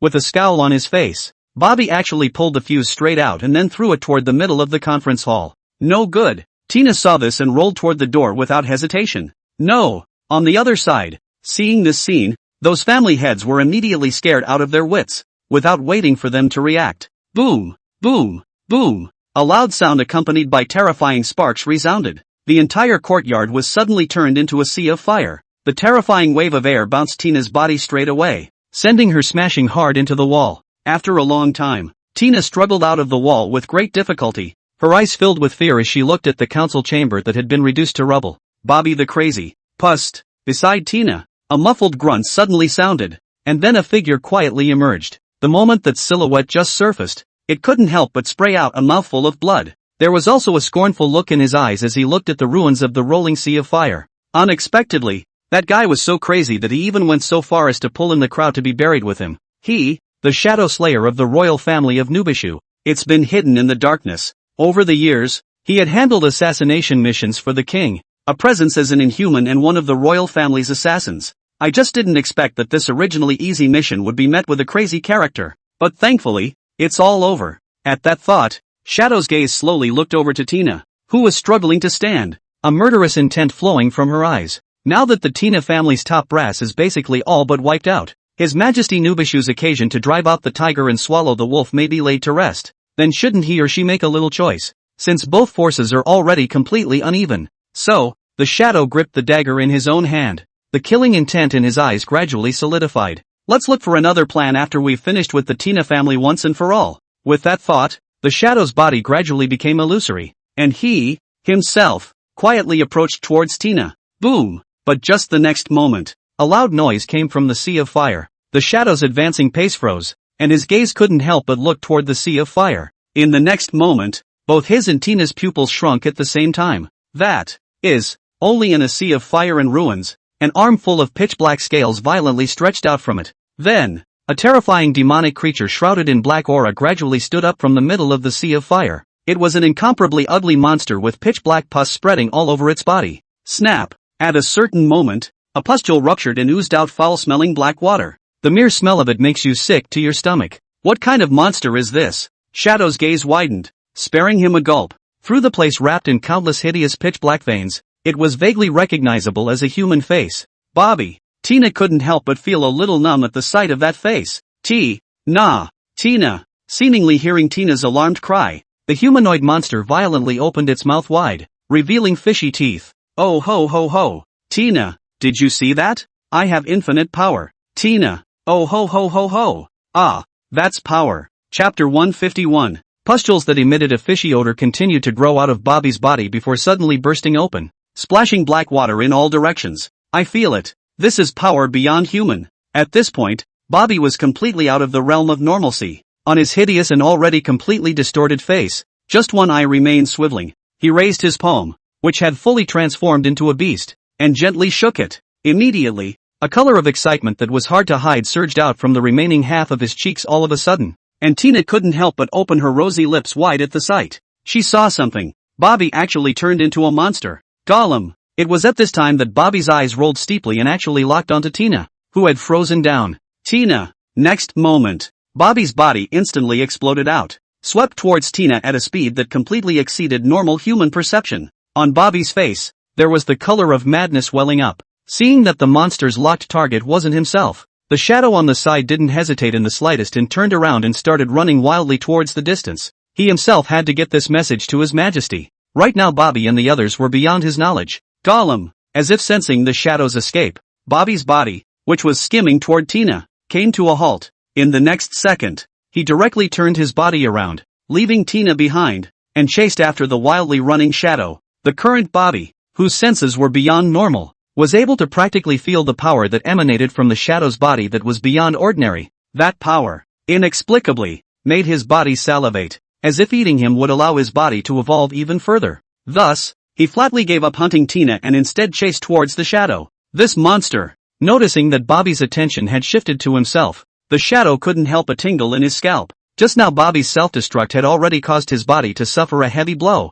If he fell into Bobby's hands again, he would surely die himself. No, we must escape. What mission? What sire? What glory? Nothing is more important than our own little lives. Thinking of this, the shadow actually made a change of heart and reversed its direction, running towards the location where the royal palace was located. Nowadays, if he wanted to live, he could only use those guards of the royal palace to hold back the monster behind him for him. Bobby and Shadow's silhouettes chased each other, growing further and further away, while Tina remained frozen in place. And the other side, in the middle of the huge blood ball, there was a golden light flashing from time to time. Lin Yu held his weapon in his hand and swept towards the center of the blood sphere at great speed. The sea of blood along the way continuously condensed a terrifying tentacle to grab at the former, as if it wanted to drop Lin Yu hard into the sea of blood and then melt him alive. However, just as those tentacles touched Lin Yu's body, they would be pierced through by the golden light surrounding Lin Yu. While I'm advancing, that heart position is also retreating. Your grandma's kiss.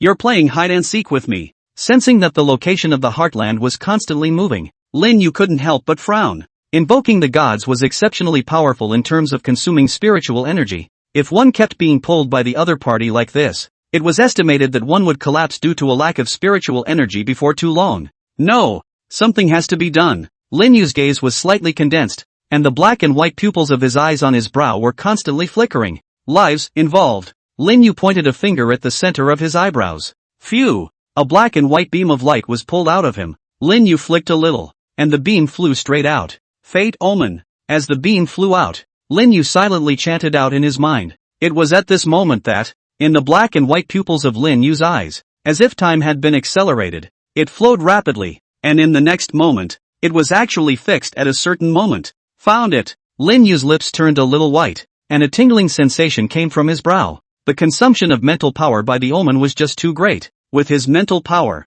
although he could only omen to the future was 0.0001 milliseconds, but that's enough for the moment. Buzz! Lin Yu's grip on the weapon intensified a few points, then he slowly pulled his waist. Boom! The next moment, he took a step forward, aimed the weapon at a location. A stick shot. The Rod of De. Chapter 152. Your brother has a hangover. Shoo! The golden rod carried a terrifying momentum across the sea of blood, following the faint black and white color in the air, and swept straight towards the most central location of the blood ball. Wherever they passed along the way, countless seas of blood were vaporized into nothingness. Roar! It was also at this time that the entire interior of the blood sphere seemed to resound with a terrifying roar. A huge shadow slowly coalesced in the sea of blood. It was the shadow of Kuwei, only to see that from the depths of the sea of blood, a huge Kuwei suddenly rushed out, and then opened its mouth to take a bite on the huge golden rod that was flying over in midair. Obviously, this endless sea of blood had also sensed the great threat posed by that golden giant rod,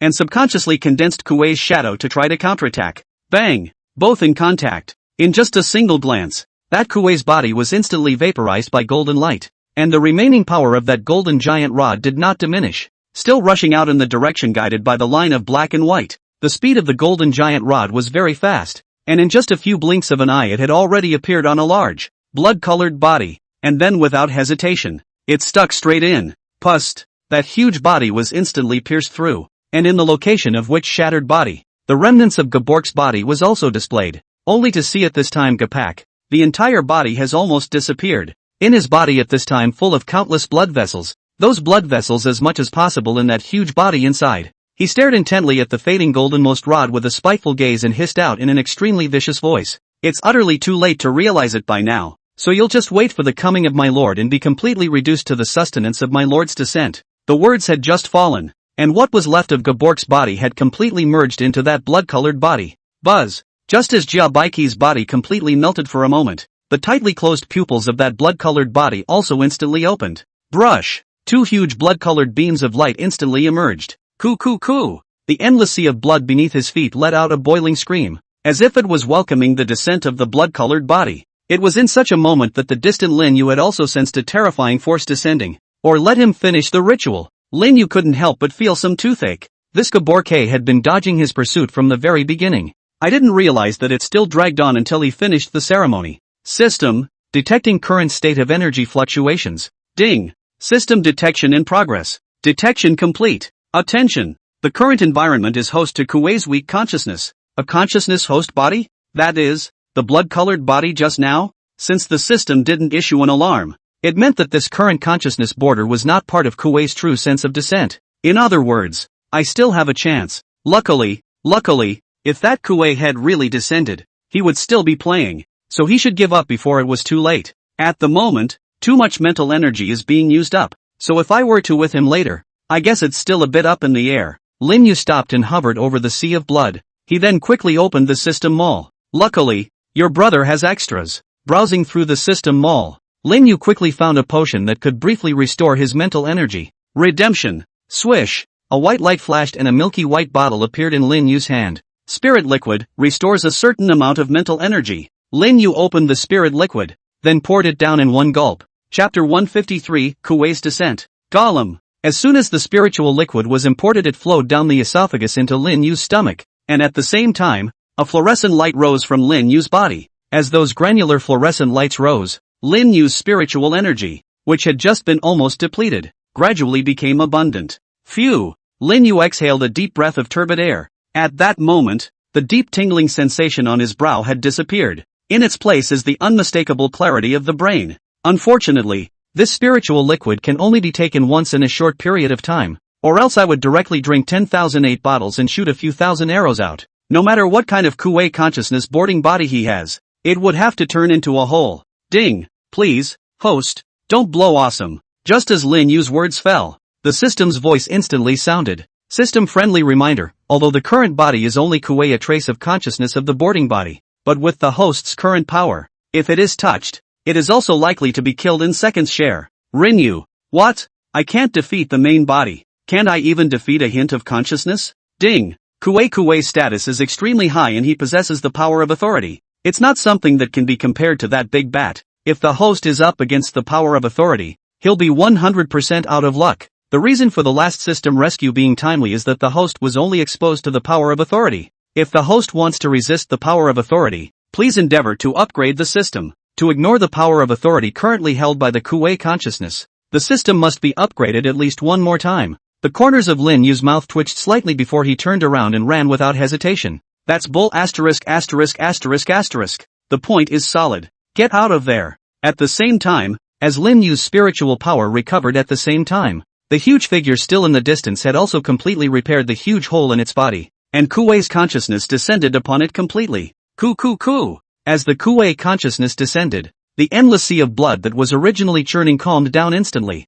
It was as if they were being held down by an invisible authority. The two red lights accompanied the huge, blood-colored body as it simultaneously contracted. When all of the two red lights finally fell into the blood-colored body, eye sockets condensed into two scarlet pupils. The body that was originally dozens of meters huge was also compressed to the size of a normal person. And the cheeks, which originally had no features, were gradually distorted, eventually forming Gabork's likeness. At this point in time, Gabork. No, at this point it should be called Kuei. He came down. Kuei surveyed his form curiously, frowning slightly. Is the human body so fragile? Even a body condensed from the blood of hundreds of thousands of human races, which carries just a trace of my consciousness, is actually on the verge of disintegrating, on the verge of disarming. That's right, this blood-colored body was the masterpiece of Gapak over the past few years, enough to extract the blood of hundreds of thousands of people for the purpose of summoning Kuei's descent. Kuei gently grabbed towards the distance. Juice, without warning, as if something had been contaminated. Only in the distance, the space was suddenly darkened, and an unsettling aura instantly enveloped that space. Only a hint of authority can be used. Kuei raised his eyebrows slightly, clearly not satisfied with the result. Never mind, since my consciousness was able to break through the barrier and descend to this place, I can't live up to this. Ha! Suddenly, Kuei frowned and his gaze involuntarily looked into the distance. There's a bug. Shaking his head, Kuei raised his head and flicked it toward the distance. After doing so, Kuei flexed his fingers and a huge opening was exposed over the large blood sphere. Kuei took a step forward, and his body instantly disappeared into the center of the blood sphere. Chapter 154, Phagocytosis. Buzz. The moment Kuei's figure had just disappeared from the sea of blood, not far away, Lin Yu's heart and mind suddenly shook violently. Ku. At the same time, a ghostly light visible to the naked eye slowly flew over from a short distance away, then drilled straight into the sea of blood below. The originally churning sea of blood became calm. Lin Yu, who was suspended in mid-air, saw the sea of blood that gradually calmed down, and instead of joy surging out of his eyes, a strong sense of uncertainty kept growing. Ku. It seemed to respond to Lin Yu's feelings, only to see the sea of blood shrinking up at a speed visible to the naked eye. Brush up. The countless amounts of blood water around the sea of blood frantically continued to converge towards the location of Lin Yu's feet. Miles. 1,000 miles. 100 miles. The sea of blood that had covered a distance of 10,000 miles had now shrunk to only a few hundred miles in size. However, the thick bloody odor revealed from inside was more than hundreds of times thicker. Roar! It was accompanied by a roar. A huge palm violently poked out from the middle of the sea of blood, followed by bang! 1, 2, 100, hundreds of huge, thick and incomparable palms stretched out from the middle of the sea of blood. Ku. The sea of blood churned again. A behemoth that was hundreds of meters large, had no eye pupils, had an immense and incomparable mouth, and had hundreds of palms growing on its body appeared in front of Lin Yu's eyes. Roar! The behemoth let out a huge roar. It tumbled down towards Lin Yu with a loud bang. On the other side, Palace of King Nicholas. At this moment, the entire royal palace. The flames are all over the place. There was a constant ring of musket fire, and dismal screams. There's a monster. Shoot, don't let him get any closer.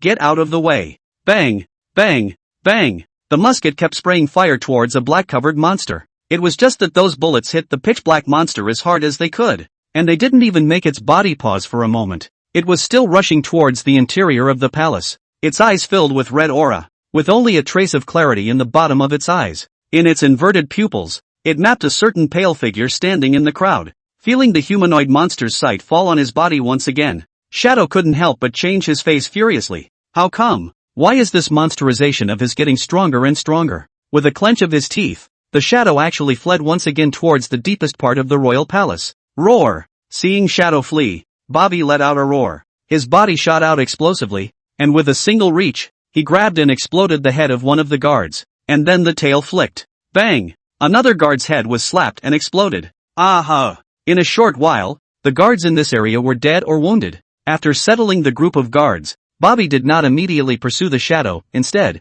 she spread her hands. Ku. A drop of foul-smelling black liquid then dripped down his hands to the ground. As if those black liquids had self-awareness, they actually moved quickly and then climbed on top of those corpses that had fallen to the ground. Ku.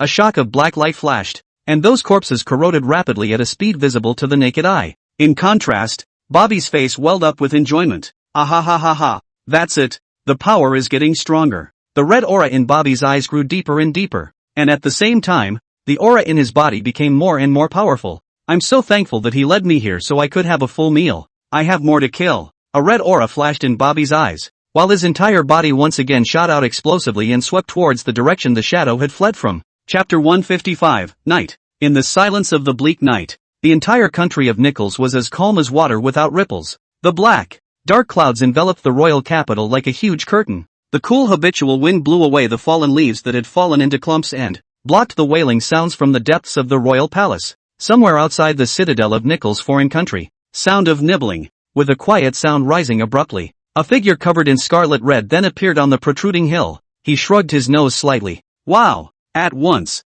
it was like a vortex floating out of thin air around him, creating a huge suction force. Brush up! That vortex was not ordinary, only that it had just appeared. All around, the originally lush and green trees, the tender and verdant grass, quickly lost their original luster. The trees grow old and the grass withers. It was as if life had been taken out of thin air. In just a few breaths of time, the originally dense jungle turned into a wasteland flooded with dead trees and weeds. Hiss, the aura of the mortal realm is just thin. Kuei slowly opened his eyes, his face full of intent. However, it is good to know that there are additional desserts waiting for my enjoyment. Kuei licked his tongue, his eyes flaming as he looked ahead into the slightly bustling King Nicholas capital. Sasha, a cool breeze is blowing. Kuei's figure appeared at the gate of the royal capital.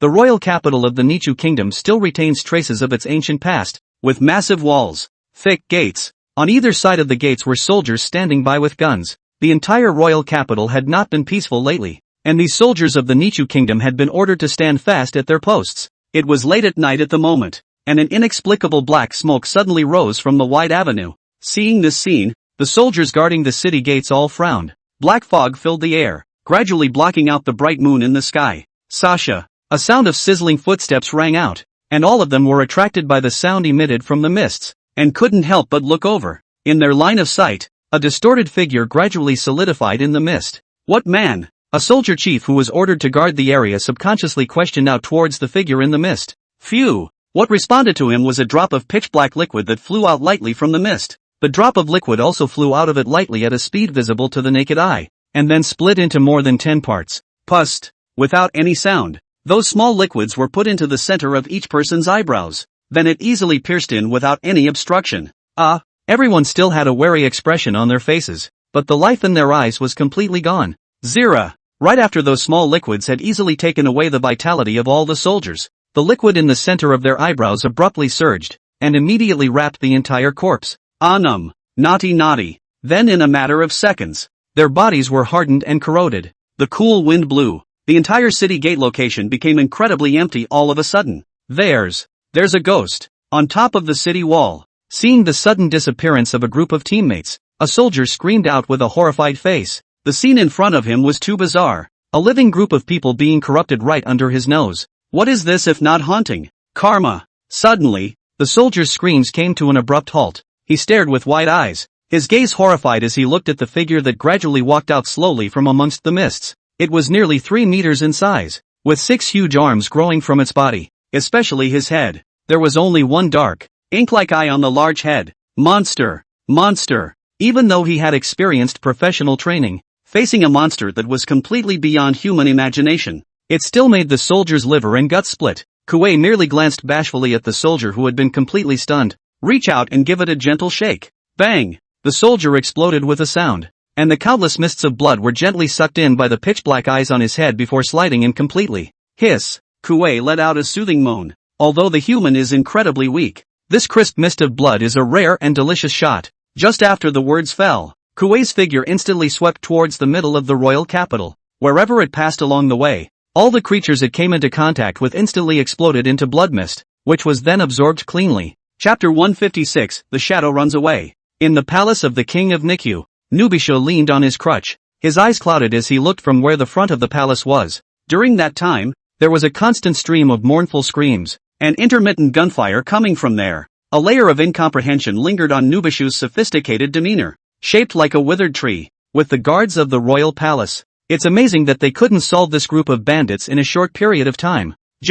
What kind of people dare to attack the royal palace so openly? Then it was with his mentality of operating and planning and sitting firmly on the throne for decades, thinking that he had strategized and planned. At this moment, it was surprisingly also a little difficult to understand. He racked his brain and couldn't imagine what clan the group of bandits that suddenly appeared on the outskirts of the royal palace belonged to. Or maybe it wasn't even one of them from the land of Nickels. Shoo. It was when he was having trouble suppressing his inner urge to go out and find out what was going on that a voice suddenly rang out from behind him. Humph. A muffled grunt then sounded from behind him. Upon hearing that cold grunt, the anxiety on Nubishu's face instantly disappeared. You're finally back. Behind him appeared none other than the shadow. How did it go? You had immense faith in the shadow's ability to do his job, for his presence was simply beyond the pale. He was acting as one of the aces of their Nubicha family. The shadow thought for a moment and then spoke up. Most of the Tina family hosts have died in the council chamber. Hearing this,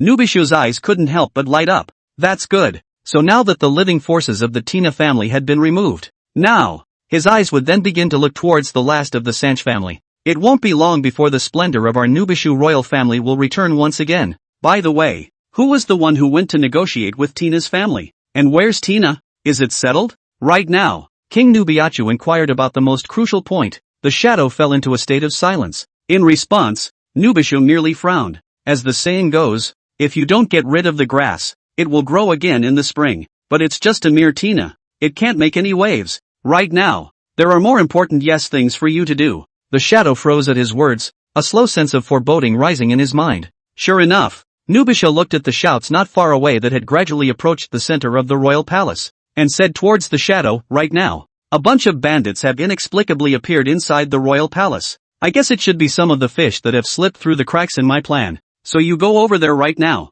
and chop them down quickly with thunderous means, to sound some alarms for some of the bandits that are hidden in the shadows. This palace of mine, the king of Nubishu, is not something that can be easily taken by some rabble-rouser. Nubishu put his hands behind his back, his face slowly wearing a silky, transporting expression. Only what he didn't notice was, behind him the shadow's face changed wildly. The shadow glanced deeply at the palace. He was well aware that the one who attacked the royal palace was not a bandit, but a monster. And that monster, that's what he brought in. The shadow looked at King Nubichu, his thoughts spinning in his mind. He was only employed by the royal family of Nubiachu, and it would have been fine to kill some ordinary people before. But now, if you have to get yourself killed. A glint of determination flashed in the shadow's eyes as he turned and hid into the darkness. Then don't blame me. Running away. A slightly chilly cool breeze blew continuously under the quiet dark night. In the sky, the moon, which had originally spread a pale white luster towards the earth, had at some point been obscured by a thick cloud. Deep within the palace of the king of Nikyu, the sound of guns gulping fiery serpents came out every now and then. Only the voices were slightly dwarfed by the cool breeze blowing in the middle of the vast royal capital. West of Wangdu, it's an inferno now. A faint odor of blood floated in the air. There was still some bloody clothing left on the streets around them. Only the original owner of these clothes is nowhere to be found. Kuei stuck his tongue out and licked the remnants of blood from his own hand. At this moment, his body had already swelled to about 4 meters, and on his originally somewhat blood-red body, he gradually began to condense pitch-black lines. There was a strong sense of unease emanating from those lines. Comfortable. It's true. Although the human race is lowly, it couldn't be better as a blood meal. No wonder those old guys like to hunt the human race and keep them captive. Suddenly, Kuei Xianshan suddenly sensed something. Eyes peered into the distance. Somewhere ahead, he sensed an aura that was of the same origin as his. Chapter 157, Purple Feather Wings. Rumble. In the middle of a blood-colored world full of scarlet. Roar. A huge body roared up to the sky, and behind it, hundreds of huge palms slapped towards the earth underneath their feet like crazy. The large hands slapped down, causing the earth to tremble and lifting up countless rubble and dust. In the midst of hundreds of huge palms crisscrossing, a slightly wretched figure continuously dodged and evaded the huge palms. Lin Yu only wanted to curse in his heart right now. What's wrong with such a big one? This guy is fast and has high armor. After fighting for half a day, he could only barely cut off one of his arms, not to mention that running away was a heart-stopping experience. If it wasn't for the fact that Lin Yu had Sun Disheng protecting his body at this time, he would probably have been flattened by that huge palm alive. Brush! A white light flashed in Lin Yu's palm and a bottle of spirit liquid had appeared in his hand. Gollum! Lin Yu drank it in one gulp and tried to recover his spiritual power. This is not the way to go. Lin Yu's eyes narrowed slightly, and while he was escaping, The black and white pupil among his eyebrows was constantly scanning the behemoth behind him, trying to find where the latter's weaknesses lie. Within the black and white pupils of his eyes, light flickered continuously. After about a few moments, a tingling sensation came from Lin Yu's brow. However, this behemoth's weakness was also found by Lin Yu. However, what made Lin Yu's heart sink slightly was, the guy's core was found by himself though, a palm-sized blood-colored bead in the middle of some hand. Only the beads were surrounded by, where? There was also a dark mist lingering. The mist seemed to be there and not there, as if it was an existence between the real and the unreal. That mist was very familiar to Lin Yu. That's where Kuei's authority lies. Not available. This guy, not to mention quite big, is not low in intelligence, and he even knows to use the unknown authority to protect his core. If you want to destroy that guy's core, you have to cross the boundary shrouded by the mist of uncertainty first. This unknown authority Lin Yu had actually felt it. If one were to be entangled in him, it would be an existence that would be hardened and erased. Damn, isn't this just open and shut? Finding it is finding it, but it still has to burp when it runs into itself. Lin Yu's mood couldn't help but sink. Although there was nothing this guy could do to himself right now. As time went on, the side effects from taking the spiritual liquid himself would become greater and greater. We must find a way to get out of the blood sphere space as soon as possible. In this space, his power seems to be endless. It's really unwise to spend time with him in here. Mind made up. Lin Yu resummoned the huge bow and arrow from the system space. Invoke the gods. Cast invocation again. Lin Yu could clearly perceive that the spiritual energy in his mind, which was originally somewhat abundant, was being rapidly drained by the huge golden bow and arrow. In the meantime, his mind had also been communicating with the system. System, after I cast invocation to break through space later on, what can I do to escape from this guy's attack range for a short period of time? Right now, Lin Yu's only worry was that he had used up too much mental energy after casting invocation. By that time, he or she was again in the range of the monster's attack behind him or her. If he had been attacked by him then, he probably wouldn't have the spirit to dodge again. Good thing. Although this guy was an open existence inside the blood sphere space, but not bad yourself. Ding! The system is retrieving. Detection complete. We recommend the host to exchange for the purple lightning feather wing. As the system's voice fell, a golden panel paid out in front of Lin Yu's eyes. Purple electricity plumage, quality, SSSS. Characteristics, thin as a cicada's wing, extremely heavy, extremely fast. Redemption points, 150 starlight. Saw the purple feathers that appeared in the panel. Lin Yu's eyes couldn't help but light up. Boy, isn't this thing similar to the protagonist template in 30 Years East, 30 Years West? Chapter 158 Thou sayest God. Brush up. Lin Yu slid his 10 fingers rapidly across the system interface and clicked to purchase the purple feather wings as well as a bunch of spirit liquids. Next, it's time to completely break this blood sphere space. Phew. Lin Yu exhaled a deep breath of turbid air. Then the eyes grew steadfast. His hands flew to form a seal in front of his chest, and at the same time, he chanted out silently in his mind, invite the god Dei. In an instant, it was as if time had suddenly frozen in the entire space. A huge palm that was about to slap on Lin Yu's body was also violently pressed to pause. Buzz! Suddenly, a golden lotus flower pattern suddenly slowly condensed above that huge palm. When that lotus pattern just appeared, click, click, click, visible to the naked eye, the huge palm suddenly burst into flames without wind. In just a few moments, the palm was burned out. Roar! Losing one of its palms in pain, the behemoth let out a huge roar. It caused the entire blood sphere space to shake violently. But, boom! In the next moment, an extremely sacred and honorable aura descended from the sky, enveloping Lord Lin Yu's entire body. Ho ho ho! That realization just appeared. The voice of the behemoth that was originally roaring abruptly stalled. Immediately afterward, his incomparably large figure couldn't help but begin to tremble. Buzz! 2 golden beams of light shot out from amongst Lin Yu's 2 eyes, instantly piercing through the body of the behemoth behind him. The golden beam of light was like a blazing sun,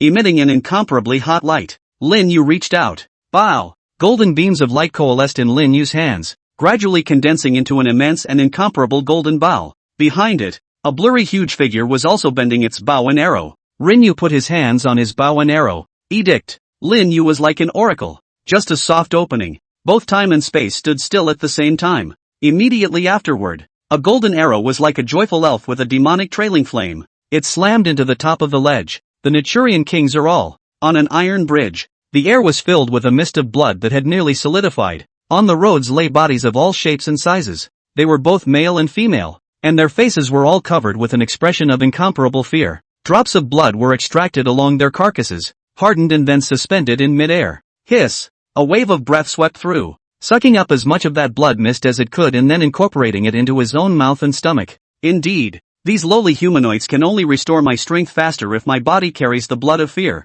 Kuei's figure at this time became more and more solid, and the black mist around him became more and more unsettling. At this time, Kuei is restoring his power to reign with the help of human blood. Now that the method is known, then the next step is simple. Kuei grinned, his gaze breaking through the darkness. It was locked onto the hundreds of humans gathered in the center of the bridge. He was just about to make a move. Suddenly, he frowned and subconsciously looked at the location where he had revived. Afterwards, his breath actually tumbled uncontrollably. The unknown authority also trembled violently, as if it had sensed some kind of presence. How? Why do I sense a hint of those abominable gods? Kuei's gaze was a bit odd. How could this small mortal realm allow itself to sense the aura of a god? And this aura is such that even my authority senses a threat. No, he has clearly fallen. A blinding golden light. Lin Yu tried to acclimatize himself for a moment, then opened his eyes with great effort. Soon, however, a flash of doubt appeared on his face. Did he or she break through the blood sphere space?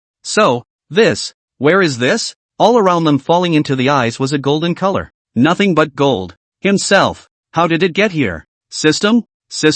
Lin Yu tried to call out to the system, but the thoughts he sent out were like a stone sinking into the sea, not getting the slightest response. Crunch! The moment when Lin Yu had a confused look on his face. Knock! A magnificent voice suddenly resounded. Thou, may, see, God. Chapter 159, The Holy War. Thou, may, see, God. A grand and incomparable voice resounded in the middle of the world filled with golden light. Then, the entire golden world suddenly changed dramatically. Under Lin Yu's shocked gaze. Shoo shoo shoo shoo. 12 beams of light suddenly fell from the sky. As soon as the beams of light fell, a blurry silhouette slowly emerged in one of the beams as well. It was an incomparably large figure, and the enormity of its body was beyond Lin Yu's imagination. In front of him, Lin Yu was the size of a speck of dust. Facing such a figure, it was reasonable to say that Lin Yu could not look at its appearance at all. However, Lin Yu could inexplicably perceive it clearly. On that figure, there was a trace of existence that was of the same origin as him.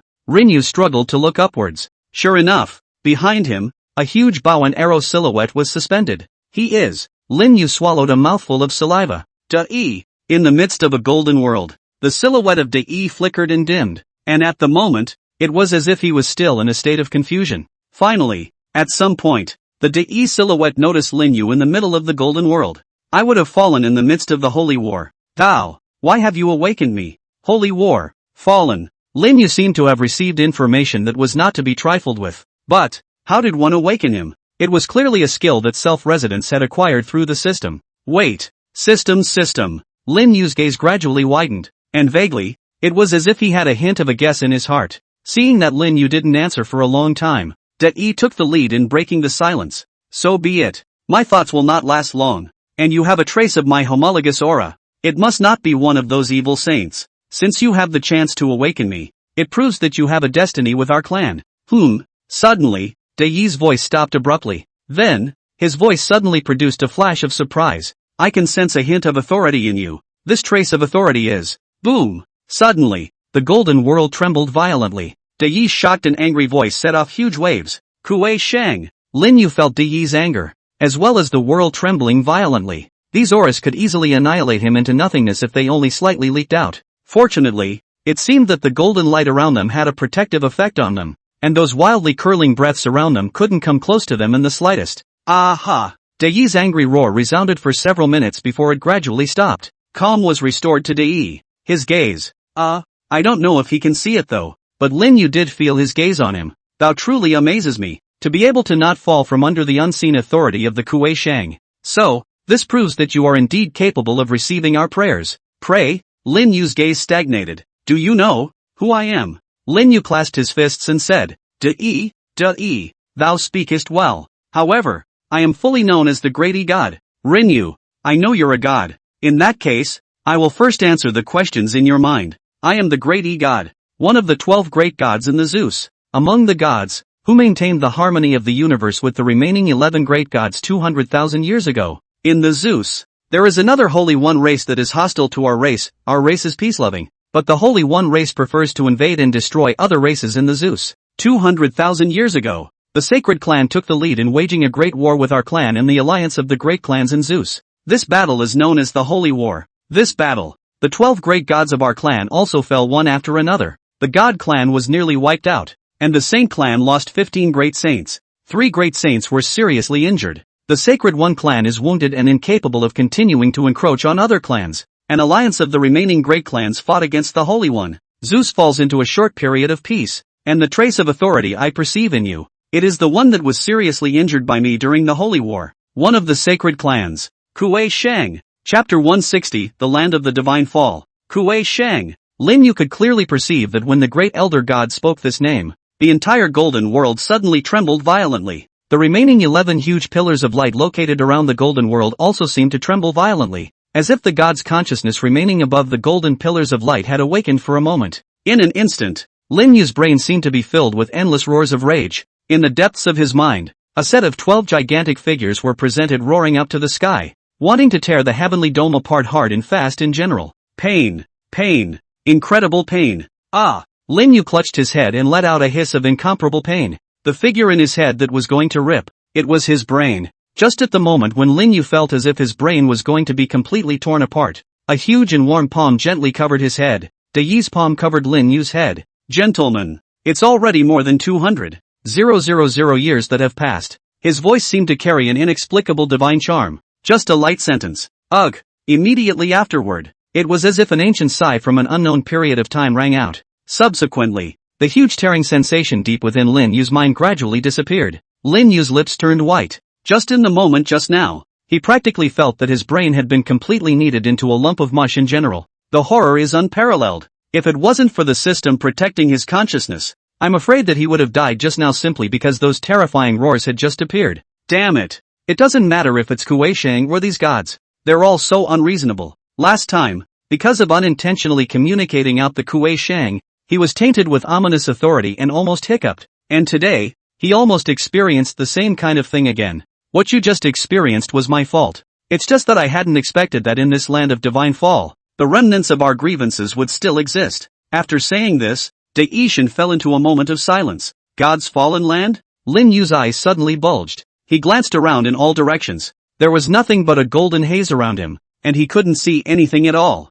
Seemingly sensing Lin Yu's doubts, Great E-God explained, the land of the fall of the gods is also the place where the entire clan of one of my gods fell. You can understand it like this. Here is the very center of the Great War. In the Great War of 200,000 years, the entire clan of my god clan fell here, including the 12 great gods including myself. The place you're calling yourself right now is just one of the divine fallen lands, or you could say that it's the land of my fall. Lin Yu's mouth fell open. Here was originally the place where the Great E-God fell. As soon as the Great E-God reached out his hand, the golden color around Lin Yu gradually became thinner, and Lin Yu's vision became clearer as a result. What met Lin Yu's eyes was an immense and incomparable skyscraping stone monument. The stone monument did not know how big or how tall it was. Anyway, even if Lin Yu exhausted his vision, what he could see was only a very small part of the stone monument. De Yi looked at the stone monument in front of him and slowly spoke. This is my tombstone. When a great god of my god clan falls, his body will be transformed into a galaxy.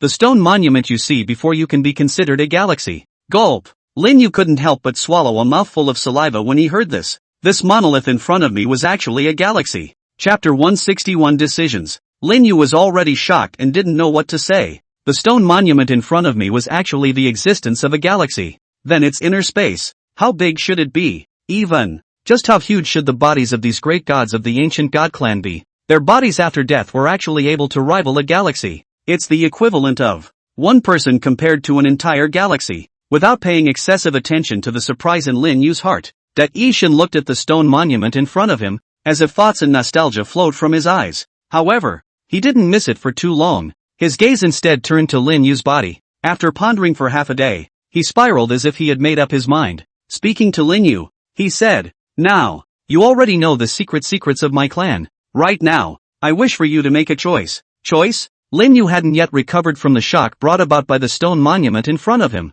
and now that he heard the choices spoken of from the mouth of the Great E-God, he was also stunned. Instead of answering Lin Yu's question, the Great E-God stretched out his finger and then flexed it. Brush! A golden grain of light then flew out lightly from his fingertips and then hovered in front of Lin Yu's body. This is the secret key to leave the divine meteor land. As long as you hold it, you will be able to leave the divine meteor land. Lin Yu didn't shake on it the first time, but continued to listen to what the great god was going to say next. After leaving the divine fallen land, all of thy secret stories about this place and what I have just told thee will automatically be erased from my mind. And thou, too, will not easily fall into the karma of this place. Thou art still too weak, if thou fall into this karma for no reason. God didn't say anything further, but Lin Yu already understood what he meant. If one were to fall into the karma of this so-called holy war, with one's strength, it would be difficult to preserve oneself, and one would most likely fall at will. Not only that, but one would also bring unimaginable disaster to those around him. Even the entire Blue Star will have to draw some disputes with that Holy One clan for their choices. Can one really be, as the great god said, easily jump out of karma? Seeing that he knew that Lin Yu already understood his meaning, Yi continued, when you leave this place, I will use my last power to remove you from this karma. You also do not need to worry that you will be tainted with the karma above the holy war. So, your choice is? Lin Yu pondered for a while, his mind going on and on. He didn't make the first choice, but instead cupped his fists toward the god of Yi and said, may I ask the god of Yi, what is this second choice? The great god slowly spoke. This second course is, you inherit the legacy of my clan, with the Holy One clan. For the enemy, it was only 2 light words, but Lin Yu had already felt a sense of pressure from the vault of heaven. No, a sense of pressure from the galaxy. On this divine fallen ground, there were not only the clansmen of the Divine One clan, but even the corpses of the strongest members of the Holy One clan. Invisibly, it was as if he had begun to exert an intimidating pressure on himself just because of those 2 words. It was a kind of high and lofty pressure that scorned everything, as if he were saying, to be an enemy of our clan, are you worthy? Phew! Lin Yu inhaled a deep breath of cool air, then forcefully raised his head toward the great god. He said solemnly and seriously, Kid picks. Number 2. No reason, just want to stomp down on this bunch of high and mighty holy ones. That invisible pressure just now was generated by the corpse of the Saint One race that had died for more than 200,000 years. It's just a few corpses. You don't know what you're talking about.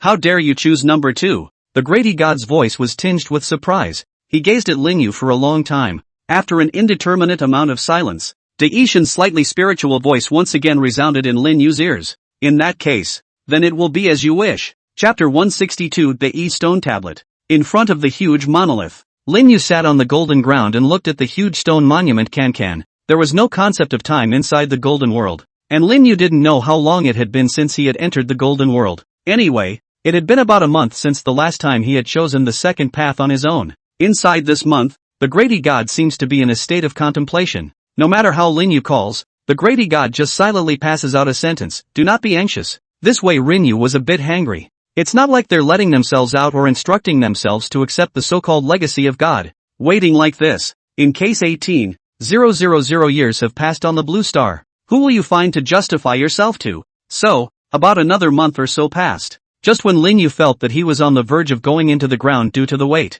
a sound finally came from the huge golden pillar from where the great god was. On the giant golden pillar representing the divine pillar. Click, click, click. The figure had now become more and more solid. But even as he became more solid, it was still on the verge of disappearing. Lin Yu, great god's voice suddenly rang in Lin Yu's ears. Lin Yu hurriedly looked over to where the great god was, his eyes feeling the urge to shed some hot tears. My treasure, you finally woke up. Great god's huge body slowly sat up straight, then extended his own finger before flexing it. Phew! A small ball of light then flew out along his fingertips and floated in front of Lin Yu's eyes. What's this? Lin Yu looked at the small ball of light in front of him with a puzzled expression. The great god explained, this object is the essence of my god, and it contains a trace of my legacy. It is the item you must rely on next. Next? What's next? The great god smiled faintly, and then he pointed towards the huge stone monument that towered into the clouds. Next, thou shalt subdue this monolith with the help of what I have given thee. Put. Lin Yu almost spat out a mouthful of old blood without holding back. With a trembling voice, he said with some disbelief, what did you say? Conquer this Tao Stone tablet? Are you kidding me? A galaxy for me to take in? But listening to Daishan's tone, it was as if he wasn't joking with himself. The great god explained, this monolith, which is the result of my body, is considered to be my possession, even though it has undergone 200,000 years of evolution. And if you want to master my power, this object is an essential thing. Moreover, There are benefits thou can't imagine after taking in this object. But, Lin Yu was dumbfounded. But this thing, how do I take it? The great god said. Thou shalt take this ball of light and hold it close to the stone tablet. Lin Yu reached out and beckoned, and the ball of light fell into his hands. Lin Yu held the ball of light in his hand before walking towards the location where the stone monument was. The closer he got to the stone monument, the more Lin Yu could feel the ancient aura coming from above it.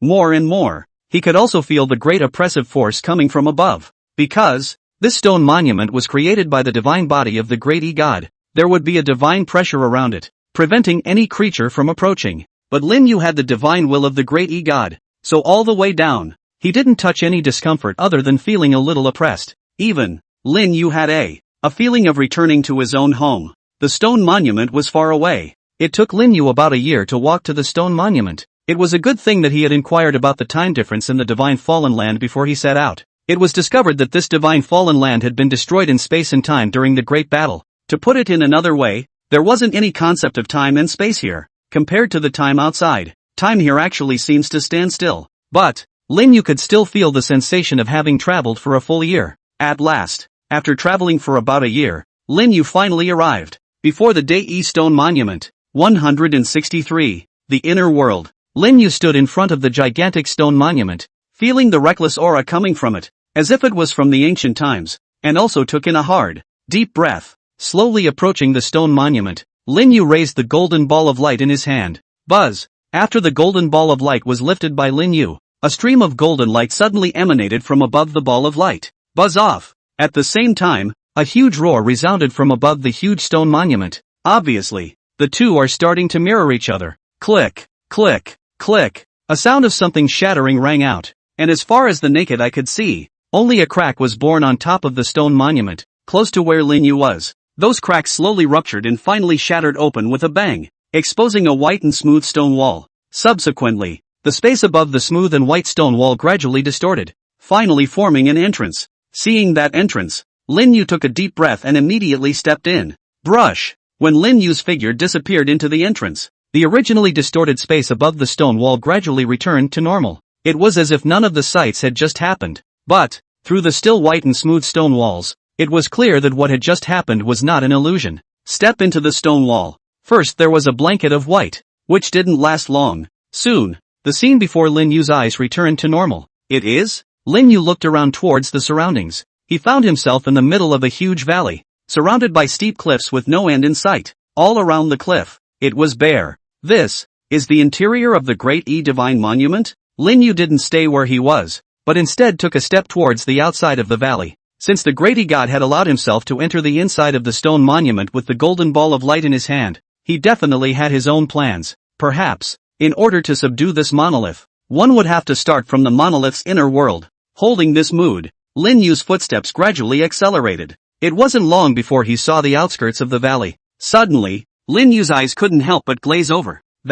What surprised him was, inside this world, there was people? Standing outside the valley was a group of cultivators dressed similarly to those in some of Blue Star's novels. They seemed to have split into two teams. One of the teams consisted of 4 people, 3 men and 1 woman. The woman was dressed more gorgeously, with a hat on her head, so she couldn't see her face. 3 men surrounded him, and it was clear that the woman in the bucket hat in their midst was the one they were trying to protect. On the other side, the number of people was clearly several times more than them.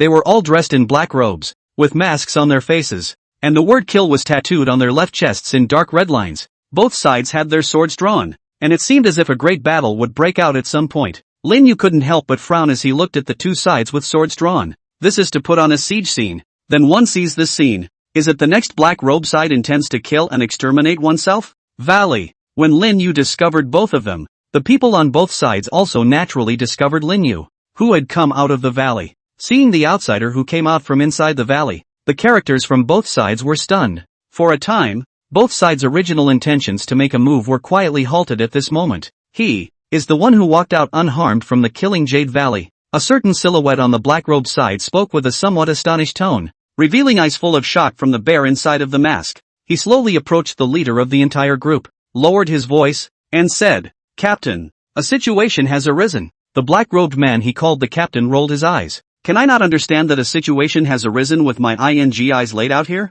He looked at Rinyu, his eyes and thought, he is of the Nalan family. Rescue? Chapter 164, Human Cultivators. Outside the Valley of Extinction. The two teams that were already in a state of saber-rattling had their atmosphere become incomparably weird because of Lin Yu's appearance. The black-robed party was surprisingly unsure of how to make a move for a while because they couldn't decide on Lin Yu's identity. On the other hand, the side on the other side that was in a weaker position, because of Lin Yu's appearance, they didn't let their guard down, because they realized that they and the others didn't know Lin Yu either. Perhaps, they're also from the Bloodslayers Hall. In this way, the atmosphere became incredibly weird all of a sudden. Only what shocked both parties at the same time was, this person was actually able to walk out of the Killing Jade Valley in one piece. Finally, the leader of the Black-Robe side was the first to break the silence. He cupped his fists towards Lin Yu and said, "Your Honor, my blood killing hall is dealing with if Your Honor is not a reinforcement from the Nalan family, then please leave. Our blood killing hall will definitely not make things difficult for Your Honor."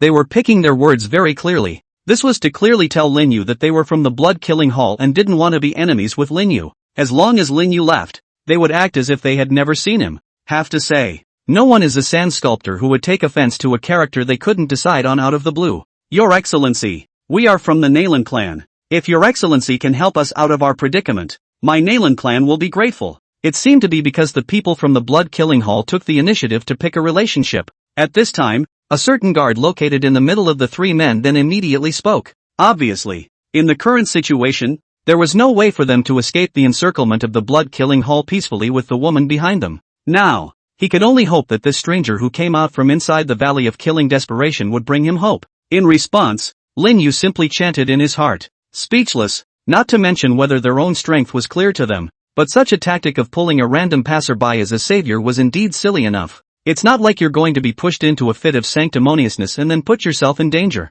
It's not like you have to join and save when you see a female. Lin Yu mumbled a sand sculpture in his heart, then taking a step towards the periphery. It was obvious. He made his intentions clear with his actual actions. Witness STH. The leader of the blood killing hall's mouth couldn't help but feel happy. Obviously, he liked this kind of person who knew what to do. On the contrary, the faces of the Nalan family instantly turned white. After Lin Yu's figure gradually disappeared from the crowd sight, a person from the Bloodslayer Hall approached the leader with some apprehension in his words. "Captain, letting him go like this, in case he informs the outside world of today's events, I'm afraid that our blood-killing hall will have trouble bearing the wrath of the Nalan family." The leader slapped the former's head and looked at Lin Yu, who was completely invisible, with a grin at the corner of his mouth. "I'm naturally aware of what you're saying, but the fact that he was able to come out of the Killing Jade Valley proves that he's not a simple character. Right now, our most important task is to deal with the matter at hand. As for him, send someone to follow him closely and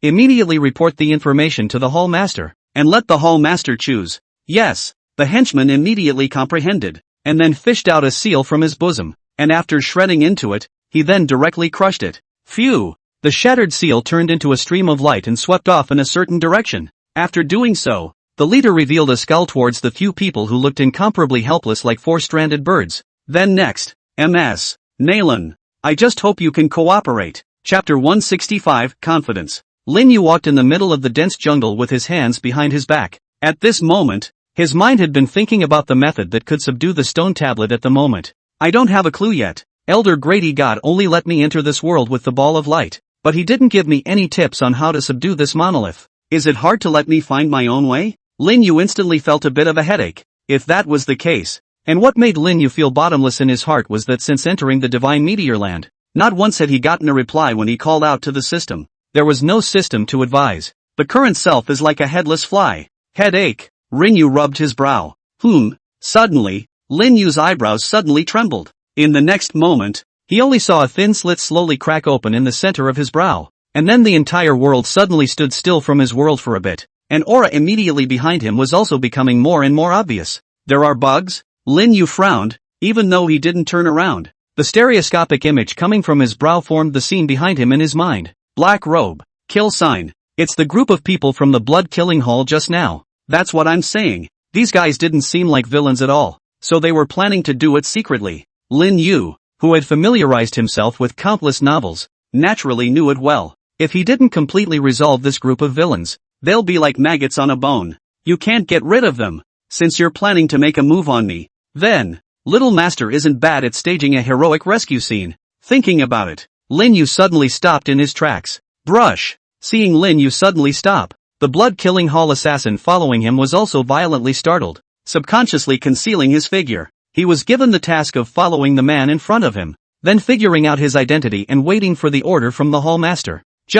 He stopped. Was it because he found himself? Impossible. Their blood-killing hall's concealment means, even in the entire eastern continent, was one of the top 2 existences. How could it be easily broken by someone? Lin Yu first stayed in place for a few seconds, then fumbled around his body for half a day, as if he was looking for something in general. After searching for a while, he turned around violently, then his eyes were fixed on the ground, carefully searching for something in general. Phew! Seeing this, the assassins of the blood-killing hall couldn't help but let out a sigh of relief. Turns out something fell out. Lin Yu's face was a bit anxious as he started to go back the way he came, his face covered with anxiety, his eyes constantly searching down the road he came from. It was as if he had dropped something very important. After only half a minute, Lin Yu's figure had walked up to the large tree where the killer was hiding. At this moment, the bloodshed slayer's face still had a bland expression. He was already pretty sure that the man in front of him wasn't able to detect his presence. Looking at his expression, it should be something extremely important. Then, is it because one should just kill him first while he's at it, and then take his treasures for himself? Killer licked his own lips, a look of greed in his eyes. No rush, let's see what he can find first. He won't be able to find him anyway. Then let him. Pust. Before the word find could rise from his thoughts, the assassin felt a pain in his heart. Before the greedy look in his eyes could dissipate, it was filled with a tinge of disbelief. He moved his head with difficulty, trembling as he looked towards a long spear that was plunged straight into the center of his heart. The lance went through the tree and pierced right through his heart, then poked out from behind. He swallowed the blood froth that arose in his mouth and looked in disbelief at the young man who had stood in front of him at some point.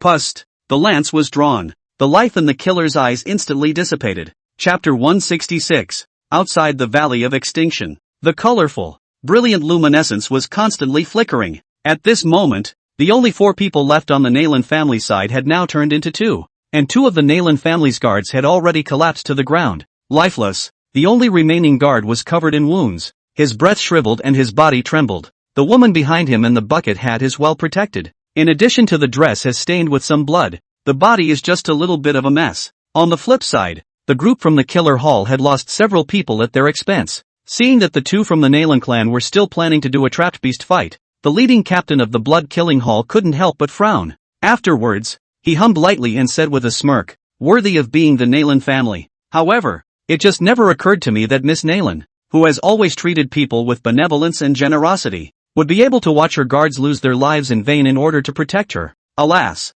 what a pity. I think this brother is also a talented person, to be able to do this for the Nalan family. I, Killer Hall, am considered to be impressed. But, I just don't know. Doing this, brother, are you worth it or not? The moment these words came out, the guard couldn't help but freeze, his gaze scanning up above the black-robed figures that surrounded the 2 of them. Gulp. He swallowed hard. On the contrary, Miss Nalan, who was standing behind him, hadn't said a single word from the very beginning until now. Under the bucket hat, she just quietly looked at all this. Her eyes seemed to be like water waves. The waves are not alarmed, as if there is nothing that can cause her gaze to cause waves. Until now, when the people from the blood-killing hall were persuading their guards to surrender, Miss Nalan's complexion hadn't fluctuated even for a single minute. The guard's eyes became determined after he swallowed a mouthful of saliva. Bull ********. Do you think all of us from the Nalan family are a bunch of sons of Es who see the wind and steer the ship just like your blood-killing hall? I, Chai Tai, am fortunate to be appreciated by Miss Nalan. Even if I die, I will definitely not let you come one step closer to Our Lady. Hearing the generous words of the guard in front of her, Nalan Meng's eyes that were originally like stagnant water quietly fluctuated for a moment. On the contrary, the faces of the group from the blood-killing hall all changed, except for the captain whose mouth slowly hooked out a smile. Boom! It was at that moment that the change came, only to see the guard standing in front of Nalan Meng presenting his hands as a palm. Without hesitation, he turned around and slapped Nalan Meng's shoulder position. Pust! Nalan Meng's entire body was as if she had suffered a heavy blow, and her entire body flew straight out. Bang! Nalan Meng's body slammed hard against the stone wall, and a mouthful of crimson blood spurted straight out from inside her mouth, and the aura she had just managed to gather was also dispersed in such a moment. This scene directly stunned everyone. After that guard slapped Nalan Meng away, his entire body couldn't help but tremble violently. He cried out, his voice shaking unceasingly. I'm sorry. Miss, I still have a wife and children. I'm sorry, miss, I can't leave them behind. Miss, you've always been kind. You wouldn't want me to have no one to take care of my wife and children. I'm sorry, miss. Nailin Meng, who was lying in the distance, didn't speak, only in the pair of eyes beneath her bucket hat. The hint of ripples that had originally been set off also disappeared. She didn't blame her escort. It was his own choice. And, anyway, she'd gotten used to it a long time ago. Chapter 167, The Price of Betrayal. Used to being betrayed. No matter what one does, one cannot escape betrayal. One keeps telling oneself that there is nothing to it. It's all their own choices. They can't change anything themselves. Never mind. It wasn't really a big deal to just die. And she was sick of feeling that way anyway. But, she really does mind. Nailin Meng's eyes slowly rose a thin mist of water. Although her heart kept telling herself, it's fine to die like this. But, she really, still minded it so much. The scene that suddenly occurred stunned everyone.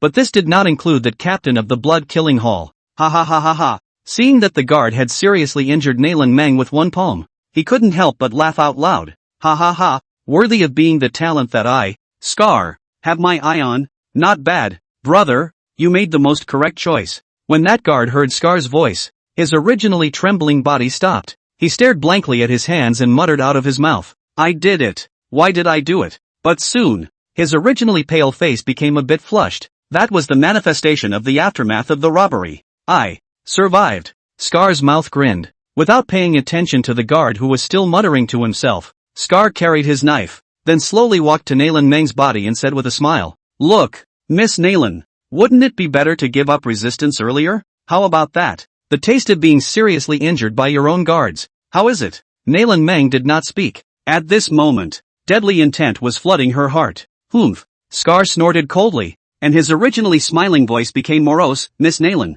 I'm really sorry. When he finished, he crouched down and lowered his voice. But Ms. Nailin, Scar can still help you do something. The taste of being betrayed I Scar is also felt. This taste is indeed not good. So, as long as you nod your head, I'll send that kid down to be buried with you. After saying that, Scar quietly looked at Miss Nailin in front of him. Nailin Meng glanced at the guards in the distance whose expressions became somewhat ecstatic, and for some reason, she, who had always treated people with benevolence and love, nodded her head in a ghostly manner. She didn't want to wear the sheep's clothing of benevolence anymore. She wants to be a normal person. Hey, let's go. A grim smile spread across Scar's mouth. Lifting the greatsword in his hand, he then walked towards the guards who were rejoicing over there. That guard had just experienced the aftermath of a robbery and was in a surging mood. When he saw that Scar didn't deal with Nailin Meng in the first place, he couldn't help but have a change of expression on his face. Then almost subconsciously, he blurted out, Why haven't you killed her yet? Scar waved his hand at his words and said blandly,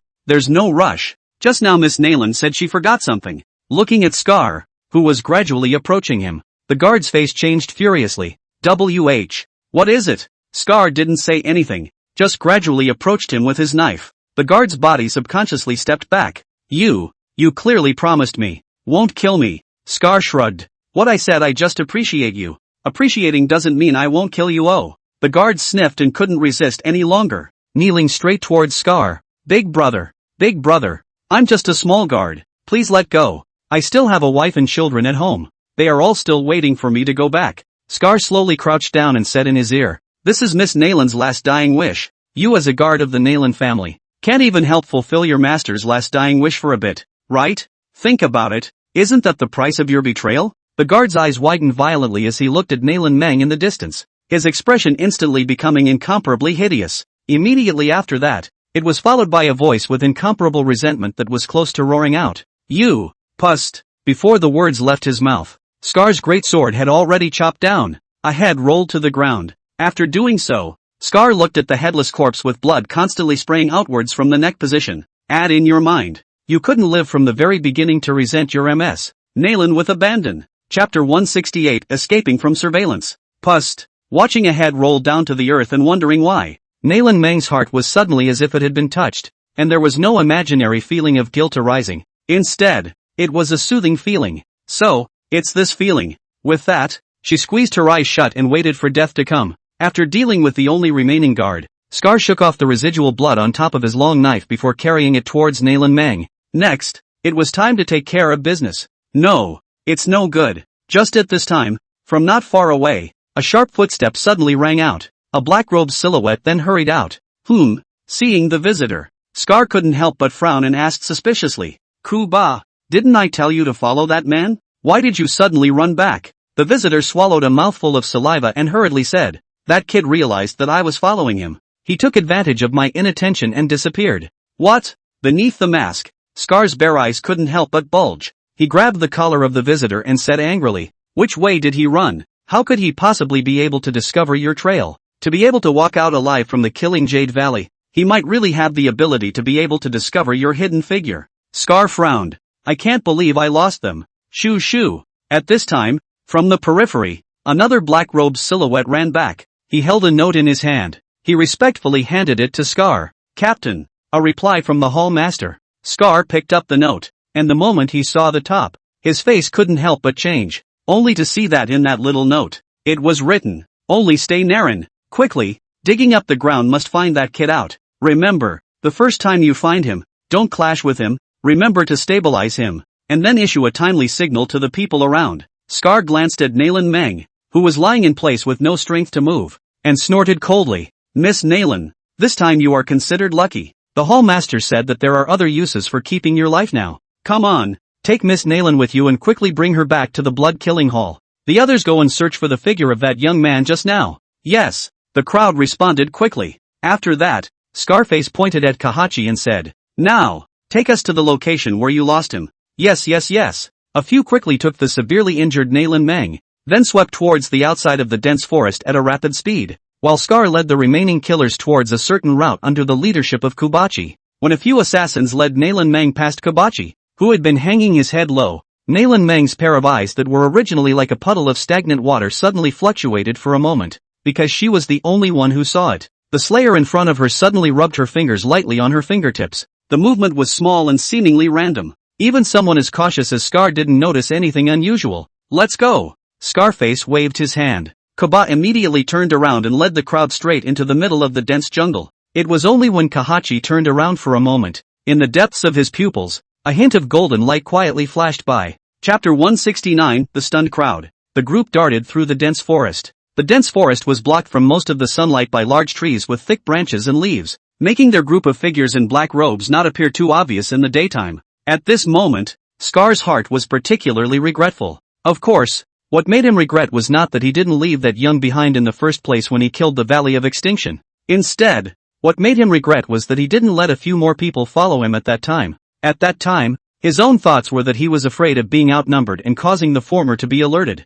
I didn't expect that Kapachi, who had always been known for his stealthy methods, would also be discovered by the other party. At that time, letting that young man go was actually the best choice. First, that young man, the only destabilizing factor, was first eliminated, and then we waited for the hall master and the others to make up their minds. With his status, although he was unable to know the scheming of the hall master and the group of elders, but he still vaguely guessed. Only, he still underestimated the magnitude as well as the ruthlessness of the scheming of the hall master and the group of elders. Otherwise, they wouldn't have written back to him the first time they received the news and named Naylan Meng as the only one who needed to be alive. Only, Naylan, stay. Scar's eyes underneath his mask flickered constantly, as if he was pondering something. "Captain, have you ever felt that there's something strange about Kahachi?" Just at this time, a figure slowly approached to Scar's side, looking at Kobachi, who always remained at the forefront, and questioned out loud. Scar didn't make any statement on his face when he sniffed. He just said faintly,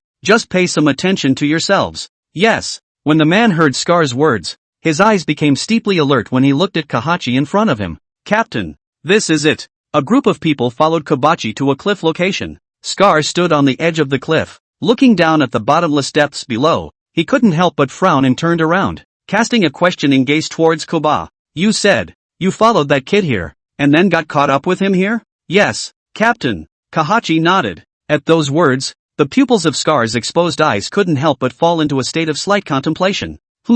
Suddenly, he raised his eyebrows slightly as his gaze suddenly locked onto a certain location. Brush. He swept forward, and stood beside a large, cracked tree. It is? The tree is as thick as a man's arm. A big hole in the center of the tree. From the big hole above, you can still faintly smell the faint smell of blood. No good. Scar's face couldn't help but change. The long blade in his hand was thrown backward without hesitation before it pierced right through the body of Kahachi. who was standing behind him. Pust! The long blade stabbed into the chest cavity, quickly churning a large hole in Kahachi's torso. Captain! This scene directly viewed the crowd, who anxiously looked towards Kuba. However, in the next second, the faces of all the people could not help but change dramatically, because at this time, the long knife had completely penetrated Kapachi's body. But at this time, Kapachi's face did not have the slightest bit of pain. Instead, it was still a flat face. It was as if it wasn't his body that was pierced through. Instead, Kobachi's body slowly turned into a point of light and dissipated under the shocked and dumbfounded gazes of the crowd.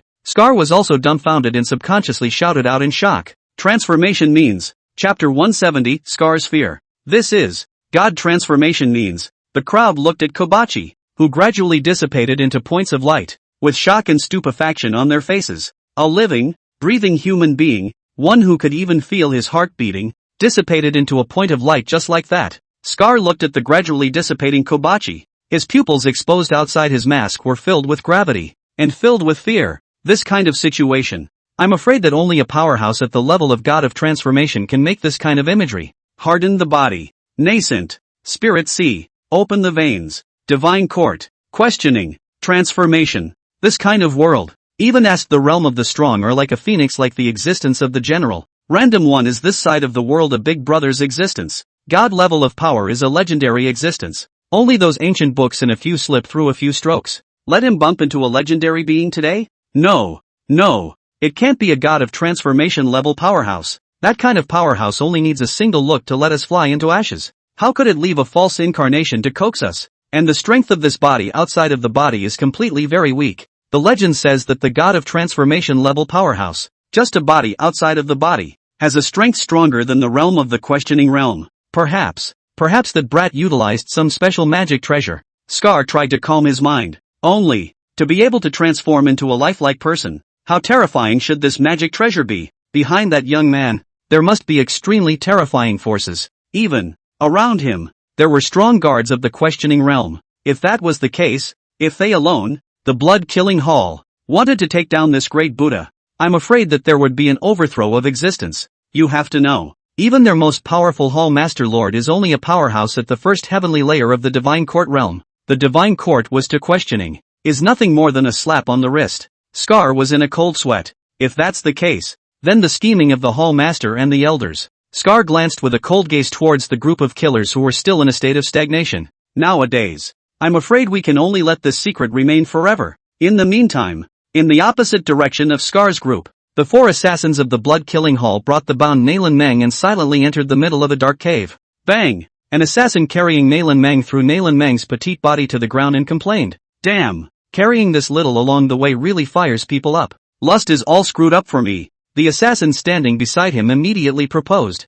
Why don't we do this little first now? Anyway, the hall master only asked us to keep her alive. Jia, the Nalan family's first lady. I've never enjoyed this kind of goods before. When several people heard this, they couldn't help the color of fire welling up in their eyes. Looking at Nalan Meng's petite body, for a time there was actually a green light coming out of their eyes. Oomph! Just at this time, a cold humming sound suddenly rang out from the mouth of the cave. Several people hurriedly looked back, and when they saw the visitor, several people's faces couldn't help but change, quickly prostrated themselves and respectfully shouted, "See Lord Deacon." Chapter 171 Rewards. See you, Lord Deacon. Upon seeing the visitor, the fiery heat on several people instantly dissipated, and they prostrated themselves on the ground, their faces covered in panic. They only hoped that the evil thoughts and slurs they had just heard had not been taken to heart by the Lord Deacon. The owner of that dark red robe slowly moved to the front of the several people, glancing with his gaze blandly at Nalan Meng, who was lying on the ground and had already passed out. Out loud,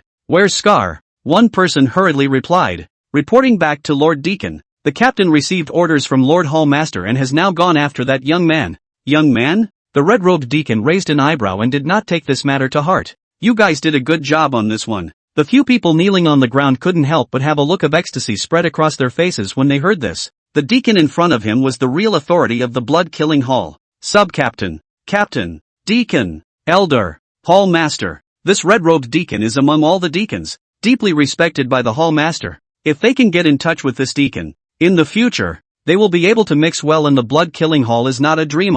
The red-robed deacon sensed the ecstasy that was hard to hide on the faces of several people. His voice didn't fluctuate in the slightest. he just slowly opened his mouth and said, "Speak, what kind of reward do you want? It is an honor for us to share the worries of the Hall Master. For the sake of the Hall Master, even if we are asked to go through fire, go to the Mountain of Swords, go to the Sea of Fire, and die in a short while, we will not be afraid to do so. Now, how dare we ask for any reward?" A man's eyes rolled back in his head and he replied respectfully and incomparably. He was very pleased with his answer. And saying something like that was not a waste of the thousands of copies of workplace skill points he had read. He was sure that the Lord Deacon would be very satisfied with his answer. If he were to look at himself 2 more times, perhaps, he would be able to completely fly up the branch and become a phoenix. As for the remaining 3 people kneeling by his side, a trace of shock first flashed in their eyes, really thinking that the former could even say these words, but immediately afterward, they felt incomparable remorse in their hearts. I should have known they should have read a few more books before going out,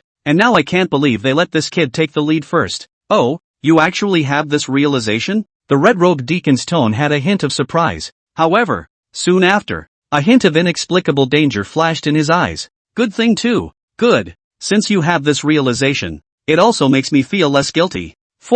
The 4 of them froze at his words. What did the Lord Deacon mean by this? Bang! Just as the 4 of them were in shock, the red-robed deacon suddenly stretched out his palm, then without hesitation, slapped on the ceiling of the sky of one of the killers kneeling in front of him. Click! A bone-cracking sound rang out, and that assassin did not figure it out even until his death. Why Lord Deacon would suddenly kill him. Bang! A body that had completely lost its vitality fell to the ground. Lord Deacon! Lord Deacon! We don't want the reward. Please spare our lives. Have mercy. Lord Deacon! Before the 3 could react, they quickly and frantically kowtowed to the red-robed deacon as if pounding garlic. Die! However, what responded to him was a cold, icy voice, and immediately afterward, he felt a pain in his brow, and the vitality in his eyes faded fast. Ah! Seeing this, the remaining 2 couldn't stand it any longer and picked up the long knives on the ground straight away. I see. The Hall Master wants to kill us to silence us. Kill him so we can live.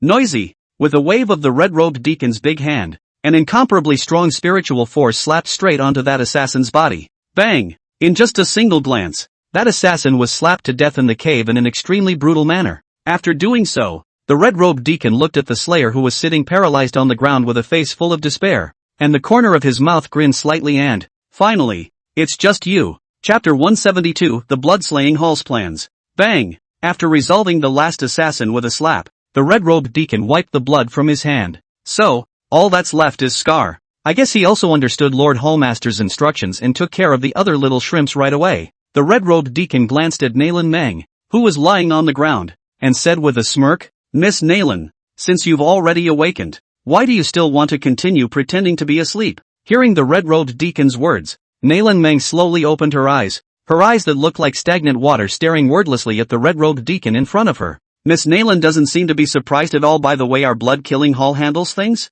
Nayland Meng didn't make a sound. The red-robed deacon continued to speak. Cultivating these assassins is also costly for the Bloodslayer Hall. Only, they know too much. Nayland Meng finally opened her mouth. Her voice was extraordinarily good, like a green bird clearing its cry. I don't have any evaluative thoughts about the way your blood-killing hall handles things. It's only that it would allow your blood-killing hall to bury me at the risk of offending the Nayland clan. The red-robed deacon laughed and said, "Miss Nayland, do you know that risks often go hand in hand with opportunities? Someone up there has offered a high price, a bounty for Miss Nayland's head." The deacon didn't finish his sentence before Nayland Meng interrupted him with a voice. "But your hallmaster is no cutie pie. He certainly knew the price after killing me, and would even be reduced to a funeral pyre for the Nayland family's wrath. So instead of taking my life, he wanted to capture me alive." The red-robed deacon was momentarily speechless, and couldn't help but exclaim with heartfelt admiration, "Worthy of being the Miss Nayland who has the most hope of succeeding the next Nayland clan chief. She is indeed ice-cold and snow-smart. Only, does Miss Nayland know the black hand behind the hiring of my blood-killing hall?" Nayland Meng closed her eyes. "So what if I know who it is? Does it matter?" The red-robed deacon shook his head helplessly, and it was clear that Nayland Meng already had an answer in her mind. The red-robed deacon cupped his fists at Nayland Meng and said, "Then I can only first condescend to Miss Nayland to stay at my Bloodslayer Hall headquarters for a while first. There is no way around it. Hall Master, your family's power struggle. Our Bloodslayer Hall really doesn't want to participate too much, but you can't escape anymore." The red-robed deacon shook his head and said, "Precisely, that's why your life, Miss Nayland, is needed. As a guarantee." Nayland Meng didn't speak again. Right now, She was in a state of serious injury. Even a person in the body-tempering realm could make her unable to resist. Not to mention, the red-robed deacon in front of him is one of the 3 deacons of the blood-killing hall, a true vein-opening realm powerhouse. Seeing that Nalan Mang had given up her resistance, the red-robed deacon no longer hesitated and lifted his steps forward. Only when his pace had just moved a step, his entire body couldn't help but stop, his gaze subconsciously looking towards the entrance of the cave. Phew! No sound was made. A golden arrow shot in from just outside the cave. The arrow was so fast that in just a blink of an eye, it had appeared in front of him. What man? Boom! Without the slightest hesitation, the red-robed deacon's spiritual energy rolled crazily on his torso, and a bright red vein rose from his torso. He couldn't react in time to do more than cross his arms over his chest. Boom! Next, golden light erupted. Chapter 173, Rescue. Boom! Golden light erupted, and there was no imagined explosion that rang out. Buzz! Instead, a smoke that appeared black quickly spread out, and then gradually enveloped the entire cave. So, the cave, which was already dim, became dark for a moment. Although, this point of brightness is not much for the red-robed deacon of the pulse-opening realm, but what makes him shocked and angry is, surprisingly, someone dared to attack the people of the blood-killing hall. Phew! Just at that moment, another arrow came in from outside. Buzz! Immediately afterward, the black smoke in the cavern deepened. What is this stuff? The red-robed deacon covered his mouth and nose, and his spiritual energy continuously curled around his body in an attempt to get rid of as much of this smoke as possible. No good. Suddenly, the red-robed deacon's heart was startled, and he subconsciously looked towards the location of Nalan Mang next to him. Phew! He couldn't help but breathe a sigh of relief when he saw a figure still lying there. Immediately, the color of blooming anger surged out of his eyes. He himself, a powerful person of the vein-opening realm, was actually frightened by a villain with such a lowly tactic. If this were to be spread out, I'm afraid it would make people laugh. Let's see what kind of people are playing God. The red-robed deacon snorted coldly, and then the spiritual energy of his body poured out like a torrent, turning into a huge wave of fire that swept away. In a few seconds, however, the black smoke that enveloped the entire cavern completely dissipated. To think that I, the first deacon of the blood-killing hall, would be intimidated by such a small trick? The red-robed deacon's heart was a bit annoyed. Earlier this black smoke was a bit odd. He was only thinking of protecting himself from being enveloped by the black smoke. I didn't even think of removing it. Humph. Wait until I've settled things here first. Then I'll go on a quest to find that villain just now. The red-robed deacon turned to look at Nalan Mang. But in the next second, his bare eyes under the mask couldn't help but shrink fiercely, only to see where there was still Nalan Mang, just a blood-killing hall killer who was killed by his own hands. Bang! The stones under the red-robed deacon's feet shattered with a sound. He spoke out in an icy cold voice, almost gritting his teeth. Very well. Very good. To be able to save someone from under my nose. With a wave of his large hand, he was about to shoot out the transmission jade order in his sleeve robes, but in the next second his palm froze slightly. No! There's still time.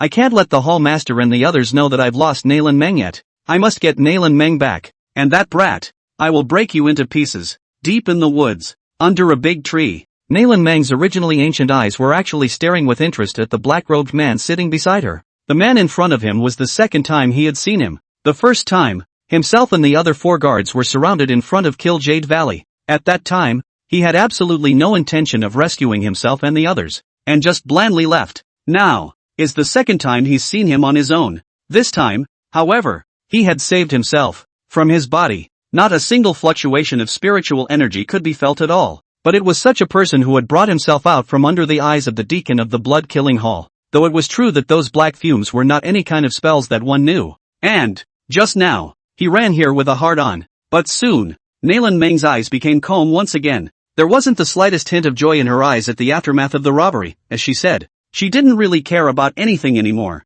and the man in front of her merely intrigued her for a moment. That's all. Chapter 174. Didn't notice the change in Nalan Meng. At this moment, Lin Yu's entire body looked somewhat helpless. Originally, he had only wanted to disrupt the group of assassins' plan to attack and kill him, and had no intention of saving the woman in front of him. But from the information conveyed by the black and white divine pupil, the woman in front of him had an important role to play in his search for the inheritance of the Great E-Stone Tablet.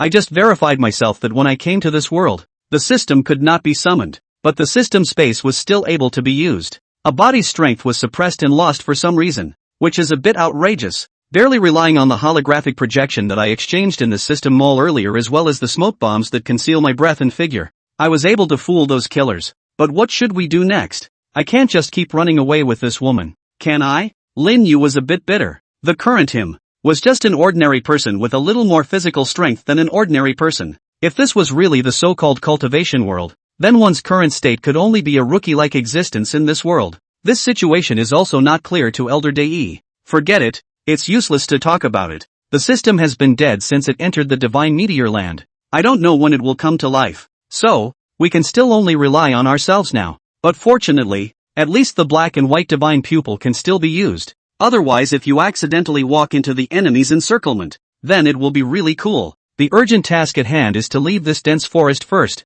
and find a city to hide down. Thinking of this, Lin Yu quickly set a series of subsequent plans in his mind. Afterward, his gaze looked towards Nailin Meng. She was just too flashy in this outfit, and who knew if the assassins had planted a tracking mark behind her. Thinking of this, Lin Yu's mind moved and a set of black night clothes appeared in his hands. This lady warrior, it's better to trouble you to change into this clothing first. No answer. The corner of Lin Yu's mouth twitched slightly. Your brother has called you a warrior woman, so you should be more sensible. Passed the shirt further forward. Nice guy. Not only did he not answer, one didn't even bother to move. Lin Yu raised an eyebrow. Your greatness. If it wasn't for the black and white divine pupil instructing you that you were an important presence in obtaining the DE stone tablet, your brother wouldn't bother to pay attention to you high-strung lotuses. His hand reached forward. Then in Nailin Meng's slightly shocked gaze, Lin Yu straight away removed the bucket hat from her head. What kind of face appeared in front of Lin Yu's eyes? For a moment, Lin Yu didn't know what to use to describe it.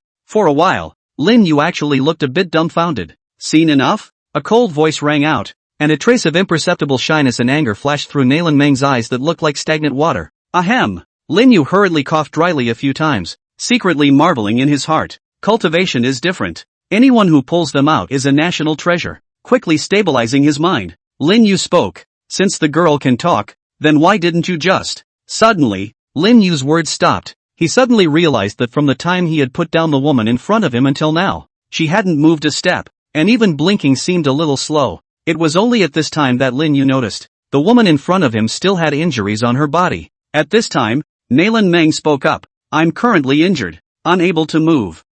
Lin Yu was flabbergasted. Good lord. You can't move. So how are you going to change into your night clothes? Who knows when those killers will find this place? Phew. As the saying goes, if I don't go to hell, who will be like hell? Nailin Meng saw that Lin Yu froze in place for a few seconds, and then a determined color surged on his face. He then saw Lin Yu walk up to him. Miss, don't be rude. Then, under Nailin Meng's shocked gaze, Lin Yu took off her robe with one hand. Chapter 175. Nailin Meng leaned under the tree, her eyes slightly closed, and there was spiritual energy surging around her body, constantly repairing the injuries on her delicate body. While she was repairing her injuries, her gaze was also glancing from time to time at Lin Yu, who was sitting on the side and fuming. When she thought of the scene that had just occurred, her face was actually somewhat unprecedentedly shrouded in a layer of imperceptible blush. Lin Yu sat on the stone block, his face depressed beyond measure. On the left side of his face, a bright red slap mark still remained. When he thought of the scene that had just happened,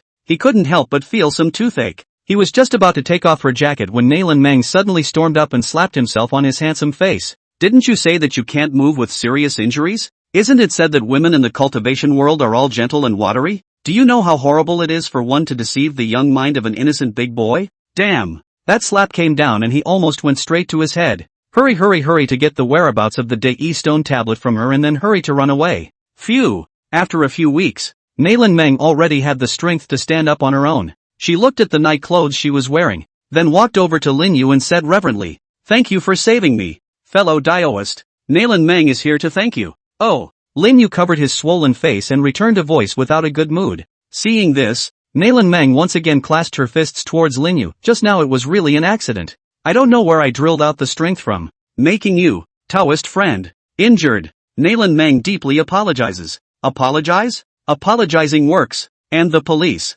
The corner of Lin Yu's mouth grinned. And just as he was about to speak, the pain coming from his face quickly made him close his mouth. Damn. Worthy of being a cultivator? One slap down. He was almost wasted. Without beating around the bush with Nailin Meng, Lin Yu said bluntly, I didn't save you for no reason. To save you, I definitely have my own requirements. Nailin Meng nodded and said, that's natural. If fellow Taoist saves me for no reason, it would in turn make Nailin Meng suspicious. Lin Yu didn't continue to make small talk with Nalan Meng. That red-robed deacon has found the neighborhood. Now, let's leave the dense forest first. Let's get out of this dense forest first. Lin Yu jumped off the stone and took the lead in one direction. Out of this killing forest? Seeing Lin Yu walking so casually, Nalan Meng first froze, then quickly followed. Although she didn't know how this man with no cultivation in front of her could say the big words of taking her out of this killing forest, she didn't know why. Nalan Meng was actually willing to believe him in her heart. Of course, Nalan Meng didn't know that Lin Yu wasn't talking big.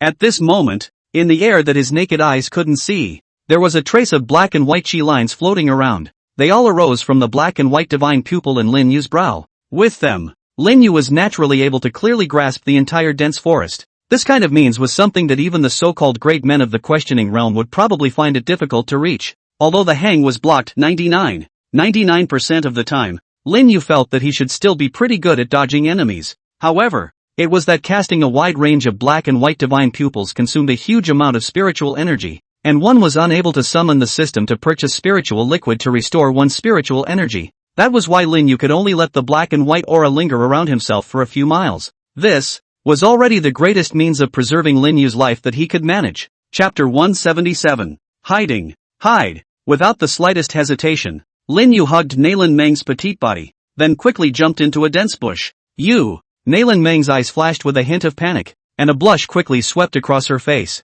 She just wanted to subconsciously slap Lin Yu away, but in the next second, Lin Yu's palm had covered her rosy lips. Boom! In an instant, it was as if dozens of tons of bombs had exploded inside Nalan Meng's head. Don't talk! Lin Yu's low voice steeply sounded in her ears. Nalan Meng's originally restless body suddenly rested and did not resist anymore. Brush! Just a moment after Lin Yu's duo had just ducked into the grass, a cracking sound rang out from the position they were about to advance. Nalan Meng's beautiful eyes couldn't help but bulge. Eyes full of shock. One must know that with her spirit sea realm's perception, she hadn't even realized that someone had appeared in front of her. But this man in front of her had even discovered it before her. Lin Yu lowered his body, and the black and white chi constantly surrounded him and Nalan, shielding their breath and fluctuations. Meanwhile, his mind had been connected to the system space. He couldn't guarantee that under the wrapping of the black and white chi, the other party couldn't discover the two of them at all. And if the situation wasn't right, then he would have to greet the bottom of the box with his bottom card.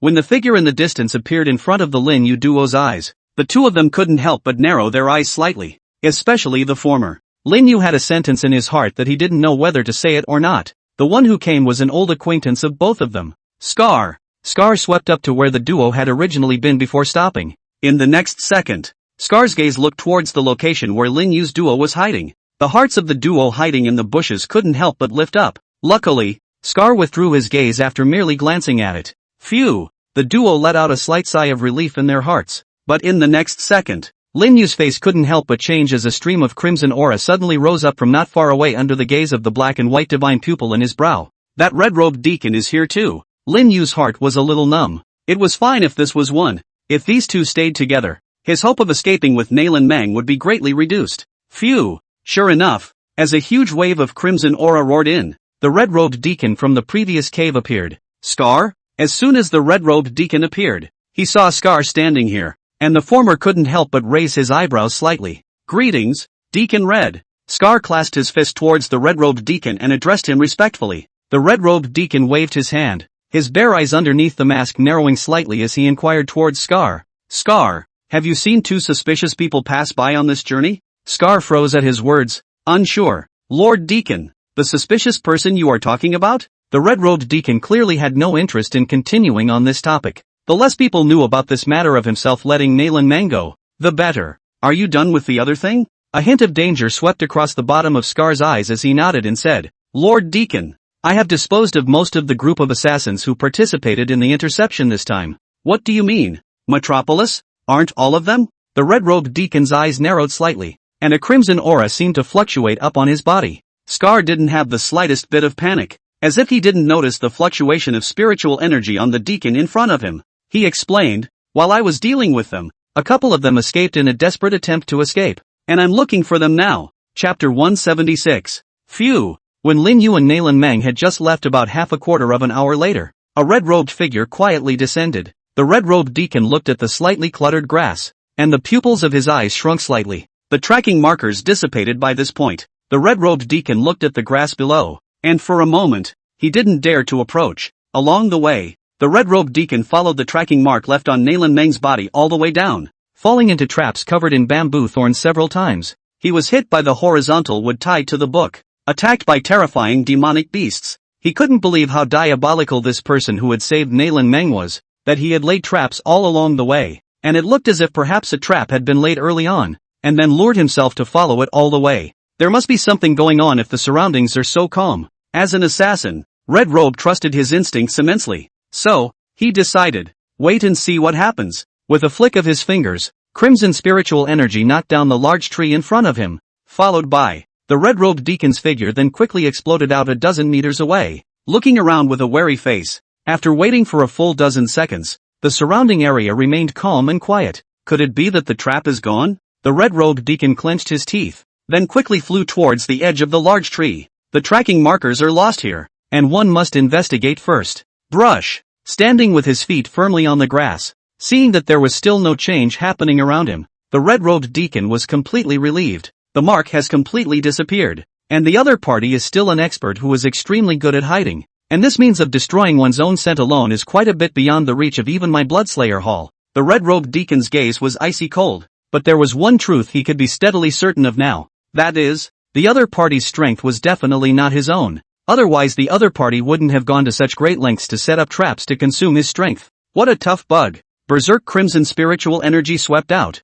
incinerating the surroundings as well as the fallen trees. Then let me see just how long you can hide. With all the way down with Rhine, Nalan Meng's gaze gradually changed from ancient and unperturbed to astonished, then gradually shocked, then to stagnation. Rumor had it that the killing Jedi forest was treacherous, with terrifying Jedi that could easily take away cultivators, and powerful demonic beasts that were difficult for cultivators to contend with. Moreover, the Kill Jedi forest is extremely vast, with flourishing trees, so if you are not careful, you will lose your way and unintentionally step into the middle of some Jedi. But, when Nalan Meng looked ahead at Lin Yu, who had his hands resting behind his head with a cozy face, as if he was strolling through the back garden of his house, if she hadn't personally experienced those rumors herself, she would even have to doubt what she had seen and heard. An ordinary person with no cultivation was able to walk around casually inside the Killing Jedi forest, and would not walk into any Jedi at all, and even, not to mention the terrifying demonic beasts, even a head of ordinary wild beasts had not been encountered. If they just said that they were more lucky, Nalan Meng couldn't convince herself. Nalan Meng's eyes carried a hint of confusion, completely not noticing that Lin Yu, who was walking in front, had stopped. Bang! Ugh! Nalan Meng's nose ached as she looked up at Lin Yu and was about to speak, but seeing that the latter's original expression had changed from relaxed to grave, the words that Nalan Meng was just about to blurt out suddenly swallowed back. Lin Yu stood still as black and white lines that no one else could see around him flashed rapidly, especially in the direction they were traveling. The black and white lines flashed with incomparable frequency. Lin Yu's heart sank. They hit the killers. Chapter 178 shocked Nalan Meng. The red-robed deacon did not speak. On the palm behind his back, crimson spiritual energy constantly fluctuated, emitting a terrifying aura. Scar's hands remained clasped, his eyes calm. Then you can go ahead and deal with those who escaped. Also, pay attention to whether there are any suspicious people during the process, and if you see them, report back to me in time. Finally, the red-robed deacon's palm loosened, and the aura fluctuations on it disappeared. He glanced at Scar and said lightly, "Yes." Scar led the order, glancing at the nearby grass with his afterimage before leaving, then leaping onto a large tree and running towards the distance. The red-robed deacon looked at the gradually disappearing scarab, and there was an exquisite light surging in his eyes. What a man who thinks he's smart. And well, let's let you live a while longer first. The red-robed deacon naturally knows Scar's thoughts. What will escape from death? Is simply Scar deliberately let go? Only the most important thing for himself right now was to catch Nalan Meng first, as well as that bastard who saved Nalan Meng. Suddenly, the red-robed deacon's mind moved. In the next second, his figure appeared in front of the grass. Then without hesitation, he revolved his spiritual energy, and a huge wave of crimson aura instantly roared over. Boom! The grass was burned clean by the blazing giant wave of aura. Only a charred rabbit carcass had fallen into place. Could it be that I'm sensing it wrong? A flash of doubt appeared in the red-robed deacon's eyes, and then with a leap of his body, he too disappeared from the spot. Phew! Nalan Meng was just about to let out a sigh of relief, but Lin Yu immediately pressed down on her body and didn't move a muscle. So, another quarter of an hour or so passed. The red-robed deacon jumped down from the top of a large tree, sensing that the surroundings remained calm. I can't believe there's really no one there. The red-robed deacon leapt once again. His figure this time was completely flying into the distance. Phew! At this moment, Lin Yu was finally the first to exhale a mouthful of turbid air. Nice guy. He's straight up nice. Cool article honestly. Who said all villains have low IQ? Damn, this villain is more of a dog than a dog. If it wasn't for the fact that he had the black and white divine pupil to sense the breath, if he had just moved a little bit, he would have been directly cool. How much longer are you going to hold it? Right about this time, Nailan Meng's voice rang in Lin Yu's ears. Lin Yu sniffed and rolled his eyes, saying without any good humor, I just saved your life, and it's not like I haven't hugged you before. You. Nailan Meng was speechless for a moment, because what Lin Yu said made so much sense. She was actually speechless. It was only at this time that Lin Yu seriously sized up Nailan Meng and earnestly inquired, you first give me the lowdown. What are you and what are they? Nailan Meng's beautiful eyes were filled with shock. How dare you not know what you are all alone? Then you're still saving it with such fervor. Feeling Nailan Meng's look as if she was looking at a little cutie, like gaze, Lin Yu's face remained unchanged and he just said indifferently, don't you care why I saved you? There must be a reason for saving you anyway. Nailan Meng sniffed before speaking. I am the daughter of the current head of the Nailan clan in the Upper Central Realm, Nailan Meng. Seeing that Lin Yu's expression did not show any surprise, there was a hint of disbelief in Nailan Meng's heart. She asked with some uncertainty, you don't even know about the Nailan family? Chapter 179, System Task Release. By observing Lin Yu's expression, Nailan Meng could see that the former really didn't seem to know what the Nailan clan stood for. You don't know the Nailan family, and you saved me just like that? Then surely you don't know who those people chasing me are either. Nailan Meng's beautiful eyes stared at Lin Yu. The latter felt a bit speechless as he was stared at by Nailan Meng's eyes that looked as if they had seen through everything. Just calmly said, I can know that you are useful to me naturally because I have certain means. As for you being a member of the Nailan family, I'm indeed not quite sure.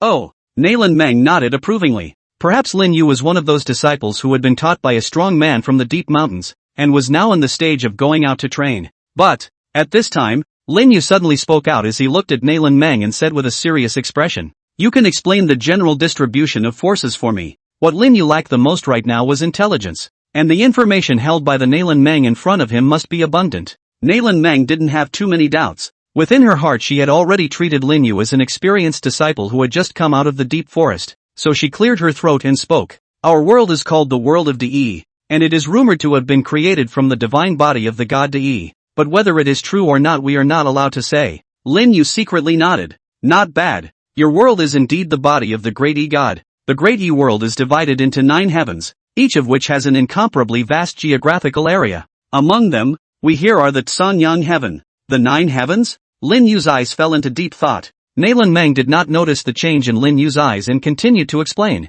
Sanyang heaven is located in the east of the world of De, and is the 6th largest heaven and earth among the 9 heavens of De. There are countless forces located in Sanyang heaven, and the most powerful one is my Nailan clan, the Nailan clan, the head of Sanyang heaven. I, on the other hand, am the daughter of the Nailan clan's patriarch. Lin Yu sked as he listened. If that's the case, the one in front of her is the daughter of the head of the big family at the head of Kuritian. And who is it that's after you? To be able to hunt down and kill the daughter of the Nailan family's patriarch, it seems that the group of assassins are not of a low status. They are from the Blood Killing Hall. The Blood Killing Hall is an assassin organization in Sanyang heaven that takes on any job as long as there is money. They were commissioned by an insider of our Nailan family this time to make a move on me halfway across the world. Speaking of this, Nailan Meng's eyes glowed with a touch of sadness. TSK. Then in that case, your Nailan family isn't very united internally either. Lin Yu noticed the color in Nailan Meng's eyes and opened his mouth to snicker. Nailan Meng rolled her eyes. Families are known for their interests, and even the most united family will fall apart when driven by interests. Lin Yu rubbed his nose. Nailan Meng is still very thorough, so he smiled slightly and asked, so what's next for you? Perhaps. I still need to look up to your status as the daughter of the Nailan clan's patriarch later on. Lin Yu didn't know that the wave of luck that the black and white divine pupil saw in Nailan Meng was caused by herself, or the Nailan family behind her. So what he intends to do is to give up neither. When Nailan Meng heard Lin Yu's words, she was only slightly stunned, then said, the earlier me had already planned to give up, with a death wish in mind. But now, I'm already planning to fight those old things to the end. I, Nailan Meng, actually do not lose to others. A powerful intent rose in Nailan Meng's eyes. A smile appeared at the corner of Lin Yu's mouth and he was just about to speak. Before his eyes, a golden pop-up window suddenly surfaced. The mission has been released. Chapter 180 Adventurous Plans. Lin Yu's eyes rolled up in surprise. Floating in front of his eyes was none other than his long-lost system pop-up window. Lin Yu almost bounced right off the ground. The mission has been released. System. Lin Yu suppressed his inner excitement and hurriedly called up the system with his mind. Still, there was no response. Sigh. At least it proves that the system still works. Though not much of it does at the moment. Lin Yu sighed helplessly, his gaze moving to the golden pop-up window. Mission to Kurioten, I. Mission, help Nalan Meng rejoin the Nalan family. Mission requirements, 1. Nalan Meng is not dead, 2. Host is not dead. Mission reward, 1. Unknown, 2. Unknown, 3. Unknown. Time limit for mandate, 2 months. The system didn't quite come to life, but it finally released the mission. But what the is this reward 3 unknowns bird? Lin Yu scratched his head and was a bit speechless for a moment. Now that the system can't answer its own questions, these 3 unknowns can't be asked either. Lin Yu stroked his chin and fell into deep thought. When Nalan Meng saw Lin Yu's expression suddenly become serious, a hint of surprise flashed in her eyes, and then she didn't bother the former. Instead sitting cross-legged and trying to recover herself. Wanting to return to the Nalan clan.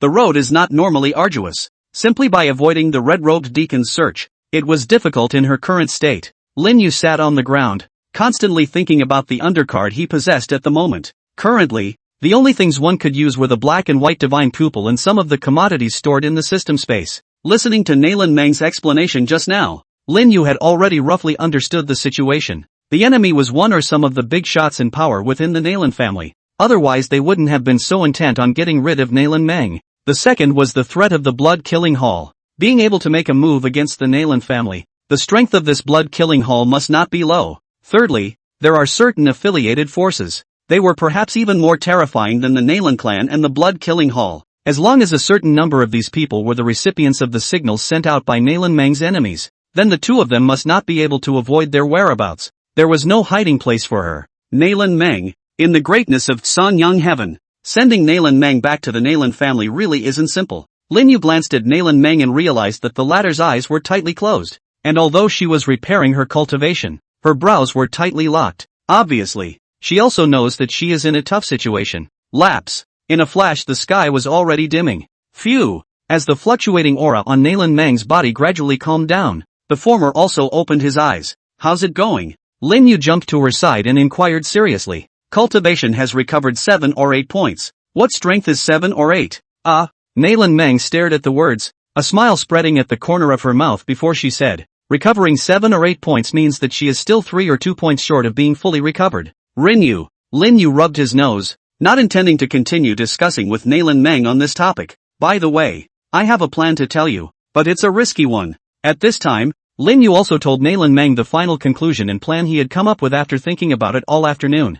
What? Hearing Lin Yu's plan, Nalan Meng couldn't help but stare at the former with her beautiful eyes wide open and a shocked expression. Chapter 181. Shoo. In the dense jungle, towering trees stood like giants, their dry and slender branches drooping down, cold and chilly. Who knows just how much danger lies beneath their lush branches? Swish! A huge crimson fire snake carried a terrifying temperature, instantly incinerating several frenzied demonic beasts into ashes. Chick Hyun's face was a little ironic. Now several hours had passed, and along the way, not only had he not found half a trace of Nalan Meng, but even with the exposure of his breath, more and more demonic beasts were encircling towards his location. If some more hours passed, I'm afraid that without waiting for myself to catch Nalan Meng, I would be buried in the beast tide first. This is not the way to go on. Nowadays, the only thing to do is to go back to the main hall first. Although the loss of Nalan Meng was a great offense, if he ruined the scheme of the hall master, even if he had 10 lives, it would not be enough.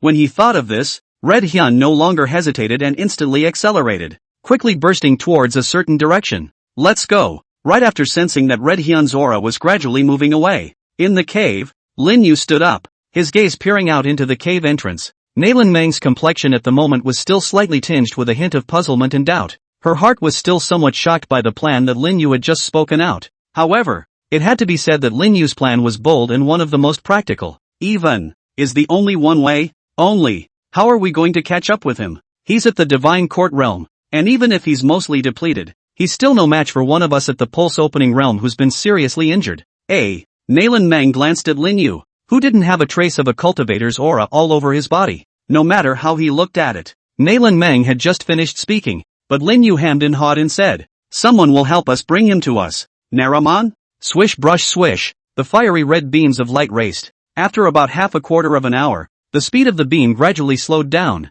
and then stalled close to the hill. Wow! The light dispersed, and Chick Hyun's figure was gradually revealed. As soon as Red Hyun revealed his figure, his gaze glanced towards a certain location in the rear and he snorted coldly. "You followed me all the way. Aren't you going to roll out yet?" Just as Red Hyun's words fell, a silhouette jumped down from the top of the large tree at the back. Red Hyun looked at the visitor, a hint of killing intent flashing unconsciously in his bare eyes. "I had intended to spare your life, but I didn't expect you to actually come to the door on your own. Scar, are you really not afraid of death?" Hearing the undisguised icy killing intent in Red Hyun's tone, Scar involuntarily shivered. He could only smirk and said, "Lord Deacon is wronged. My subordinate didn't follow you. I just wanted to report the situation to you. Only with my strength, I really can't catch up with you." Red Hyun didn't say anything, only that there was already a faint flaming red spiritual energy fluctuating in his body. Seeing this, Scar hurriedly said, "Lord Deacon, the suspicious person you mentioned to my subordinate before, my subordinate has already found him." At those words, the spiritual energy rising from Red Hyun's body abruptly stopped. "Where?" Scar replied respectfully. "According to this, in a cave 10 miles to the south. However, when my subordinate discovered them, they presumably discovered my subordinate as well, and should be fleeing now." "Great!" Aekion couldn't help but see his eyes light up. "Scar, you've done well in this matter. From today onwards, you'll follow me." Chapter 182, You're Not Worthy. In the jungle, the two of them, Lin Yu and Nailin Meng, marched one after the other. Nailin Meng's gaze looked at Lin Yu, who was walking in front from time to time, her beautiful eyes filled with curiosity. She really cared about how the plan that Lin Yu had spoken of was going to be carried out, and he had said that someone had already gone to find Red Hyun of the Blood Killing Hall for him. Who is this man? Is it Scar? Even if Scar managed to find Red Hyun and bring him in, at that time, how would he continue with the plan he said he had? Maybe he's got some special trick up his sleeve. Nailin Meng shook her head, and immediately stopped thinking about it. Anyway, it was useless to think about anything now, so it would be better to listen to his arrangements. And anyway, there was absolutely no way to successfully escape back to the Nailin family under the pursuit of the Blood Killing Hall by just relying on oneself. Here it comes, sooner than I thought. At that moment, Lin Yu stopped in his tracks. As soon as Nailin Meng heard this, the spiritual energy in her body also instantly rose, and she leapt forward, blocking Lin Yu behind her. "If things go wrong later, you run first and I'll stop them for you." "Run? Where are you running to?" Just as Nailin Meng's words had just fallen, a blazing temperature instantly wrapped Lin Yu and the two of them in every way possible. Then, a huge ball of red light swept in from the distance, and the red light dispersed, revealing the figure of the red-robed deacon. "Chick Hyun, MS, Nailin, we meet again. You've made me look for you." Red Hyun was suspended in mid-air, with crimson spiritual energy wrapped around his body. Even though he was several meters away, the heat emanating from his body made it hard to stop breathing. This was the pressure of a powerful person of the divine court realm. Nailin Meng blocked in front of Lin Yu, and at this moment, her face was also incomparably grave. In his heyday, he was only in the 9th realm of vein opening, and although the other party was only in the 1st level of the divine court, the gap between the two was like a rift valley that was difficult to cross. What's more, he was still injured, and the strength he exerted was no more than the 4th level of vein opening. After Chick Hyun lightly glanced at Nailin Meng, his gaze couldn't help but lock onto the teenager behind him. "You are the one who saved Miss Nailin from under my nose and managed to evade my divine soul search, right?" "That's exactly what I am." As soon as Chick Hyun finished speaking, Lin Yu walked in front of Nailin Meng and slightly cupped his fists at Chick Hyun, speaking out with great pride. "Nailin Meng, Akane." The corners of Aekion's mouth twitched slightly. "Can't you hear that I'm asking, but my tone carries a biting killing intent? But since you said that, then..." Killing intent surged in Red Hyun's eyes,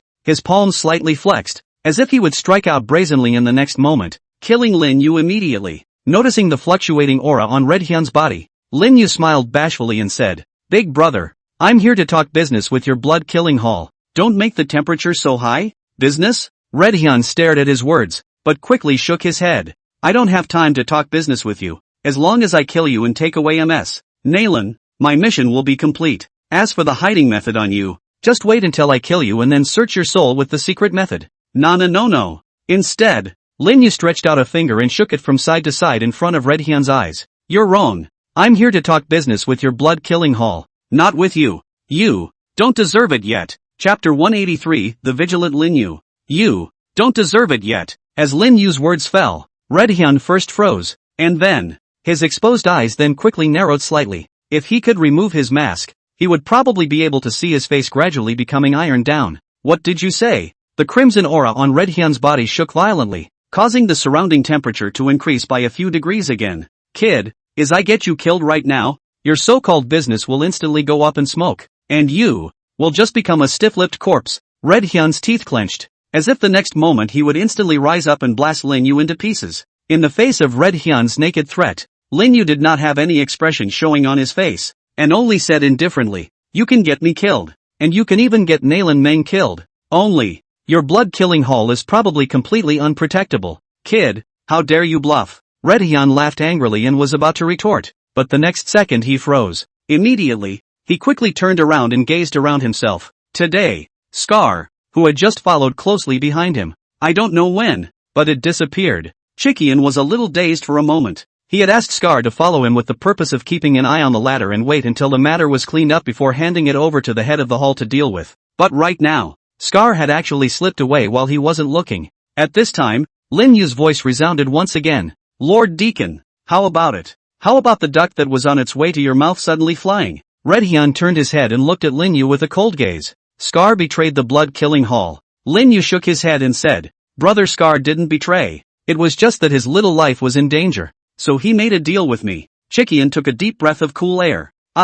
It's a trap to get into. The deal in his mouth was presumably that Scar was holding information about the blood-killing hall's pursuit of the Nayland family's eldest miss. If something were to happen to the duo of Nayland Meng, Scar would definitely inform the Nayland family of this matter at all costs. At that time, it was estimated that the blood-killing hall, would have to be decimated in the entire Great Eastar realm. This was not a bluff. The Nayland family, as the number one power in the Songyang heaven, definitely had this strength. Red Hyun's heart was filled with regret at the moment. I should have known that I should have silenced Scar first at the time. Today, he is riding a tiger. If they stayed here, they would surely be haunted by the brats at hand. But if they let them go to Scar, I'm afraid it would be harder than hell to catch them next time. For a moment, the gaze of Chikyun as he looked at Lin Yu gradually changed, become less contemptuous. Right now this guy has laid a young plot on himself, and he has to drill it. On the contrary, Nayland Meng's beautiful eyes were also filled with shock at this moment. Lin Yu. Surprisingly,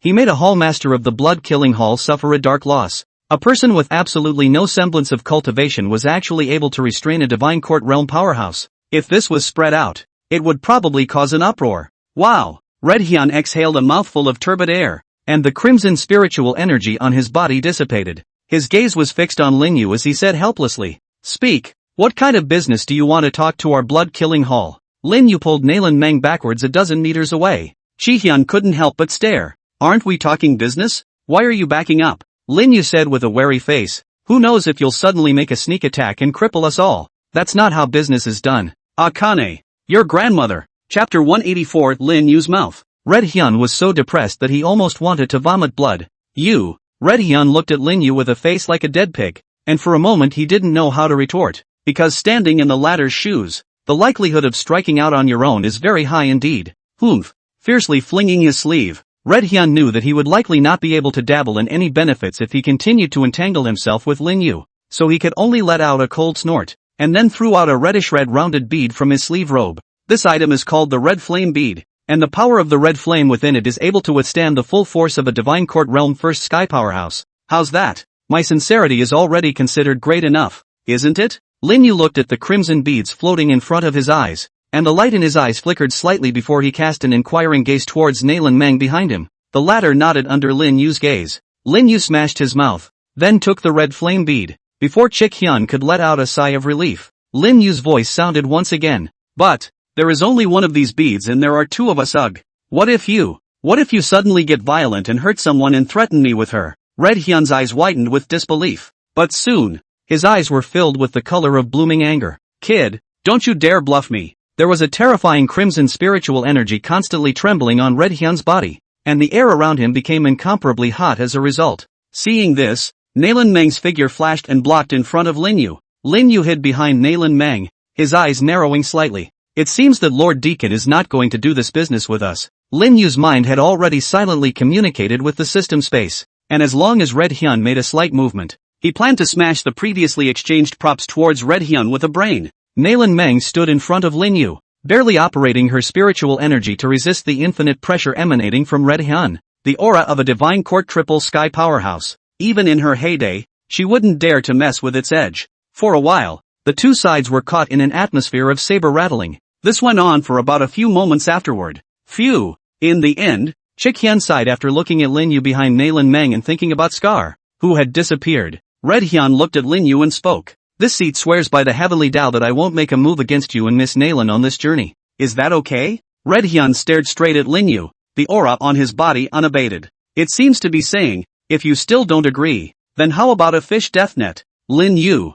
however, slowly raised a finger and lightly added a sentence. And then you have to add in keeping us both safe. One of us is an ordinary person and one of us is seriously injured. We could easily be killed by a treacherous villain along the way. Yes, Chickian didn't retort either. Only, if the two of you make a fool of yourself, then I can only save Miss Nalan first. Akian's eyes narrowed slightly, and there was an element of undeniable doubt in his tone. Chick Hyun's meaning was clear. Nalan Meng was the centerpiece of the whole business. As for Lin Yu, he's just an accessory. His life is worthless. Of course, Lin Yu could hear the meaning of Chick Hyun's words, and just reached out and put his hand on Nalan Meng's shoulder. Also, it's just that Dream Child and I are already both running away, having made a vow of sea and mountain together. If I were to lose it, Dream Child will most likely follow me. Akane. Naramon. Chapter 185, Face Pain. You, what did you say? Even with Chick Hyun's determination at this moment, he was somewhat shocked and lost his voice in shock.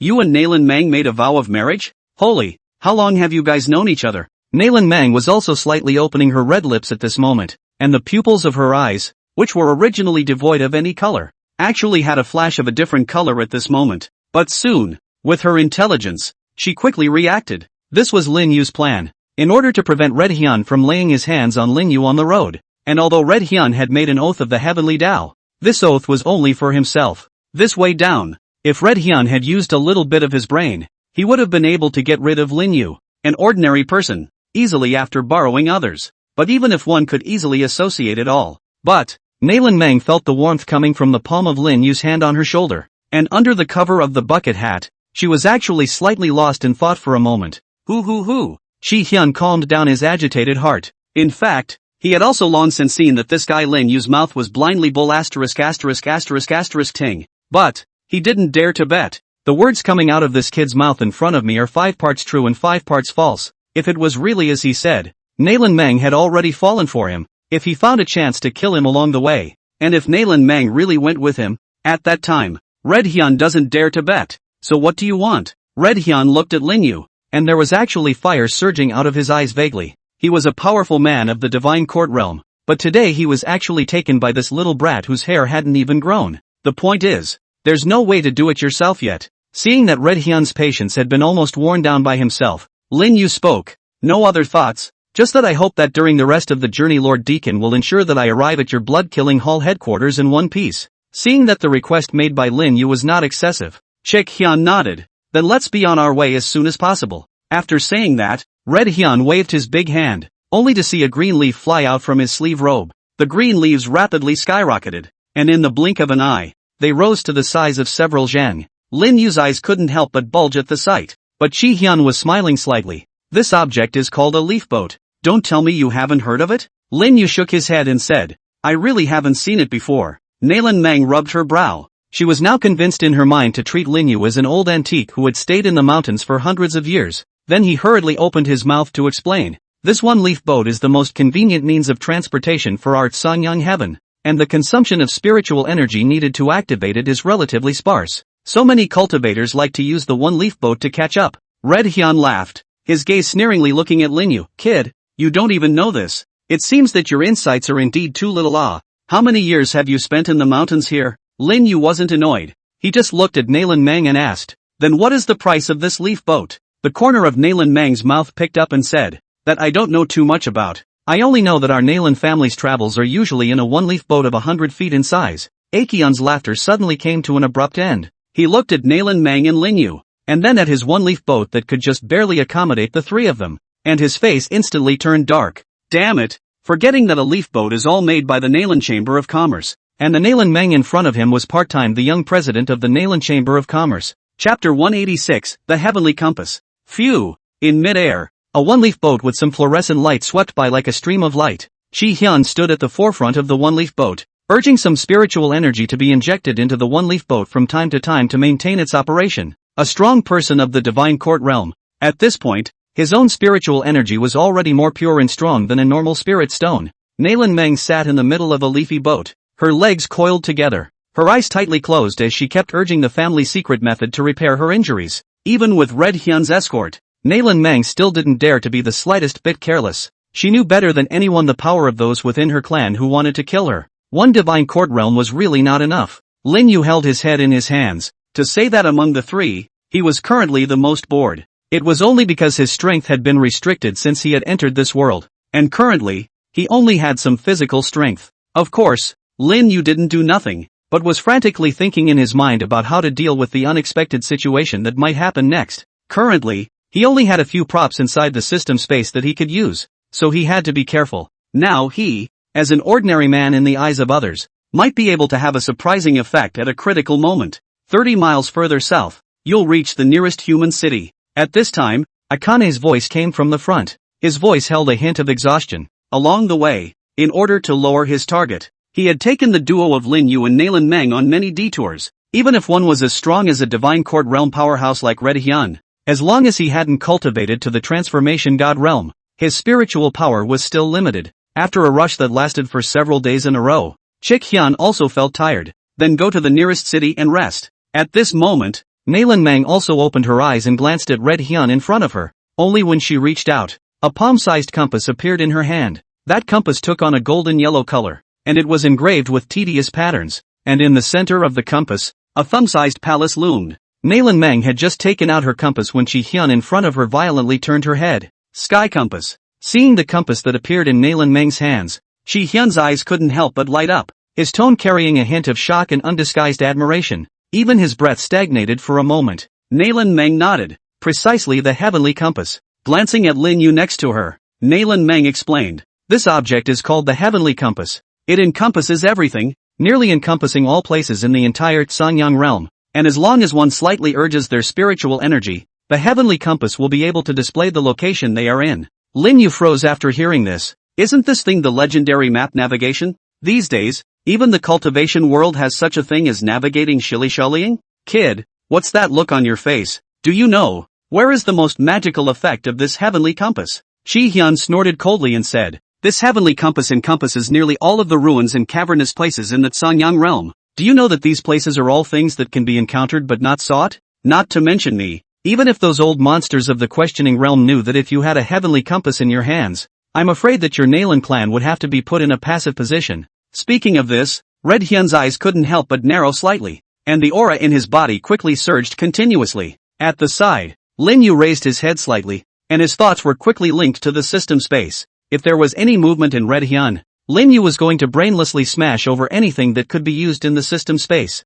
Chapter 187, The Reactive Will of God. A boat suspended in mid-air. For a while, the partnership, which had already appeared somewhat fragile, became somewhat dangerous because of the heavenly compass that Nayland Meng had taken out. Red Hyun had his hands behind his back, and there were countless thoughts constantly surging through his mind. Although he had known that Nayland Meng, as the daughter of the Nayland family's patriarch, must have countless treasures on her body. However, Red Hyun had his own unique pride as a divine court realm powerhouse, competing with juniors for treasures. This kind of thing he still couldn't do. Although there were many treasures in his Nayland Meng's body, the ones that could be included in his Chick Hyun's eyes were few. But what hadn't been expected was, she, Nayland Meng, actually had the legendary heavenly compass. The temptation brought about by this heavenly compass, not to mention him, even if the one standing in front of them right now was an old monster of the god transformation realm, I am afraid that he would not care about any sense of propriety, righteousness and integrity, and would directly do the deed of murdering people and crossing the border. Because of this legendary heavenly compass,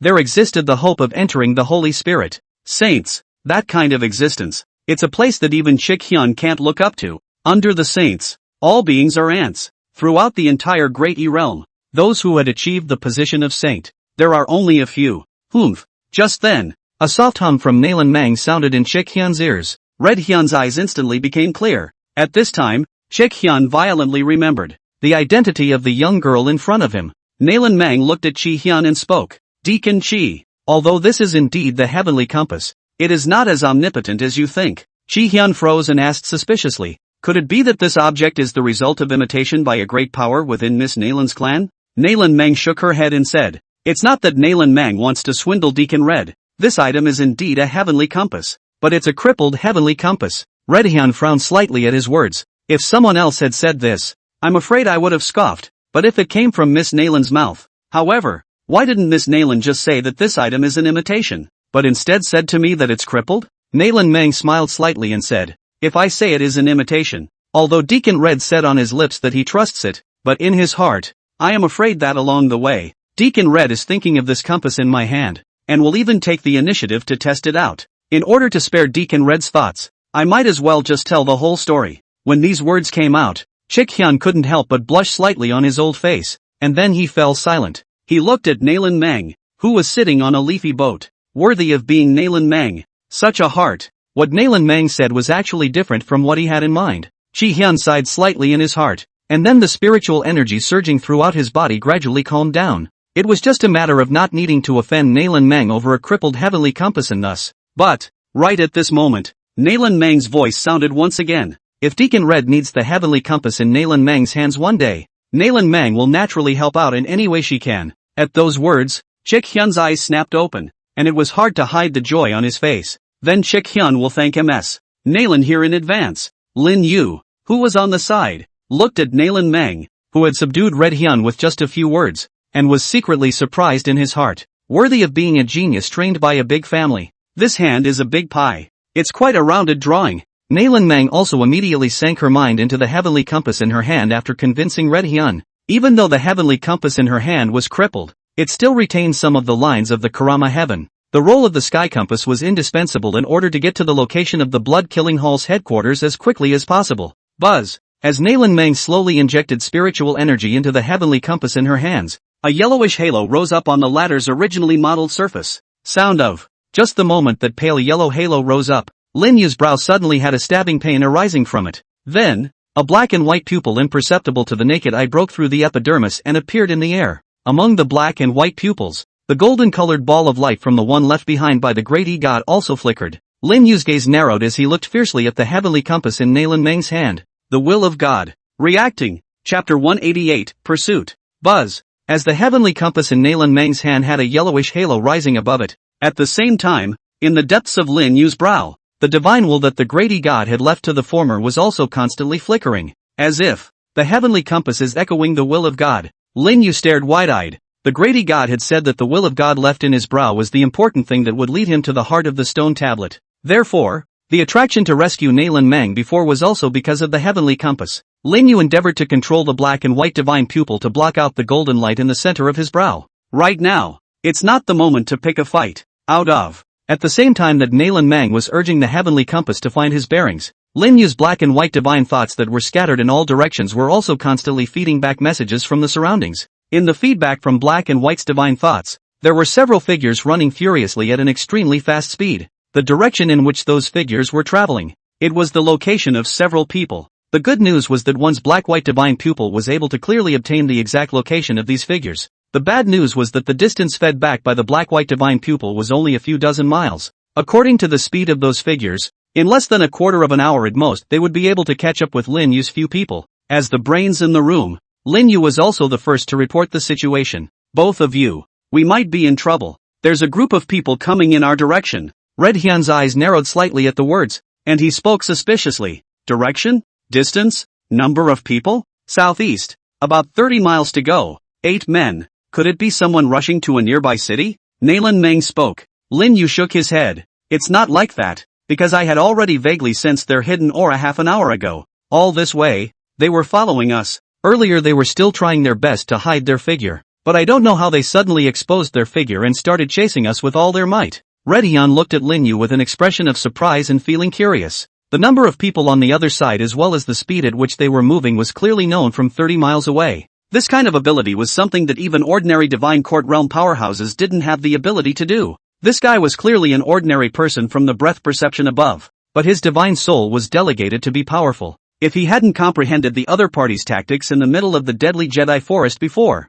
Chi-hyun would be able to burst out laughing right now. However, there was still a trace of doubt in Chi-hyun's heart. The route we took was very stealthy. How did they manage to follow us all the way without being detected by us? Lin Yu rolled his eyes towards Chi-hyun. I don't know the answer to your stupid bird question. It was Nalan Meng who quickly calmed down as she activated this heavenly compass, her gaze constantly skimming over the pale yellow halo. There is a valley up ahead. We can go there and take a look. Lin Yu nodded in agreement. Let's go to the valley and see if the gang behind us will follow again. And if they don't, then that proves I'm overthinking it. Yes, Akane wasn't pretentious either. Immediately, he urged the one-leaf boat, reversed its direction, and flew towards the nearby valley. Brush up. Right after Lin Yu's few people disappeared for about a quarter of an hour, 8 figures appeared at the original location of Lin Yu's few people. The 8 people were all dressed in black, with hideous masks on their faces, merely having a pair of sharp and cold eyes exposed. What attracted the most attention was that behind each of them, they were carrying a huge sword that was almost as tall and as wide as they were. 8 silhouettes stood on the hill, and a gloomy and cold aura constantly filled the air. Shoo! One of the black-robed men who appeared to be the leader extended his nose in the air and gave a symbolic huff, and then his gaze went to the direction where Lin Yu's few people had left. A flick of the hand. After them. Brush up. The 8 figures shot out explosively once again. Chapter 189, Attack of the 8 Ghosts of Montenegro. Shoo! A boat with emerald green fluorescence all over it sped along. The moment the 8 silhouettes immediately behind him increased their speed, Lin Yu, who was sitting on top of a leaf boat, also opened his eyes violently. They're picking up speed to catch up. Lin Yu's gaze looked over at Chi-hyun. The latter merely snorted coldly, and his eyes gradually became icy cold, in which there was a morose killing intent condensing. When the spiritual power fluctuation suddenly rose behind him, Chi-hyun naturally sensed it. A few small shrimps of the heavenly palace realm. This is rushing to send them to their deaths. Red Hyun wasn't in a hurry. Instead, he silently reduced the speed of the one-leaf boat. Glancing towards Lin Yu, he said, if we keep letting them follow, we'll probably expose the trail, so we might as well kill them cleanly. Lin Yu pondered for a few seconds and then nodded. Under the display of the black and white divine pupil, it was currently obvious that the ones chasing after themselves and the others were the 8 behind them. Taking care of the line behind him ahead of time was the best plan, before more pursuers came rounding up. Afterward, Red Hyun flicked his hands in front of his chest, and the one-leaf boat instantly reversed its direction and swept straight towards those 8 people behind him. Ghost Hand, the leader of the 8 ghosts of Black Mountain, a robber who was one of the most famous robbers in Korotien, burning, killing, looting, and doing no harm. With a strength of the 8th level of the Heavenly Palace, he didn't even put ordinary clan ancestors in his eyes. Once the Ghost Hand is the core elders of a clan. In order to cultivate the evil power to one's own strength to slaughter the clan, kill all the clan from the master to the outer disciples totaling 13,516 people. He was rounded up by countless decent people because of his excessive killing. Eventually, he had no choice but to fall into everyone's hands, fall into the grass, join the Black Mountain, and live in hiding all day long. But that's all about to be a thing of the past. The ghost's hand rested on the mask on his cheek, and there was a strong color of resentment inside his bare eyes. The mask was a disgrace to him, forcibly welded to his cheeks with hot pig iron by a self-styled powerful and decent man. That night, the tendons and veins of Ghost Hand's entire body were forcibly interrupted by that person. And even the evil chi that had been absorbed with great difficulty was cracked away by that person through special means. That night, Ghost Hand was thrown into a fireplace by that decent person and forced to weld a mask on his face with hot pig iron. That night was the shame of Ghost Hand's life. When I've gained the approval of that great power, the first thing I'll do is to settle the score with you. Dan Xiaozi, just wait for me. Ghost Hand clenched his fist hard, then silently withdrew his mind. Right now, it was still important to complete the task given by that great power first. You know, at that time, when he knew who he was going to kill this time, his heart almost didn't jump out of his chest. The person that great power wanted to kill himself was actually the #1 overlord of the Sanyang heaven, the young patriarch of the Nalan clan. To be honest, to go and mess with this behemoth of the Nalan family, this was simply to think that he had lived too long, but the conditions offered by that great power were simply too tempting, and Ghost Hand understood very well that the reason why that great power had sought out himself and the others was simply because it was inconvenient for him to do so. Moreover, it was rumored that the guardian powerhouses surrounding Nalan Meng had all been stalled by the mighty with their schemes. It was hard to wait for Nalan Meng's trail, and with apprehension, after observing in the dark for several days, after determining that no experts had appeared around Nalan Meng, seeing that Nalan Meng's people were about to leave the borders of this state, Ghost Hand couldn't hold back any longer and didn't wait to reply to any message to the Great Power. He himself intended to bring people to intercept Nalan Meng directly. After I finish this order, my Ghost Hand will completely make a name for himself in Koromochi heaven. Ghost Hand stuck out his tongue and licked his mask,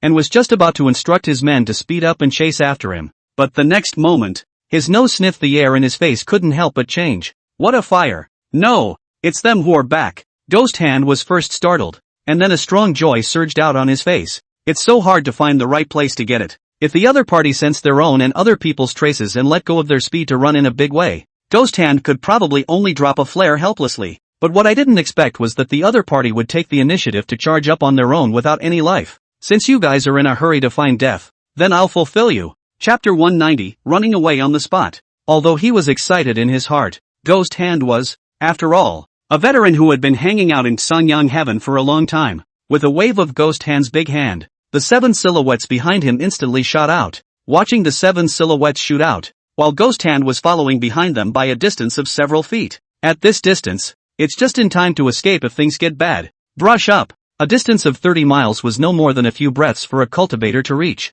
The Ghost Hand floated at the very back, and saw that not far away there was a leaf boat with green fluorescent light all over its body drifting towards their position. The first thing the Ghost Hand's gaze locked onto was the slender figure sitting on top of a leafy boat, wearing a white bucket hat. Although he couldn't see her face, he could guess that the former was Nalan Meng based on the spirit charm on her body alone. Kill. Not going to do any talking. Ghost Hand gave an order. In front of him, the figures of several Black Mountain 7 ghosts shrouded in black robes then instantly swelled up. Subsequently, with a bang, it eventually turned into a thick cloud of smoke. The smoke was so dark that you couldn't see the bottom. The 7 thick smokes had just formed and were whistling straight towards Nalan Meng and the others. For a time, the sky was covered. Ho ho ho yada yada yada. In it, there was even a hideous evil ghost silhouette roaring, and between the roaring of the evil ghosts, an invisible divine soul attack also arrived silently. Ghost Hand had a smile on his lips as he indifferently watched the scene. This is the killer weapon of the 8 Black Mountain ghosts. Evil demonization.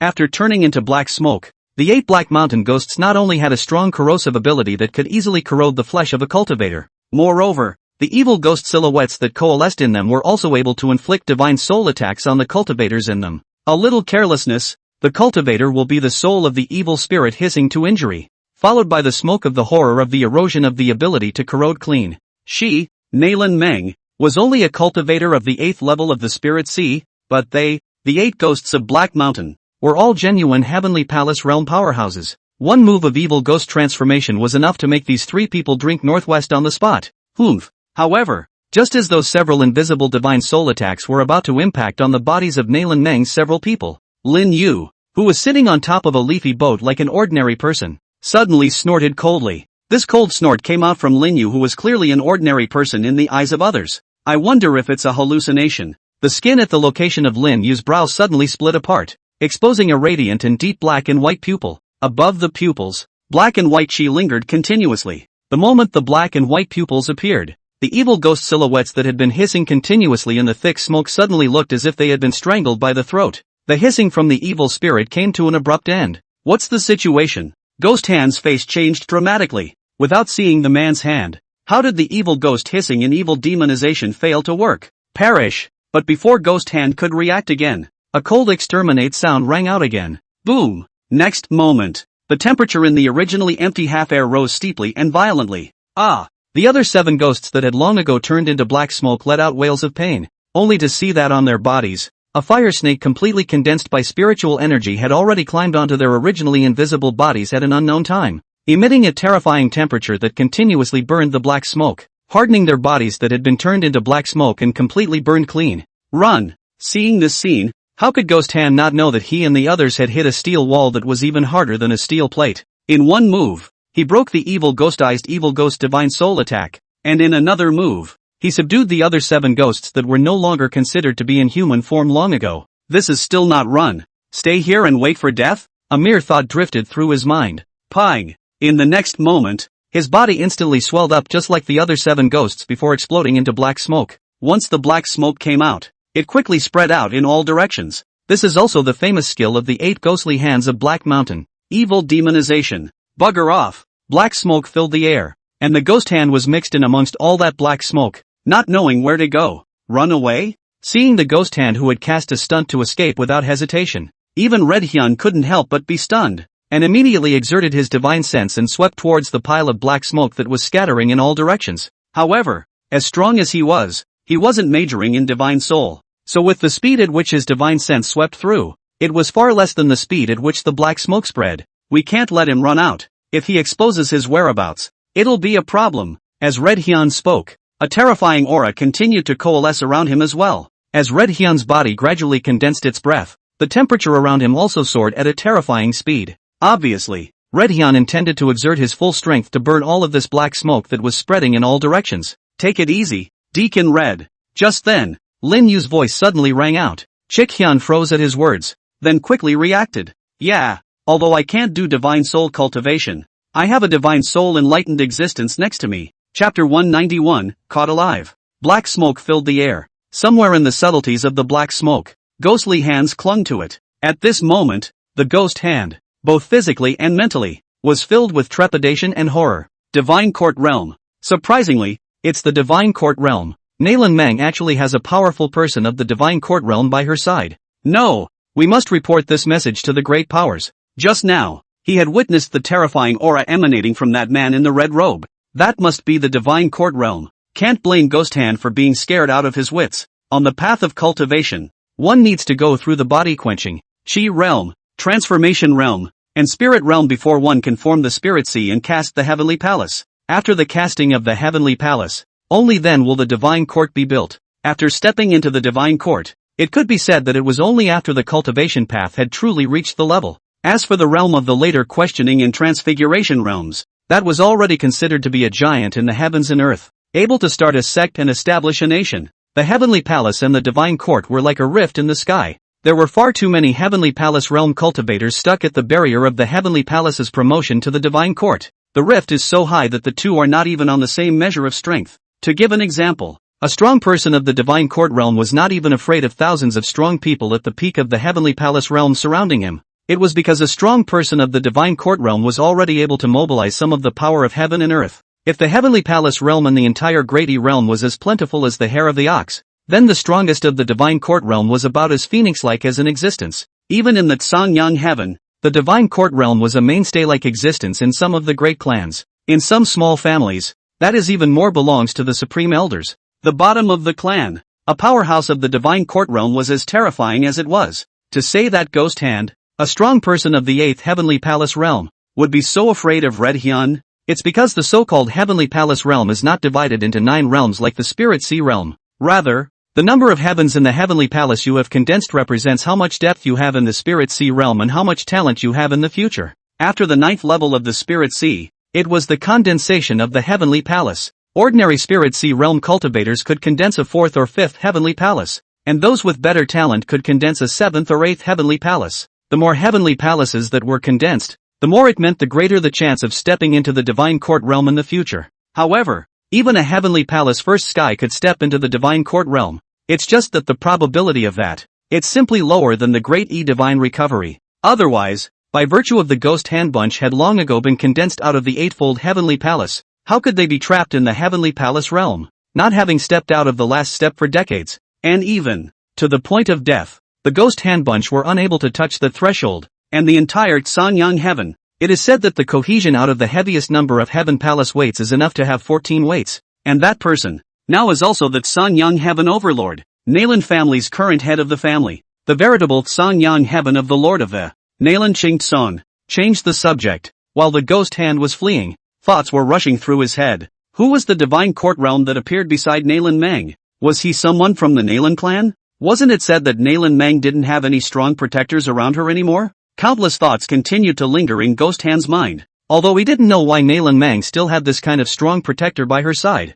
What Ghost Hand knew was that he must deliver this news to that great power in a timely manner. Thinking of this, Ghost Hand glanced behind him and realized that the powerful person from the Divine Court realm was standing still, his figure not moving, and he couldn't help but breathe a sigh of relief in his heart. It was a good thing that the Divine Court realm powerhouses hadn't begun to focus on cultivating their divine souls as they did in the questioning realm. Otherwise, with the black smoke of the evil demonization, one would not necessarily be able to escape. However, not waiting for this breath to be completely loosened, The entire figure of the long unmoving God's Court realm powerhouse steeply seemed to have suddenly changed. Ghost Hand's entire body immediately stood up in sweat, and in the next second, his pupils saw a palm covered in crimson flames penetrate through the thick black smoke before climbing onto his neck. Bang! When the real body was pinned down, the scattered black smoke immediately looked like it was without a backbone and directly dissipated. The Ghost Hand's face was red, and he exerted all his strength to break free from the palm that climbed on his neck, but no matter how hard he exerted, he was never able to shake it by half. Even the flames burning above that palm were constantly burning him, causing him so much pain that he didn't even have the energy to mobilize his spiritual energy. Ha! Ghost face masks. You are the 8 ghosts of Black Mountain. At that moment, the man who had tackled him seemed to let out a startled eep, as if he was surprised at his identity. Ghost Hand struggled to get a few words out of his mouth. Seniors, we didn't know that you were here. Didn't know that you were here. I hope you, Elder, forgive me. The force on Chikian's hand couldn't help but increase a few more points. You Black Mountain 8 ghosts don't honestly stay in Black Mountain. Why did you run to this Lanzhou territory? It's said that your former clan's patriarch's personal disciple can be found in Lanzhou. The Ghost Hand, the leader of the 8 ghosts of Black Mountain, practiced evil arts and slaughtered tens of thousands of disciples of the clan, and even the patriarch was brutally killed. Lanzhou Divine Might General Wang Ziqiu was the personal disciple of the sect's patriarch, and had made a heavenly oath that he would not be a human being until he had killed Ghost Hand, and this was all well known. Over the years, Wang Ziqiu had spent quite a bit of time and energy searching for the whereabouts of the 8 ghosts of Black Mountain. Now it's good that this Black Mountain 8 ghosts even took the initiative to run to the border of Lanzhou. Isn't this slapping Wang Ziqiu in the face? Unless the Black Mountain 8 ghosts had a brain fart, how could they suddenly seek death? Of the 33 states of the Zhongyang heaven,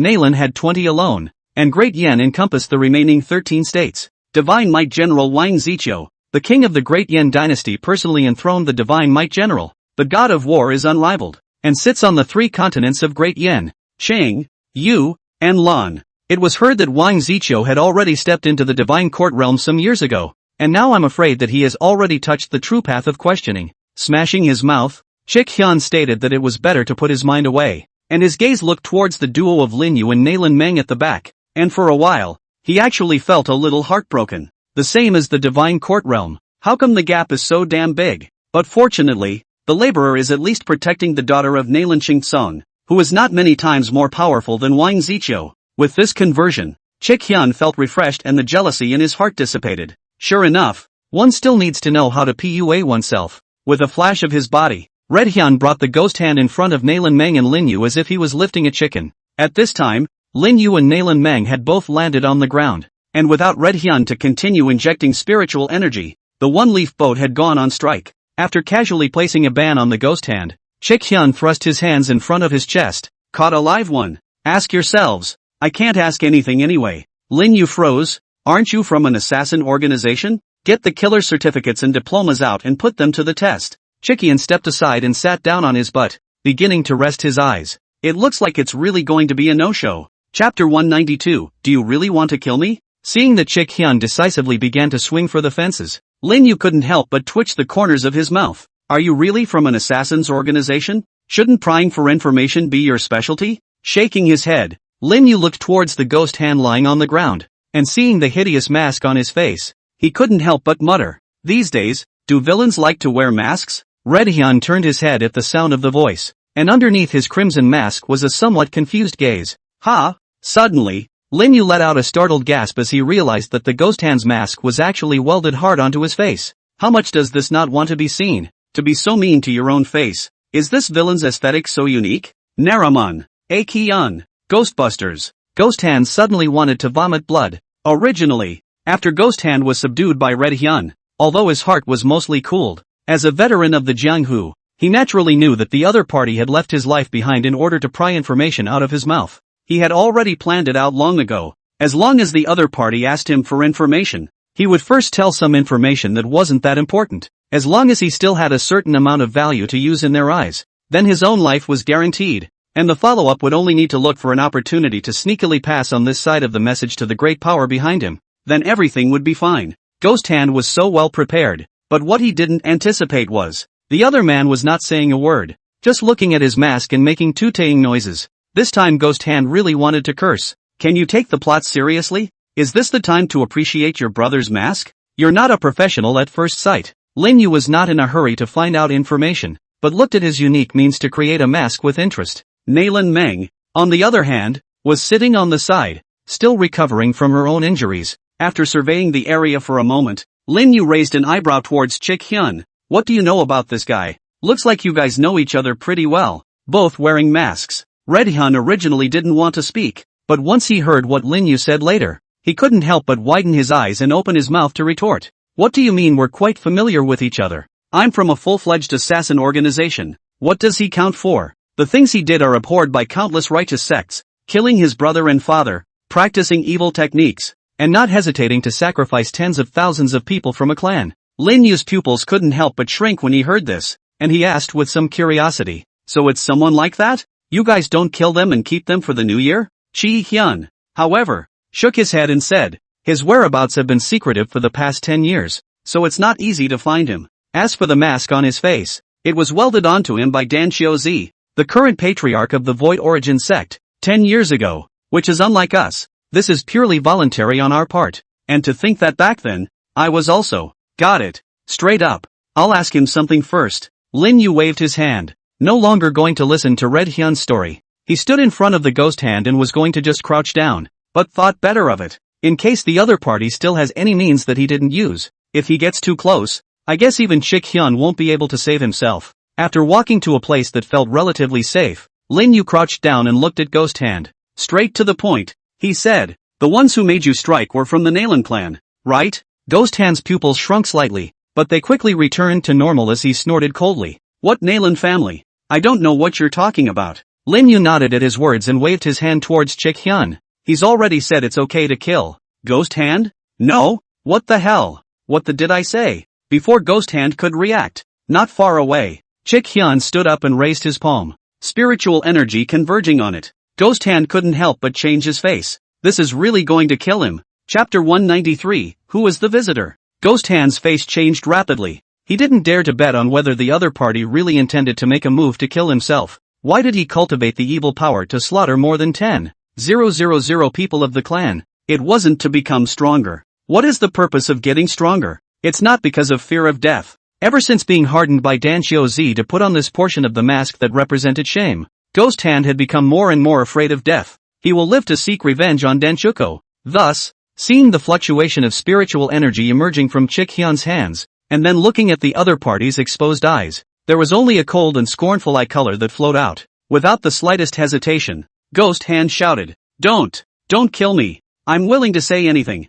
However, just as his words fell, Red Hyun's palm had already touched him without hesitation on the chest position of the Ghost Hand. Pust. Instantly, the blood and flesh of the Ghost Hand's chest position burned hard. A miserable wail was also emitted from Ghost Hand's mouth. Only after burning the flesh and blood of the Ghost Hand's chest to the point where the flesh and blood inside could be seen, did Red Hyun manage to withdraw his palm. He then raised his hand and grabbed Ghost Hand's neck straight away, saying coldly, Next time, remember to answer faster. After saying that, he directly flung it and threw the Ghost Hand's body away, letting it crash on top of a big tree. After doing so, Chick Hyun glanced at Lin Yu and said, Don't play those small tricks. People like him belong to those who have been on the tip of the knife for decades. Your little tricks that you don't know where you learned from won't be able to trap his words. Lin Yu stood aside and didn't say anything, because he feels that professionalism should be left to the professionals. I have not studied this area myself. Phew. At this time, Nailin Meng, who was on the side, also stopped running her energy and awoke from her meditative state. She stood up and cast an inquiring gaze towards Lin Yu. Well, did you ask anything out? Lin Yu shook his head. We haven't started the torture yet. Saying that, Lin Yu slowly walked up to the Ghost Hand and opened his mouth to ask, Tell us everything you know. I don't think you have to lose your life for the sake of the so-called secret, do you? Since the other party didn't put any forbidden spells on you, that proves that he's not afraid of you telling us the whole story at all. Saying that, an amiable smile suddenly appeared on Lin Yu's face. If you tell us now, you might die later after being discovered. But if you don't cooperate, then, according to that person's nature, the tons we can catch along the way are not as bad as yours. Ghost Hand swallowed silently. There was something about the smile of the teenager in front of him that sent chills all over his body. In the end, Ghost Hand gave an account. He didn't know exactly who the mastermind behind instructing him to hunt down Nailin Meng was, but the one who came into contact with him was indeed a messenger from the Nailin family. The other side should also just be an advocate. After all, It's not possible for the big man behind the curtain to be personally involved in this kind of thing.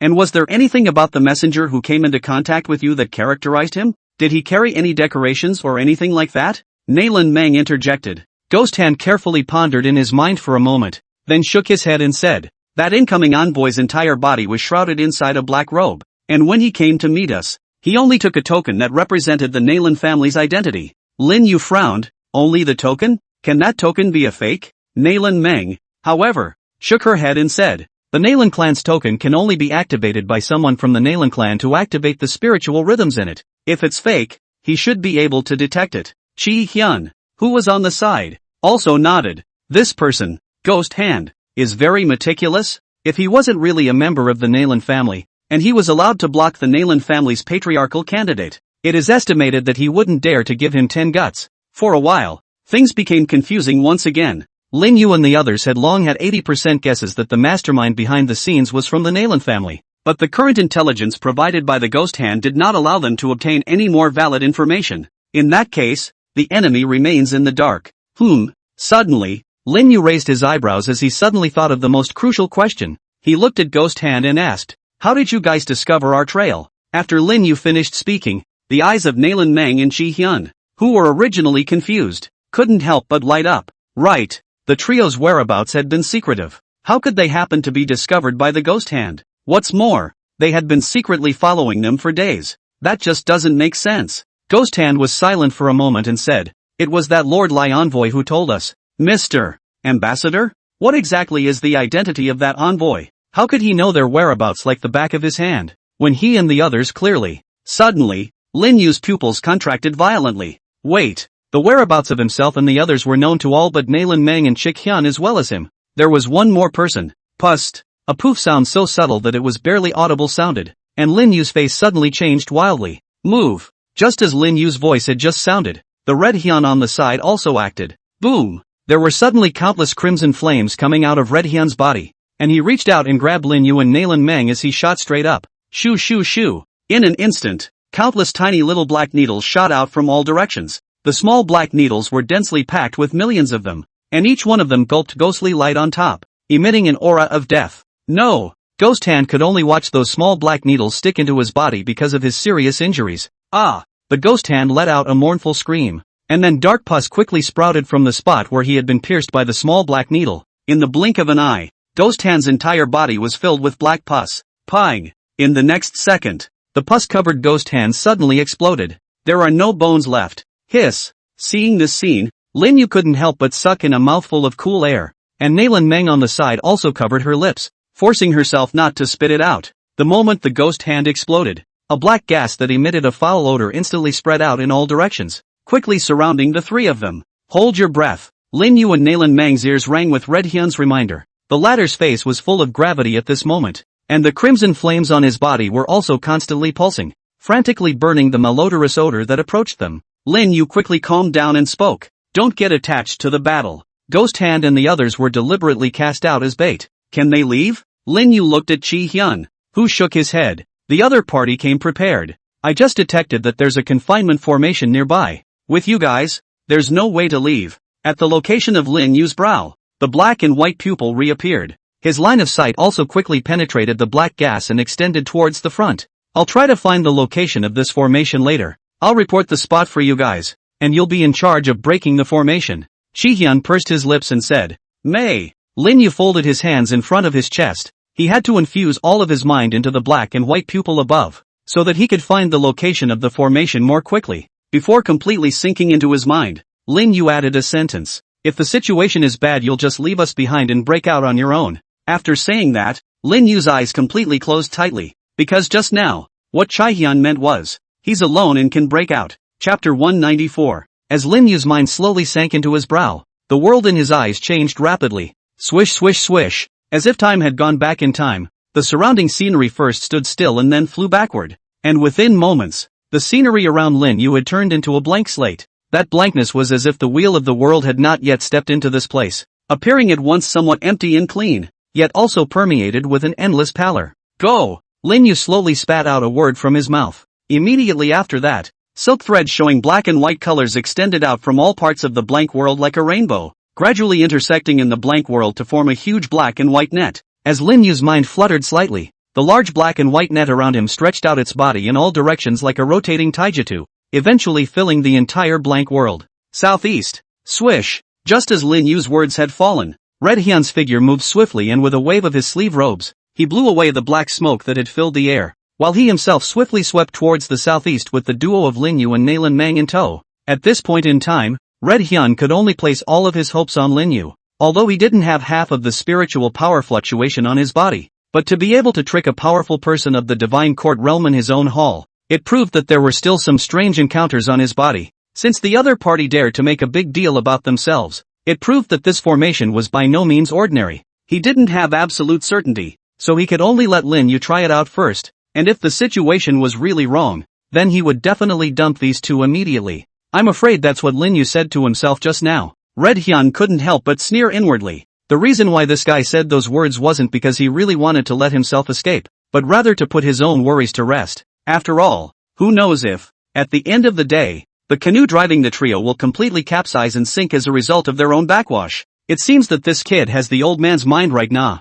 Thinking of this, Chick Hyun's tightly furrowed brow stretched slightly. Since this guy Lin Yu was so intelligent, there was nothing in his mind to worry about. While Red Hyun was moving with Lin Yu and the two of them, Nalan Mang also touched the heavenly compass from her bosom once again, urging her spiritual energy to inject it. With a mind as smart as hers, she naturally wouldn't be foolish enough to think that Chick Hyun would be able to risk his life to bring the two of them out. And although they were on a boat now, the possibility of the boat tipping over was extremely high. So, everything is still up to you. As Nalan Mang's spiritual energy was gradually injected into the heavenly compass, on the heavenly compass, there were also asterisks that began to flash up, and that way, it seemed to be forming a map. When Red Hyun saw this, his pupils slightly shrunk, and a hint of fire could not help but sweep across the bottom of his eyes. Only, before that light diagram was completely formed, it suddenly seemed like it had been disturbed and disappeared after a few moments of trance. Nalan Mang's brows couldn't help but tighten as she said, "The formation they constructed ruffled the surrounding star signs."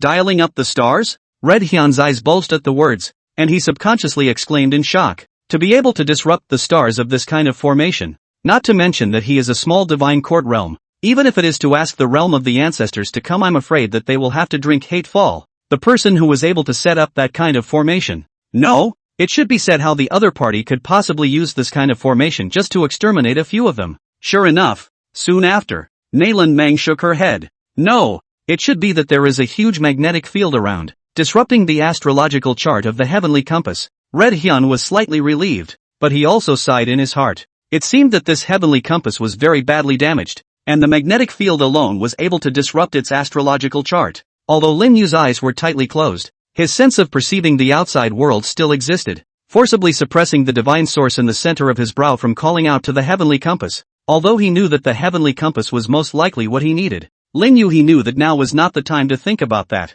He secretly felt in his heart that if he allowed the source of God to come into contact with the heavenly compass in Nalan Mang's hand at this time, the subsequent results would likely be beyond his imagination. And that situation, it's likely to be a last resort that can only be used at the end of the line. Knowing that Nalan Mang's heavenly compass had lost its effect, he also gritted his teeth and pushed the black and white divine pupil in his brow even harder. In his world, the taijutsu, which showed black and white colors, was constantly rotating, and every time it rotated to a place, the taijutsu would feed back to Lin Yu the messages it had collected. Whenever the taijutsu finished transmitting a message to Lin Yu was also the first to transmit it to Red Hyun. Just like that, Red Hyun led the Lin Yu duo continuously through the dense forests and plains. Although by now the other party had not activated the formation and had merely trapped them, the uneasiness in Lin Yu's heart was becoming more and more grave as time went on, because Lin Yu suddenly realized, although he and the others were in constant motion, if he hadn't expected it, they had actually been moving in place the whole time.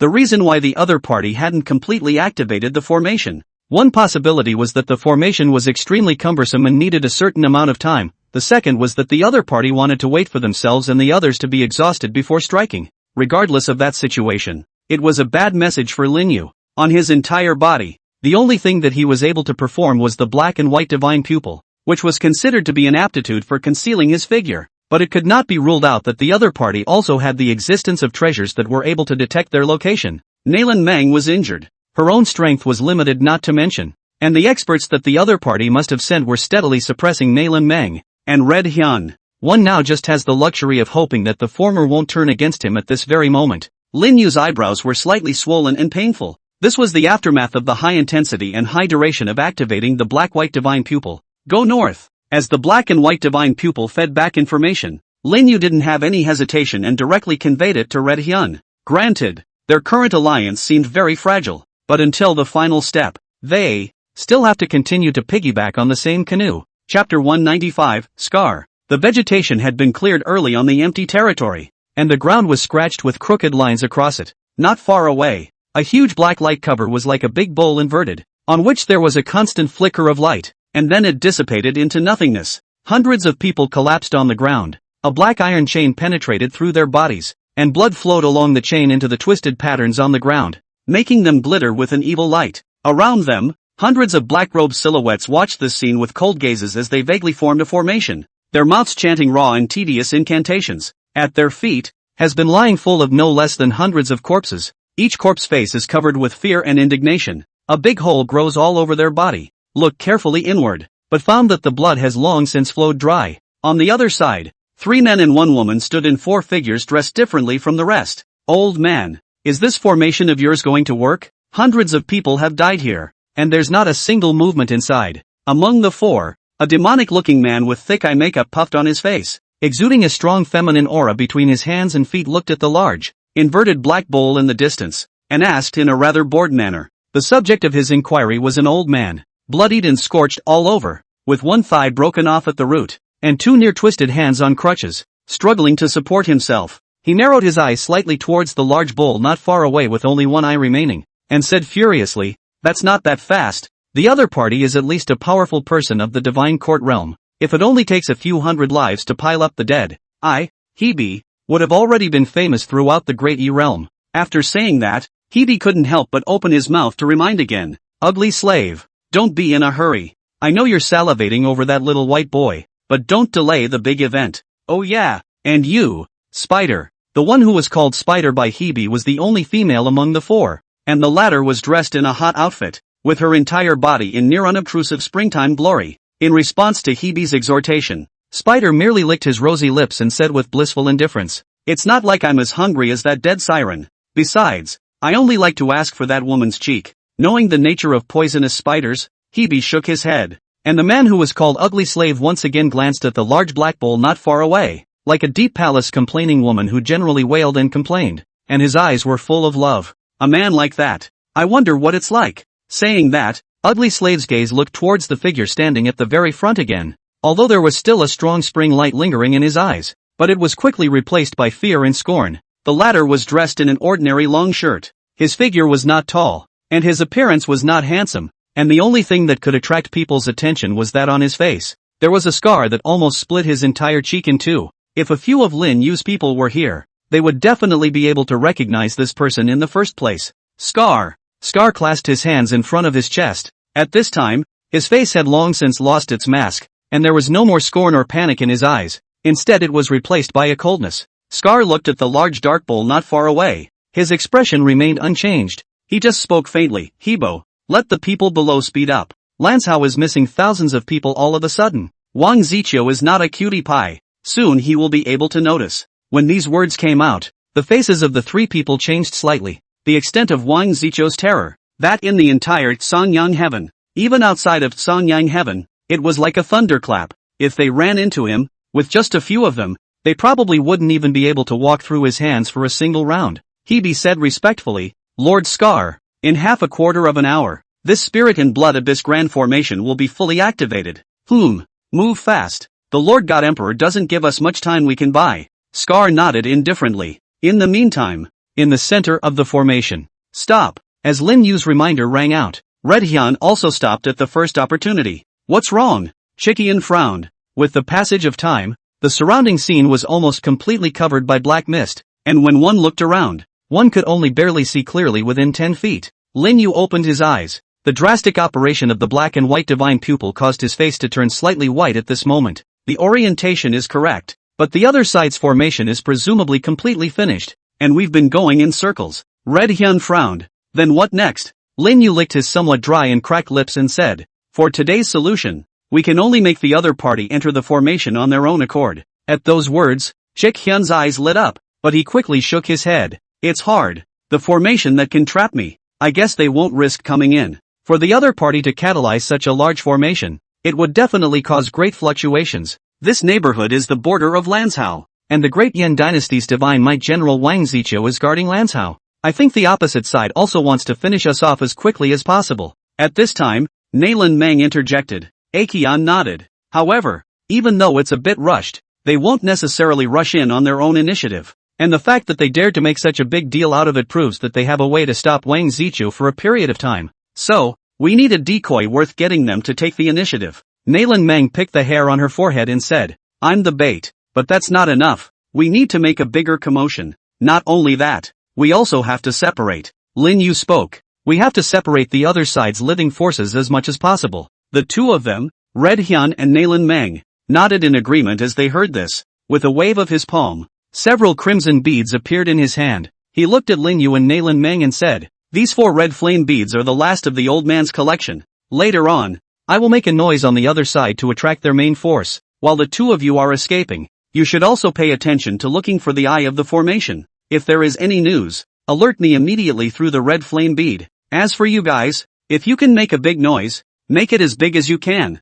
The more eyes you attract, the more likely you are to get out. After saying that, his figure flickered and directly disappeared in place. Seeing Red Hyun disappear, both Lin Yu and Nailin Meng looked at each other, then adjusted their orientation and ran in a direction different from the direction where Red Hyun disappeared. Boom! After about a few minutes, a pillar of crimson flame light rose up to the sky, illuminating the entire pitch-black territory in red. When the several people outside, Scar, saw this, their faces couldn't help but change. Chapter 196. Is he crazy? Hebe couldn't help but change his face furiously when he saw the heavenly pillar of fire that was almost about to send the entire grand formation flying. This spirit and blood abyss formation was the one that could block and contaminate the surrounding spiritual energy, and even if a strong person of the divine court realm fell into it, he would become incredibly passive due to the gradual depletion of his spiritual energy that could not be replenished. The intention of the Hebo's several people was to block the surrounding spiritual energy first, so that Chi Hyun would have no time to care about others,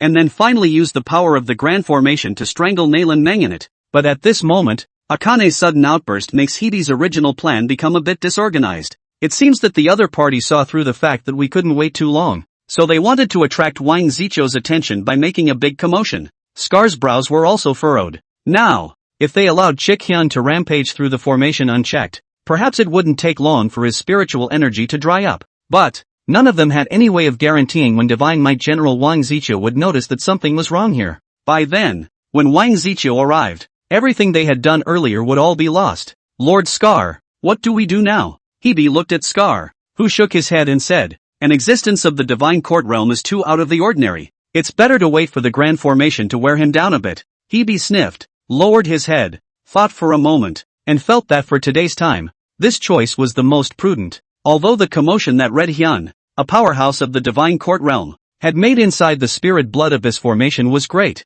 the message that this commotion was able to send out was very subtle, still within their control. Looking at the pillar of flaming light that was still continuously impacting the grand formation, Scar's heart also trembled slightly. Lin Yu and Nailin Meng walked forward and backward through the dark mists. The duo held a red flame bead in their hands, on which crimson flames were constantly burning, counteracting the pitch-black mists that were pouring in from all directions. These mists have an extremely strong polluting effect on spiritual energy. Nailin Meng felt it and said to Lin Yu, there's no way that Red Hyun can manage to break through this formation if he's alone, so we'll have to think of another way. Lin Yu rubbed his brow and had a bit of a headache for a while. Although I don't know what Red Hyun's strength represents, but even the movement that Red Hyun made is only like this. With the two of them, wanting to make a bigger movement is simply a fool's errand. Lin Yu. Right at this moment, Nailin Meng suddenly called out gently to Lin Yu. Lin Yu froze. Nailin Meng took out the ancient and shabby heavenly compass from her bosom and said earnestly, the first moment I urged the heavenly compass, I sensed that there should be a power in you that is of the same origin as the heavenly compass, and the heavenly compass has also passed on its perceptions to me. Lin Yu's heart snapped at his words. The homogeneous power that Nailin Meng was talking about should be the divine origin in his mind. He didn't realize that while he was feeling the heavenly compass could likewise perceive him. Nailin Meng continued, although I don't know why you were able to cause the heavenly compass to tremble, I know that this is not a good thing. Nailin Meng said is the truth. The sky compass itself is mysterious and let countless people tend to like. if found in this world actually have a person and the sky compass can react to each other. It is estimated that waiting for Lin Yu is eternal imprisonment. Right now, though, there seems to be only one way. With that, Lin Yu looked at Nayland Meng and said, I have a method that requires your assistance. Yan Dynasty, a vassal state of Zhou and modern Hebei and Liaoning, Mission Hills District, USA. There are 9 heavens in the Great Yi realm, one of which is the Tsanyang heaven. The Tsanyang heaven was vast, in which countless clans and forces were intertwined. But only the Nayland clan and the Great Yan dynasty could be considered the true overlords of the Tsanyang heaven. Of the 33 continents of Tsanyang heaven, Nayland had 20 alone, and Great Yan encompassed the remaining 13 continents. It was enough to see how strong these two forces were. Among the 13 continents of Great Yan, other than the Yan continent where the capital of Great Yan dynasty is located, the only 3 continents that are most famous are Qing, Yu and Lan. This was because the one sitting on these 3 continents was the Great Yan dynasty's Yan king himself, the unrivaled god of war's general of divine might Wang Ziqiu. Wang Ziqiu's existence, not to mention the entire Tsanyang heaven, even among the remaining 8 heavens, Wang Ziqiu was renowned. Lanshou Chao Mansion. A middle-aged man with an upright figure was holding a brush in his hand, and was concentrating on writing on a piece of clean white paper. The man's face was resolute, about 34 years old, and although he was wearing casual clothing, he could not hide the powerful military aura that covered his body. Shun, a large character was completed under the middle-aged man's pen, and then he raised his head, joy surfacing slightly out of the corner of his eyes. Apparently, he was happy with the word town he had written. After placing the brush back on the table, the middle-aged man put one hand behind his back, while the other raised his hand towards the empty front. It's good to have friends from afar. Sit, wave. The space seemed to fluctuate for a moment, and then a silhouette appeared in the hall. As soon as the latter appeared, he clasped his fists toward the middle-aged man. Greetings, General Divine Might. Wang Ziqiu did not respond, but instead spoke to himself. The Nayland clan and my Great Yan have been in the same boat since ancient times. What do you want by suddenly intruding into this general's continental residence? The silhouette's voice stuttered. General Shunwei, this is a bit cognizant of life. My lord has always been extremely appreciative of General Shunwei. More than once in front of us to praise General Shunwei Yu. Moreover, my Nayland clan has been in harmony with the Great Yan dynasty for generations, and in terms of cultivation exchanges. Wang Ziqiu waved his hand, interrupting the latter's words. Don't give this general all this nonsense. You also know that I'm a rough man and don't want to listen to your nonsense here. I don't want to get involved in your Nayland family's clan affairs, but I just want to advise that your Nayland family should clean up their family affairs. Just don't mess things up on my Great Yan's turf. Okay, get lost if you don't have anything else to do. Don't disturb this general practicing his calligraphy. After saying that, Wang Ziqiu lowered his head and picked up the fault, intending to write the word town again. Hearing Wang Ziqiu's words, the silhouette in turn breathed a sigh of relief. And then he clasped his fists at Wang Ziqiu once again. I will report all of General Shunwei's words today to my lord. Wang Ziqiu did not respond, but just self-consciously sketched on the paper with a brush. Seeing that Wang Ziqiu wasn't going to take care of himself, the silhouette didn't feel anything wrong, and just bent over, intending to exit the chauffeur. Boom! However, just at this moment, a loud roaring sound suddenly came roaring in from afar. Immediately afterward, a golden pillar of light that was strong enough to pierce through the dome of the sky rose from the distance and went straight into the depths of the dome of the sky. Golden light rippled out, and a single point of light gradually flooded the depths of the sky. If you take a closer look, you will find that it is not just a point of light, it is clearly a star twinkling. The stars kept flickering and their light became brighter and brighter, wrapping up the entire Tsanyang heaven in an instant. The silhouette's moving pace came to a halt, and he looked up at the place where the golden pillar of light rose up, his expression a little stiff. What's the situation? Chapter 197. The large, dark bowl was upside down, but at that moment, a huge pillar of golden light rushed across the sky from it. At this moment, no matter if it was Scar and the others who were doing the siege outside, or Red Hyun who was in the big formation, all of them had their mouths wide open with a shocked look on their faces. Just now, a golden pillar of light shot straight up into the sky, easily breaking through the blockade of the Spirit and Blood Abyss Grand Formation, and then went straight up into the heavens, causing countless stars to intermingle, not to mention the entire Lanzhou. Even in the entire Tsanyang heaven, it was clearly visible. The faces of Scar's few people were a bit ugly. Obviously, this scene was completely beyond their imagination. Whether it was the golden pillar of light that rushed up to the sky, or the stars that glowed within it, all of them are manifesting the breakdown of their plans. Looking at the golden pillar of light that rushed into the sky, Scar clenched his teeth fiercely and said, "Quickly go in." With such a big commotion, Not to mention Wang Ziqiu, even the Great Yan and Nalan clans will draw attention. After saying that, with a gentle leap, he took the lead and rushed towards the formation. Hebe, what do we do? Ugly Slave's face stiffened a bit as he looked at the golden pillar of light that rose up into the sky. With this commotion, not to mention Divine Might General Wang Ziqiu, even Nalan Xingtsong would be attracted over. At that time, a small cultivator of the Heavenly Palace realm like them could only be reduced to cannon fodder and background plates.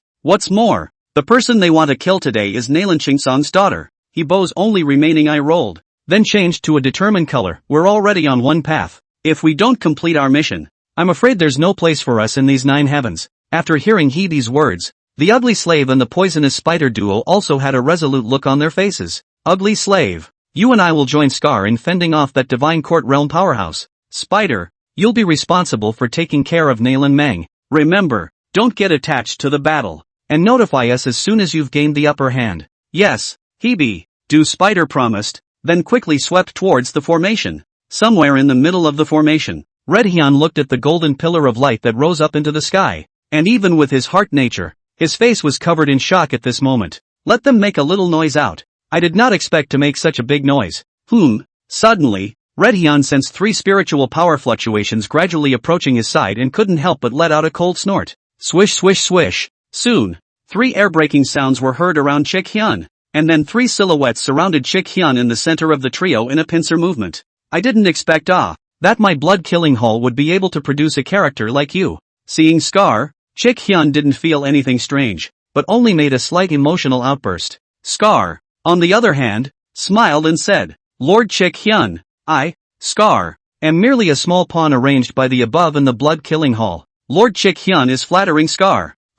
Red Hyun let out a cold snort at his words and looked at the 3 with an icy gaze. How long can you 3 alone stop me? In his perception, it was clear that there were 4 spiritual fluctuations that had entered the large formation, and now that only 3 people had appeared in front of him, it was clear that the other one must have gone to chase after the duo of Lin Yu and Nalan Meng. When Scar sniffed, he just indifferently took out his own long knife and said, just enough to prevent you from completing your mission. Boom! In the next moment, on his body, a huge spiritual energy swept out at once. Swish! Not only that, behind Scar, a round of great sun-like inlaid with golden edges slowly emerged, but this golden great sun could only barely be seen in outline. Looking at the illusory golden big sun that appeared behind Scar, Red Hyun's eyes narrowed slightly. False God's Court? Lancho Chao Mansion. The air suddenly became a little still. Wang Ziqiu slowly retracted his gaze from the golden pillar of light in the distance, and then slightly teasingly looked at the figure standing to the side, appearing a bit stiff. Then, with this vision,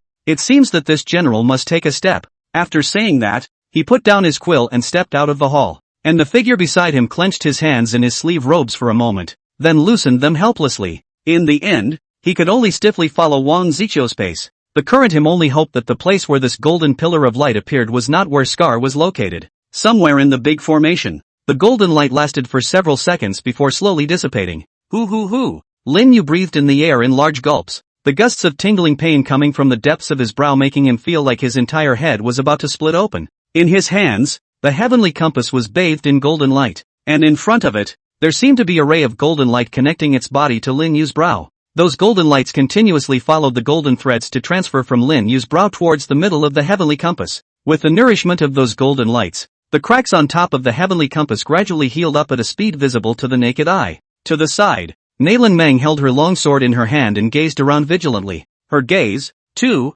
looked at Lin Yu from time to time. Although she knew that the heavenly compass was able to react with Lin Yu, she hadn't expected the reaction to be so great. But while Nalan Meng was shocked, she was also secretly a bit thankful. It was a good thing that Red Hyun was not on the sidelines to pay attention to this commotion. Otherwise, it would be able to cause the heavenly compass to have such a great induction. I'm afraid that there's no one else within the 9 heavens. Sasha. Just as Nalan Meng was doubly blessed, a subtle scuffling sound suddenly sounded beside her ears. Phew! Without any hesitation, almost subconsciously, Nalan Meng swung her sword to chop down on her left side. Hiss! An emerald green spider about the size of a thumb split in half in midair, breaking into 2. After a sword chop, Nalan Meng also quickly moved to Lin Yu's side, holding her sword in wait. Hiss! A faint hiss sounded. Then he only saw densely packed spiders suddenly scurrying out from somewhere, then biting towards Nalan Meng and Lin Yu like crazy. These spiders were emerald green in color, and although their heads were only the size of a thumb, The amount of poison in each of them could easily poison a strong person of the spirit sea realm.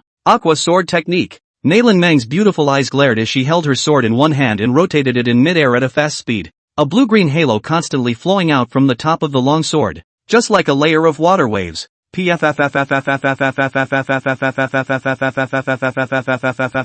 A spider brazenly impacted the turquoise water waves as they rippled out. Nailin Meng's face gradually turned a little white. The number of these spiders was just too much, and she still had injuries. She simply couldn't hold out for long. The other party had also been relying on these spiders to consume in the open, for cover, and Nailin Meng had to spare her energy, always on the lookout for the wind and grass around her. As more and more spider corpses fell to the ground, Nailin Meng's body couldn't help but tremble slightly. Swish! In such a moment, a figure swiftly approached towards Nailin Meng with lightning speed. The dark, poisonous blade flashed, reflecting the joy that surfaced on the poisonous spider's face. However, at the very next moment, Nailin Meng's originally staggering body lurched, and the long sword in her hand was swiftly picked at the poisonous spider in mid-air. The poisoned spider's face changed, and its body flew out backwards in a completely incomprehensible position, before landing not far away. As the strike was unsuccessful, Nailin Meng sighed slightly in her heart. Not far away, Poison Spider stabilized his stance, his eyes narrowing slightly. This little even knows how to use tricks? Chapter 198, You're playing me. This little even knows how to use tricks? However, the other party was at least a pearl figure of the Nailin clan. Although it was not comparable to an old fart like them who had already been crawling around in the earthly world for so many years. Although the other party has not experienced, but in the environment of the uncles and generations of ears and eyes,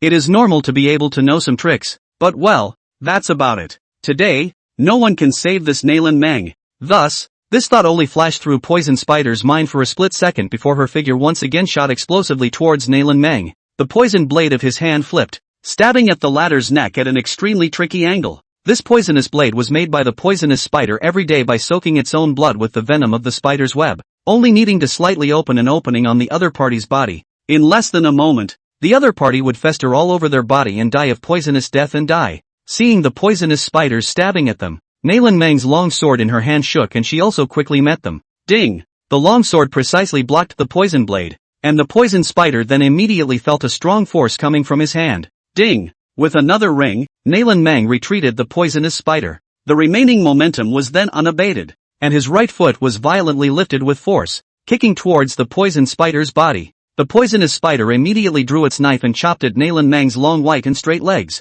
Aqua One Sword. Before the poisonous spider's poisonous blade could stab it, Nailin Meng swung the long sword in her hand and swept it forward fiercely. Spiritual energy fluctuated out at once, and the long sword whistled as a turquoise aquatic sword chi roared out, aiming straight for the poisonous spider's head. The poison spider couldn't help but change its face, and its figure once again exploded backward, wanting to pull out a safe distance, and then once again consume Nailin Meng's strength with the help of the spider army. But how could Nailin Meng easily let the poison spider pull away from her? With a flash of streaming light under her feet, her body was also rapidly approaching towards the poison spider. Gather! Poison Spider's palms flew in front of his chest and formed a seal. An emerald green spider quickly turned its guns and swept towards Lin Yu, who was meditating on the side. Nailin Meng's beautiful eyes stared, and she could only give up on continuing to chase after the poisonous spider, and then swept backward at a rapid speed, appearing in front of Lin Yu, and once again performing the aqua sword technique. And the poisonous spider took advantage of this gap in time to quickly hide in the mist and disappear.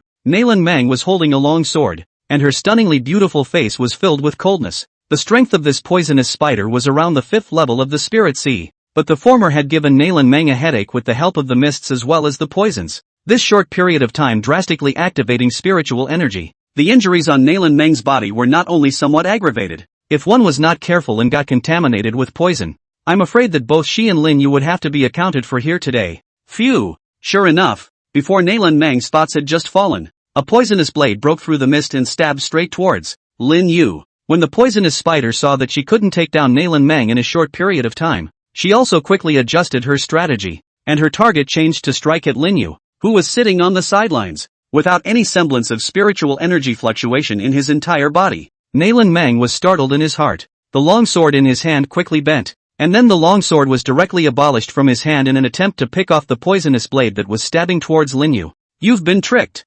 However, right at this moment, The poisonous blade that was stabbing at Lin Yu abruptly reversed its orientation and stabbed at Nailan Mang with a speed that was hard to catch with the naked eye. The long sword in Nailan Mang's hand hadn't yet had time to retract, and she could only watch as the poisonous blade with emerald green ghostly light stabbed at her snow-white neck. Looking at the snow-white neck that was almost close at hand, Poison Spider couldn't help but have a touch of joy appear on his face. Boom! A huge pillar of crimson flame light shot up into the sky, immediately followed by 3 wretched figures straight to shooting out. Put! Scar spat out a mouthful of blood, his eyes filled with shock. Divine Court and Pseudo-Divine Court. Although there was only a difference of 1 word between the two, the difference was indeed worlds apart. The 3 of them, 1 Pseudo-Divine Court, 1 Heavenly Palace 9th level, and 1 Heavenly Palace 8th level, were unexpectedly unable to last even half a quarter of an hour in Red Hyun's hands. At this moment, his entire body was scorched black, and a thick roasted scent emanated from his body, and a large slap mark was clearly visible where his chest was located. At this moment, there was still this crimson flame burning continuously on that huge palm print, scorching his body. The ugly slave and he Bo is even more miserable. Ugly slave has been ruthlessly smashed into the mud, leaving a huge crater. He Bo's only remaining eye has also been completely burned dry. The original was burned half of the body, this time is completely all over the body is roasted. Boom boom. Not far away, Chi Hyun's entire body was bathed in flames, stepping out in the void in the air, and from afar, at this time, Chi Hyun looked like a fire god. Behind him, 3 rounds of golden blazing suns were suspended in the form of 3 flowers. A terrifying pressure continuously emanated from above those 3 golden great suns, pressuring Scar and the others to breathe a little harder. The 9 levels of the Divine Court, one stronger than the other. Once the 9 heavens were completed, there would be 9 golden great suns lingering behind them, and at that time, it would be in existence like moving mountains and filling up seas. I didn't realize that Red Hyun had already stepped into the 3rd level of the Divine Court. Scar's face was a little pale, and his eyes were filled with helplessness. But, he quickly looked up again, his eyes looking somewhere. They've bought enough time. The other side. Pust. The sound of a poison blade piercing through the skin and viciously stabbing into the flesh rang out. Poison Spider's face was covered with a smile. She had already seen the scene where Nailan Mang died of poison before her eyes. Soon, though, the smile on her face gradually solidified. Swish. Poison Spider suddenly felt some pain in her abdomen. She stiffened and twisted her neck, and then looked at the location of her abdomen. At this moment, where? A slender palm had snatched the poison blade from her hand at an unknown time, and then stabbed it into her abdominal position. Poison Spider raised her head, her expression a little dazed as she looked at the young man who was originally supposed to be meditating on the side with a look of shock, her eyes carrying a hint of disbelief. Isn't he an ordinary person? How did he detect his presence? When? At the very beginning of your arrival. Lin Yu lowered his voice, a smile on his lips. Poison Spider's face was filled with a dumbfounded look. In other words, from the beginning, the 2 of them were acting themselves? Lin Yu slightly exerted his force, and the poison blade directly disappeared into the abdomen of the poisonous spider, leaving only the handle of the blade left outside. The poisonous spider stifled a grunt, and in the end, it could only stare with a gaze full of shock as it gradually fell backwards. I never thought that one day, I would die on top of my own carefully crafted poison blade. Chapter 199, The Visitors from Great Yen. Bang! Poison Spider's body fell to the ground with a muffled thud. At this moment, her expression was full of grimace, even as the skin pierced by the poison blade flew black at a speed visible to the naked eye. The ebony toxin quickly covered the entire body of the poisonous spider. That look, obviously poisoned into the heart chakra. LOL. The poisonous spider convulsed on the ground for a few moments, then its pupils dilated and it lost all life. Sizzling. As the poisonous spider fell to the ground, the surrounding spiders were like they had lost their backbone for a while, making a loud and clear sound, and in the blink of an eye, they disappeared into the mist. Phew! Nailan Mang's taut nerves loosened, and her body swayed, then fell backwards, and Lin Yu subconsciously protected Nailan Mang's body that was tilting backwards. Bang! The beautiful jade was in her arms, and it was more voluptuous than expected. Only at this moment, Lin Yu's eyes didn't have the slightest bit of extravagance in them. You worked hard. Looking at Nailan Mang's somewhat pale cheeks, Lin Yu said in a subtle manner. Lin Yu had actually woken up early in the morning, and the earlier scene was actually a play that Lin Yu and Nailan Mang had acted out in conjunction with each other. Lin Yu pretended that he was still unconscious and didn't have half a bit of spiritual power fluctuation in his own body, while Nailan Mang, as someone who had not yet recovered from old injuries, these two together were able to minimize the enemy's defenses. Nailan Mang forced her spiritual energy and her breath became a little shriveled. She collapsed into Lin Yu's arms, shook her head and said, "The one who came to ambush us should only be this one person. They're going to split most of their forces to intercept Red Hyun." Lin Yu nodded, feeling the movement coming from not too far away, knowing that Red Hyun's side was almost settled. What do we do now? Nalan Meng very much wanted to get up from Lin Yu's body, but she had just pushed her spiritual energy with all her might, and the injuries that were originally not completely repaired were somewhat aggravated at this time, and her whole body had no strength, so she could only spread out on Lin Yu's body, as if he didn't feel anything. Lin Yu glanced at the still misty surroundings and said, "Let's just move to the formation I position first." Saying that, Lin Yu took out a red flame pearl from his bosom, then threw it straight at the corpse of the poisonous spider. This red fire bead had the fluctuation of Red Hyun's spiritual energy on it. Not only could it dispel the surrounding mist, but it could also send a signal to Red Hyun. Boom! A burst of fire erupted, and the corpse of the poisonous spider burst into flames, and the burning fire was rapidly dispersing a large patch of mist. Lin Yu hugged Nalan Meng with both hands, and then headed towards the message transmitted by the black and white divine pupils in his mind. Heading somewhere, Nalan Meng was held by Lin Yu, and after briefly wriggling a few times, she could only turn helpless in the end and obediently lie down. On her cheeks, which had originally become incomparably pale due to the excessive consumption of spiritual energy, there was an involuntary hint of redness emerging. Nalan Meng lightly bit her lips, as if for fear that she would suddenly fall, so she stretched out her own white jade-like hands and subconsciously wrapped them around Lin Yu's neck. Lin Yu froze, and when Nalan Meng saw this, she hurriedly explained, "Don't think too much. I'm just afraid of falling." The corner of Lin Yu's mouth picked up a smile as he sniffed, his palm slightly exerting force. Suddenly, Nalan Meng looked like she had sensed something and subconsciously opened her mouth wide, looking at Lin Yu with a shocked expression. Lin Yu smiled faintly and said, "Nothing, just hanging unblocked." Nalan Meng was at a loss. "What do you mean?" Rumble. Suddenly, loud booming sounds like angry thunder rushed towards this side from far and near. Lin Yu subconsciously raised his head, his gaze seemingly looking out through the layers of mist. "What's wrong?"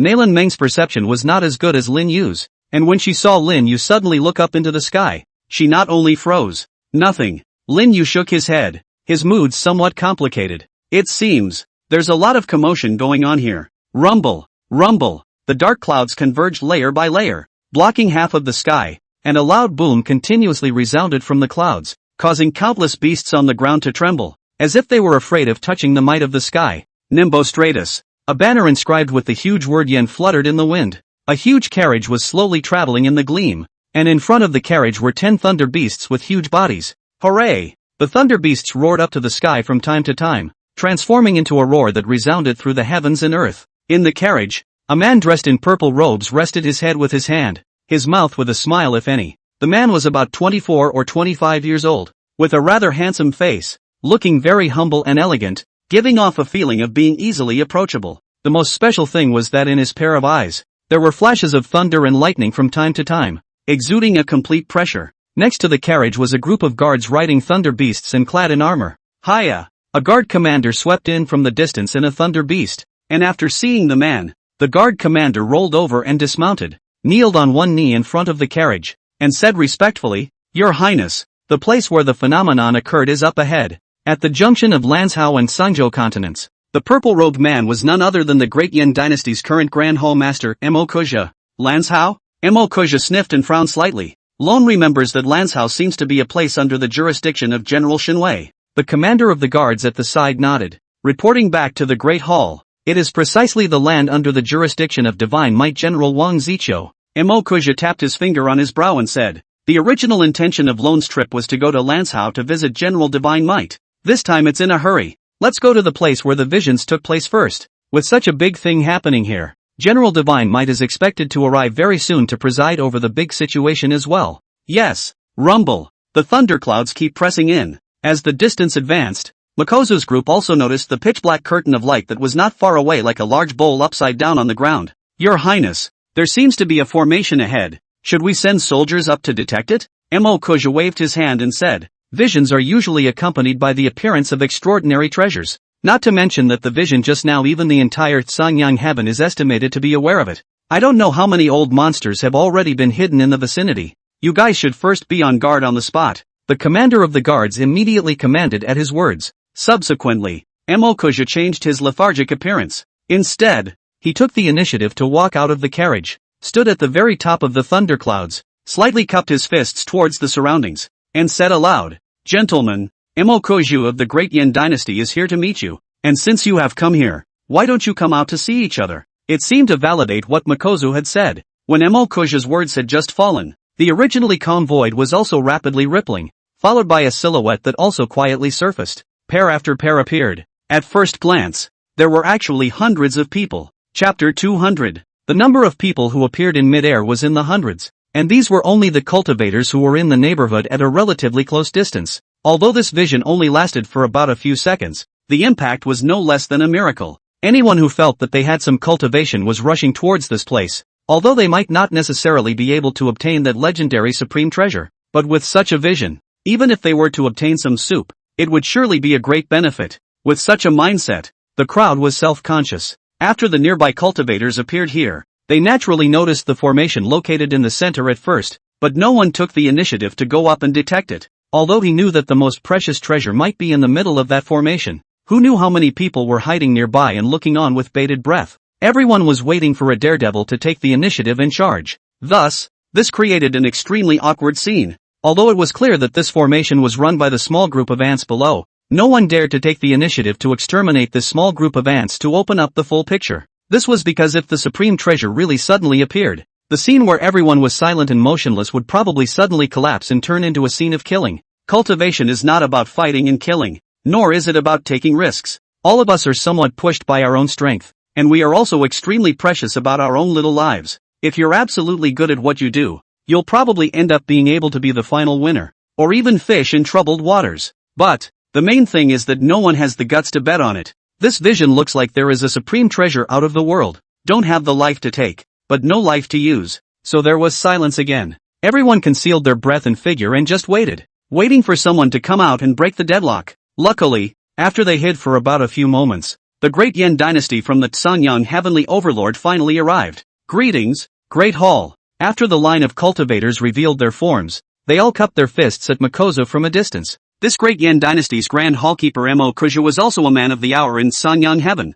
entering the country at the age of 1, quenching the body to perfection at the age of 3, breaking the Heavenly Pass at the age of 7, followed by breaking the Spirit Passage and the Spirit Sea, and breaking through the Divine Court at the age of 21 with the 11th level of the Heavenly Palace. Even in the entire Great Realm it was considered a supreme heavenly figure in general. Nowadays, the age is about 26 or 27 years old, and the strength is not known to have been refined to what extent. It seemed that throughout the entire new generation of the Sanyang Heaven, only the Nalan clan's young patriarch's talent was able to steadily suppress him by a hair. Right? Nalan Meng entered the country at birth, quenched his body to perfection at the age of 3, and broke the Heavenly Pass at the age of 5. Now at the age of 16, her strength is said to have reached the 9th level of the Spirit Sea realm. This was vaguely still the result of Nalan Meng deliberately suppressing her realm. Damn, I have to say, the people bred by these top forces are just damn outrageous. Some cultivators shook their heads, their faces somewhat self-deprecating,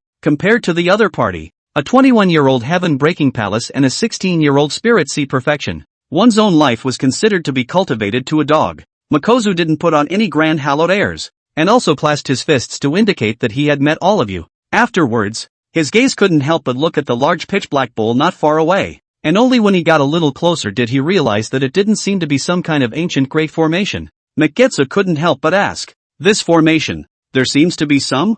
You all didn't find someone to ask?" The crowd heard the old face couldn't help but redden. At that time, the brain was thinking too much, and the pressure did not dare to take the initiative to catch people. As a result, the crowd didn't know what to answer now that they were asked this question. Seeing the way the crowd hid their expressions, Makozu flinched for a second, followed by a quick return to normal. "Go down there and grab a tongue up." One of the guards took the order, then swept down below, and on the hills below, the group of people below, including San, had long since looked dumbfounded. Originally, from the beginning of the roar that resounded in the distance, they had felt an infinite amount of pressure coalescing in the sky. The strongest of them was only San, a Spirit Sea first sky person, who couldn't know about the changes that appeared above the thunderclouds no matter what. All they could hear in their ears was the sound of thunder resonating continuously, then getting louder and louder. Everyone originally belonged to the group that was struggling to maintain the formation's fixation under the powerful pressure. But who the tells me, where the hell did all these people come from?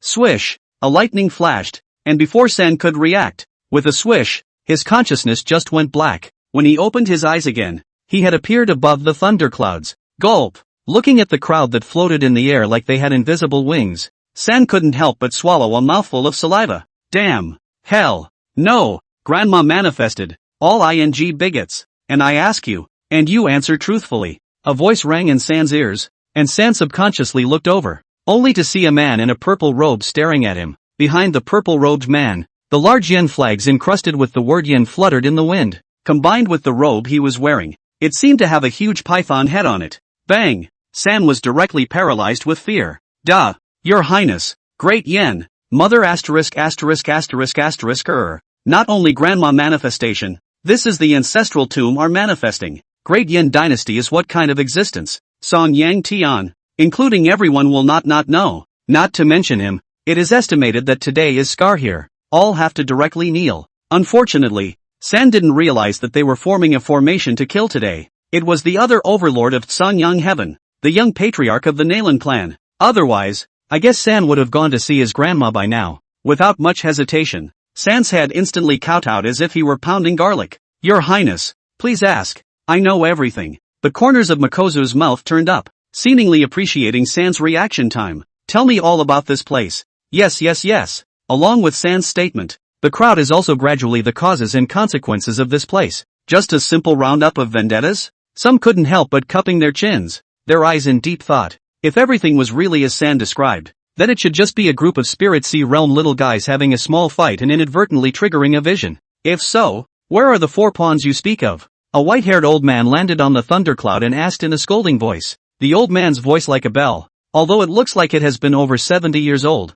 but everywhere above the body exudes a rich blood chi. The degree of blood chi, even if it is a long way away, are able to feel a sense of blazing heat. That was the vision produced by the overly dense blood chi. Chapter 201 Minjinjin. Real Min. When the old man appeared, the crowd also subconsciously recognized him. The Great Yen dynasty would have a record of the many famous cultivators of Sanyang Heaven. Emokoja naturally also recognized this white-haired old man whose blood chi was like a tide. Majoring in chi and blood, he has now ascended to the 7th level of the Divine Court. Real Min. Although Minjinjin is only 3 times of the Divine Court, but because of their own major cultivation of chi and blood, even the ordinary 8 times of the Divine Court is far from his opponent. If it is compared to the words, even if they are enough to the head of the guards, against Minjinjin is not necessarily able to easily distinguish between victory and defeat. Even Real Min had come, and it was becoming a bit troublesome. Emokoja's face showed contemplation. Mainly this Minjinjin was not alone. Minjinjin was an elder of the Heavenly Sword Sacred Sect.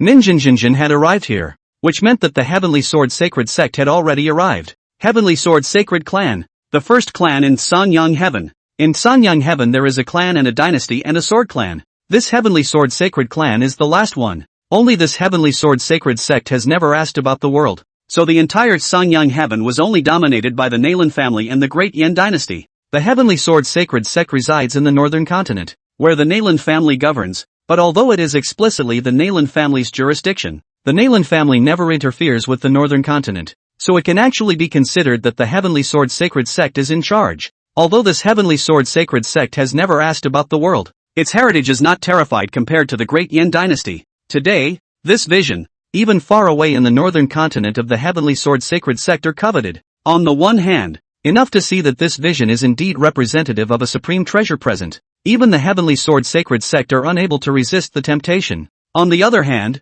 this battle for the supreme treasure had become incredibly sensitive. After a few seconds of pondering in his head, Emokoja's face quickly put on a smile as he cupped his fists at Zenith Min and said, "Latecomer has met Zenith Min." Real Min looked at Mokok Shul and returned the salute. The Great Hall has discounted the old man. Emokojo is not quite right, Elder Min is older than me. Naturally he deserves the word elder. Real Min didn't dwell on it too much, naturally knowing that the other party was addressing him as a senior because of the fact that behind him was the Heavenly Sword Sacred Sect. Minjinjin has never wanted to inquire about world affairs, but this time, the signs of the strange symbols were too big, and the Patriarch sent him as a vanguard to come here first to spy on the information. After some interruptions, Minjinren then looked at San once again, still asking the same question as before. When San saw that even the Highness of the Great Yen dynasty was respectful to this old man in front of him, he naturally didn't dare to hesitate. And again, he told the matter that several of his dang had gone in to block a Divine Court realm powerhouse. The more Makozo sniffed, the more he heard. Just a mere vendetta. Not only did he cast down this grand formation that was strong enough to suppress a Divine Court realm powerhouse, but he also took the initiative and tried to make a move against a Divine Court realm powerhouse by virtue of the Heavenly Palace realm. Was this hardly an overconfidence in his own strength? No. Nope. There was a brilliant light in Makozu's eyes. It was a risky decision they made after running out of options. What kind of person does one have to kill to be able to do it like this? For fear of attracting attention? Combined with the secret report he received, it seems that the young patriarch of the Nalan clan was attacked halfway and is nowhere to be found. As if to verify his suspicions, Makozu leapt to San's body. Lightning surged in his eyes, and he lowered his voice, inquiring out, "The enemy you said your Dongjo wanted to kill, is it a female?" San nodded, verifying the suspicion in his heart. Makozu's eyes couldn't help but narrow slightly as his gaze peered into the large dark bull in the distance. He already had 90% confirmation in his mind that it was Nalan Meng who was in the formation. Bang! After receiving a satisfactory answer, Makozu waved his sleeve robe and San's head exploded open. "What are you doing?" When Realman froze, he wanted to get angry. Swish! In the next moment, the commander of the guards appeared beside Makozu. Makozu looked around the room and spoke in a deep voice. This person, in order to perform an evil formation, went so far as to imprison thousands of my great Yan's people as the formation's guide. So I will kill him with my lone palm to avenge my great Yan's people. Go and kill all of his men down there to honor the spirits of the thousands of people of my great Yan. Receiving such an answer, Realman was stunned for a moment. But naturally, he also noticed the corpses all over the ground below and the ordinary people who were used as formation guides. He was naturally able to guess that this Mokokchul would not be so righteous in disposing of San, but with regards to his approach, Ninjinjin really didn't know what reason to find to stop him, so with a cold grunt, he stepped aside. Seeing that Realman had nothing to say, the others naturally wouldn't be any standouts. Makozu took a deep breath, then said aloud, "Gentlemen, this phenomenon occurs in the place. There must be hidden many dangers, not to mention that this is the land of my great Yen. Hastily caused by the scramble fear will cause many casualties. So, this highness privately decided that it would be better to alliance team, together with the first to deal with the taboo of the place, and then through the method of the competition to decide the final belonging." When these words came out, the crowd first lurched, and then erupted into a huge sound of dispute. There is some truth in what the High Septon said. I don't think that's a bad idea. If we fight, we're afraid we'll lose our lives in a hurry. Competition? How can we compete? Letting us compete with a group of people at the 8th level of the Divine Court? Isn't this looking for death? That's right. And who knows if forming a so-called alliance to work together will make us go up there as cannon fodder. There was a cacophony of voices, some in favor, and naturally, some against. And Makozu was also beside him with his arms folded, a smile at the corner of his mouth. Hearing the crowd's misgivings, Mokoja once again spoke out. "The matter of the alliance, all of you can carefully consider. Naturally, the one who is the first to break the taboo, naturally there is also a reward. In addition, I, Great Yen, will additionally organize a team, accompanied by all of you together." Makozu continued. "As for the competition that you all are talking about, my great Yen will set up different stages of the competition stage here, and all winners will be able to obtain the Dharma treasures and feats gifted by my great Yen, and if they are inadvertently defeated, my great Yen will also have the corresponding treasures as the excitement of the gentlemen's competitions. If you are interested, His Highness will even ask the king to reward you and become my great Yen envoy." Boom! These words were surprisingly no less than thunderous for a moment. Great Yen offering. This is what kind of honor? The hundreds of people present, only a few are with the clan family evening. Most are scattered cultivators of the generation. How difficult it was for the scattered cultivators. The Gongfu treasures and cultivation resources were incomparably lacking. If you become a great Yen envoy, all of this will be no big deal. For a while, some of those who were originally dissatisfied with the competition were also showing a fiery color in their eyes at this time. Unexpectedly, this time to come to this land of visions, although it has not yet raked in the benefits, but if it becomes the great Yen offerings, its benefits are even more numerous. However, some people still have some questions. Great, is what the Grand Hallkeeper said true? Unbridled. As soon as these words came out, one of the guards shouted angrily, and a dense spiritual energy immediately rose up from his body. "What is the status of the Great Hall? What he said can't be false." Makozu waved his hand, not seeming to take the query to heart.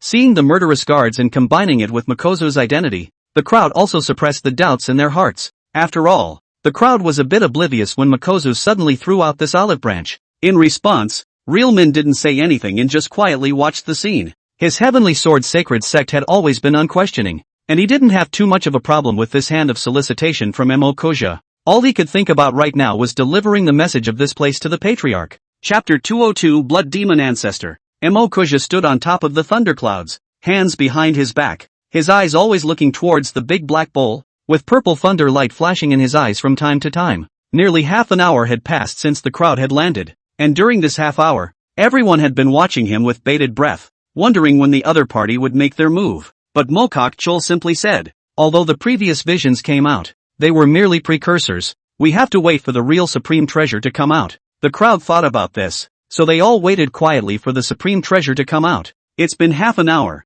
Wang Ziqiu didn't come, and the formation is close to disappearing, so I don't know if these individuals have solved Nailan Meng yet? That's right. From the very beginning when Makozu threw down the olive branch to the crowd, it was to stall for time so that Scar and the others could finish off Nailan Meng as soon as possible. Just don't know how the current situation inside. Makozu couldn't help but have some headache. If not, his identity is too special. He would like to send someone in to help Scar and them a hand. As time passed, the number of cultivators gathered around them increased. There was a cacophony of voices. Yo, isn't this old man Ling Yun? All so old, not lying at home, running so far out, not afraid of the bones in his body falling apart. Ha, it's been many years since I heard your name of Ironhead Immortal in the cultivation world. I thought you had long since gone into the ground. You're looking for death. Bah, come on. I haven't fought for some years. I'm not afraid of you. Under the Great Hall, there are more and more cultivators gathering around, and we fear that we won't be able to make a good move when the time comes. Seeing that the situation was getting more and more out of place, the commander of the guards whispered in a low voice attached to Mokok Chul's ear. Naturally, Makosa knew that this was the case. Only at this time, the relics and treasures were not visible, and the experts sent by the royal palace had not arrived, and with these manpower they had now, it was still a bit troublesome to suppress the whole scene. The guard commander's eyes lit up, and he couldn't help but mutter, this Lancehao prefecture is only 1,000 miles away from here, and it's been such a long time, but General Shanwei actually hasn't arrived yet. Humph. Makozu snorted coldly and glared at the former. The commander of the guards immediately bowed his head and silenced his voice. Divine Might General Wang Ziqiu was not something he could presume to discuss. Look guys, the Blood Demon old man from Blood Demon Valley is here. Suddenly, an exclamation rang out from the crowd. The crowd immediately looked for the sound, only to see that at the position directly to the west, the sky was quickly dyed a layer of scarlet color. Under the scarlet sky, 9 rounds of scarlet red sun slowly rotated as if they were going to cover the sky. Under the great sun, a giant whose entire body took on the color of scarlet and was about 1,000 feet in size stepped on the earth and held the sky above his head as he walked towards the location of the crowd. Wherever the giant passed along the way, it left 100 feet wide and thin blood river, which rolled over, vaguely with a mournful voice hissing. It's the Blood Demon Ancestor's blood magic phase. Shocked cries resounded once again, and the crowd all involuntarily sucked in a breath of cool air at the words. The commander of the guards looked at the 1,000-foot-sized phantom, and a look of gravity appeared on his face. This Blood Demon old ancestor came here by driving a phantom. He must be trying to give us a kick in the pants. The Blood Demon old ancestor had been famous for a long time and had broken through to the 9th level of the Divine Court realm long ago. It could be said that none of the people present were his opponents, and since the Great Yen experts had yet to arrive, for a while, no one dared to thwart them. What's more, this Blood Demon Valley and the Great Yen dynasty had always been at odds, and with the Blood Demon old ancestor arriving so forcefully today, he must be coming from a bad place. Ha ha ha, what are you all staying here for? The magnificent voice came from within the giant's body. You guys actually believe in the farts of his Great Yin dynasty? Why don't you take advantage of the fact that there are fewer people now, and hurry up to take your chances with your own strength, which is also more real than any bull asterisk offerings. The Blood Demon old ancestor's words were filled with disgust for Great Yen. When the crowd heard these words, they were also astonished for a moment, and the light in their eyes kept flickering. Although they had this idea in their minds early on, they were only forced by the power of Mokoku's and did not dare to put it into action. But the Blood Demon elder ancestor directly picked things apart as soon as he arrived. For a while, their hearts were also weighing rapidly. Mokoku's face turned blue as he flung his sleeve robe. Blood Demon ancestor, Lone Respect is your senior. Why are you insulting my Great Yen like this? Ha! Humiliate your Great Yen. The Blood Demon ancestor was disdainful. What kind of hypocrite are you pretending to be? Why didn't you think of respecting old man when you, Great Yen, destroyed my Blood Demon Valley in the first place? Today, not only will I insult your Great Yen, today I will even make your Great Yen lose face. Boom! Before the words fell, a blood-colored torrent gushed out from the blood magic phase, rushing towards Makozu and the others. How dare you, Mekgetsu took a step forward. Barely. A purple lightning bolt instantly descended from the sky, transforming into a Dharma phase about 1,000 feet in size. Behind the Dharma phase, 8 huge purple great suns emitted brilliant might. Purple thunder celestial Dharma. Great Yen dynasty royal phalanx. Although Imokuja also conjured up 1,000 Zhang phantom. In terms of size it was still slightly smaller than the phantom condensed by the blood demon ancestor. The violet thunder celestial Dharma phase had just coalesced when the blood-colored torrent rushed over. Rumble, thunder and hissing resounded. The carousel, including the 10 thunder beasts, was instantly torn apart, and the thunderclouds were as if they were pierced through by countless spears, splitting apart. Buzz, with a flash of purple light, a 900-foot-sized Dharma phase stood up,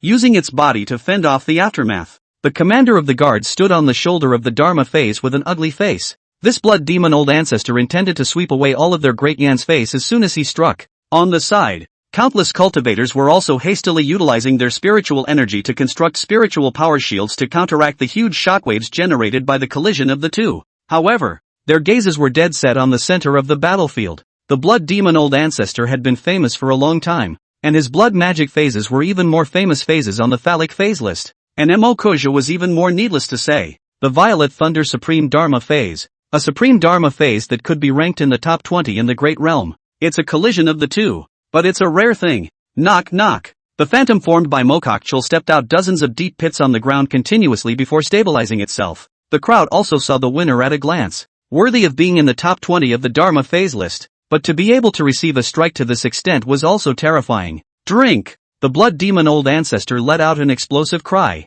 actually not intending to stop. Underneath it, the blood magic phase also let out a roar, and then swung both palms in front of his chest in a fierce slap. Blood demon purgatory. Bang! Bang! Bang! As the blood demon old ancestor urged purgatory, the surrounding earth suddenly trembled violently. Afterwards, only a huge blood-colored torrent was seen breaking through the soil and rushing straight into the sky. Bang! Bang! Bang! More and more blood-colored torrents broke through the ground, and in the blink of an eye, the earth and sky in this area were dyed a blood-red color. Whoops! Then, like a sea of blood turning over, the color of blood was like an abyss, engulfing Mikozu along with the phantom he had summoned. Chapter 203, One Clan, One Dynasty, One Sect. How dare you, old man blood demon? Seeing the blood demon old ancestor truly execute his killing move, the guard commander couldn't help but change his face wildly. Hurriedly, he urged his Dharma phase and tried to rescue Mikozu. The blood demon old ancestor merely glanced bashfully at this, and then the blood demon phase at its feet opened its bloody mouth and exhaled a mouthful of blood-colored torrents.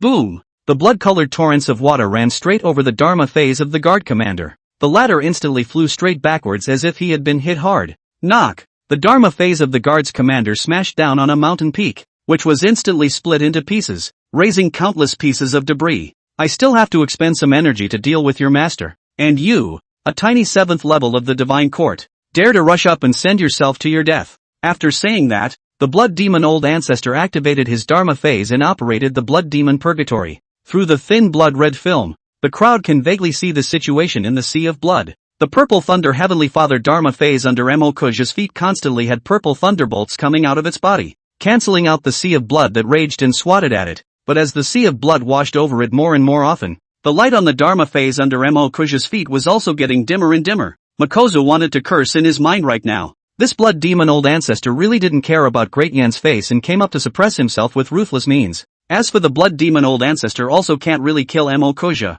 He blood demon valley is unable to withstand the anger of Great Yan. But although he can't kill, after this wave, his Great Yan's face is also lost. At the thought of this, Mikozu couldn't help but turn a little ironic in his face. In the end, he couldn't help but shout angrily up to the sky. Wang Zichio, have you seen enough? The words had just fallen. Enough! A magnificent voice seemed to ring out from afar. Click, click, click. In the next moment, only a crack quietly appeared from above that blood-colored film. The blood demon old ancestor's pupils couldn't help but shrink fiercely. Bang! In the next moment, the blood-colored film seemed to be unable to withstand it any longer, and it directly exploded. Knock knock! When the blood demon purgatory was broken, the blood demon old ancestor's face turned red, and the blood magic phase under his feet was shaken back several steps. King! Self! Chio! The blood demon old ancestor gazed into the distance, where a figure slowly stepped into the air. He had a stoic face, wore a relaxed robe, and did not have any semblance of intimidating pressure flowing from his body.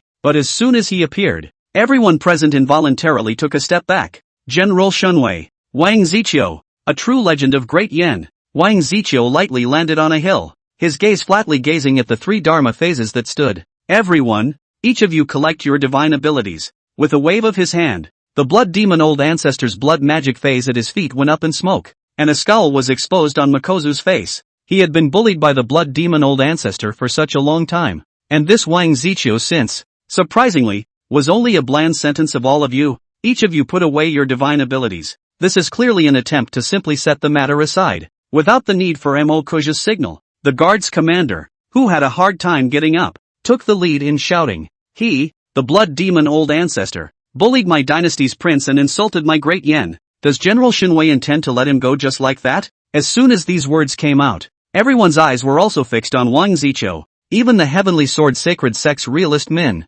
who had always acted indifferent to all matters, raised his head and watched the scene with interest. Just now, he didn't step in to help either side for fear that someone would think that their Heavenly Sword Sacred Sect was planning to get involved in dust matters, which wouldn't be a good sign for the Nalan clan and Great Yen. But just because you don't help doesn't mean you can't watch the fun. This guard's commander's words are very sharp. His first time will be raised out of the Great Yen. This Wang Ziqiu at least is also the Great Yen dynasty's general of the divine might. He represents the Great Yen side. If this time does not make a point of action, I'm afraid to fall into the eyes of the world will also fall into criticism. Humph. Just before Wang Ziqiu opened his mouth, a cold snort sounded in the void.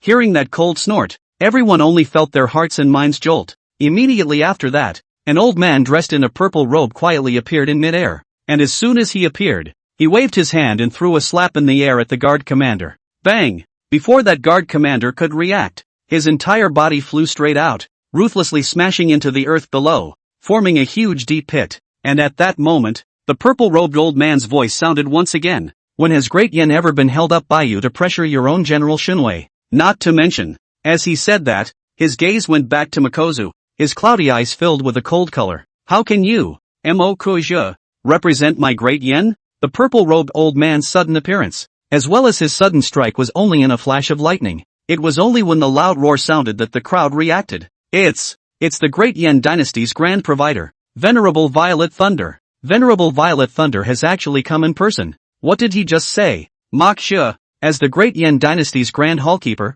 can't even represent Great Yen. As soon as the purple-robed old man appeared in, he caused a huge clamor. The Great Confessor. In the face of Venerable Purple Thunder's questioning, Mo Kuja surprisingly didn't know how to exit. The Grand Confessor then represents the King of Yen, and his meaning. In fact, it's also the meaning of the King of Yen. But why? Makuz couldn't help but look at Wang Ziqiu, who was standing on the side and hadn't said a word. Before the crowd could recover from the shock of Venerable Violet Thunder's personal presence, another old voice rang out. Venerable Violet Thunder, General Divine Might, it's really been a long time since I've seen you, and I'm fortunate enough to be able to converge here today. Afterward, only another flicker was seen in the void, and several figures appeared in midair. The leader was an old man dressed in ice blue robes, and he was the one who just made the greeting. When the crowd below saw the ice blue robed old man, it caused another huge clamor. It's the Grand Patriarch of the Nalan family. What exactly is the vision of this place, that it was able to make both representatives of the top powers arrive in person at the same time? Now that the Nalan family and the Great Yen dynasties have arrived, what about the final clan, the Heavenly Sword Sacred Sect? Hasn't the Heavenly Sword Sacred Sect always stayed out of the world? This is a supreme treasure. And can't you see that the elder of the Heavenly Sword Sacred Sect, Minjinjin, is also present? I'm certain that the Heavenly Sword Sacred Sect won't be absent either. If even the Heavenly Sword Sacred Sect is here, that could be a picture that hasn't been seen in 100 years. Shoo shoo shoo. As if verifying the sound of conversation below, a breaking sound rang out in the distant sky. The crowd then saw a huge sword that nearly covered the sky dome cut through the air and was traveling towards this place. At the head of the giant sword, a scruffily dressed old man who was boozing with a wine jug in his hand patted his garden-raising stomach, stood up, and waved his hand at the crowd from afar. Heavenly Sword Sacred Sect. Ling Xiaozi. Chapter 204, Opening of the Relic. Lanzhou Junction. A clan, a dynasty, and a clan. The three top forces rumored to be in Sunyang Heaven had gathered, and even the Heavenly Sword Sacred Sect, which had always been known for not asking questions about the world, had arrived. It can be said that this is a great scene that has not been seen for 100 years in Sunyang Tian. Nalan family, Grand Patriarch Nalan Xian, Great Yen Dynasty, Great Provider Venerable Violet Thunder, Heavenly Sword Sacred Sect, Grand Elder Ling Xiaozi. All three of them were great figures who had become famous 100 years ago in the Canyang heaven, and were rumored to have participated in the World Destruction War 100 years ago. Nowadays, they even serve as one of the important representatives of the three major powers. The power held in these three people was also one that could easily topple the entire Canyang heaven. Of course, more people's attention was on Nailan Xian and Venerable Violet Thunder. In terms of public, the Nailan family and the Great Yin dynasty have been fighting with each other for a long time, and although they have not erupted into very obvious disputes, they have fought many times in secret. In terms of personal matters, Nailan Xian and Venerable Violet Thunder were also considered to have a personal vendetta. Regardless of which way it was said, the atmosphere at the place where the most precious treasure appeared today had become very different with the appearance of the three families. However, the crowd expects the scene of the sword did not appear. The three parties are very coincidentally each occupy a place, not to mention dispute. Even the most basic exchanges are not. This state of affairs was clearly saying that before the supreme treasure actually came out, it was almost impossible for an argument to arise. So the crowd could only deflate their mouths helplessly, once again falling into a lonely and long wait. The other side. Lin Yu held Nailan Meng in his arms as he marched down the path of the front formation. As time passed, the dense black fog around them was getting thinner and thinner, and it was only natural for them to perceive the huge movement in the outside world. Neither said anything though, as this scene had long been what they expected, though it did exceed what they thought. In the first few minutes, Red Hyun had also sent a signal to them. He said that he had already disposed of Scar and the others who had rushed to delay him, but an old man had escaped from him on the way. So Lin Yu and the two of them should pay attention. The other thing was that too many strong forces had appeared in the outside world, and even though the grand formation could conceal his aura, Chi Hyun could sense that there were hundreds of strong people stronger than himself arriving. He would follow up with the help of the grand formation to hide his aura, and follow up with the fact that he would not strike again. Although I don't know exactly how you made such a big commotion, I'll still advise you that with the commotion just now, it's very likely that even the Nailan family and the Great Yin dynasty will notice it at the same time. If they find out that you, an ordinary person, are able to utilize such magical abilities, it is likely that you will be guilty of harboring the wrong things. In addition, no one knows who the Nailan clan's attacker is this time, so don't rashly allow Nailan Meng to appear. That's all I have to say. You guys take care of yourselves. Are we still going to find the eye of the formation to break this one? Nailan Meng wrapped her hands around Lin Yu's neck, her ice blue eyes blinking like an elf. Lin Yu shook his head and said, if we hastily undo the formation now, the people outside will most likely notice us at the first opportunity. So what are you going to do? Find the relics. The fact that this place is able to affect the magnetic field of the heavenly compass is proof of the extraordinary nature of this place. Lin Yu and the heavenly compass had just had some entanglement, and he had naturally familiarized himself with the efficacy of the heavenly compass. He had utilized the source of God to repair the heavenly compass, and now he was the only one who could truly display the true power of the heavenly compass, and he had just grasped the heavenly compass, and the latter had also fed back part of his message about this place. Naturally, he also knew that a relic really existed in this place, only, the heavenly compass wasn't asking Lin Yu to actively approach this relic. On the contrary, the message that the heavenly compass sent to Lin Yu even revealed urging Lin Yu to hurry up and leave this place. But these, he did not explain to Nailan Meng, because currently the only way they could get out of here was to use the new relic to attract the attention of the group outside. Nailan Meng nodded, and immediately did not speak again. Arrived. A few minutes later, the duo of Lin Yu and Nailan Meng arrived at the mouth of a cave. The mouth of the cave is about a few feet wide and small, and the surrounding area is full of dense weeds, so a cave that falls into the eyes of others is just a deserted cave. This is it? The entrance to the ruins? Nailan Meng patted Lin Yu's shoulder, signaling that she now had the strength to put herself down. Lin Yu gently placed Nailan Meng on the ground, only that the latter's toes had just touched the ground and her body couldn't help but be weak again.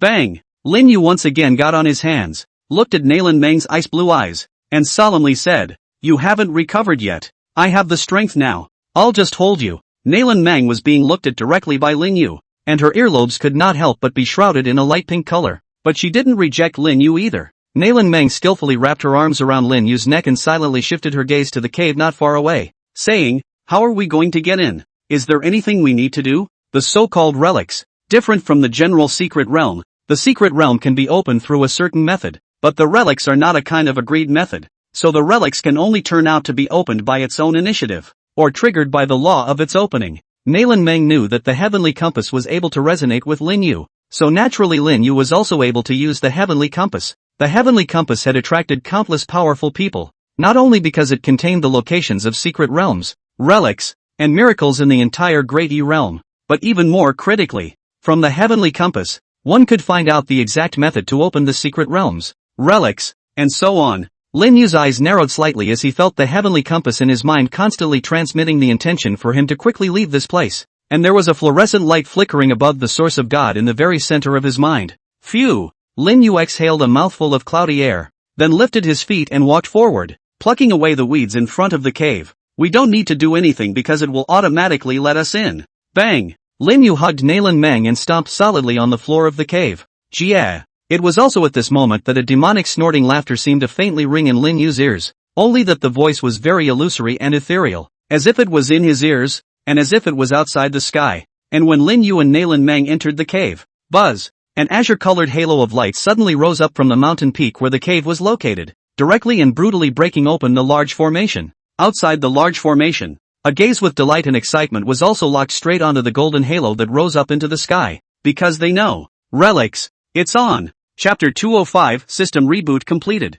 Sizzling. As Lin Yu and Nalan Meng stepped into the cave, the originally pitch-black surroundings in front of the two of them suddenly had a faint fluorescent light floating up. Those fluorescent lights showed a very pure granularity, grain by grain, like white crystals. As Lin Yu and his duo went deeper and deeper, the fluorescent light that gathered around them became denser and denser. Soon, the duo's figures were wrapped in fluorescent light. Swish! Then, after a burst of fluorescent flashes, when the two of them came back to their senses again, they were already in the middle of a huge desert. The desert was vast and boundless, and Lin Yu and his duo could only be considered two small black dots in it. Looking around, it was all yellow, and as far as the eye could see, the end of the desert was completely out of sight. In the sky, a reddish-golden blazing sun occupied almost half of the sky, emitting a scorching light from above and scorching the earth. It seemed that even the air had a sense of distortion because of the high temperature. This is the internal space of the relics, isn't it? The surrounding space is very disorganized, and the air contains a raging spiritual energy factor,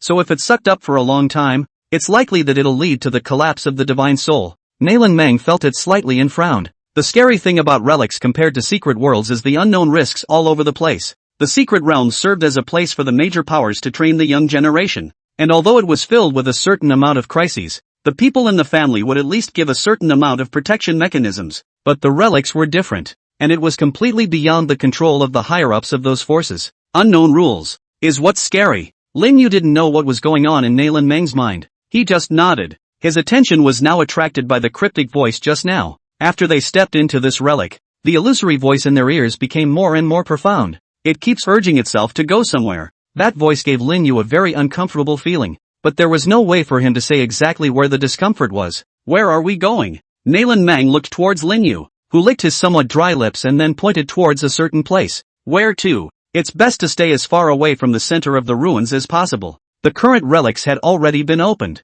and the outside cultivators were definitely rushing towards the center of the relics as soon as they entered, and they were currently trying to stay away from the center of the relics. As for the method of identifying the center of the relics was simple. The voice in his ears seemed to have been urging him to move forward in a certain direction, and at the same time, the sense of urgency emitted by the heavenly compass inside his head grew more and more intense as he turned to a certain direction. Therefore, Lin Yu naturally chose the opposite direction. But the only difficulty now is, we entered the ruins, and there's likely no way for us to leave on our own before the ruins end. This was also the message that the celestial compass had sent itself. Nalan Meng nodded. Lin Yu didn't speak again, and at the same time, he was silently feeling the somewhat surging power within him. That's spiritual power. That's right. When one entered the Great E realm before, one was an ordinary person, but when the sky compass and the source of God fused and echoed, oneself also gained gains, and one's entire body was also filled with power. Though I don't know what strength I'm considered to have with my current spiritual power. But more importantly,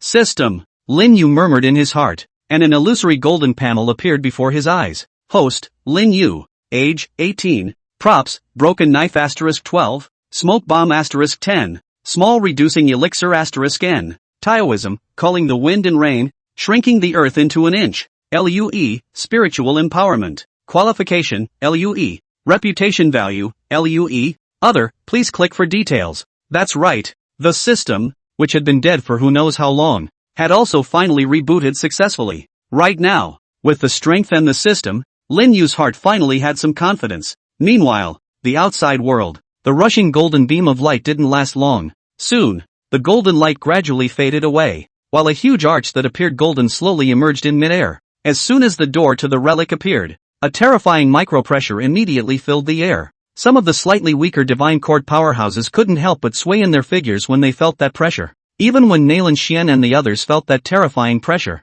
they couldn't help but have a look of surprise flow out of their eyes. The relics have appeared. What a strong sense of oppression. This relic must not be simple. Joke, if it was an ordinary relic, would the top 3 forces of this Tsanyang haven't come? Not to mention that the ones who came are the most important high-ranking figures. There was a loud clamor in the crowd. I don't know how long this relic has existed, but it still has such a terrifying pressure. A burly man beside Nalan Xian waved his hand, removing all the pressure around the Nalan clan's location. This person was an offering from the Nalan clan, and his strength was already at the peak of the 8th sky of the divine court. Nalan Xian stood in front of him. After listening to the latter's words, he also agreed. Precisely. This relic is more and more valuable. If it's an ordinary relic, the patriarch won't let me come in person. This relic's door appeared. The relics will soon really open. Ho ho ho. It seemed to be verifying Nalan Xian's words. The golden arch began to tremble violently, followed by a terrifying roar coming out of it. Some of them licked their lips and stared at the golden arches with dead eyes. They were all apprehensive at the moment. Another difference between a secret realm and a relic was that a secret realm was set with a certain realm restriction, while many relics didn't have such entry conditions at all. So much so that, whenever the relics appeared, cases like what happened when the body-tempering realm encountered the divine court realm abounded inside the relics. Right now the 3 major forces such as Nalan Xian and other people for the first batch of experts, as early as a few decades ago has stepped into the divine court realm of the 9th level. So although there is no breakthrough, but in the divine court of the 9th level of cultivation for several decades, not to mention other people, I'm afraid that even the same as the divine court of the 9th level of the blood demon ancestor in their hands is difficult to adhere to a few rounds. The other second group was the blood demon ancestor, Minjinjin and some of the strongest people at the 8th or 9th level of the divine court. However, these people, excluding the blood demon ancestor, were all brought by the 3 major forces. As for the ones hidden in the shadows, which is unknown, the last batch, were those of them below the 6th level of the divine court. By the way, one exception has to be eliminated. The gazes of some cultivators couldn't help but look at the middle-aged man standing on a hill not far away, dressed in an ordinary robe. Great Yan Dynasty General Shinwei, Wang Ziqiu. Not to mention them, even Nalan Xian and the others couldn't help but have colors of admiration and astonishment welling up on their faces when they looked at Wang Ziqiu. Wang Ziqiu, the one and only file. Rumor has it that Wang Ziqiu has already touched above the divine court, achieving the questioning realm powerhouse. If it's true as rumors suggest, then the whole Koromochi sky, Wang Ziqiu would become the following Nalan family patriarch Nalan Qingsong and Yin King Mokshintian of the Great Yin Dynasty. The third dignity asked about the realm. Chapter 206, Nalan Qingsong. Ask the realm of the strong. That kind of has been considered beyond the realm of cultivators, able to in heaven and earth to become the existence of the Tao. The path of cultivation is quenching the body. Quenching the body is divided into 9 levels. The latter is to nourish the qi, absorbing spiritual energy to nourish the meridians, and nourishing the qi for the beginning, middle, and end stages. After raising the qi for the heavenly pass, at this time the spiritual energy can already be externalized. The heavenly pass is divided into lower, middle and upper. The sign of difference is the number of qi cyclones appearing on the top of the head, 1 for the lower heavenly pass, 3 for the upper heavenly pass. After the heavenly pass is the spiritual passage realm. At this time, cultivators can already cultivate spiritual passages to significantly increase their strength, and the spiritual passage realm is divided into the beginning, intermediate, posterior, and great perfection. To be spirit pass realm after the great circle, is to step into the spirit sea realm, the spirit sea even if their own meridians to expand, majestic to as vast as the sea, the spirit of the sea a total of 9 weight, the first 8 weight each weight to widen a meridian, the 9th weight is to widen the meridian of 3, each time to widen the incomparable arduous. Above the spirit sea, it is the heavenly palace. There is no specific realm division of the heavenly palace. The heavenly palace is just a transitional realm. By building the layers of the heavenly palace on the spirit sea, the ordinary people are 3 to 5 heavenly palaces, and those with stronger talent are 7. And the more layers of the heavenly palace, the higher the probability of stepping into the divine court realm. Above the heavenly palace is the divine court. At this time the cultivator can barely call themselves strong, can start a sect. The divine court a total of 9. Distinguish between each weight of the mark is behind the golden yellow sun. but some cultivation techniques peculiar out of the sun is different. For example, the ice race cultivators stepped into the divine court realm, behind them out of the ice sun. When the blazing suns amounted to 9, they were the 9th level of the divine court, and when they fused the 9 blazing suns into one, they stepped into the realm of questioning. In addition, the divine court realm could cultivate the power of the phantasm and summon the supreme phantasm. Ask the realm of the realm. In the whole world also belongs to the existence of the title into the Tao-like. Ask the realm does not repair spiritual power, and repair the rhyme of the Tao, a leaf to repair a road. 5 leaves that is the top of the Tao, a leaf for the Taoist master, can perform magical powers, a breath of instantaneous travel 10 million miles, a call for the hurricane long whistle, a thought for all things wither and flourish, silently withdrawing his gaze. Movement finally came from the golden arch in midair. Crunch! It seems that the ancient door that has not been opened for millions of years has slowly dialed a slit today. A wisp of dark yellow breath floated out along the silk crack, although it was only a wisp, but when it appeared, the crowd was shocked to see that the originally lush trees and grasses around them were all rapidly withering down. After a breath, the dark yellow aura gradually dissipated, only leaving a barren zone about 10 feet in size in the center of the earth. Gulp! Looking at the barren land in the center, I don't know who couldn't help but swallow a mouthful of saliva. It's, even for Nailan Xian, who had always been unperturbed. There was a thick shock and ecstasy welling up on his face at this moment. It wasn't just him. Venerable Violet Thunder of the Great Yin Dynasty and Ling Xiaozi of the Heavenly Sword Sacred Sect also had incomparable looks of emotion on their faces. The way of rhyme. Wang Ziqiu slowly raised his head and looked towards the golden arch in midair. Ugh! Subsequently, Wang Ziqiu let out another lament, and it seemed that today's situation would be interpreted as incomparably heavy. Once the rhythm of the Tao appeared, then the entire situation became uncontrollable. To sense the rhythms of the Tao, and even to be able to step into the real realm of questioning as a result, this kind of temptation was undoubtedly a fatal temptation for someone like Nailan Xian, who had already been silent in the 9th level of the divine court realm for hundreds of years. There's no mistake, it's the rhythm of the Tao. In the other place, Nailan Xian's pale cheeks had a reddish color of blood gushing out, caused by overexcitement. That strand just now was the power he had been pursuing for centuries. If he were to obtain him, the realm that had been plaguing him for hundreds of years might be able to loosen, and the realm that he had once dreamed of, one would also be able to touch it. These thoughts naturally flowed through the hearts of Venerable Violet Thunder and the others at the same time. For a while, the originally slightly peaceful atmosphere became subtle at this point. Knock, knock, knock. After a few noises came from behind the golden arch. Immediately afterward, a grand voice suddenly rang out in the middle of heaven and earth. Amidst all the attention, desolate abyss ruins. Open. The green continent, with an area of about 1.9 billion square kilometers, nearly 10% of the territory is seawater. Song Realm, the most central part of Qingzhou. It was not a piece of land on the sea. Instead, it was suspended in the sky, a city in the sky. Somewhere in the Pale Realm, the bamboo forest. As the name suggests, the land is surrounded by long, lush, green bamboos. In the middle of the bamboo forest, a gazebo stood. In the pavilion, a middle-aged man dressed as a scholar held a white disc and looked at the chess game in front of him with a pensive expression.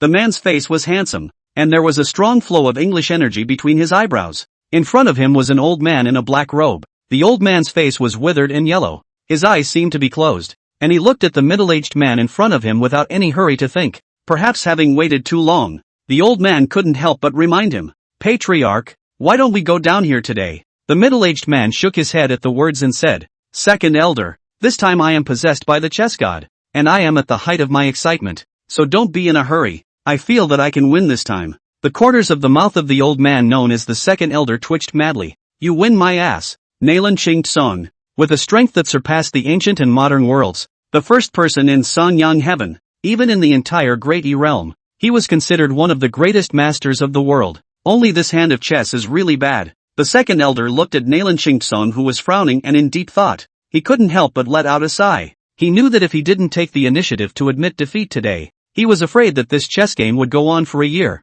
Okay, matriarch, this one is a win for you, so can we discuss business?" Nailan Qingtsong sighed, then slightly clasped his fists towards the second elder. A fluke. Second elder, automatically ignoring the second elder's expression as if he was eating sure. Nailan Qingtsong then opened his mouth and said, "The great elder is driving a one-leafed boat, and I'm afraid that he has already arrived at the Lanzhou territory at this time." "Right? Arrived. This golden light vision is moving very greatly. The follow-up may not end well." and according to the return letter, this vision should be generated by the relics. And even more so, there is the appearance of the rhythm of the Tao. The second elder frowned slightly. Nalan Shingsong waved his hand and said, "This thing called the rhythm of the Tao is something that can be encountered but not sought. The Grand Elder and the others have been stuck in the 9th level of the Divine Court for too many years, and the rhythm of the Tao is just too attractive to them. Shouldn't we send more men over there then?" Nalan Shingsong pondered for a moment and said, "There's no need. If we go any further, Old Man Moku should panic."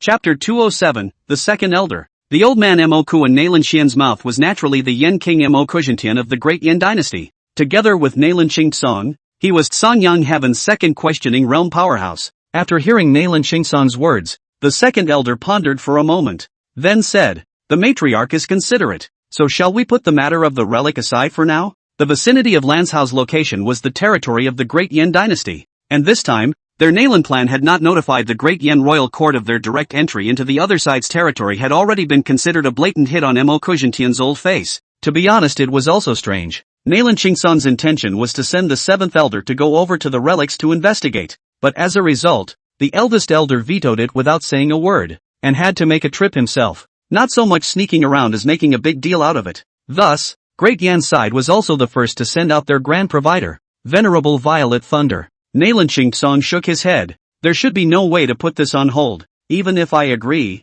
those old guys within the clan won't be able to agree. It's not likely that they'll have to put a title of dim-wittedness on me by then." Just thinking of those old men within the clan chattering in their ears, Nalan Shingsong couldn't help but have a headache. However, the Grand Elder has gone personally. Sending the other elders now will at best serve as a foil. It's hard to think that they will be able to gain an advantage at the hands of Venerable Violet Lightning. Nalan Xian and Venerable Violet Thunder were both old generation powerhouses who had been cultivating in the 9 heavens of the Divine Court for hundreds of years. And if they weren't suffering from not having comprehended the rhythm of the Tao, I'm afraid that this entire Sanyang heaven would have been able to suppress the two of them by Nalan Shingsong and Venerable Violet Thunder. The heavenly sword sacred sex even. Ling Xiaozi in the past can only barely be the duo's companion. If the heavenly sword sacred sex sect leader Lingshu Sword Immortal is personally present, he may be able to even the odds with the two of them. Therefore, this time, the battle for the relic seemed to be windy and complicated with countless forces entrenched in it, but in reality, there was only the battle between Nalan Xian and Venerable Violet Thunder.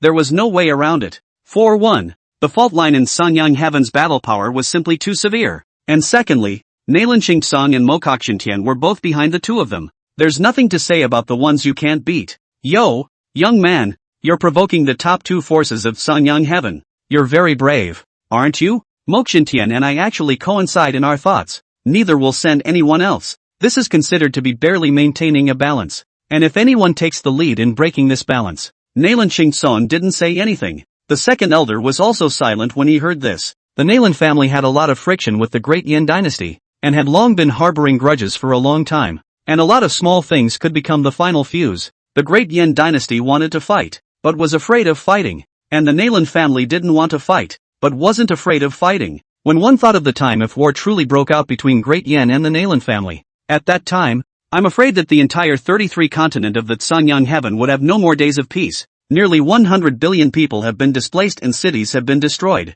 By the way, Matriarch, this is a secret message from the Dark Guards about the young Matriarch. The second elder knew it was time to digress at the right time. With that, he fished out a jade talisman from his sleeve robe and handed it to Nalan Shingsong, who immediately took the letter talisman before probing his divine soul into it. After a breath had passed, Nalan Shingsong put down the messenger. His brows couldn't help but wrinkle up, and there was even a hint of displeasure in the bottom of his eyes. How's Dreamer doing? Nalan Shingsong sat on a chair and said, according to the message from the secret guards, after Master Unraveler was dragged down by several strong men half a month ago, Menger was forced into the killing desperate forest, and I don't know what caused her to persuade the blood-killing Hull's protector, Chek Hyun, and she appeared in the vicinity of Lanshao a short while ago, and was intercepted by the 7 ghosts of Montenegro. The latter message was out of balance because it was shrouded by the rising formation, and now Menger should be in a location near the ruins. So we're going to go and bring Dreamer back now? Nalan Shingsong waved his hand and said, it's not necessary now. And, why is there an additional man by Menger's side? And according to the description of the secret guards, the demeanor was also very intimate. For some reason, Nalan Shingsong's heart felt just not very good. It's the feeling that a homegrown cabbage is about to be hog-tied. Upon hearing that Nalan Shingsong hadn't rushed to bring Nalan Meng back and was even jealous of a brat, The second elder couldn't help but growl out grumpily. What time is it? You're still talking smack here. Lanzhou is Great Yan's territory. If they turn against Menger. No. You quickly have the secret guards bring Menger back. Nalan Qingtsong sniffed but smiled, then pointed at the chessboard and said, Come. Second elder. It's still early, so how about another game? Down what? Take your time. The second elder waved his sleeve robe. Then with a cold snort, he directly walked out of the bamboo courtyard with his cane. Second elder. Slow down. Second elder. Since you're not staying, I won't cook here, haha. Nalan Qingtsong symbolically shouted a few times. When the second elder's figure completely disappeared into the bamboo courtyard, Nalan Qingtsong's originally playful face instantly became incredibly serious. He silently withdrew his gaze and picked up a chess piece in his hand. His mouth seemed to be mumbling something. How could it be you? Dang. A richly rhythmic voice rang out in the middle of a deep hall. The second elder leaned on the crutches, expressionless, walking in the middle of the hall. The old cheeks without the slightest blood, deeply sunken pupils inside the eyes, cloudy eyes without the slightest emotion. There is just incomparable calm, as a pool of stagnant water, as if what everything in the world cannot allow him to set off a ripple of the slightest. Lord, Plan 1 has failed. Next to the second elder, a vague illusory figure was constantly swaying, and a hoarse voice came out from within him. The second elder was still traveling unhurriedly, as if he hadn't heard the voices ringing in his ears. Dang. The sound of the cane landing on the floor of the great hall was crisp and loud, as the second elder's figure became more and more distant until it was gone. The illusory figure twisted a few times and then disappeared as well. The second elder walked outside the great hall and looked up at the turquoise blue sky and the huge golden-colored sun hanging in the sky. A huge golden-colored sun hung in the sky, continuously injecting energy and spiritual power every moment towards the Tsan realm below where the Nalan family was located. Seemingly because the sunlight was a bit harsh, the second elder silently raised his pale palm to block part of the sunlight. He looked at the majestic hall behind him, and then at the bamboo courtyard that seemed to be thousands of miles away and as if it was close at hand. Then he shook his head and sighed helplessly. Hey, it's old after all. Chapter 208, The Sandy Sea. Rumble. The loud roar didn't last long. Finally, as the last wisp of breath representing the rhythm of the Tao dissipated, the stone door that had been silent for an unknown number of years opened with a bang. Charge! I don't know who roared through the crowd. The crowd that had originally appeared to be quite a bit more orderly suddenly looked as if the grab button had been pressed, and the crowd, like a swarm of bees, surged towards the door of the relics. The densely packed crowd swept through the air like locusts, covering the sky. Grand Elder, when do we move? The protector beside Nalan Xian couldn't help but inquire as he looked at the crowd that was pouring into the ruins like a tidal wave. Nalan Xian said unhurriedly, There's no rush. Relics aren't like secret realms. Let these people explore the path for us first. Not only did the Nalan family's bunch not move, but the Great Yan dynasty, the Heavenly Sword Sacred Sect, the Blood Demon Ancestor, and so on among them all maintained a wait-and-see attitude. Finally, after nearly 1,000 cultivators entered the ruins, Nalan Xian also waved his hand, leading the hundreds of Divine Court realm powerhouses behind him to enter the ruins together. They're coming in, somewhere in the desert. As Lin Yu sensed the huge fluctuations coming from space, his gaze couldn't help but look towards the distance. In our neighborhood? Nalan Meng inquired. No, it's just that the whole space fluctuated too much when they came in. It seems that the number of people who came in this time is a bit too many. Let's try to stay away from the area with the biggest fluctuation, and we'll be able to get out of this desert first in front of us. As Lin Yu spoke, the black and white divine pupil in his brow was also flickering. In conjunction with the heavenly compass and the black and white divine pupil, Lin Yu was able to sense a hint of a sense of spatial distortion in a certain location. It seemed that just as one had guessed, this desert was not without an end. It was just a piece of space, and all one had to do was to find the space node and then successfully walk out. Knock knock. As Lin Yu was locking onto the spatial node, a sound like a heart slowly awakening was also perceived by Lin Yu. From the beginning to the end, the relics were not devoid of living creatures. It was just that the aura of the two of them, Lin Yu and Nalan Meng, was concealed by the heavenly compass and the black and white divine pupil. They were in the middle of the ruins, just like two drops of water falling into the sea, and would not attract the attention of those creatures. But now, with the huge spatial fluctuations caused by the large number of people entering the relics, those creatures in the relics were also finally awakened. Hiss! Suddenly, the source of God in Lin Yu's mind flickered for a moment, and it seemed that it was at that very second that a certain aura beneath the ground fluctuated violently for a moment. Lin Yu's face couldn't help but change slightly. What's wrong? Move! Rustle! Lin Yu's words had just fallen, and the sand under his feet quickly sunk, and the ground began to vibrate violently. as if there was a huge monster being revived. Hold me tight. Lin Yu didn't dare to slack off. The black and white divine pupil and the heavenly compass gave him the message to hurry up and leave this place. Both hands forcefully hugged tightly Nalan Mang. Lin Yu exhaled a mouthful of turbid air, without any hesitation, urging the spiritual energy in his body, quickly swept towards the space node. Due to the speed is too fast, but also in the desert to set off a yellow giant wave. Roar! The very next second after Lin Yu's body had just left its spot, a beastly roar suddenly rushed out from the desert lowers. Immediately after that, the endless desert began to tremble violently, and as visible to the naked eye, countless sands rapidly sank down towards the ground. What's going on? An earthquake? Is this relic space so unstable? Look, you guys, the sand of this desert is sinking. Somewhere in the huge desert, hundreds of cultivators were teleported here by the relics, and before they had a chance to take a good look at the situation around them, the entire desert began to tremble violently. Don't panic, everyone is shocked. This is probably just a fluctuation created by the relic receiving too many cultivators at once. The one who opened his mouth was Xian Yang, the commander of the guards accompanying Mo Koju of the Great Yan dynasty. At this time, his face was not too good. By the blood demon old man suppressed some, and then by the purple thunder venerable slap. Although the venerable can only be light palm just, but by now he still feels some pain in the lungs. The spiritual energy within this relic was too mixed, even if it was himself. I'm afraid it would be delusional if he wanted to absorb the spiritual energy of this space to use it to repair his injuries. Xian Yang, the escort commander of the Great Yan dynasty's Mo Koju, had the strength of the eighth heaven of the divine court, and was also unique in teleporting to the desert space. His words quickly calmed the anxious demeanor of the crowd as well. Look guys, what's that on the ground? Suddenly, a cry of alarm rang out. The crowd immediately looked toward the ground. Visible to the naked eye, the sand that was sinking toward the ground suddenly fluctuated like water waves, and vaguely, a shadow loomed in it. What the hell? A cultivator was about to open his eyes wide to take a closer look at the shadowy mass underground. Roar! In the next second, a huge bloody mouth violently rushed out from underneath the sand, and then bit down on the latter's head before he could react at all. Ka-ching! The sound of bones breaking rang out. After biting off the cultivator's head, the huge bloody mouth sank into the endless sea of sand again and disappeared. This scene directly stunned the crowd, but after the next moment, the crowd also snapped back to their senses.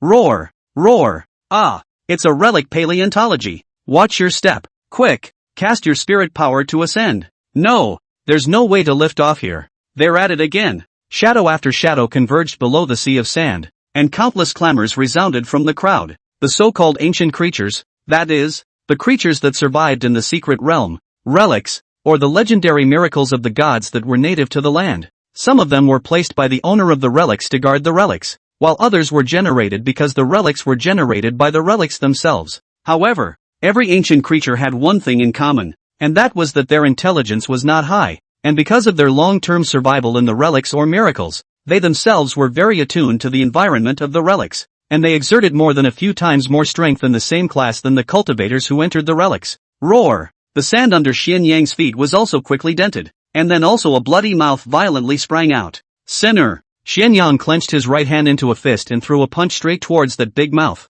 Dang! Devastating spiritual energy burst out from Xian Yang's hands all of a sudden. The ancient creature with a bloody mouth was blasted into pieces by Xian Yang in just one look. Everyone, don't panic. These relic ancient creatures are less than the first level of the divine court realm. Don't panic and stabilize your formation. It had to be said that Xian Yang was worthy of being the guard commander, and the most important thing at the moment was not to let the self-disorganization. Although the relic ancient creatures occupied the terrain, their overall strength wasn't strong, and those who were able to enter the relic weren't any low-class goods. Knock knock knock. However, just as Xian Yang's words had fallen, the entire sea of sand suddenly trembled violently. Then, visible to the naked eye, the sand in the center area of the sand sea sank at an indescribable speed, and a huge crater soon formed. Roar! Immediately afterward, a roar loud enough to resonate through the sky came out from that huge pit. At this moment, the wind and clouds changed. Chapter 209, The Way's Sudden Appearance. Shu Away, a land of lava. Nalan Xian casually crushed the head of an ancient creature with bared teeth. As the ancient creature in his hands struggled for a few moments and was completely lifeless, a seal about the size of a finger with a reddish glow slowly floated out from the latter's body. Nalan Xian flung the ancient creature's corpse to his feet and expressionlessly picked up the red seal in midair.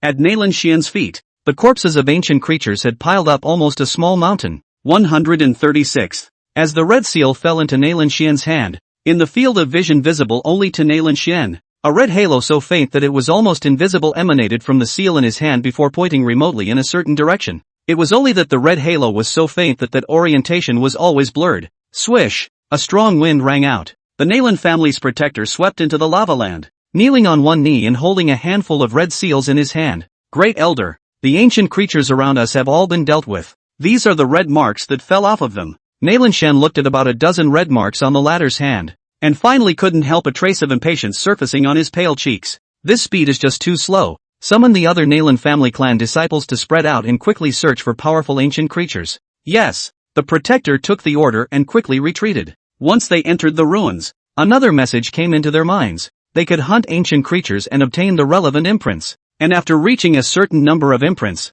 the imprints would automatically generate the guide of the path, guiding the person holding it to the ultimate place of the path. And the stronger the strength of the ancient creature hunted, then the larger the imprints condensed, the more imprints harvested, the greater the sense of the house of the Tao would be. Now Nailan Xian and the others had hunted and killed hundreds of heads, but the red mark that had been condensed had not even condensed the virtual shadow of the road's guide. If it was usual, Nailan Xian would still have time to slowly condense, but there was also Venerable Violet Thunder of the Great Chu dynasty and Ling Xiaozi of the Heavenly Sword Sacred Sect who had entered the ruins. Roar! Just as Nailan Xian was pondering, a roaring sound suddenly came.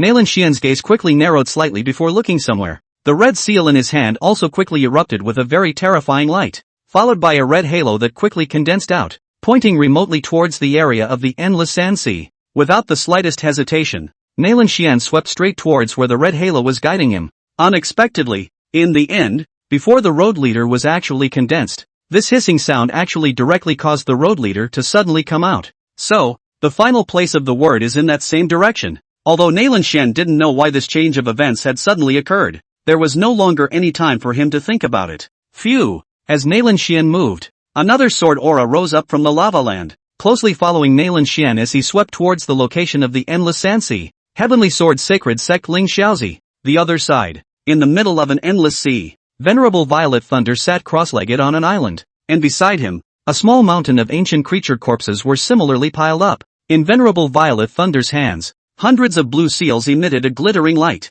Your Holiness, all the ordinary ancient creatures in the nearby waters have already been cleared by us, and if we go any deeper, the spirit pressure is too great, and the danger is just too great if we force our way in. Dressed in a brocade robe, Makozu stood beside Venerable Violet Thunder. But, Mo Kuja gazed at another island not far away and said, some of the disciples of the Heavenly Sword Sacred Sect on the other side have hunted quite a few ancient creatures. You see. Venerable Violet Thunder closed his eyes and said expressionlessly, the matter of the Tao rhyme must not have any accidents. When Mo Kuja heard this, a flash of joy appeared on his face, and he immediately cupped his fists at Venerable Violet Thunder, saying, the latecomer will definitely do his best to help Venerable capture the Tao rhyme. After saying that, he turned his head to look at the island not far away, a scowl on his face. It doesn't take long. Makozu, what are you trying to do? Ah, we are from the Heavenly Sword Sacred Sect. You're trying to provoke a war between the two forces, aren't you? Ah, our Vice Patriarch, Elder Ling Xiao, is nearby. Moke. Ah, Elder Ling Xiao save me. Ah. In the face of countless abuses and intimidation, Mo Kuja's face remained unchanged, only gazing indifferently as only a group of Heavenly Sword Sacred Sect disciples at the 4th or 5th level of the Divine Court emitted wailing cries of misery. In just less than a quarter of an hour, all of the 24 disciples of the Heavenly Sword Sacred Sect who had fallen into the endless sea died a horrible death. Get rid of the bodies. Roar! Before Mo Kuja's words fell, a huge hissing sound steeply rang out from beyond the sky. The sound was so loud that it immediately set off a huge wave. What is it? Makozu and the group of guards' faces changed almost simultaneously. Where did such a horrible hissing sound come from? Swish! Right at this moment, one could only see the Venerable Violet Thunder, who was originally sitting on the island, violently open his eyes, and then he too quickly transformed into a purple thunderbolt, flickering towards the endless sea of sand. Of course, he also received the message that came out from above the blue seal.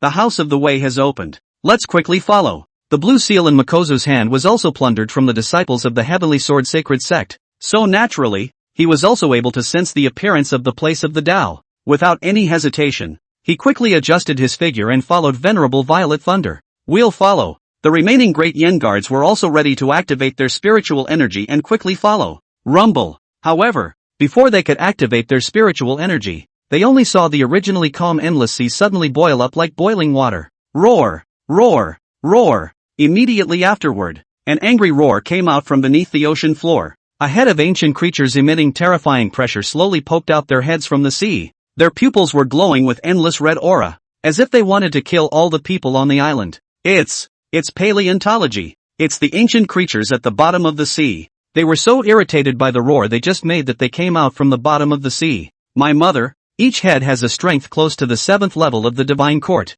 There are also 4 heads at the 8th level of the divine court. It was accompanied by an ancient creature with a body like a python and a head like a cow slowly poking its head out from the sea level. A despair instantly hung over the hearts of all the guards. God! The peak of the 9th level of the divine court. Chapter 210, The Battle Begins. Endless sand sea. As the huge crater in the very center appeared, the surrounding sand was also rapidly sinking at a speed visible to the naked eye. And as the sand sank, a fierce-looking ancient creature emerged. Ahem! Xian Yang coughed violently a few times, his face pale and white. Beneath this sea of sand, there is such a terrifying existence hidden. The terrifying hissing sound just now had actually directly penetrated his divine soul, causing him to suffer as if he had been severely injured. It was hard to imagine that just a hissing sound would have such a terrifying power. On the contrary, Xian Yang, who was at the 8th level of the divine court, had suffered such a heavy blow, and the others were even worse. Some divine court 1st and 2nd level cultivators even directly froze in place, their eyes lifeless, obviously having their divine souls directly shattered by the hissing sound they had just heard. A head of ancient creatures charged straight up, tearing apart and devouring the bodies of those cultivators as fast as they could. After devouring those cultivators, those ancient creatures actually stopped their movements at the same time and just stared coldly at Xian Yang's group. Lord Xian Yang, what should we do now? The remaining cultivators quickly gathered towards Xian Yang's location, and excluding some of those who had been devoured by the ancient creatures, there were about 30 people left. Most of them were at the 5th or 6th level of the divine court, and the moment the huge pit appeared just now, they were on guard, so the trauma they suffered wasn't enough to shatter their divine souls. However, they also did not feel good. Their faces were also pale at this time. It was obvious that the divine soul had also suffered a heavy blow, and there was also a clear aftermath of the robbery on their faces. Just a single roar had directly shattered the divine souls of the divine court realm powerhouses. How could this not make them fearful? However, they obviously also understood that the only way to have a chance of surviving now was for everyone to align towards the strongest Xian Yang. Or in other words, they have to help each other. Xian Yang naturally understood the current situation. The creatures underneath the giant pit were definitely not something they could fight against. You guys, look at that giant crater. Suddenly, a cry of alarm rang out. The crowd immediately looked towards the giant pit. The crowd then stared in shock, only to see that after the surrounding sand gradually receded, the exposed giant pit was also gradually revealed in its entirety. It wasn't even a giant pit. A statue that was yellow in color and so huge that it couldn't be seen at the end lay flat in the center of the endless sand sea, and that huge pit. It was just a pupil of the statue. Hiss! Xian Yang couldn't help but suck in a breath of cool air, because he was able to clearly and incomparably see that beside the huge statue, there was a stone tablet that was the same height as the statue's head. The top of the stone tablet is full of traces of wind and splendor. A few large and powerful words were engraved on top of the stone monument. The Way of the Wastes. Desolate Way House. Surprisingly, it's the Desolate Way Station. Xian Yang looked at the huge stone monument in the distance, and for a moment, he was actually a bit lost in thought. It was rumored that the Desolate Way Institute, the place where the Desolate Way Lord fell, the Desolate Way Master was a supreme genius who had crossed the world 10,000 years ago, suppressing a piece of heaven and earth. Even throughout the 10,000 years, the deeds of the Desolate Way Lord were widely rumored in the Great Yi realm. A Tao Master was one who had already stepped into the realm of the Questioning Realm and was at the very top of a small rub to have such a title. The Questioning Realm is divided into 5 stages. The first Leaf Tao Realm, the second Leaf Tao King, the third Leaf Tao Emperor, and the fourth Leaf Tao Zun. The 5-leaf party is the Tao Master. Similarly, the rhyme of the Tao also has a high and low points. From low to high for the ordinary, the King's Realm, the Emperor's Realm, the Zun Realm, as well as the main realm of the rhyme of the Tao. Moreover, the Desolate Way is the real value of the main realm of the rhyme of the Tao. Able to comprehend this kind of rhyme of the Tao of the Strong that is simply the existence of a phoenix feather. But sadly, the Lord of the Desolate Way fell in the Great War of the 10,000 races 10,000 years ago. The land of the fallen also completely disappeared, and countless people searched for 10,000 years but were unable to find it. Unexpectedly, 10,000 years had passed, and I didn't expect the relics of the Desolate Way Institute to have appeared at this point in time. Commander Xian, what should we do now? The ancient creatures around us don't seem to be planning to surround us anymore. A voice pulled Xian Yang's thoughts back. Xian Yang looked around at the crowd that had almost fallen into a state of stagnation, as well as the surrounding ancient creatures that still had their teeth bared, but were not attacking towards them, and after a moment of contemplation, he said, "The fluctuations here are so great that the Venerable One and the others will surely be arriving very soon, and since the ancient creatures aren't making a move, let's wait and watch for a change." The crowd nodded in agreement. Although the surrounding ancient creatures were generally only at the first or second level of the divine court in terms of strength, they hadn't forgotten that terrifying hissing sound just now. They weren't blinded by the appearance of the desolate Dao's house at this time either. Knowing that, the owner of that terrifying hissing sound was definitely inhabiting the Dao's place.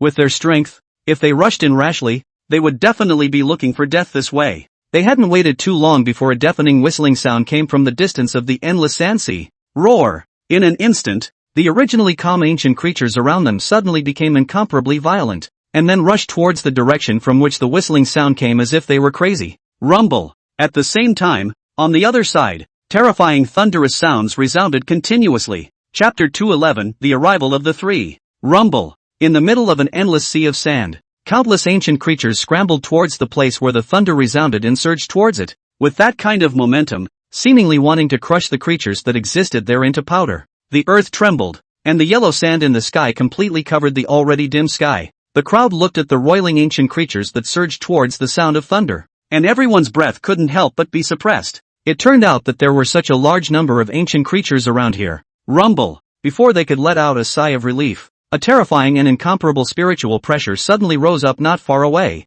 Then, the crowd's eyes couldn't help but widen. One could only see that after a surge of spiritual energy rose up, a sky-covering turquoise crystal palm carrying the power of annihilation descended from the sky. Knock! As the giant palm fell, the entire sand sea seemed to tremble. The ancient creatures that had already formed a tide of beasts were also covered by the huge crystal palms as much as they could be. With one palm, all things perish. Gulp! As the dense sea of sand dispersed, everyone couldn't help but swallow a mouthful of saliva, their gazes looking with shock at the pale figure standing beside the giant palm. Grand Elder of the Nalan family, Nalan Xian. Is this the strength of a half-step into the questioning realm powerhouse? After Nalan Xian resolved the tide of ancient creature beasts with a single palm strike, his eyes lifted up and looked towards the Desolate Way Institute not far away. Even with his heart in mind, his breathing couldn't help but become a little heavy after seeing the plaque marking the Desolate Way Institute. Desolate Dao Rhyme. Surprisingly, it's the main realm Dao Rhyme, Desolate Dao Rhyme. It was difficult to find the questioning,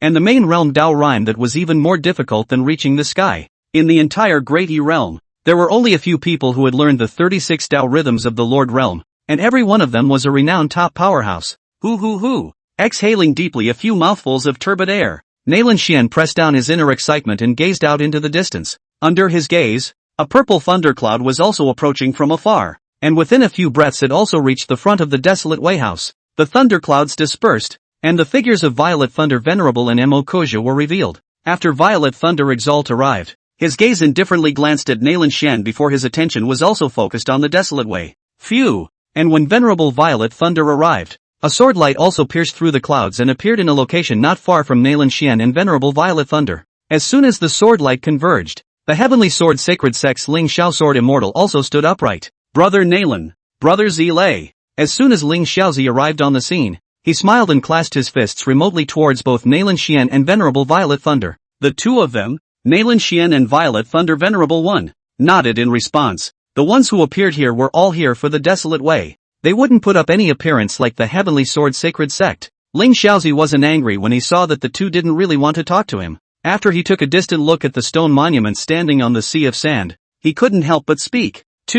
Could this be the ruins left behind by that Desolate Way Lord from 10,000 years ago? Nalan Xian nodded. This surroundings are filled with a very strong aura of desolation. If perception is correct, this is indeed the Desolation Way House. Ling Xiaozi closed his eyes slightly and sensed. Then he opened his eyes and said, "This Dao Institute should be a space of its own. I just used my sword intent to perceive it, but I couldn't even probe into it, and just by slightly touching it, my sword intent was worn down by the surrounding desolate Dao rhythm." Speaking of this, Ling Xiaozi couldn't help but have a strong look of awe in his eyes. This Dao rhythm of desolation is truly overbearing. It's been 10,000 years and it still managed to wear down my sword intent. Chapter 212, Sword Flame. You too, what should we do now? Although this desolate Dao Institute has lasted for 10,000 years, The desolate Tao rhythm in it is still incomparably terrifying. And in the deeper depths, I also detected a touch of life aura. It's mostly a powerful ancient creature. Ling Suzi of the Heavenly Sword Sacred Sect stepped on the hilt of his sword with his foot and looked towards the duo of Nalan Xian and Venerable Violet Thunder,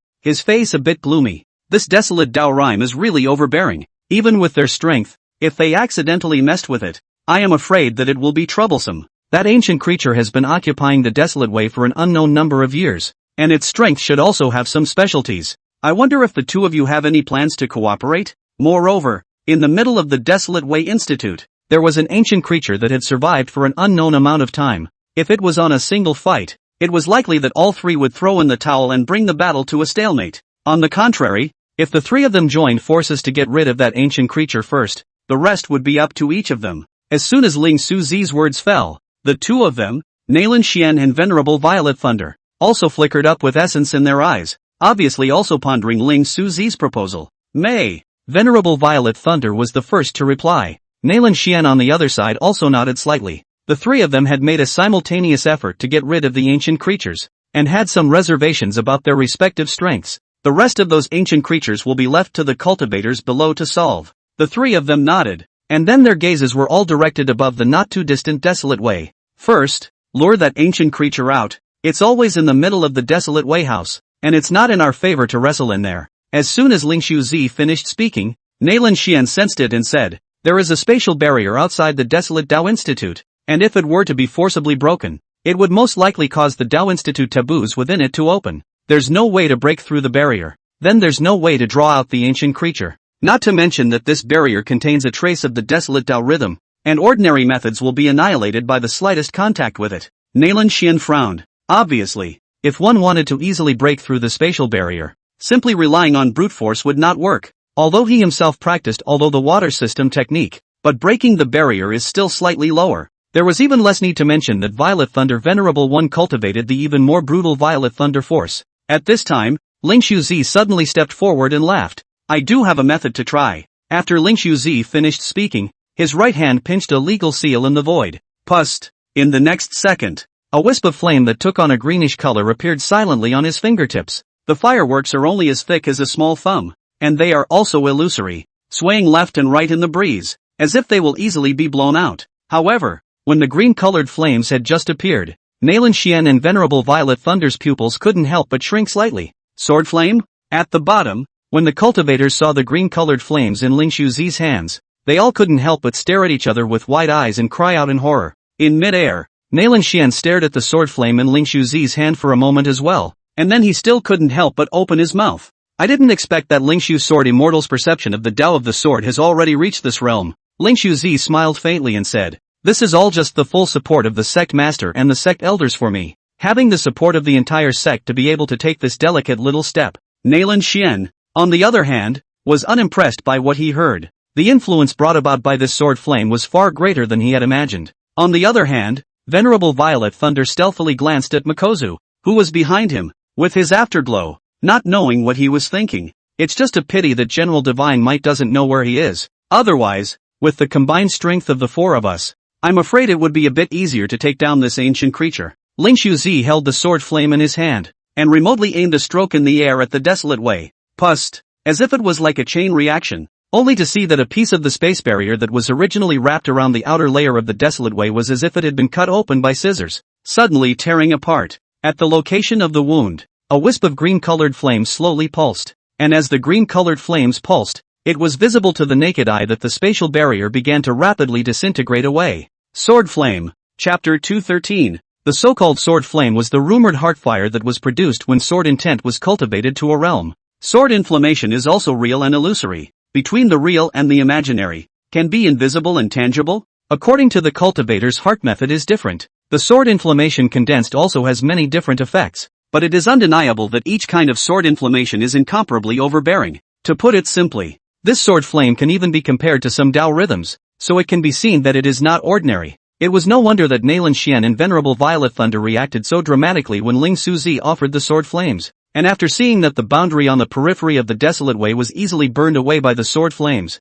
the eyes of the two men even coincidentally contracted with each other for a second. Obviously, although they had long heard of the power of the sword flames, but now that they had seen it with their own eyes, they still had to admit the terror of this sword flames, now that Ling Suzi had condensed this sword inflammation. On the other hand, although his strength was not as good as Nailan Xian and Venerable Purple Thunder, if he really fought alone, Ling Suzi was afraid that he wouldn't be afraid of the two of them for a few points. Several people. This outer boundary is about to collapse. At this time, Ling Suzi also reached out and withdrew the sword flames, and not far away, visible to the naked eye, the boundary around the Desolate Way Institute quickly ruptured apart, gradually revealing the huge building therein. Meanwhile, in another, Lin Yu and Nailan Meng had stepped into a lush, dense forest. Take a break first. Lin Yu sat on his butt on the grass and rubbed his temples on both sides of his head vigorously. Right now, he only felt a tingling sensation coming from his eyebrows and temples. What's wrong with you? Is it too much spiritual energy consumption? On the side, Nailan Meng relied on the big tree and saw Lin Yu's somewhat painful appearance. Her eyebrows couldn't help but raise. It's fine. It's just that I perceived an overpowering shock and my brain was a bit overwhelmed for a while. Lin Yu took out the heavenly compass from his bosom, and his heart was astonished. Just now, he had left some divine soul imprints in the endless sand sea, wanting to check out the subsequent condition of the sand sea, but he hadn't expected that the fluctuation of the battle there was just too great, and had actually dispersed his divine soul imprints in an instant. My guess was right. There really is something about that sea of sand that can't stay for long, so it's a good thing I slipped away quickly. Lin Yu rubbed the celestial compass in his hand vigorously. Brother, which way should we go now? Give us a hint. How exactly should we leave this place? As for the so-called supreme treasure in this, Lin Yu pondered for a while. In terms of the kind of battle power that he just had, he definitely did not have the ability to be able to compete for it. For now, it was better for him to take Nailan Meng and leave this relic first. Anyway, this world is full of treasures, and he has the heavenly compass with him. He will always find a suitable treasure for himself. However, to Lin Yu's disappointment, no matter how much he urged the source of God in his mind to contact the heavenly compass, the latter had been unresponsive. In the end, even the source of God itself was unable to catalyze it.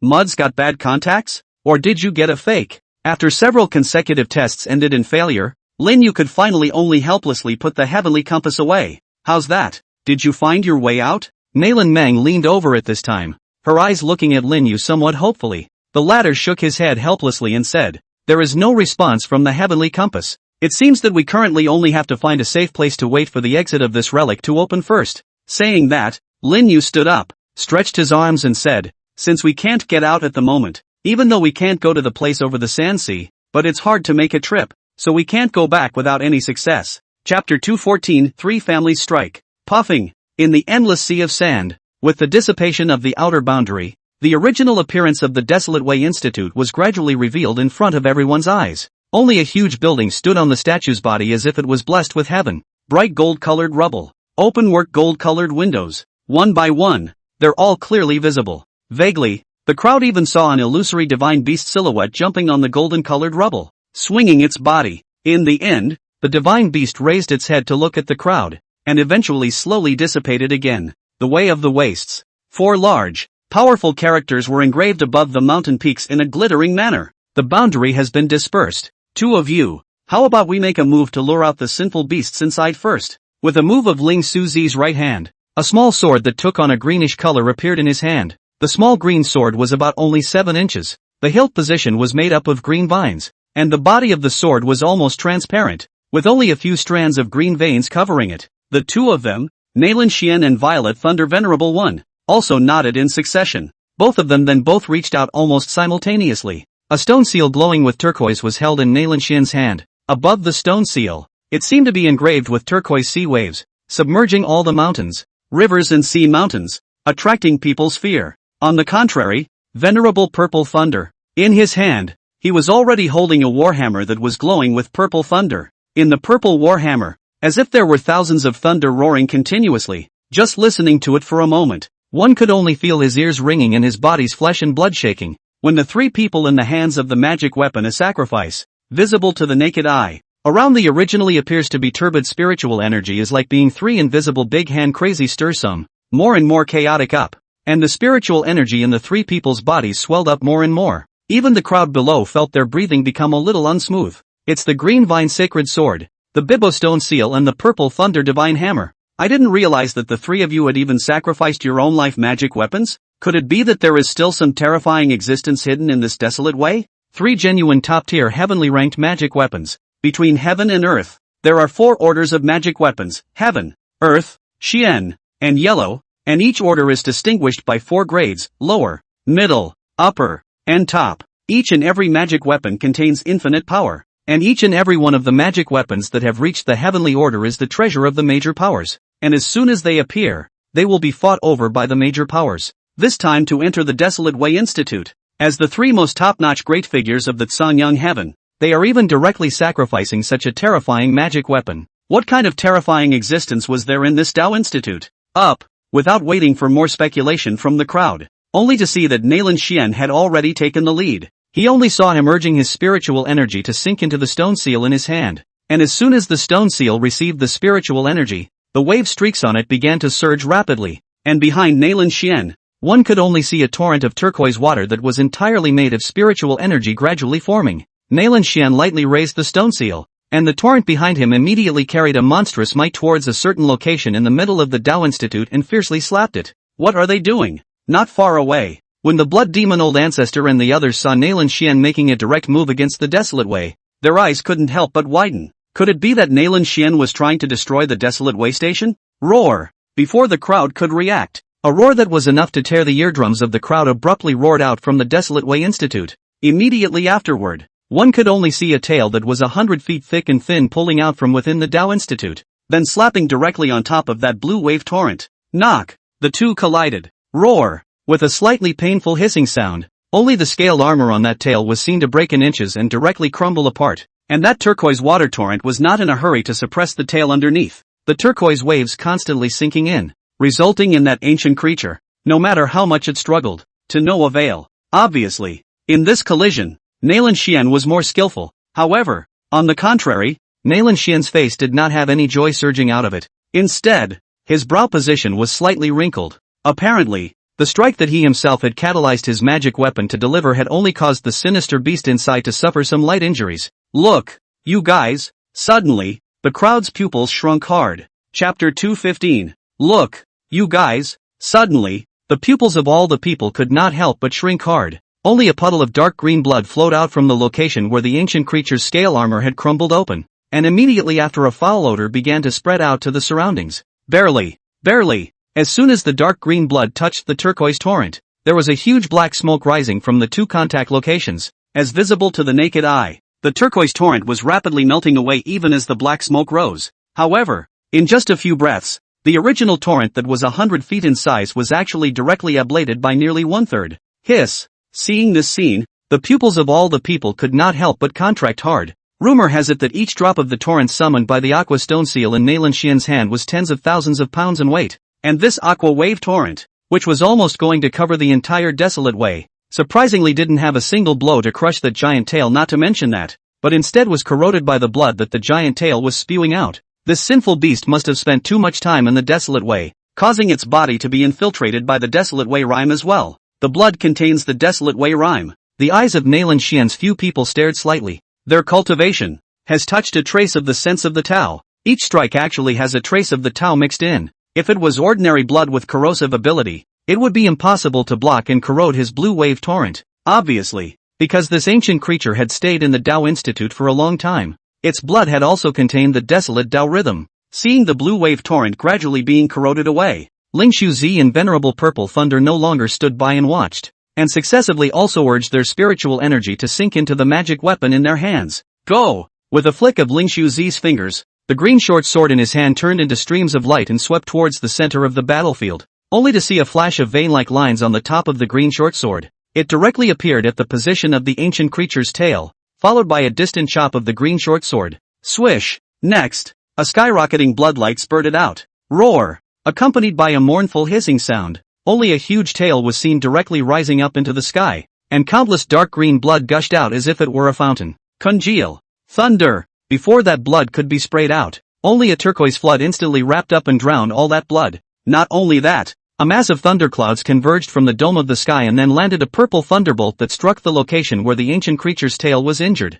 Boom boom boom! Ho ho ho ho! A charred odor quickly filled the air along with it. That wasn't all. There was a layer of thunderclouds that began to converge, and it was clear that this was intended to be another round of thunder baptism. Bang! Finally, after accompanying another round of thunderclouds coalescing, the ancient creatures in the middle of the Desolate Way Institute could no longer hold back. Rumble! The endless sea of sand trembled violently, and everyone was able to clearly perceive the tremendous movement coming from underground. Ho ho ho ho ho! Accompanied by a few loud hissing sounds, an ancient creature large enough to reach the sky and cover the sun gradually came into everyone's eyes. It was an extremely large serpentine creature, a piece of scale armor that took on a dark green color refracting light in the sunlight. What made people feel even more terrified was that it had 6 heads. Each head was flattened, with inverted pupils emitting a regal light. As the 6-headed giant serpent appeared, a great sense of oppression immediately enveloped the hearts of the crowd. That was enough pressure to exceed the 9th level of the divine court.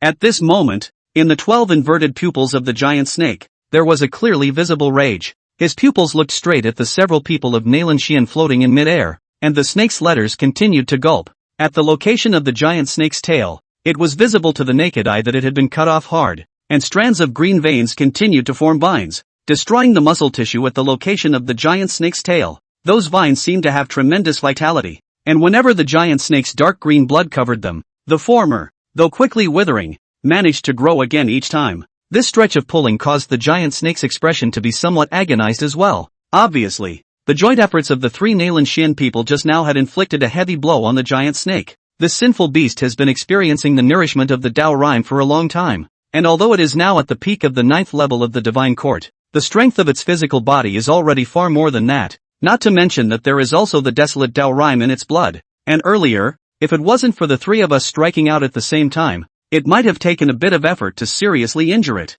Ling Zi laughed and reached out his hand, and the green-colored short sword flew back into his hand once again. Both of you, stop gossiping. This giant snake has been able to occupy the Tao Institute for such a long time. It must be covered in treasures. Venerable Purple Thunder held a thunder hammer, like a thunder god of war, as he looked at the giant snake not far away, a touch of salivation flaring up in the depths of his eyes. Nailan Xian and Ling Zi nodded approvingly as they heard this. Roar! As if noticing the 3 people's unkind eyes, all 6 heads of the 6-headed giant snake roared. Just in case there's a change, make it quick. Nailan Xian made a seal with his right hand. Behind him, a crystal giant that was 1,000 feet in size then quietly emerged. Dharma Phase Aqua Golden Body. Ling Zi also reached out. A huge green-colored sword about 900 feet in size slowly condensed from behind him. Dharma Phase Heavenly Sword Dharma Body. Rumble! A loud thunderclap resounded. A huge thunder beast slowly lifted up the venerable Violet Thunder. It was a huge beast with a lion body and an eagle head, with wings on its back. Dharma! Purple Thunder Griffin. Chapter 216 Terror of the Dharma Phase. 1 man, 1 sword, 1 demonic beast. The 3 huge figures stood like gods in the endless sea of sand, and a terrifying pressure filled the air, causing everyone's breathing to become heavy. Gulp! Nailan Xian's trio already had strength that far exceeded that of the 9 heavens of the divine court, and after summoning the Dharma Phase, that pressure skyrocketed even more geometrically. If it wasn't for the fact that Nailan Xian's trio had crushed their might nearly all the way towards the 6-headed giant snake in the very center, instead of spreading it out, it was possible that some of the cultivators present might not have even had the courage to run their spiritual energy to resist. But even so, the cultivators present felt oppressed. Is this the strongest battle power of Sanyang Heaven? Far beyond the 9 heavens of the divine court? This kind of pressure can't even be compared to the same divine court 9 heavens. Before the blood devil old ancestor of a divine court 8 days of strength industry has been horrible. But with the 3 in front of me compared to the feeling is only like rotting grass fluorescence and white moon 2 general. Some cultivators struggled to raise their heads under the pressure and looked up towards the 3 figures standing on the shoulders of the 3 phantoms, and their eyes couldn't help but show a fiery color. They would one day, like the 3 of them, stand at the top of the highest peak. Roar! And in the very center of the pressure, the 6-headed giant snake was watching the 3 huge phantoms form. A few hints of humanized stiffness actually surged out of its huge pupils, which then turned to fear. Swish! In the next second, the 6-headed giant snake no longer had its previous arrogance, but directly turned its head and swept towards the inside of the Desolate Way Institute like a madman. How could I let you get away with this? Ling Zi, who was standing on the green-colored giant sword, raised his finger, and a sword inflammation condensed in his hand, and then skyrocketed against the wind, covering the giant sword under his feet with all of it. Ling Zi pointed his finger. Pust! A snapping sound rang out as if some kind of shackle had been severed. Roar! On the other side, one of the heads of the 6-headed giant snake broke off in response. At the location of the wound, the sword flames were silent and burned quietly. Next to Ling Zi, Venerable Violet Thunder lightly stomped his foot. Roar! At his feet, the Griffin Phantom's wings spread out, followed by a gentle flap. Phew! The crowd only felt a flash of light. Roar! Another look at the center of the battlefield, only to see that the Griffin Dharma phase had crossed over to the top of the giant snake at an unknown time, and its two sharp claws grabbed fiercely. One by one, the two snake heads were grabbed and then squeezed hard. Bang! Bang! The snake's head burst open in response. In just a single glance, as soon as the two struck out, the six-headed giant snake had its three heads removed without resistance. Venerable Purple Thunder's Purple Thunder Griffin Dharma phase is known for its brutality and dominance, and is said to be one of the best of its kind. Once I saw it today, it is indeed incomparably terrifying. I'm afraid that the extent of that ancient creature's flesh is such that even a powerhouse of the same divine court nine heavens would find it difficult to forcibly pinch and burst by brute force, but I didn't think that Venerable Z Thunder's Violet Thunder Griffin Dharma phase would even be directly pinched and burst by a single glance. There is also that Heavenly Sword Sacred Sect's Lingshu Sword Immortal. Originally thought that although the Heavenly Sword Sacred Sect resides in one of the top 3 hegemonic masters, for a long time it has never shown itself. Now that I've seen it, this sword-type phantasm breaks through the giant snake's flesh body as if it were chopping melons and cutting vegetables. The last one should be the Nalan clan's clan-suppressing phantom, the Aqua Golden Body. It is rumored that this Aqua Golden Body is passed down from one of the 10 Supreme Dharma Phantoms, the Shenmei Supreme Dharma Phantom, the whole of which is like a crystal casting, indestructible, with each strike accompanied by a heavy water enhancement that weighs as much as 10,000 pounds of force, and now that it is being executed in the hands of Nalan Shen, I'm afraid that it is second only to Nalan Tsung in terms of terrifyingness. Just the first 2 strikes alone this ancient creature is already not holding out enough. I'm afraid this strike from Nalan Shen will directly end the battle. There must be countless treasures hidden inside this desolate Tao Institute. After they settle that sinful beast, what's left should be the distribution of the treasures inside. I don't know if we'll be able to have a bite of the soup. We wouldn't dare to get our hands on that legendary Tao rhythm, but I'm afraid the other treasures Elder Nalan and the 3 of them may not necessarily look at them. This is reasonable. Then in that case, at that time, we can also follow in to find some treasures. At last, after 1,000 hardships, we have not come in vain. Look, Nalan Shen made his move. Buzz. While the crowd was heatedly discussing, the Aqua Golden Body beneath Nalan Shen's feet finally moved. Isn't it here? Another sight. Lin Yu and Nalan Meng stood in front of a large tree that was thick enough for several people to hug. The former looked at the large tree in front of him, a slight look of doubt in his eyes. But the system monitor shows that the immortal herb just disappeared at this location? Lin Yu stroked his chin and surveyed the large tree in front of him. Not too long ago, Lin Yu had tried to carpet search the surrounding caches of medicinal herbs through the system treasure finder. It turned out to be a shock to find out. Around them, they were densely covered with legendary heavenly treasures. Each one would almost always fetch a price on the system mall. Thus, under the display of the plugin, those heavenly treasures hidden 10 meters, 20 meters underground, and in some unknown corner location on the tree, all fell into Lin Yu and Nalan Meng's pockets. In just now, when Lin Yu had wanted to grab a small plant, the latter unexpectedly whooshed and ran out of sight directly in front of Lin Yu's eyes. By the time Lin Yu found this place with his external monitor, that little plant had unexpectedly disappeared directly into thin air. Mad. This plug-in monitor doesn't work either. It's only been used a few times and it doesn't work anymore. System. Refund. Lin Yu patted the trunk of the large tree inside helplessly. There's no way around it. Let's just let that little plant go for today. Just as Lin Yu wanted to shift his attention to other heavenly materials, the corner of his eyes suddenly narrowed. Phew! Only to see that an arrow emitting a ghostly light had silently appeared less than 10 centimeters from his brow at some point. Chapter 217, Han Tang, Go Shang. Phew! In the moment when Lin Yu was slightly lost in thought, a ripple quietly rose in the air, and then an arrow emitting a ghostly light suddenly appeared less than an inch from Lin Yu's brow. Rin Yu. All of this happened so quickly that even Nalan Meng, who was at the side, hadn't even had time to react yet. A spectral arrow, covered with a rich aura of death. If one were to be struck in the center of the eyebrow by this arrow, I'm afraid that even a great Luo Golden Immortal on this earth would have difficulty saving it. Even Lin Yu, whose divine soul had been baptized by the divine source crystal, said that he could do nothing in the face of the arrow that was less than 10 centimeters in front of his eyes, and could only watch as the arrow shot towards the center of his eyebrows. Buzz. Just in the nick of time, the divine source crystal in Lin Yu's divine sea, which had originally been acting silent, suddenly flashed violently. As the divine source crystal flickered, the surrounding time seemed to fall into an unknown stillness, and it even suddenly stopped for a breath. In this short period of time, Lin Yu quickly reacted, only to see the black and white colors rapidly diffuse throughout his entire brow location. turning to form a strange taiji figure. As soon as the taiji diagram was formed, it spun at a rapid speed, tearing the space at the location of Lin Yu's brow into some distortion. Click! It was because of this slight distortion that caused the arrow that was originally supposed to be shot into Lin Yu's brow to deviate, piercing along Lin Yu's forehead. Phew! Bang! A loud cracking sound rang out, only to see the arrow skimming along Lin Yu's forehead, carrying up a large amount of blood and water, then shooting straight into the large tree behind Lin Yu, accompanied by a loud sound. The tree blew apart in response. Lin Yu urgently protected his head and rolled to the side with the help of the powerful shockwave. At the same time, Lin Yu also endured the swelling pain in his head and brow and quickly unfolded his divine soul domain. At the moment not too long ago, because of the long-distance casting of the divine soul domain as well as the aftermath of fighting in the domain being too powerful, Lin Yu had no choice but to put away the domain. I didn't realize that in this gap, I hadn't noticed the crisis coming. Once Lin Yu reopened his divine soul domain,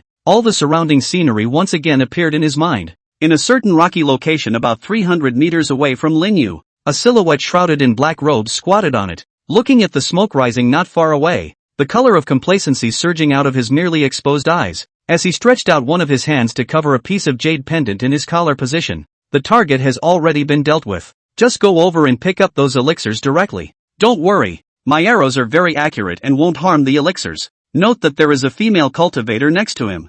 I sense that her spiritual energy is not very strong. You should be able to clean it up. After saying that, he slowly put down the jade pendant. Immediately, he looked at the longbow in his hand again, took out the other arrow behind his back, calmed the spiritual energy surging in his body, and made a gesture to bend the bow and strike the arrow again. Soon, the man's aura actually directly merged with the boulder under his feet. It was as if the man had been transformed into a lifeless boulder. And now the man, even if a cultivator with a powerful divine soul was allowed to sweep through the place with his divine soul, could only sense that it was nothing more than a muddy rock. This was the man's unique technique. The man's name was Han Tang, a casual cultivator, and what he practiced was called the same breath method, which he had accidentally obtained by breaking into a certain secret realm some years earlier. After practicing this technique, when you run your spiritual energy, you are able to completely integrate yourself with your surroundings, and it is an extremely strong concealment technique. Han Tang was extremely confident after practicing this technique, although he was only a mere 4 divine court heavens, but after running the Tangyi method, even a powerful person of 6 divine court heavens who was far higher than him would not be able to discover his figure. The other person who interacted with Han Tang was named Go Shang, the drill rat. Go Shang, fellow casual cultivator, and Han Tang, earlier years familiar. The two people are responsible for long-range consumption. The other is responsible for the near-point sneak attack. The two people cultivate the Gongfa are extremely suitable for sneak attack. When the old 6 and act and extremely careful and cautious. The two had been working together for a long time, and the number of powerful people at the 6th or 7th level of the divine court who had died at the hands of the two of them had already exceeded 5 fingers of art. They had also inadvertently discovered the duo of Lin Yu and Nailan Meng not too long ago. Seeing that Lin Yu had collected many spirit medicines along the way, the duo also followed along the way. Finally, after Lin Yu's duo had slightly relaxed their guard, they immediately struck out, intending to do a one-strike kill. Nailan Meng's strength, but the Heaven Palace realm, now seriously injured, has not yet recovered only the equivalent of the strength of the Spirit Sea realm, and Lin Yu, all no matter how it looks, like an ordinary person as well. Han Tang and Go Shang is enough to wait until the two people relax their guard before striking a blow to kill. This cautious mentality is just scary. Now, as long as we take care of that female cultivator again, this order will be finished. As for why a Heavenly Palace realm cultivator would appear within the ruins, Han Tang just pondered for a moment and then didn't think too much about it. It was nothing more than entering the ruins with the help of some kind of secret treasure, or a strength seal, or a deliberate disguise. However, as long as the opponent didn't exceed the 6th level of the divine court, Han Tang had the certainty that he would be consumed by one strike and traumatized by many. The follow-up is simply to wait and match with Go Shang before taking the ladder. Han Tang collected his thoughts and his gaze gradually became sharp. He had his fingers deadlocked on the arrow, ready to release it at a moment's notice. Just what Han Tang didn't know was that in the world he couldn't see, strands of light that showed black and white colors were lightly floating around him, under the homeopathic method of which he was so proud. 218. Discovery of targets. Coo. In the dense forest, a certain tiny stone on the ground slightly moved a tiny bit, followed by a pair of somewhat thieving eyes quietly surfacing on the ground. Go for Goang. This should be the front. Han Tang is really to use such a powerful arrow, making such a big commotion. Not to mention, what if it hurts those treasures? Go Shang cursed. Then after confirming the location and direction, his figure dived again. On the other side, Lin Yu rolled to Nailin Meng's side, while running his spiritual energy to cover the two of them with as much aura as possible. Under the coverage of the divine soul domain, the surrounding scene was suddenly like an image PowerPoint, clearly visible in Lin Yu's mind. Soon, Lin Yu spotted Han Tang, who was hundreds of meters away, hidden under the rocks. 1. Lin Yu frowned slightly and once again operated his divine soul, carpet searching towards the surroundings. Beside him, Nailin Meng had managed to recover from the thrill she had just experienced, and as she looked at Lin Yu with a serious look on her face, she also quickly adjusted the spiritual energy in her body and alerted her surroundings. She knew that not disturbing Lin Yu at this time was the only option, as her divine soul really wasn't perverted enough to be as perverted as Lin Yu's. So at the moment, she could only silently wait for Lin Yu to issue a command. While running his divine soul, Lin Yu spoke. Just one has been discovered so far, at a distance of roughly 350 meters to the southeast of us. Using a longbow, the arrow just now should have been shot by him. Over 300 meters away? It's actually this close to us? Nailin Meng was a bit surprised. This was because even for those who did not cultivate the divine soul, after reaching the spirit sea realm, their ability to perceive things around them had already reached 1,000 meters away. But now that the people on the other side had touched within 1,000 meters, he actually hadn't noticed it at all. And that arrow just now was definitely not shot by a spirit sea or heavenly palace realm cultivator. The others are currently. Wait, there's another one. Right in our neighborhood. Lin Yu frowned. The other one's ability to hide his breath was also very perverse. Although he was able to slightly sense that he was nearby through the divine soul domain, he was unable to lock the latter's exact location. After sneaking a few dozen meters, Go Sheng once again revealed a pair of eyes, and at this time, a small trace of confusion existed in Go Sheng's eyes. How come we can't sense any breath at all? Can it be that Han Tang's arrows were too powerful and this man and woman were blown to dregs? The intense caution within made Go Sheng not dare to immediately show up to check it out for a while. After agonizing for a moment, Go Sheng clenched his teeth. The commotion made here is so big. If we don't hurry up, it will be troublesome if we attract other cultivators to come here. As soon as he thought of this, Go Sheng knew that this was not the time to be unreasonably cautious. Afterward, he was about to cast a secret technique to reveal his form. However, in the next second, his eyes abruptly stagnated as he had somehow moved to the position where Han Tang had just shot the arrow. And here, through a layer of smoke, he clearly saw the two figures crouching on the ground. That guy is actually still alive? Go Sheng was horrified in his heart. After so many years of cooperation, Go Sheng was incomparably aware of just how terrifying Han Tang's arrows from a full-strength strike were. And even a strong person of the 6th Heavenly Palace of the Divine Court would surely die if they were hit by Han Tang's arrows without preparation. However, the youth not far away, who was about 18 or 19 years old, was merely dripping water from his forehead position. And that wound. Hiss. Just a mere bruise? As for his robes covered in ash and dirt, that was probably just the result of being in the center of the explosion and panicking for cover. How can that be? Go Sheng was completely incapable of xiang. This youth had only suffered such a minor wound after receiving Han Dang's full-force arrow strike. One reason was that the youth movement in front of him was heaven-defying, and the other reason was that this youth was ridiculously strong. Go Sheng couldn't possibly believe that this was due to luck even if he squeezed his head out. This time, I've hit an iron plate. To be able to catch Han Tang's full-strength arrow almost unharmed, and to be able to completely conceal his breath so that even I have no way of sensing it. This young man is frighteningly strong. No, I have to quickly escape. Without any hesitation, the only thing Go Sheng could think of right now was to hurry up and bolt.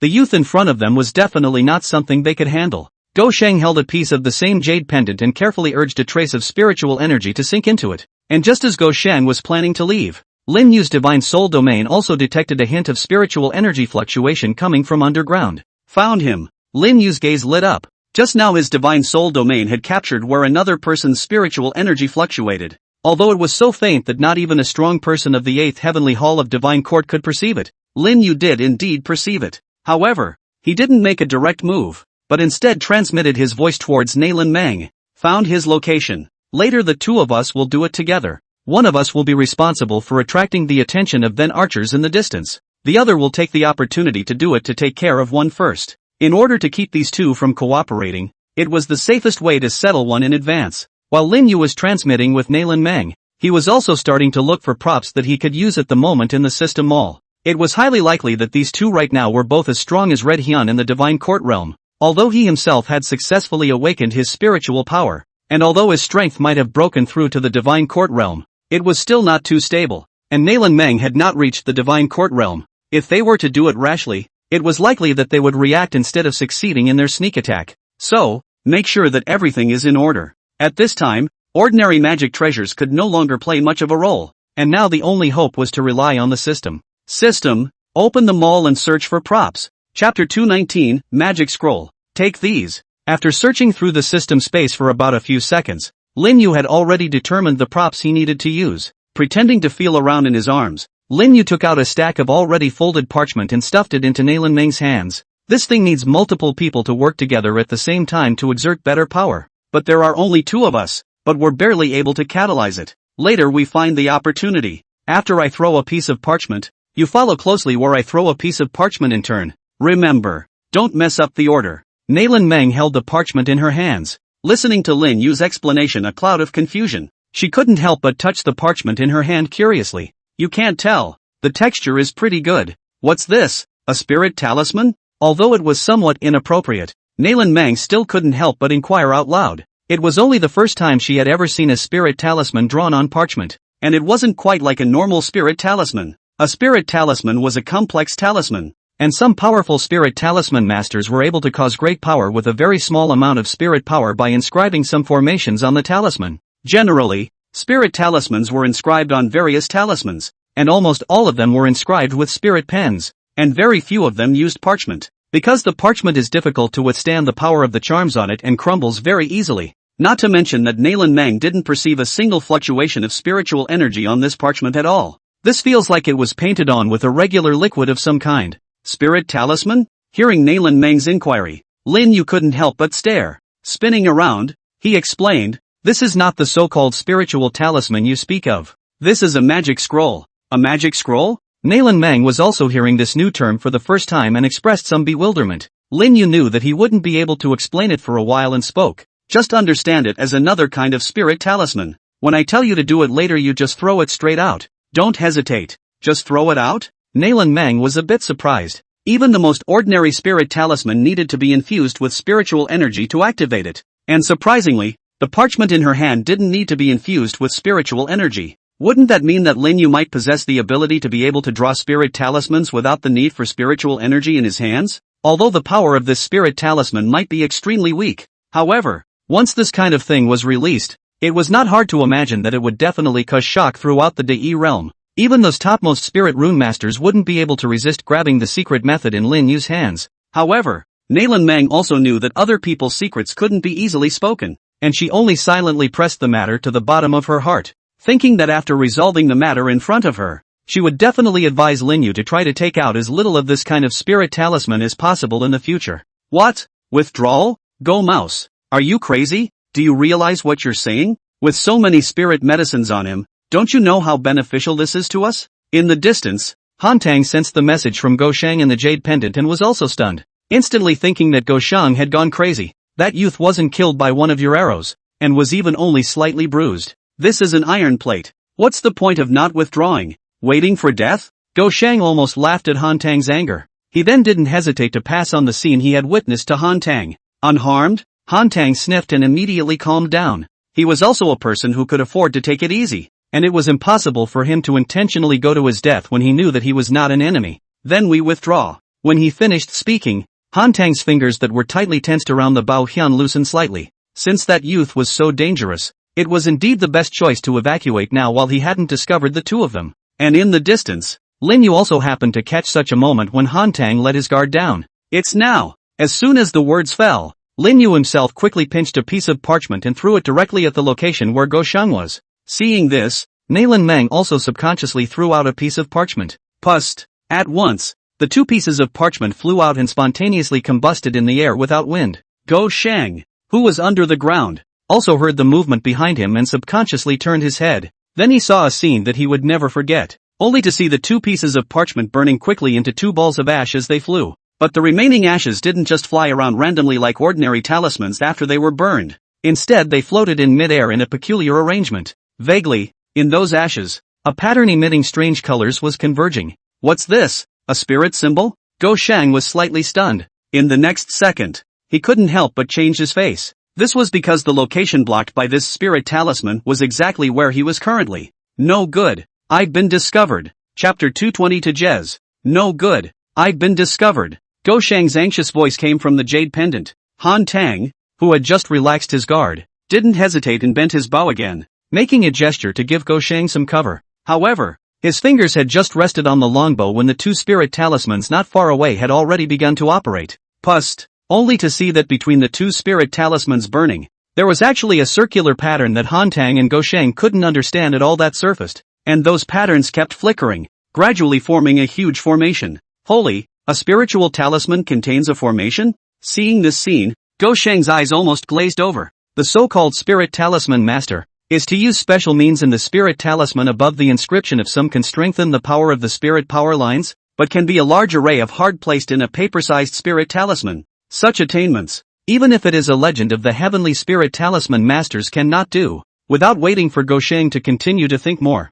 he only saw the two formations gently flicker and directly enveloped his body in. As soon as the formation enveloped the former, Han Tang, who was not far away, also directly lost his sense of Go Shang, the formation that shields the divine soul's perception. No, even the voice transmission jade pendant has no way to contact Go Shang? At this moment, Han Tang's face finally couldn't help but change. In that instant just now, the jade pendant in one's arms and Go Shang completely lost contact. It should be known that this jade pendant was something that he and Go Shang had obtained by chance in a certain relic cave, with the ability to transmit sound over 10,000 miles as well as protection, so that even if they were also in the middle of the relics, and even if they were tens of thousands of miles away from each other, they would be able to quickly make contact. But now he saw with his own eyes that Go Shang had lost his senses at a distance of only a few hundred meters in front of him. Just how terrifying is this formation? Han Tang didn't dare to think further down the road. This kind of formation that can even be blocked out by divine soul detection can be hidden in a small spirit talisman. Then the other party's divine soul and even spirit talisman attainments, that is really how high. If you stay green, you're not afraid of burning firewood. After losing Go Shang's sense, Han Tang gritted his teeth and directly put away his longbow. It was better for Go Shang to be planted alone than for the two of them to be planted together. Just as his thoughts had fallen, his scalp couldn't help but tingle fiercely. A strong sense of survival made him hastily abandon the trend that he was slowly standing up straight, and instead twisted his own head to the side in a vicious tilt. Swish! Just a moment after Han Tang's head had twisted to the side, a long steel blade slashed down with a thunderous force. Put! A burst of blood light flew up, followed by a broken arm flying out backwards with some blood foam, landing on the ground. Han Tang covered his broken arm, and after rolling on the ground a few times, leaving a trail of shattered jade pendant dregs behind, he didn't make any stops and dashed towards the dense forest location with all his strength. Lin Yu's heart was also slightly shaken when he saw that his long-planned strike did not successfully kill Han Tang, but instead only caused him to break an arm. These guys, they're so aware of danger? Having spent several shielding scrolls, teleportation scrolls, and enhancement scrolls myself, this can be dodged by him hard? Lin Yu's intention from the very beginning had been to get rid of the archers in the distance first. The first reason was that archers were much more threatening, while the other reason was that Lin Yu's stomach was full of fire right now. Just now, if it wasn't for the God Source crystal in his mind that bought him some time at the crucial moment, he might have been dead in the water by now. This sneak attack coin, one does not slaughter him alive today. It is simply difficult to eliminate the hatred in one's heart. I have to kill you today. Lin Yu made a move with his right hand, and a handful of parchment suddenly appeared in his hand again. Pust! With a forceful and casual pinch, a handful of parchment instantly turned into ashes and burned up, while at the same time, Lin Yu's figure was also a direct message. Where Nailin Meng had the magic scroll she had given her, she didn't even have to worry too much about not being able to dispose of it herself. Now he just had to focus on killing this guy who was secretly putting out cold arrows. Han Tang felt that his entire body's adrenaline had spiked to the limit at this moment. How was he discovered? When exactly did he come to himself? These thoughts didn't matter at all at the moment. The most important thing now was that he must escape from here as soon as possible. Just now that knife, if not for their own long ears in the mouth of the knife licking the blood of the shock meaning,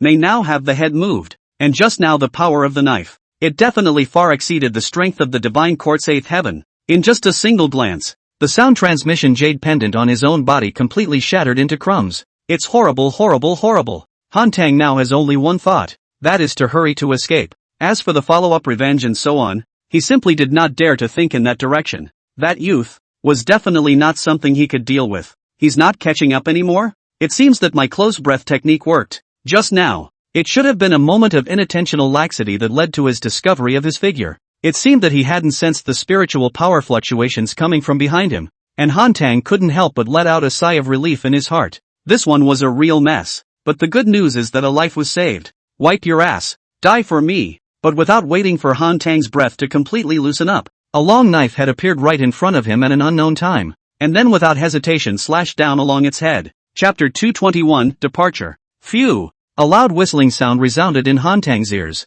For a moment, he only felt that the sweaty hairs on his entire body couldn't help but stand up. Ah! Han Tang shouted angrily, and then without hesitation, he used the longbow in his hand to harden the long knife that came whistling towards his head. When the longbow and the long sword met, and there was actually azure-colored fire coming out. Bang! Accompanied by a loud bang, Han Tang's entire body once again flew out upside down, ruthlessly smashing into a large tree. Put! A mouthful of blood shot out down Han Tang's throat. At this moment, his face was filled with horror. Right in the collision just now, he clearly felt a spiritual power fluctuation that completely crushed him, and what made him even more desperate was that he had not dodged him at all, but instead, he had even more failed to realize when the latter had approached him. On the contrary, Lin Yu, after another strike was blocked by Han Tang, he looked at the long blade in his hand that had once again snapped, and couldn't help but frown. Using the counterattack impulse, Lin Yu lightly landed on the ground, and his gaze couldn't help but look toward the emerald green longbow that Han Tang had dropped aside. It's true that the knives brought from the blue planet aren't as strong as those from this side of the world. Lin Yu didn't go to pick up the longbow at the first opportunity. Instead, he summoned a long knife from his backpack once again. It's not sturdy enough, but it can't withstand the sheer number of them. On the side, Han Tang had completely lost his ability to move, and as he looked at Lin Yu, who had raised his sword towards him, his throat, which was piled up with blood-colored foam, could not help but let out a voice of supplication. Don't kill me. At this moment, Han Tang couldn't help but be flooded with fear in his heart. He quickly pulled a parchment drawing from his pocket. This is the ground map of this legacy realm. I'll give him to you. Can you leave me alone? Pust. Before Han Tang's words even fell, his eyes suddenly felt the sky spinning. A head flew up into the sky. After resolving Han Tang, Lin Yu picked up the longbow and map on the ground. Then without hesitation, he turned around and rushed towards where Naylan Meng was. The other side. Naylan Meng squatted on a branch of a large tree, tearing a piece of sheepskin talisman from her hand every now and then and throwing it into the sky. Pust. With another parchment burning. The color of surprise in Naylan Meng's eyes also grew more and more intense. On this parchment, she couldn't sense a single fluctuation of spiritual energy at all. But on the contrary, after tearing it apart and throwing it into the air, it was able to cause a burst of spiritual energy ripples. This object, after all, is so amazing. At a position less than 100 meters away from Naylan Meng, only a small, lewd-looking man was constantly blasting the empty surroundings with his spiritual energy. On the man's face, there was also a hint of nervousness visible to the naked eye. Apparently, it seemed to see something around him that he found incredibly difficult to deal with. Swish! A sound of breaking air rang out, and Lin Yu appeared beside Naylan Meng. How? As soon as Lin Yu appeared beside Naylan Meng, his gaze looked towards Go Shang, who was not far away. This illusion formation of yours is extremely powerful, and he hasn't cracked it until now. Naylan Meng's tone was filled with surprise. Who would have thought that it was already almost a quarter of an hour that had passed, and that this illusionary formation would be able to trap even a strong person of the divine court realm for such a long time? Rinyu grinned. This was at least what he had spent a large sum of money to redeem from the system mall. Swish! Two long knives emerged in Lin Yu's hands. Next it's time to fix him and then. Departure. Chapter 222, The First Official Battle. Bang! Accompanied by a crisp ringing sound, Go Shang's body flew out backwards, scraping a long trail on the ground. At the same time, the illusions around Go Shang disappeared. Hiss! Accompanied by the disappearance of the illusions around him, Go Shang, who was lying on the ground, first froze, but the pain coming from the cracked bones in his chest cavity made him unable to resist sucking in a breath of cool air, which quickly pulled him back to reality. His gaze looked at the teenager standing in front of him with shock and incredulity. When he saw the latter's robes with a few pieces of blood on them, Go Shang's eyes still couldn't help but shrink fiercely. Unsurprisingly, Han Tang should have already been taken care of by him. He didn't know how long he had been trapped in the illusion, but it definitely wouldn't be more than 3/4 of an hour, and he didn't expect that in that less than 3/4 of an hour, Han Tang would be taken care of by him. Go Shang thought that his strength was not as good as Han Tang's, although it was true that his escape strength was a few means higher than Han Tang's. But the illusion that this teenager had just cast alone gave him a headache that he could hardly cope with. For a while, Go Shang couldn't even bring up the slightest thought of escaping. Boom! As soon as he thought of this, Go Shang also braced himself and stood up, his robes vibrating violently, forming a huge vortex of spiritual energy around him, the peak of the four heavens of the divine court. Lin Yu's eyes couldn't help but raise as he felt the boiling sensation coming from his body. To be honest, he hadn't really fought anyone from this world so far, and this inexplicable boiling sensation was the battle spirit that flowed through Lin Yu's entire body. Clang! Lin Yu picked up his long sword, then crossed it in front of himself and flexed his fingers. A fierce chirping sound rippled out at once. Swish! Lin Yu's figure standing in place became illusory, and in the next second, he appeared in front of Go Shang's body. Raise your sword and slash down hard. Ah! Go Shang let out a bellowing cry, and his palms rapidly expanded, transforming into two beast palms. The beast's palm closed and slapped down hard against the long blade that slashed down at his head. Bang! Clang! Clang! Clang! The long blade slashed down, splashing many flames between the two beast paws. In the end, it was hard welded by the beast's palm to a position less than an inch away from Go Shang Tian Linkai. Give me down! Lin Yu's right hand fiercely exerted force, and his spiritual energy rippled out. The long blade also broke free from the two beast paws and slashed down fiercely. Swish! Instead of the imagined sound of a long blade penetrating deep into flesh and blood ringing out, it instead didn't cut into anything at all. Lin Yu couldn't help but raise an eyebrow. Shoo! Right at this moment, a stealthy air-breaking sound rang out from Lin Yu's left, and a beast's palm had appeared beside Lin Yu at an unknown time, aiming to grab at Lin Yu's brow. Lin Yu's torso twisted, and the long sword on his right hand was moved to his left hand. Receiving the knife with his left hand, Lin Yu did not take a defensive stance, but instead followed the inertia of the received and slashed out towards his left side. Go Shang's face changed, and the beast palm that was grasping at Lin Yu's brow shrank back. Lin Yu was also quick to seize the scab, stamping his paws on the ground, then simultaneously holding his right and left handheld knives, slashing out a trail from the bottom up. Go Shang had no time to respond to the emergency, and could only use his two beast palms to block in front of his chest, then his body also quickly exploded back. However, just in the moment when Go Shang's body retreated, Lin Yu's hand had opened an emerald green longbow at some unknown time. The longbow was hitched to a long arrow. When, just as Go Shang was slightly stunned, the longbow in Lin Yu's hand emitted a crisp chime. Long arrows also shot out, and Go Shang could not react at all. Pust, accompanied by a sound. The long arrow pierced through Go Shang's brow and then penetrated through, carrying Go Shang's stunned expression as it plunged straight into the large tree behind him. Settle it. Lin Yu put away his longbow and exhaled a mouthful of turbid air. Chapter 223, The Taoist Office. Endless sand sea. The yellow sand that filled the ground had completely dissipated by now, exposing the barren wasteland. In mid-air, three huge phantoms stood like gods, and the immense pressure emanating from their surroundings caused space to become distorted. In the center of the three Dharma phases, the barren land was covered with large and small pits, the smallest of which were hundreds of feet in size, and around the pits, countless drops of emerald green blood that emitted a fishy odor were still dripping. In the biggest pit, a demonic beast with blood flowing all over its body and only one head left was lying weakly. Its only remaining head was full of pale eyes, and what was even more horrifying was that the location where the head was connected to the body there was also a green short sword. The short sword was inserted straight there, and it seemed that as long as one exerted a little bit of force, it would be able to completely cut off the little bit of flesh and blood that was connecting the head to the body completely. And at this moment, there was also a fluorescent light constantly emerging from the top of the green-colored long sword. As those fluorescent lights emerged, a green-colored vine also continued to grow out from the location where the demonic beast was injured.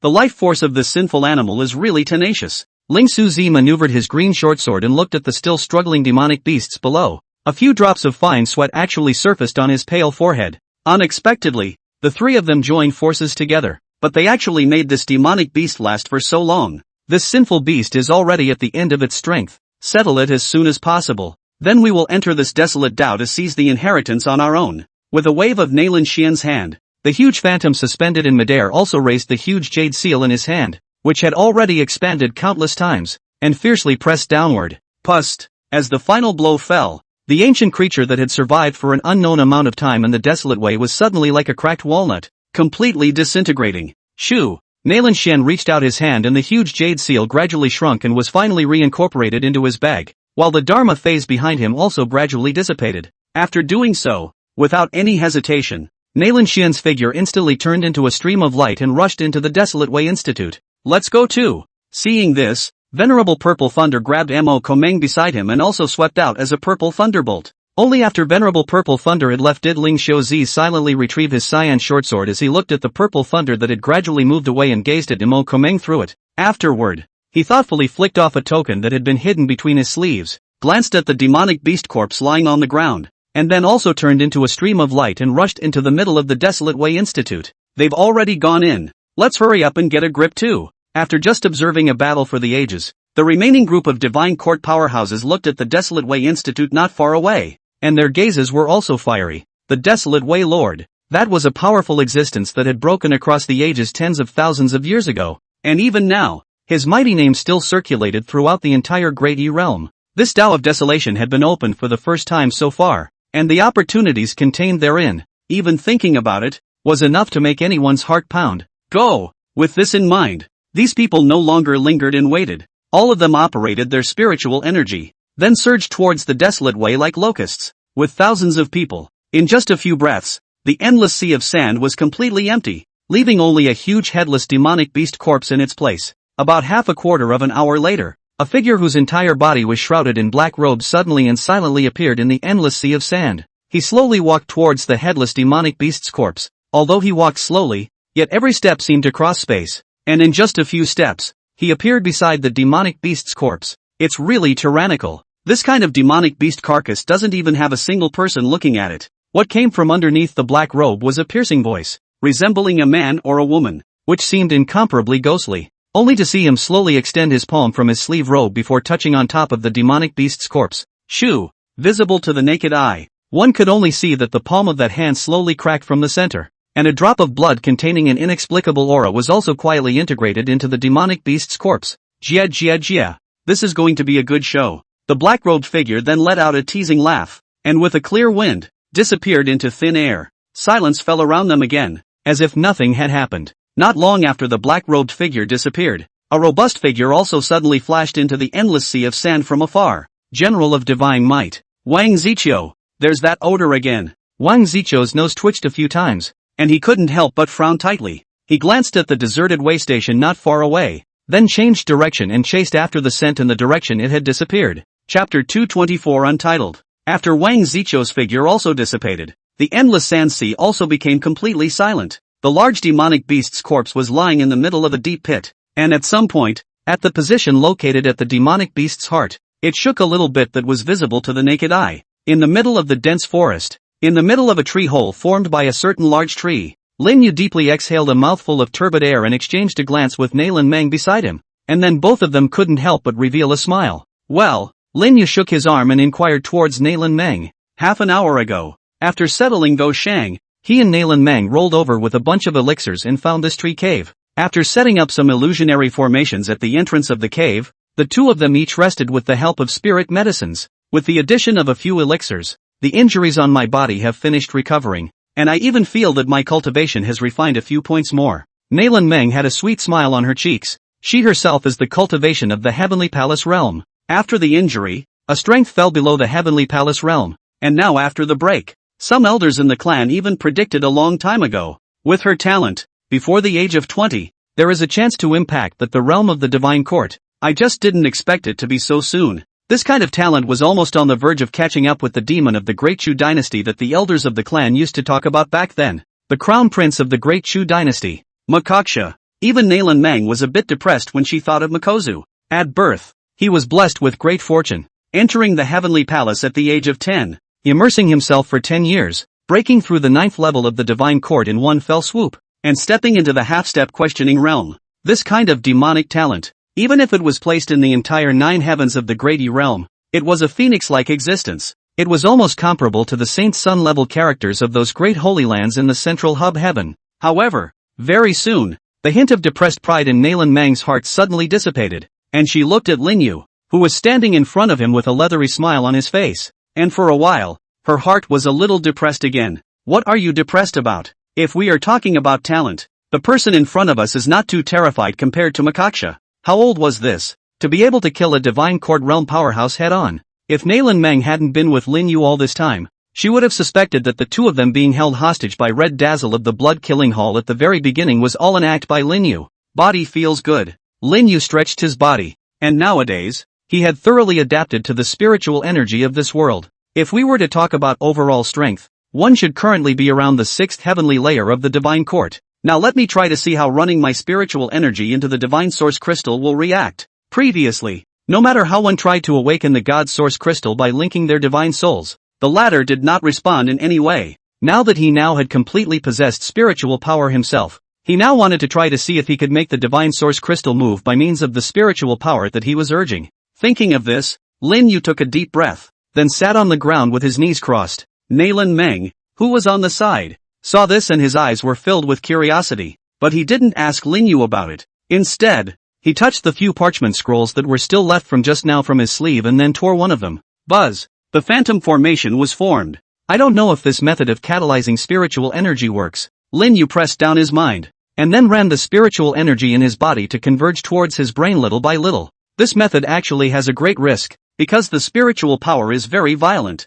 and the brain is the most fragile existence of the cultivator, is the breeding place of the divine soul. As long as the slightest carelessness, the divine soul will be traumatized by the spiritual power, and ultimately left with irreversible trauma, and serious or even directly into a little cute. In fact, Lin Yu also pinched himself. To be honest, this scenario right now could actually make it unnecessary for him to try to communicate with the God Source Crystal right now, but he just wanted to try it out a little bit right now, and he couldn't guarantee that if he communicated with the God Source Crystal afterward there would be another heavenly phenomenon that would appear. The middle of the legacy realm is actually considered the most secure place. Just try it out a little, and if things don't go right, snuff it out quickly and find a safer place behind you. Lin Yu made up his mind, and the black and white pupil in his brow quietly opened, countless threads drifting out along his brow, and this time, these threads didn't scatter in all directions, but instead seeped straight into Lin Yu's body, pulling those violent spiritual forces down Lin Yu's body towards the divine source crystal where the center of his brain was located. Lin Yu was cautious, so he concentrated all of his mental energy just to move about a hair-sized injection of spiritual energy, a thin stream, slowly expanding the input of spiritual energy. Chapter 225 Traction. The hair-sized spiritual energy was pulled by Lin Yu with his divine soul, slowly converging from his Dantian location towards his brain's sea of consciousness location. However, in a moment, Lin Yu pulled his spiritual energy and saw the divine source crystal located floating in his sea of consciousness. At this time, the golden lines that were originally covered on the God source crystal also dimmed and turned into ordinary lines. Lin Yu tried to pull the spiritual power to slowly approach the God source crystal. At this time, Lin Yu's heart was also a little nervous, to know that this God source crystal was left to himself by Dai. Not to mention the fact that this thing is about whether or not you can go back along. If this thing is not careful and blows up directly, then you will be really unlucky. 10 feet, 8 feet, 5 feet, 1 foot. As the distance got closer, Lin Yu felt that the pressure facing his divine soul became more severe. Great God,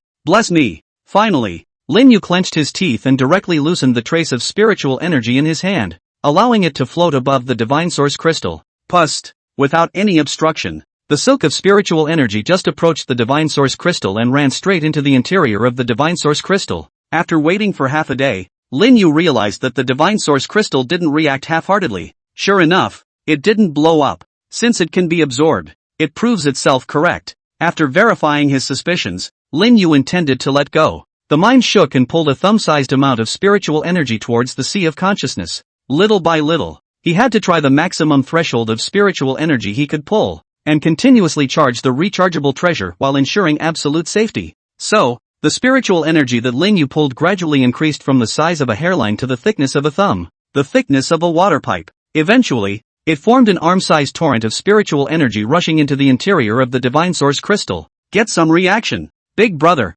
It seemed to be responding to a call from Lin Yu. Buzz! The source crystal of God responded. The source crystal of God was like someone who had been lying in bed and had been hungry for an unknown amount of time, when suddenly, Lin Yu took the initiative to give him food. Whoa. Without waiting for Lin Yu to react, the thickness of the torrent of spiritual energy he was hauling in suddenly surged up without restriction. In the blink of an eye, that torrent of spiritual energy skyrocketed to the thickness of a bucket. Asterisk. Big brother, letting you react is not letting you play me to death. Lin Yu's eyes were glazed over. The arm itself has felt unable to stand. This bucket size. They will not be burst. Only that torrent of spiritual energy seemed to have not heard Lin Yu's words, and still continued to surge, directly far exceeding the maximum extent that Lin Yu's meridians could withstand. Aha! In the tree hole, Lin Yu, whose eyes were tightly closed, suddenly let out a muffled grunt. His eyebrows suddenly furrowed, and his expression became grim, and then the blood vessels underneath his skin were visible to the naked eye as they rapidly swelled and flew up red. Rinyu, Nalan Meng, who was on the side, couldn't help but change her face when she saw this. Is this going off the deep end? Nalan Meng's hands formed seals in front of her chest at a rapid pace, and a seal was also continuously slapped out from her hands. Cold water skill. As those spell seals continued to fly out, the temperature of the entire tree cave decreased by leaps and bounds. Visible to the naked eye, a crystal-like ice cube began to continuously arise on Lin Yu's body, and Lin Yu's blood vessels that were originally expanding at a rapid rate also began to suppress their expansion rate under the freezing of those ice cubes. No, the cold water skill won't last long. We must awaken Lin Yu from this state as soon as possible. The only way to awaken Lin Yu in this state was through divine soul interaction.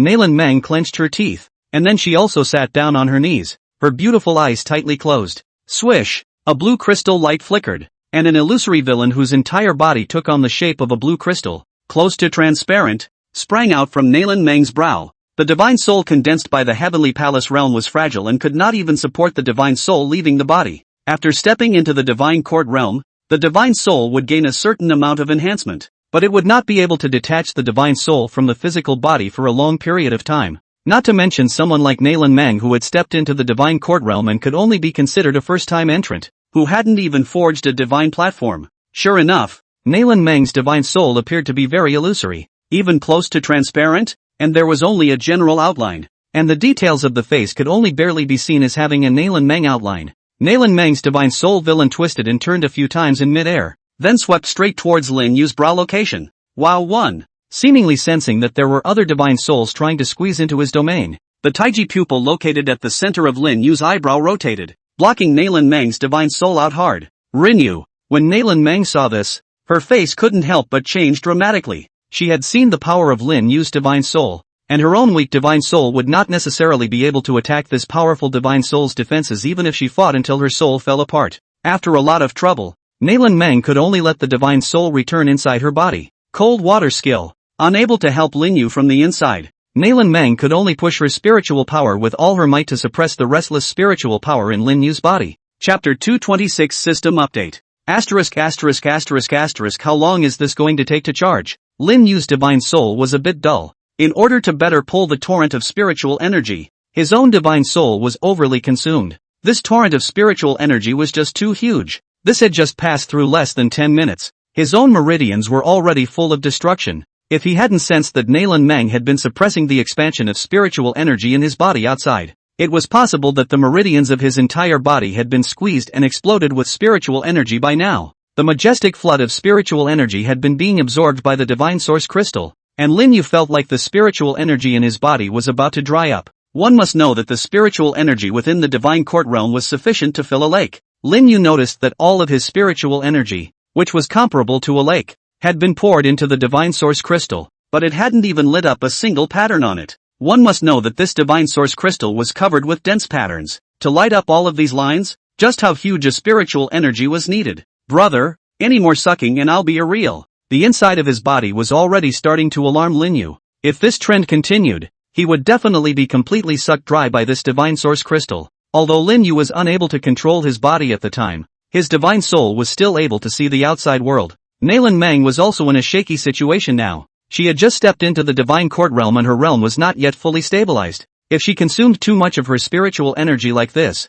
she might be left with indelible traumas at a later stage. Can't look on so bitterly. System, come out for me. Relying on yourself is presumably spawn. But don't forget that Rinyu is a hanging wall. Last time, after redeeming the magic scroll by himself, the system went and upgraded itself. Now it's probably finished upgrading as well. Ding! The lovely system serves the host religiously. The system has been upgraded. Host, Lin Yu. Age, 18. Realm, conversion in progress. Conversion complete. Realm, 6th heaven of the divine court, 68888/70. 000. Feats/skills, conversion in progress. Conversion completed. Feats/skills, black and white divine pupil eye of Tai Chi, seek rain, disable expiration date lifted, breath of rain, shrinking ground into an inch, disable expiration date lifted, instantaneous lightning, golden emperor's shadow, disable expiration date lifted, golden emperor's authority, invoke the divine, currently disable. Star points, updated. Automatically converted to system points. Star points automatically converted to system points in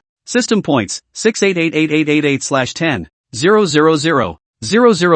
Additional rewards will be unlocked when the cumulative value is reached. Mount, Immortal crane, currently not belonging to the same space and time. In the process of upgrading and unlocking the crane, please look forward to it. Package, related props are automatically fused and are being converted accordingly. Conversion completed. Parcel, several weapons forging furnace, currently only supports the creation of ordinary products. For upgrade details, please click the forging furnace interface. Several pills alchemy furnace, currently only supports the automatic refining of ordinary products. For upgrade details, please click the alchemy furnace interface. Several talismans talismanic table, currently only supports the automatic drawing of ordinary products. For upgrade details, please click the talismanic table interface. Other products have been automatically converted to 150% of the system points. If you need to exchange them, please go to the mall again to buy them. Forging furnace, level 1, 0/100 system points automatically builds a yellow grade magic weapon every 200 hours, with randomized styles. Artifacts, Huangxian Di Tianshang Xianshan, lower, middle, upper, extreme. Artifacts are divided into 9 levels. Alchemy furnace, level 1, 0/200 system points automatically produces a first grade elixir every 200 hours. Type randomized. Elixir, 1st to 10th grade. Holy, Immortal, Divine. Talisman table, level 1, 0/100 system points automatically draws a level 1 spirit talisman every 200 hours. Type randomized. Talismans, level 1 to level 10. Saint, Immortal, Divine. System Mall, the System Mall automatically refreshes the minimum of heavenly magical weapons, 10 elixirs or more. 2 inferior to look at. 1. Power Pill, 10th grade elixir. After taking it, it can drastically increase one's spiritual power by 30,000% in a short period of time. Price, 500 system points. 2. God Embracing Pill, 10th grade elixir. After taking it, those without a divine soul can automatically give birth to a divine soul, and those with a divine soul will have their divine souls greatly enhanced. Price, 2000 system points. Search interface, search for props related to Earth grade artifacts, 4th grade elixirs, and 4th grade talismans and above. Chapter 227, How can you grow when you're obsessed with fire? To say you're the system is an understatement. Recommending just what I need. The first thing Lin Yuzgaze had noticed was the most attention-grabbing item on the System Mall interface. Power Pill, 10th grade elixir. After taking it, it can drastically increase one's spiritual power by 30,000% in a short period of time. Price, 500 system points. Note, after taking this elixir, the spirit power easily exceeds the upper limit of what one can hold, so it is recommended to use it together with the broadening elixir. Okay, help me out by explaining the things I need to pay attention to along with it. System, search for broadening Dan. System search in progress. Search complete. As the system's voice fell in his head, a small green-colored elixir the size of a dragon's eye appeared on the mall interface. Broadening elixir, a divine grade elixir that permanently enhances one's veins after taking it. Price, 5,000,000 foot system points. Put. When he saw the pricing, Lin Yu's eyes almost popped out of their sockets. Dodo. How many duck eggs are behind this ing5? Nima. 5 million. Lin Yu's mouth was wide open with a shocked expression. No wonder this power pill sells for only 500 system points. So it is waiting for me here, right? Ding. Asking the host whether to purchase the broadening pill and the power pill. Friendly reminder. The current host's spiritual power threshold is close to 0 value. Without the need for the system to remind him, Lin Yu could sense that the spiritual energy in his body had dried up. But that divine source crystal didn't seem to be satisfied yet and was still drawing on it with abandon. Lin Yu's Dantian position has begun to have cracks emerge. If you let this empty suck down, even if you are not sucked dry, I am afraid that it will become a waste of time. You can still earn system points again when they're gone. It would be a real waste if I wasted them myself now. System, purchase the broadening pill, the power pill and the embracing God pill. Ding. Purchase successful. The relevant props have been automatically placed in the system package. The host can be directly extracted through the idea or directly used through the idea. Congratulations to the host on the successful purchase. Rewarding the host with a cumulative purchase gift pack. Host, Lin Yu. Age, 18. Realm, 6th Heaven of the Divine Court, 68888/70. 000. Feats, Eye of Taiji, Breath of Rain, Instantaneous Flash, Golden Emperor's Authority, Invocation, currently disabled. System point, 188-6388. Functions, Forge, Alchemy Furnace, Talisman Table. Package, Dolly Pill, 10th Grade Elixir, Yunshin Dan, 10th Grade Elixir, Broadening Dan, Divine Grade Elixir, 10W Cumulative Purchase Pack, 100W cumulative purchase pack, 300W cumulative purchase pack, 500W cumulative purchase pack. Stop chanting and hurry up to apply the power pill and broadening Dan. I'm losing people.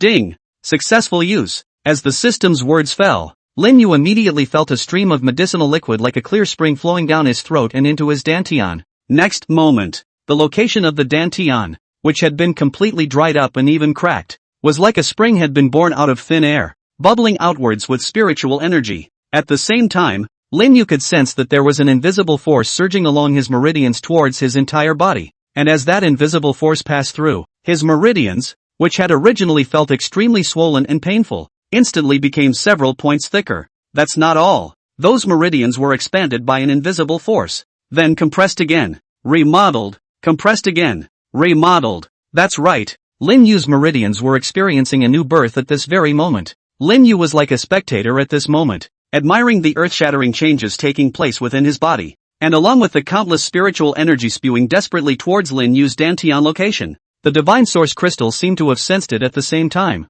And so, the original one had sucked Lin Yu's spiritual energy to the point that it could only maintain a hair-sized thread of spiritual energy. But now, the hair-sized torrent of spiritual energy once again soared, and in the blink of an eye, it became the thickness of a bucket, the thickness of two people's arms, dozens of feet. Lin Yu watched on the sidelines in awe. Oh, my God, good guy. It turns out that the source crystal of God began to absorb their own or conservative. This tens of feet in size of the spiritual power torrent. If just now their own, it is estimated that a few breaths will be sucked dry. Of course, the one who was most shocked was still Nalan Mang, who had mistakenly thought that Lin Yu had gone off the rails in the outside world for his constant execution of the cold water skill. At this moment, her beautiful eyes were wide open, and Lin Yu, who was looking at her with a face full of shock. At this moment, Lin Yu was still sitting on the ground with his eyes crossed, his eyes tightly closed. On him, it was covered in ice slush. Only, Lin Yu's size had actually directly expanded to over 10 meters.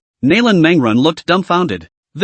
What's going on here? First time I've seen a cultivator go off the deep end with a long awe. Chapter 228, Nourishing Spirit Pill. Although Lin Yu's body swelled to the size of a dozen meters, Nalan Mang could clearly sense that the spiritual energy in the latter's body, which was originally like the surging of a huge wave, was also gradually calming down. Phew! Seeing this, Nalan Mang couldn't help but let out a sigh of relief. Then he also sat down on his knees and closed his beautiful eyes. In the impact just now, Nalan Mang had not fully recovered from her original injuries, and she was forcibly operating her divine soul, and at this time, her body's injuries were even more severe than before she was heavily injured. It wasn't just the collapse of the spiritual power building, even her divine soul was damaged. Right now, she was just barely able to run her spiritual energy, and pain surged out of her body, and even at the location of her brow, there was a faint line of blood surfacing, and in the middle of her divine sea, there were even cracks surfacing on her divine soul that originally appeared illusory. That was a sign of severe damage to the divine soul. If it was not repaired in time, Nalan Mang's cultivation journey would be a complete struggle in the future, and she would even stop there for the rest of her life. At this moment, there were only two faint breathing sounds in the large tree cave. I don't know how long it took, but Lin Yu's originally swollen body gradually shrunk, while his tightly closed eyes gradually opened. The body is much more comfortable. After taking the two elixirs, Lin Yu was able to clearly perceive the flaws he had suffered these days had become complete. Right. Lin Yu subconsciously glanced towards where Nalan Mang was. Just now, he naturally also sensed that Nalan Mang's divine soul had suffered damage, and the key to all of this was still because of the sudden drastic change in his own body. It's a good thing I redeemed pills that can repair the divine soul. He then took out an emerald green elixir the size of a dragon's eye from his own robes. It was the Nourishing Spirit Pill. Nourishing Spirit Pill. It can effectively repair divine soul injuries, enhance divine soul strength, and substantially increase divine soul power. Remarks, this elixir can be injected by luck. The medicinal effect will not evaporate, so please feel free to use it. After taking out the spirit nurturing pill, Lin Yu didn't have any hesitation and operated his spiritual energy to inject it into the pill. With the injection of spiritual energy, it was visible to the naked eye that a faint emerald green smoke gradually began to emerge from the spirit nurturing dan. Just by sniffing a mouthful, Lin Yu felt his divine soul instantly revitalized. Like a hungry wolf that had been starving for a year and a half smelling a delicious and incomparable delicacy. Drooling. This god-nurturing pill is surprisingly powerful. Lin Yu didn't dare to be slow, and hurriedly operated his own spiritual energy, laying down a protective shield around him to cover the smell of the nourishing spirit pill. This way Lin Yu still felt that it was not rigorous. and then he used his divine soul power to set up several more again. The medicinal power emanating from this god-nourishing pill. If it was not protected, I'm afraid that the entire ancient creatures of the ruins would be attracted to it. Lin Yu carefully wrapped the mist released by the spirit-nourishing pill with his spiritual energy and then pushed it little by little towards where Nalan Mang was. The emerald green mist had just drifted to a position less than 10 meters from Nalan Mang's torso, when the spiritual energy around the latter, which was originally functioning normally, suddenly shook violently, and then turned into a vortex, absorbing all of that emerald green mist. In Nalan Mang's divine sea location, her divine soul that originally appeared to be shaky was directly revived at this moment, extraditing those emerald green mists to drift along the center of the brow into the divine sea. As those emerald green mists entered Nalan Mang's divine sea, the interior of the divine sea, which was originally full of pale, was like a long drought earth encountering spring dew, miraculously springing back to the earth, only to see the illusory world gradually appeared the earth. Flowers, green leaves, a sapling broke out of the ground, and then thrived and grew up, and finally transformed into a heavenly tree. Somewhere in the Nalan Dream Divine Sea, all of them were undergoing great changes, and nothing had changed more than Nalan Mang's divine soul, the divine soul that originally appeared illusory, directly after coming into contact with the emerald green mist, rapidly solidified at a speed visible to the naked eye. Chapter 229, Soul Seed. Feeling the tremendous changes that had occurred within her divine sea, Nalan Mang's beautiful eyes widened, and a color of disbelief surged out of her eyes. Your own soul is being repaired? Even changes were also occurring within his own divine sea. What exactly is this emerald green mist? It is important to know that the most fragile part of a cultivator is this divine soul. Regardless of the changes in a cultivator's physique, this divine soul was ultimately an insurmountable moat. Even some of the great powers who had transformed themselves into dignitaries with their physical bodies in this heaven and earth in the past had become powerless in the face of means that directly attacked the divine soul and fell into a disadvantage. The cultivator's soul, once there is damage, the light may simply affect the cultivation of the road. I'm afraid that the cultivation of this life is difficult to refine again, and the heavier ones will even go off the deep end and die. Moreover, between this heaven and earth, there were only a handful of medicines that could cure the so-called divine soul, and one could even describe them as very few. Even the Nalan clan, which was the overlord of this side, was pitifully low in this aspect of divine soul medicines, and that kind of drug can only cure the simple soul damage, even if it is able to treat, but also slow to the extreme. A very small soul damage or even need that kind of drug continuous treatment for several years. That would heal as fast as this emerald green mist did now, which was unheard of. Not only that, Nalan Mang could clearly sense it. This emerald green mist was not only repairing her divine soul, it was even strengthening it at the same time. Even her divine sea, it had undergone a heavenly change. If a barren land was used to describe her previous divine sea, then her divine sea now could be expressed with the word rich. The emerald green mist continuously nourished Nalan Mang's divine sea. Finally, at some point, click, accompanied by a voice, countless emerald green gases converged crazily towards the center of the divine sea as if they had received some sort of command. Nalan Mang's divine soul was also repaired at this time, and seeing this scene, she couldn't help but look towards that location. One could only see where countless emerald green mists enveloped the area. The earth did not know when it had broken through a tiny little opening, and inside the small opening, a seed that appeared ice blue stood. The seeds were only the size of a thumb, and were absorbing the mist frantically without a care in the world. Even Nalan Mang's divine soul couldn't help but shake a bit. At that moment, she suddenly recalled her father telling her, in the path of cultivation, cultivators who had reached the divine court realm had already been called those who had made it to the top in the path of cultivation. Though, there are 9 divine courts, each one different from the other, but there's actually a line after that. If the divine court is the same, the soul seed reaches the heavenly passage. There were countless powerhouses in the divine court realm, but among them, there were only a handful of characters who had truly condensed the so-called soul seed.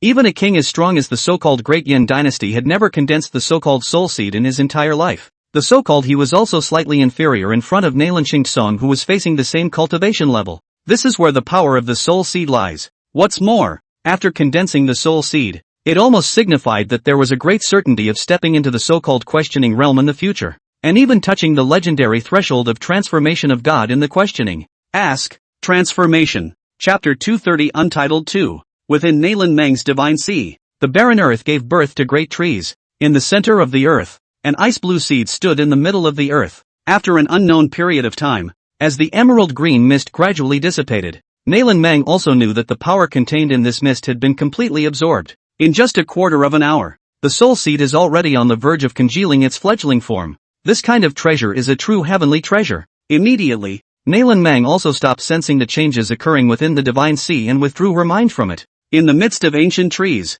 Nalan Mang's beautiful eyes trembled lightly, then slowly opened. What came into his eyes was Lin Yu's smiling face. How does it feel? Lin Yu asked. Not only has the divine soul been repaired, but it has also been greatly refined. After saying that, Nalan Mang also stood up and made one of the most respectful gestures in the cultivation world towards Lin Yu.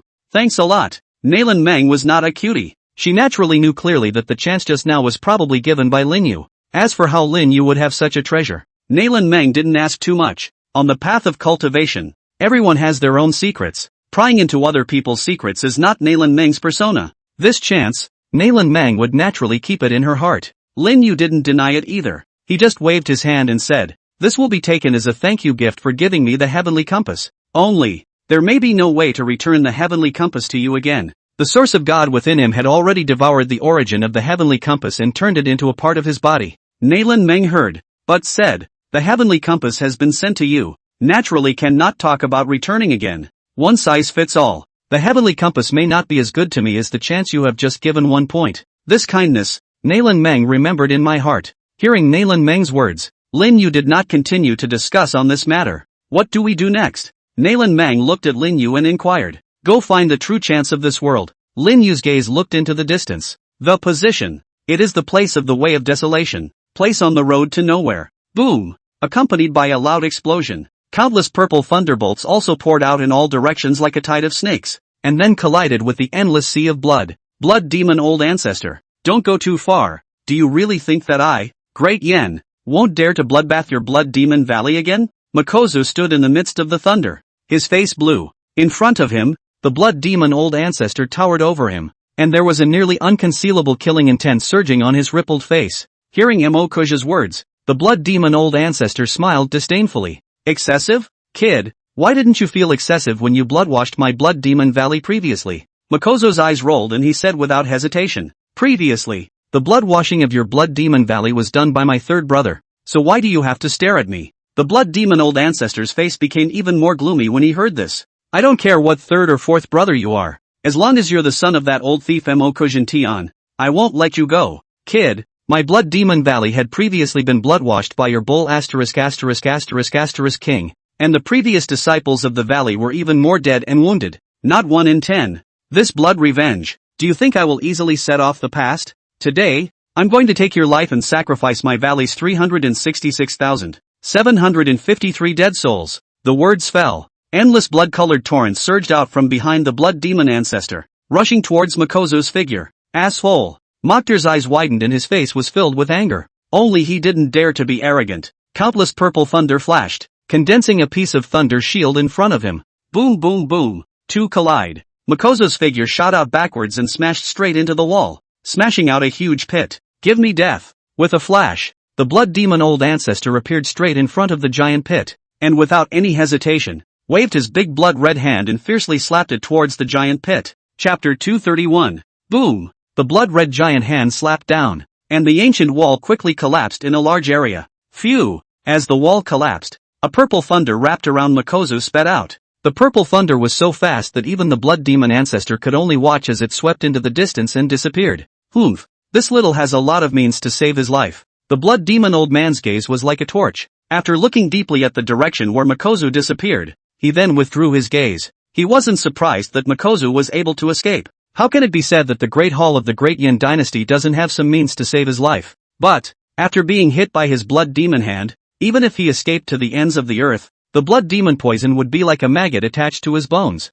and it would be like a fire burning all the time, pestering him. With this kind of tactic of his, even if experts like Nalan Xian and Venerable Violet Thunder came, it would still be incomparably troublesome to deal with them. This time even if Makozu doesn't die, he is bound to take off a layer of skin. This time Karanitan probably won't be able to stay. Mokazetsu got himself into such a mess. Even that incredibly cold Great Yin King would probably get in the way of him spoiling his Great Yin Dynasty's face and make a move against him in Sanyang Heaven. It's a pity that I didn't meet that third highness, or else I'd have to tear a piece of meat off of him even if I had to spell out this old life. Speaking of the third highness of the Great Yin Dynasty, the blood demon old ancestor's eyes seemed as if they were about to spit out fire. relying on his identity as the third highness of the Great Yin dynasty. He even forced him to suck his blood Demon Valley women's blood as a requirement, allowing them to offer millions of women's blood every year. And then when the matter was exposed, they even directly put the blame on them, exterminating the lives of 300,000 people in his blood Demon Valley.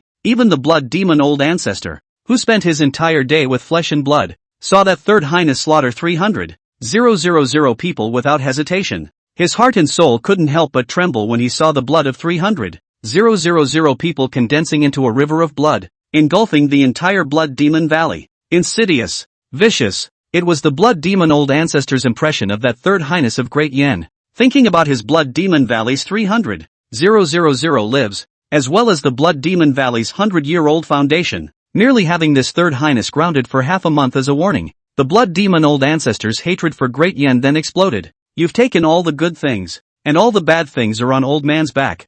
Can you? Feeling the spiritual energy fluctuations around him that kept approaching this way, the blood demon old ancestor let out a cold snort and spun around, speeding off in a certain direction. As for the area located in the center, the blood demon ancestor did not intend to get his hands on it yet. He's not like some cutie pie. Thought he could get a piece of the action when he went to the central region. I'm just afraid that when the time comes, they'll have a life to share and no life to bring out. Swish! A purple thunderbolt kept flying in the middle of the Tao Institute. After moving away from the blood demon ancestor's lock, the purple thunder's speed was significantly reduced. This was the interior of the desolate way, and even though tens of thousands of years had passed, the dangers within it were omnipresent. In the midst of the purple thunder, Emokoja's face turned blue. At this moment, he was in a sorry state. Unlike when he first entered this dojo, his gorgeous brocade robe was already tattered and torn, and his body was covered in scars. At the location of his chest, a mass of blood that took on a bleeding red color was particularly eye-catching.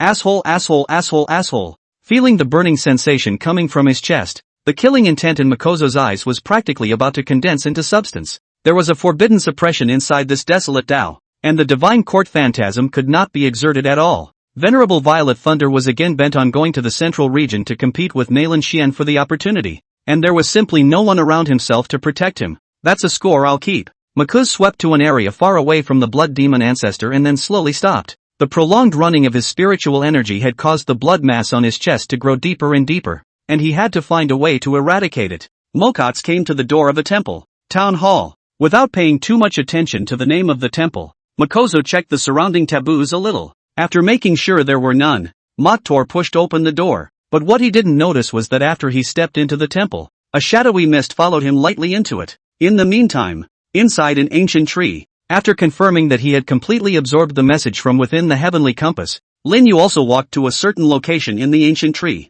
After fumbling around the ancient tree, Lin Yu took out a green-colored scroll from his robe. Stay close to me and we'll teleport directly to that chance location. Nalan Meng sniffed and immediately stepped forward to approach Lin Yu. Lin Yu caught a touch of fragrance on the tip of his nose, then gently crushed the green-colored scroll in his hand. Buzz! Accompanied by a blinding flash of green light, the interior of the ancient tree in the sky once again became empty. After feeling several bumps, when Nalan Meng and Lin Yu came back to their senses again, they had already appeared in front of a hall. In front of the temple, a few large characters were written in dragons. Town Hall, Chapter 232. Yes, inside the town hall, this place was much more empty compared to the other halls. There were no flashy decorations around, only a lotus-shaped stone platform at the very top. Makozu dragged his body to the stone platform, merely glancing at it casually before paying no further attention. This place is just right. Makozy whirled around and no longer delayed, sitting down cross-legged, preparing to breathe and adjust the injuries in his body. However, in the next second, his expression suddenly changed violently. It was too late to adjust his breath and quickly conceal his figure to somewhere in the temple. Crunch! Just as Makozo's figure had just concealed itself, the door to the town hall was also slowly pushed open. Afterwards, the two of them, Lin Yu and Nalan Meng, appeared within the grand hall. How come there's nothing? Seeing the nearly empty hall, Lin Yu could not help but stare. But from the message obtained from above the source of God, that Tao origin should be within this great hall. Suddenly, Lin Yu raised his eyebrows and stopped Nalan Meng, who was about to step forward. Makozu, who was hiding in the shadows, couldn't help but frown at the sight. Originally, when he saw that it was Nalan Meng who had appeared in this great hall, he had just thought in his heart that this was a good opportunity. Although he was now traumatized, with his strength of the 8th heavenly court of God, it would be easy to instantly kill Nalan Meng. who was only less than the heavenly palace realm. Now within the Tsangyang heaven, although his great Yin dynasty and the Nalan clan were both trying their best to curb the impulse to have a big war on the surface, in reality, the situation was already incompatible, and there was absolutely no room for adjustment. So trying to curb the urge for a big war will inevitably lead to skirmishes. The higher-ups on both sides had an extremely tacit understanding that casualties between juniors were permitted and recognized. So even if it was the young patriarch of the Nalan clan, as long as he wasn't killed by the older generation of the great Yin dynasty, then he, the Nalan clan, had no choice but to hold his tongue. If they couldn't help it, and both sides came down with a big battle, not to mention I'm afraid that the entire Sanyang heaven would have to fall into ruins. Now in the middle of this great hall is the perfect opportunity. Makozu silently gathered his strength, just waiting for Nalan Meng to get close, and then directly launched a fatal strike. As for Lin Yu next to Nalan Meng, observing the fluctuation of spiritual energy in his body, he was only at the 5th or 6th level of the divine court, and Makozu only thought of him as a lowly guard. However, when Lin Yu stopped Nalan Meng from continuing forward, Mokuja's expression changed slightly. With my divine court's 8th heavenly layer's concealment means, plus a host of concealment magic treasures on my body, it's impossible for me to be seen through by this one guard, isn't it? It's impossible. However, in the eye in the center of Lin Yu's brow, the black and white divine pupil had already been operating quietly. When he took his first step into the temple, Lin Yu had already seen a silhouette shrinking into a ball in one of the corners, not facing them openly, and honestly was definitely not a good person. Not to mention, Lin Yu could more clearly perceive the fluctuation of spiritual energy that was continuously condensing in his body. It looked like it was planning to sneak up on the two of them. After feeling the aura of his body, his overall strength felt a great deal worse than his own. Since it wasn't a good person and was planning to sneak up on the two of them, it would be better to beat them up first and then later. Thinking of this, Lin Yu's gaze gradually turned cold. He made a look towards Nalan Meng, who instantly comprehended, and then slowly retreated to the side, with the hilt of his sword already slowly pinched in his sleeve, ready to deal with unexpected situations at any time. Lin Yu, on the other hand, after stretching his muscles, in the next second, his figure violently disappeared. When he reappeared, he was already in front of Makozu. I told you to sneak up on me. Lin Yu clenched his right hand into a fist, and golden light continued to coalesce on his fist. The Golden Emperor stared at his body. This was the first time Lin Yu had ever performed a skill in this world, only to see that along with the spiritual energy within Lin Yu's body continuously converging to the position of his fist, a pattern containing a terrifying aura began to continuously emerge on it. 1 way, 2 courses, 3 ways. In the blink of an eye, it was surprising that thousands of lines had already been condensed. Golden lines flickered and shone on Makozu's somewhat dumbfounded face, and the latter just wanted to subconsciously resist. Space blockade. Lin Yu's heart was however slightly silent out. After fusing with the origin of the great E-God, Lin Yu's shrinking ground had also been super strengthened, and now it had evolved into 2 skills, Space Shuttle and Space Blockade. Just in time. Try this space blocking ability on this asshole. As the voice in Lin Yu's mind fell. At the same time Mokuja then suddenly felt that the space around him suddenly appeared for a moment of solidification, so that he originally wanted to raise the palm of his hand stiffly froze in place. Just for a moment. Knock. Lin Yu's fist landed solidly on Makozu's face. Phew. A wretched figure shot backwards out of the void, then ruthlessly grazed a human-shaped mark on the stone slab on the ground. What a blast. A punch to the body puts Lin Yu in a good mood. It's a really super comfortable feeling. Continue. Afterwards, Lin Yu's figure swept out and reappeared in front of Mokuja. Chapter 233, Familiar Feelings. Pust. On the other side, Makozu, who was lying on the ground, spat out a mouthful of blood, his face full of stupefaction. Obviously. For a moment, he was dumbfounded. Who am I? Where am I? Why did his fist manage to land on my face? And why didn't my amulet work? And why does he know exactly where he is? A large group of doubts made the original mind incomparably clear Makozu's brain for a time some run over. Wait, what am I going to do? By the way, I was going to kill Nalan Meng. Moktar's thoughts totaled just a split second. Fiercely, Makozu instantly reacted. Then without hesitation, he turned around and prepared to cast the spirit power he had just condensed for a long time on Nalan Meng. But the next second, he froze outright. His long condensed spiritual energy was unexpectedly dispersed by the punch he had just thrown. Swish. Without waiting for Mokuja to react again, Lin Yu's figure had already reappeared in front of him. Bang! Another unassuming punch. Knock! Makozu's figure flew out again and smashed into the wall viciously. Enough! You asshole! Before Lin Yu could step forward again, Makozu had already stood up from the pile of rubble. At this time, half of his face was sunken, and the intense pain was constantly stimulating his nerves. He didn't understand why, with this body of his, he was unable to resist that punch just now. However, he didn't have the time to think about it that much. His own hallowed Great Yin Dynasty's Grand Hallkeeper, with the strength of the 8th level of the Divine Court,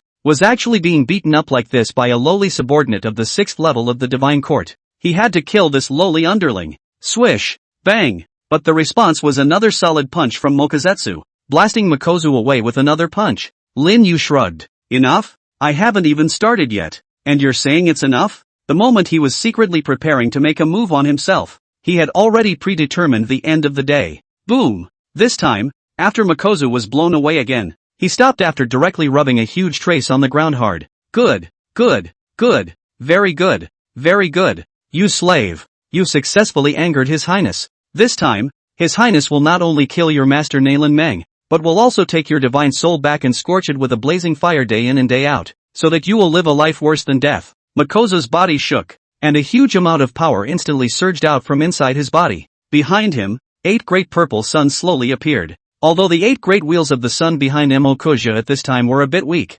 obviously having suffered a heavy blow, the shock brought by the 8 great wheels of the sun was still in full force. Emokuja? The Great Hall of the Great Yin Dynasty? On the sidelines, Nalan Meng was finally able to recognize the man in front of her who he might not even recognize. The Great Hall of Great Yin? Lin Yu was slightly stunned, and then he immediately remembered what Nalan Meng had told himself midway through about the other hegemon of the Tsunyang heaven, the Great Yin Dynasty. At the same time, he naturally knew that this Great Yin and the Nalan clan had always been mortal enemies, and what this Great Yan's several highnesses had done, Lin Yu was also naturally aware of. No wonder you're damn well trying to sneak up on me in the dark. Then I'm even more wrong. Lin Yu's eyes gradually became cold. The spiritual energy on his body began to vibrate, and the Golden Emperor's majesty on his body was becoming more and more intense. As for Nalan Meng, she also dashed to Lin Yu's side, drew out the long sword in her sleeve, and pointed it at Mikozu from afar. This Mikozu was strong, so today is sure to be a tough battle. After seeing Lin Yu and Nalan Meng's movements,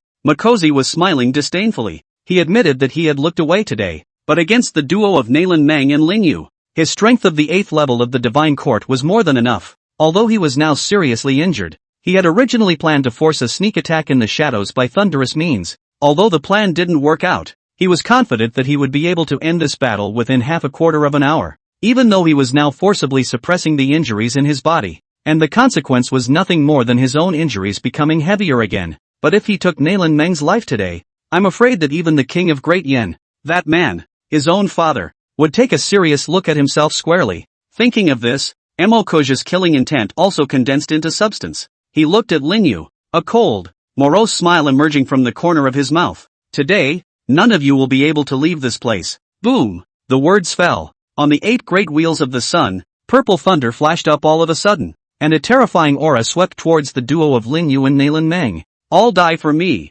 You're ing full of. However, just as Emokuja's words had fallen, Lin Yu had actually arrived in front of him at an unknown time. Then, under Emokuja's shocked gaze, he carried his Divine Court 8th Heavenly Hall aura, still with a plain, unadorned fist, slowly pounding towards his cheek. This can't be right? Right? That was the only thought that surfaced in Mikozu's head for a moment. Next, bang! It's familiar again. Chapter 234, Hanging On. Bang! Another punch to the flesh rang out. The 8 rounds of purple great suns behind Mikozu trembled violently. With that, his figure once again flew backwards. Why? Mikozu was still in a bit of disbelief as he flew out. Why was it that he had already utilized all his spiritual energy? How could he still be hit by him? Mikozu's body shook, forcing himself to stabilize himself in midair. At the moment, his entire face was a bloody mess. In his blood-covered eyes, murderous intent that had almost condensed into substance flowed. He swore that he had never been so humiliated. His own life as the Great Yin Dynasty's Great Hall, the identity of the noble incomparable, in the entire Great Yin Dynasty, higher than their own identity of a palm can be counted over. In his life, he's had all the wind and all the rain he needs. At just under 30 years of age, he had already stepped into the 8th heaven of the Divine Court, and could be considered a dragon and phoenix amongst the people of the entire Sanyang heaven. But now, he had been so humiliated by a lowly slave who was only at the 6th level of the Divine Court and whose identity was unknown to be as low as it was. My Highness wants you dead. Emokuja roared up to the sky, and behind him the 8 rounds of purple suns roared up. 0. Purple thunder that exuded a world-destroying aura was continuously condensing in it, as if it was about to condense into a true world-destroying heavenly thunder. Avatar, purple water heavenly thunder liquid. Mottor slams his hands on his chest. With that, he let out a bellowing cry, and behind him, the 8 wheels of the great sun slowly drew together, eventually converging into a purple black hole. The black hole slowly rotated and compressed, and the space around it couldn't even withstand its immense pressure, and a crack gradually appeared. In the end, the purple black hole disappeared, and what remained in its place was a drop of purple water that was only the size of a thumb. The water droplets are crystal clear and beautiful, but looking into it through the water droplets, one would realize that underneath its beautiful appearance, it contained a might that could almost crush the entire space into smithereens. And after Emokoja had performed this divine ability, the originally terrifying aura on his body was also instantly drained in general. Fortunate enough to die under this divine ability of His Highness, you slave can be considered to have died a worthy death. Phew! Makgetsu flexed his fingers. The purple water droplets then swept towards Lin Yu and Nalan Mang with a terrifying might. Rumble! Wherever it passed along the way, space trembled as if it was wailing in agony because it couldn't bear it any longer. Nalan Mang, who was at the side, couldn't help but change her face when she saw this, and feeling the terrifying might within it, Lin Yu couldn't help but raise his eyebrows, but not the slightest hint of panic showed on his face. Just in time. I'll try the skills I just upgraded and updated. Afterwards, a slit quietly cracked open at the center of its brow. Within the slit, a pupil that appeared black and white began to slowly rotate. This is the black and white splash ink realm. Snap! Lin Yu slowly snapped his fingers. A ray of light that appeared black and white shot out from its brow. In an instant, the original colors of the entire temple were directly erased, including the purple droplets, which instead appeared as black and white, separating the two of them. Lin Yu. From Emokoja, Lin Yu and Nalan Mang stood in the white area, while Makozu was in another area. Lin Yu's hand made another move and a brush appeared in his hand. This is a whitefish. Lin Yu casually drew a fish in ink form and it floated into the air. Go! Flexing his fingers, the white fish burrowed into the black area and swam towards the purple droplets suspended in midair. When it appeared underneath the purple droplets, it lightly leapt its body before swallowing the purple droplets into its stomach with a single gulp in front of the shocked eyes of Makozu. Puff! Whitefish fall within the black zone. Burst! In the distance, Lin Yu gently clenched his fingers, before Makozu could react. Suddenly, the black area under his feet violently rose with terrifying purple thunder. This black and white ink splashing realm was actually returning his energy as after absorbing it. Mottor's expression froze, as if to say, Mud, hang on. Chapter 235, Makozu. Meteor. The small white fish leapt out of the black ink sea, wagging its own lithe tail, and swallowed the purple thunder liquid suspended in midair in one gulp. Puff! The body of the fish fell, creating a ripple within the black ink sea.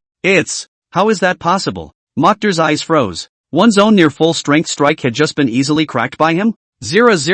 Not only that, Makozu was shocked to find that the black ink sea under his feet suddenly shook violently as the small white fish fell. A purple light continued to converge at its feet. No! Before Makozu could react, terrifying purple thunder suddenly erupted from within the black ink sea, like a savage purple torrent, brushing straight through Makozu's body. Ah! Miserable screams resounded throughout the entire temple. Click, click, click. At the same time, a crisp clicking sound continuously emitted from an emerald green jade plate on Makozu's body. Visible to the naked eye, a dense crack continuously surfaced on the jade plate. No! No! No! No! Seeing the jade plate that was gradually cracking apart, a look of panic finally appeared on Emokoja's face. This was his body protection spirit tablet. If the jade tablet cracked, then his life would not be saved. He looked at Lin Yu in horror, his voice trembling. You can't kill me. I'm the Great Hall of the Great Yin Dynasty. You can't kill me. Don't kill me. I can't die. I still have a lot of things left to do.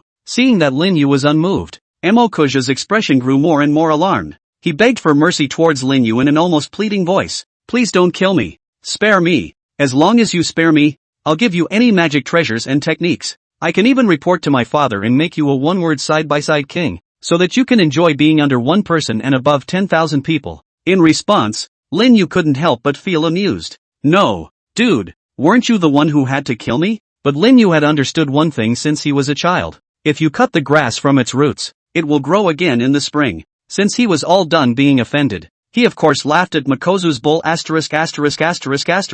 As for the anger of the Great Yin Dynasty, what kind of international joke is this? Your brother didn't come to this world on vacation. and I know all your old ancestors. Thinking of this, Lin Yu's fingers formed seals one after another. Seeing that Lin Yu was bound to kill himself, Emokuj's face gradually twisted up and eventually became hideous. He growled towards Lin Yu in a voice that was almost like a hiss. Kill me, and your Nalan family will wait for the wrath of my great yin. I'll be waiting for you in Shura Purgatory. Ha ha ha ha ha ha ha ha ha ha ha ha. Bang! As the last hiss resounded, the jade plate on Emokuj's body shattered with a loud bang, and his body was engulfed in purple thunder as much as possible. Yanzhou, a vassal state of Zhou and modern Hebei and Liaoning, one of the 13 states of Kanji ancient occupied by the Great Yin Dynasty. This place was the center of the Great Yin Dynasty, occupying an area that was the most expansive large state of the Great Yin Dynasty and even the entire Sanyang heaven, the palace of the Great Yin Emperor. The beautiful buildings were like giants lying prone on the earth, and the soldiers holding lances on the citadel stood like stone statues,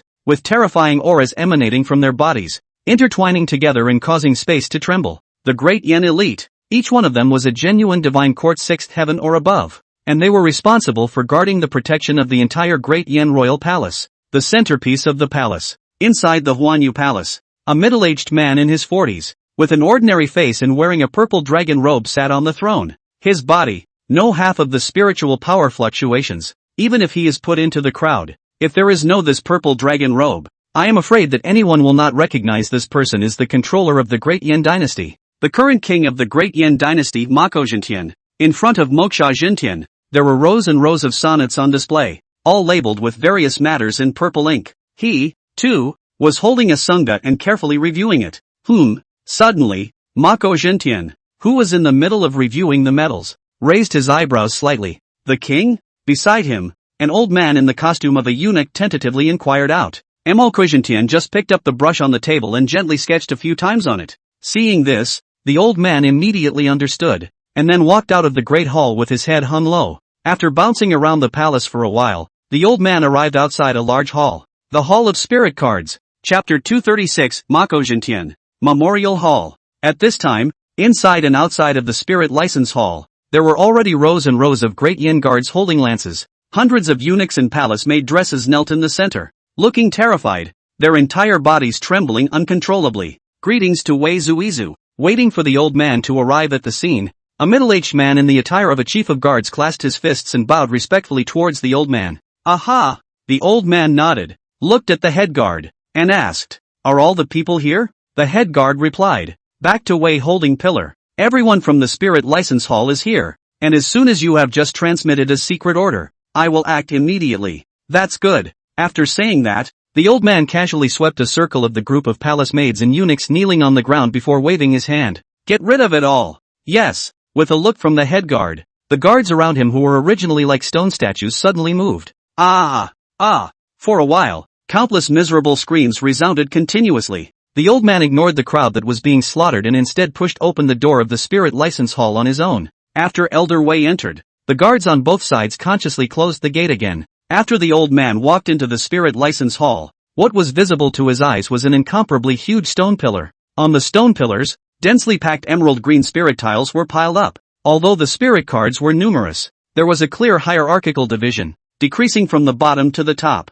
And the first thing the old man did was to look at the topmost top position, where, originally, there were supposed to be 33 spirit tiles, and at the moment, one piece was in pieces, the piece that represents the Great Hall of Mokats. The old man's face was expressionless as he walked over to the broken spirit plaque. Then with a wave of his sleeve robe, the already shattered spirit plaque directly turned into flying ash. After doing so, the old man once again walked out of the hall. Outside the door, the carnage is over. The well-trained guards used to run their spiritual energy to clean the blood on the ground. Looking at the guards around him, the old man spoke faintly. "Today's matter, no outsiders are allowed." Half a quarter of an hour later, the old man reappeared in the Huanyu Palace. Moko Jintian was still looking at the zhengzui in his hands, and when the old man saw this, he just stood by himself. A little later, Moko Jintian put down the zhengzui in his hands, and without lifting his head, he uttered, "Have things been dealt with?" "Yes. No one knows about it except some of the guards." Moksha Jintian nodded at his words.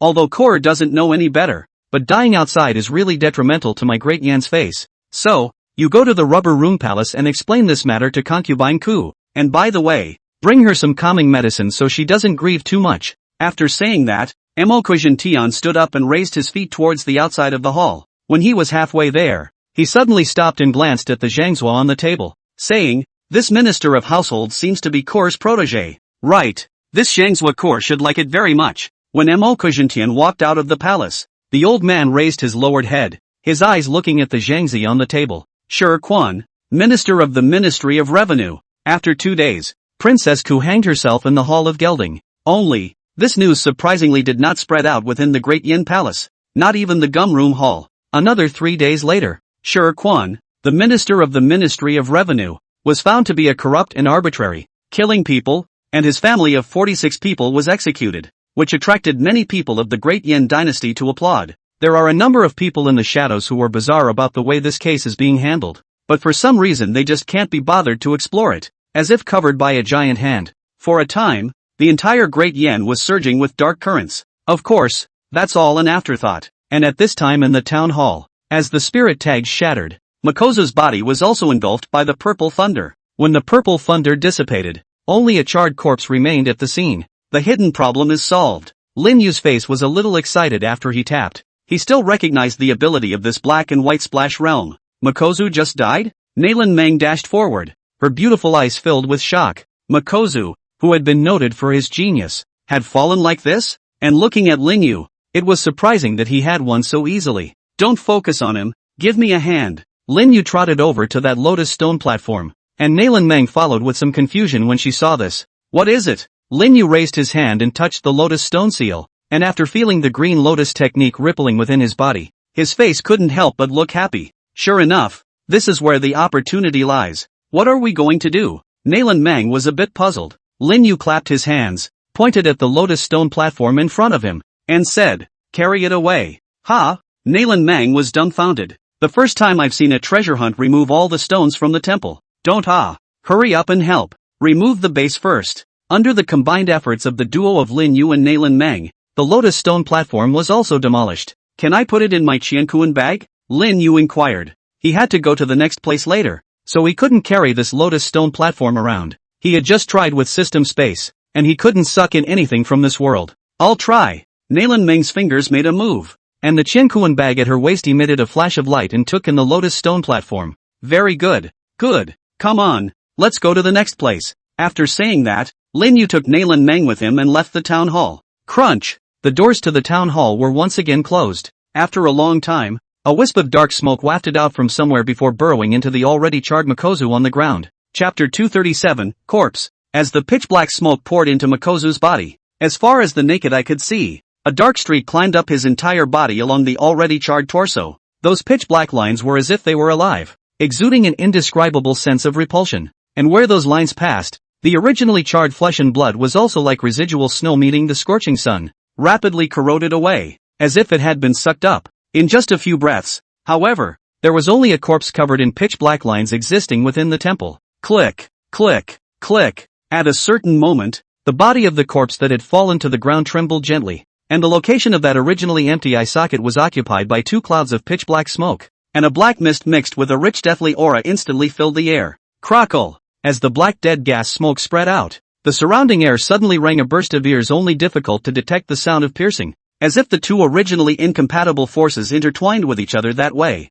Oh! A whimpering sound came from the corpse's throat, followed by an attempt to move itself. Only it seemed that he had just gotten his body, and he was moving very slowly. The minutes ticked by. A dense aura of death also enveloped the entire temple. Only that black mist of dead gas seems to be restricted by something. Can only envelop the interior of the temple, while the outside as a wisp have not drifted out. Crunch dash. It was at that moment that the closed door was pushed open again. Dozens of figures stood appearing outside the door. Those were dressed in different ways. There were old men, middle-aged men, and female cultivators, obviously from different forces. What a dense death aura. A great power must have fallen in here. Otherwise, after existing for such a long time, this death aura would still be so dense. The gate had just been opened, and an old man sniffed with his nose and couldn't help but have a shocked look appear on his face. When the crowd beside him heard this, a fiery color instantly rose in their eyes. A man with a stout figure and blonde hair draped behind his head, looking like a lion, was even more excited. All right,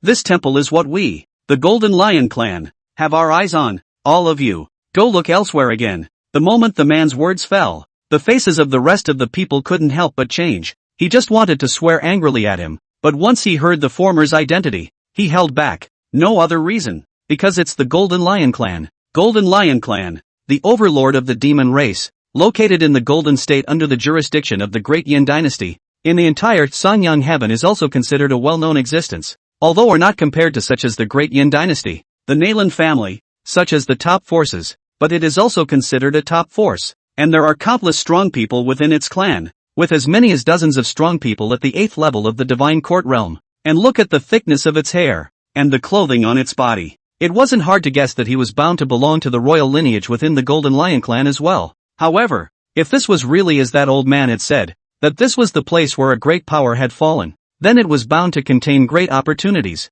Giving up like this? They had gone through a lot of trouble to find this place. How could they feel at ease? Furthermore, this was within the ruins, and even if he was from the Golden Lion Clan lineage, it was strength that spoke here. At the thought of this, the gazes of some of the casual cultivators looking like cultivators flickered as if they were pondering something. And just then, that old man spoke again. Since this place is a place where great powers have fallen, I'm afraid that your Golden Lion Clan lineage will have a hard time eating it, and you should be clear about how much of a crisis it is. Not to mention, if you want to get your chance easily, I'm afraid that everyone here won't easily agree. When the one from the Golden Lion Clan heard this, his gaze swept around the surrounding cultivators and his face changed slightly. How about this? We'll enter it together, and we'll each rely on our own strengths when the time comes. At this point, the old man made a suggestion that was acceptable to everyone. Good, as you say. However, my Golden Lion Clan will be the first to go in. The old man spread out his palms, signaling for you to go first.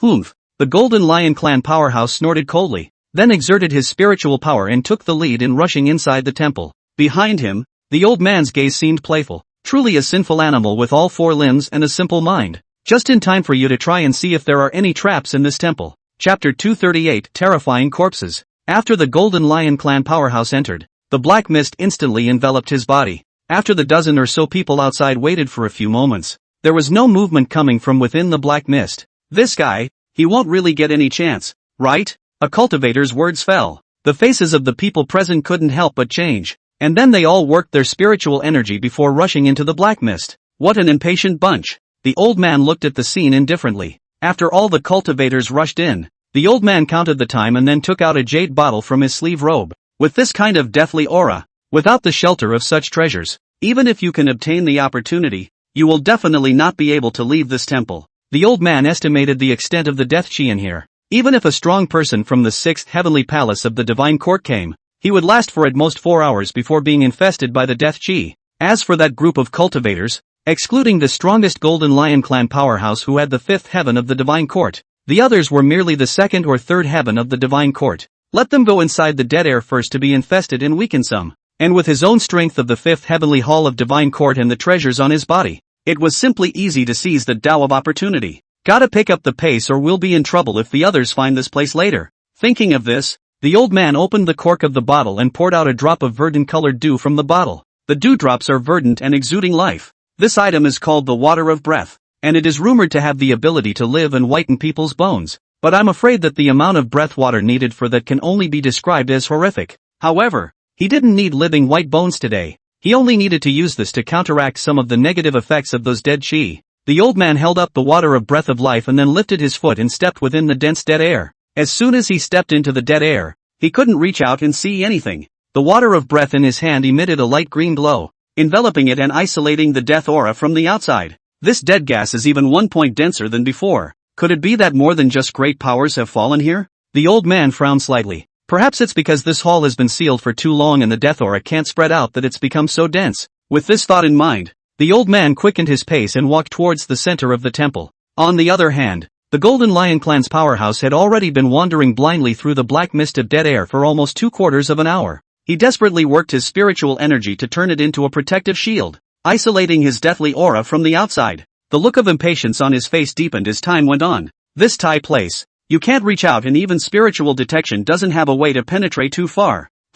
Suddenly, his gaze froze, his body stiffened down, and then his pupils dilated, and he was actually completely lifeless. Bang! In the next moment, the huge body collapsed straight onto the green-gray floor. Crunch dash! Crunch dash! Along with the fall of the Golden Lion Clan's powerhouse, a sound similar to bones rubbing against each other resounded from the black mist. The corpse then moved its stiff body, and step by step, it advanced towards the front by stepping over the corpses of the Golden Lion clan powerhouses. At this moment, his body, though still stiff, was able to move, and underneath his feet, densely packed pitch-black lines were also rapidly climbing up that Golden Lion race powerhouse's body. In no time at all, it devoured the flesh and blood on its corpse, then turned into a dense black mist to once again fill the surrounding dead air. After devouring the flesh and blood, those pitch-black lines invaded the remaining corpse again as if they were alive. Crunch dash. Another series of bones churning. Only the corpse on the ground kept trembling, and then 2 clouds of pitch-black smoke appeared at the location of its empty eye sockets.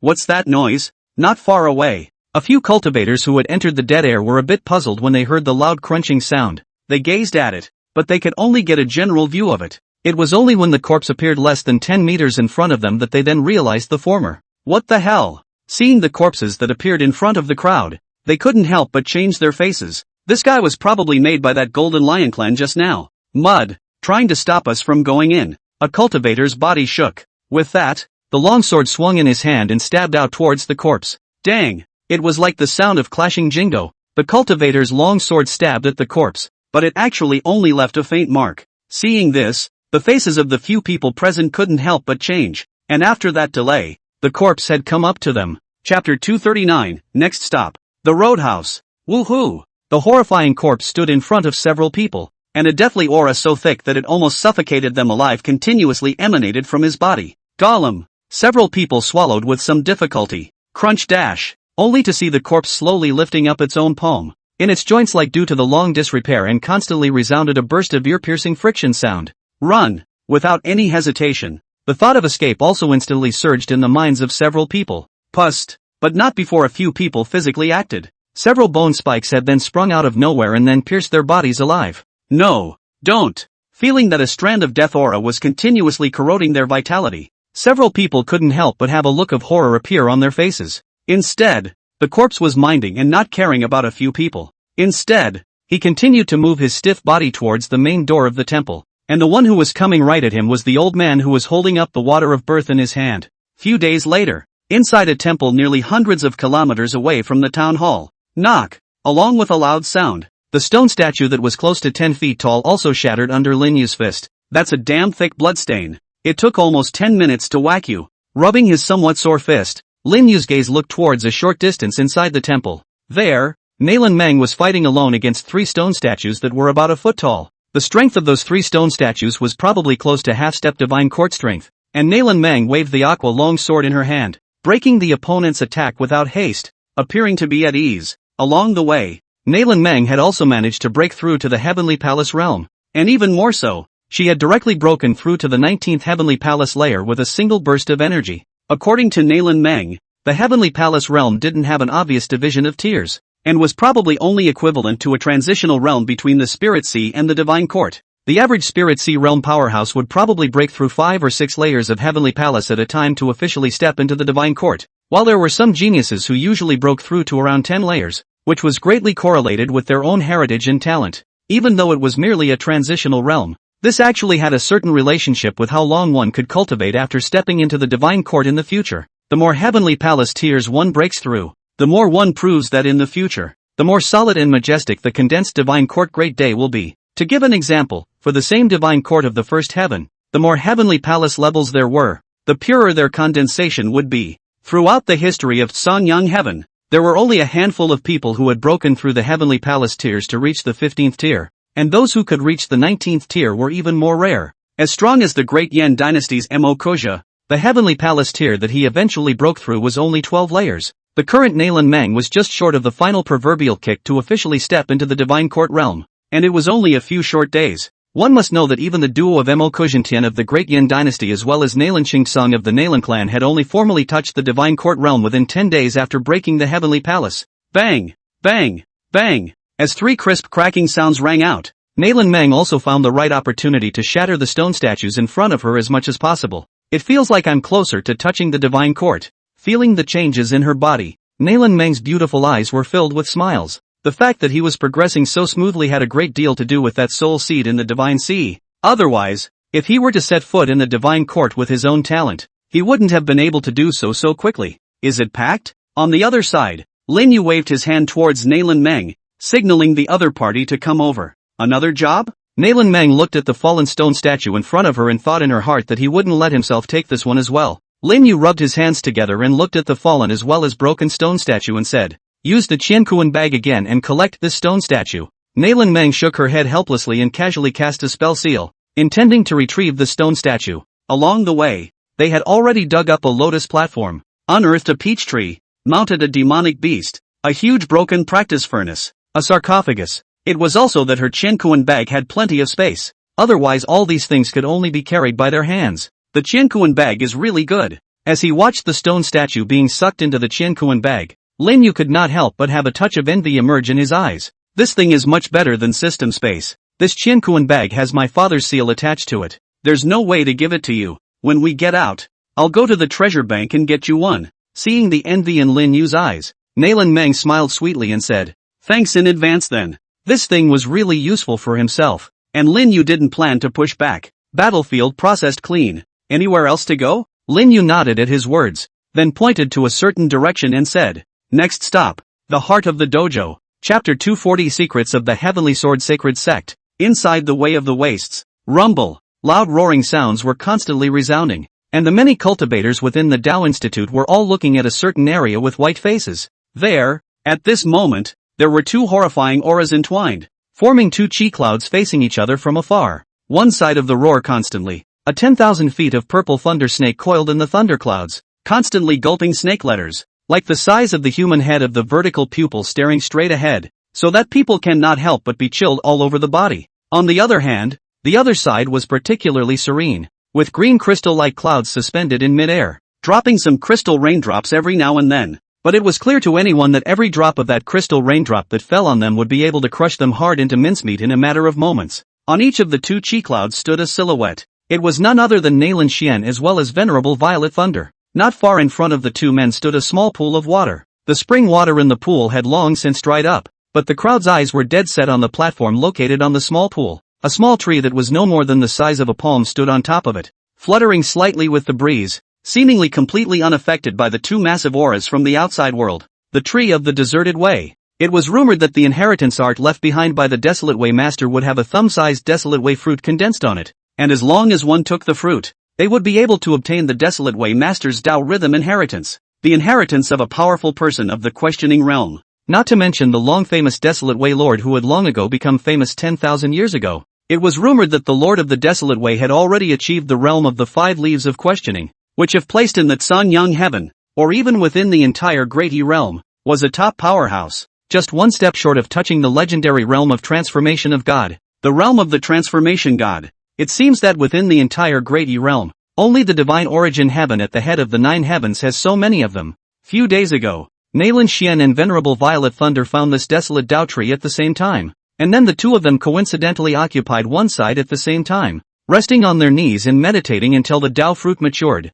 As time passed, more and more cultivators came to this area as well. Everyone also stood at the outer edge without a second thought and waited together for the appearance of the Tao fruits. They were only thinking of seeing if they could rub off on some other chance by the time the Tao fruit matured, and it was rumored that this Tao fruit would also entrain the reality of other treasures when it matured. Of course, this fruit of the road they certainly had no idea where the two great gods stood. Who dares to hit the Taoist fruit? After waiting for nearly several days, seeing that the one from the Heavenly Sword Sacred Sect never appeared, a burst of whispers could not be avoided from the crowd. That said, where are the disciples of the Heavenly Sword Sacred Sect this time? How come I haven't seen any of them? The two from the Nalan family and the Great Yin dynasty are here. Why don't we see the Heavenly Sword Sacred Sect's Lingshu Sword Immortal? Perhaps they don't want to compete for this Tao fruit and went to look for other opportunities. This Heavenly Sword Sacred Sect doesn't even want to fight for the Tao fruit. It says that it doesn't care about the world, but in fact, it just doesn't dare to confront both the Nalan family and the Great Yin dynasty head-on.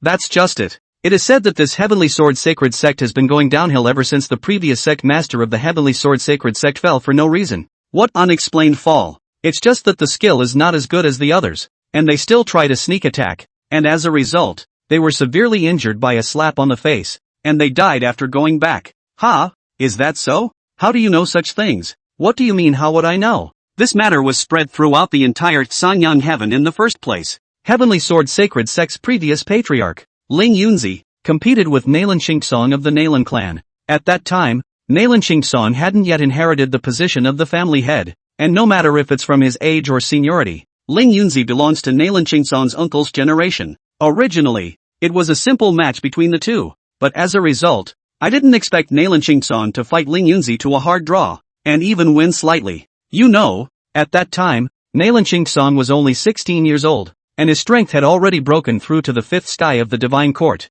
Ling Yunzi had been cultivating for 60 years, but in the end, he couldn't compare to a 16-year-old child. This you say can be tolerated? As a result, Ling Yunzi immediately shattered his Dao heart straight away, and the moment he struck, it was a killing move that went straight for Nalan Song's head. Hearing this, the person next to him couldn't help but ask after him, and then, what about Nalan Song? The crowd immediately looked at him as if he were a little cutie, looking at him as if he were a cutie. The former also reacted suddenly. How is Nalan Song? Then of course, he lived well, and is still the patriarch of the Nalan family, the true number one powerhouse of the Sanyang heaven. Chapter 241 Ripening of the Dao Fruit. White glanced at the cutie just now. Then the man continued to preach. Later, everyone present didn't react when Ling Yunzi suddenly struck out, as no one would have expected Ling Yunzi to suddenly strike out at a junior. Fortunately, at that time, the Nalan clan's second elder, Nalan Jie, reacted and forcefully activated a secret technique to hard block Ling Yunzi's killing move.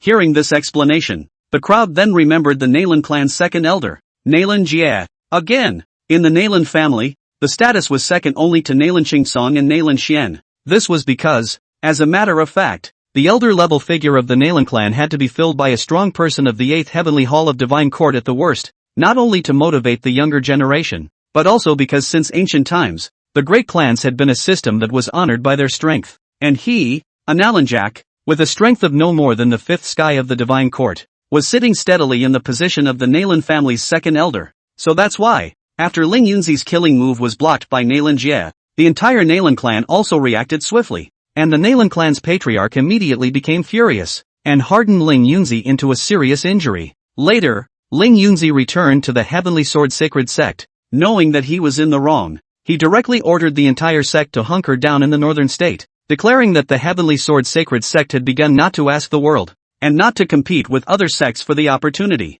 then directly died, and the Heavenly Sword Sacred Sect this closed, is a full 30 years. 30 years have passed, Nalan Song and Mokshintian are each in charge of their own forces, and the decadence of the Heavenly Sword Sacred Sect is becoming more and more obvious, with only so few disciples recruited each year. Nalan Song and Mokshintian have both stepped into the questioning realm, and as for the current Heavenly Sword Sacred Sect's patriarch, his strength is only the 9th sky of the Divine Court, and he's still some distance away from even the questioning realm. Hearing this, some cultivators had a look of understanding on their faces. That means if the scale of this relic wasn't too huge, this Heavenly Sword Saint sect wouldn't even dare to show its face. Che, I thought that it was really as the world rumored. The Sanyang Heavenly Clan has one dynasty and one sword clan, but it turns out that this Heavenly Sword Sacred Clan is so trashy. Shu, don't be so loud. Didn't you just see that Heavenly Sword Sacred Sect's Ling Shu Zi? It's Nalan Xian and Venerable Violet Thunder who are all afraid of him for a single point. If we annoy him, people will directly slaughter us like chopping up vegetables. Hearing these words, the cultivator who had just screamed that the Heavenly Sword Sacred Sect was trash immediately closed his mouth before lowering his head, and his face was also filled with remorse. A thin camel is bigger than a horse. This Heavenly Sword Sacred Sect was not something they could mess with even if it was declining. As a result, the originally noisy crowd instantly became much quieter. After waiting like this for about half a day, you see the pool, out of the water. The moment these words came out, it was as if a bomb had been dropped in the crowd, and the crowd instantly stirred. The crowd gazed at the pool, only to see that in that pool, I do not know when has begun to have clear water began to flow out. As the clear water flowed, the desolate way tree began to sway, and a tantalizing fragrance emanated from it, surging out into the surroundings. Hiss! The crowd simply inhaled a mouthful of it, and felt that the spiritual energy within their bodies instantly skyrocketed by several points, and the wounds that had originally been eroded by the desolation taboo that this desolate way itself carried were also rapidly healing up. Gulp! Feeling the changes coming from within their bodies, all of them could not help but swallow hard. Just a sniff is so beneficial. It was unbelievable what kind of changes would occur if the entire Dao fruit was swallowed. However, the crowd also forced themselves to hold back the fire within themselves, and then turned their gazes above the figures located on the two chi clouds. Those two, they're the stars of the show today, and with the eyes of the crowd watching, Nayland Xian and Venerable Violet Thunder both opened their eyes at the same time as well. The big battle. It's on. Chapter 242. Boom dash. Along with the awakening of Nayland Xian and Venerable Violet Thunder, the two originally entrenched G-clouds were also released with a bang, and a terrifying pressure swept out into the surroundings. Roar! The purple thunder snake roared up to the sky, then broke away from the G-cloud and sped straight towards Nayland Xian. Obviously, Venerable Purple Thunder didn't even want to say the opening courtesy and intended to go straight for it. Click, click, click, and the G-cloud where Nayland Xian's feet were also emitted a burst of sound of interlocking crystals. Immediately afterward, a crystal palm the size of 100 feet poked out from the gas cloud, aiming at the thunder snake and slapping it straight down. Boom! The two collided, and a terrifying wave of air instantly swept out. The frightened crowd present hurriedly urged their spiritual energy to build up their defenses, but their gazes were also fixed dead on the center of the battle. The purple thunder snake and the crystal palm fought with each other. Neither one could help the other, but the people present are clear. These two people did not show killing moves, equivalent to just simply test the opposite side, like the duel between their strong, a little careless, is a full plate of loss. But this situation didn't last long, because the moment the Desolate Way fruit ripened was the moment when victory was truly decided. Some secret temple, deep underground. The ancient walls were full of traces of corrosion by the years, and the mottled stone doors were also covered with dense lines, appearing incomparably mysterious and vicissitudes. At the center of the stone door, countless lines converged there, forming a skeleton-like stone seal. Is this it? In the darkness, countless black smoke coalesced, and then a figure whose entire body was shrouded under a black robe slowly emerged. He looked out of place in his surroundings simply by standing there, only to see him slowly raise his sleeve robe, revealing a finger full of pitch-black lines, and then gently touching on top of the stone seal. Knock! In an instant, the stone door shook violently, and on top of it, countless lines suddenly erupted with a terrifying desolate aura, which then turned into a torrent to impact his fingers. Thumbs up! With a puff of black smoke rising, the black-robed figure slowly retracted his finger that had a crack appearing. Such a dense desolate chi. No wonder my father didn't get detected when he entered this Tao Institute. So it turns out that he placed most of the desolate chi here. A snort fell from his mouth before the black mist wrapped around him once more and swallowed him up. Continue as planned. After it disappeared, a silhouette that always had its head hung low beside it also slowly appeared. It was none other than Ling Suzi of the Heavenly Sword Sacred Sect. Ling Suzi looked at the massive stone door, and a dark pattern slowly emerged from the depths of his eyes.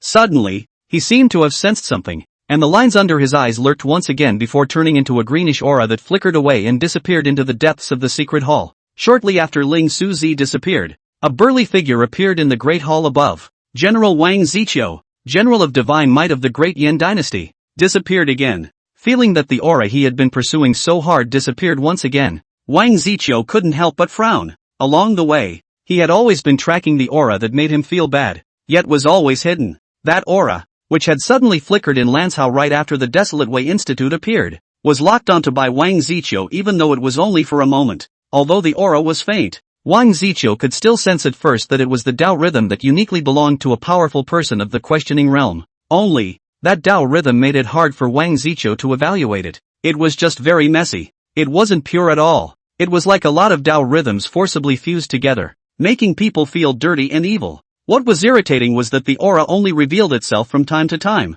and every time it was like it was taking Wang Ziqiu around in circles, which made Wang Ziqiu feel really annoyed. His grandmother. What a turnoff. Wang Ziqiu scratched his head, and with a flickering figure, he intended to leave this place. But in the next moment, his gaze was stunned. Chapter 243, Meeting Wang Ziqiu. Inside the hall, Wang Ziqiu gazed ahead with a somewhat dazed gaze, because on a stone pillar in front of Wang Ziqiu, cyan light gradually converged, and space was slowly torn apart, forming a passage that allowed two people to pass through. Space teleportation? Wang Ziqiu was a bit surprised. Although after reaching their kind of realm, they were indeed able to tear through space and perform spatial teleportation within a certain range, but according to the sense he detected, there were only two scents of the divine court realm within the spatial passage. Or rather, one was a half-step god court. The only thing that could explain it would be that they were carrying space teleportation scrolls or something like that. Which big family's son is so arrogant that he uses a spatial teleportation scroll to catch the road?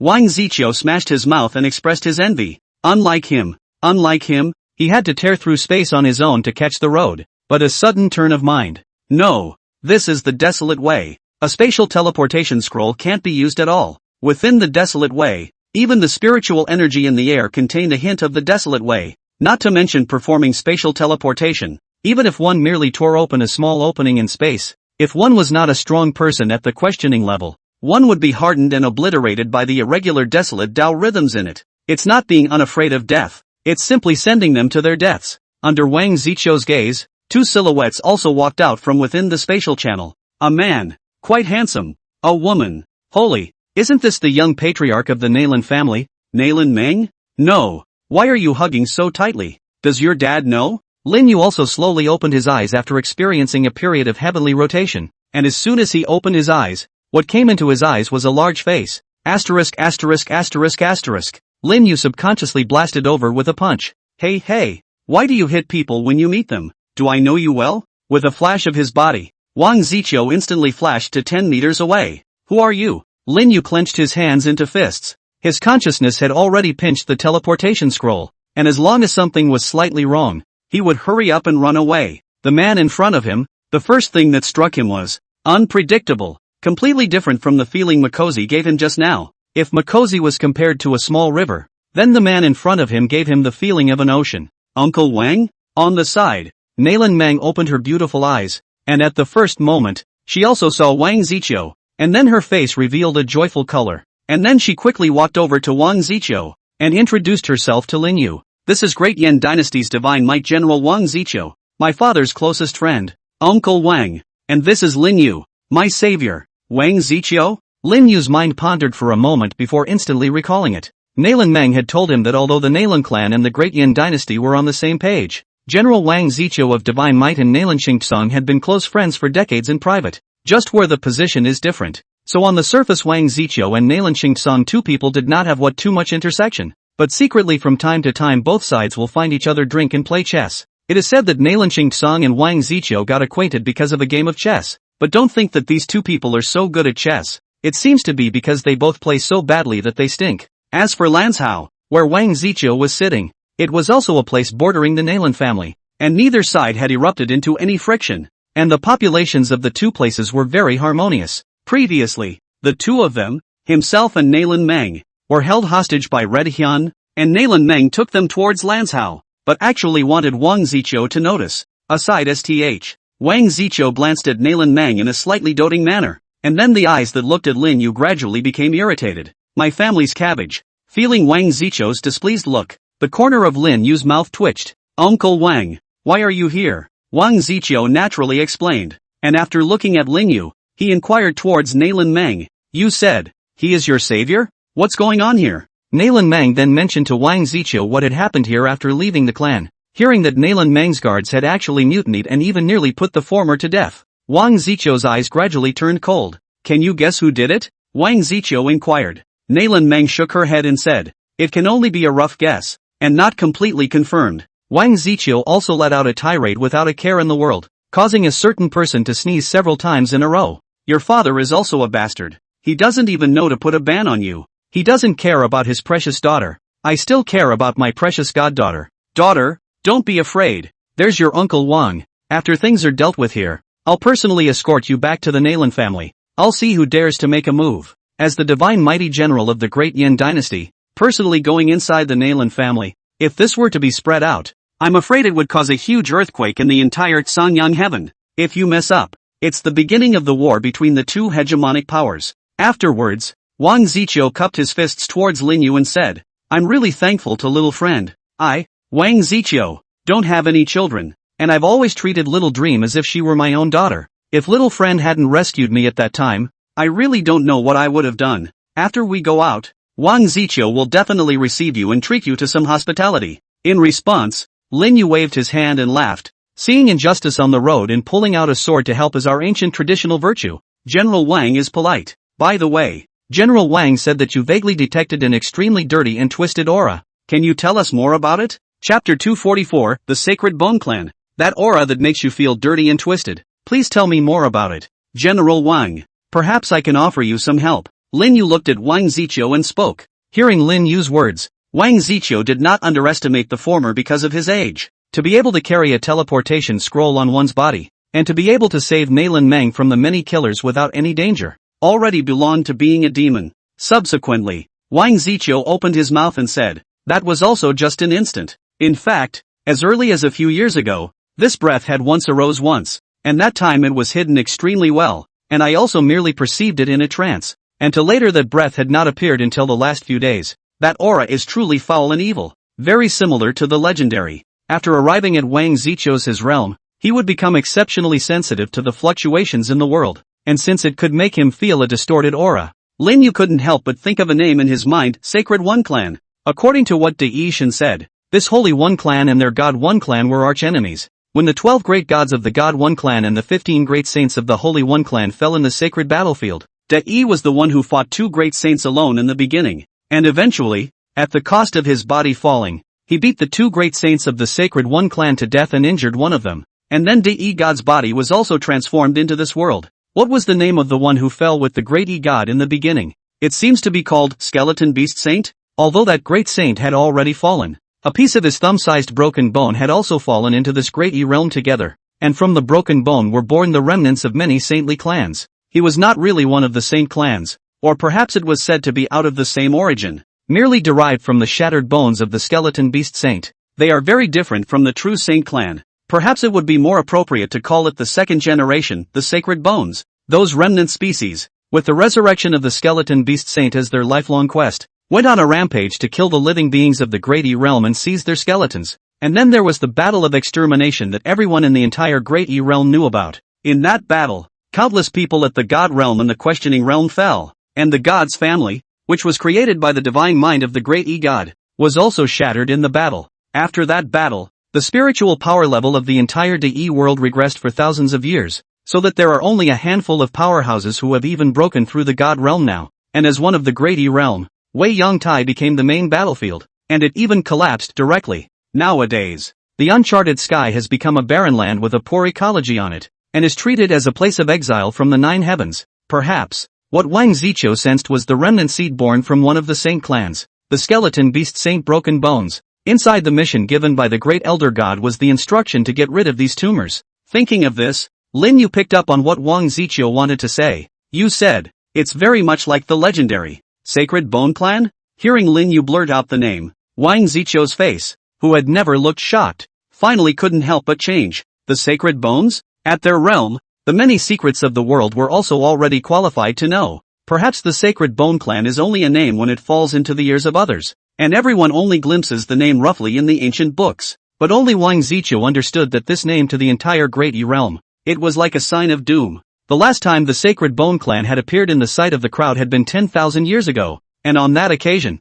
he had unleashed a great war of extermination, and close to 70% of the living beings in the entire Great Yi realm had their lives wiped out. That battle ended with the defeat of the Sacred Bone race. However, the living beings within the clan were not completely annihilated, but rather, they were hidden, and even the strongest of the past searched the entire heavens and earth, but it was difficult to trace their traces. Now, after 10,000 years of silence, traces of the Sacred Bone race had unexpectedly appeared again. Can it be that? Is it going to be another battle of extermination from 10,000 years ago? After 10,000 years of cultivation, to what extent has the strength of this Sacred Bone race been restored? Can they, the Great Yi realm, still be like they were 10,000 years ago? Resist another extermination by the Sacred Bone Clan? Chapter 245 Obstruction. Phew! Wang Ziqiu exhaled a deep, cloudy breath. This matter must be reported to the 9 Heavens Divine Hall as soon as possible. Otherwise the consequences are unimaginable. On the side, Nalan Meng was originally in the clouds when she heard the conversation between Lin Yu and Wang Ziqiu, because at her realm, she didn't know the seriousness of it, but once she heard that the situation was so serious that she had to report it to the 9 Heavens Divine Hall, her face was also covered with shock. The 9 Heavenly Temples, as the name suggests, is also the place of the 9 heavenly liaisons of the Great Yi realm, and can also be said to be the existence of the top of the pyramid of the Great Yi realm. It doesn't belong to any power, and only those who are strong in the questioning realm can join it, and it represents the gathering place of the most top power in the Great Yi realm. The 9 Heavens Divine Hall exchanges one of the 9 heavens every 3 years to reign, except, of course, for the unseen heavens. The one who was in charge of the Divine Hall back then was honored as the Divine Hall Deacon, responsible for presiding over many matters in the 9 Heavens Divine Hall. Every time the 9 Heavens Divine Hall opened, it was almost always a big event that could affect the direction of the entire Great Yi realm's living beings. Let's split up. I'll go and report this matter to the Nine Heavens Divine Hall. You guys go after where this aura is first. Try to stay as far away as possible. And let me know if there's any situation in time. Wang Ziqiu grabbed the air in the void, and a ripple about the size of a fingernail cap appeared in his hand. After handing it over to Lin Yu, Wang Ziqiu took out a Qiankuan bag from his sleeve robe. This is my Qiankuan pouch. The taboo has been lifted by me, and there are some defense spell formations and sound transmission props inside. I'm giving it to you, little friend. It's not too late. Let's go our separate ways first. As soon as the words fell, Wang Ziqiu's figure flashed out and disappeared into the sky. Seeing this, Lin Yu's eyes narrowed slightly as he spoke. Let's not worry about these chances. Let's first follow what General Wang said. Find out this group of tumors. Aha! Nailan Meng nodded. Without finding out the tumor, even if you get the chance, it's questionable whether you can bring it out in peace. Do we need to go inform the others? Upon hearing this, Lin Yu shook his head. Avoid alerting the snakes. The more people know about it, the more time this group of vipers will have to make extra preparations. Let's get started before it's too late. Shoo shoo shoo. Wang Ziqiu's face was grave as he continuously tore through the void and used void teleportation to rush. In fact, he had no choice but to hand the matter over to the Lin Yu duo, in order to avoid alerting the snakes. And that aura, even if someone from the Nine Heavens of the Divine Court came, they wouldn't be able to catch it. Thinking about it, Lin Yu was the most suitable talent, whether or not he knew the secret stories of the Great Yi realm. Finally, after close to 10 minutes of rushing, Wang Ziqiu appeared at the exit location of the Dao Institute. His grandmother, this Dao Master of Desolation, is also a talent, having nothing to do with setting up a taboo on the entire Dao Institute, causing me to have to run so far to the exit in order to link the space outside. After silently comparing a middle finger in his heart towards the Lord of the Desolate Way, Wang Ziqiu pinched the FA seal in his hand, transforming it into a message that shattered the void and transmitted towards the outside of the Dao Institute. That's steady. Wang Ziqiu whirled around and then intended to turn around and go back to the Nailan Meng and Lin Yu duo. Snap! However, the moment he had just turned around, a palm covered in pitch black lines poked out from the void, then crushed the message sent by Wang Ziqiu with a hand. Immediately after that, a black-robed figure slowly stepped out of the void. Seeing the black-robed figure that appeared in the void, Wang Ziqiu's gaze slightly condensed and his heart screamed that it was not good. It seems, the conversation between himself and Lin Yu was seen by him. Just how did he find out? I clearly perceived no aura of him in the surroundings. Suddenly, Wang Ziqiu's gaze froze. No, in addition to the two of them, him and Lin Yu, there was another aura at the scene. The aura of Ling Suzi of the Heavenly Sword Sacred Sect fluctuated. Asterisk asterisk asterisk asterisk. Anger welled up on Wang Ziqiu's face. Boom dash. Instantly, a terrifying aura emanated from within his body, causing space to tremble. In the center of its brow, 3 reddish-gold leaf-like patterns appeared and disappeared. A terrifying aura slowly coalesced behind it, eventually transforming into an ancient army silhouette of millions of people. War horses, lances, shields, golden drums, all of them, each shadow face is clearly visible, just like a real life. They were standing by, ready to charge out at any time. The rhythm of the way of the war army. In response, the figure under the black robe in the distance also fell into slight dismay. Obviously he hadn't expected this Wang Ziqiu to have reached today's realm. Soon, however, he also slowly raised both of his palms, and then slapped them fiercely in front of his chest.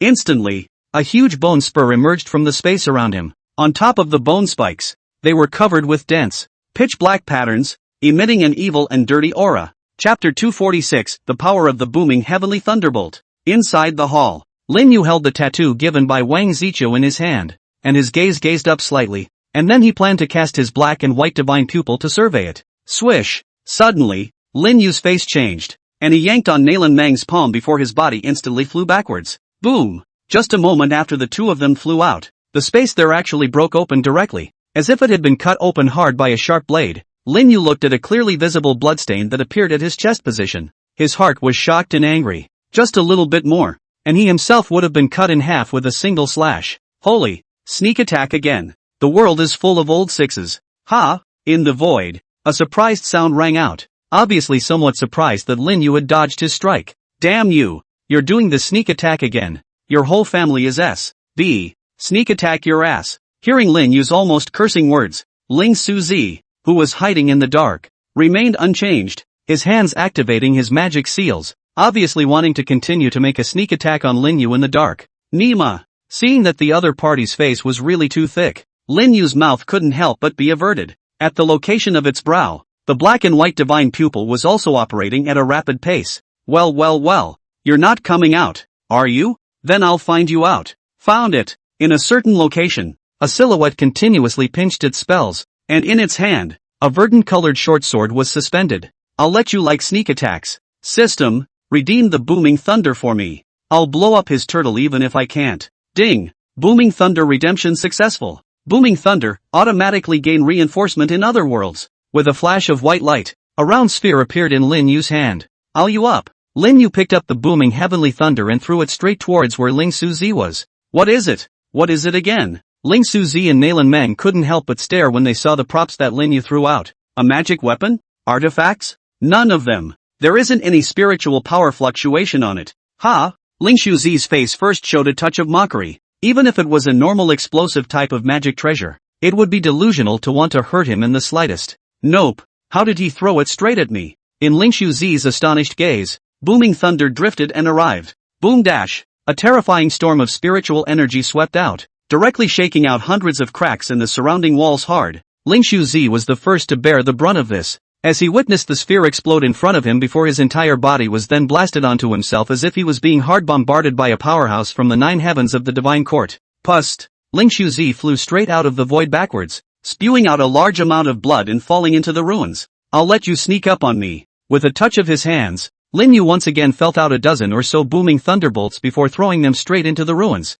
Boom dash! Boom dash! Boom dash! Accompanied by a dozen or so loud booms afterward, the ruins were directly flattened, smashing out a huge deep pit. Ling Shuzi lay in a bloody mess in which he groaned in pain. He could never have imagined that he would end up in such a situation. What was that thing? Why can you throw a dozen at a time? Isn't that open? With difficulty, he tried to move his body, but looking down, his hands and feet had disappeared in the impact just now. Pathetic. Ling Xiuzi's gaze gradually became mesmerized. I didn't expect I would die such a stifling and outrageous death. Ling Xiuzi gazed towards the north from afar and spoke out with difficulty. Patriarch, failing to fulfill your long-cherished wish, Ling Xiuzi is ashamed. As the words fell, Ling Xiuzi's pupils dilated, and he actually directly lost his life. Lin Yu stood in the distance, his black and white divine pupils constantly scanning over Ling Xiuzi's body. Dead? Seeing that the other party was completely lifeless, Lin Yu finally breathed a sigh of relief. Then his heart ached again. $1 million for a booming thunderbolt. A wave went down and took out over 10 million of his reputation value. This stuff was all he'd worked so hard to accumulate on the blue planet. Must find a way to earn some prestige, or else eat old money. This who can top it. Suddenly, the origin of God in Lin Yu's divine sea trembled violently, and Lin Yu subconsciously executed his black and white divine pupil to build a barrier in front of himself. Thumbs up. Just a moment after the barrier was unfolded, a burst of black smoke suddenly rose from it. Lin Yu's pupil shrunk slightly, because on the barrier, a pitch-black pattern had been stained at some point. That look was the same as what Prince Zicho had taught him. Chapter 247, Heavenly Sword Sacred Sect. Rumble dash. The millions of battle group silhouettes let out a dull roar, and then would charge straight towards the black-robed figure with a thunderous momentum. The battle intent covered the sky, causing space to constantly crumble. Under this strike, even if a powerhouse of the 9th Heavenly Hall of Divine Court fell into it, they would be hard crushed into flying dust by that majestic battle intent. Oh, and not far away, underneath the black robe, the figure let out an extremely unpleasant whimpering sound from his throat. Immediately, the bone spikes around him skyrocketed, swelling to millions of feet in just a few breaths. Each bone spur was covered with pitch-black lines, emitting an indescribably evil intent. Phew! As soon as the bone spikes were completed, they broke through the void and appeared above Wang Zicho's head, directly meeting the million battle group's shadow. Rumble dash. The entire heaven and earth seemed to have instantly grayed out, and the people in the entire desolate way house sensed that the earth shook violently, as if it could not withstand some kind of force and was going to crumble in general. What's going on? The center of the Way of the Wastes. At this time, the battlefield had also entered a white-hot stage, and Venerable Purple Thunder and Nalan Xian had already begun to gradually use some of their divine abilities to fight against each other. While everyone was watching, a sudden tremor made everyone look puzzled. After the Venerable Violet Thunder and Nalan Xian duo exchanged another exchange of blows, they also stopped in unison. All of their gazes were looking out. In their perceptions, it seemed that an unusually powerful fluctuation of spiritual energy had just appeared. and there was even a trace of Tao rhythms flowing out. What's going on? Is it hard to believe that there are still strong people of the questioning realm in this Tao Institute? And this rich aura of battle intent? Could it be Wang Ziqiu? Is he fighting someone? Although the two were filled with doubts in their hearts. At the moment, the Desolate Way fruit was ripening, so they simply couldn't spare the time to go and check it out. We have to split the difference as soon as possible, or the situation will not be favorable for me. Both of them thought of this in their hearts, so they no longer held back. Swish, swish, with two rays of light rising into the air, two enormous phantoms also appeared in the center of the Tao Institute. Immediately, amidst the shocked gazes of the crowd, the two Dharma phases collided with each other. At this moment, the two were no longer holding back, and they had each activated their strongest divine court phantasms to fight. North State. This place is the northernmost area of Tsangyang Heaven, which is covered by ice and snow all year round, and the temperature is extremely low, so it is rarely visited by people all year round. The main reason was because the ice-based spiritual energy present in the heaven and earth here caused headaches for cultivators who had just entered this place. And if they weren't careful, they would be injured by the ice-based spiritual energy. Although it was not as rich as the spiritual energy of the other great states of the Tsangyang Heaven, this northern state was rich in a mineral called ice crystal stone, which was greatly beneficial to the many cultivators who practiced the ice avatar. Because there is ice crystal stone this mineral, so the northern state of the land, all kinds of forces are also intricate, disjointed, but among the many forces, the most dazzling, naturally, is known as a clan, a dynasty, a sword clan where one of the sword clan, Heavenly Sword Sacred Sect, located in the center of the northern state, its entire clan address as a whole is like a huge long sword plunging straight into the earth. It is said that the Heavenly Sword Sacred Sect is a force that has existed since ancient times, only because of the world-ending war 10,000 years ago, resulting in a break in the clan's heritage. Since then, it has declined and has been replaced by the Nalan family and the Great Yin dynasty, which have been in existence for only 1,000 years. The Heavenly Sword Sacred Sect had always stayed out of the world, not competing with many forces for opportunities, and the only source of contact with the outside world was the crystal stones levied from all over the world for trading. Heavenly Sword Palace. A huge altar stood in the center, and on top of the altar, it was filled with densely packed dead bones. Thousands of cultivators wearing the costumes of the Heavenly Sword Sacred Sect sat cross-legged. All of them were slim, and one skeleton exposed under their epidermis could even be vaguely seen. On their faces, they were covered with dense evil lines that looked horrifying, and at this moment, their gazes were fiery as they looked toward the very top of the altar. There is the existence that will soon lead their holy sect to recovery? Contemporary patriarch of the Heavenly Sword Sacred Sect, Ling Xiaozi. Chapter 248 Ling Xiaozi. Above the altar, Ling Xiaozi was around 40-something years old, and always had a smile at the corner of his mouth. Unlike other bone-thin disciples, Ling Xiaozi's body shape was exactly the same as a normal person's. Phew! Suddenly, a message fell in that penetrated space and landed in Ling Xiaozi's hands.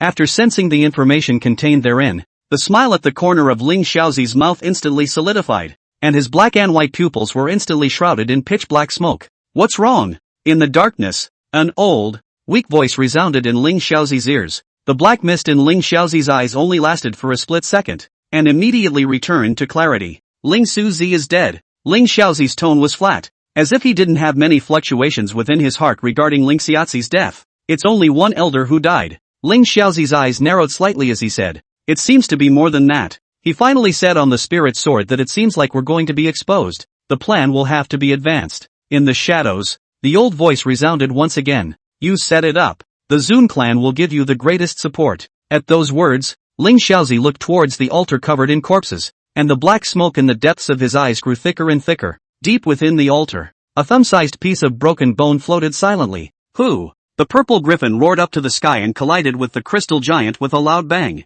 Immediately afterward, the space collapsed, and a huge shockwave instantly lifted the cultivators who were close by hard off the ground. The barrier coalesced by the combined efforts of the crowd was also emitting huge ripples and shaking. The aftermath of the battle is too strong. The barrier won't last much longer. The Dao fruit will soon ripen. In the center of the pool, a crystal-clear fruit began to condense on top of the Desolate Way tree, swaying left and right following the aftermath. After another half a quarter of an hour, a refreshing fragrance emanated from above the Dao fruit. The fruit of the Desolate Way, officially ripe. Charge, take the Dao fruit. Under the seductive fragrance of the Dao fruit, the crowd present could no longer hold back their inner desires. Their eyes became mesmerized and fiery, and they actually directly broke through the barrier, then rushed towards the Dao fruit. Rumble dash, rumble dash. Immediately, Countless spiritual energy fluctuations swept out. I don't know what to do. Seeing the crowd scrambling towards the desolate Wei fruit, Venerable Purple Thunder and Nailan Xian, who were at war,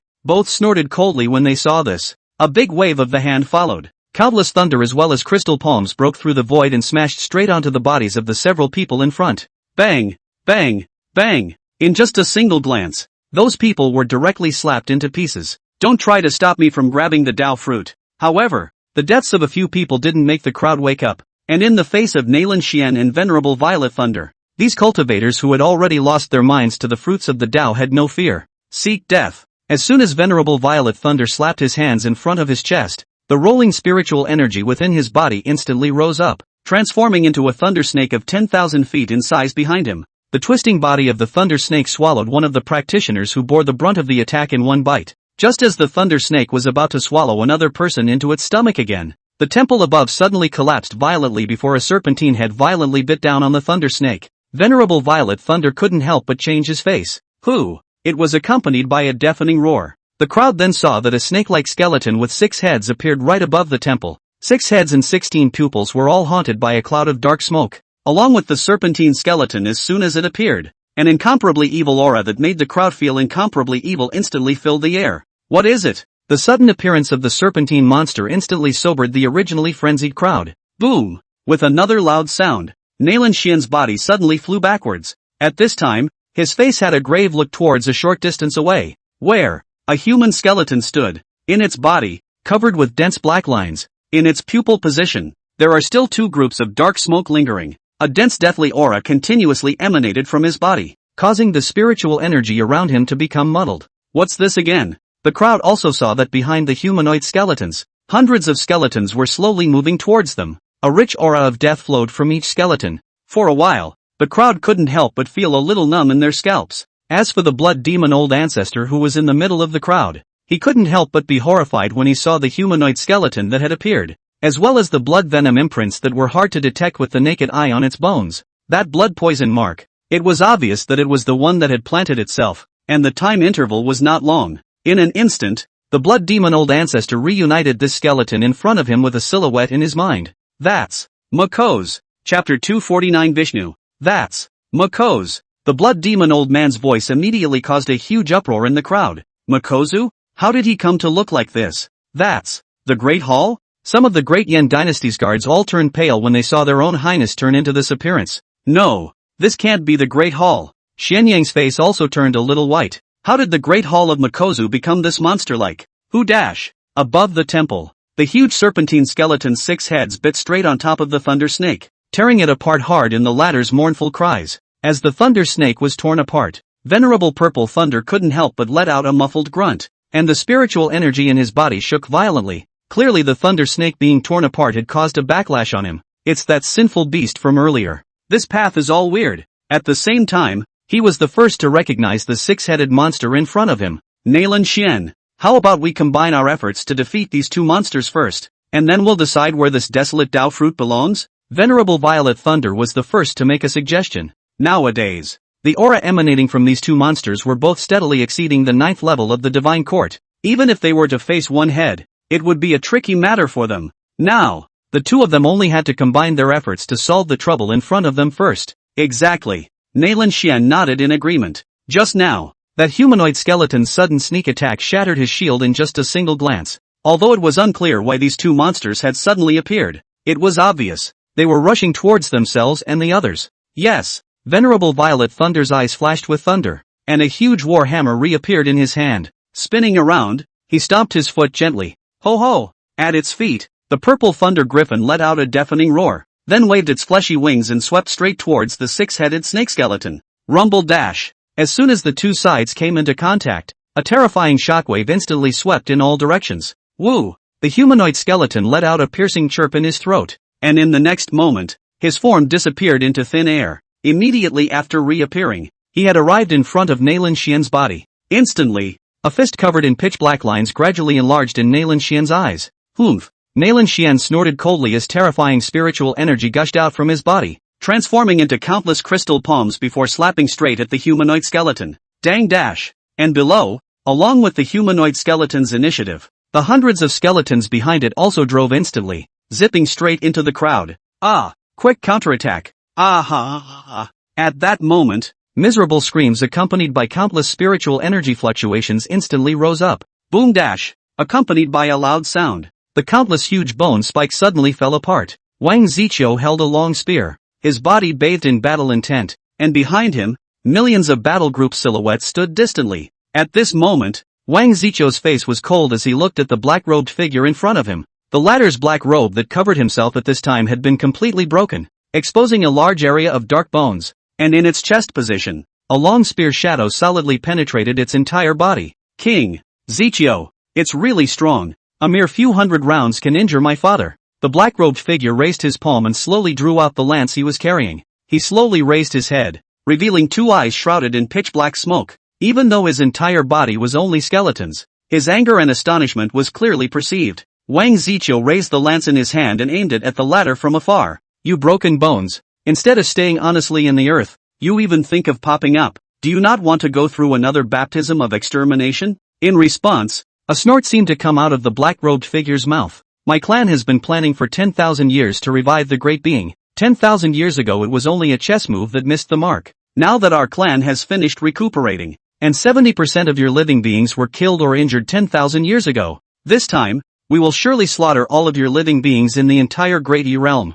At those words, Wang Ziqiu's pupils shrunk slightly. The reason he didn't rush to do it was because he wanted to gather more information from this sacred bone clan. But the information gathered today made his heart sink. How far has this sacred bone race recovered after 10,000 years of cultivation? If it was really the level of 10,000 years ago, then their Great E realm, they would really be in danger. As Wang Ziqiu's thoughts turned, above the black-robed figure in the distance, countless pitch-black lines began to wriggle violently as if they were about to revive. Countless pitch-black lines wriggled for a moment before merging into his body. The black-robed figure looked at Wang Ziqiu, and a morose voice issued from his throat. Since we've decided not to leave any survivors, there's no need to continue hiding. Killing a powerful person from the Great E realm today will be of great benefit to our clan. A terrifying aura continuously emanated from within the black-robed figure's body. Wang Ziqiu, your strength is also already comparable to that of our clan's great sacred exalt, and you are qualified to know the title of my father. This is the 9th Hall Master of the Sacred Bone Clan.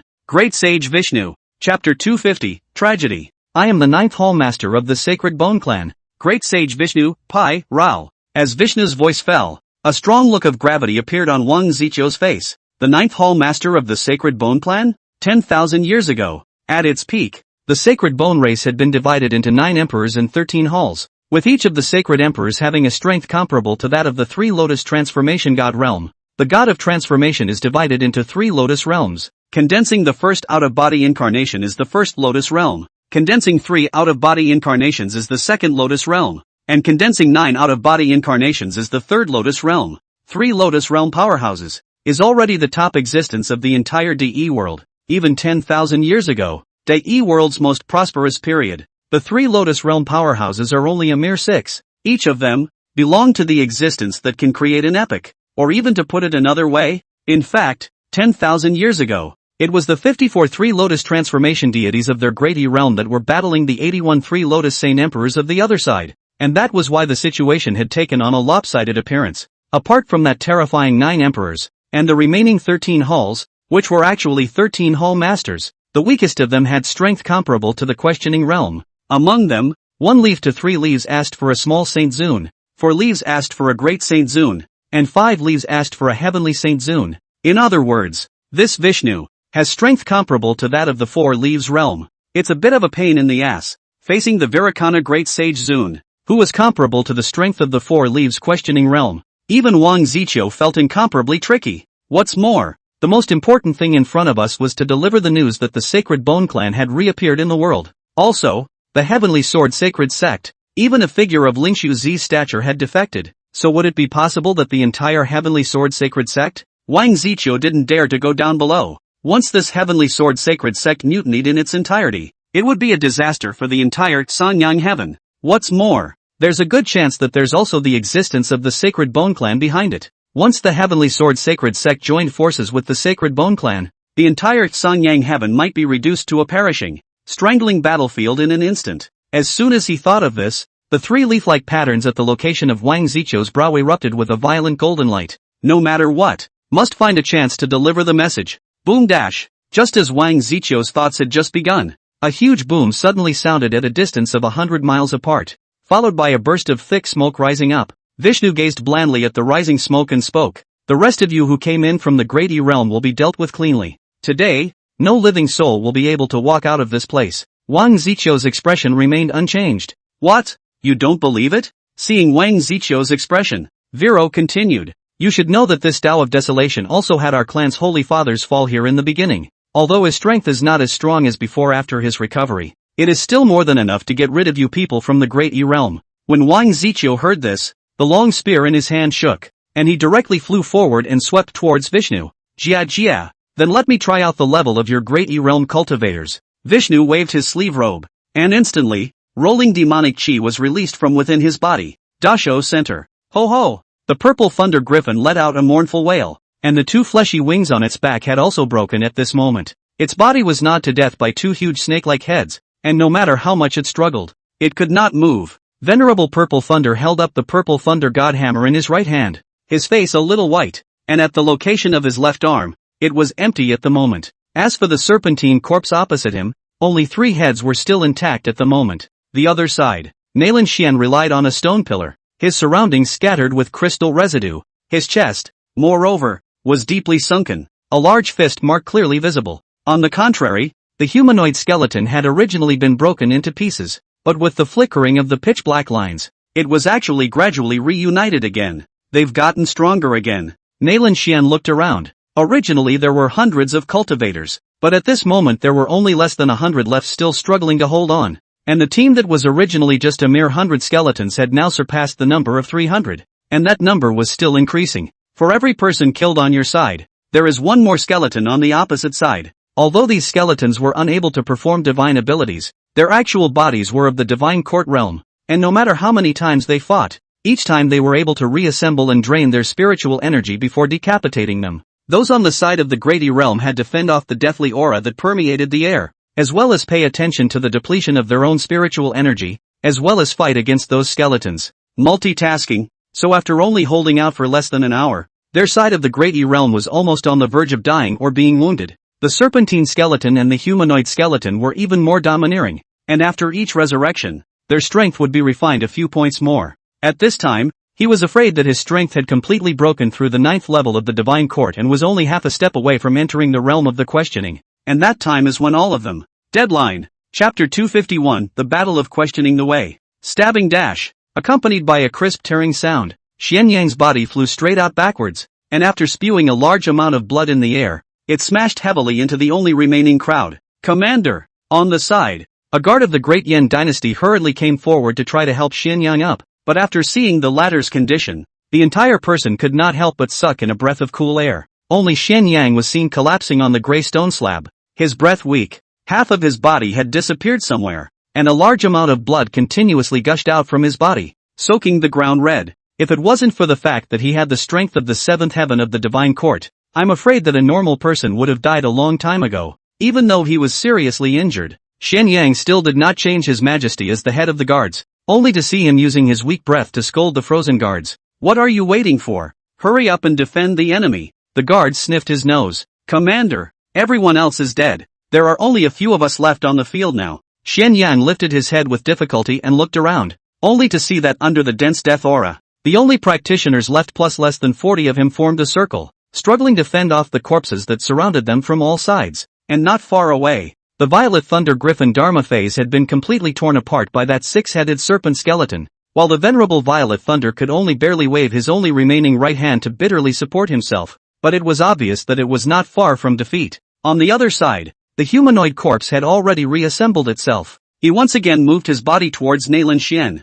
who was sitting paralyzed on the ground. It's over. Xian Yang's eyes were tightly closed. Even Nalan Xian and Venerable Purple Thunder were afraid that they would fall here today. There is no hope. Is that it? Xian Yang's vision gradually became blurry, and the vitality in his body became weaker and weaker. Boom dash! Right at this moment, an earth-shattering roar resounded within the hall, and Xian Yang's pupils, which had originally spread somewhat, actually gradually contracted, along with the 2 silhouettes appearing above the temple. Immediately afterward, an extremely arrogant voice resounded throughout the entire Dao Institute. Marred sand sculpture bones. Your Grandpa Lin is here. Shoo shoo shoo. With that, a dozen orb-like objects landed in a parabolic form from above in the pile of skeletons. Boom dash. Boom dash. Terrifying sound waves directly swept out, and countless skeletons were hardened and blown to smithereens. Buzz. Then, a short sword glowing with a verdant color flew out from the temple above, and stuck straight onto one of the heads of that serpentine skeleton. Before the many skeletons could react,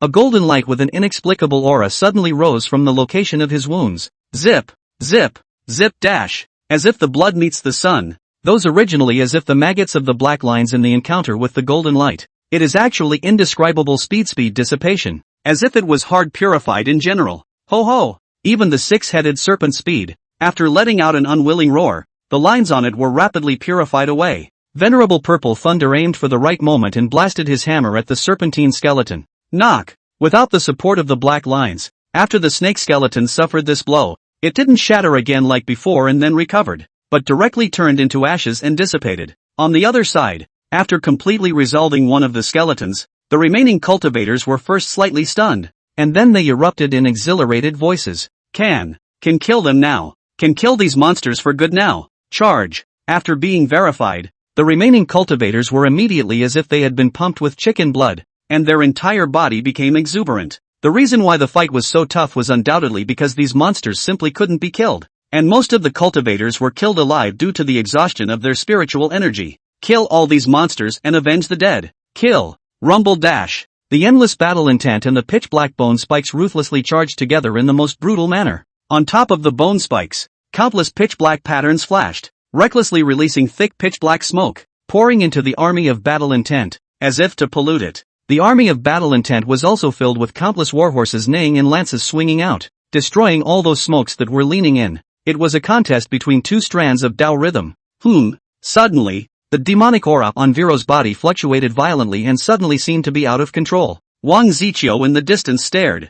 Good chance. And then countless battle intent quickly converged. But within a few breaths, a reddish golden lance containing nearly 10 million battle intent appeared behind him. On top of the red golden lance, engraved with lifelike ancient army patterns, at first glance, there were tens of millions of people. Way of battle intent exterminating sacred lance. Phew! With a wave of Wang Ziqiu's palm, the red golden lance that carried the way of battle broke through the void and stuck straight onto Vishnu's body. As an armed skeleton flew up, Vishnu actually tore through the void directly, then disappeared headfirst, and the countless demonic chi dissipated. The Battle of Wang Ziqiu wins. Chapter 252 Vishnu's Backhand. Bang! Somewhere in the depths of a secret hall, the void cracked open and Vishnu's body was revealed. Damn it! Why did my father's magic pattern disappear for no reason? Looking at his empty arms, even if he couldn't see his expression, he could feel Vishnu's gloomy look at the moment. I didn't expect that I, a great Saint Exalt, would be injured by a triple-leaf inquisitor of the great E-realm. General Wang Ziqiu of divine might is truly worthy of his name. At this moment, a trace of strong scorn rose in Vishnu's heart towards this genius who was known in the great E-realm. It is said that Nalan Qingsong of the Nalan clan is a few points more talented than Wang Ziqiu. All of these people will be an obstacle for our clan to take down the great E-realm in the future. There's no choice but to use this method. Vishnu looked at the large stone door in front of him, and at the location of his eyes, the dark smoke glowed scarlet. He then raised what was left of his palm and plunged it into his own torso with one hand, before pulling out a piece of skeletal debris roughly the size of a mere hair from within. Along with the piece of crumbs being pulled out, the demonic aura on Vishnu's body instantly plummeted. The crumbs took on a crimson color pattern and lay quietly in the palm of Vishnu's hand. There was no trace of spiritual power fluctuation on it, and I'm afraid that its ordinary appearance wouldn't attract attention if it was placed anywhere. But if you look closely, you'll see where that piece of crumbs was located. The spiritual energy of the heavens and earth in this place was as if it had encountered an extremely terrifying existence. It quickly fled, leaving a large vacuum. If Lin Yu were here, he might be able to guess through the DE divine origin within his divine sea. This piece of debris was split from the broken bones of the skeleton beast saint that had fallen into this world. It is also the birthright of the sacred bone clan. Skeleton beast saint's beast bone, an object from my lord to awaken thee. Vishnu flexed his fingers and the crumbs fell right on top of the stone door. Pust! Without any obstruction, it easily fell into the stone seal, and before the terrifying desolate way rhythm around them even had a chance to resist, it was directly wiped away by the crumbs. Click click click click dash. Subsequently, the large stone door quickly spread with densely packed spiderweb-like cracks. With a wave of Vishnu's sleeve robe, countless demonic chi instantly roared out from within his body. impacting straight onto the stone door. Boom dash! With a loud bang, the stone door collapsed, revealing the scene inside. Inside the stone door, what caught his eyes was the black skeleton standing at the very center. Seeing the black skeleton, the black smoke in Vishnu's eyes grew denser. He went inside the stone door and then placed the crushed bone slag where the heart of the black skeleton was. Pust! A cracking sound so small it was almost hard to hear with the naked ear rang out from within the black skeleton's torso. Immediately afterward, a stunningly beautiful cheek emerged from the heart region of the black skeleton. Only his cheeks, as beautiful as they were only half of his cheeks and the other was a bare, pitch-black skeleton. Above the skeleton, countless pitch-black lines covered it, half alive, half dead. Seeing those stunning cheeks, Vishnu's entire body couldn't help but get excited. Recovered. 10,000 years ago he was one of the 13 Hall Masters of the Sacred Bone Clan, Master of the 5th Hall, the Holy Emperor of Irisco. Boom dash! After a terrifying fluctuation of spiritual energy, a dozen skeletons were hardened and washed into ashes. The morale of the cultivators with only 40 people was so boosted that they didn't even care about their own injuries, and the spiritual energy and magic treasures on their bodies were desperately smashing towards those skeletons. These skeletons were all recovered from the deaths of Divine Court Realm cultivators in battle. However, it was unable to normally exert spiritual power itself, and could only fight through its body. After losing its reviving properties, it could be completely annihilated by transporting enough spiritual energy to attack its weak points. Swish! Along with the last ordinary skeleton turning into flying ash and dissipating, on the side of the Great E realm, there were only 30 surviving cultivators left on the entire field. This included the duo of Venerable Violet Thunder and Nalin Xian. On the other side, only the humanoid skeleton remained. At this moment, he was also no longer as terrifying as he was earlier, but was instead being pinched by Nalin Xian and Venerable Violet Thunder against each other. Boom dash! After receiving a combined strike from Nalin Xian and Violet Thunder, Venerable One hard, the latter also finally couldn't support himself. There was a whimpering sound in his throat before he dissipated with a direct thud. Thus, 2 Saint Bone Race's Saint Sovereigns had fallen. The battle is over though. But at this moment, everyone's attention was staring straight at the 2 silhouettes located on the pool platform. If it wasn't for them, all the people present would have died long ago. Along with the dissipation of the dense deathly aura, the faces of those 2 silhouettes were revealed to the crowd's line of sight. Chapter 253, Goodwill from Nalin Xian and Venerable Violet Thunder. Dreamer. When the dense deathly aura dissipated, waiting for Nalin Xian to see the girl's face clearly, even with his mind, he couldn't help but be a little shocked out loud. Swish! In the next second, Nalin Xian's figure appeared in front of Nalin Meng. His gaze was fixed on Nalin Meng, carefully sizing up the latter. Menger, why are you here? At this moment, the crowd present then realized that the unbelievably beautiful young girl in front of them was actually the young patriarch of the Nalin family,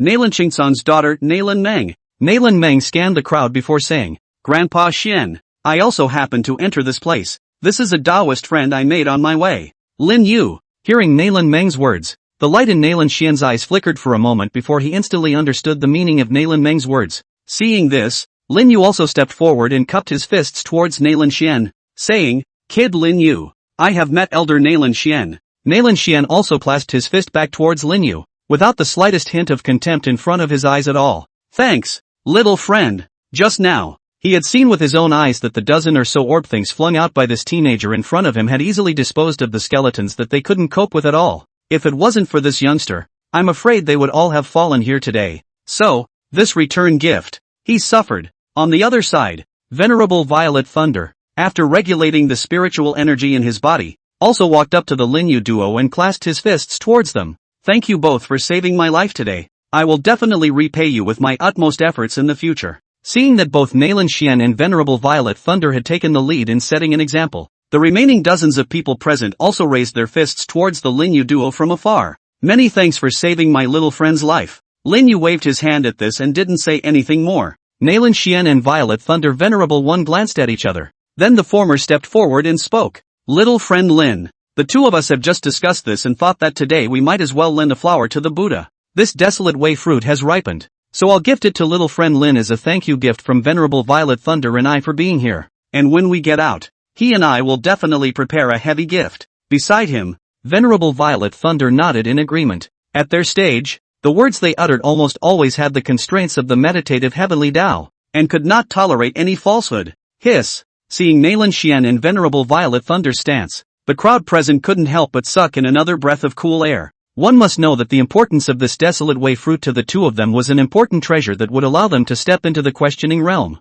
Just a short while ago, they were still fighting over this and other treasures, but now, they were actually agreeing to gift this item to a teenager at the same time. But on second thought, it seemed that there was no treasure that could compare to this desolate way fruit right now. For a while, the crowd felt envious and at the same time took it for granted. But, Lin Yu's face didn't show any joy at this, but he was even a bit confused. He hadn't heard of the so-called desolate way fruit, and he hadn't been digging up lotus platforms, peach trees, or anything else to get to this way fruit. To be honest, I was running towards your old ancestors' chances, your Grady realm's self-derived chances. Lin Yu is really a bit, can't see it. Thinking of this, Lin Yu waved his hand and said, "Two seniors, the kid has no intention of taking the two of you's chances, and the kid's path of cultivation doesn't go well with this Dao fruit, so I'd like to thank the two seniors here first. If the two seniors feel truly indebted, why don't you let the kid come to your mansion and pick out a few treasures for himself at that time?" Lin Yu's words were actually a different way of thinking.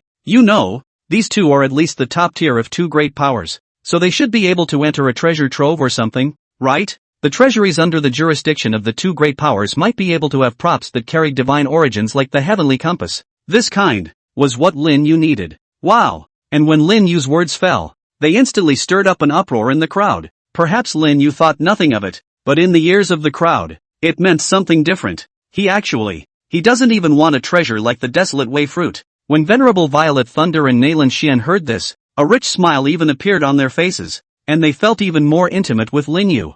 Venerable Violet Thunder even said freely, "You can enter the treasure trove of my great Yan dynasty as you please, and you can pick and choose as you please at that time." As the great supplier of the great Yan dynasty, his status was transcendent, even second only to Mokshentian's status in the great Yan dynasty. With just a word from him, Mokshentian would also sell him this face, and Nayland Xian, not to mention, the Nayland family's grand patriarch, whose main duty is to be in charge of the secret key to the Nayland treasure trove. Seeing this, Lin Yu heatedly smiled towards the two of them and said, "Then, the kid would like to thank you two seniors here." Well said. We're the ones who should be thanking young friend Lin for his fulfillment. The kindness that Nayland Xian and Venerable Violet Thunder exuded towards Lin Yu was evident to all. The hearts of the people present had already vaguely guessed. After Lin Yu went out, I'm afraid that he would be the character with the most background in the entire Sanyang heaven. The younger generation of Kuramochi. It's going to change. Chapter 254, Planning to Leave the Ruins. Then this desolate way fruit. Nayland Xian and Venerable Violet Thunder glanced at each other,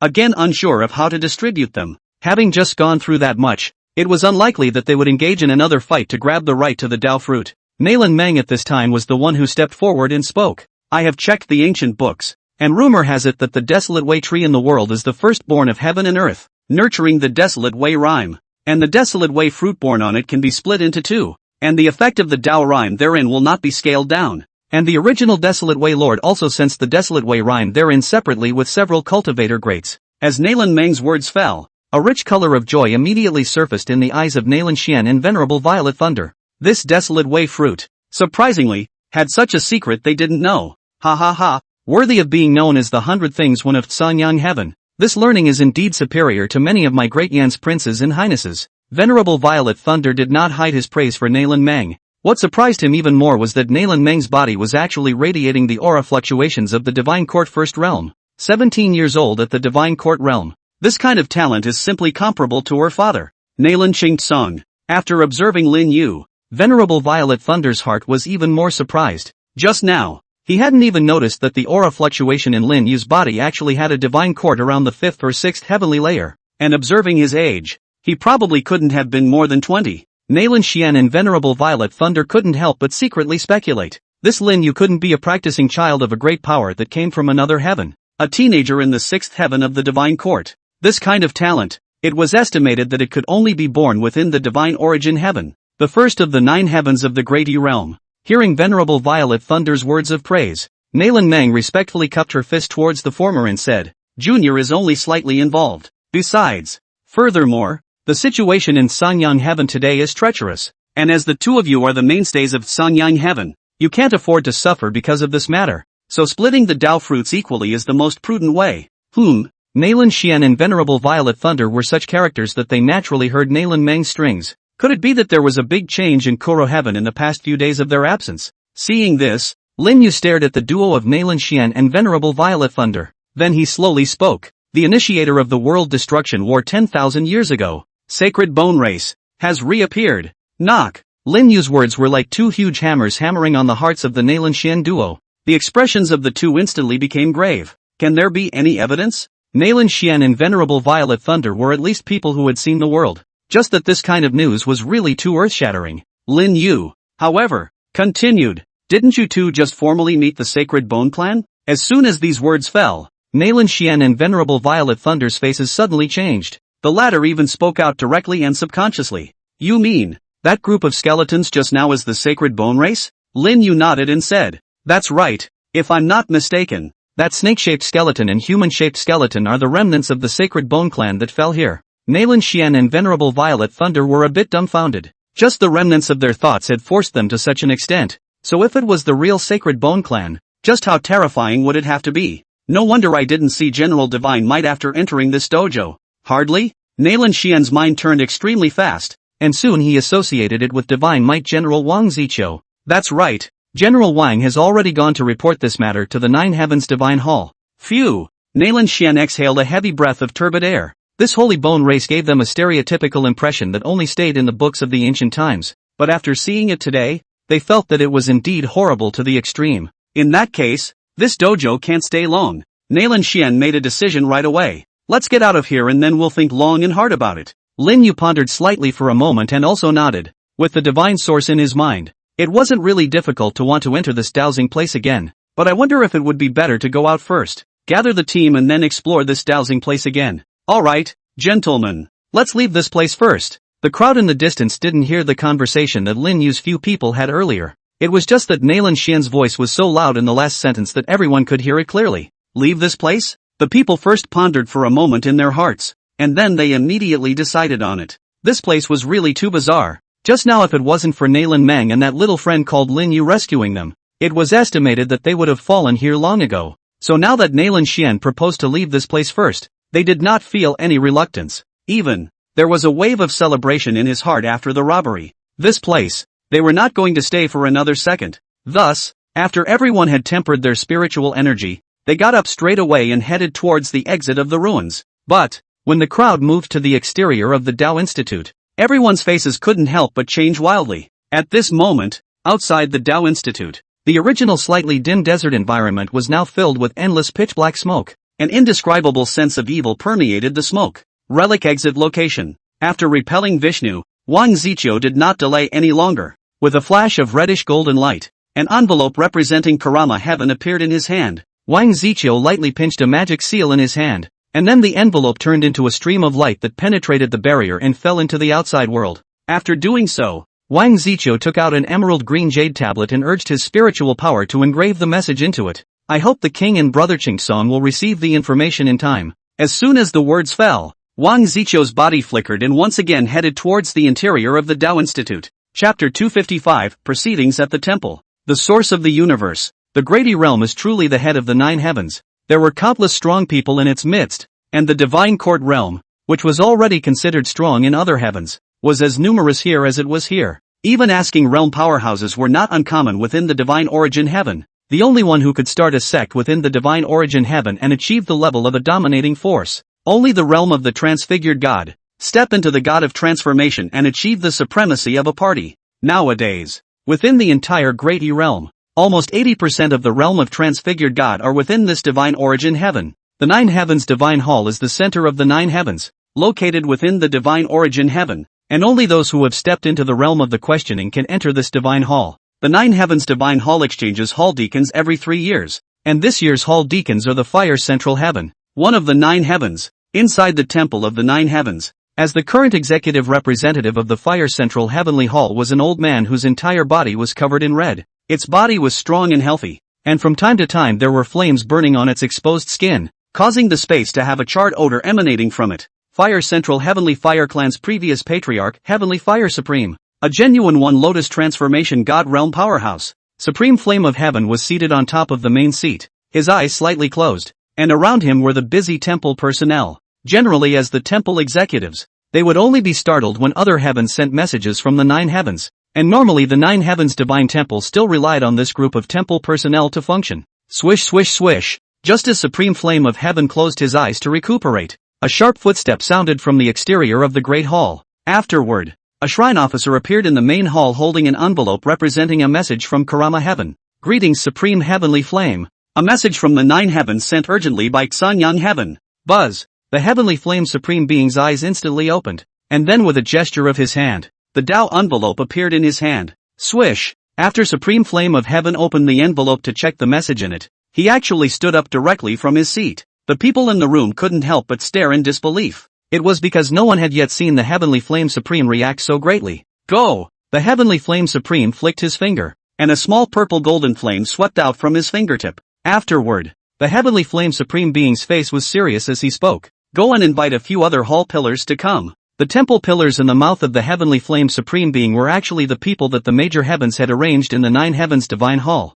and they were generally the previous or next temple executives of the 9 heavens divine hall. Yes, the temple personnel didn't dare to slack off at the words and rushed out of the hall. Ugh! Supreme Flame of Heaven looked at the envelope in his hand and actually sighed helplessly. What's coming, is coming after all. Half a quarter of an hour later, in front of a huge stone table, 8 people, including Supreme Flame of Heaven, sat around it. The reason why it is 8 is because the unseen sky does not have temple pillars. In front of the crowd lay the envelope of the 9 heavenly messages from the Koranian heaven. This matter, what do you all think? After a moment of silence, the first person to speak out was an old man wearing a golden robe, and on top of his golden robe was engraved a huge 3-legged golden crow. This person was a strong person from the Golden Crow clan, the strongest race within the divine origin heaven. The name is Guru Supreme. It is said that there were 3 innate races first born in the Great E realm, namely the Golden Crow race, the Heavenly Phoenix race, and the Heavenly Dragon race. Each of these 3 races was favored by the divine source of the Great E God. The Golden Crow clan is the real first race of the Great E realm, and its strength can be called the most powerful in the 9 heavens. Even one of the elders was at the realm of transformation of the divine, enough to see the terror of its underpinnings. With that said, Supreme Ancient Crow turned his gaze to where Xanyang Tian was and spoke. Old Patriarch Nalan, what do you mean?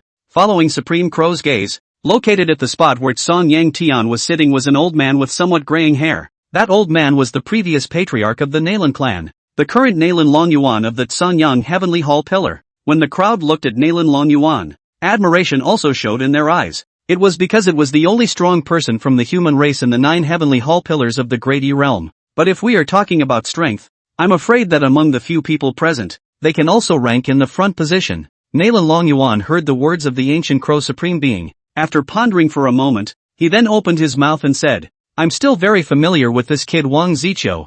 I'd rather believe it than not. This kind of thing can't be joked about. Then what should we do now? Since the problem lies in Xanyang Heaven, why don't we blockade Xanyang Heaven first, then send someone to this Heavenly Sword Sacred Sect to take a look? At that moment, another temple pillar spoke up. It was an ancient supreme from the ancient central sky, one of the 9 heavens. When these words came out, several hall pillars nodded in recognition. Supreme Flame of Heaven, what are your intentions? Supreme Flame of Heaven pondered for a moment, then spoke. I think what Supreme Ancient has said is very reasonable. It's just that this candidate to be sent? This matter is extraordinary. I think we should send the Divine Hall Enforcement Team. The Divine Hall Law Enforcement Team is a team that directly belongs to the 9 Heavens Divine Hall, and only the current hall executives have the right to mobilize it. Let's put it this way, just in case, for the candidate who will lead the team this time, why don't we designate someone at the vice captain level to lead the team? As Supreme Crow spoke, the several hall pillars present all glanced at each other,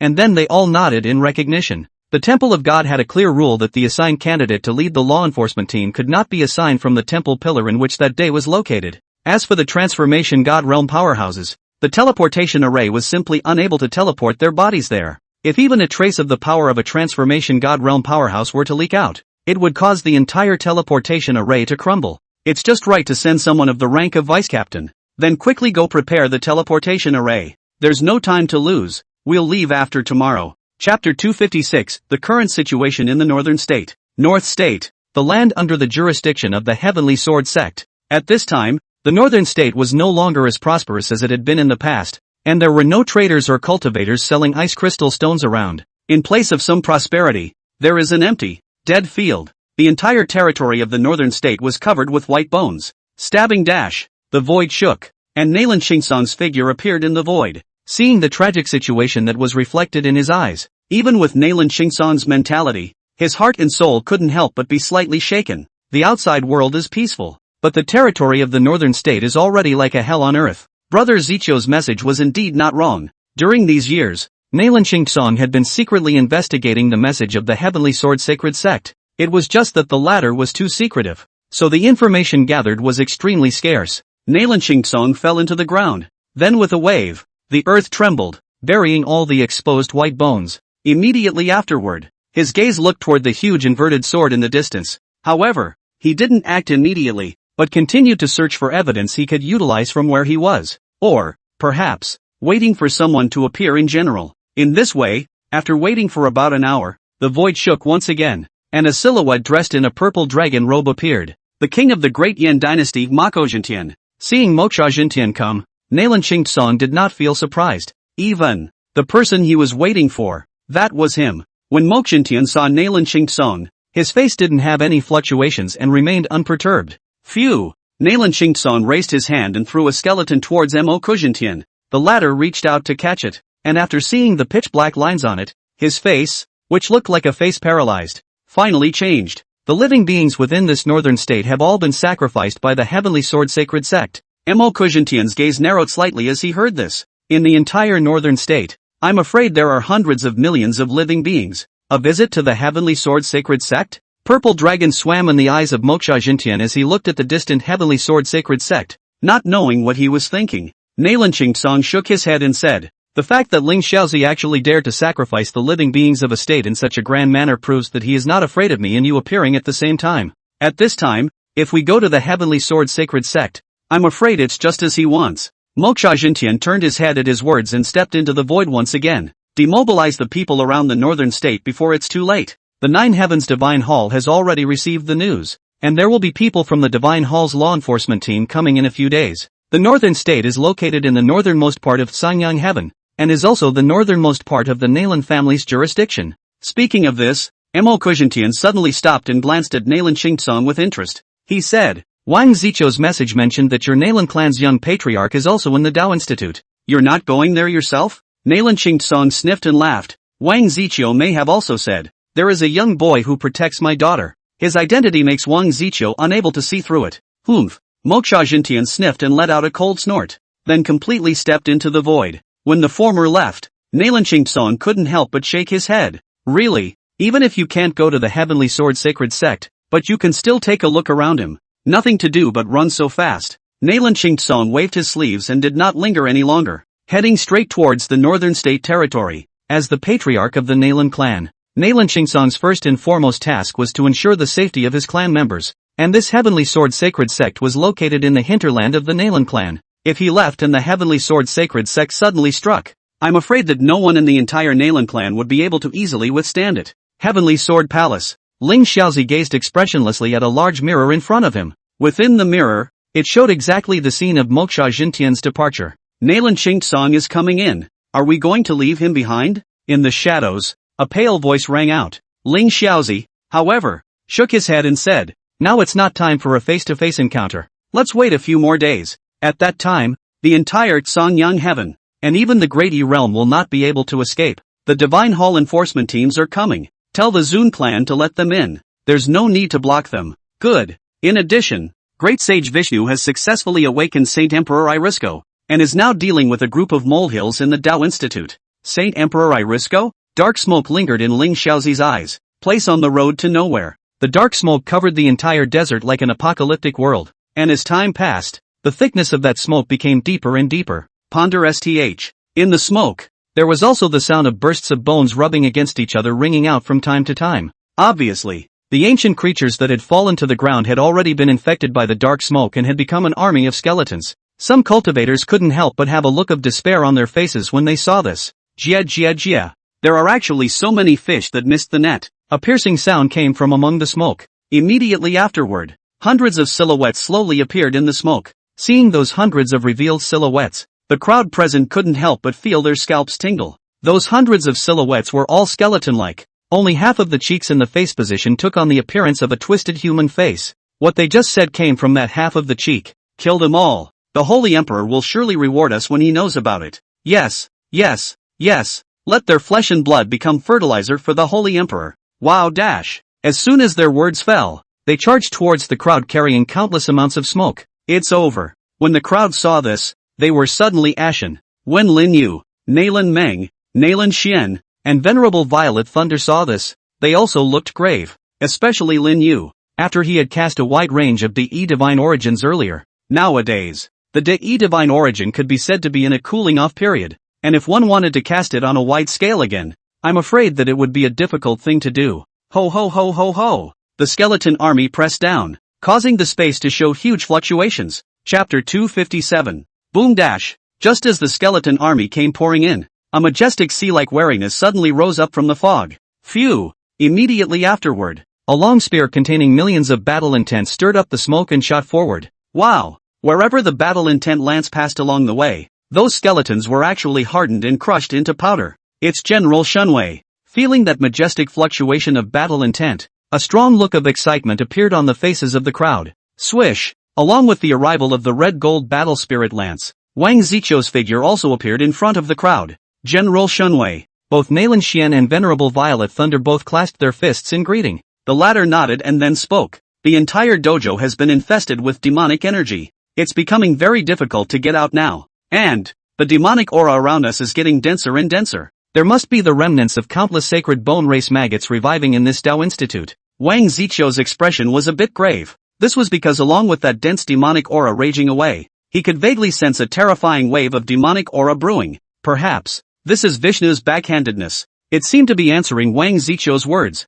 as Wang Zichou's words had just fallen. Boom dash. One could only see the earth rapidly cracking, and then a terrifying torrent of demonic chi burst out from the great underground. The torrent of demonic chi was about 10,000 feet wide. It covered the sky and almost blocked the entire desert sky alive. GGG. General Wang.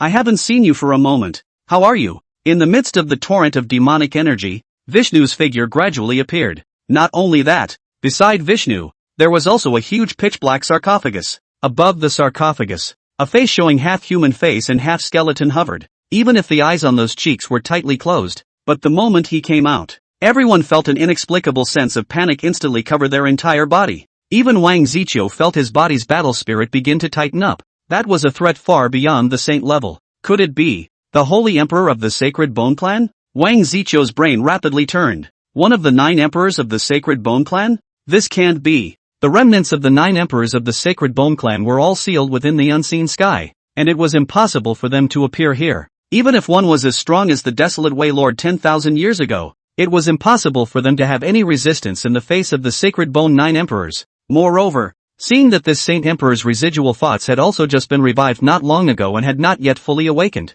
it proved that this Saint Emperor had also been dragged down by the Desolate Way Lord in the beginning. But even the remnants, his terror was also not something that ordinary Saint Exalted could compare to. Moreover, besides this Holy Emperor, there was also Vishnu on the sidelines. Wang Zichou's face was grave as he gazed at Lin Yu and Nalan Meng behind him. If the situation was not right, he could only take them out of here first. Only even Wang Zichou wasn't sure that he would be able to bring them out safely. It's the Sacred Bone Clan. This is comparable to the mighty pressure of a questioning realm powerhouse. Nalan Xian and Venerable Violet Thunder were doing their best to resist the pressure from the Saint Exalt level powerhouse. The remaining cultivators were even more so, not to mention that the terrifying pressure made it extremely difficult for them to even breathe. At this time, their faces were like ashes, and the only thing they could do was to put all their hopes on the divine might General Wang Zichou. General Wang. How? Nalan Xian and Venerable Violet Thunder stood beside Wang Zichou and inquired. The one on the sarcophagus is a Saint Emperor. I'm afraid that his strength 10,000 years ago had already stepped into the realm of transformation god.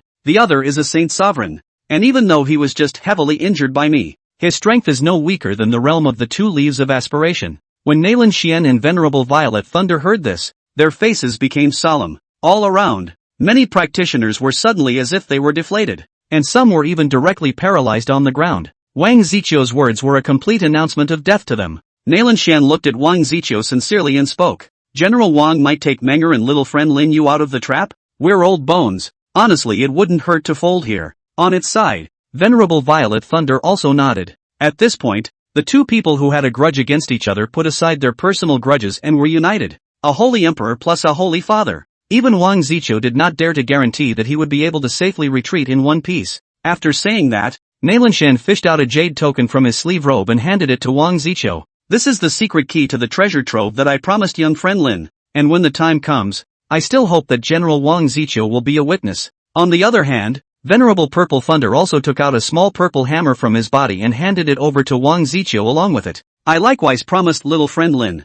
This is the Great Yan Dynasty's treasury voucher. Wang Ziqiu nodded after receiving what the duo had given him and looking at Nalan Xian and Venerable Violet Thunder. I'll do my best to protect them out. You guys hang in there. I'm going to get help. As soon as the words fell, Wang Ziqiu's feet shook with his lance, directly transforming into rolling battle intent to Rappling Yu and Nalan Meng. He then stomped his foot, and the lance was like a sunrise, heading towards the exit of the ruins. And as Nalan Xian and Venerable Violet Thunder glanced at each other, there was a sudden tremor of spiritual energy in their bodies. Just let us old bones. One last event.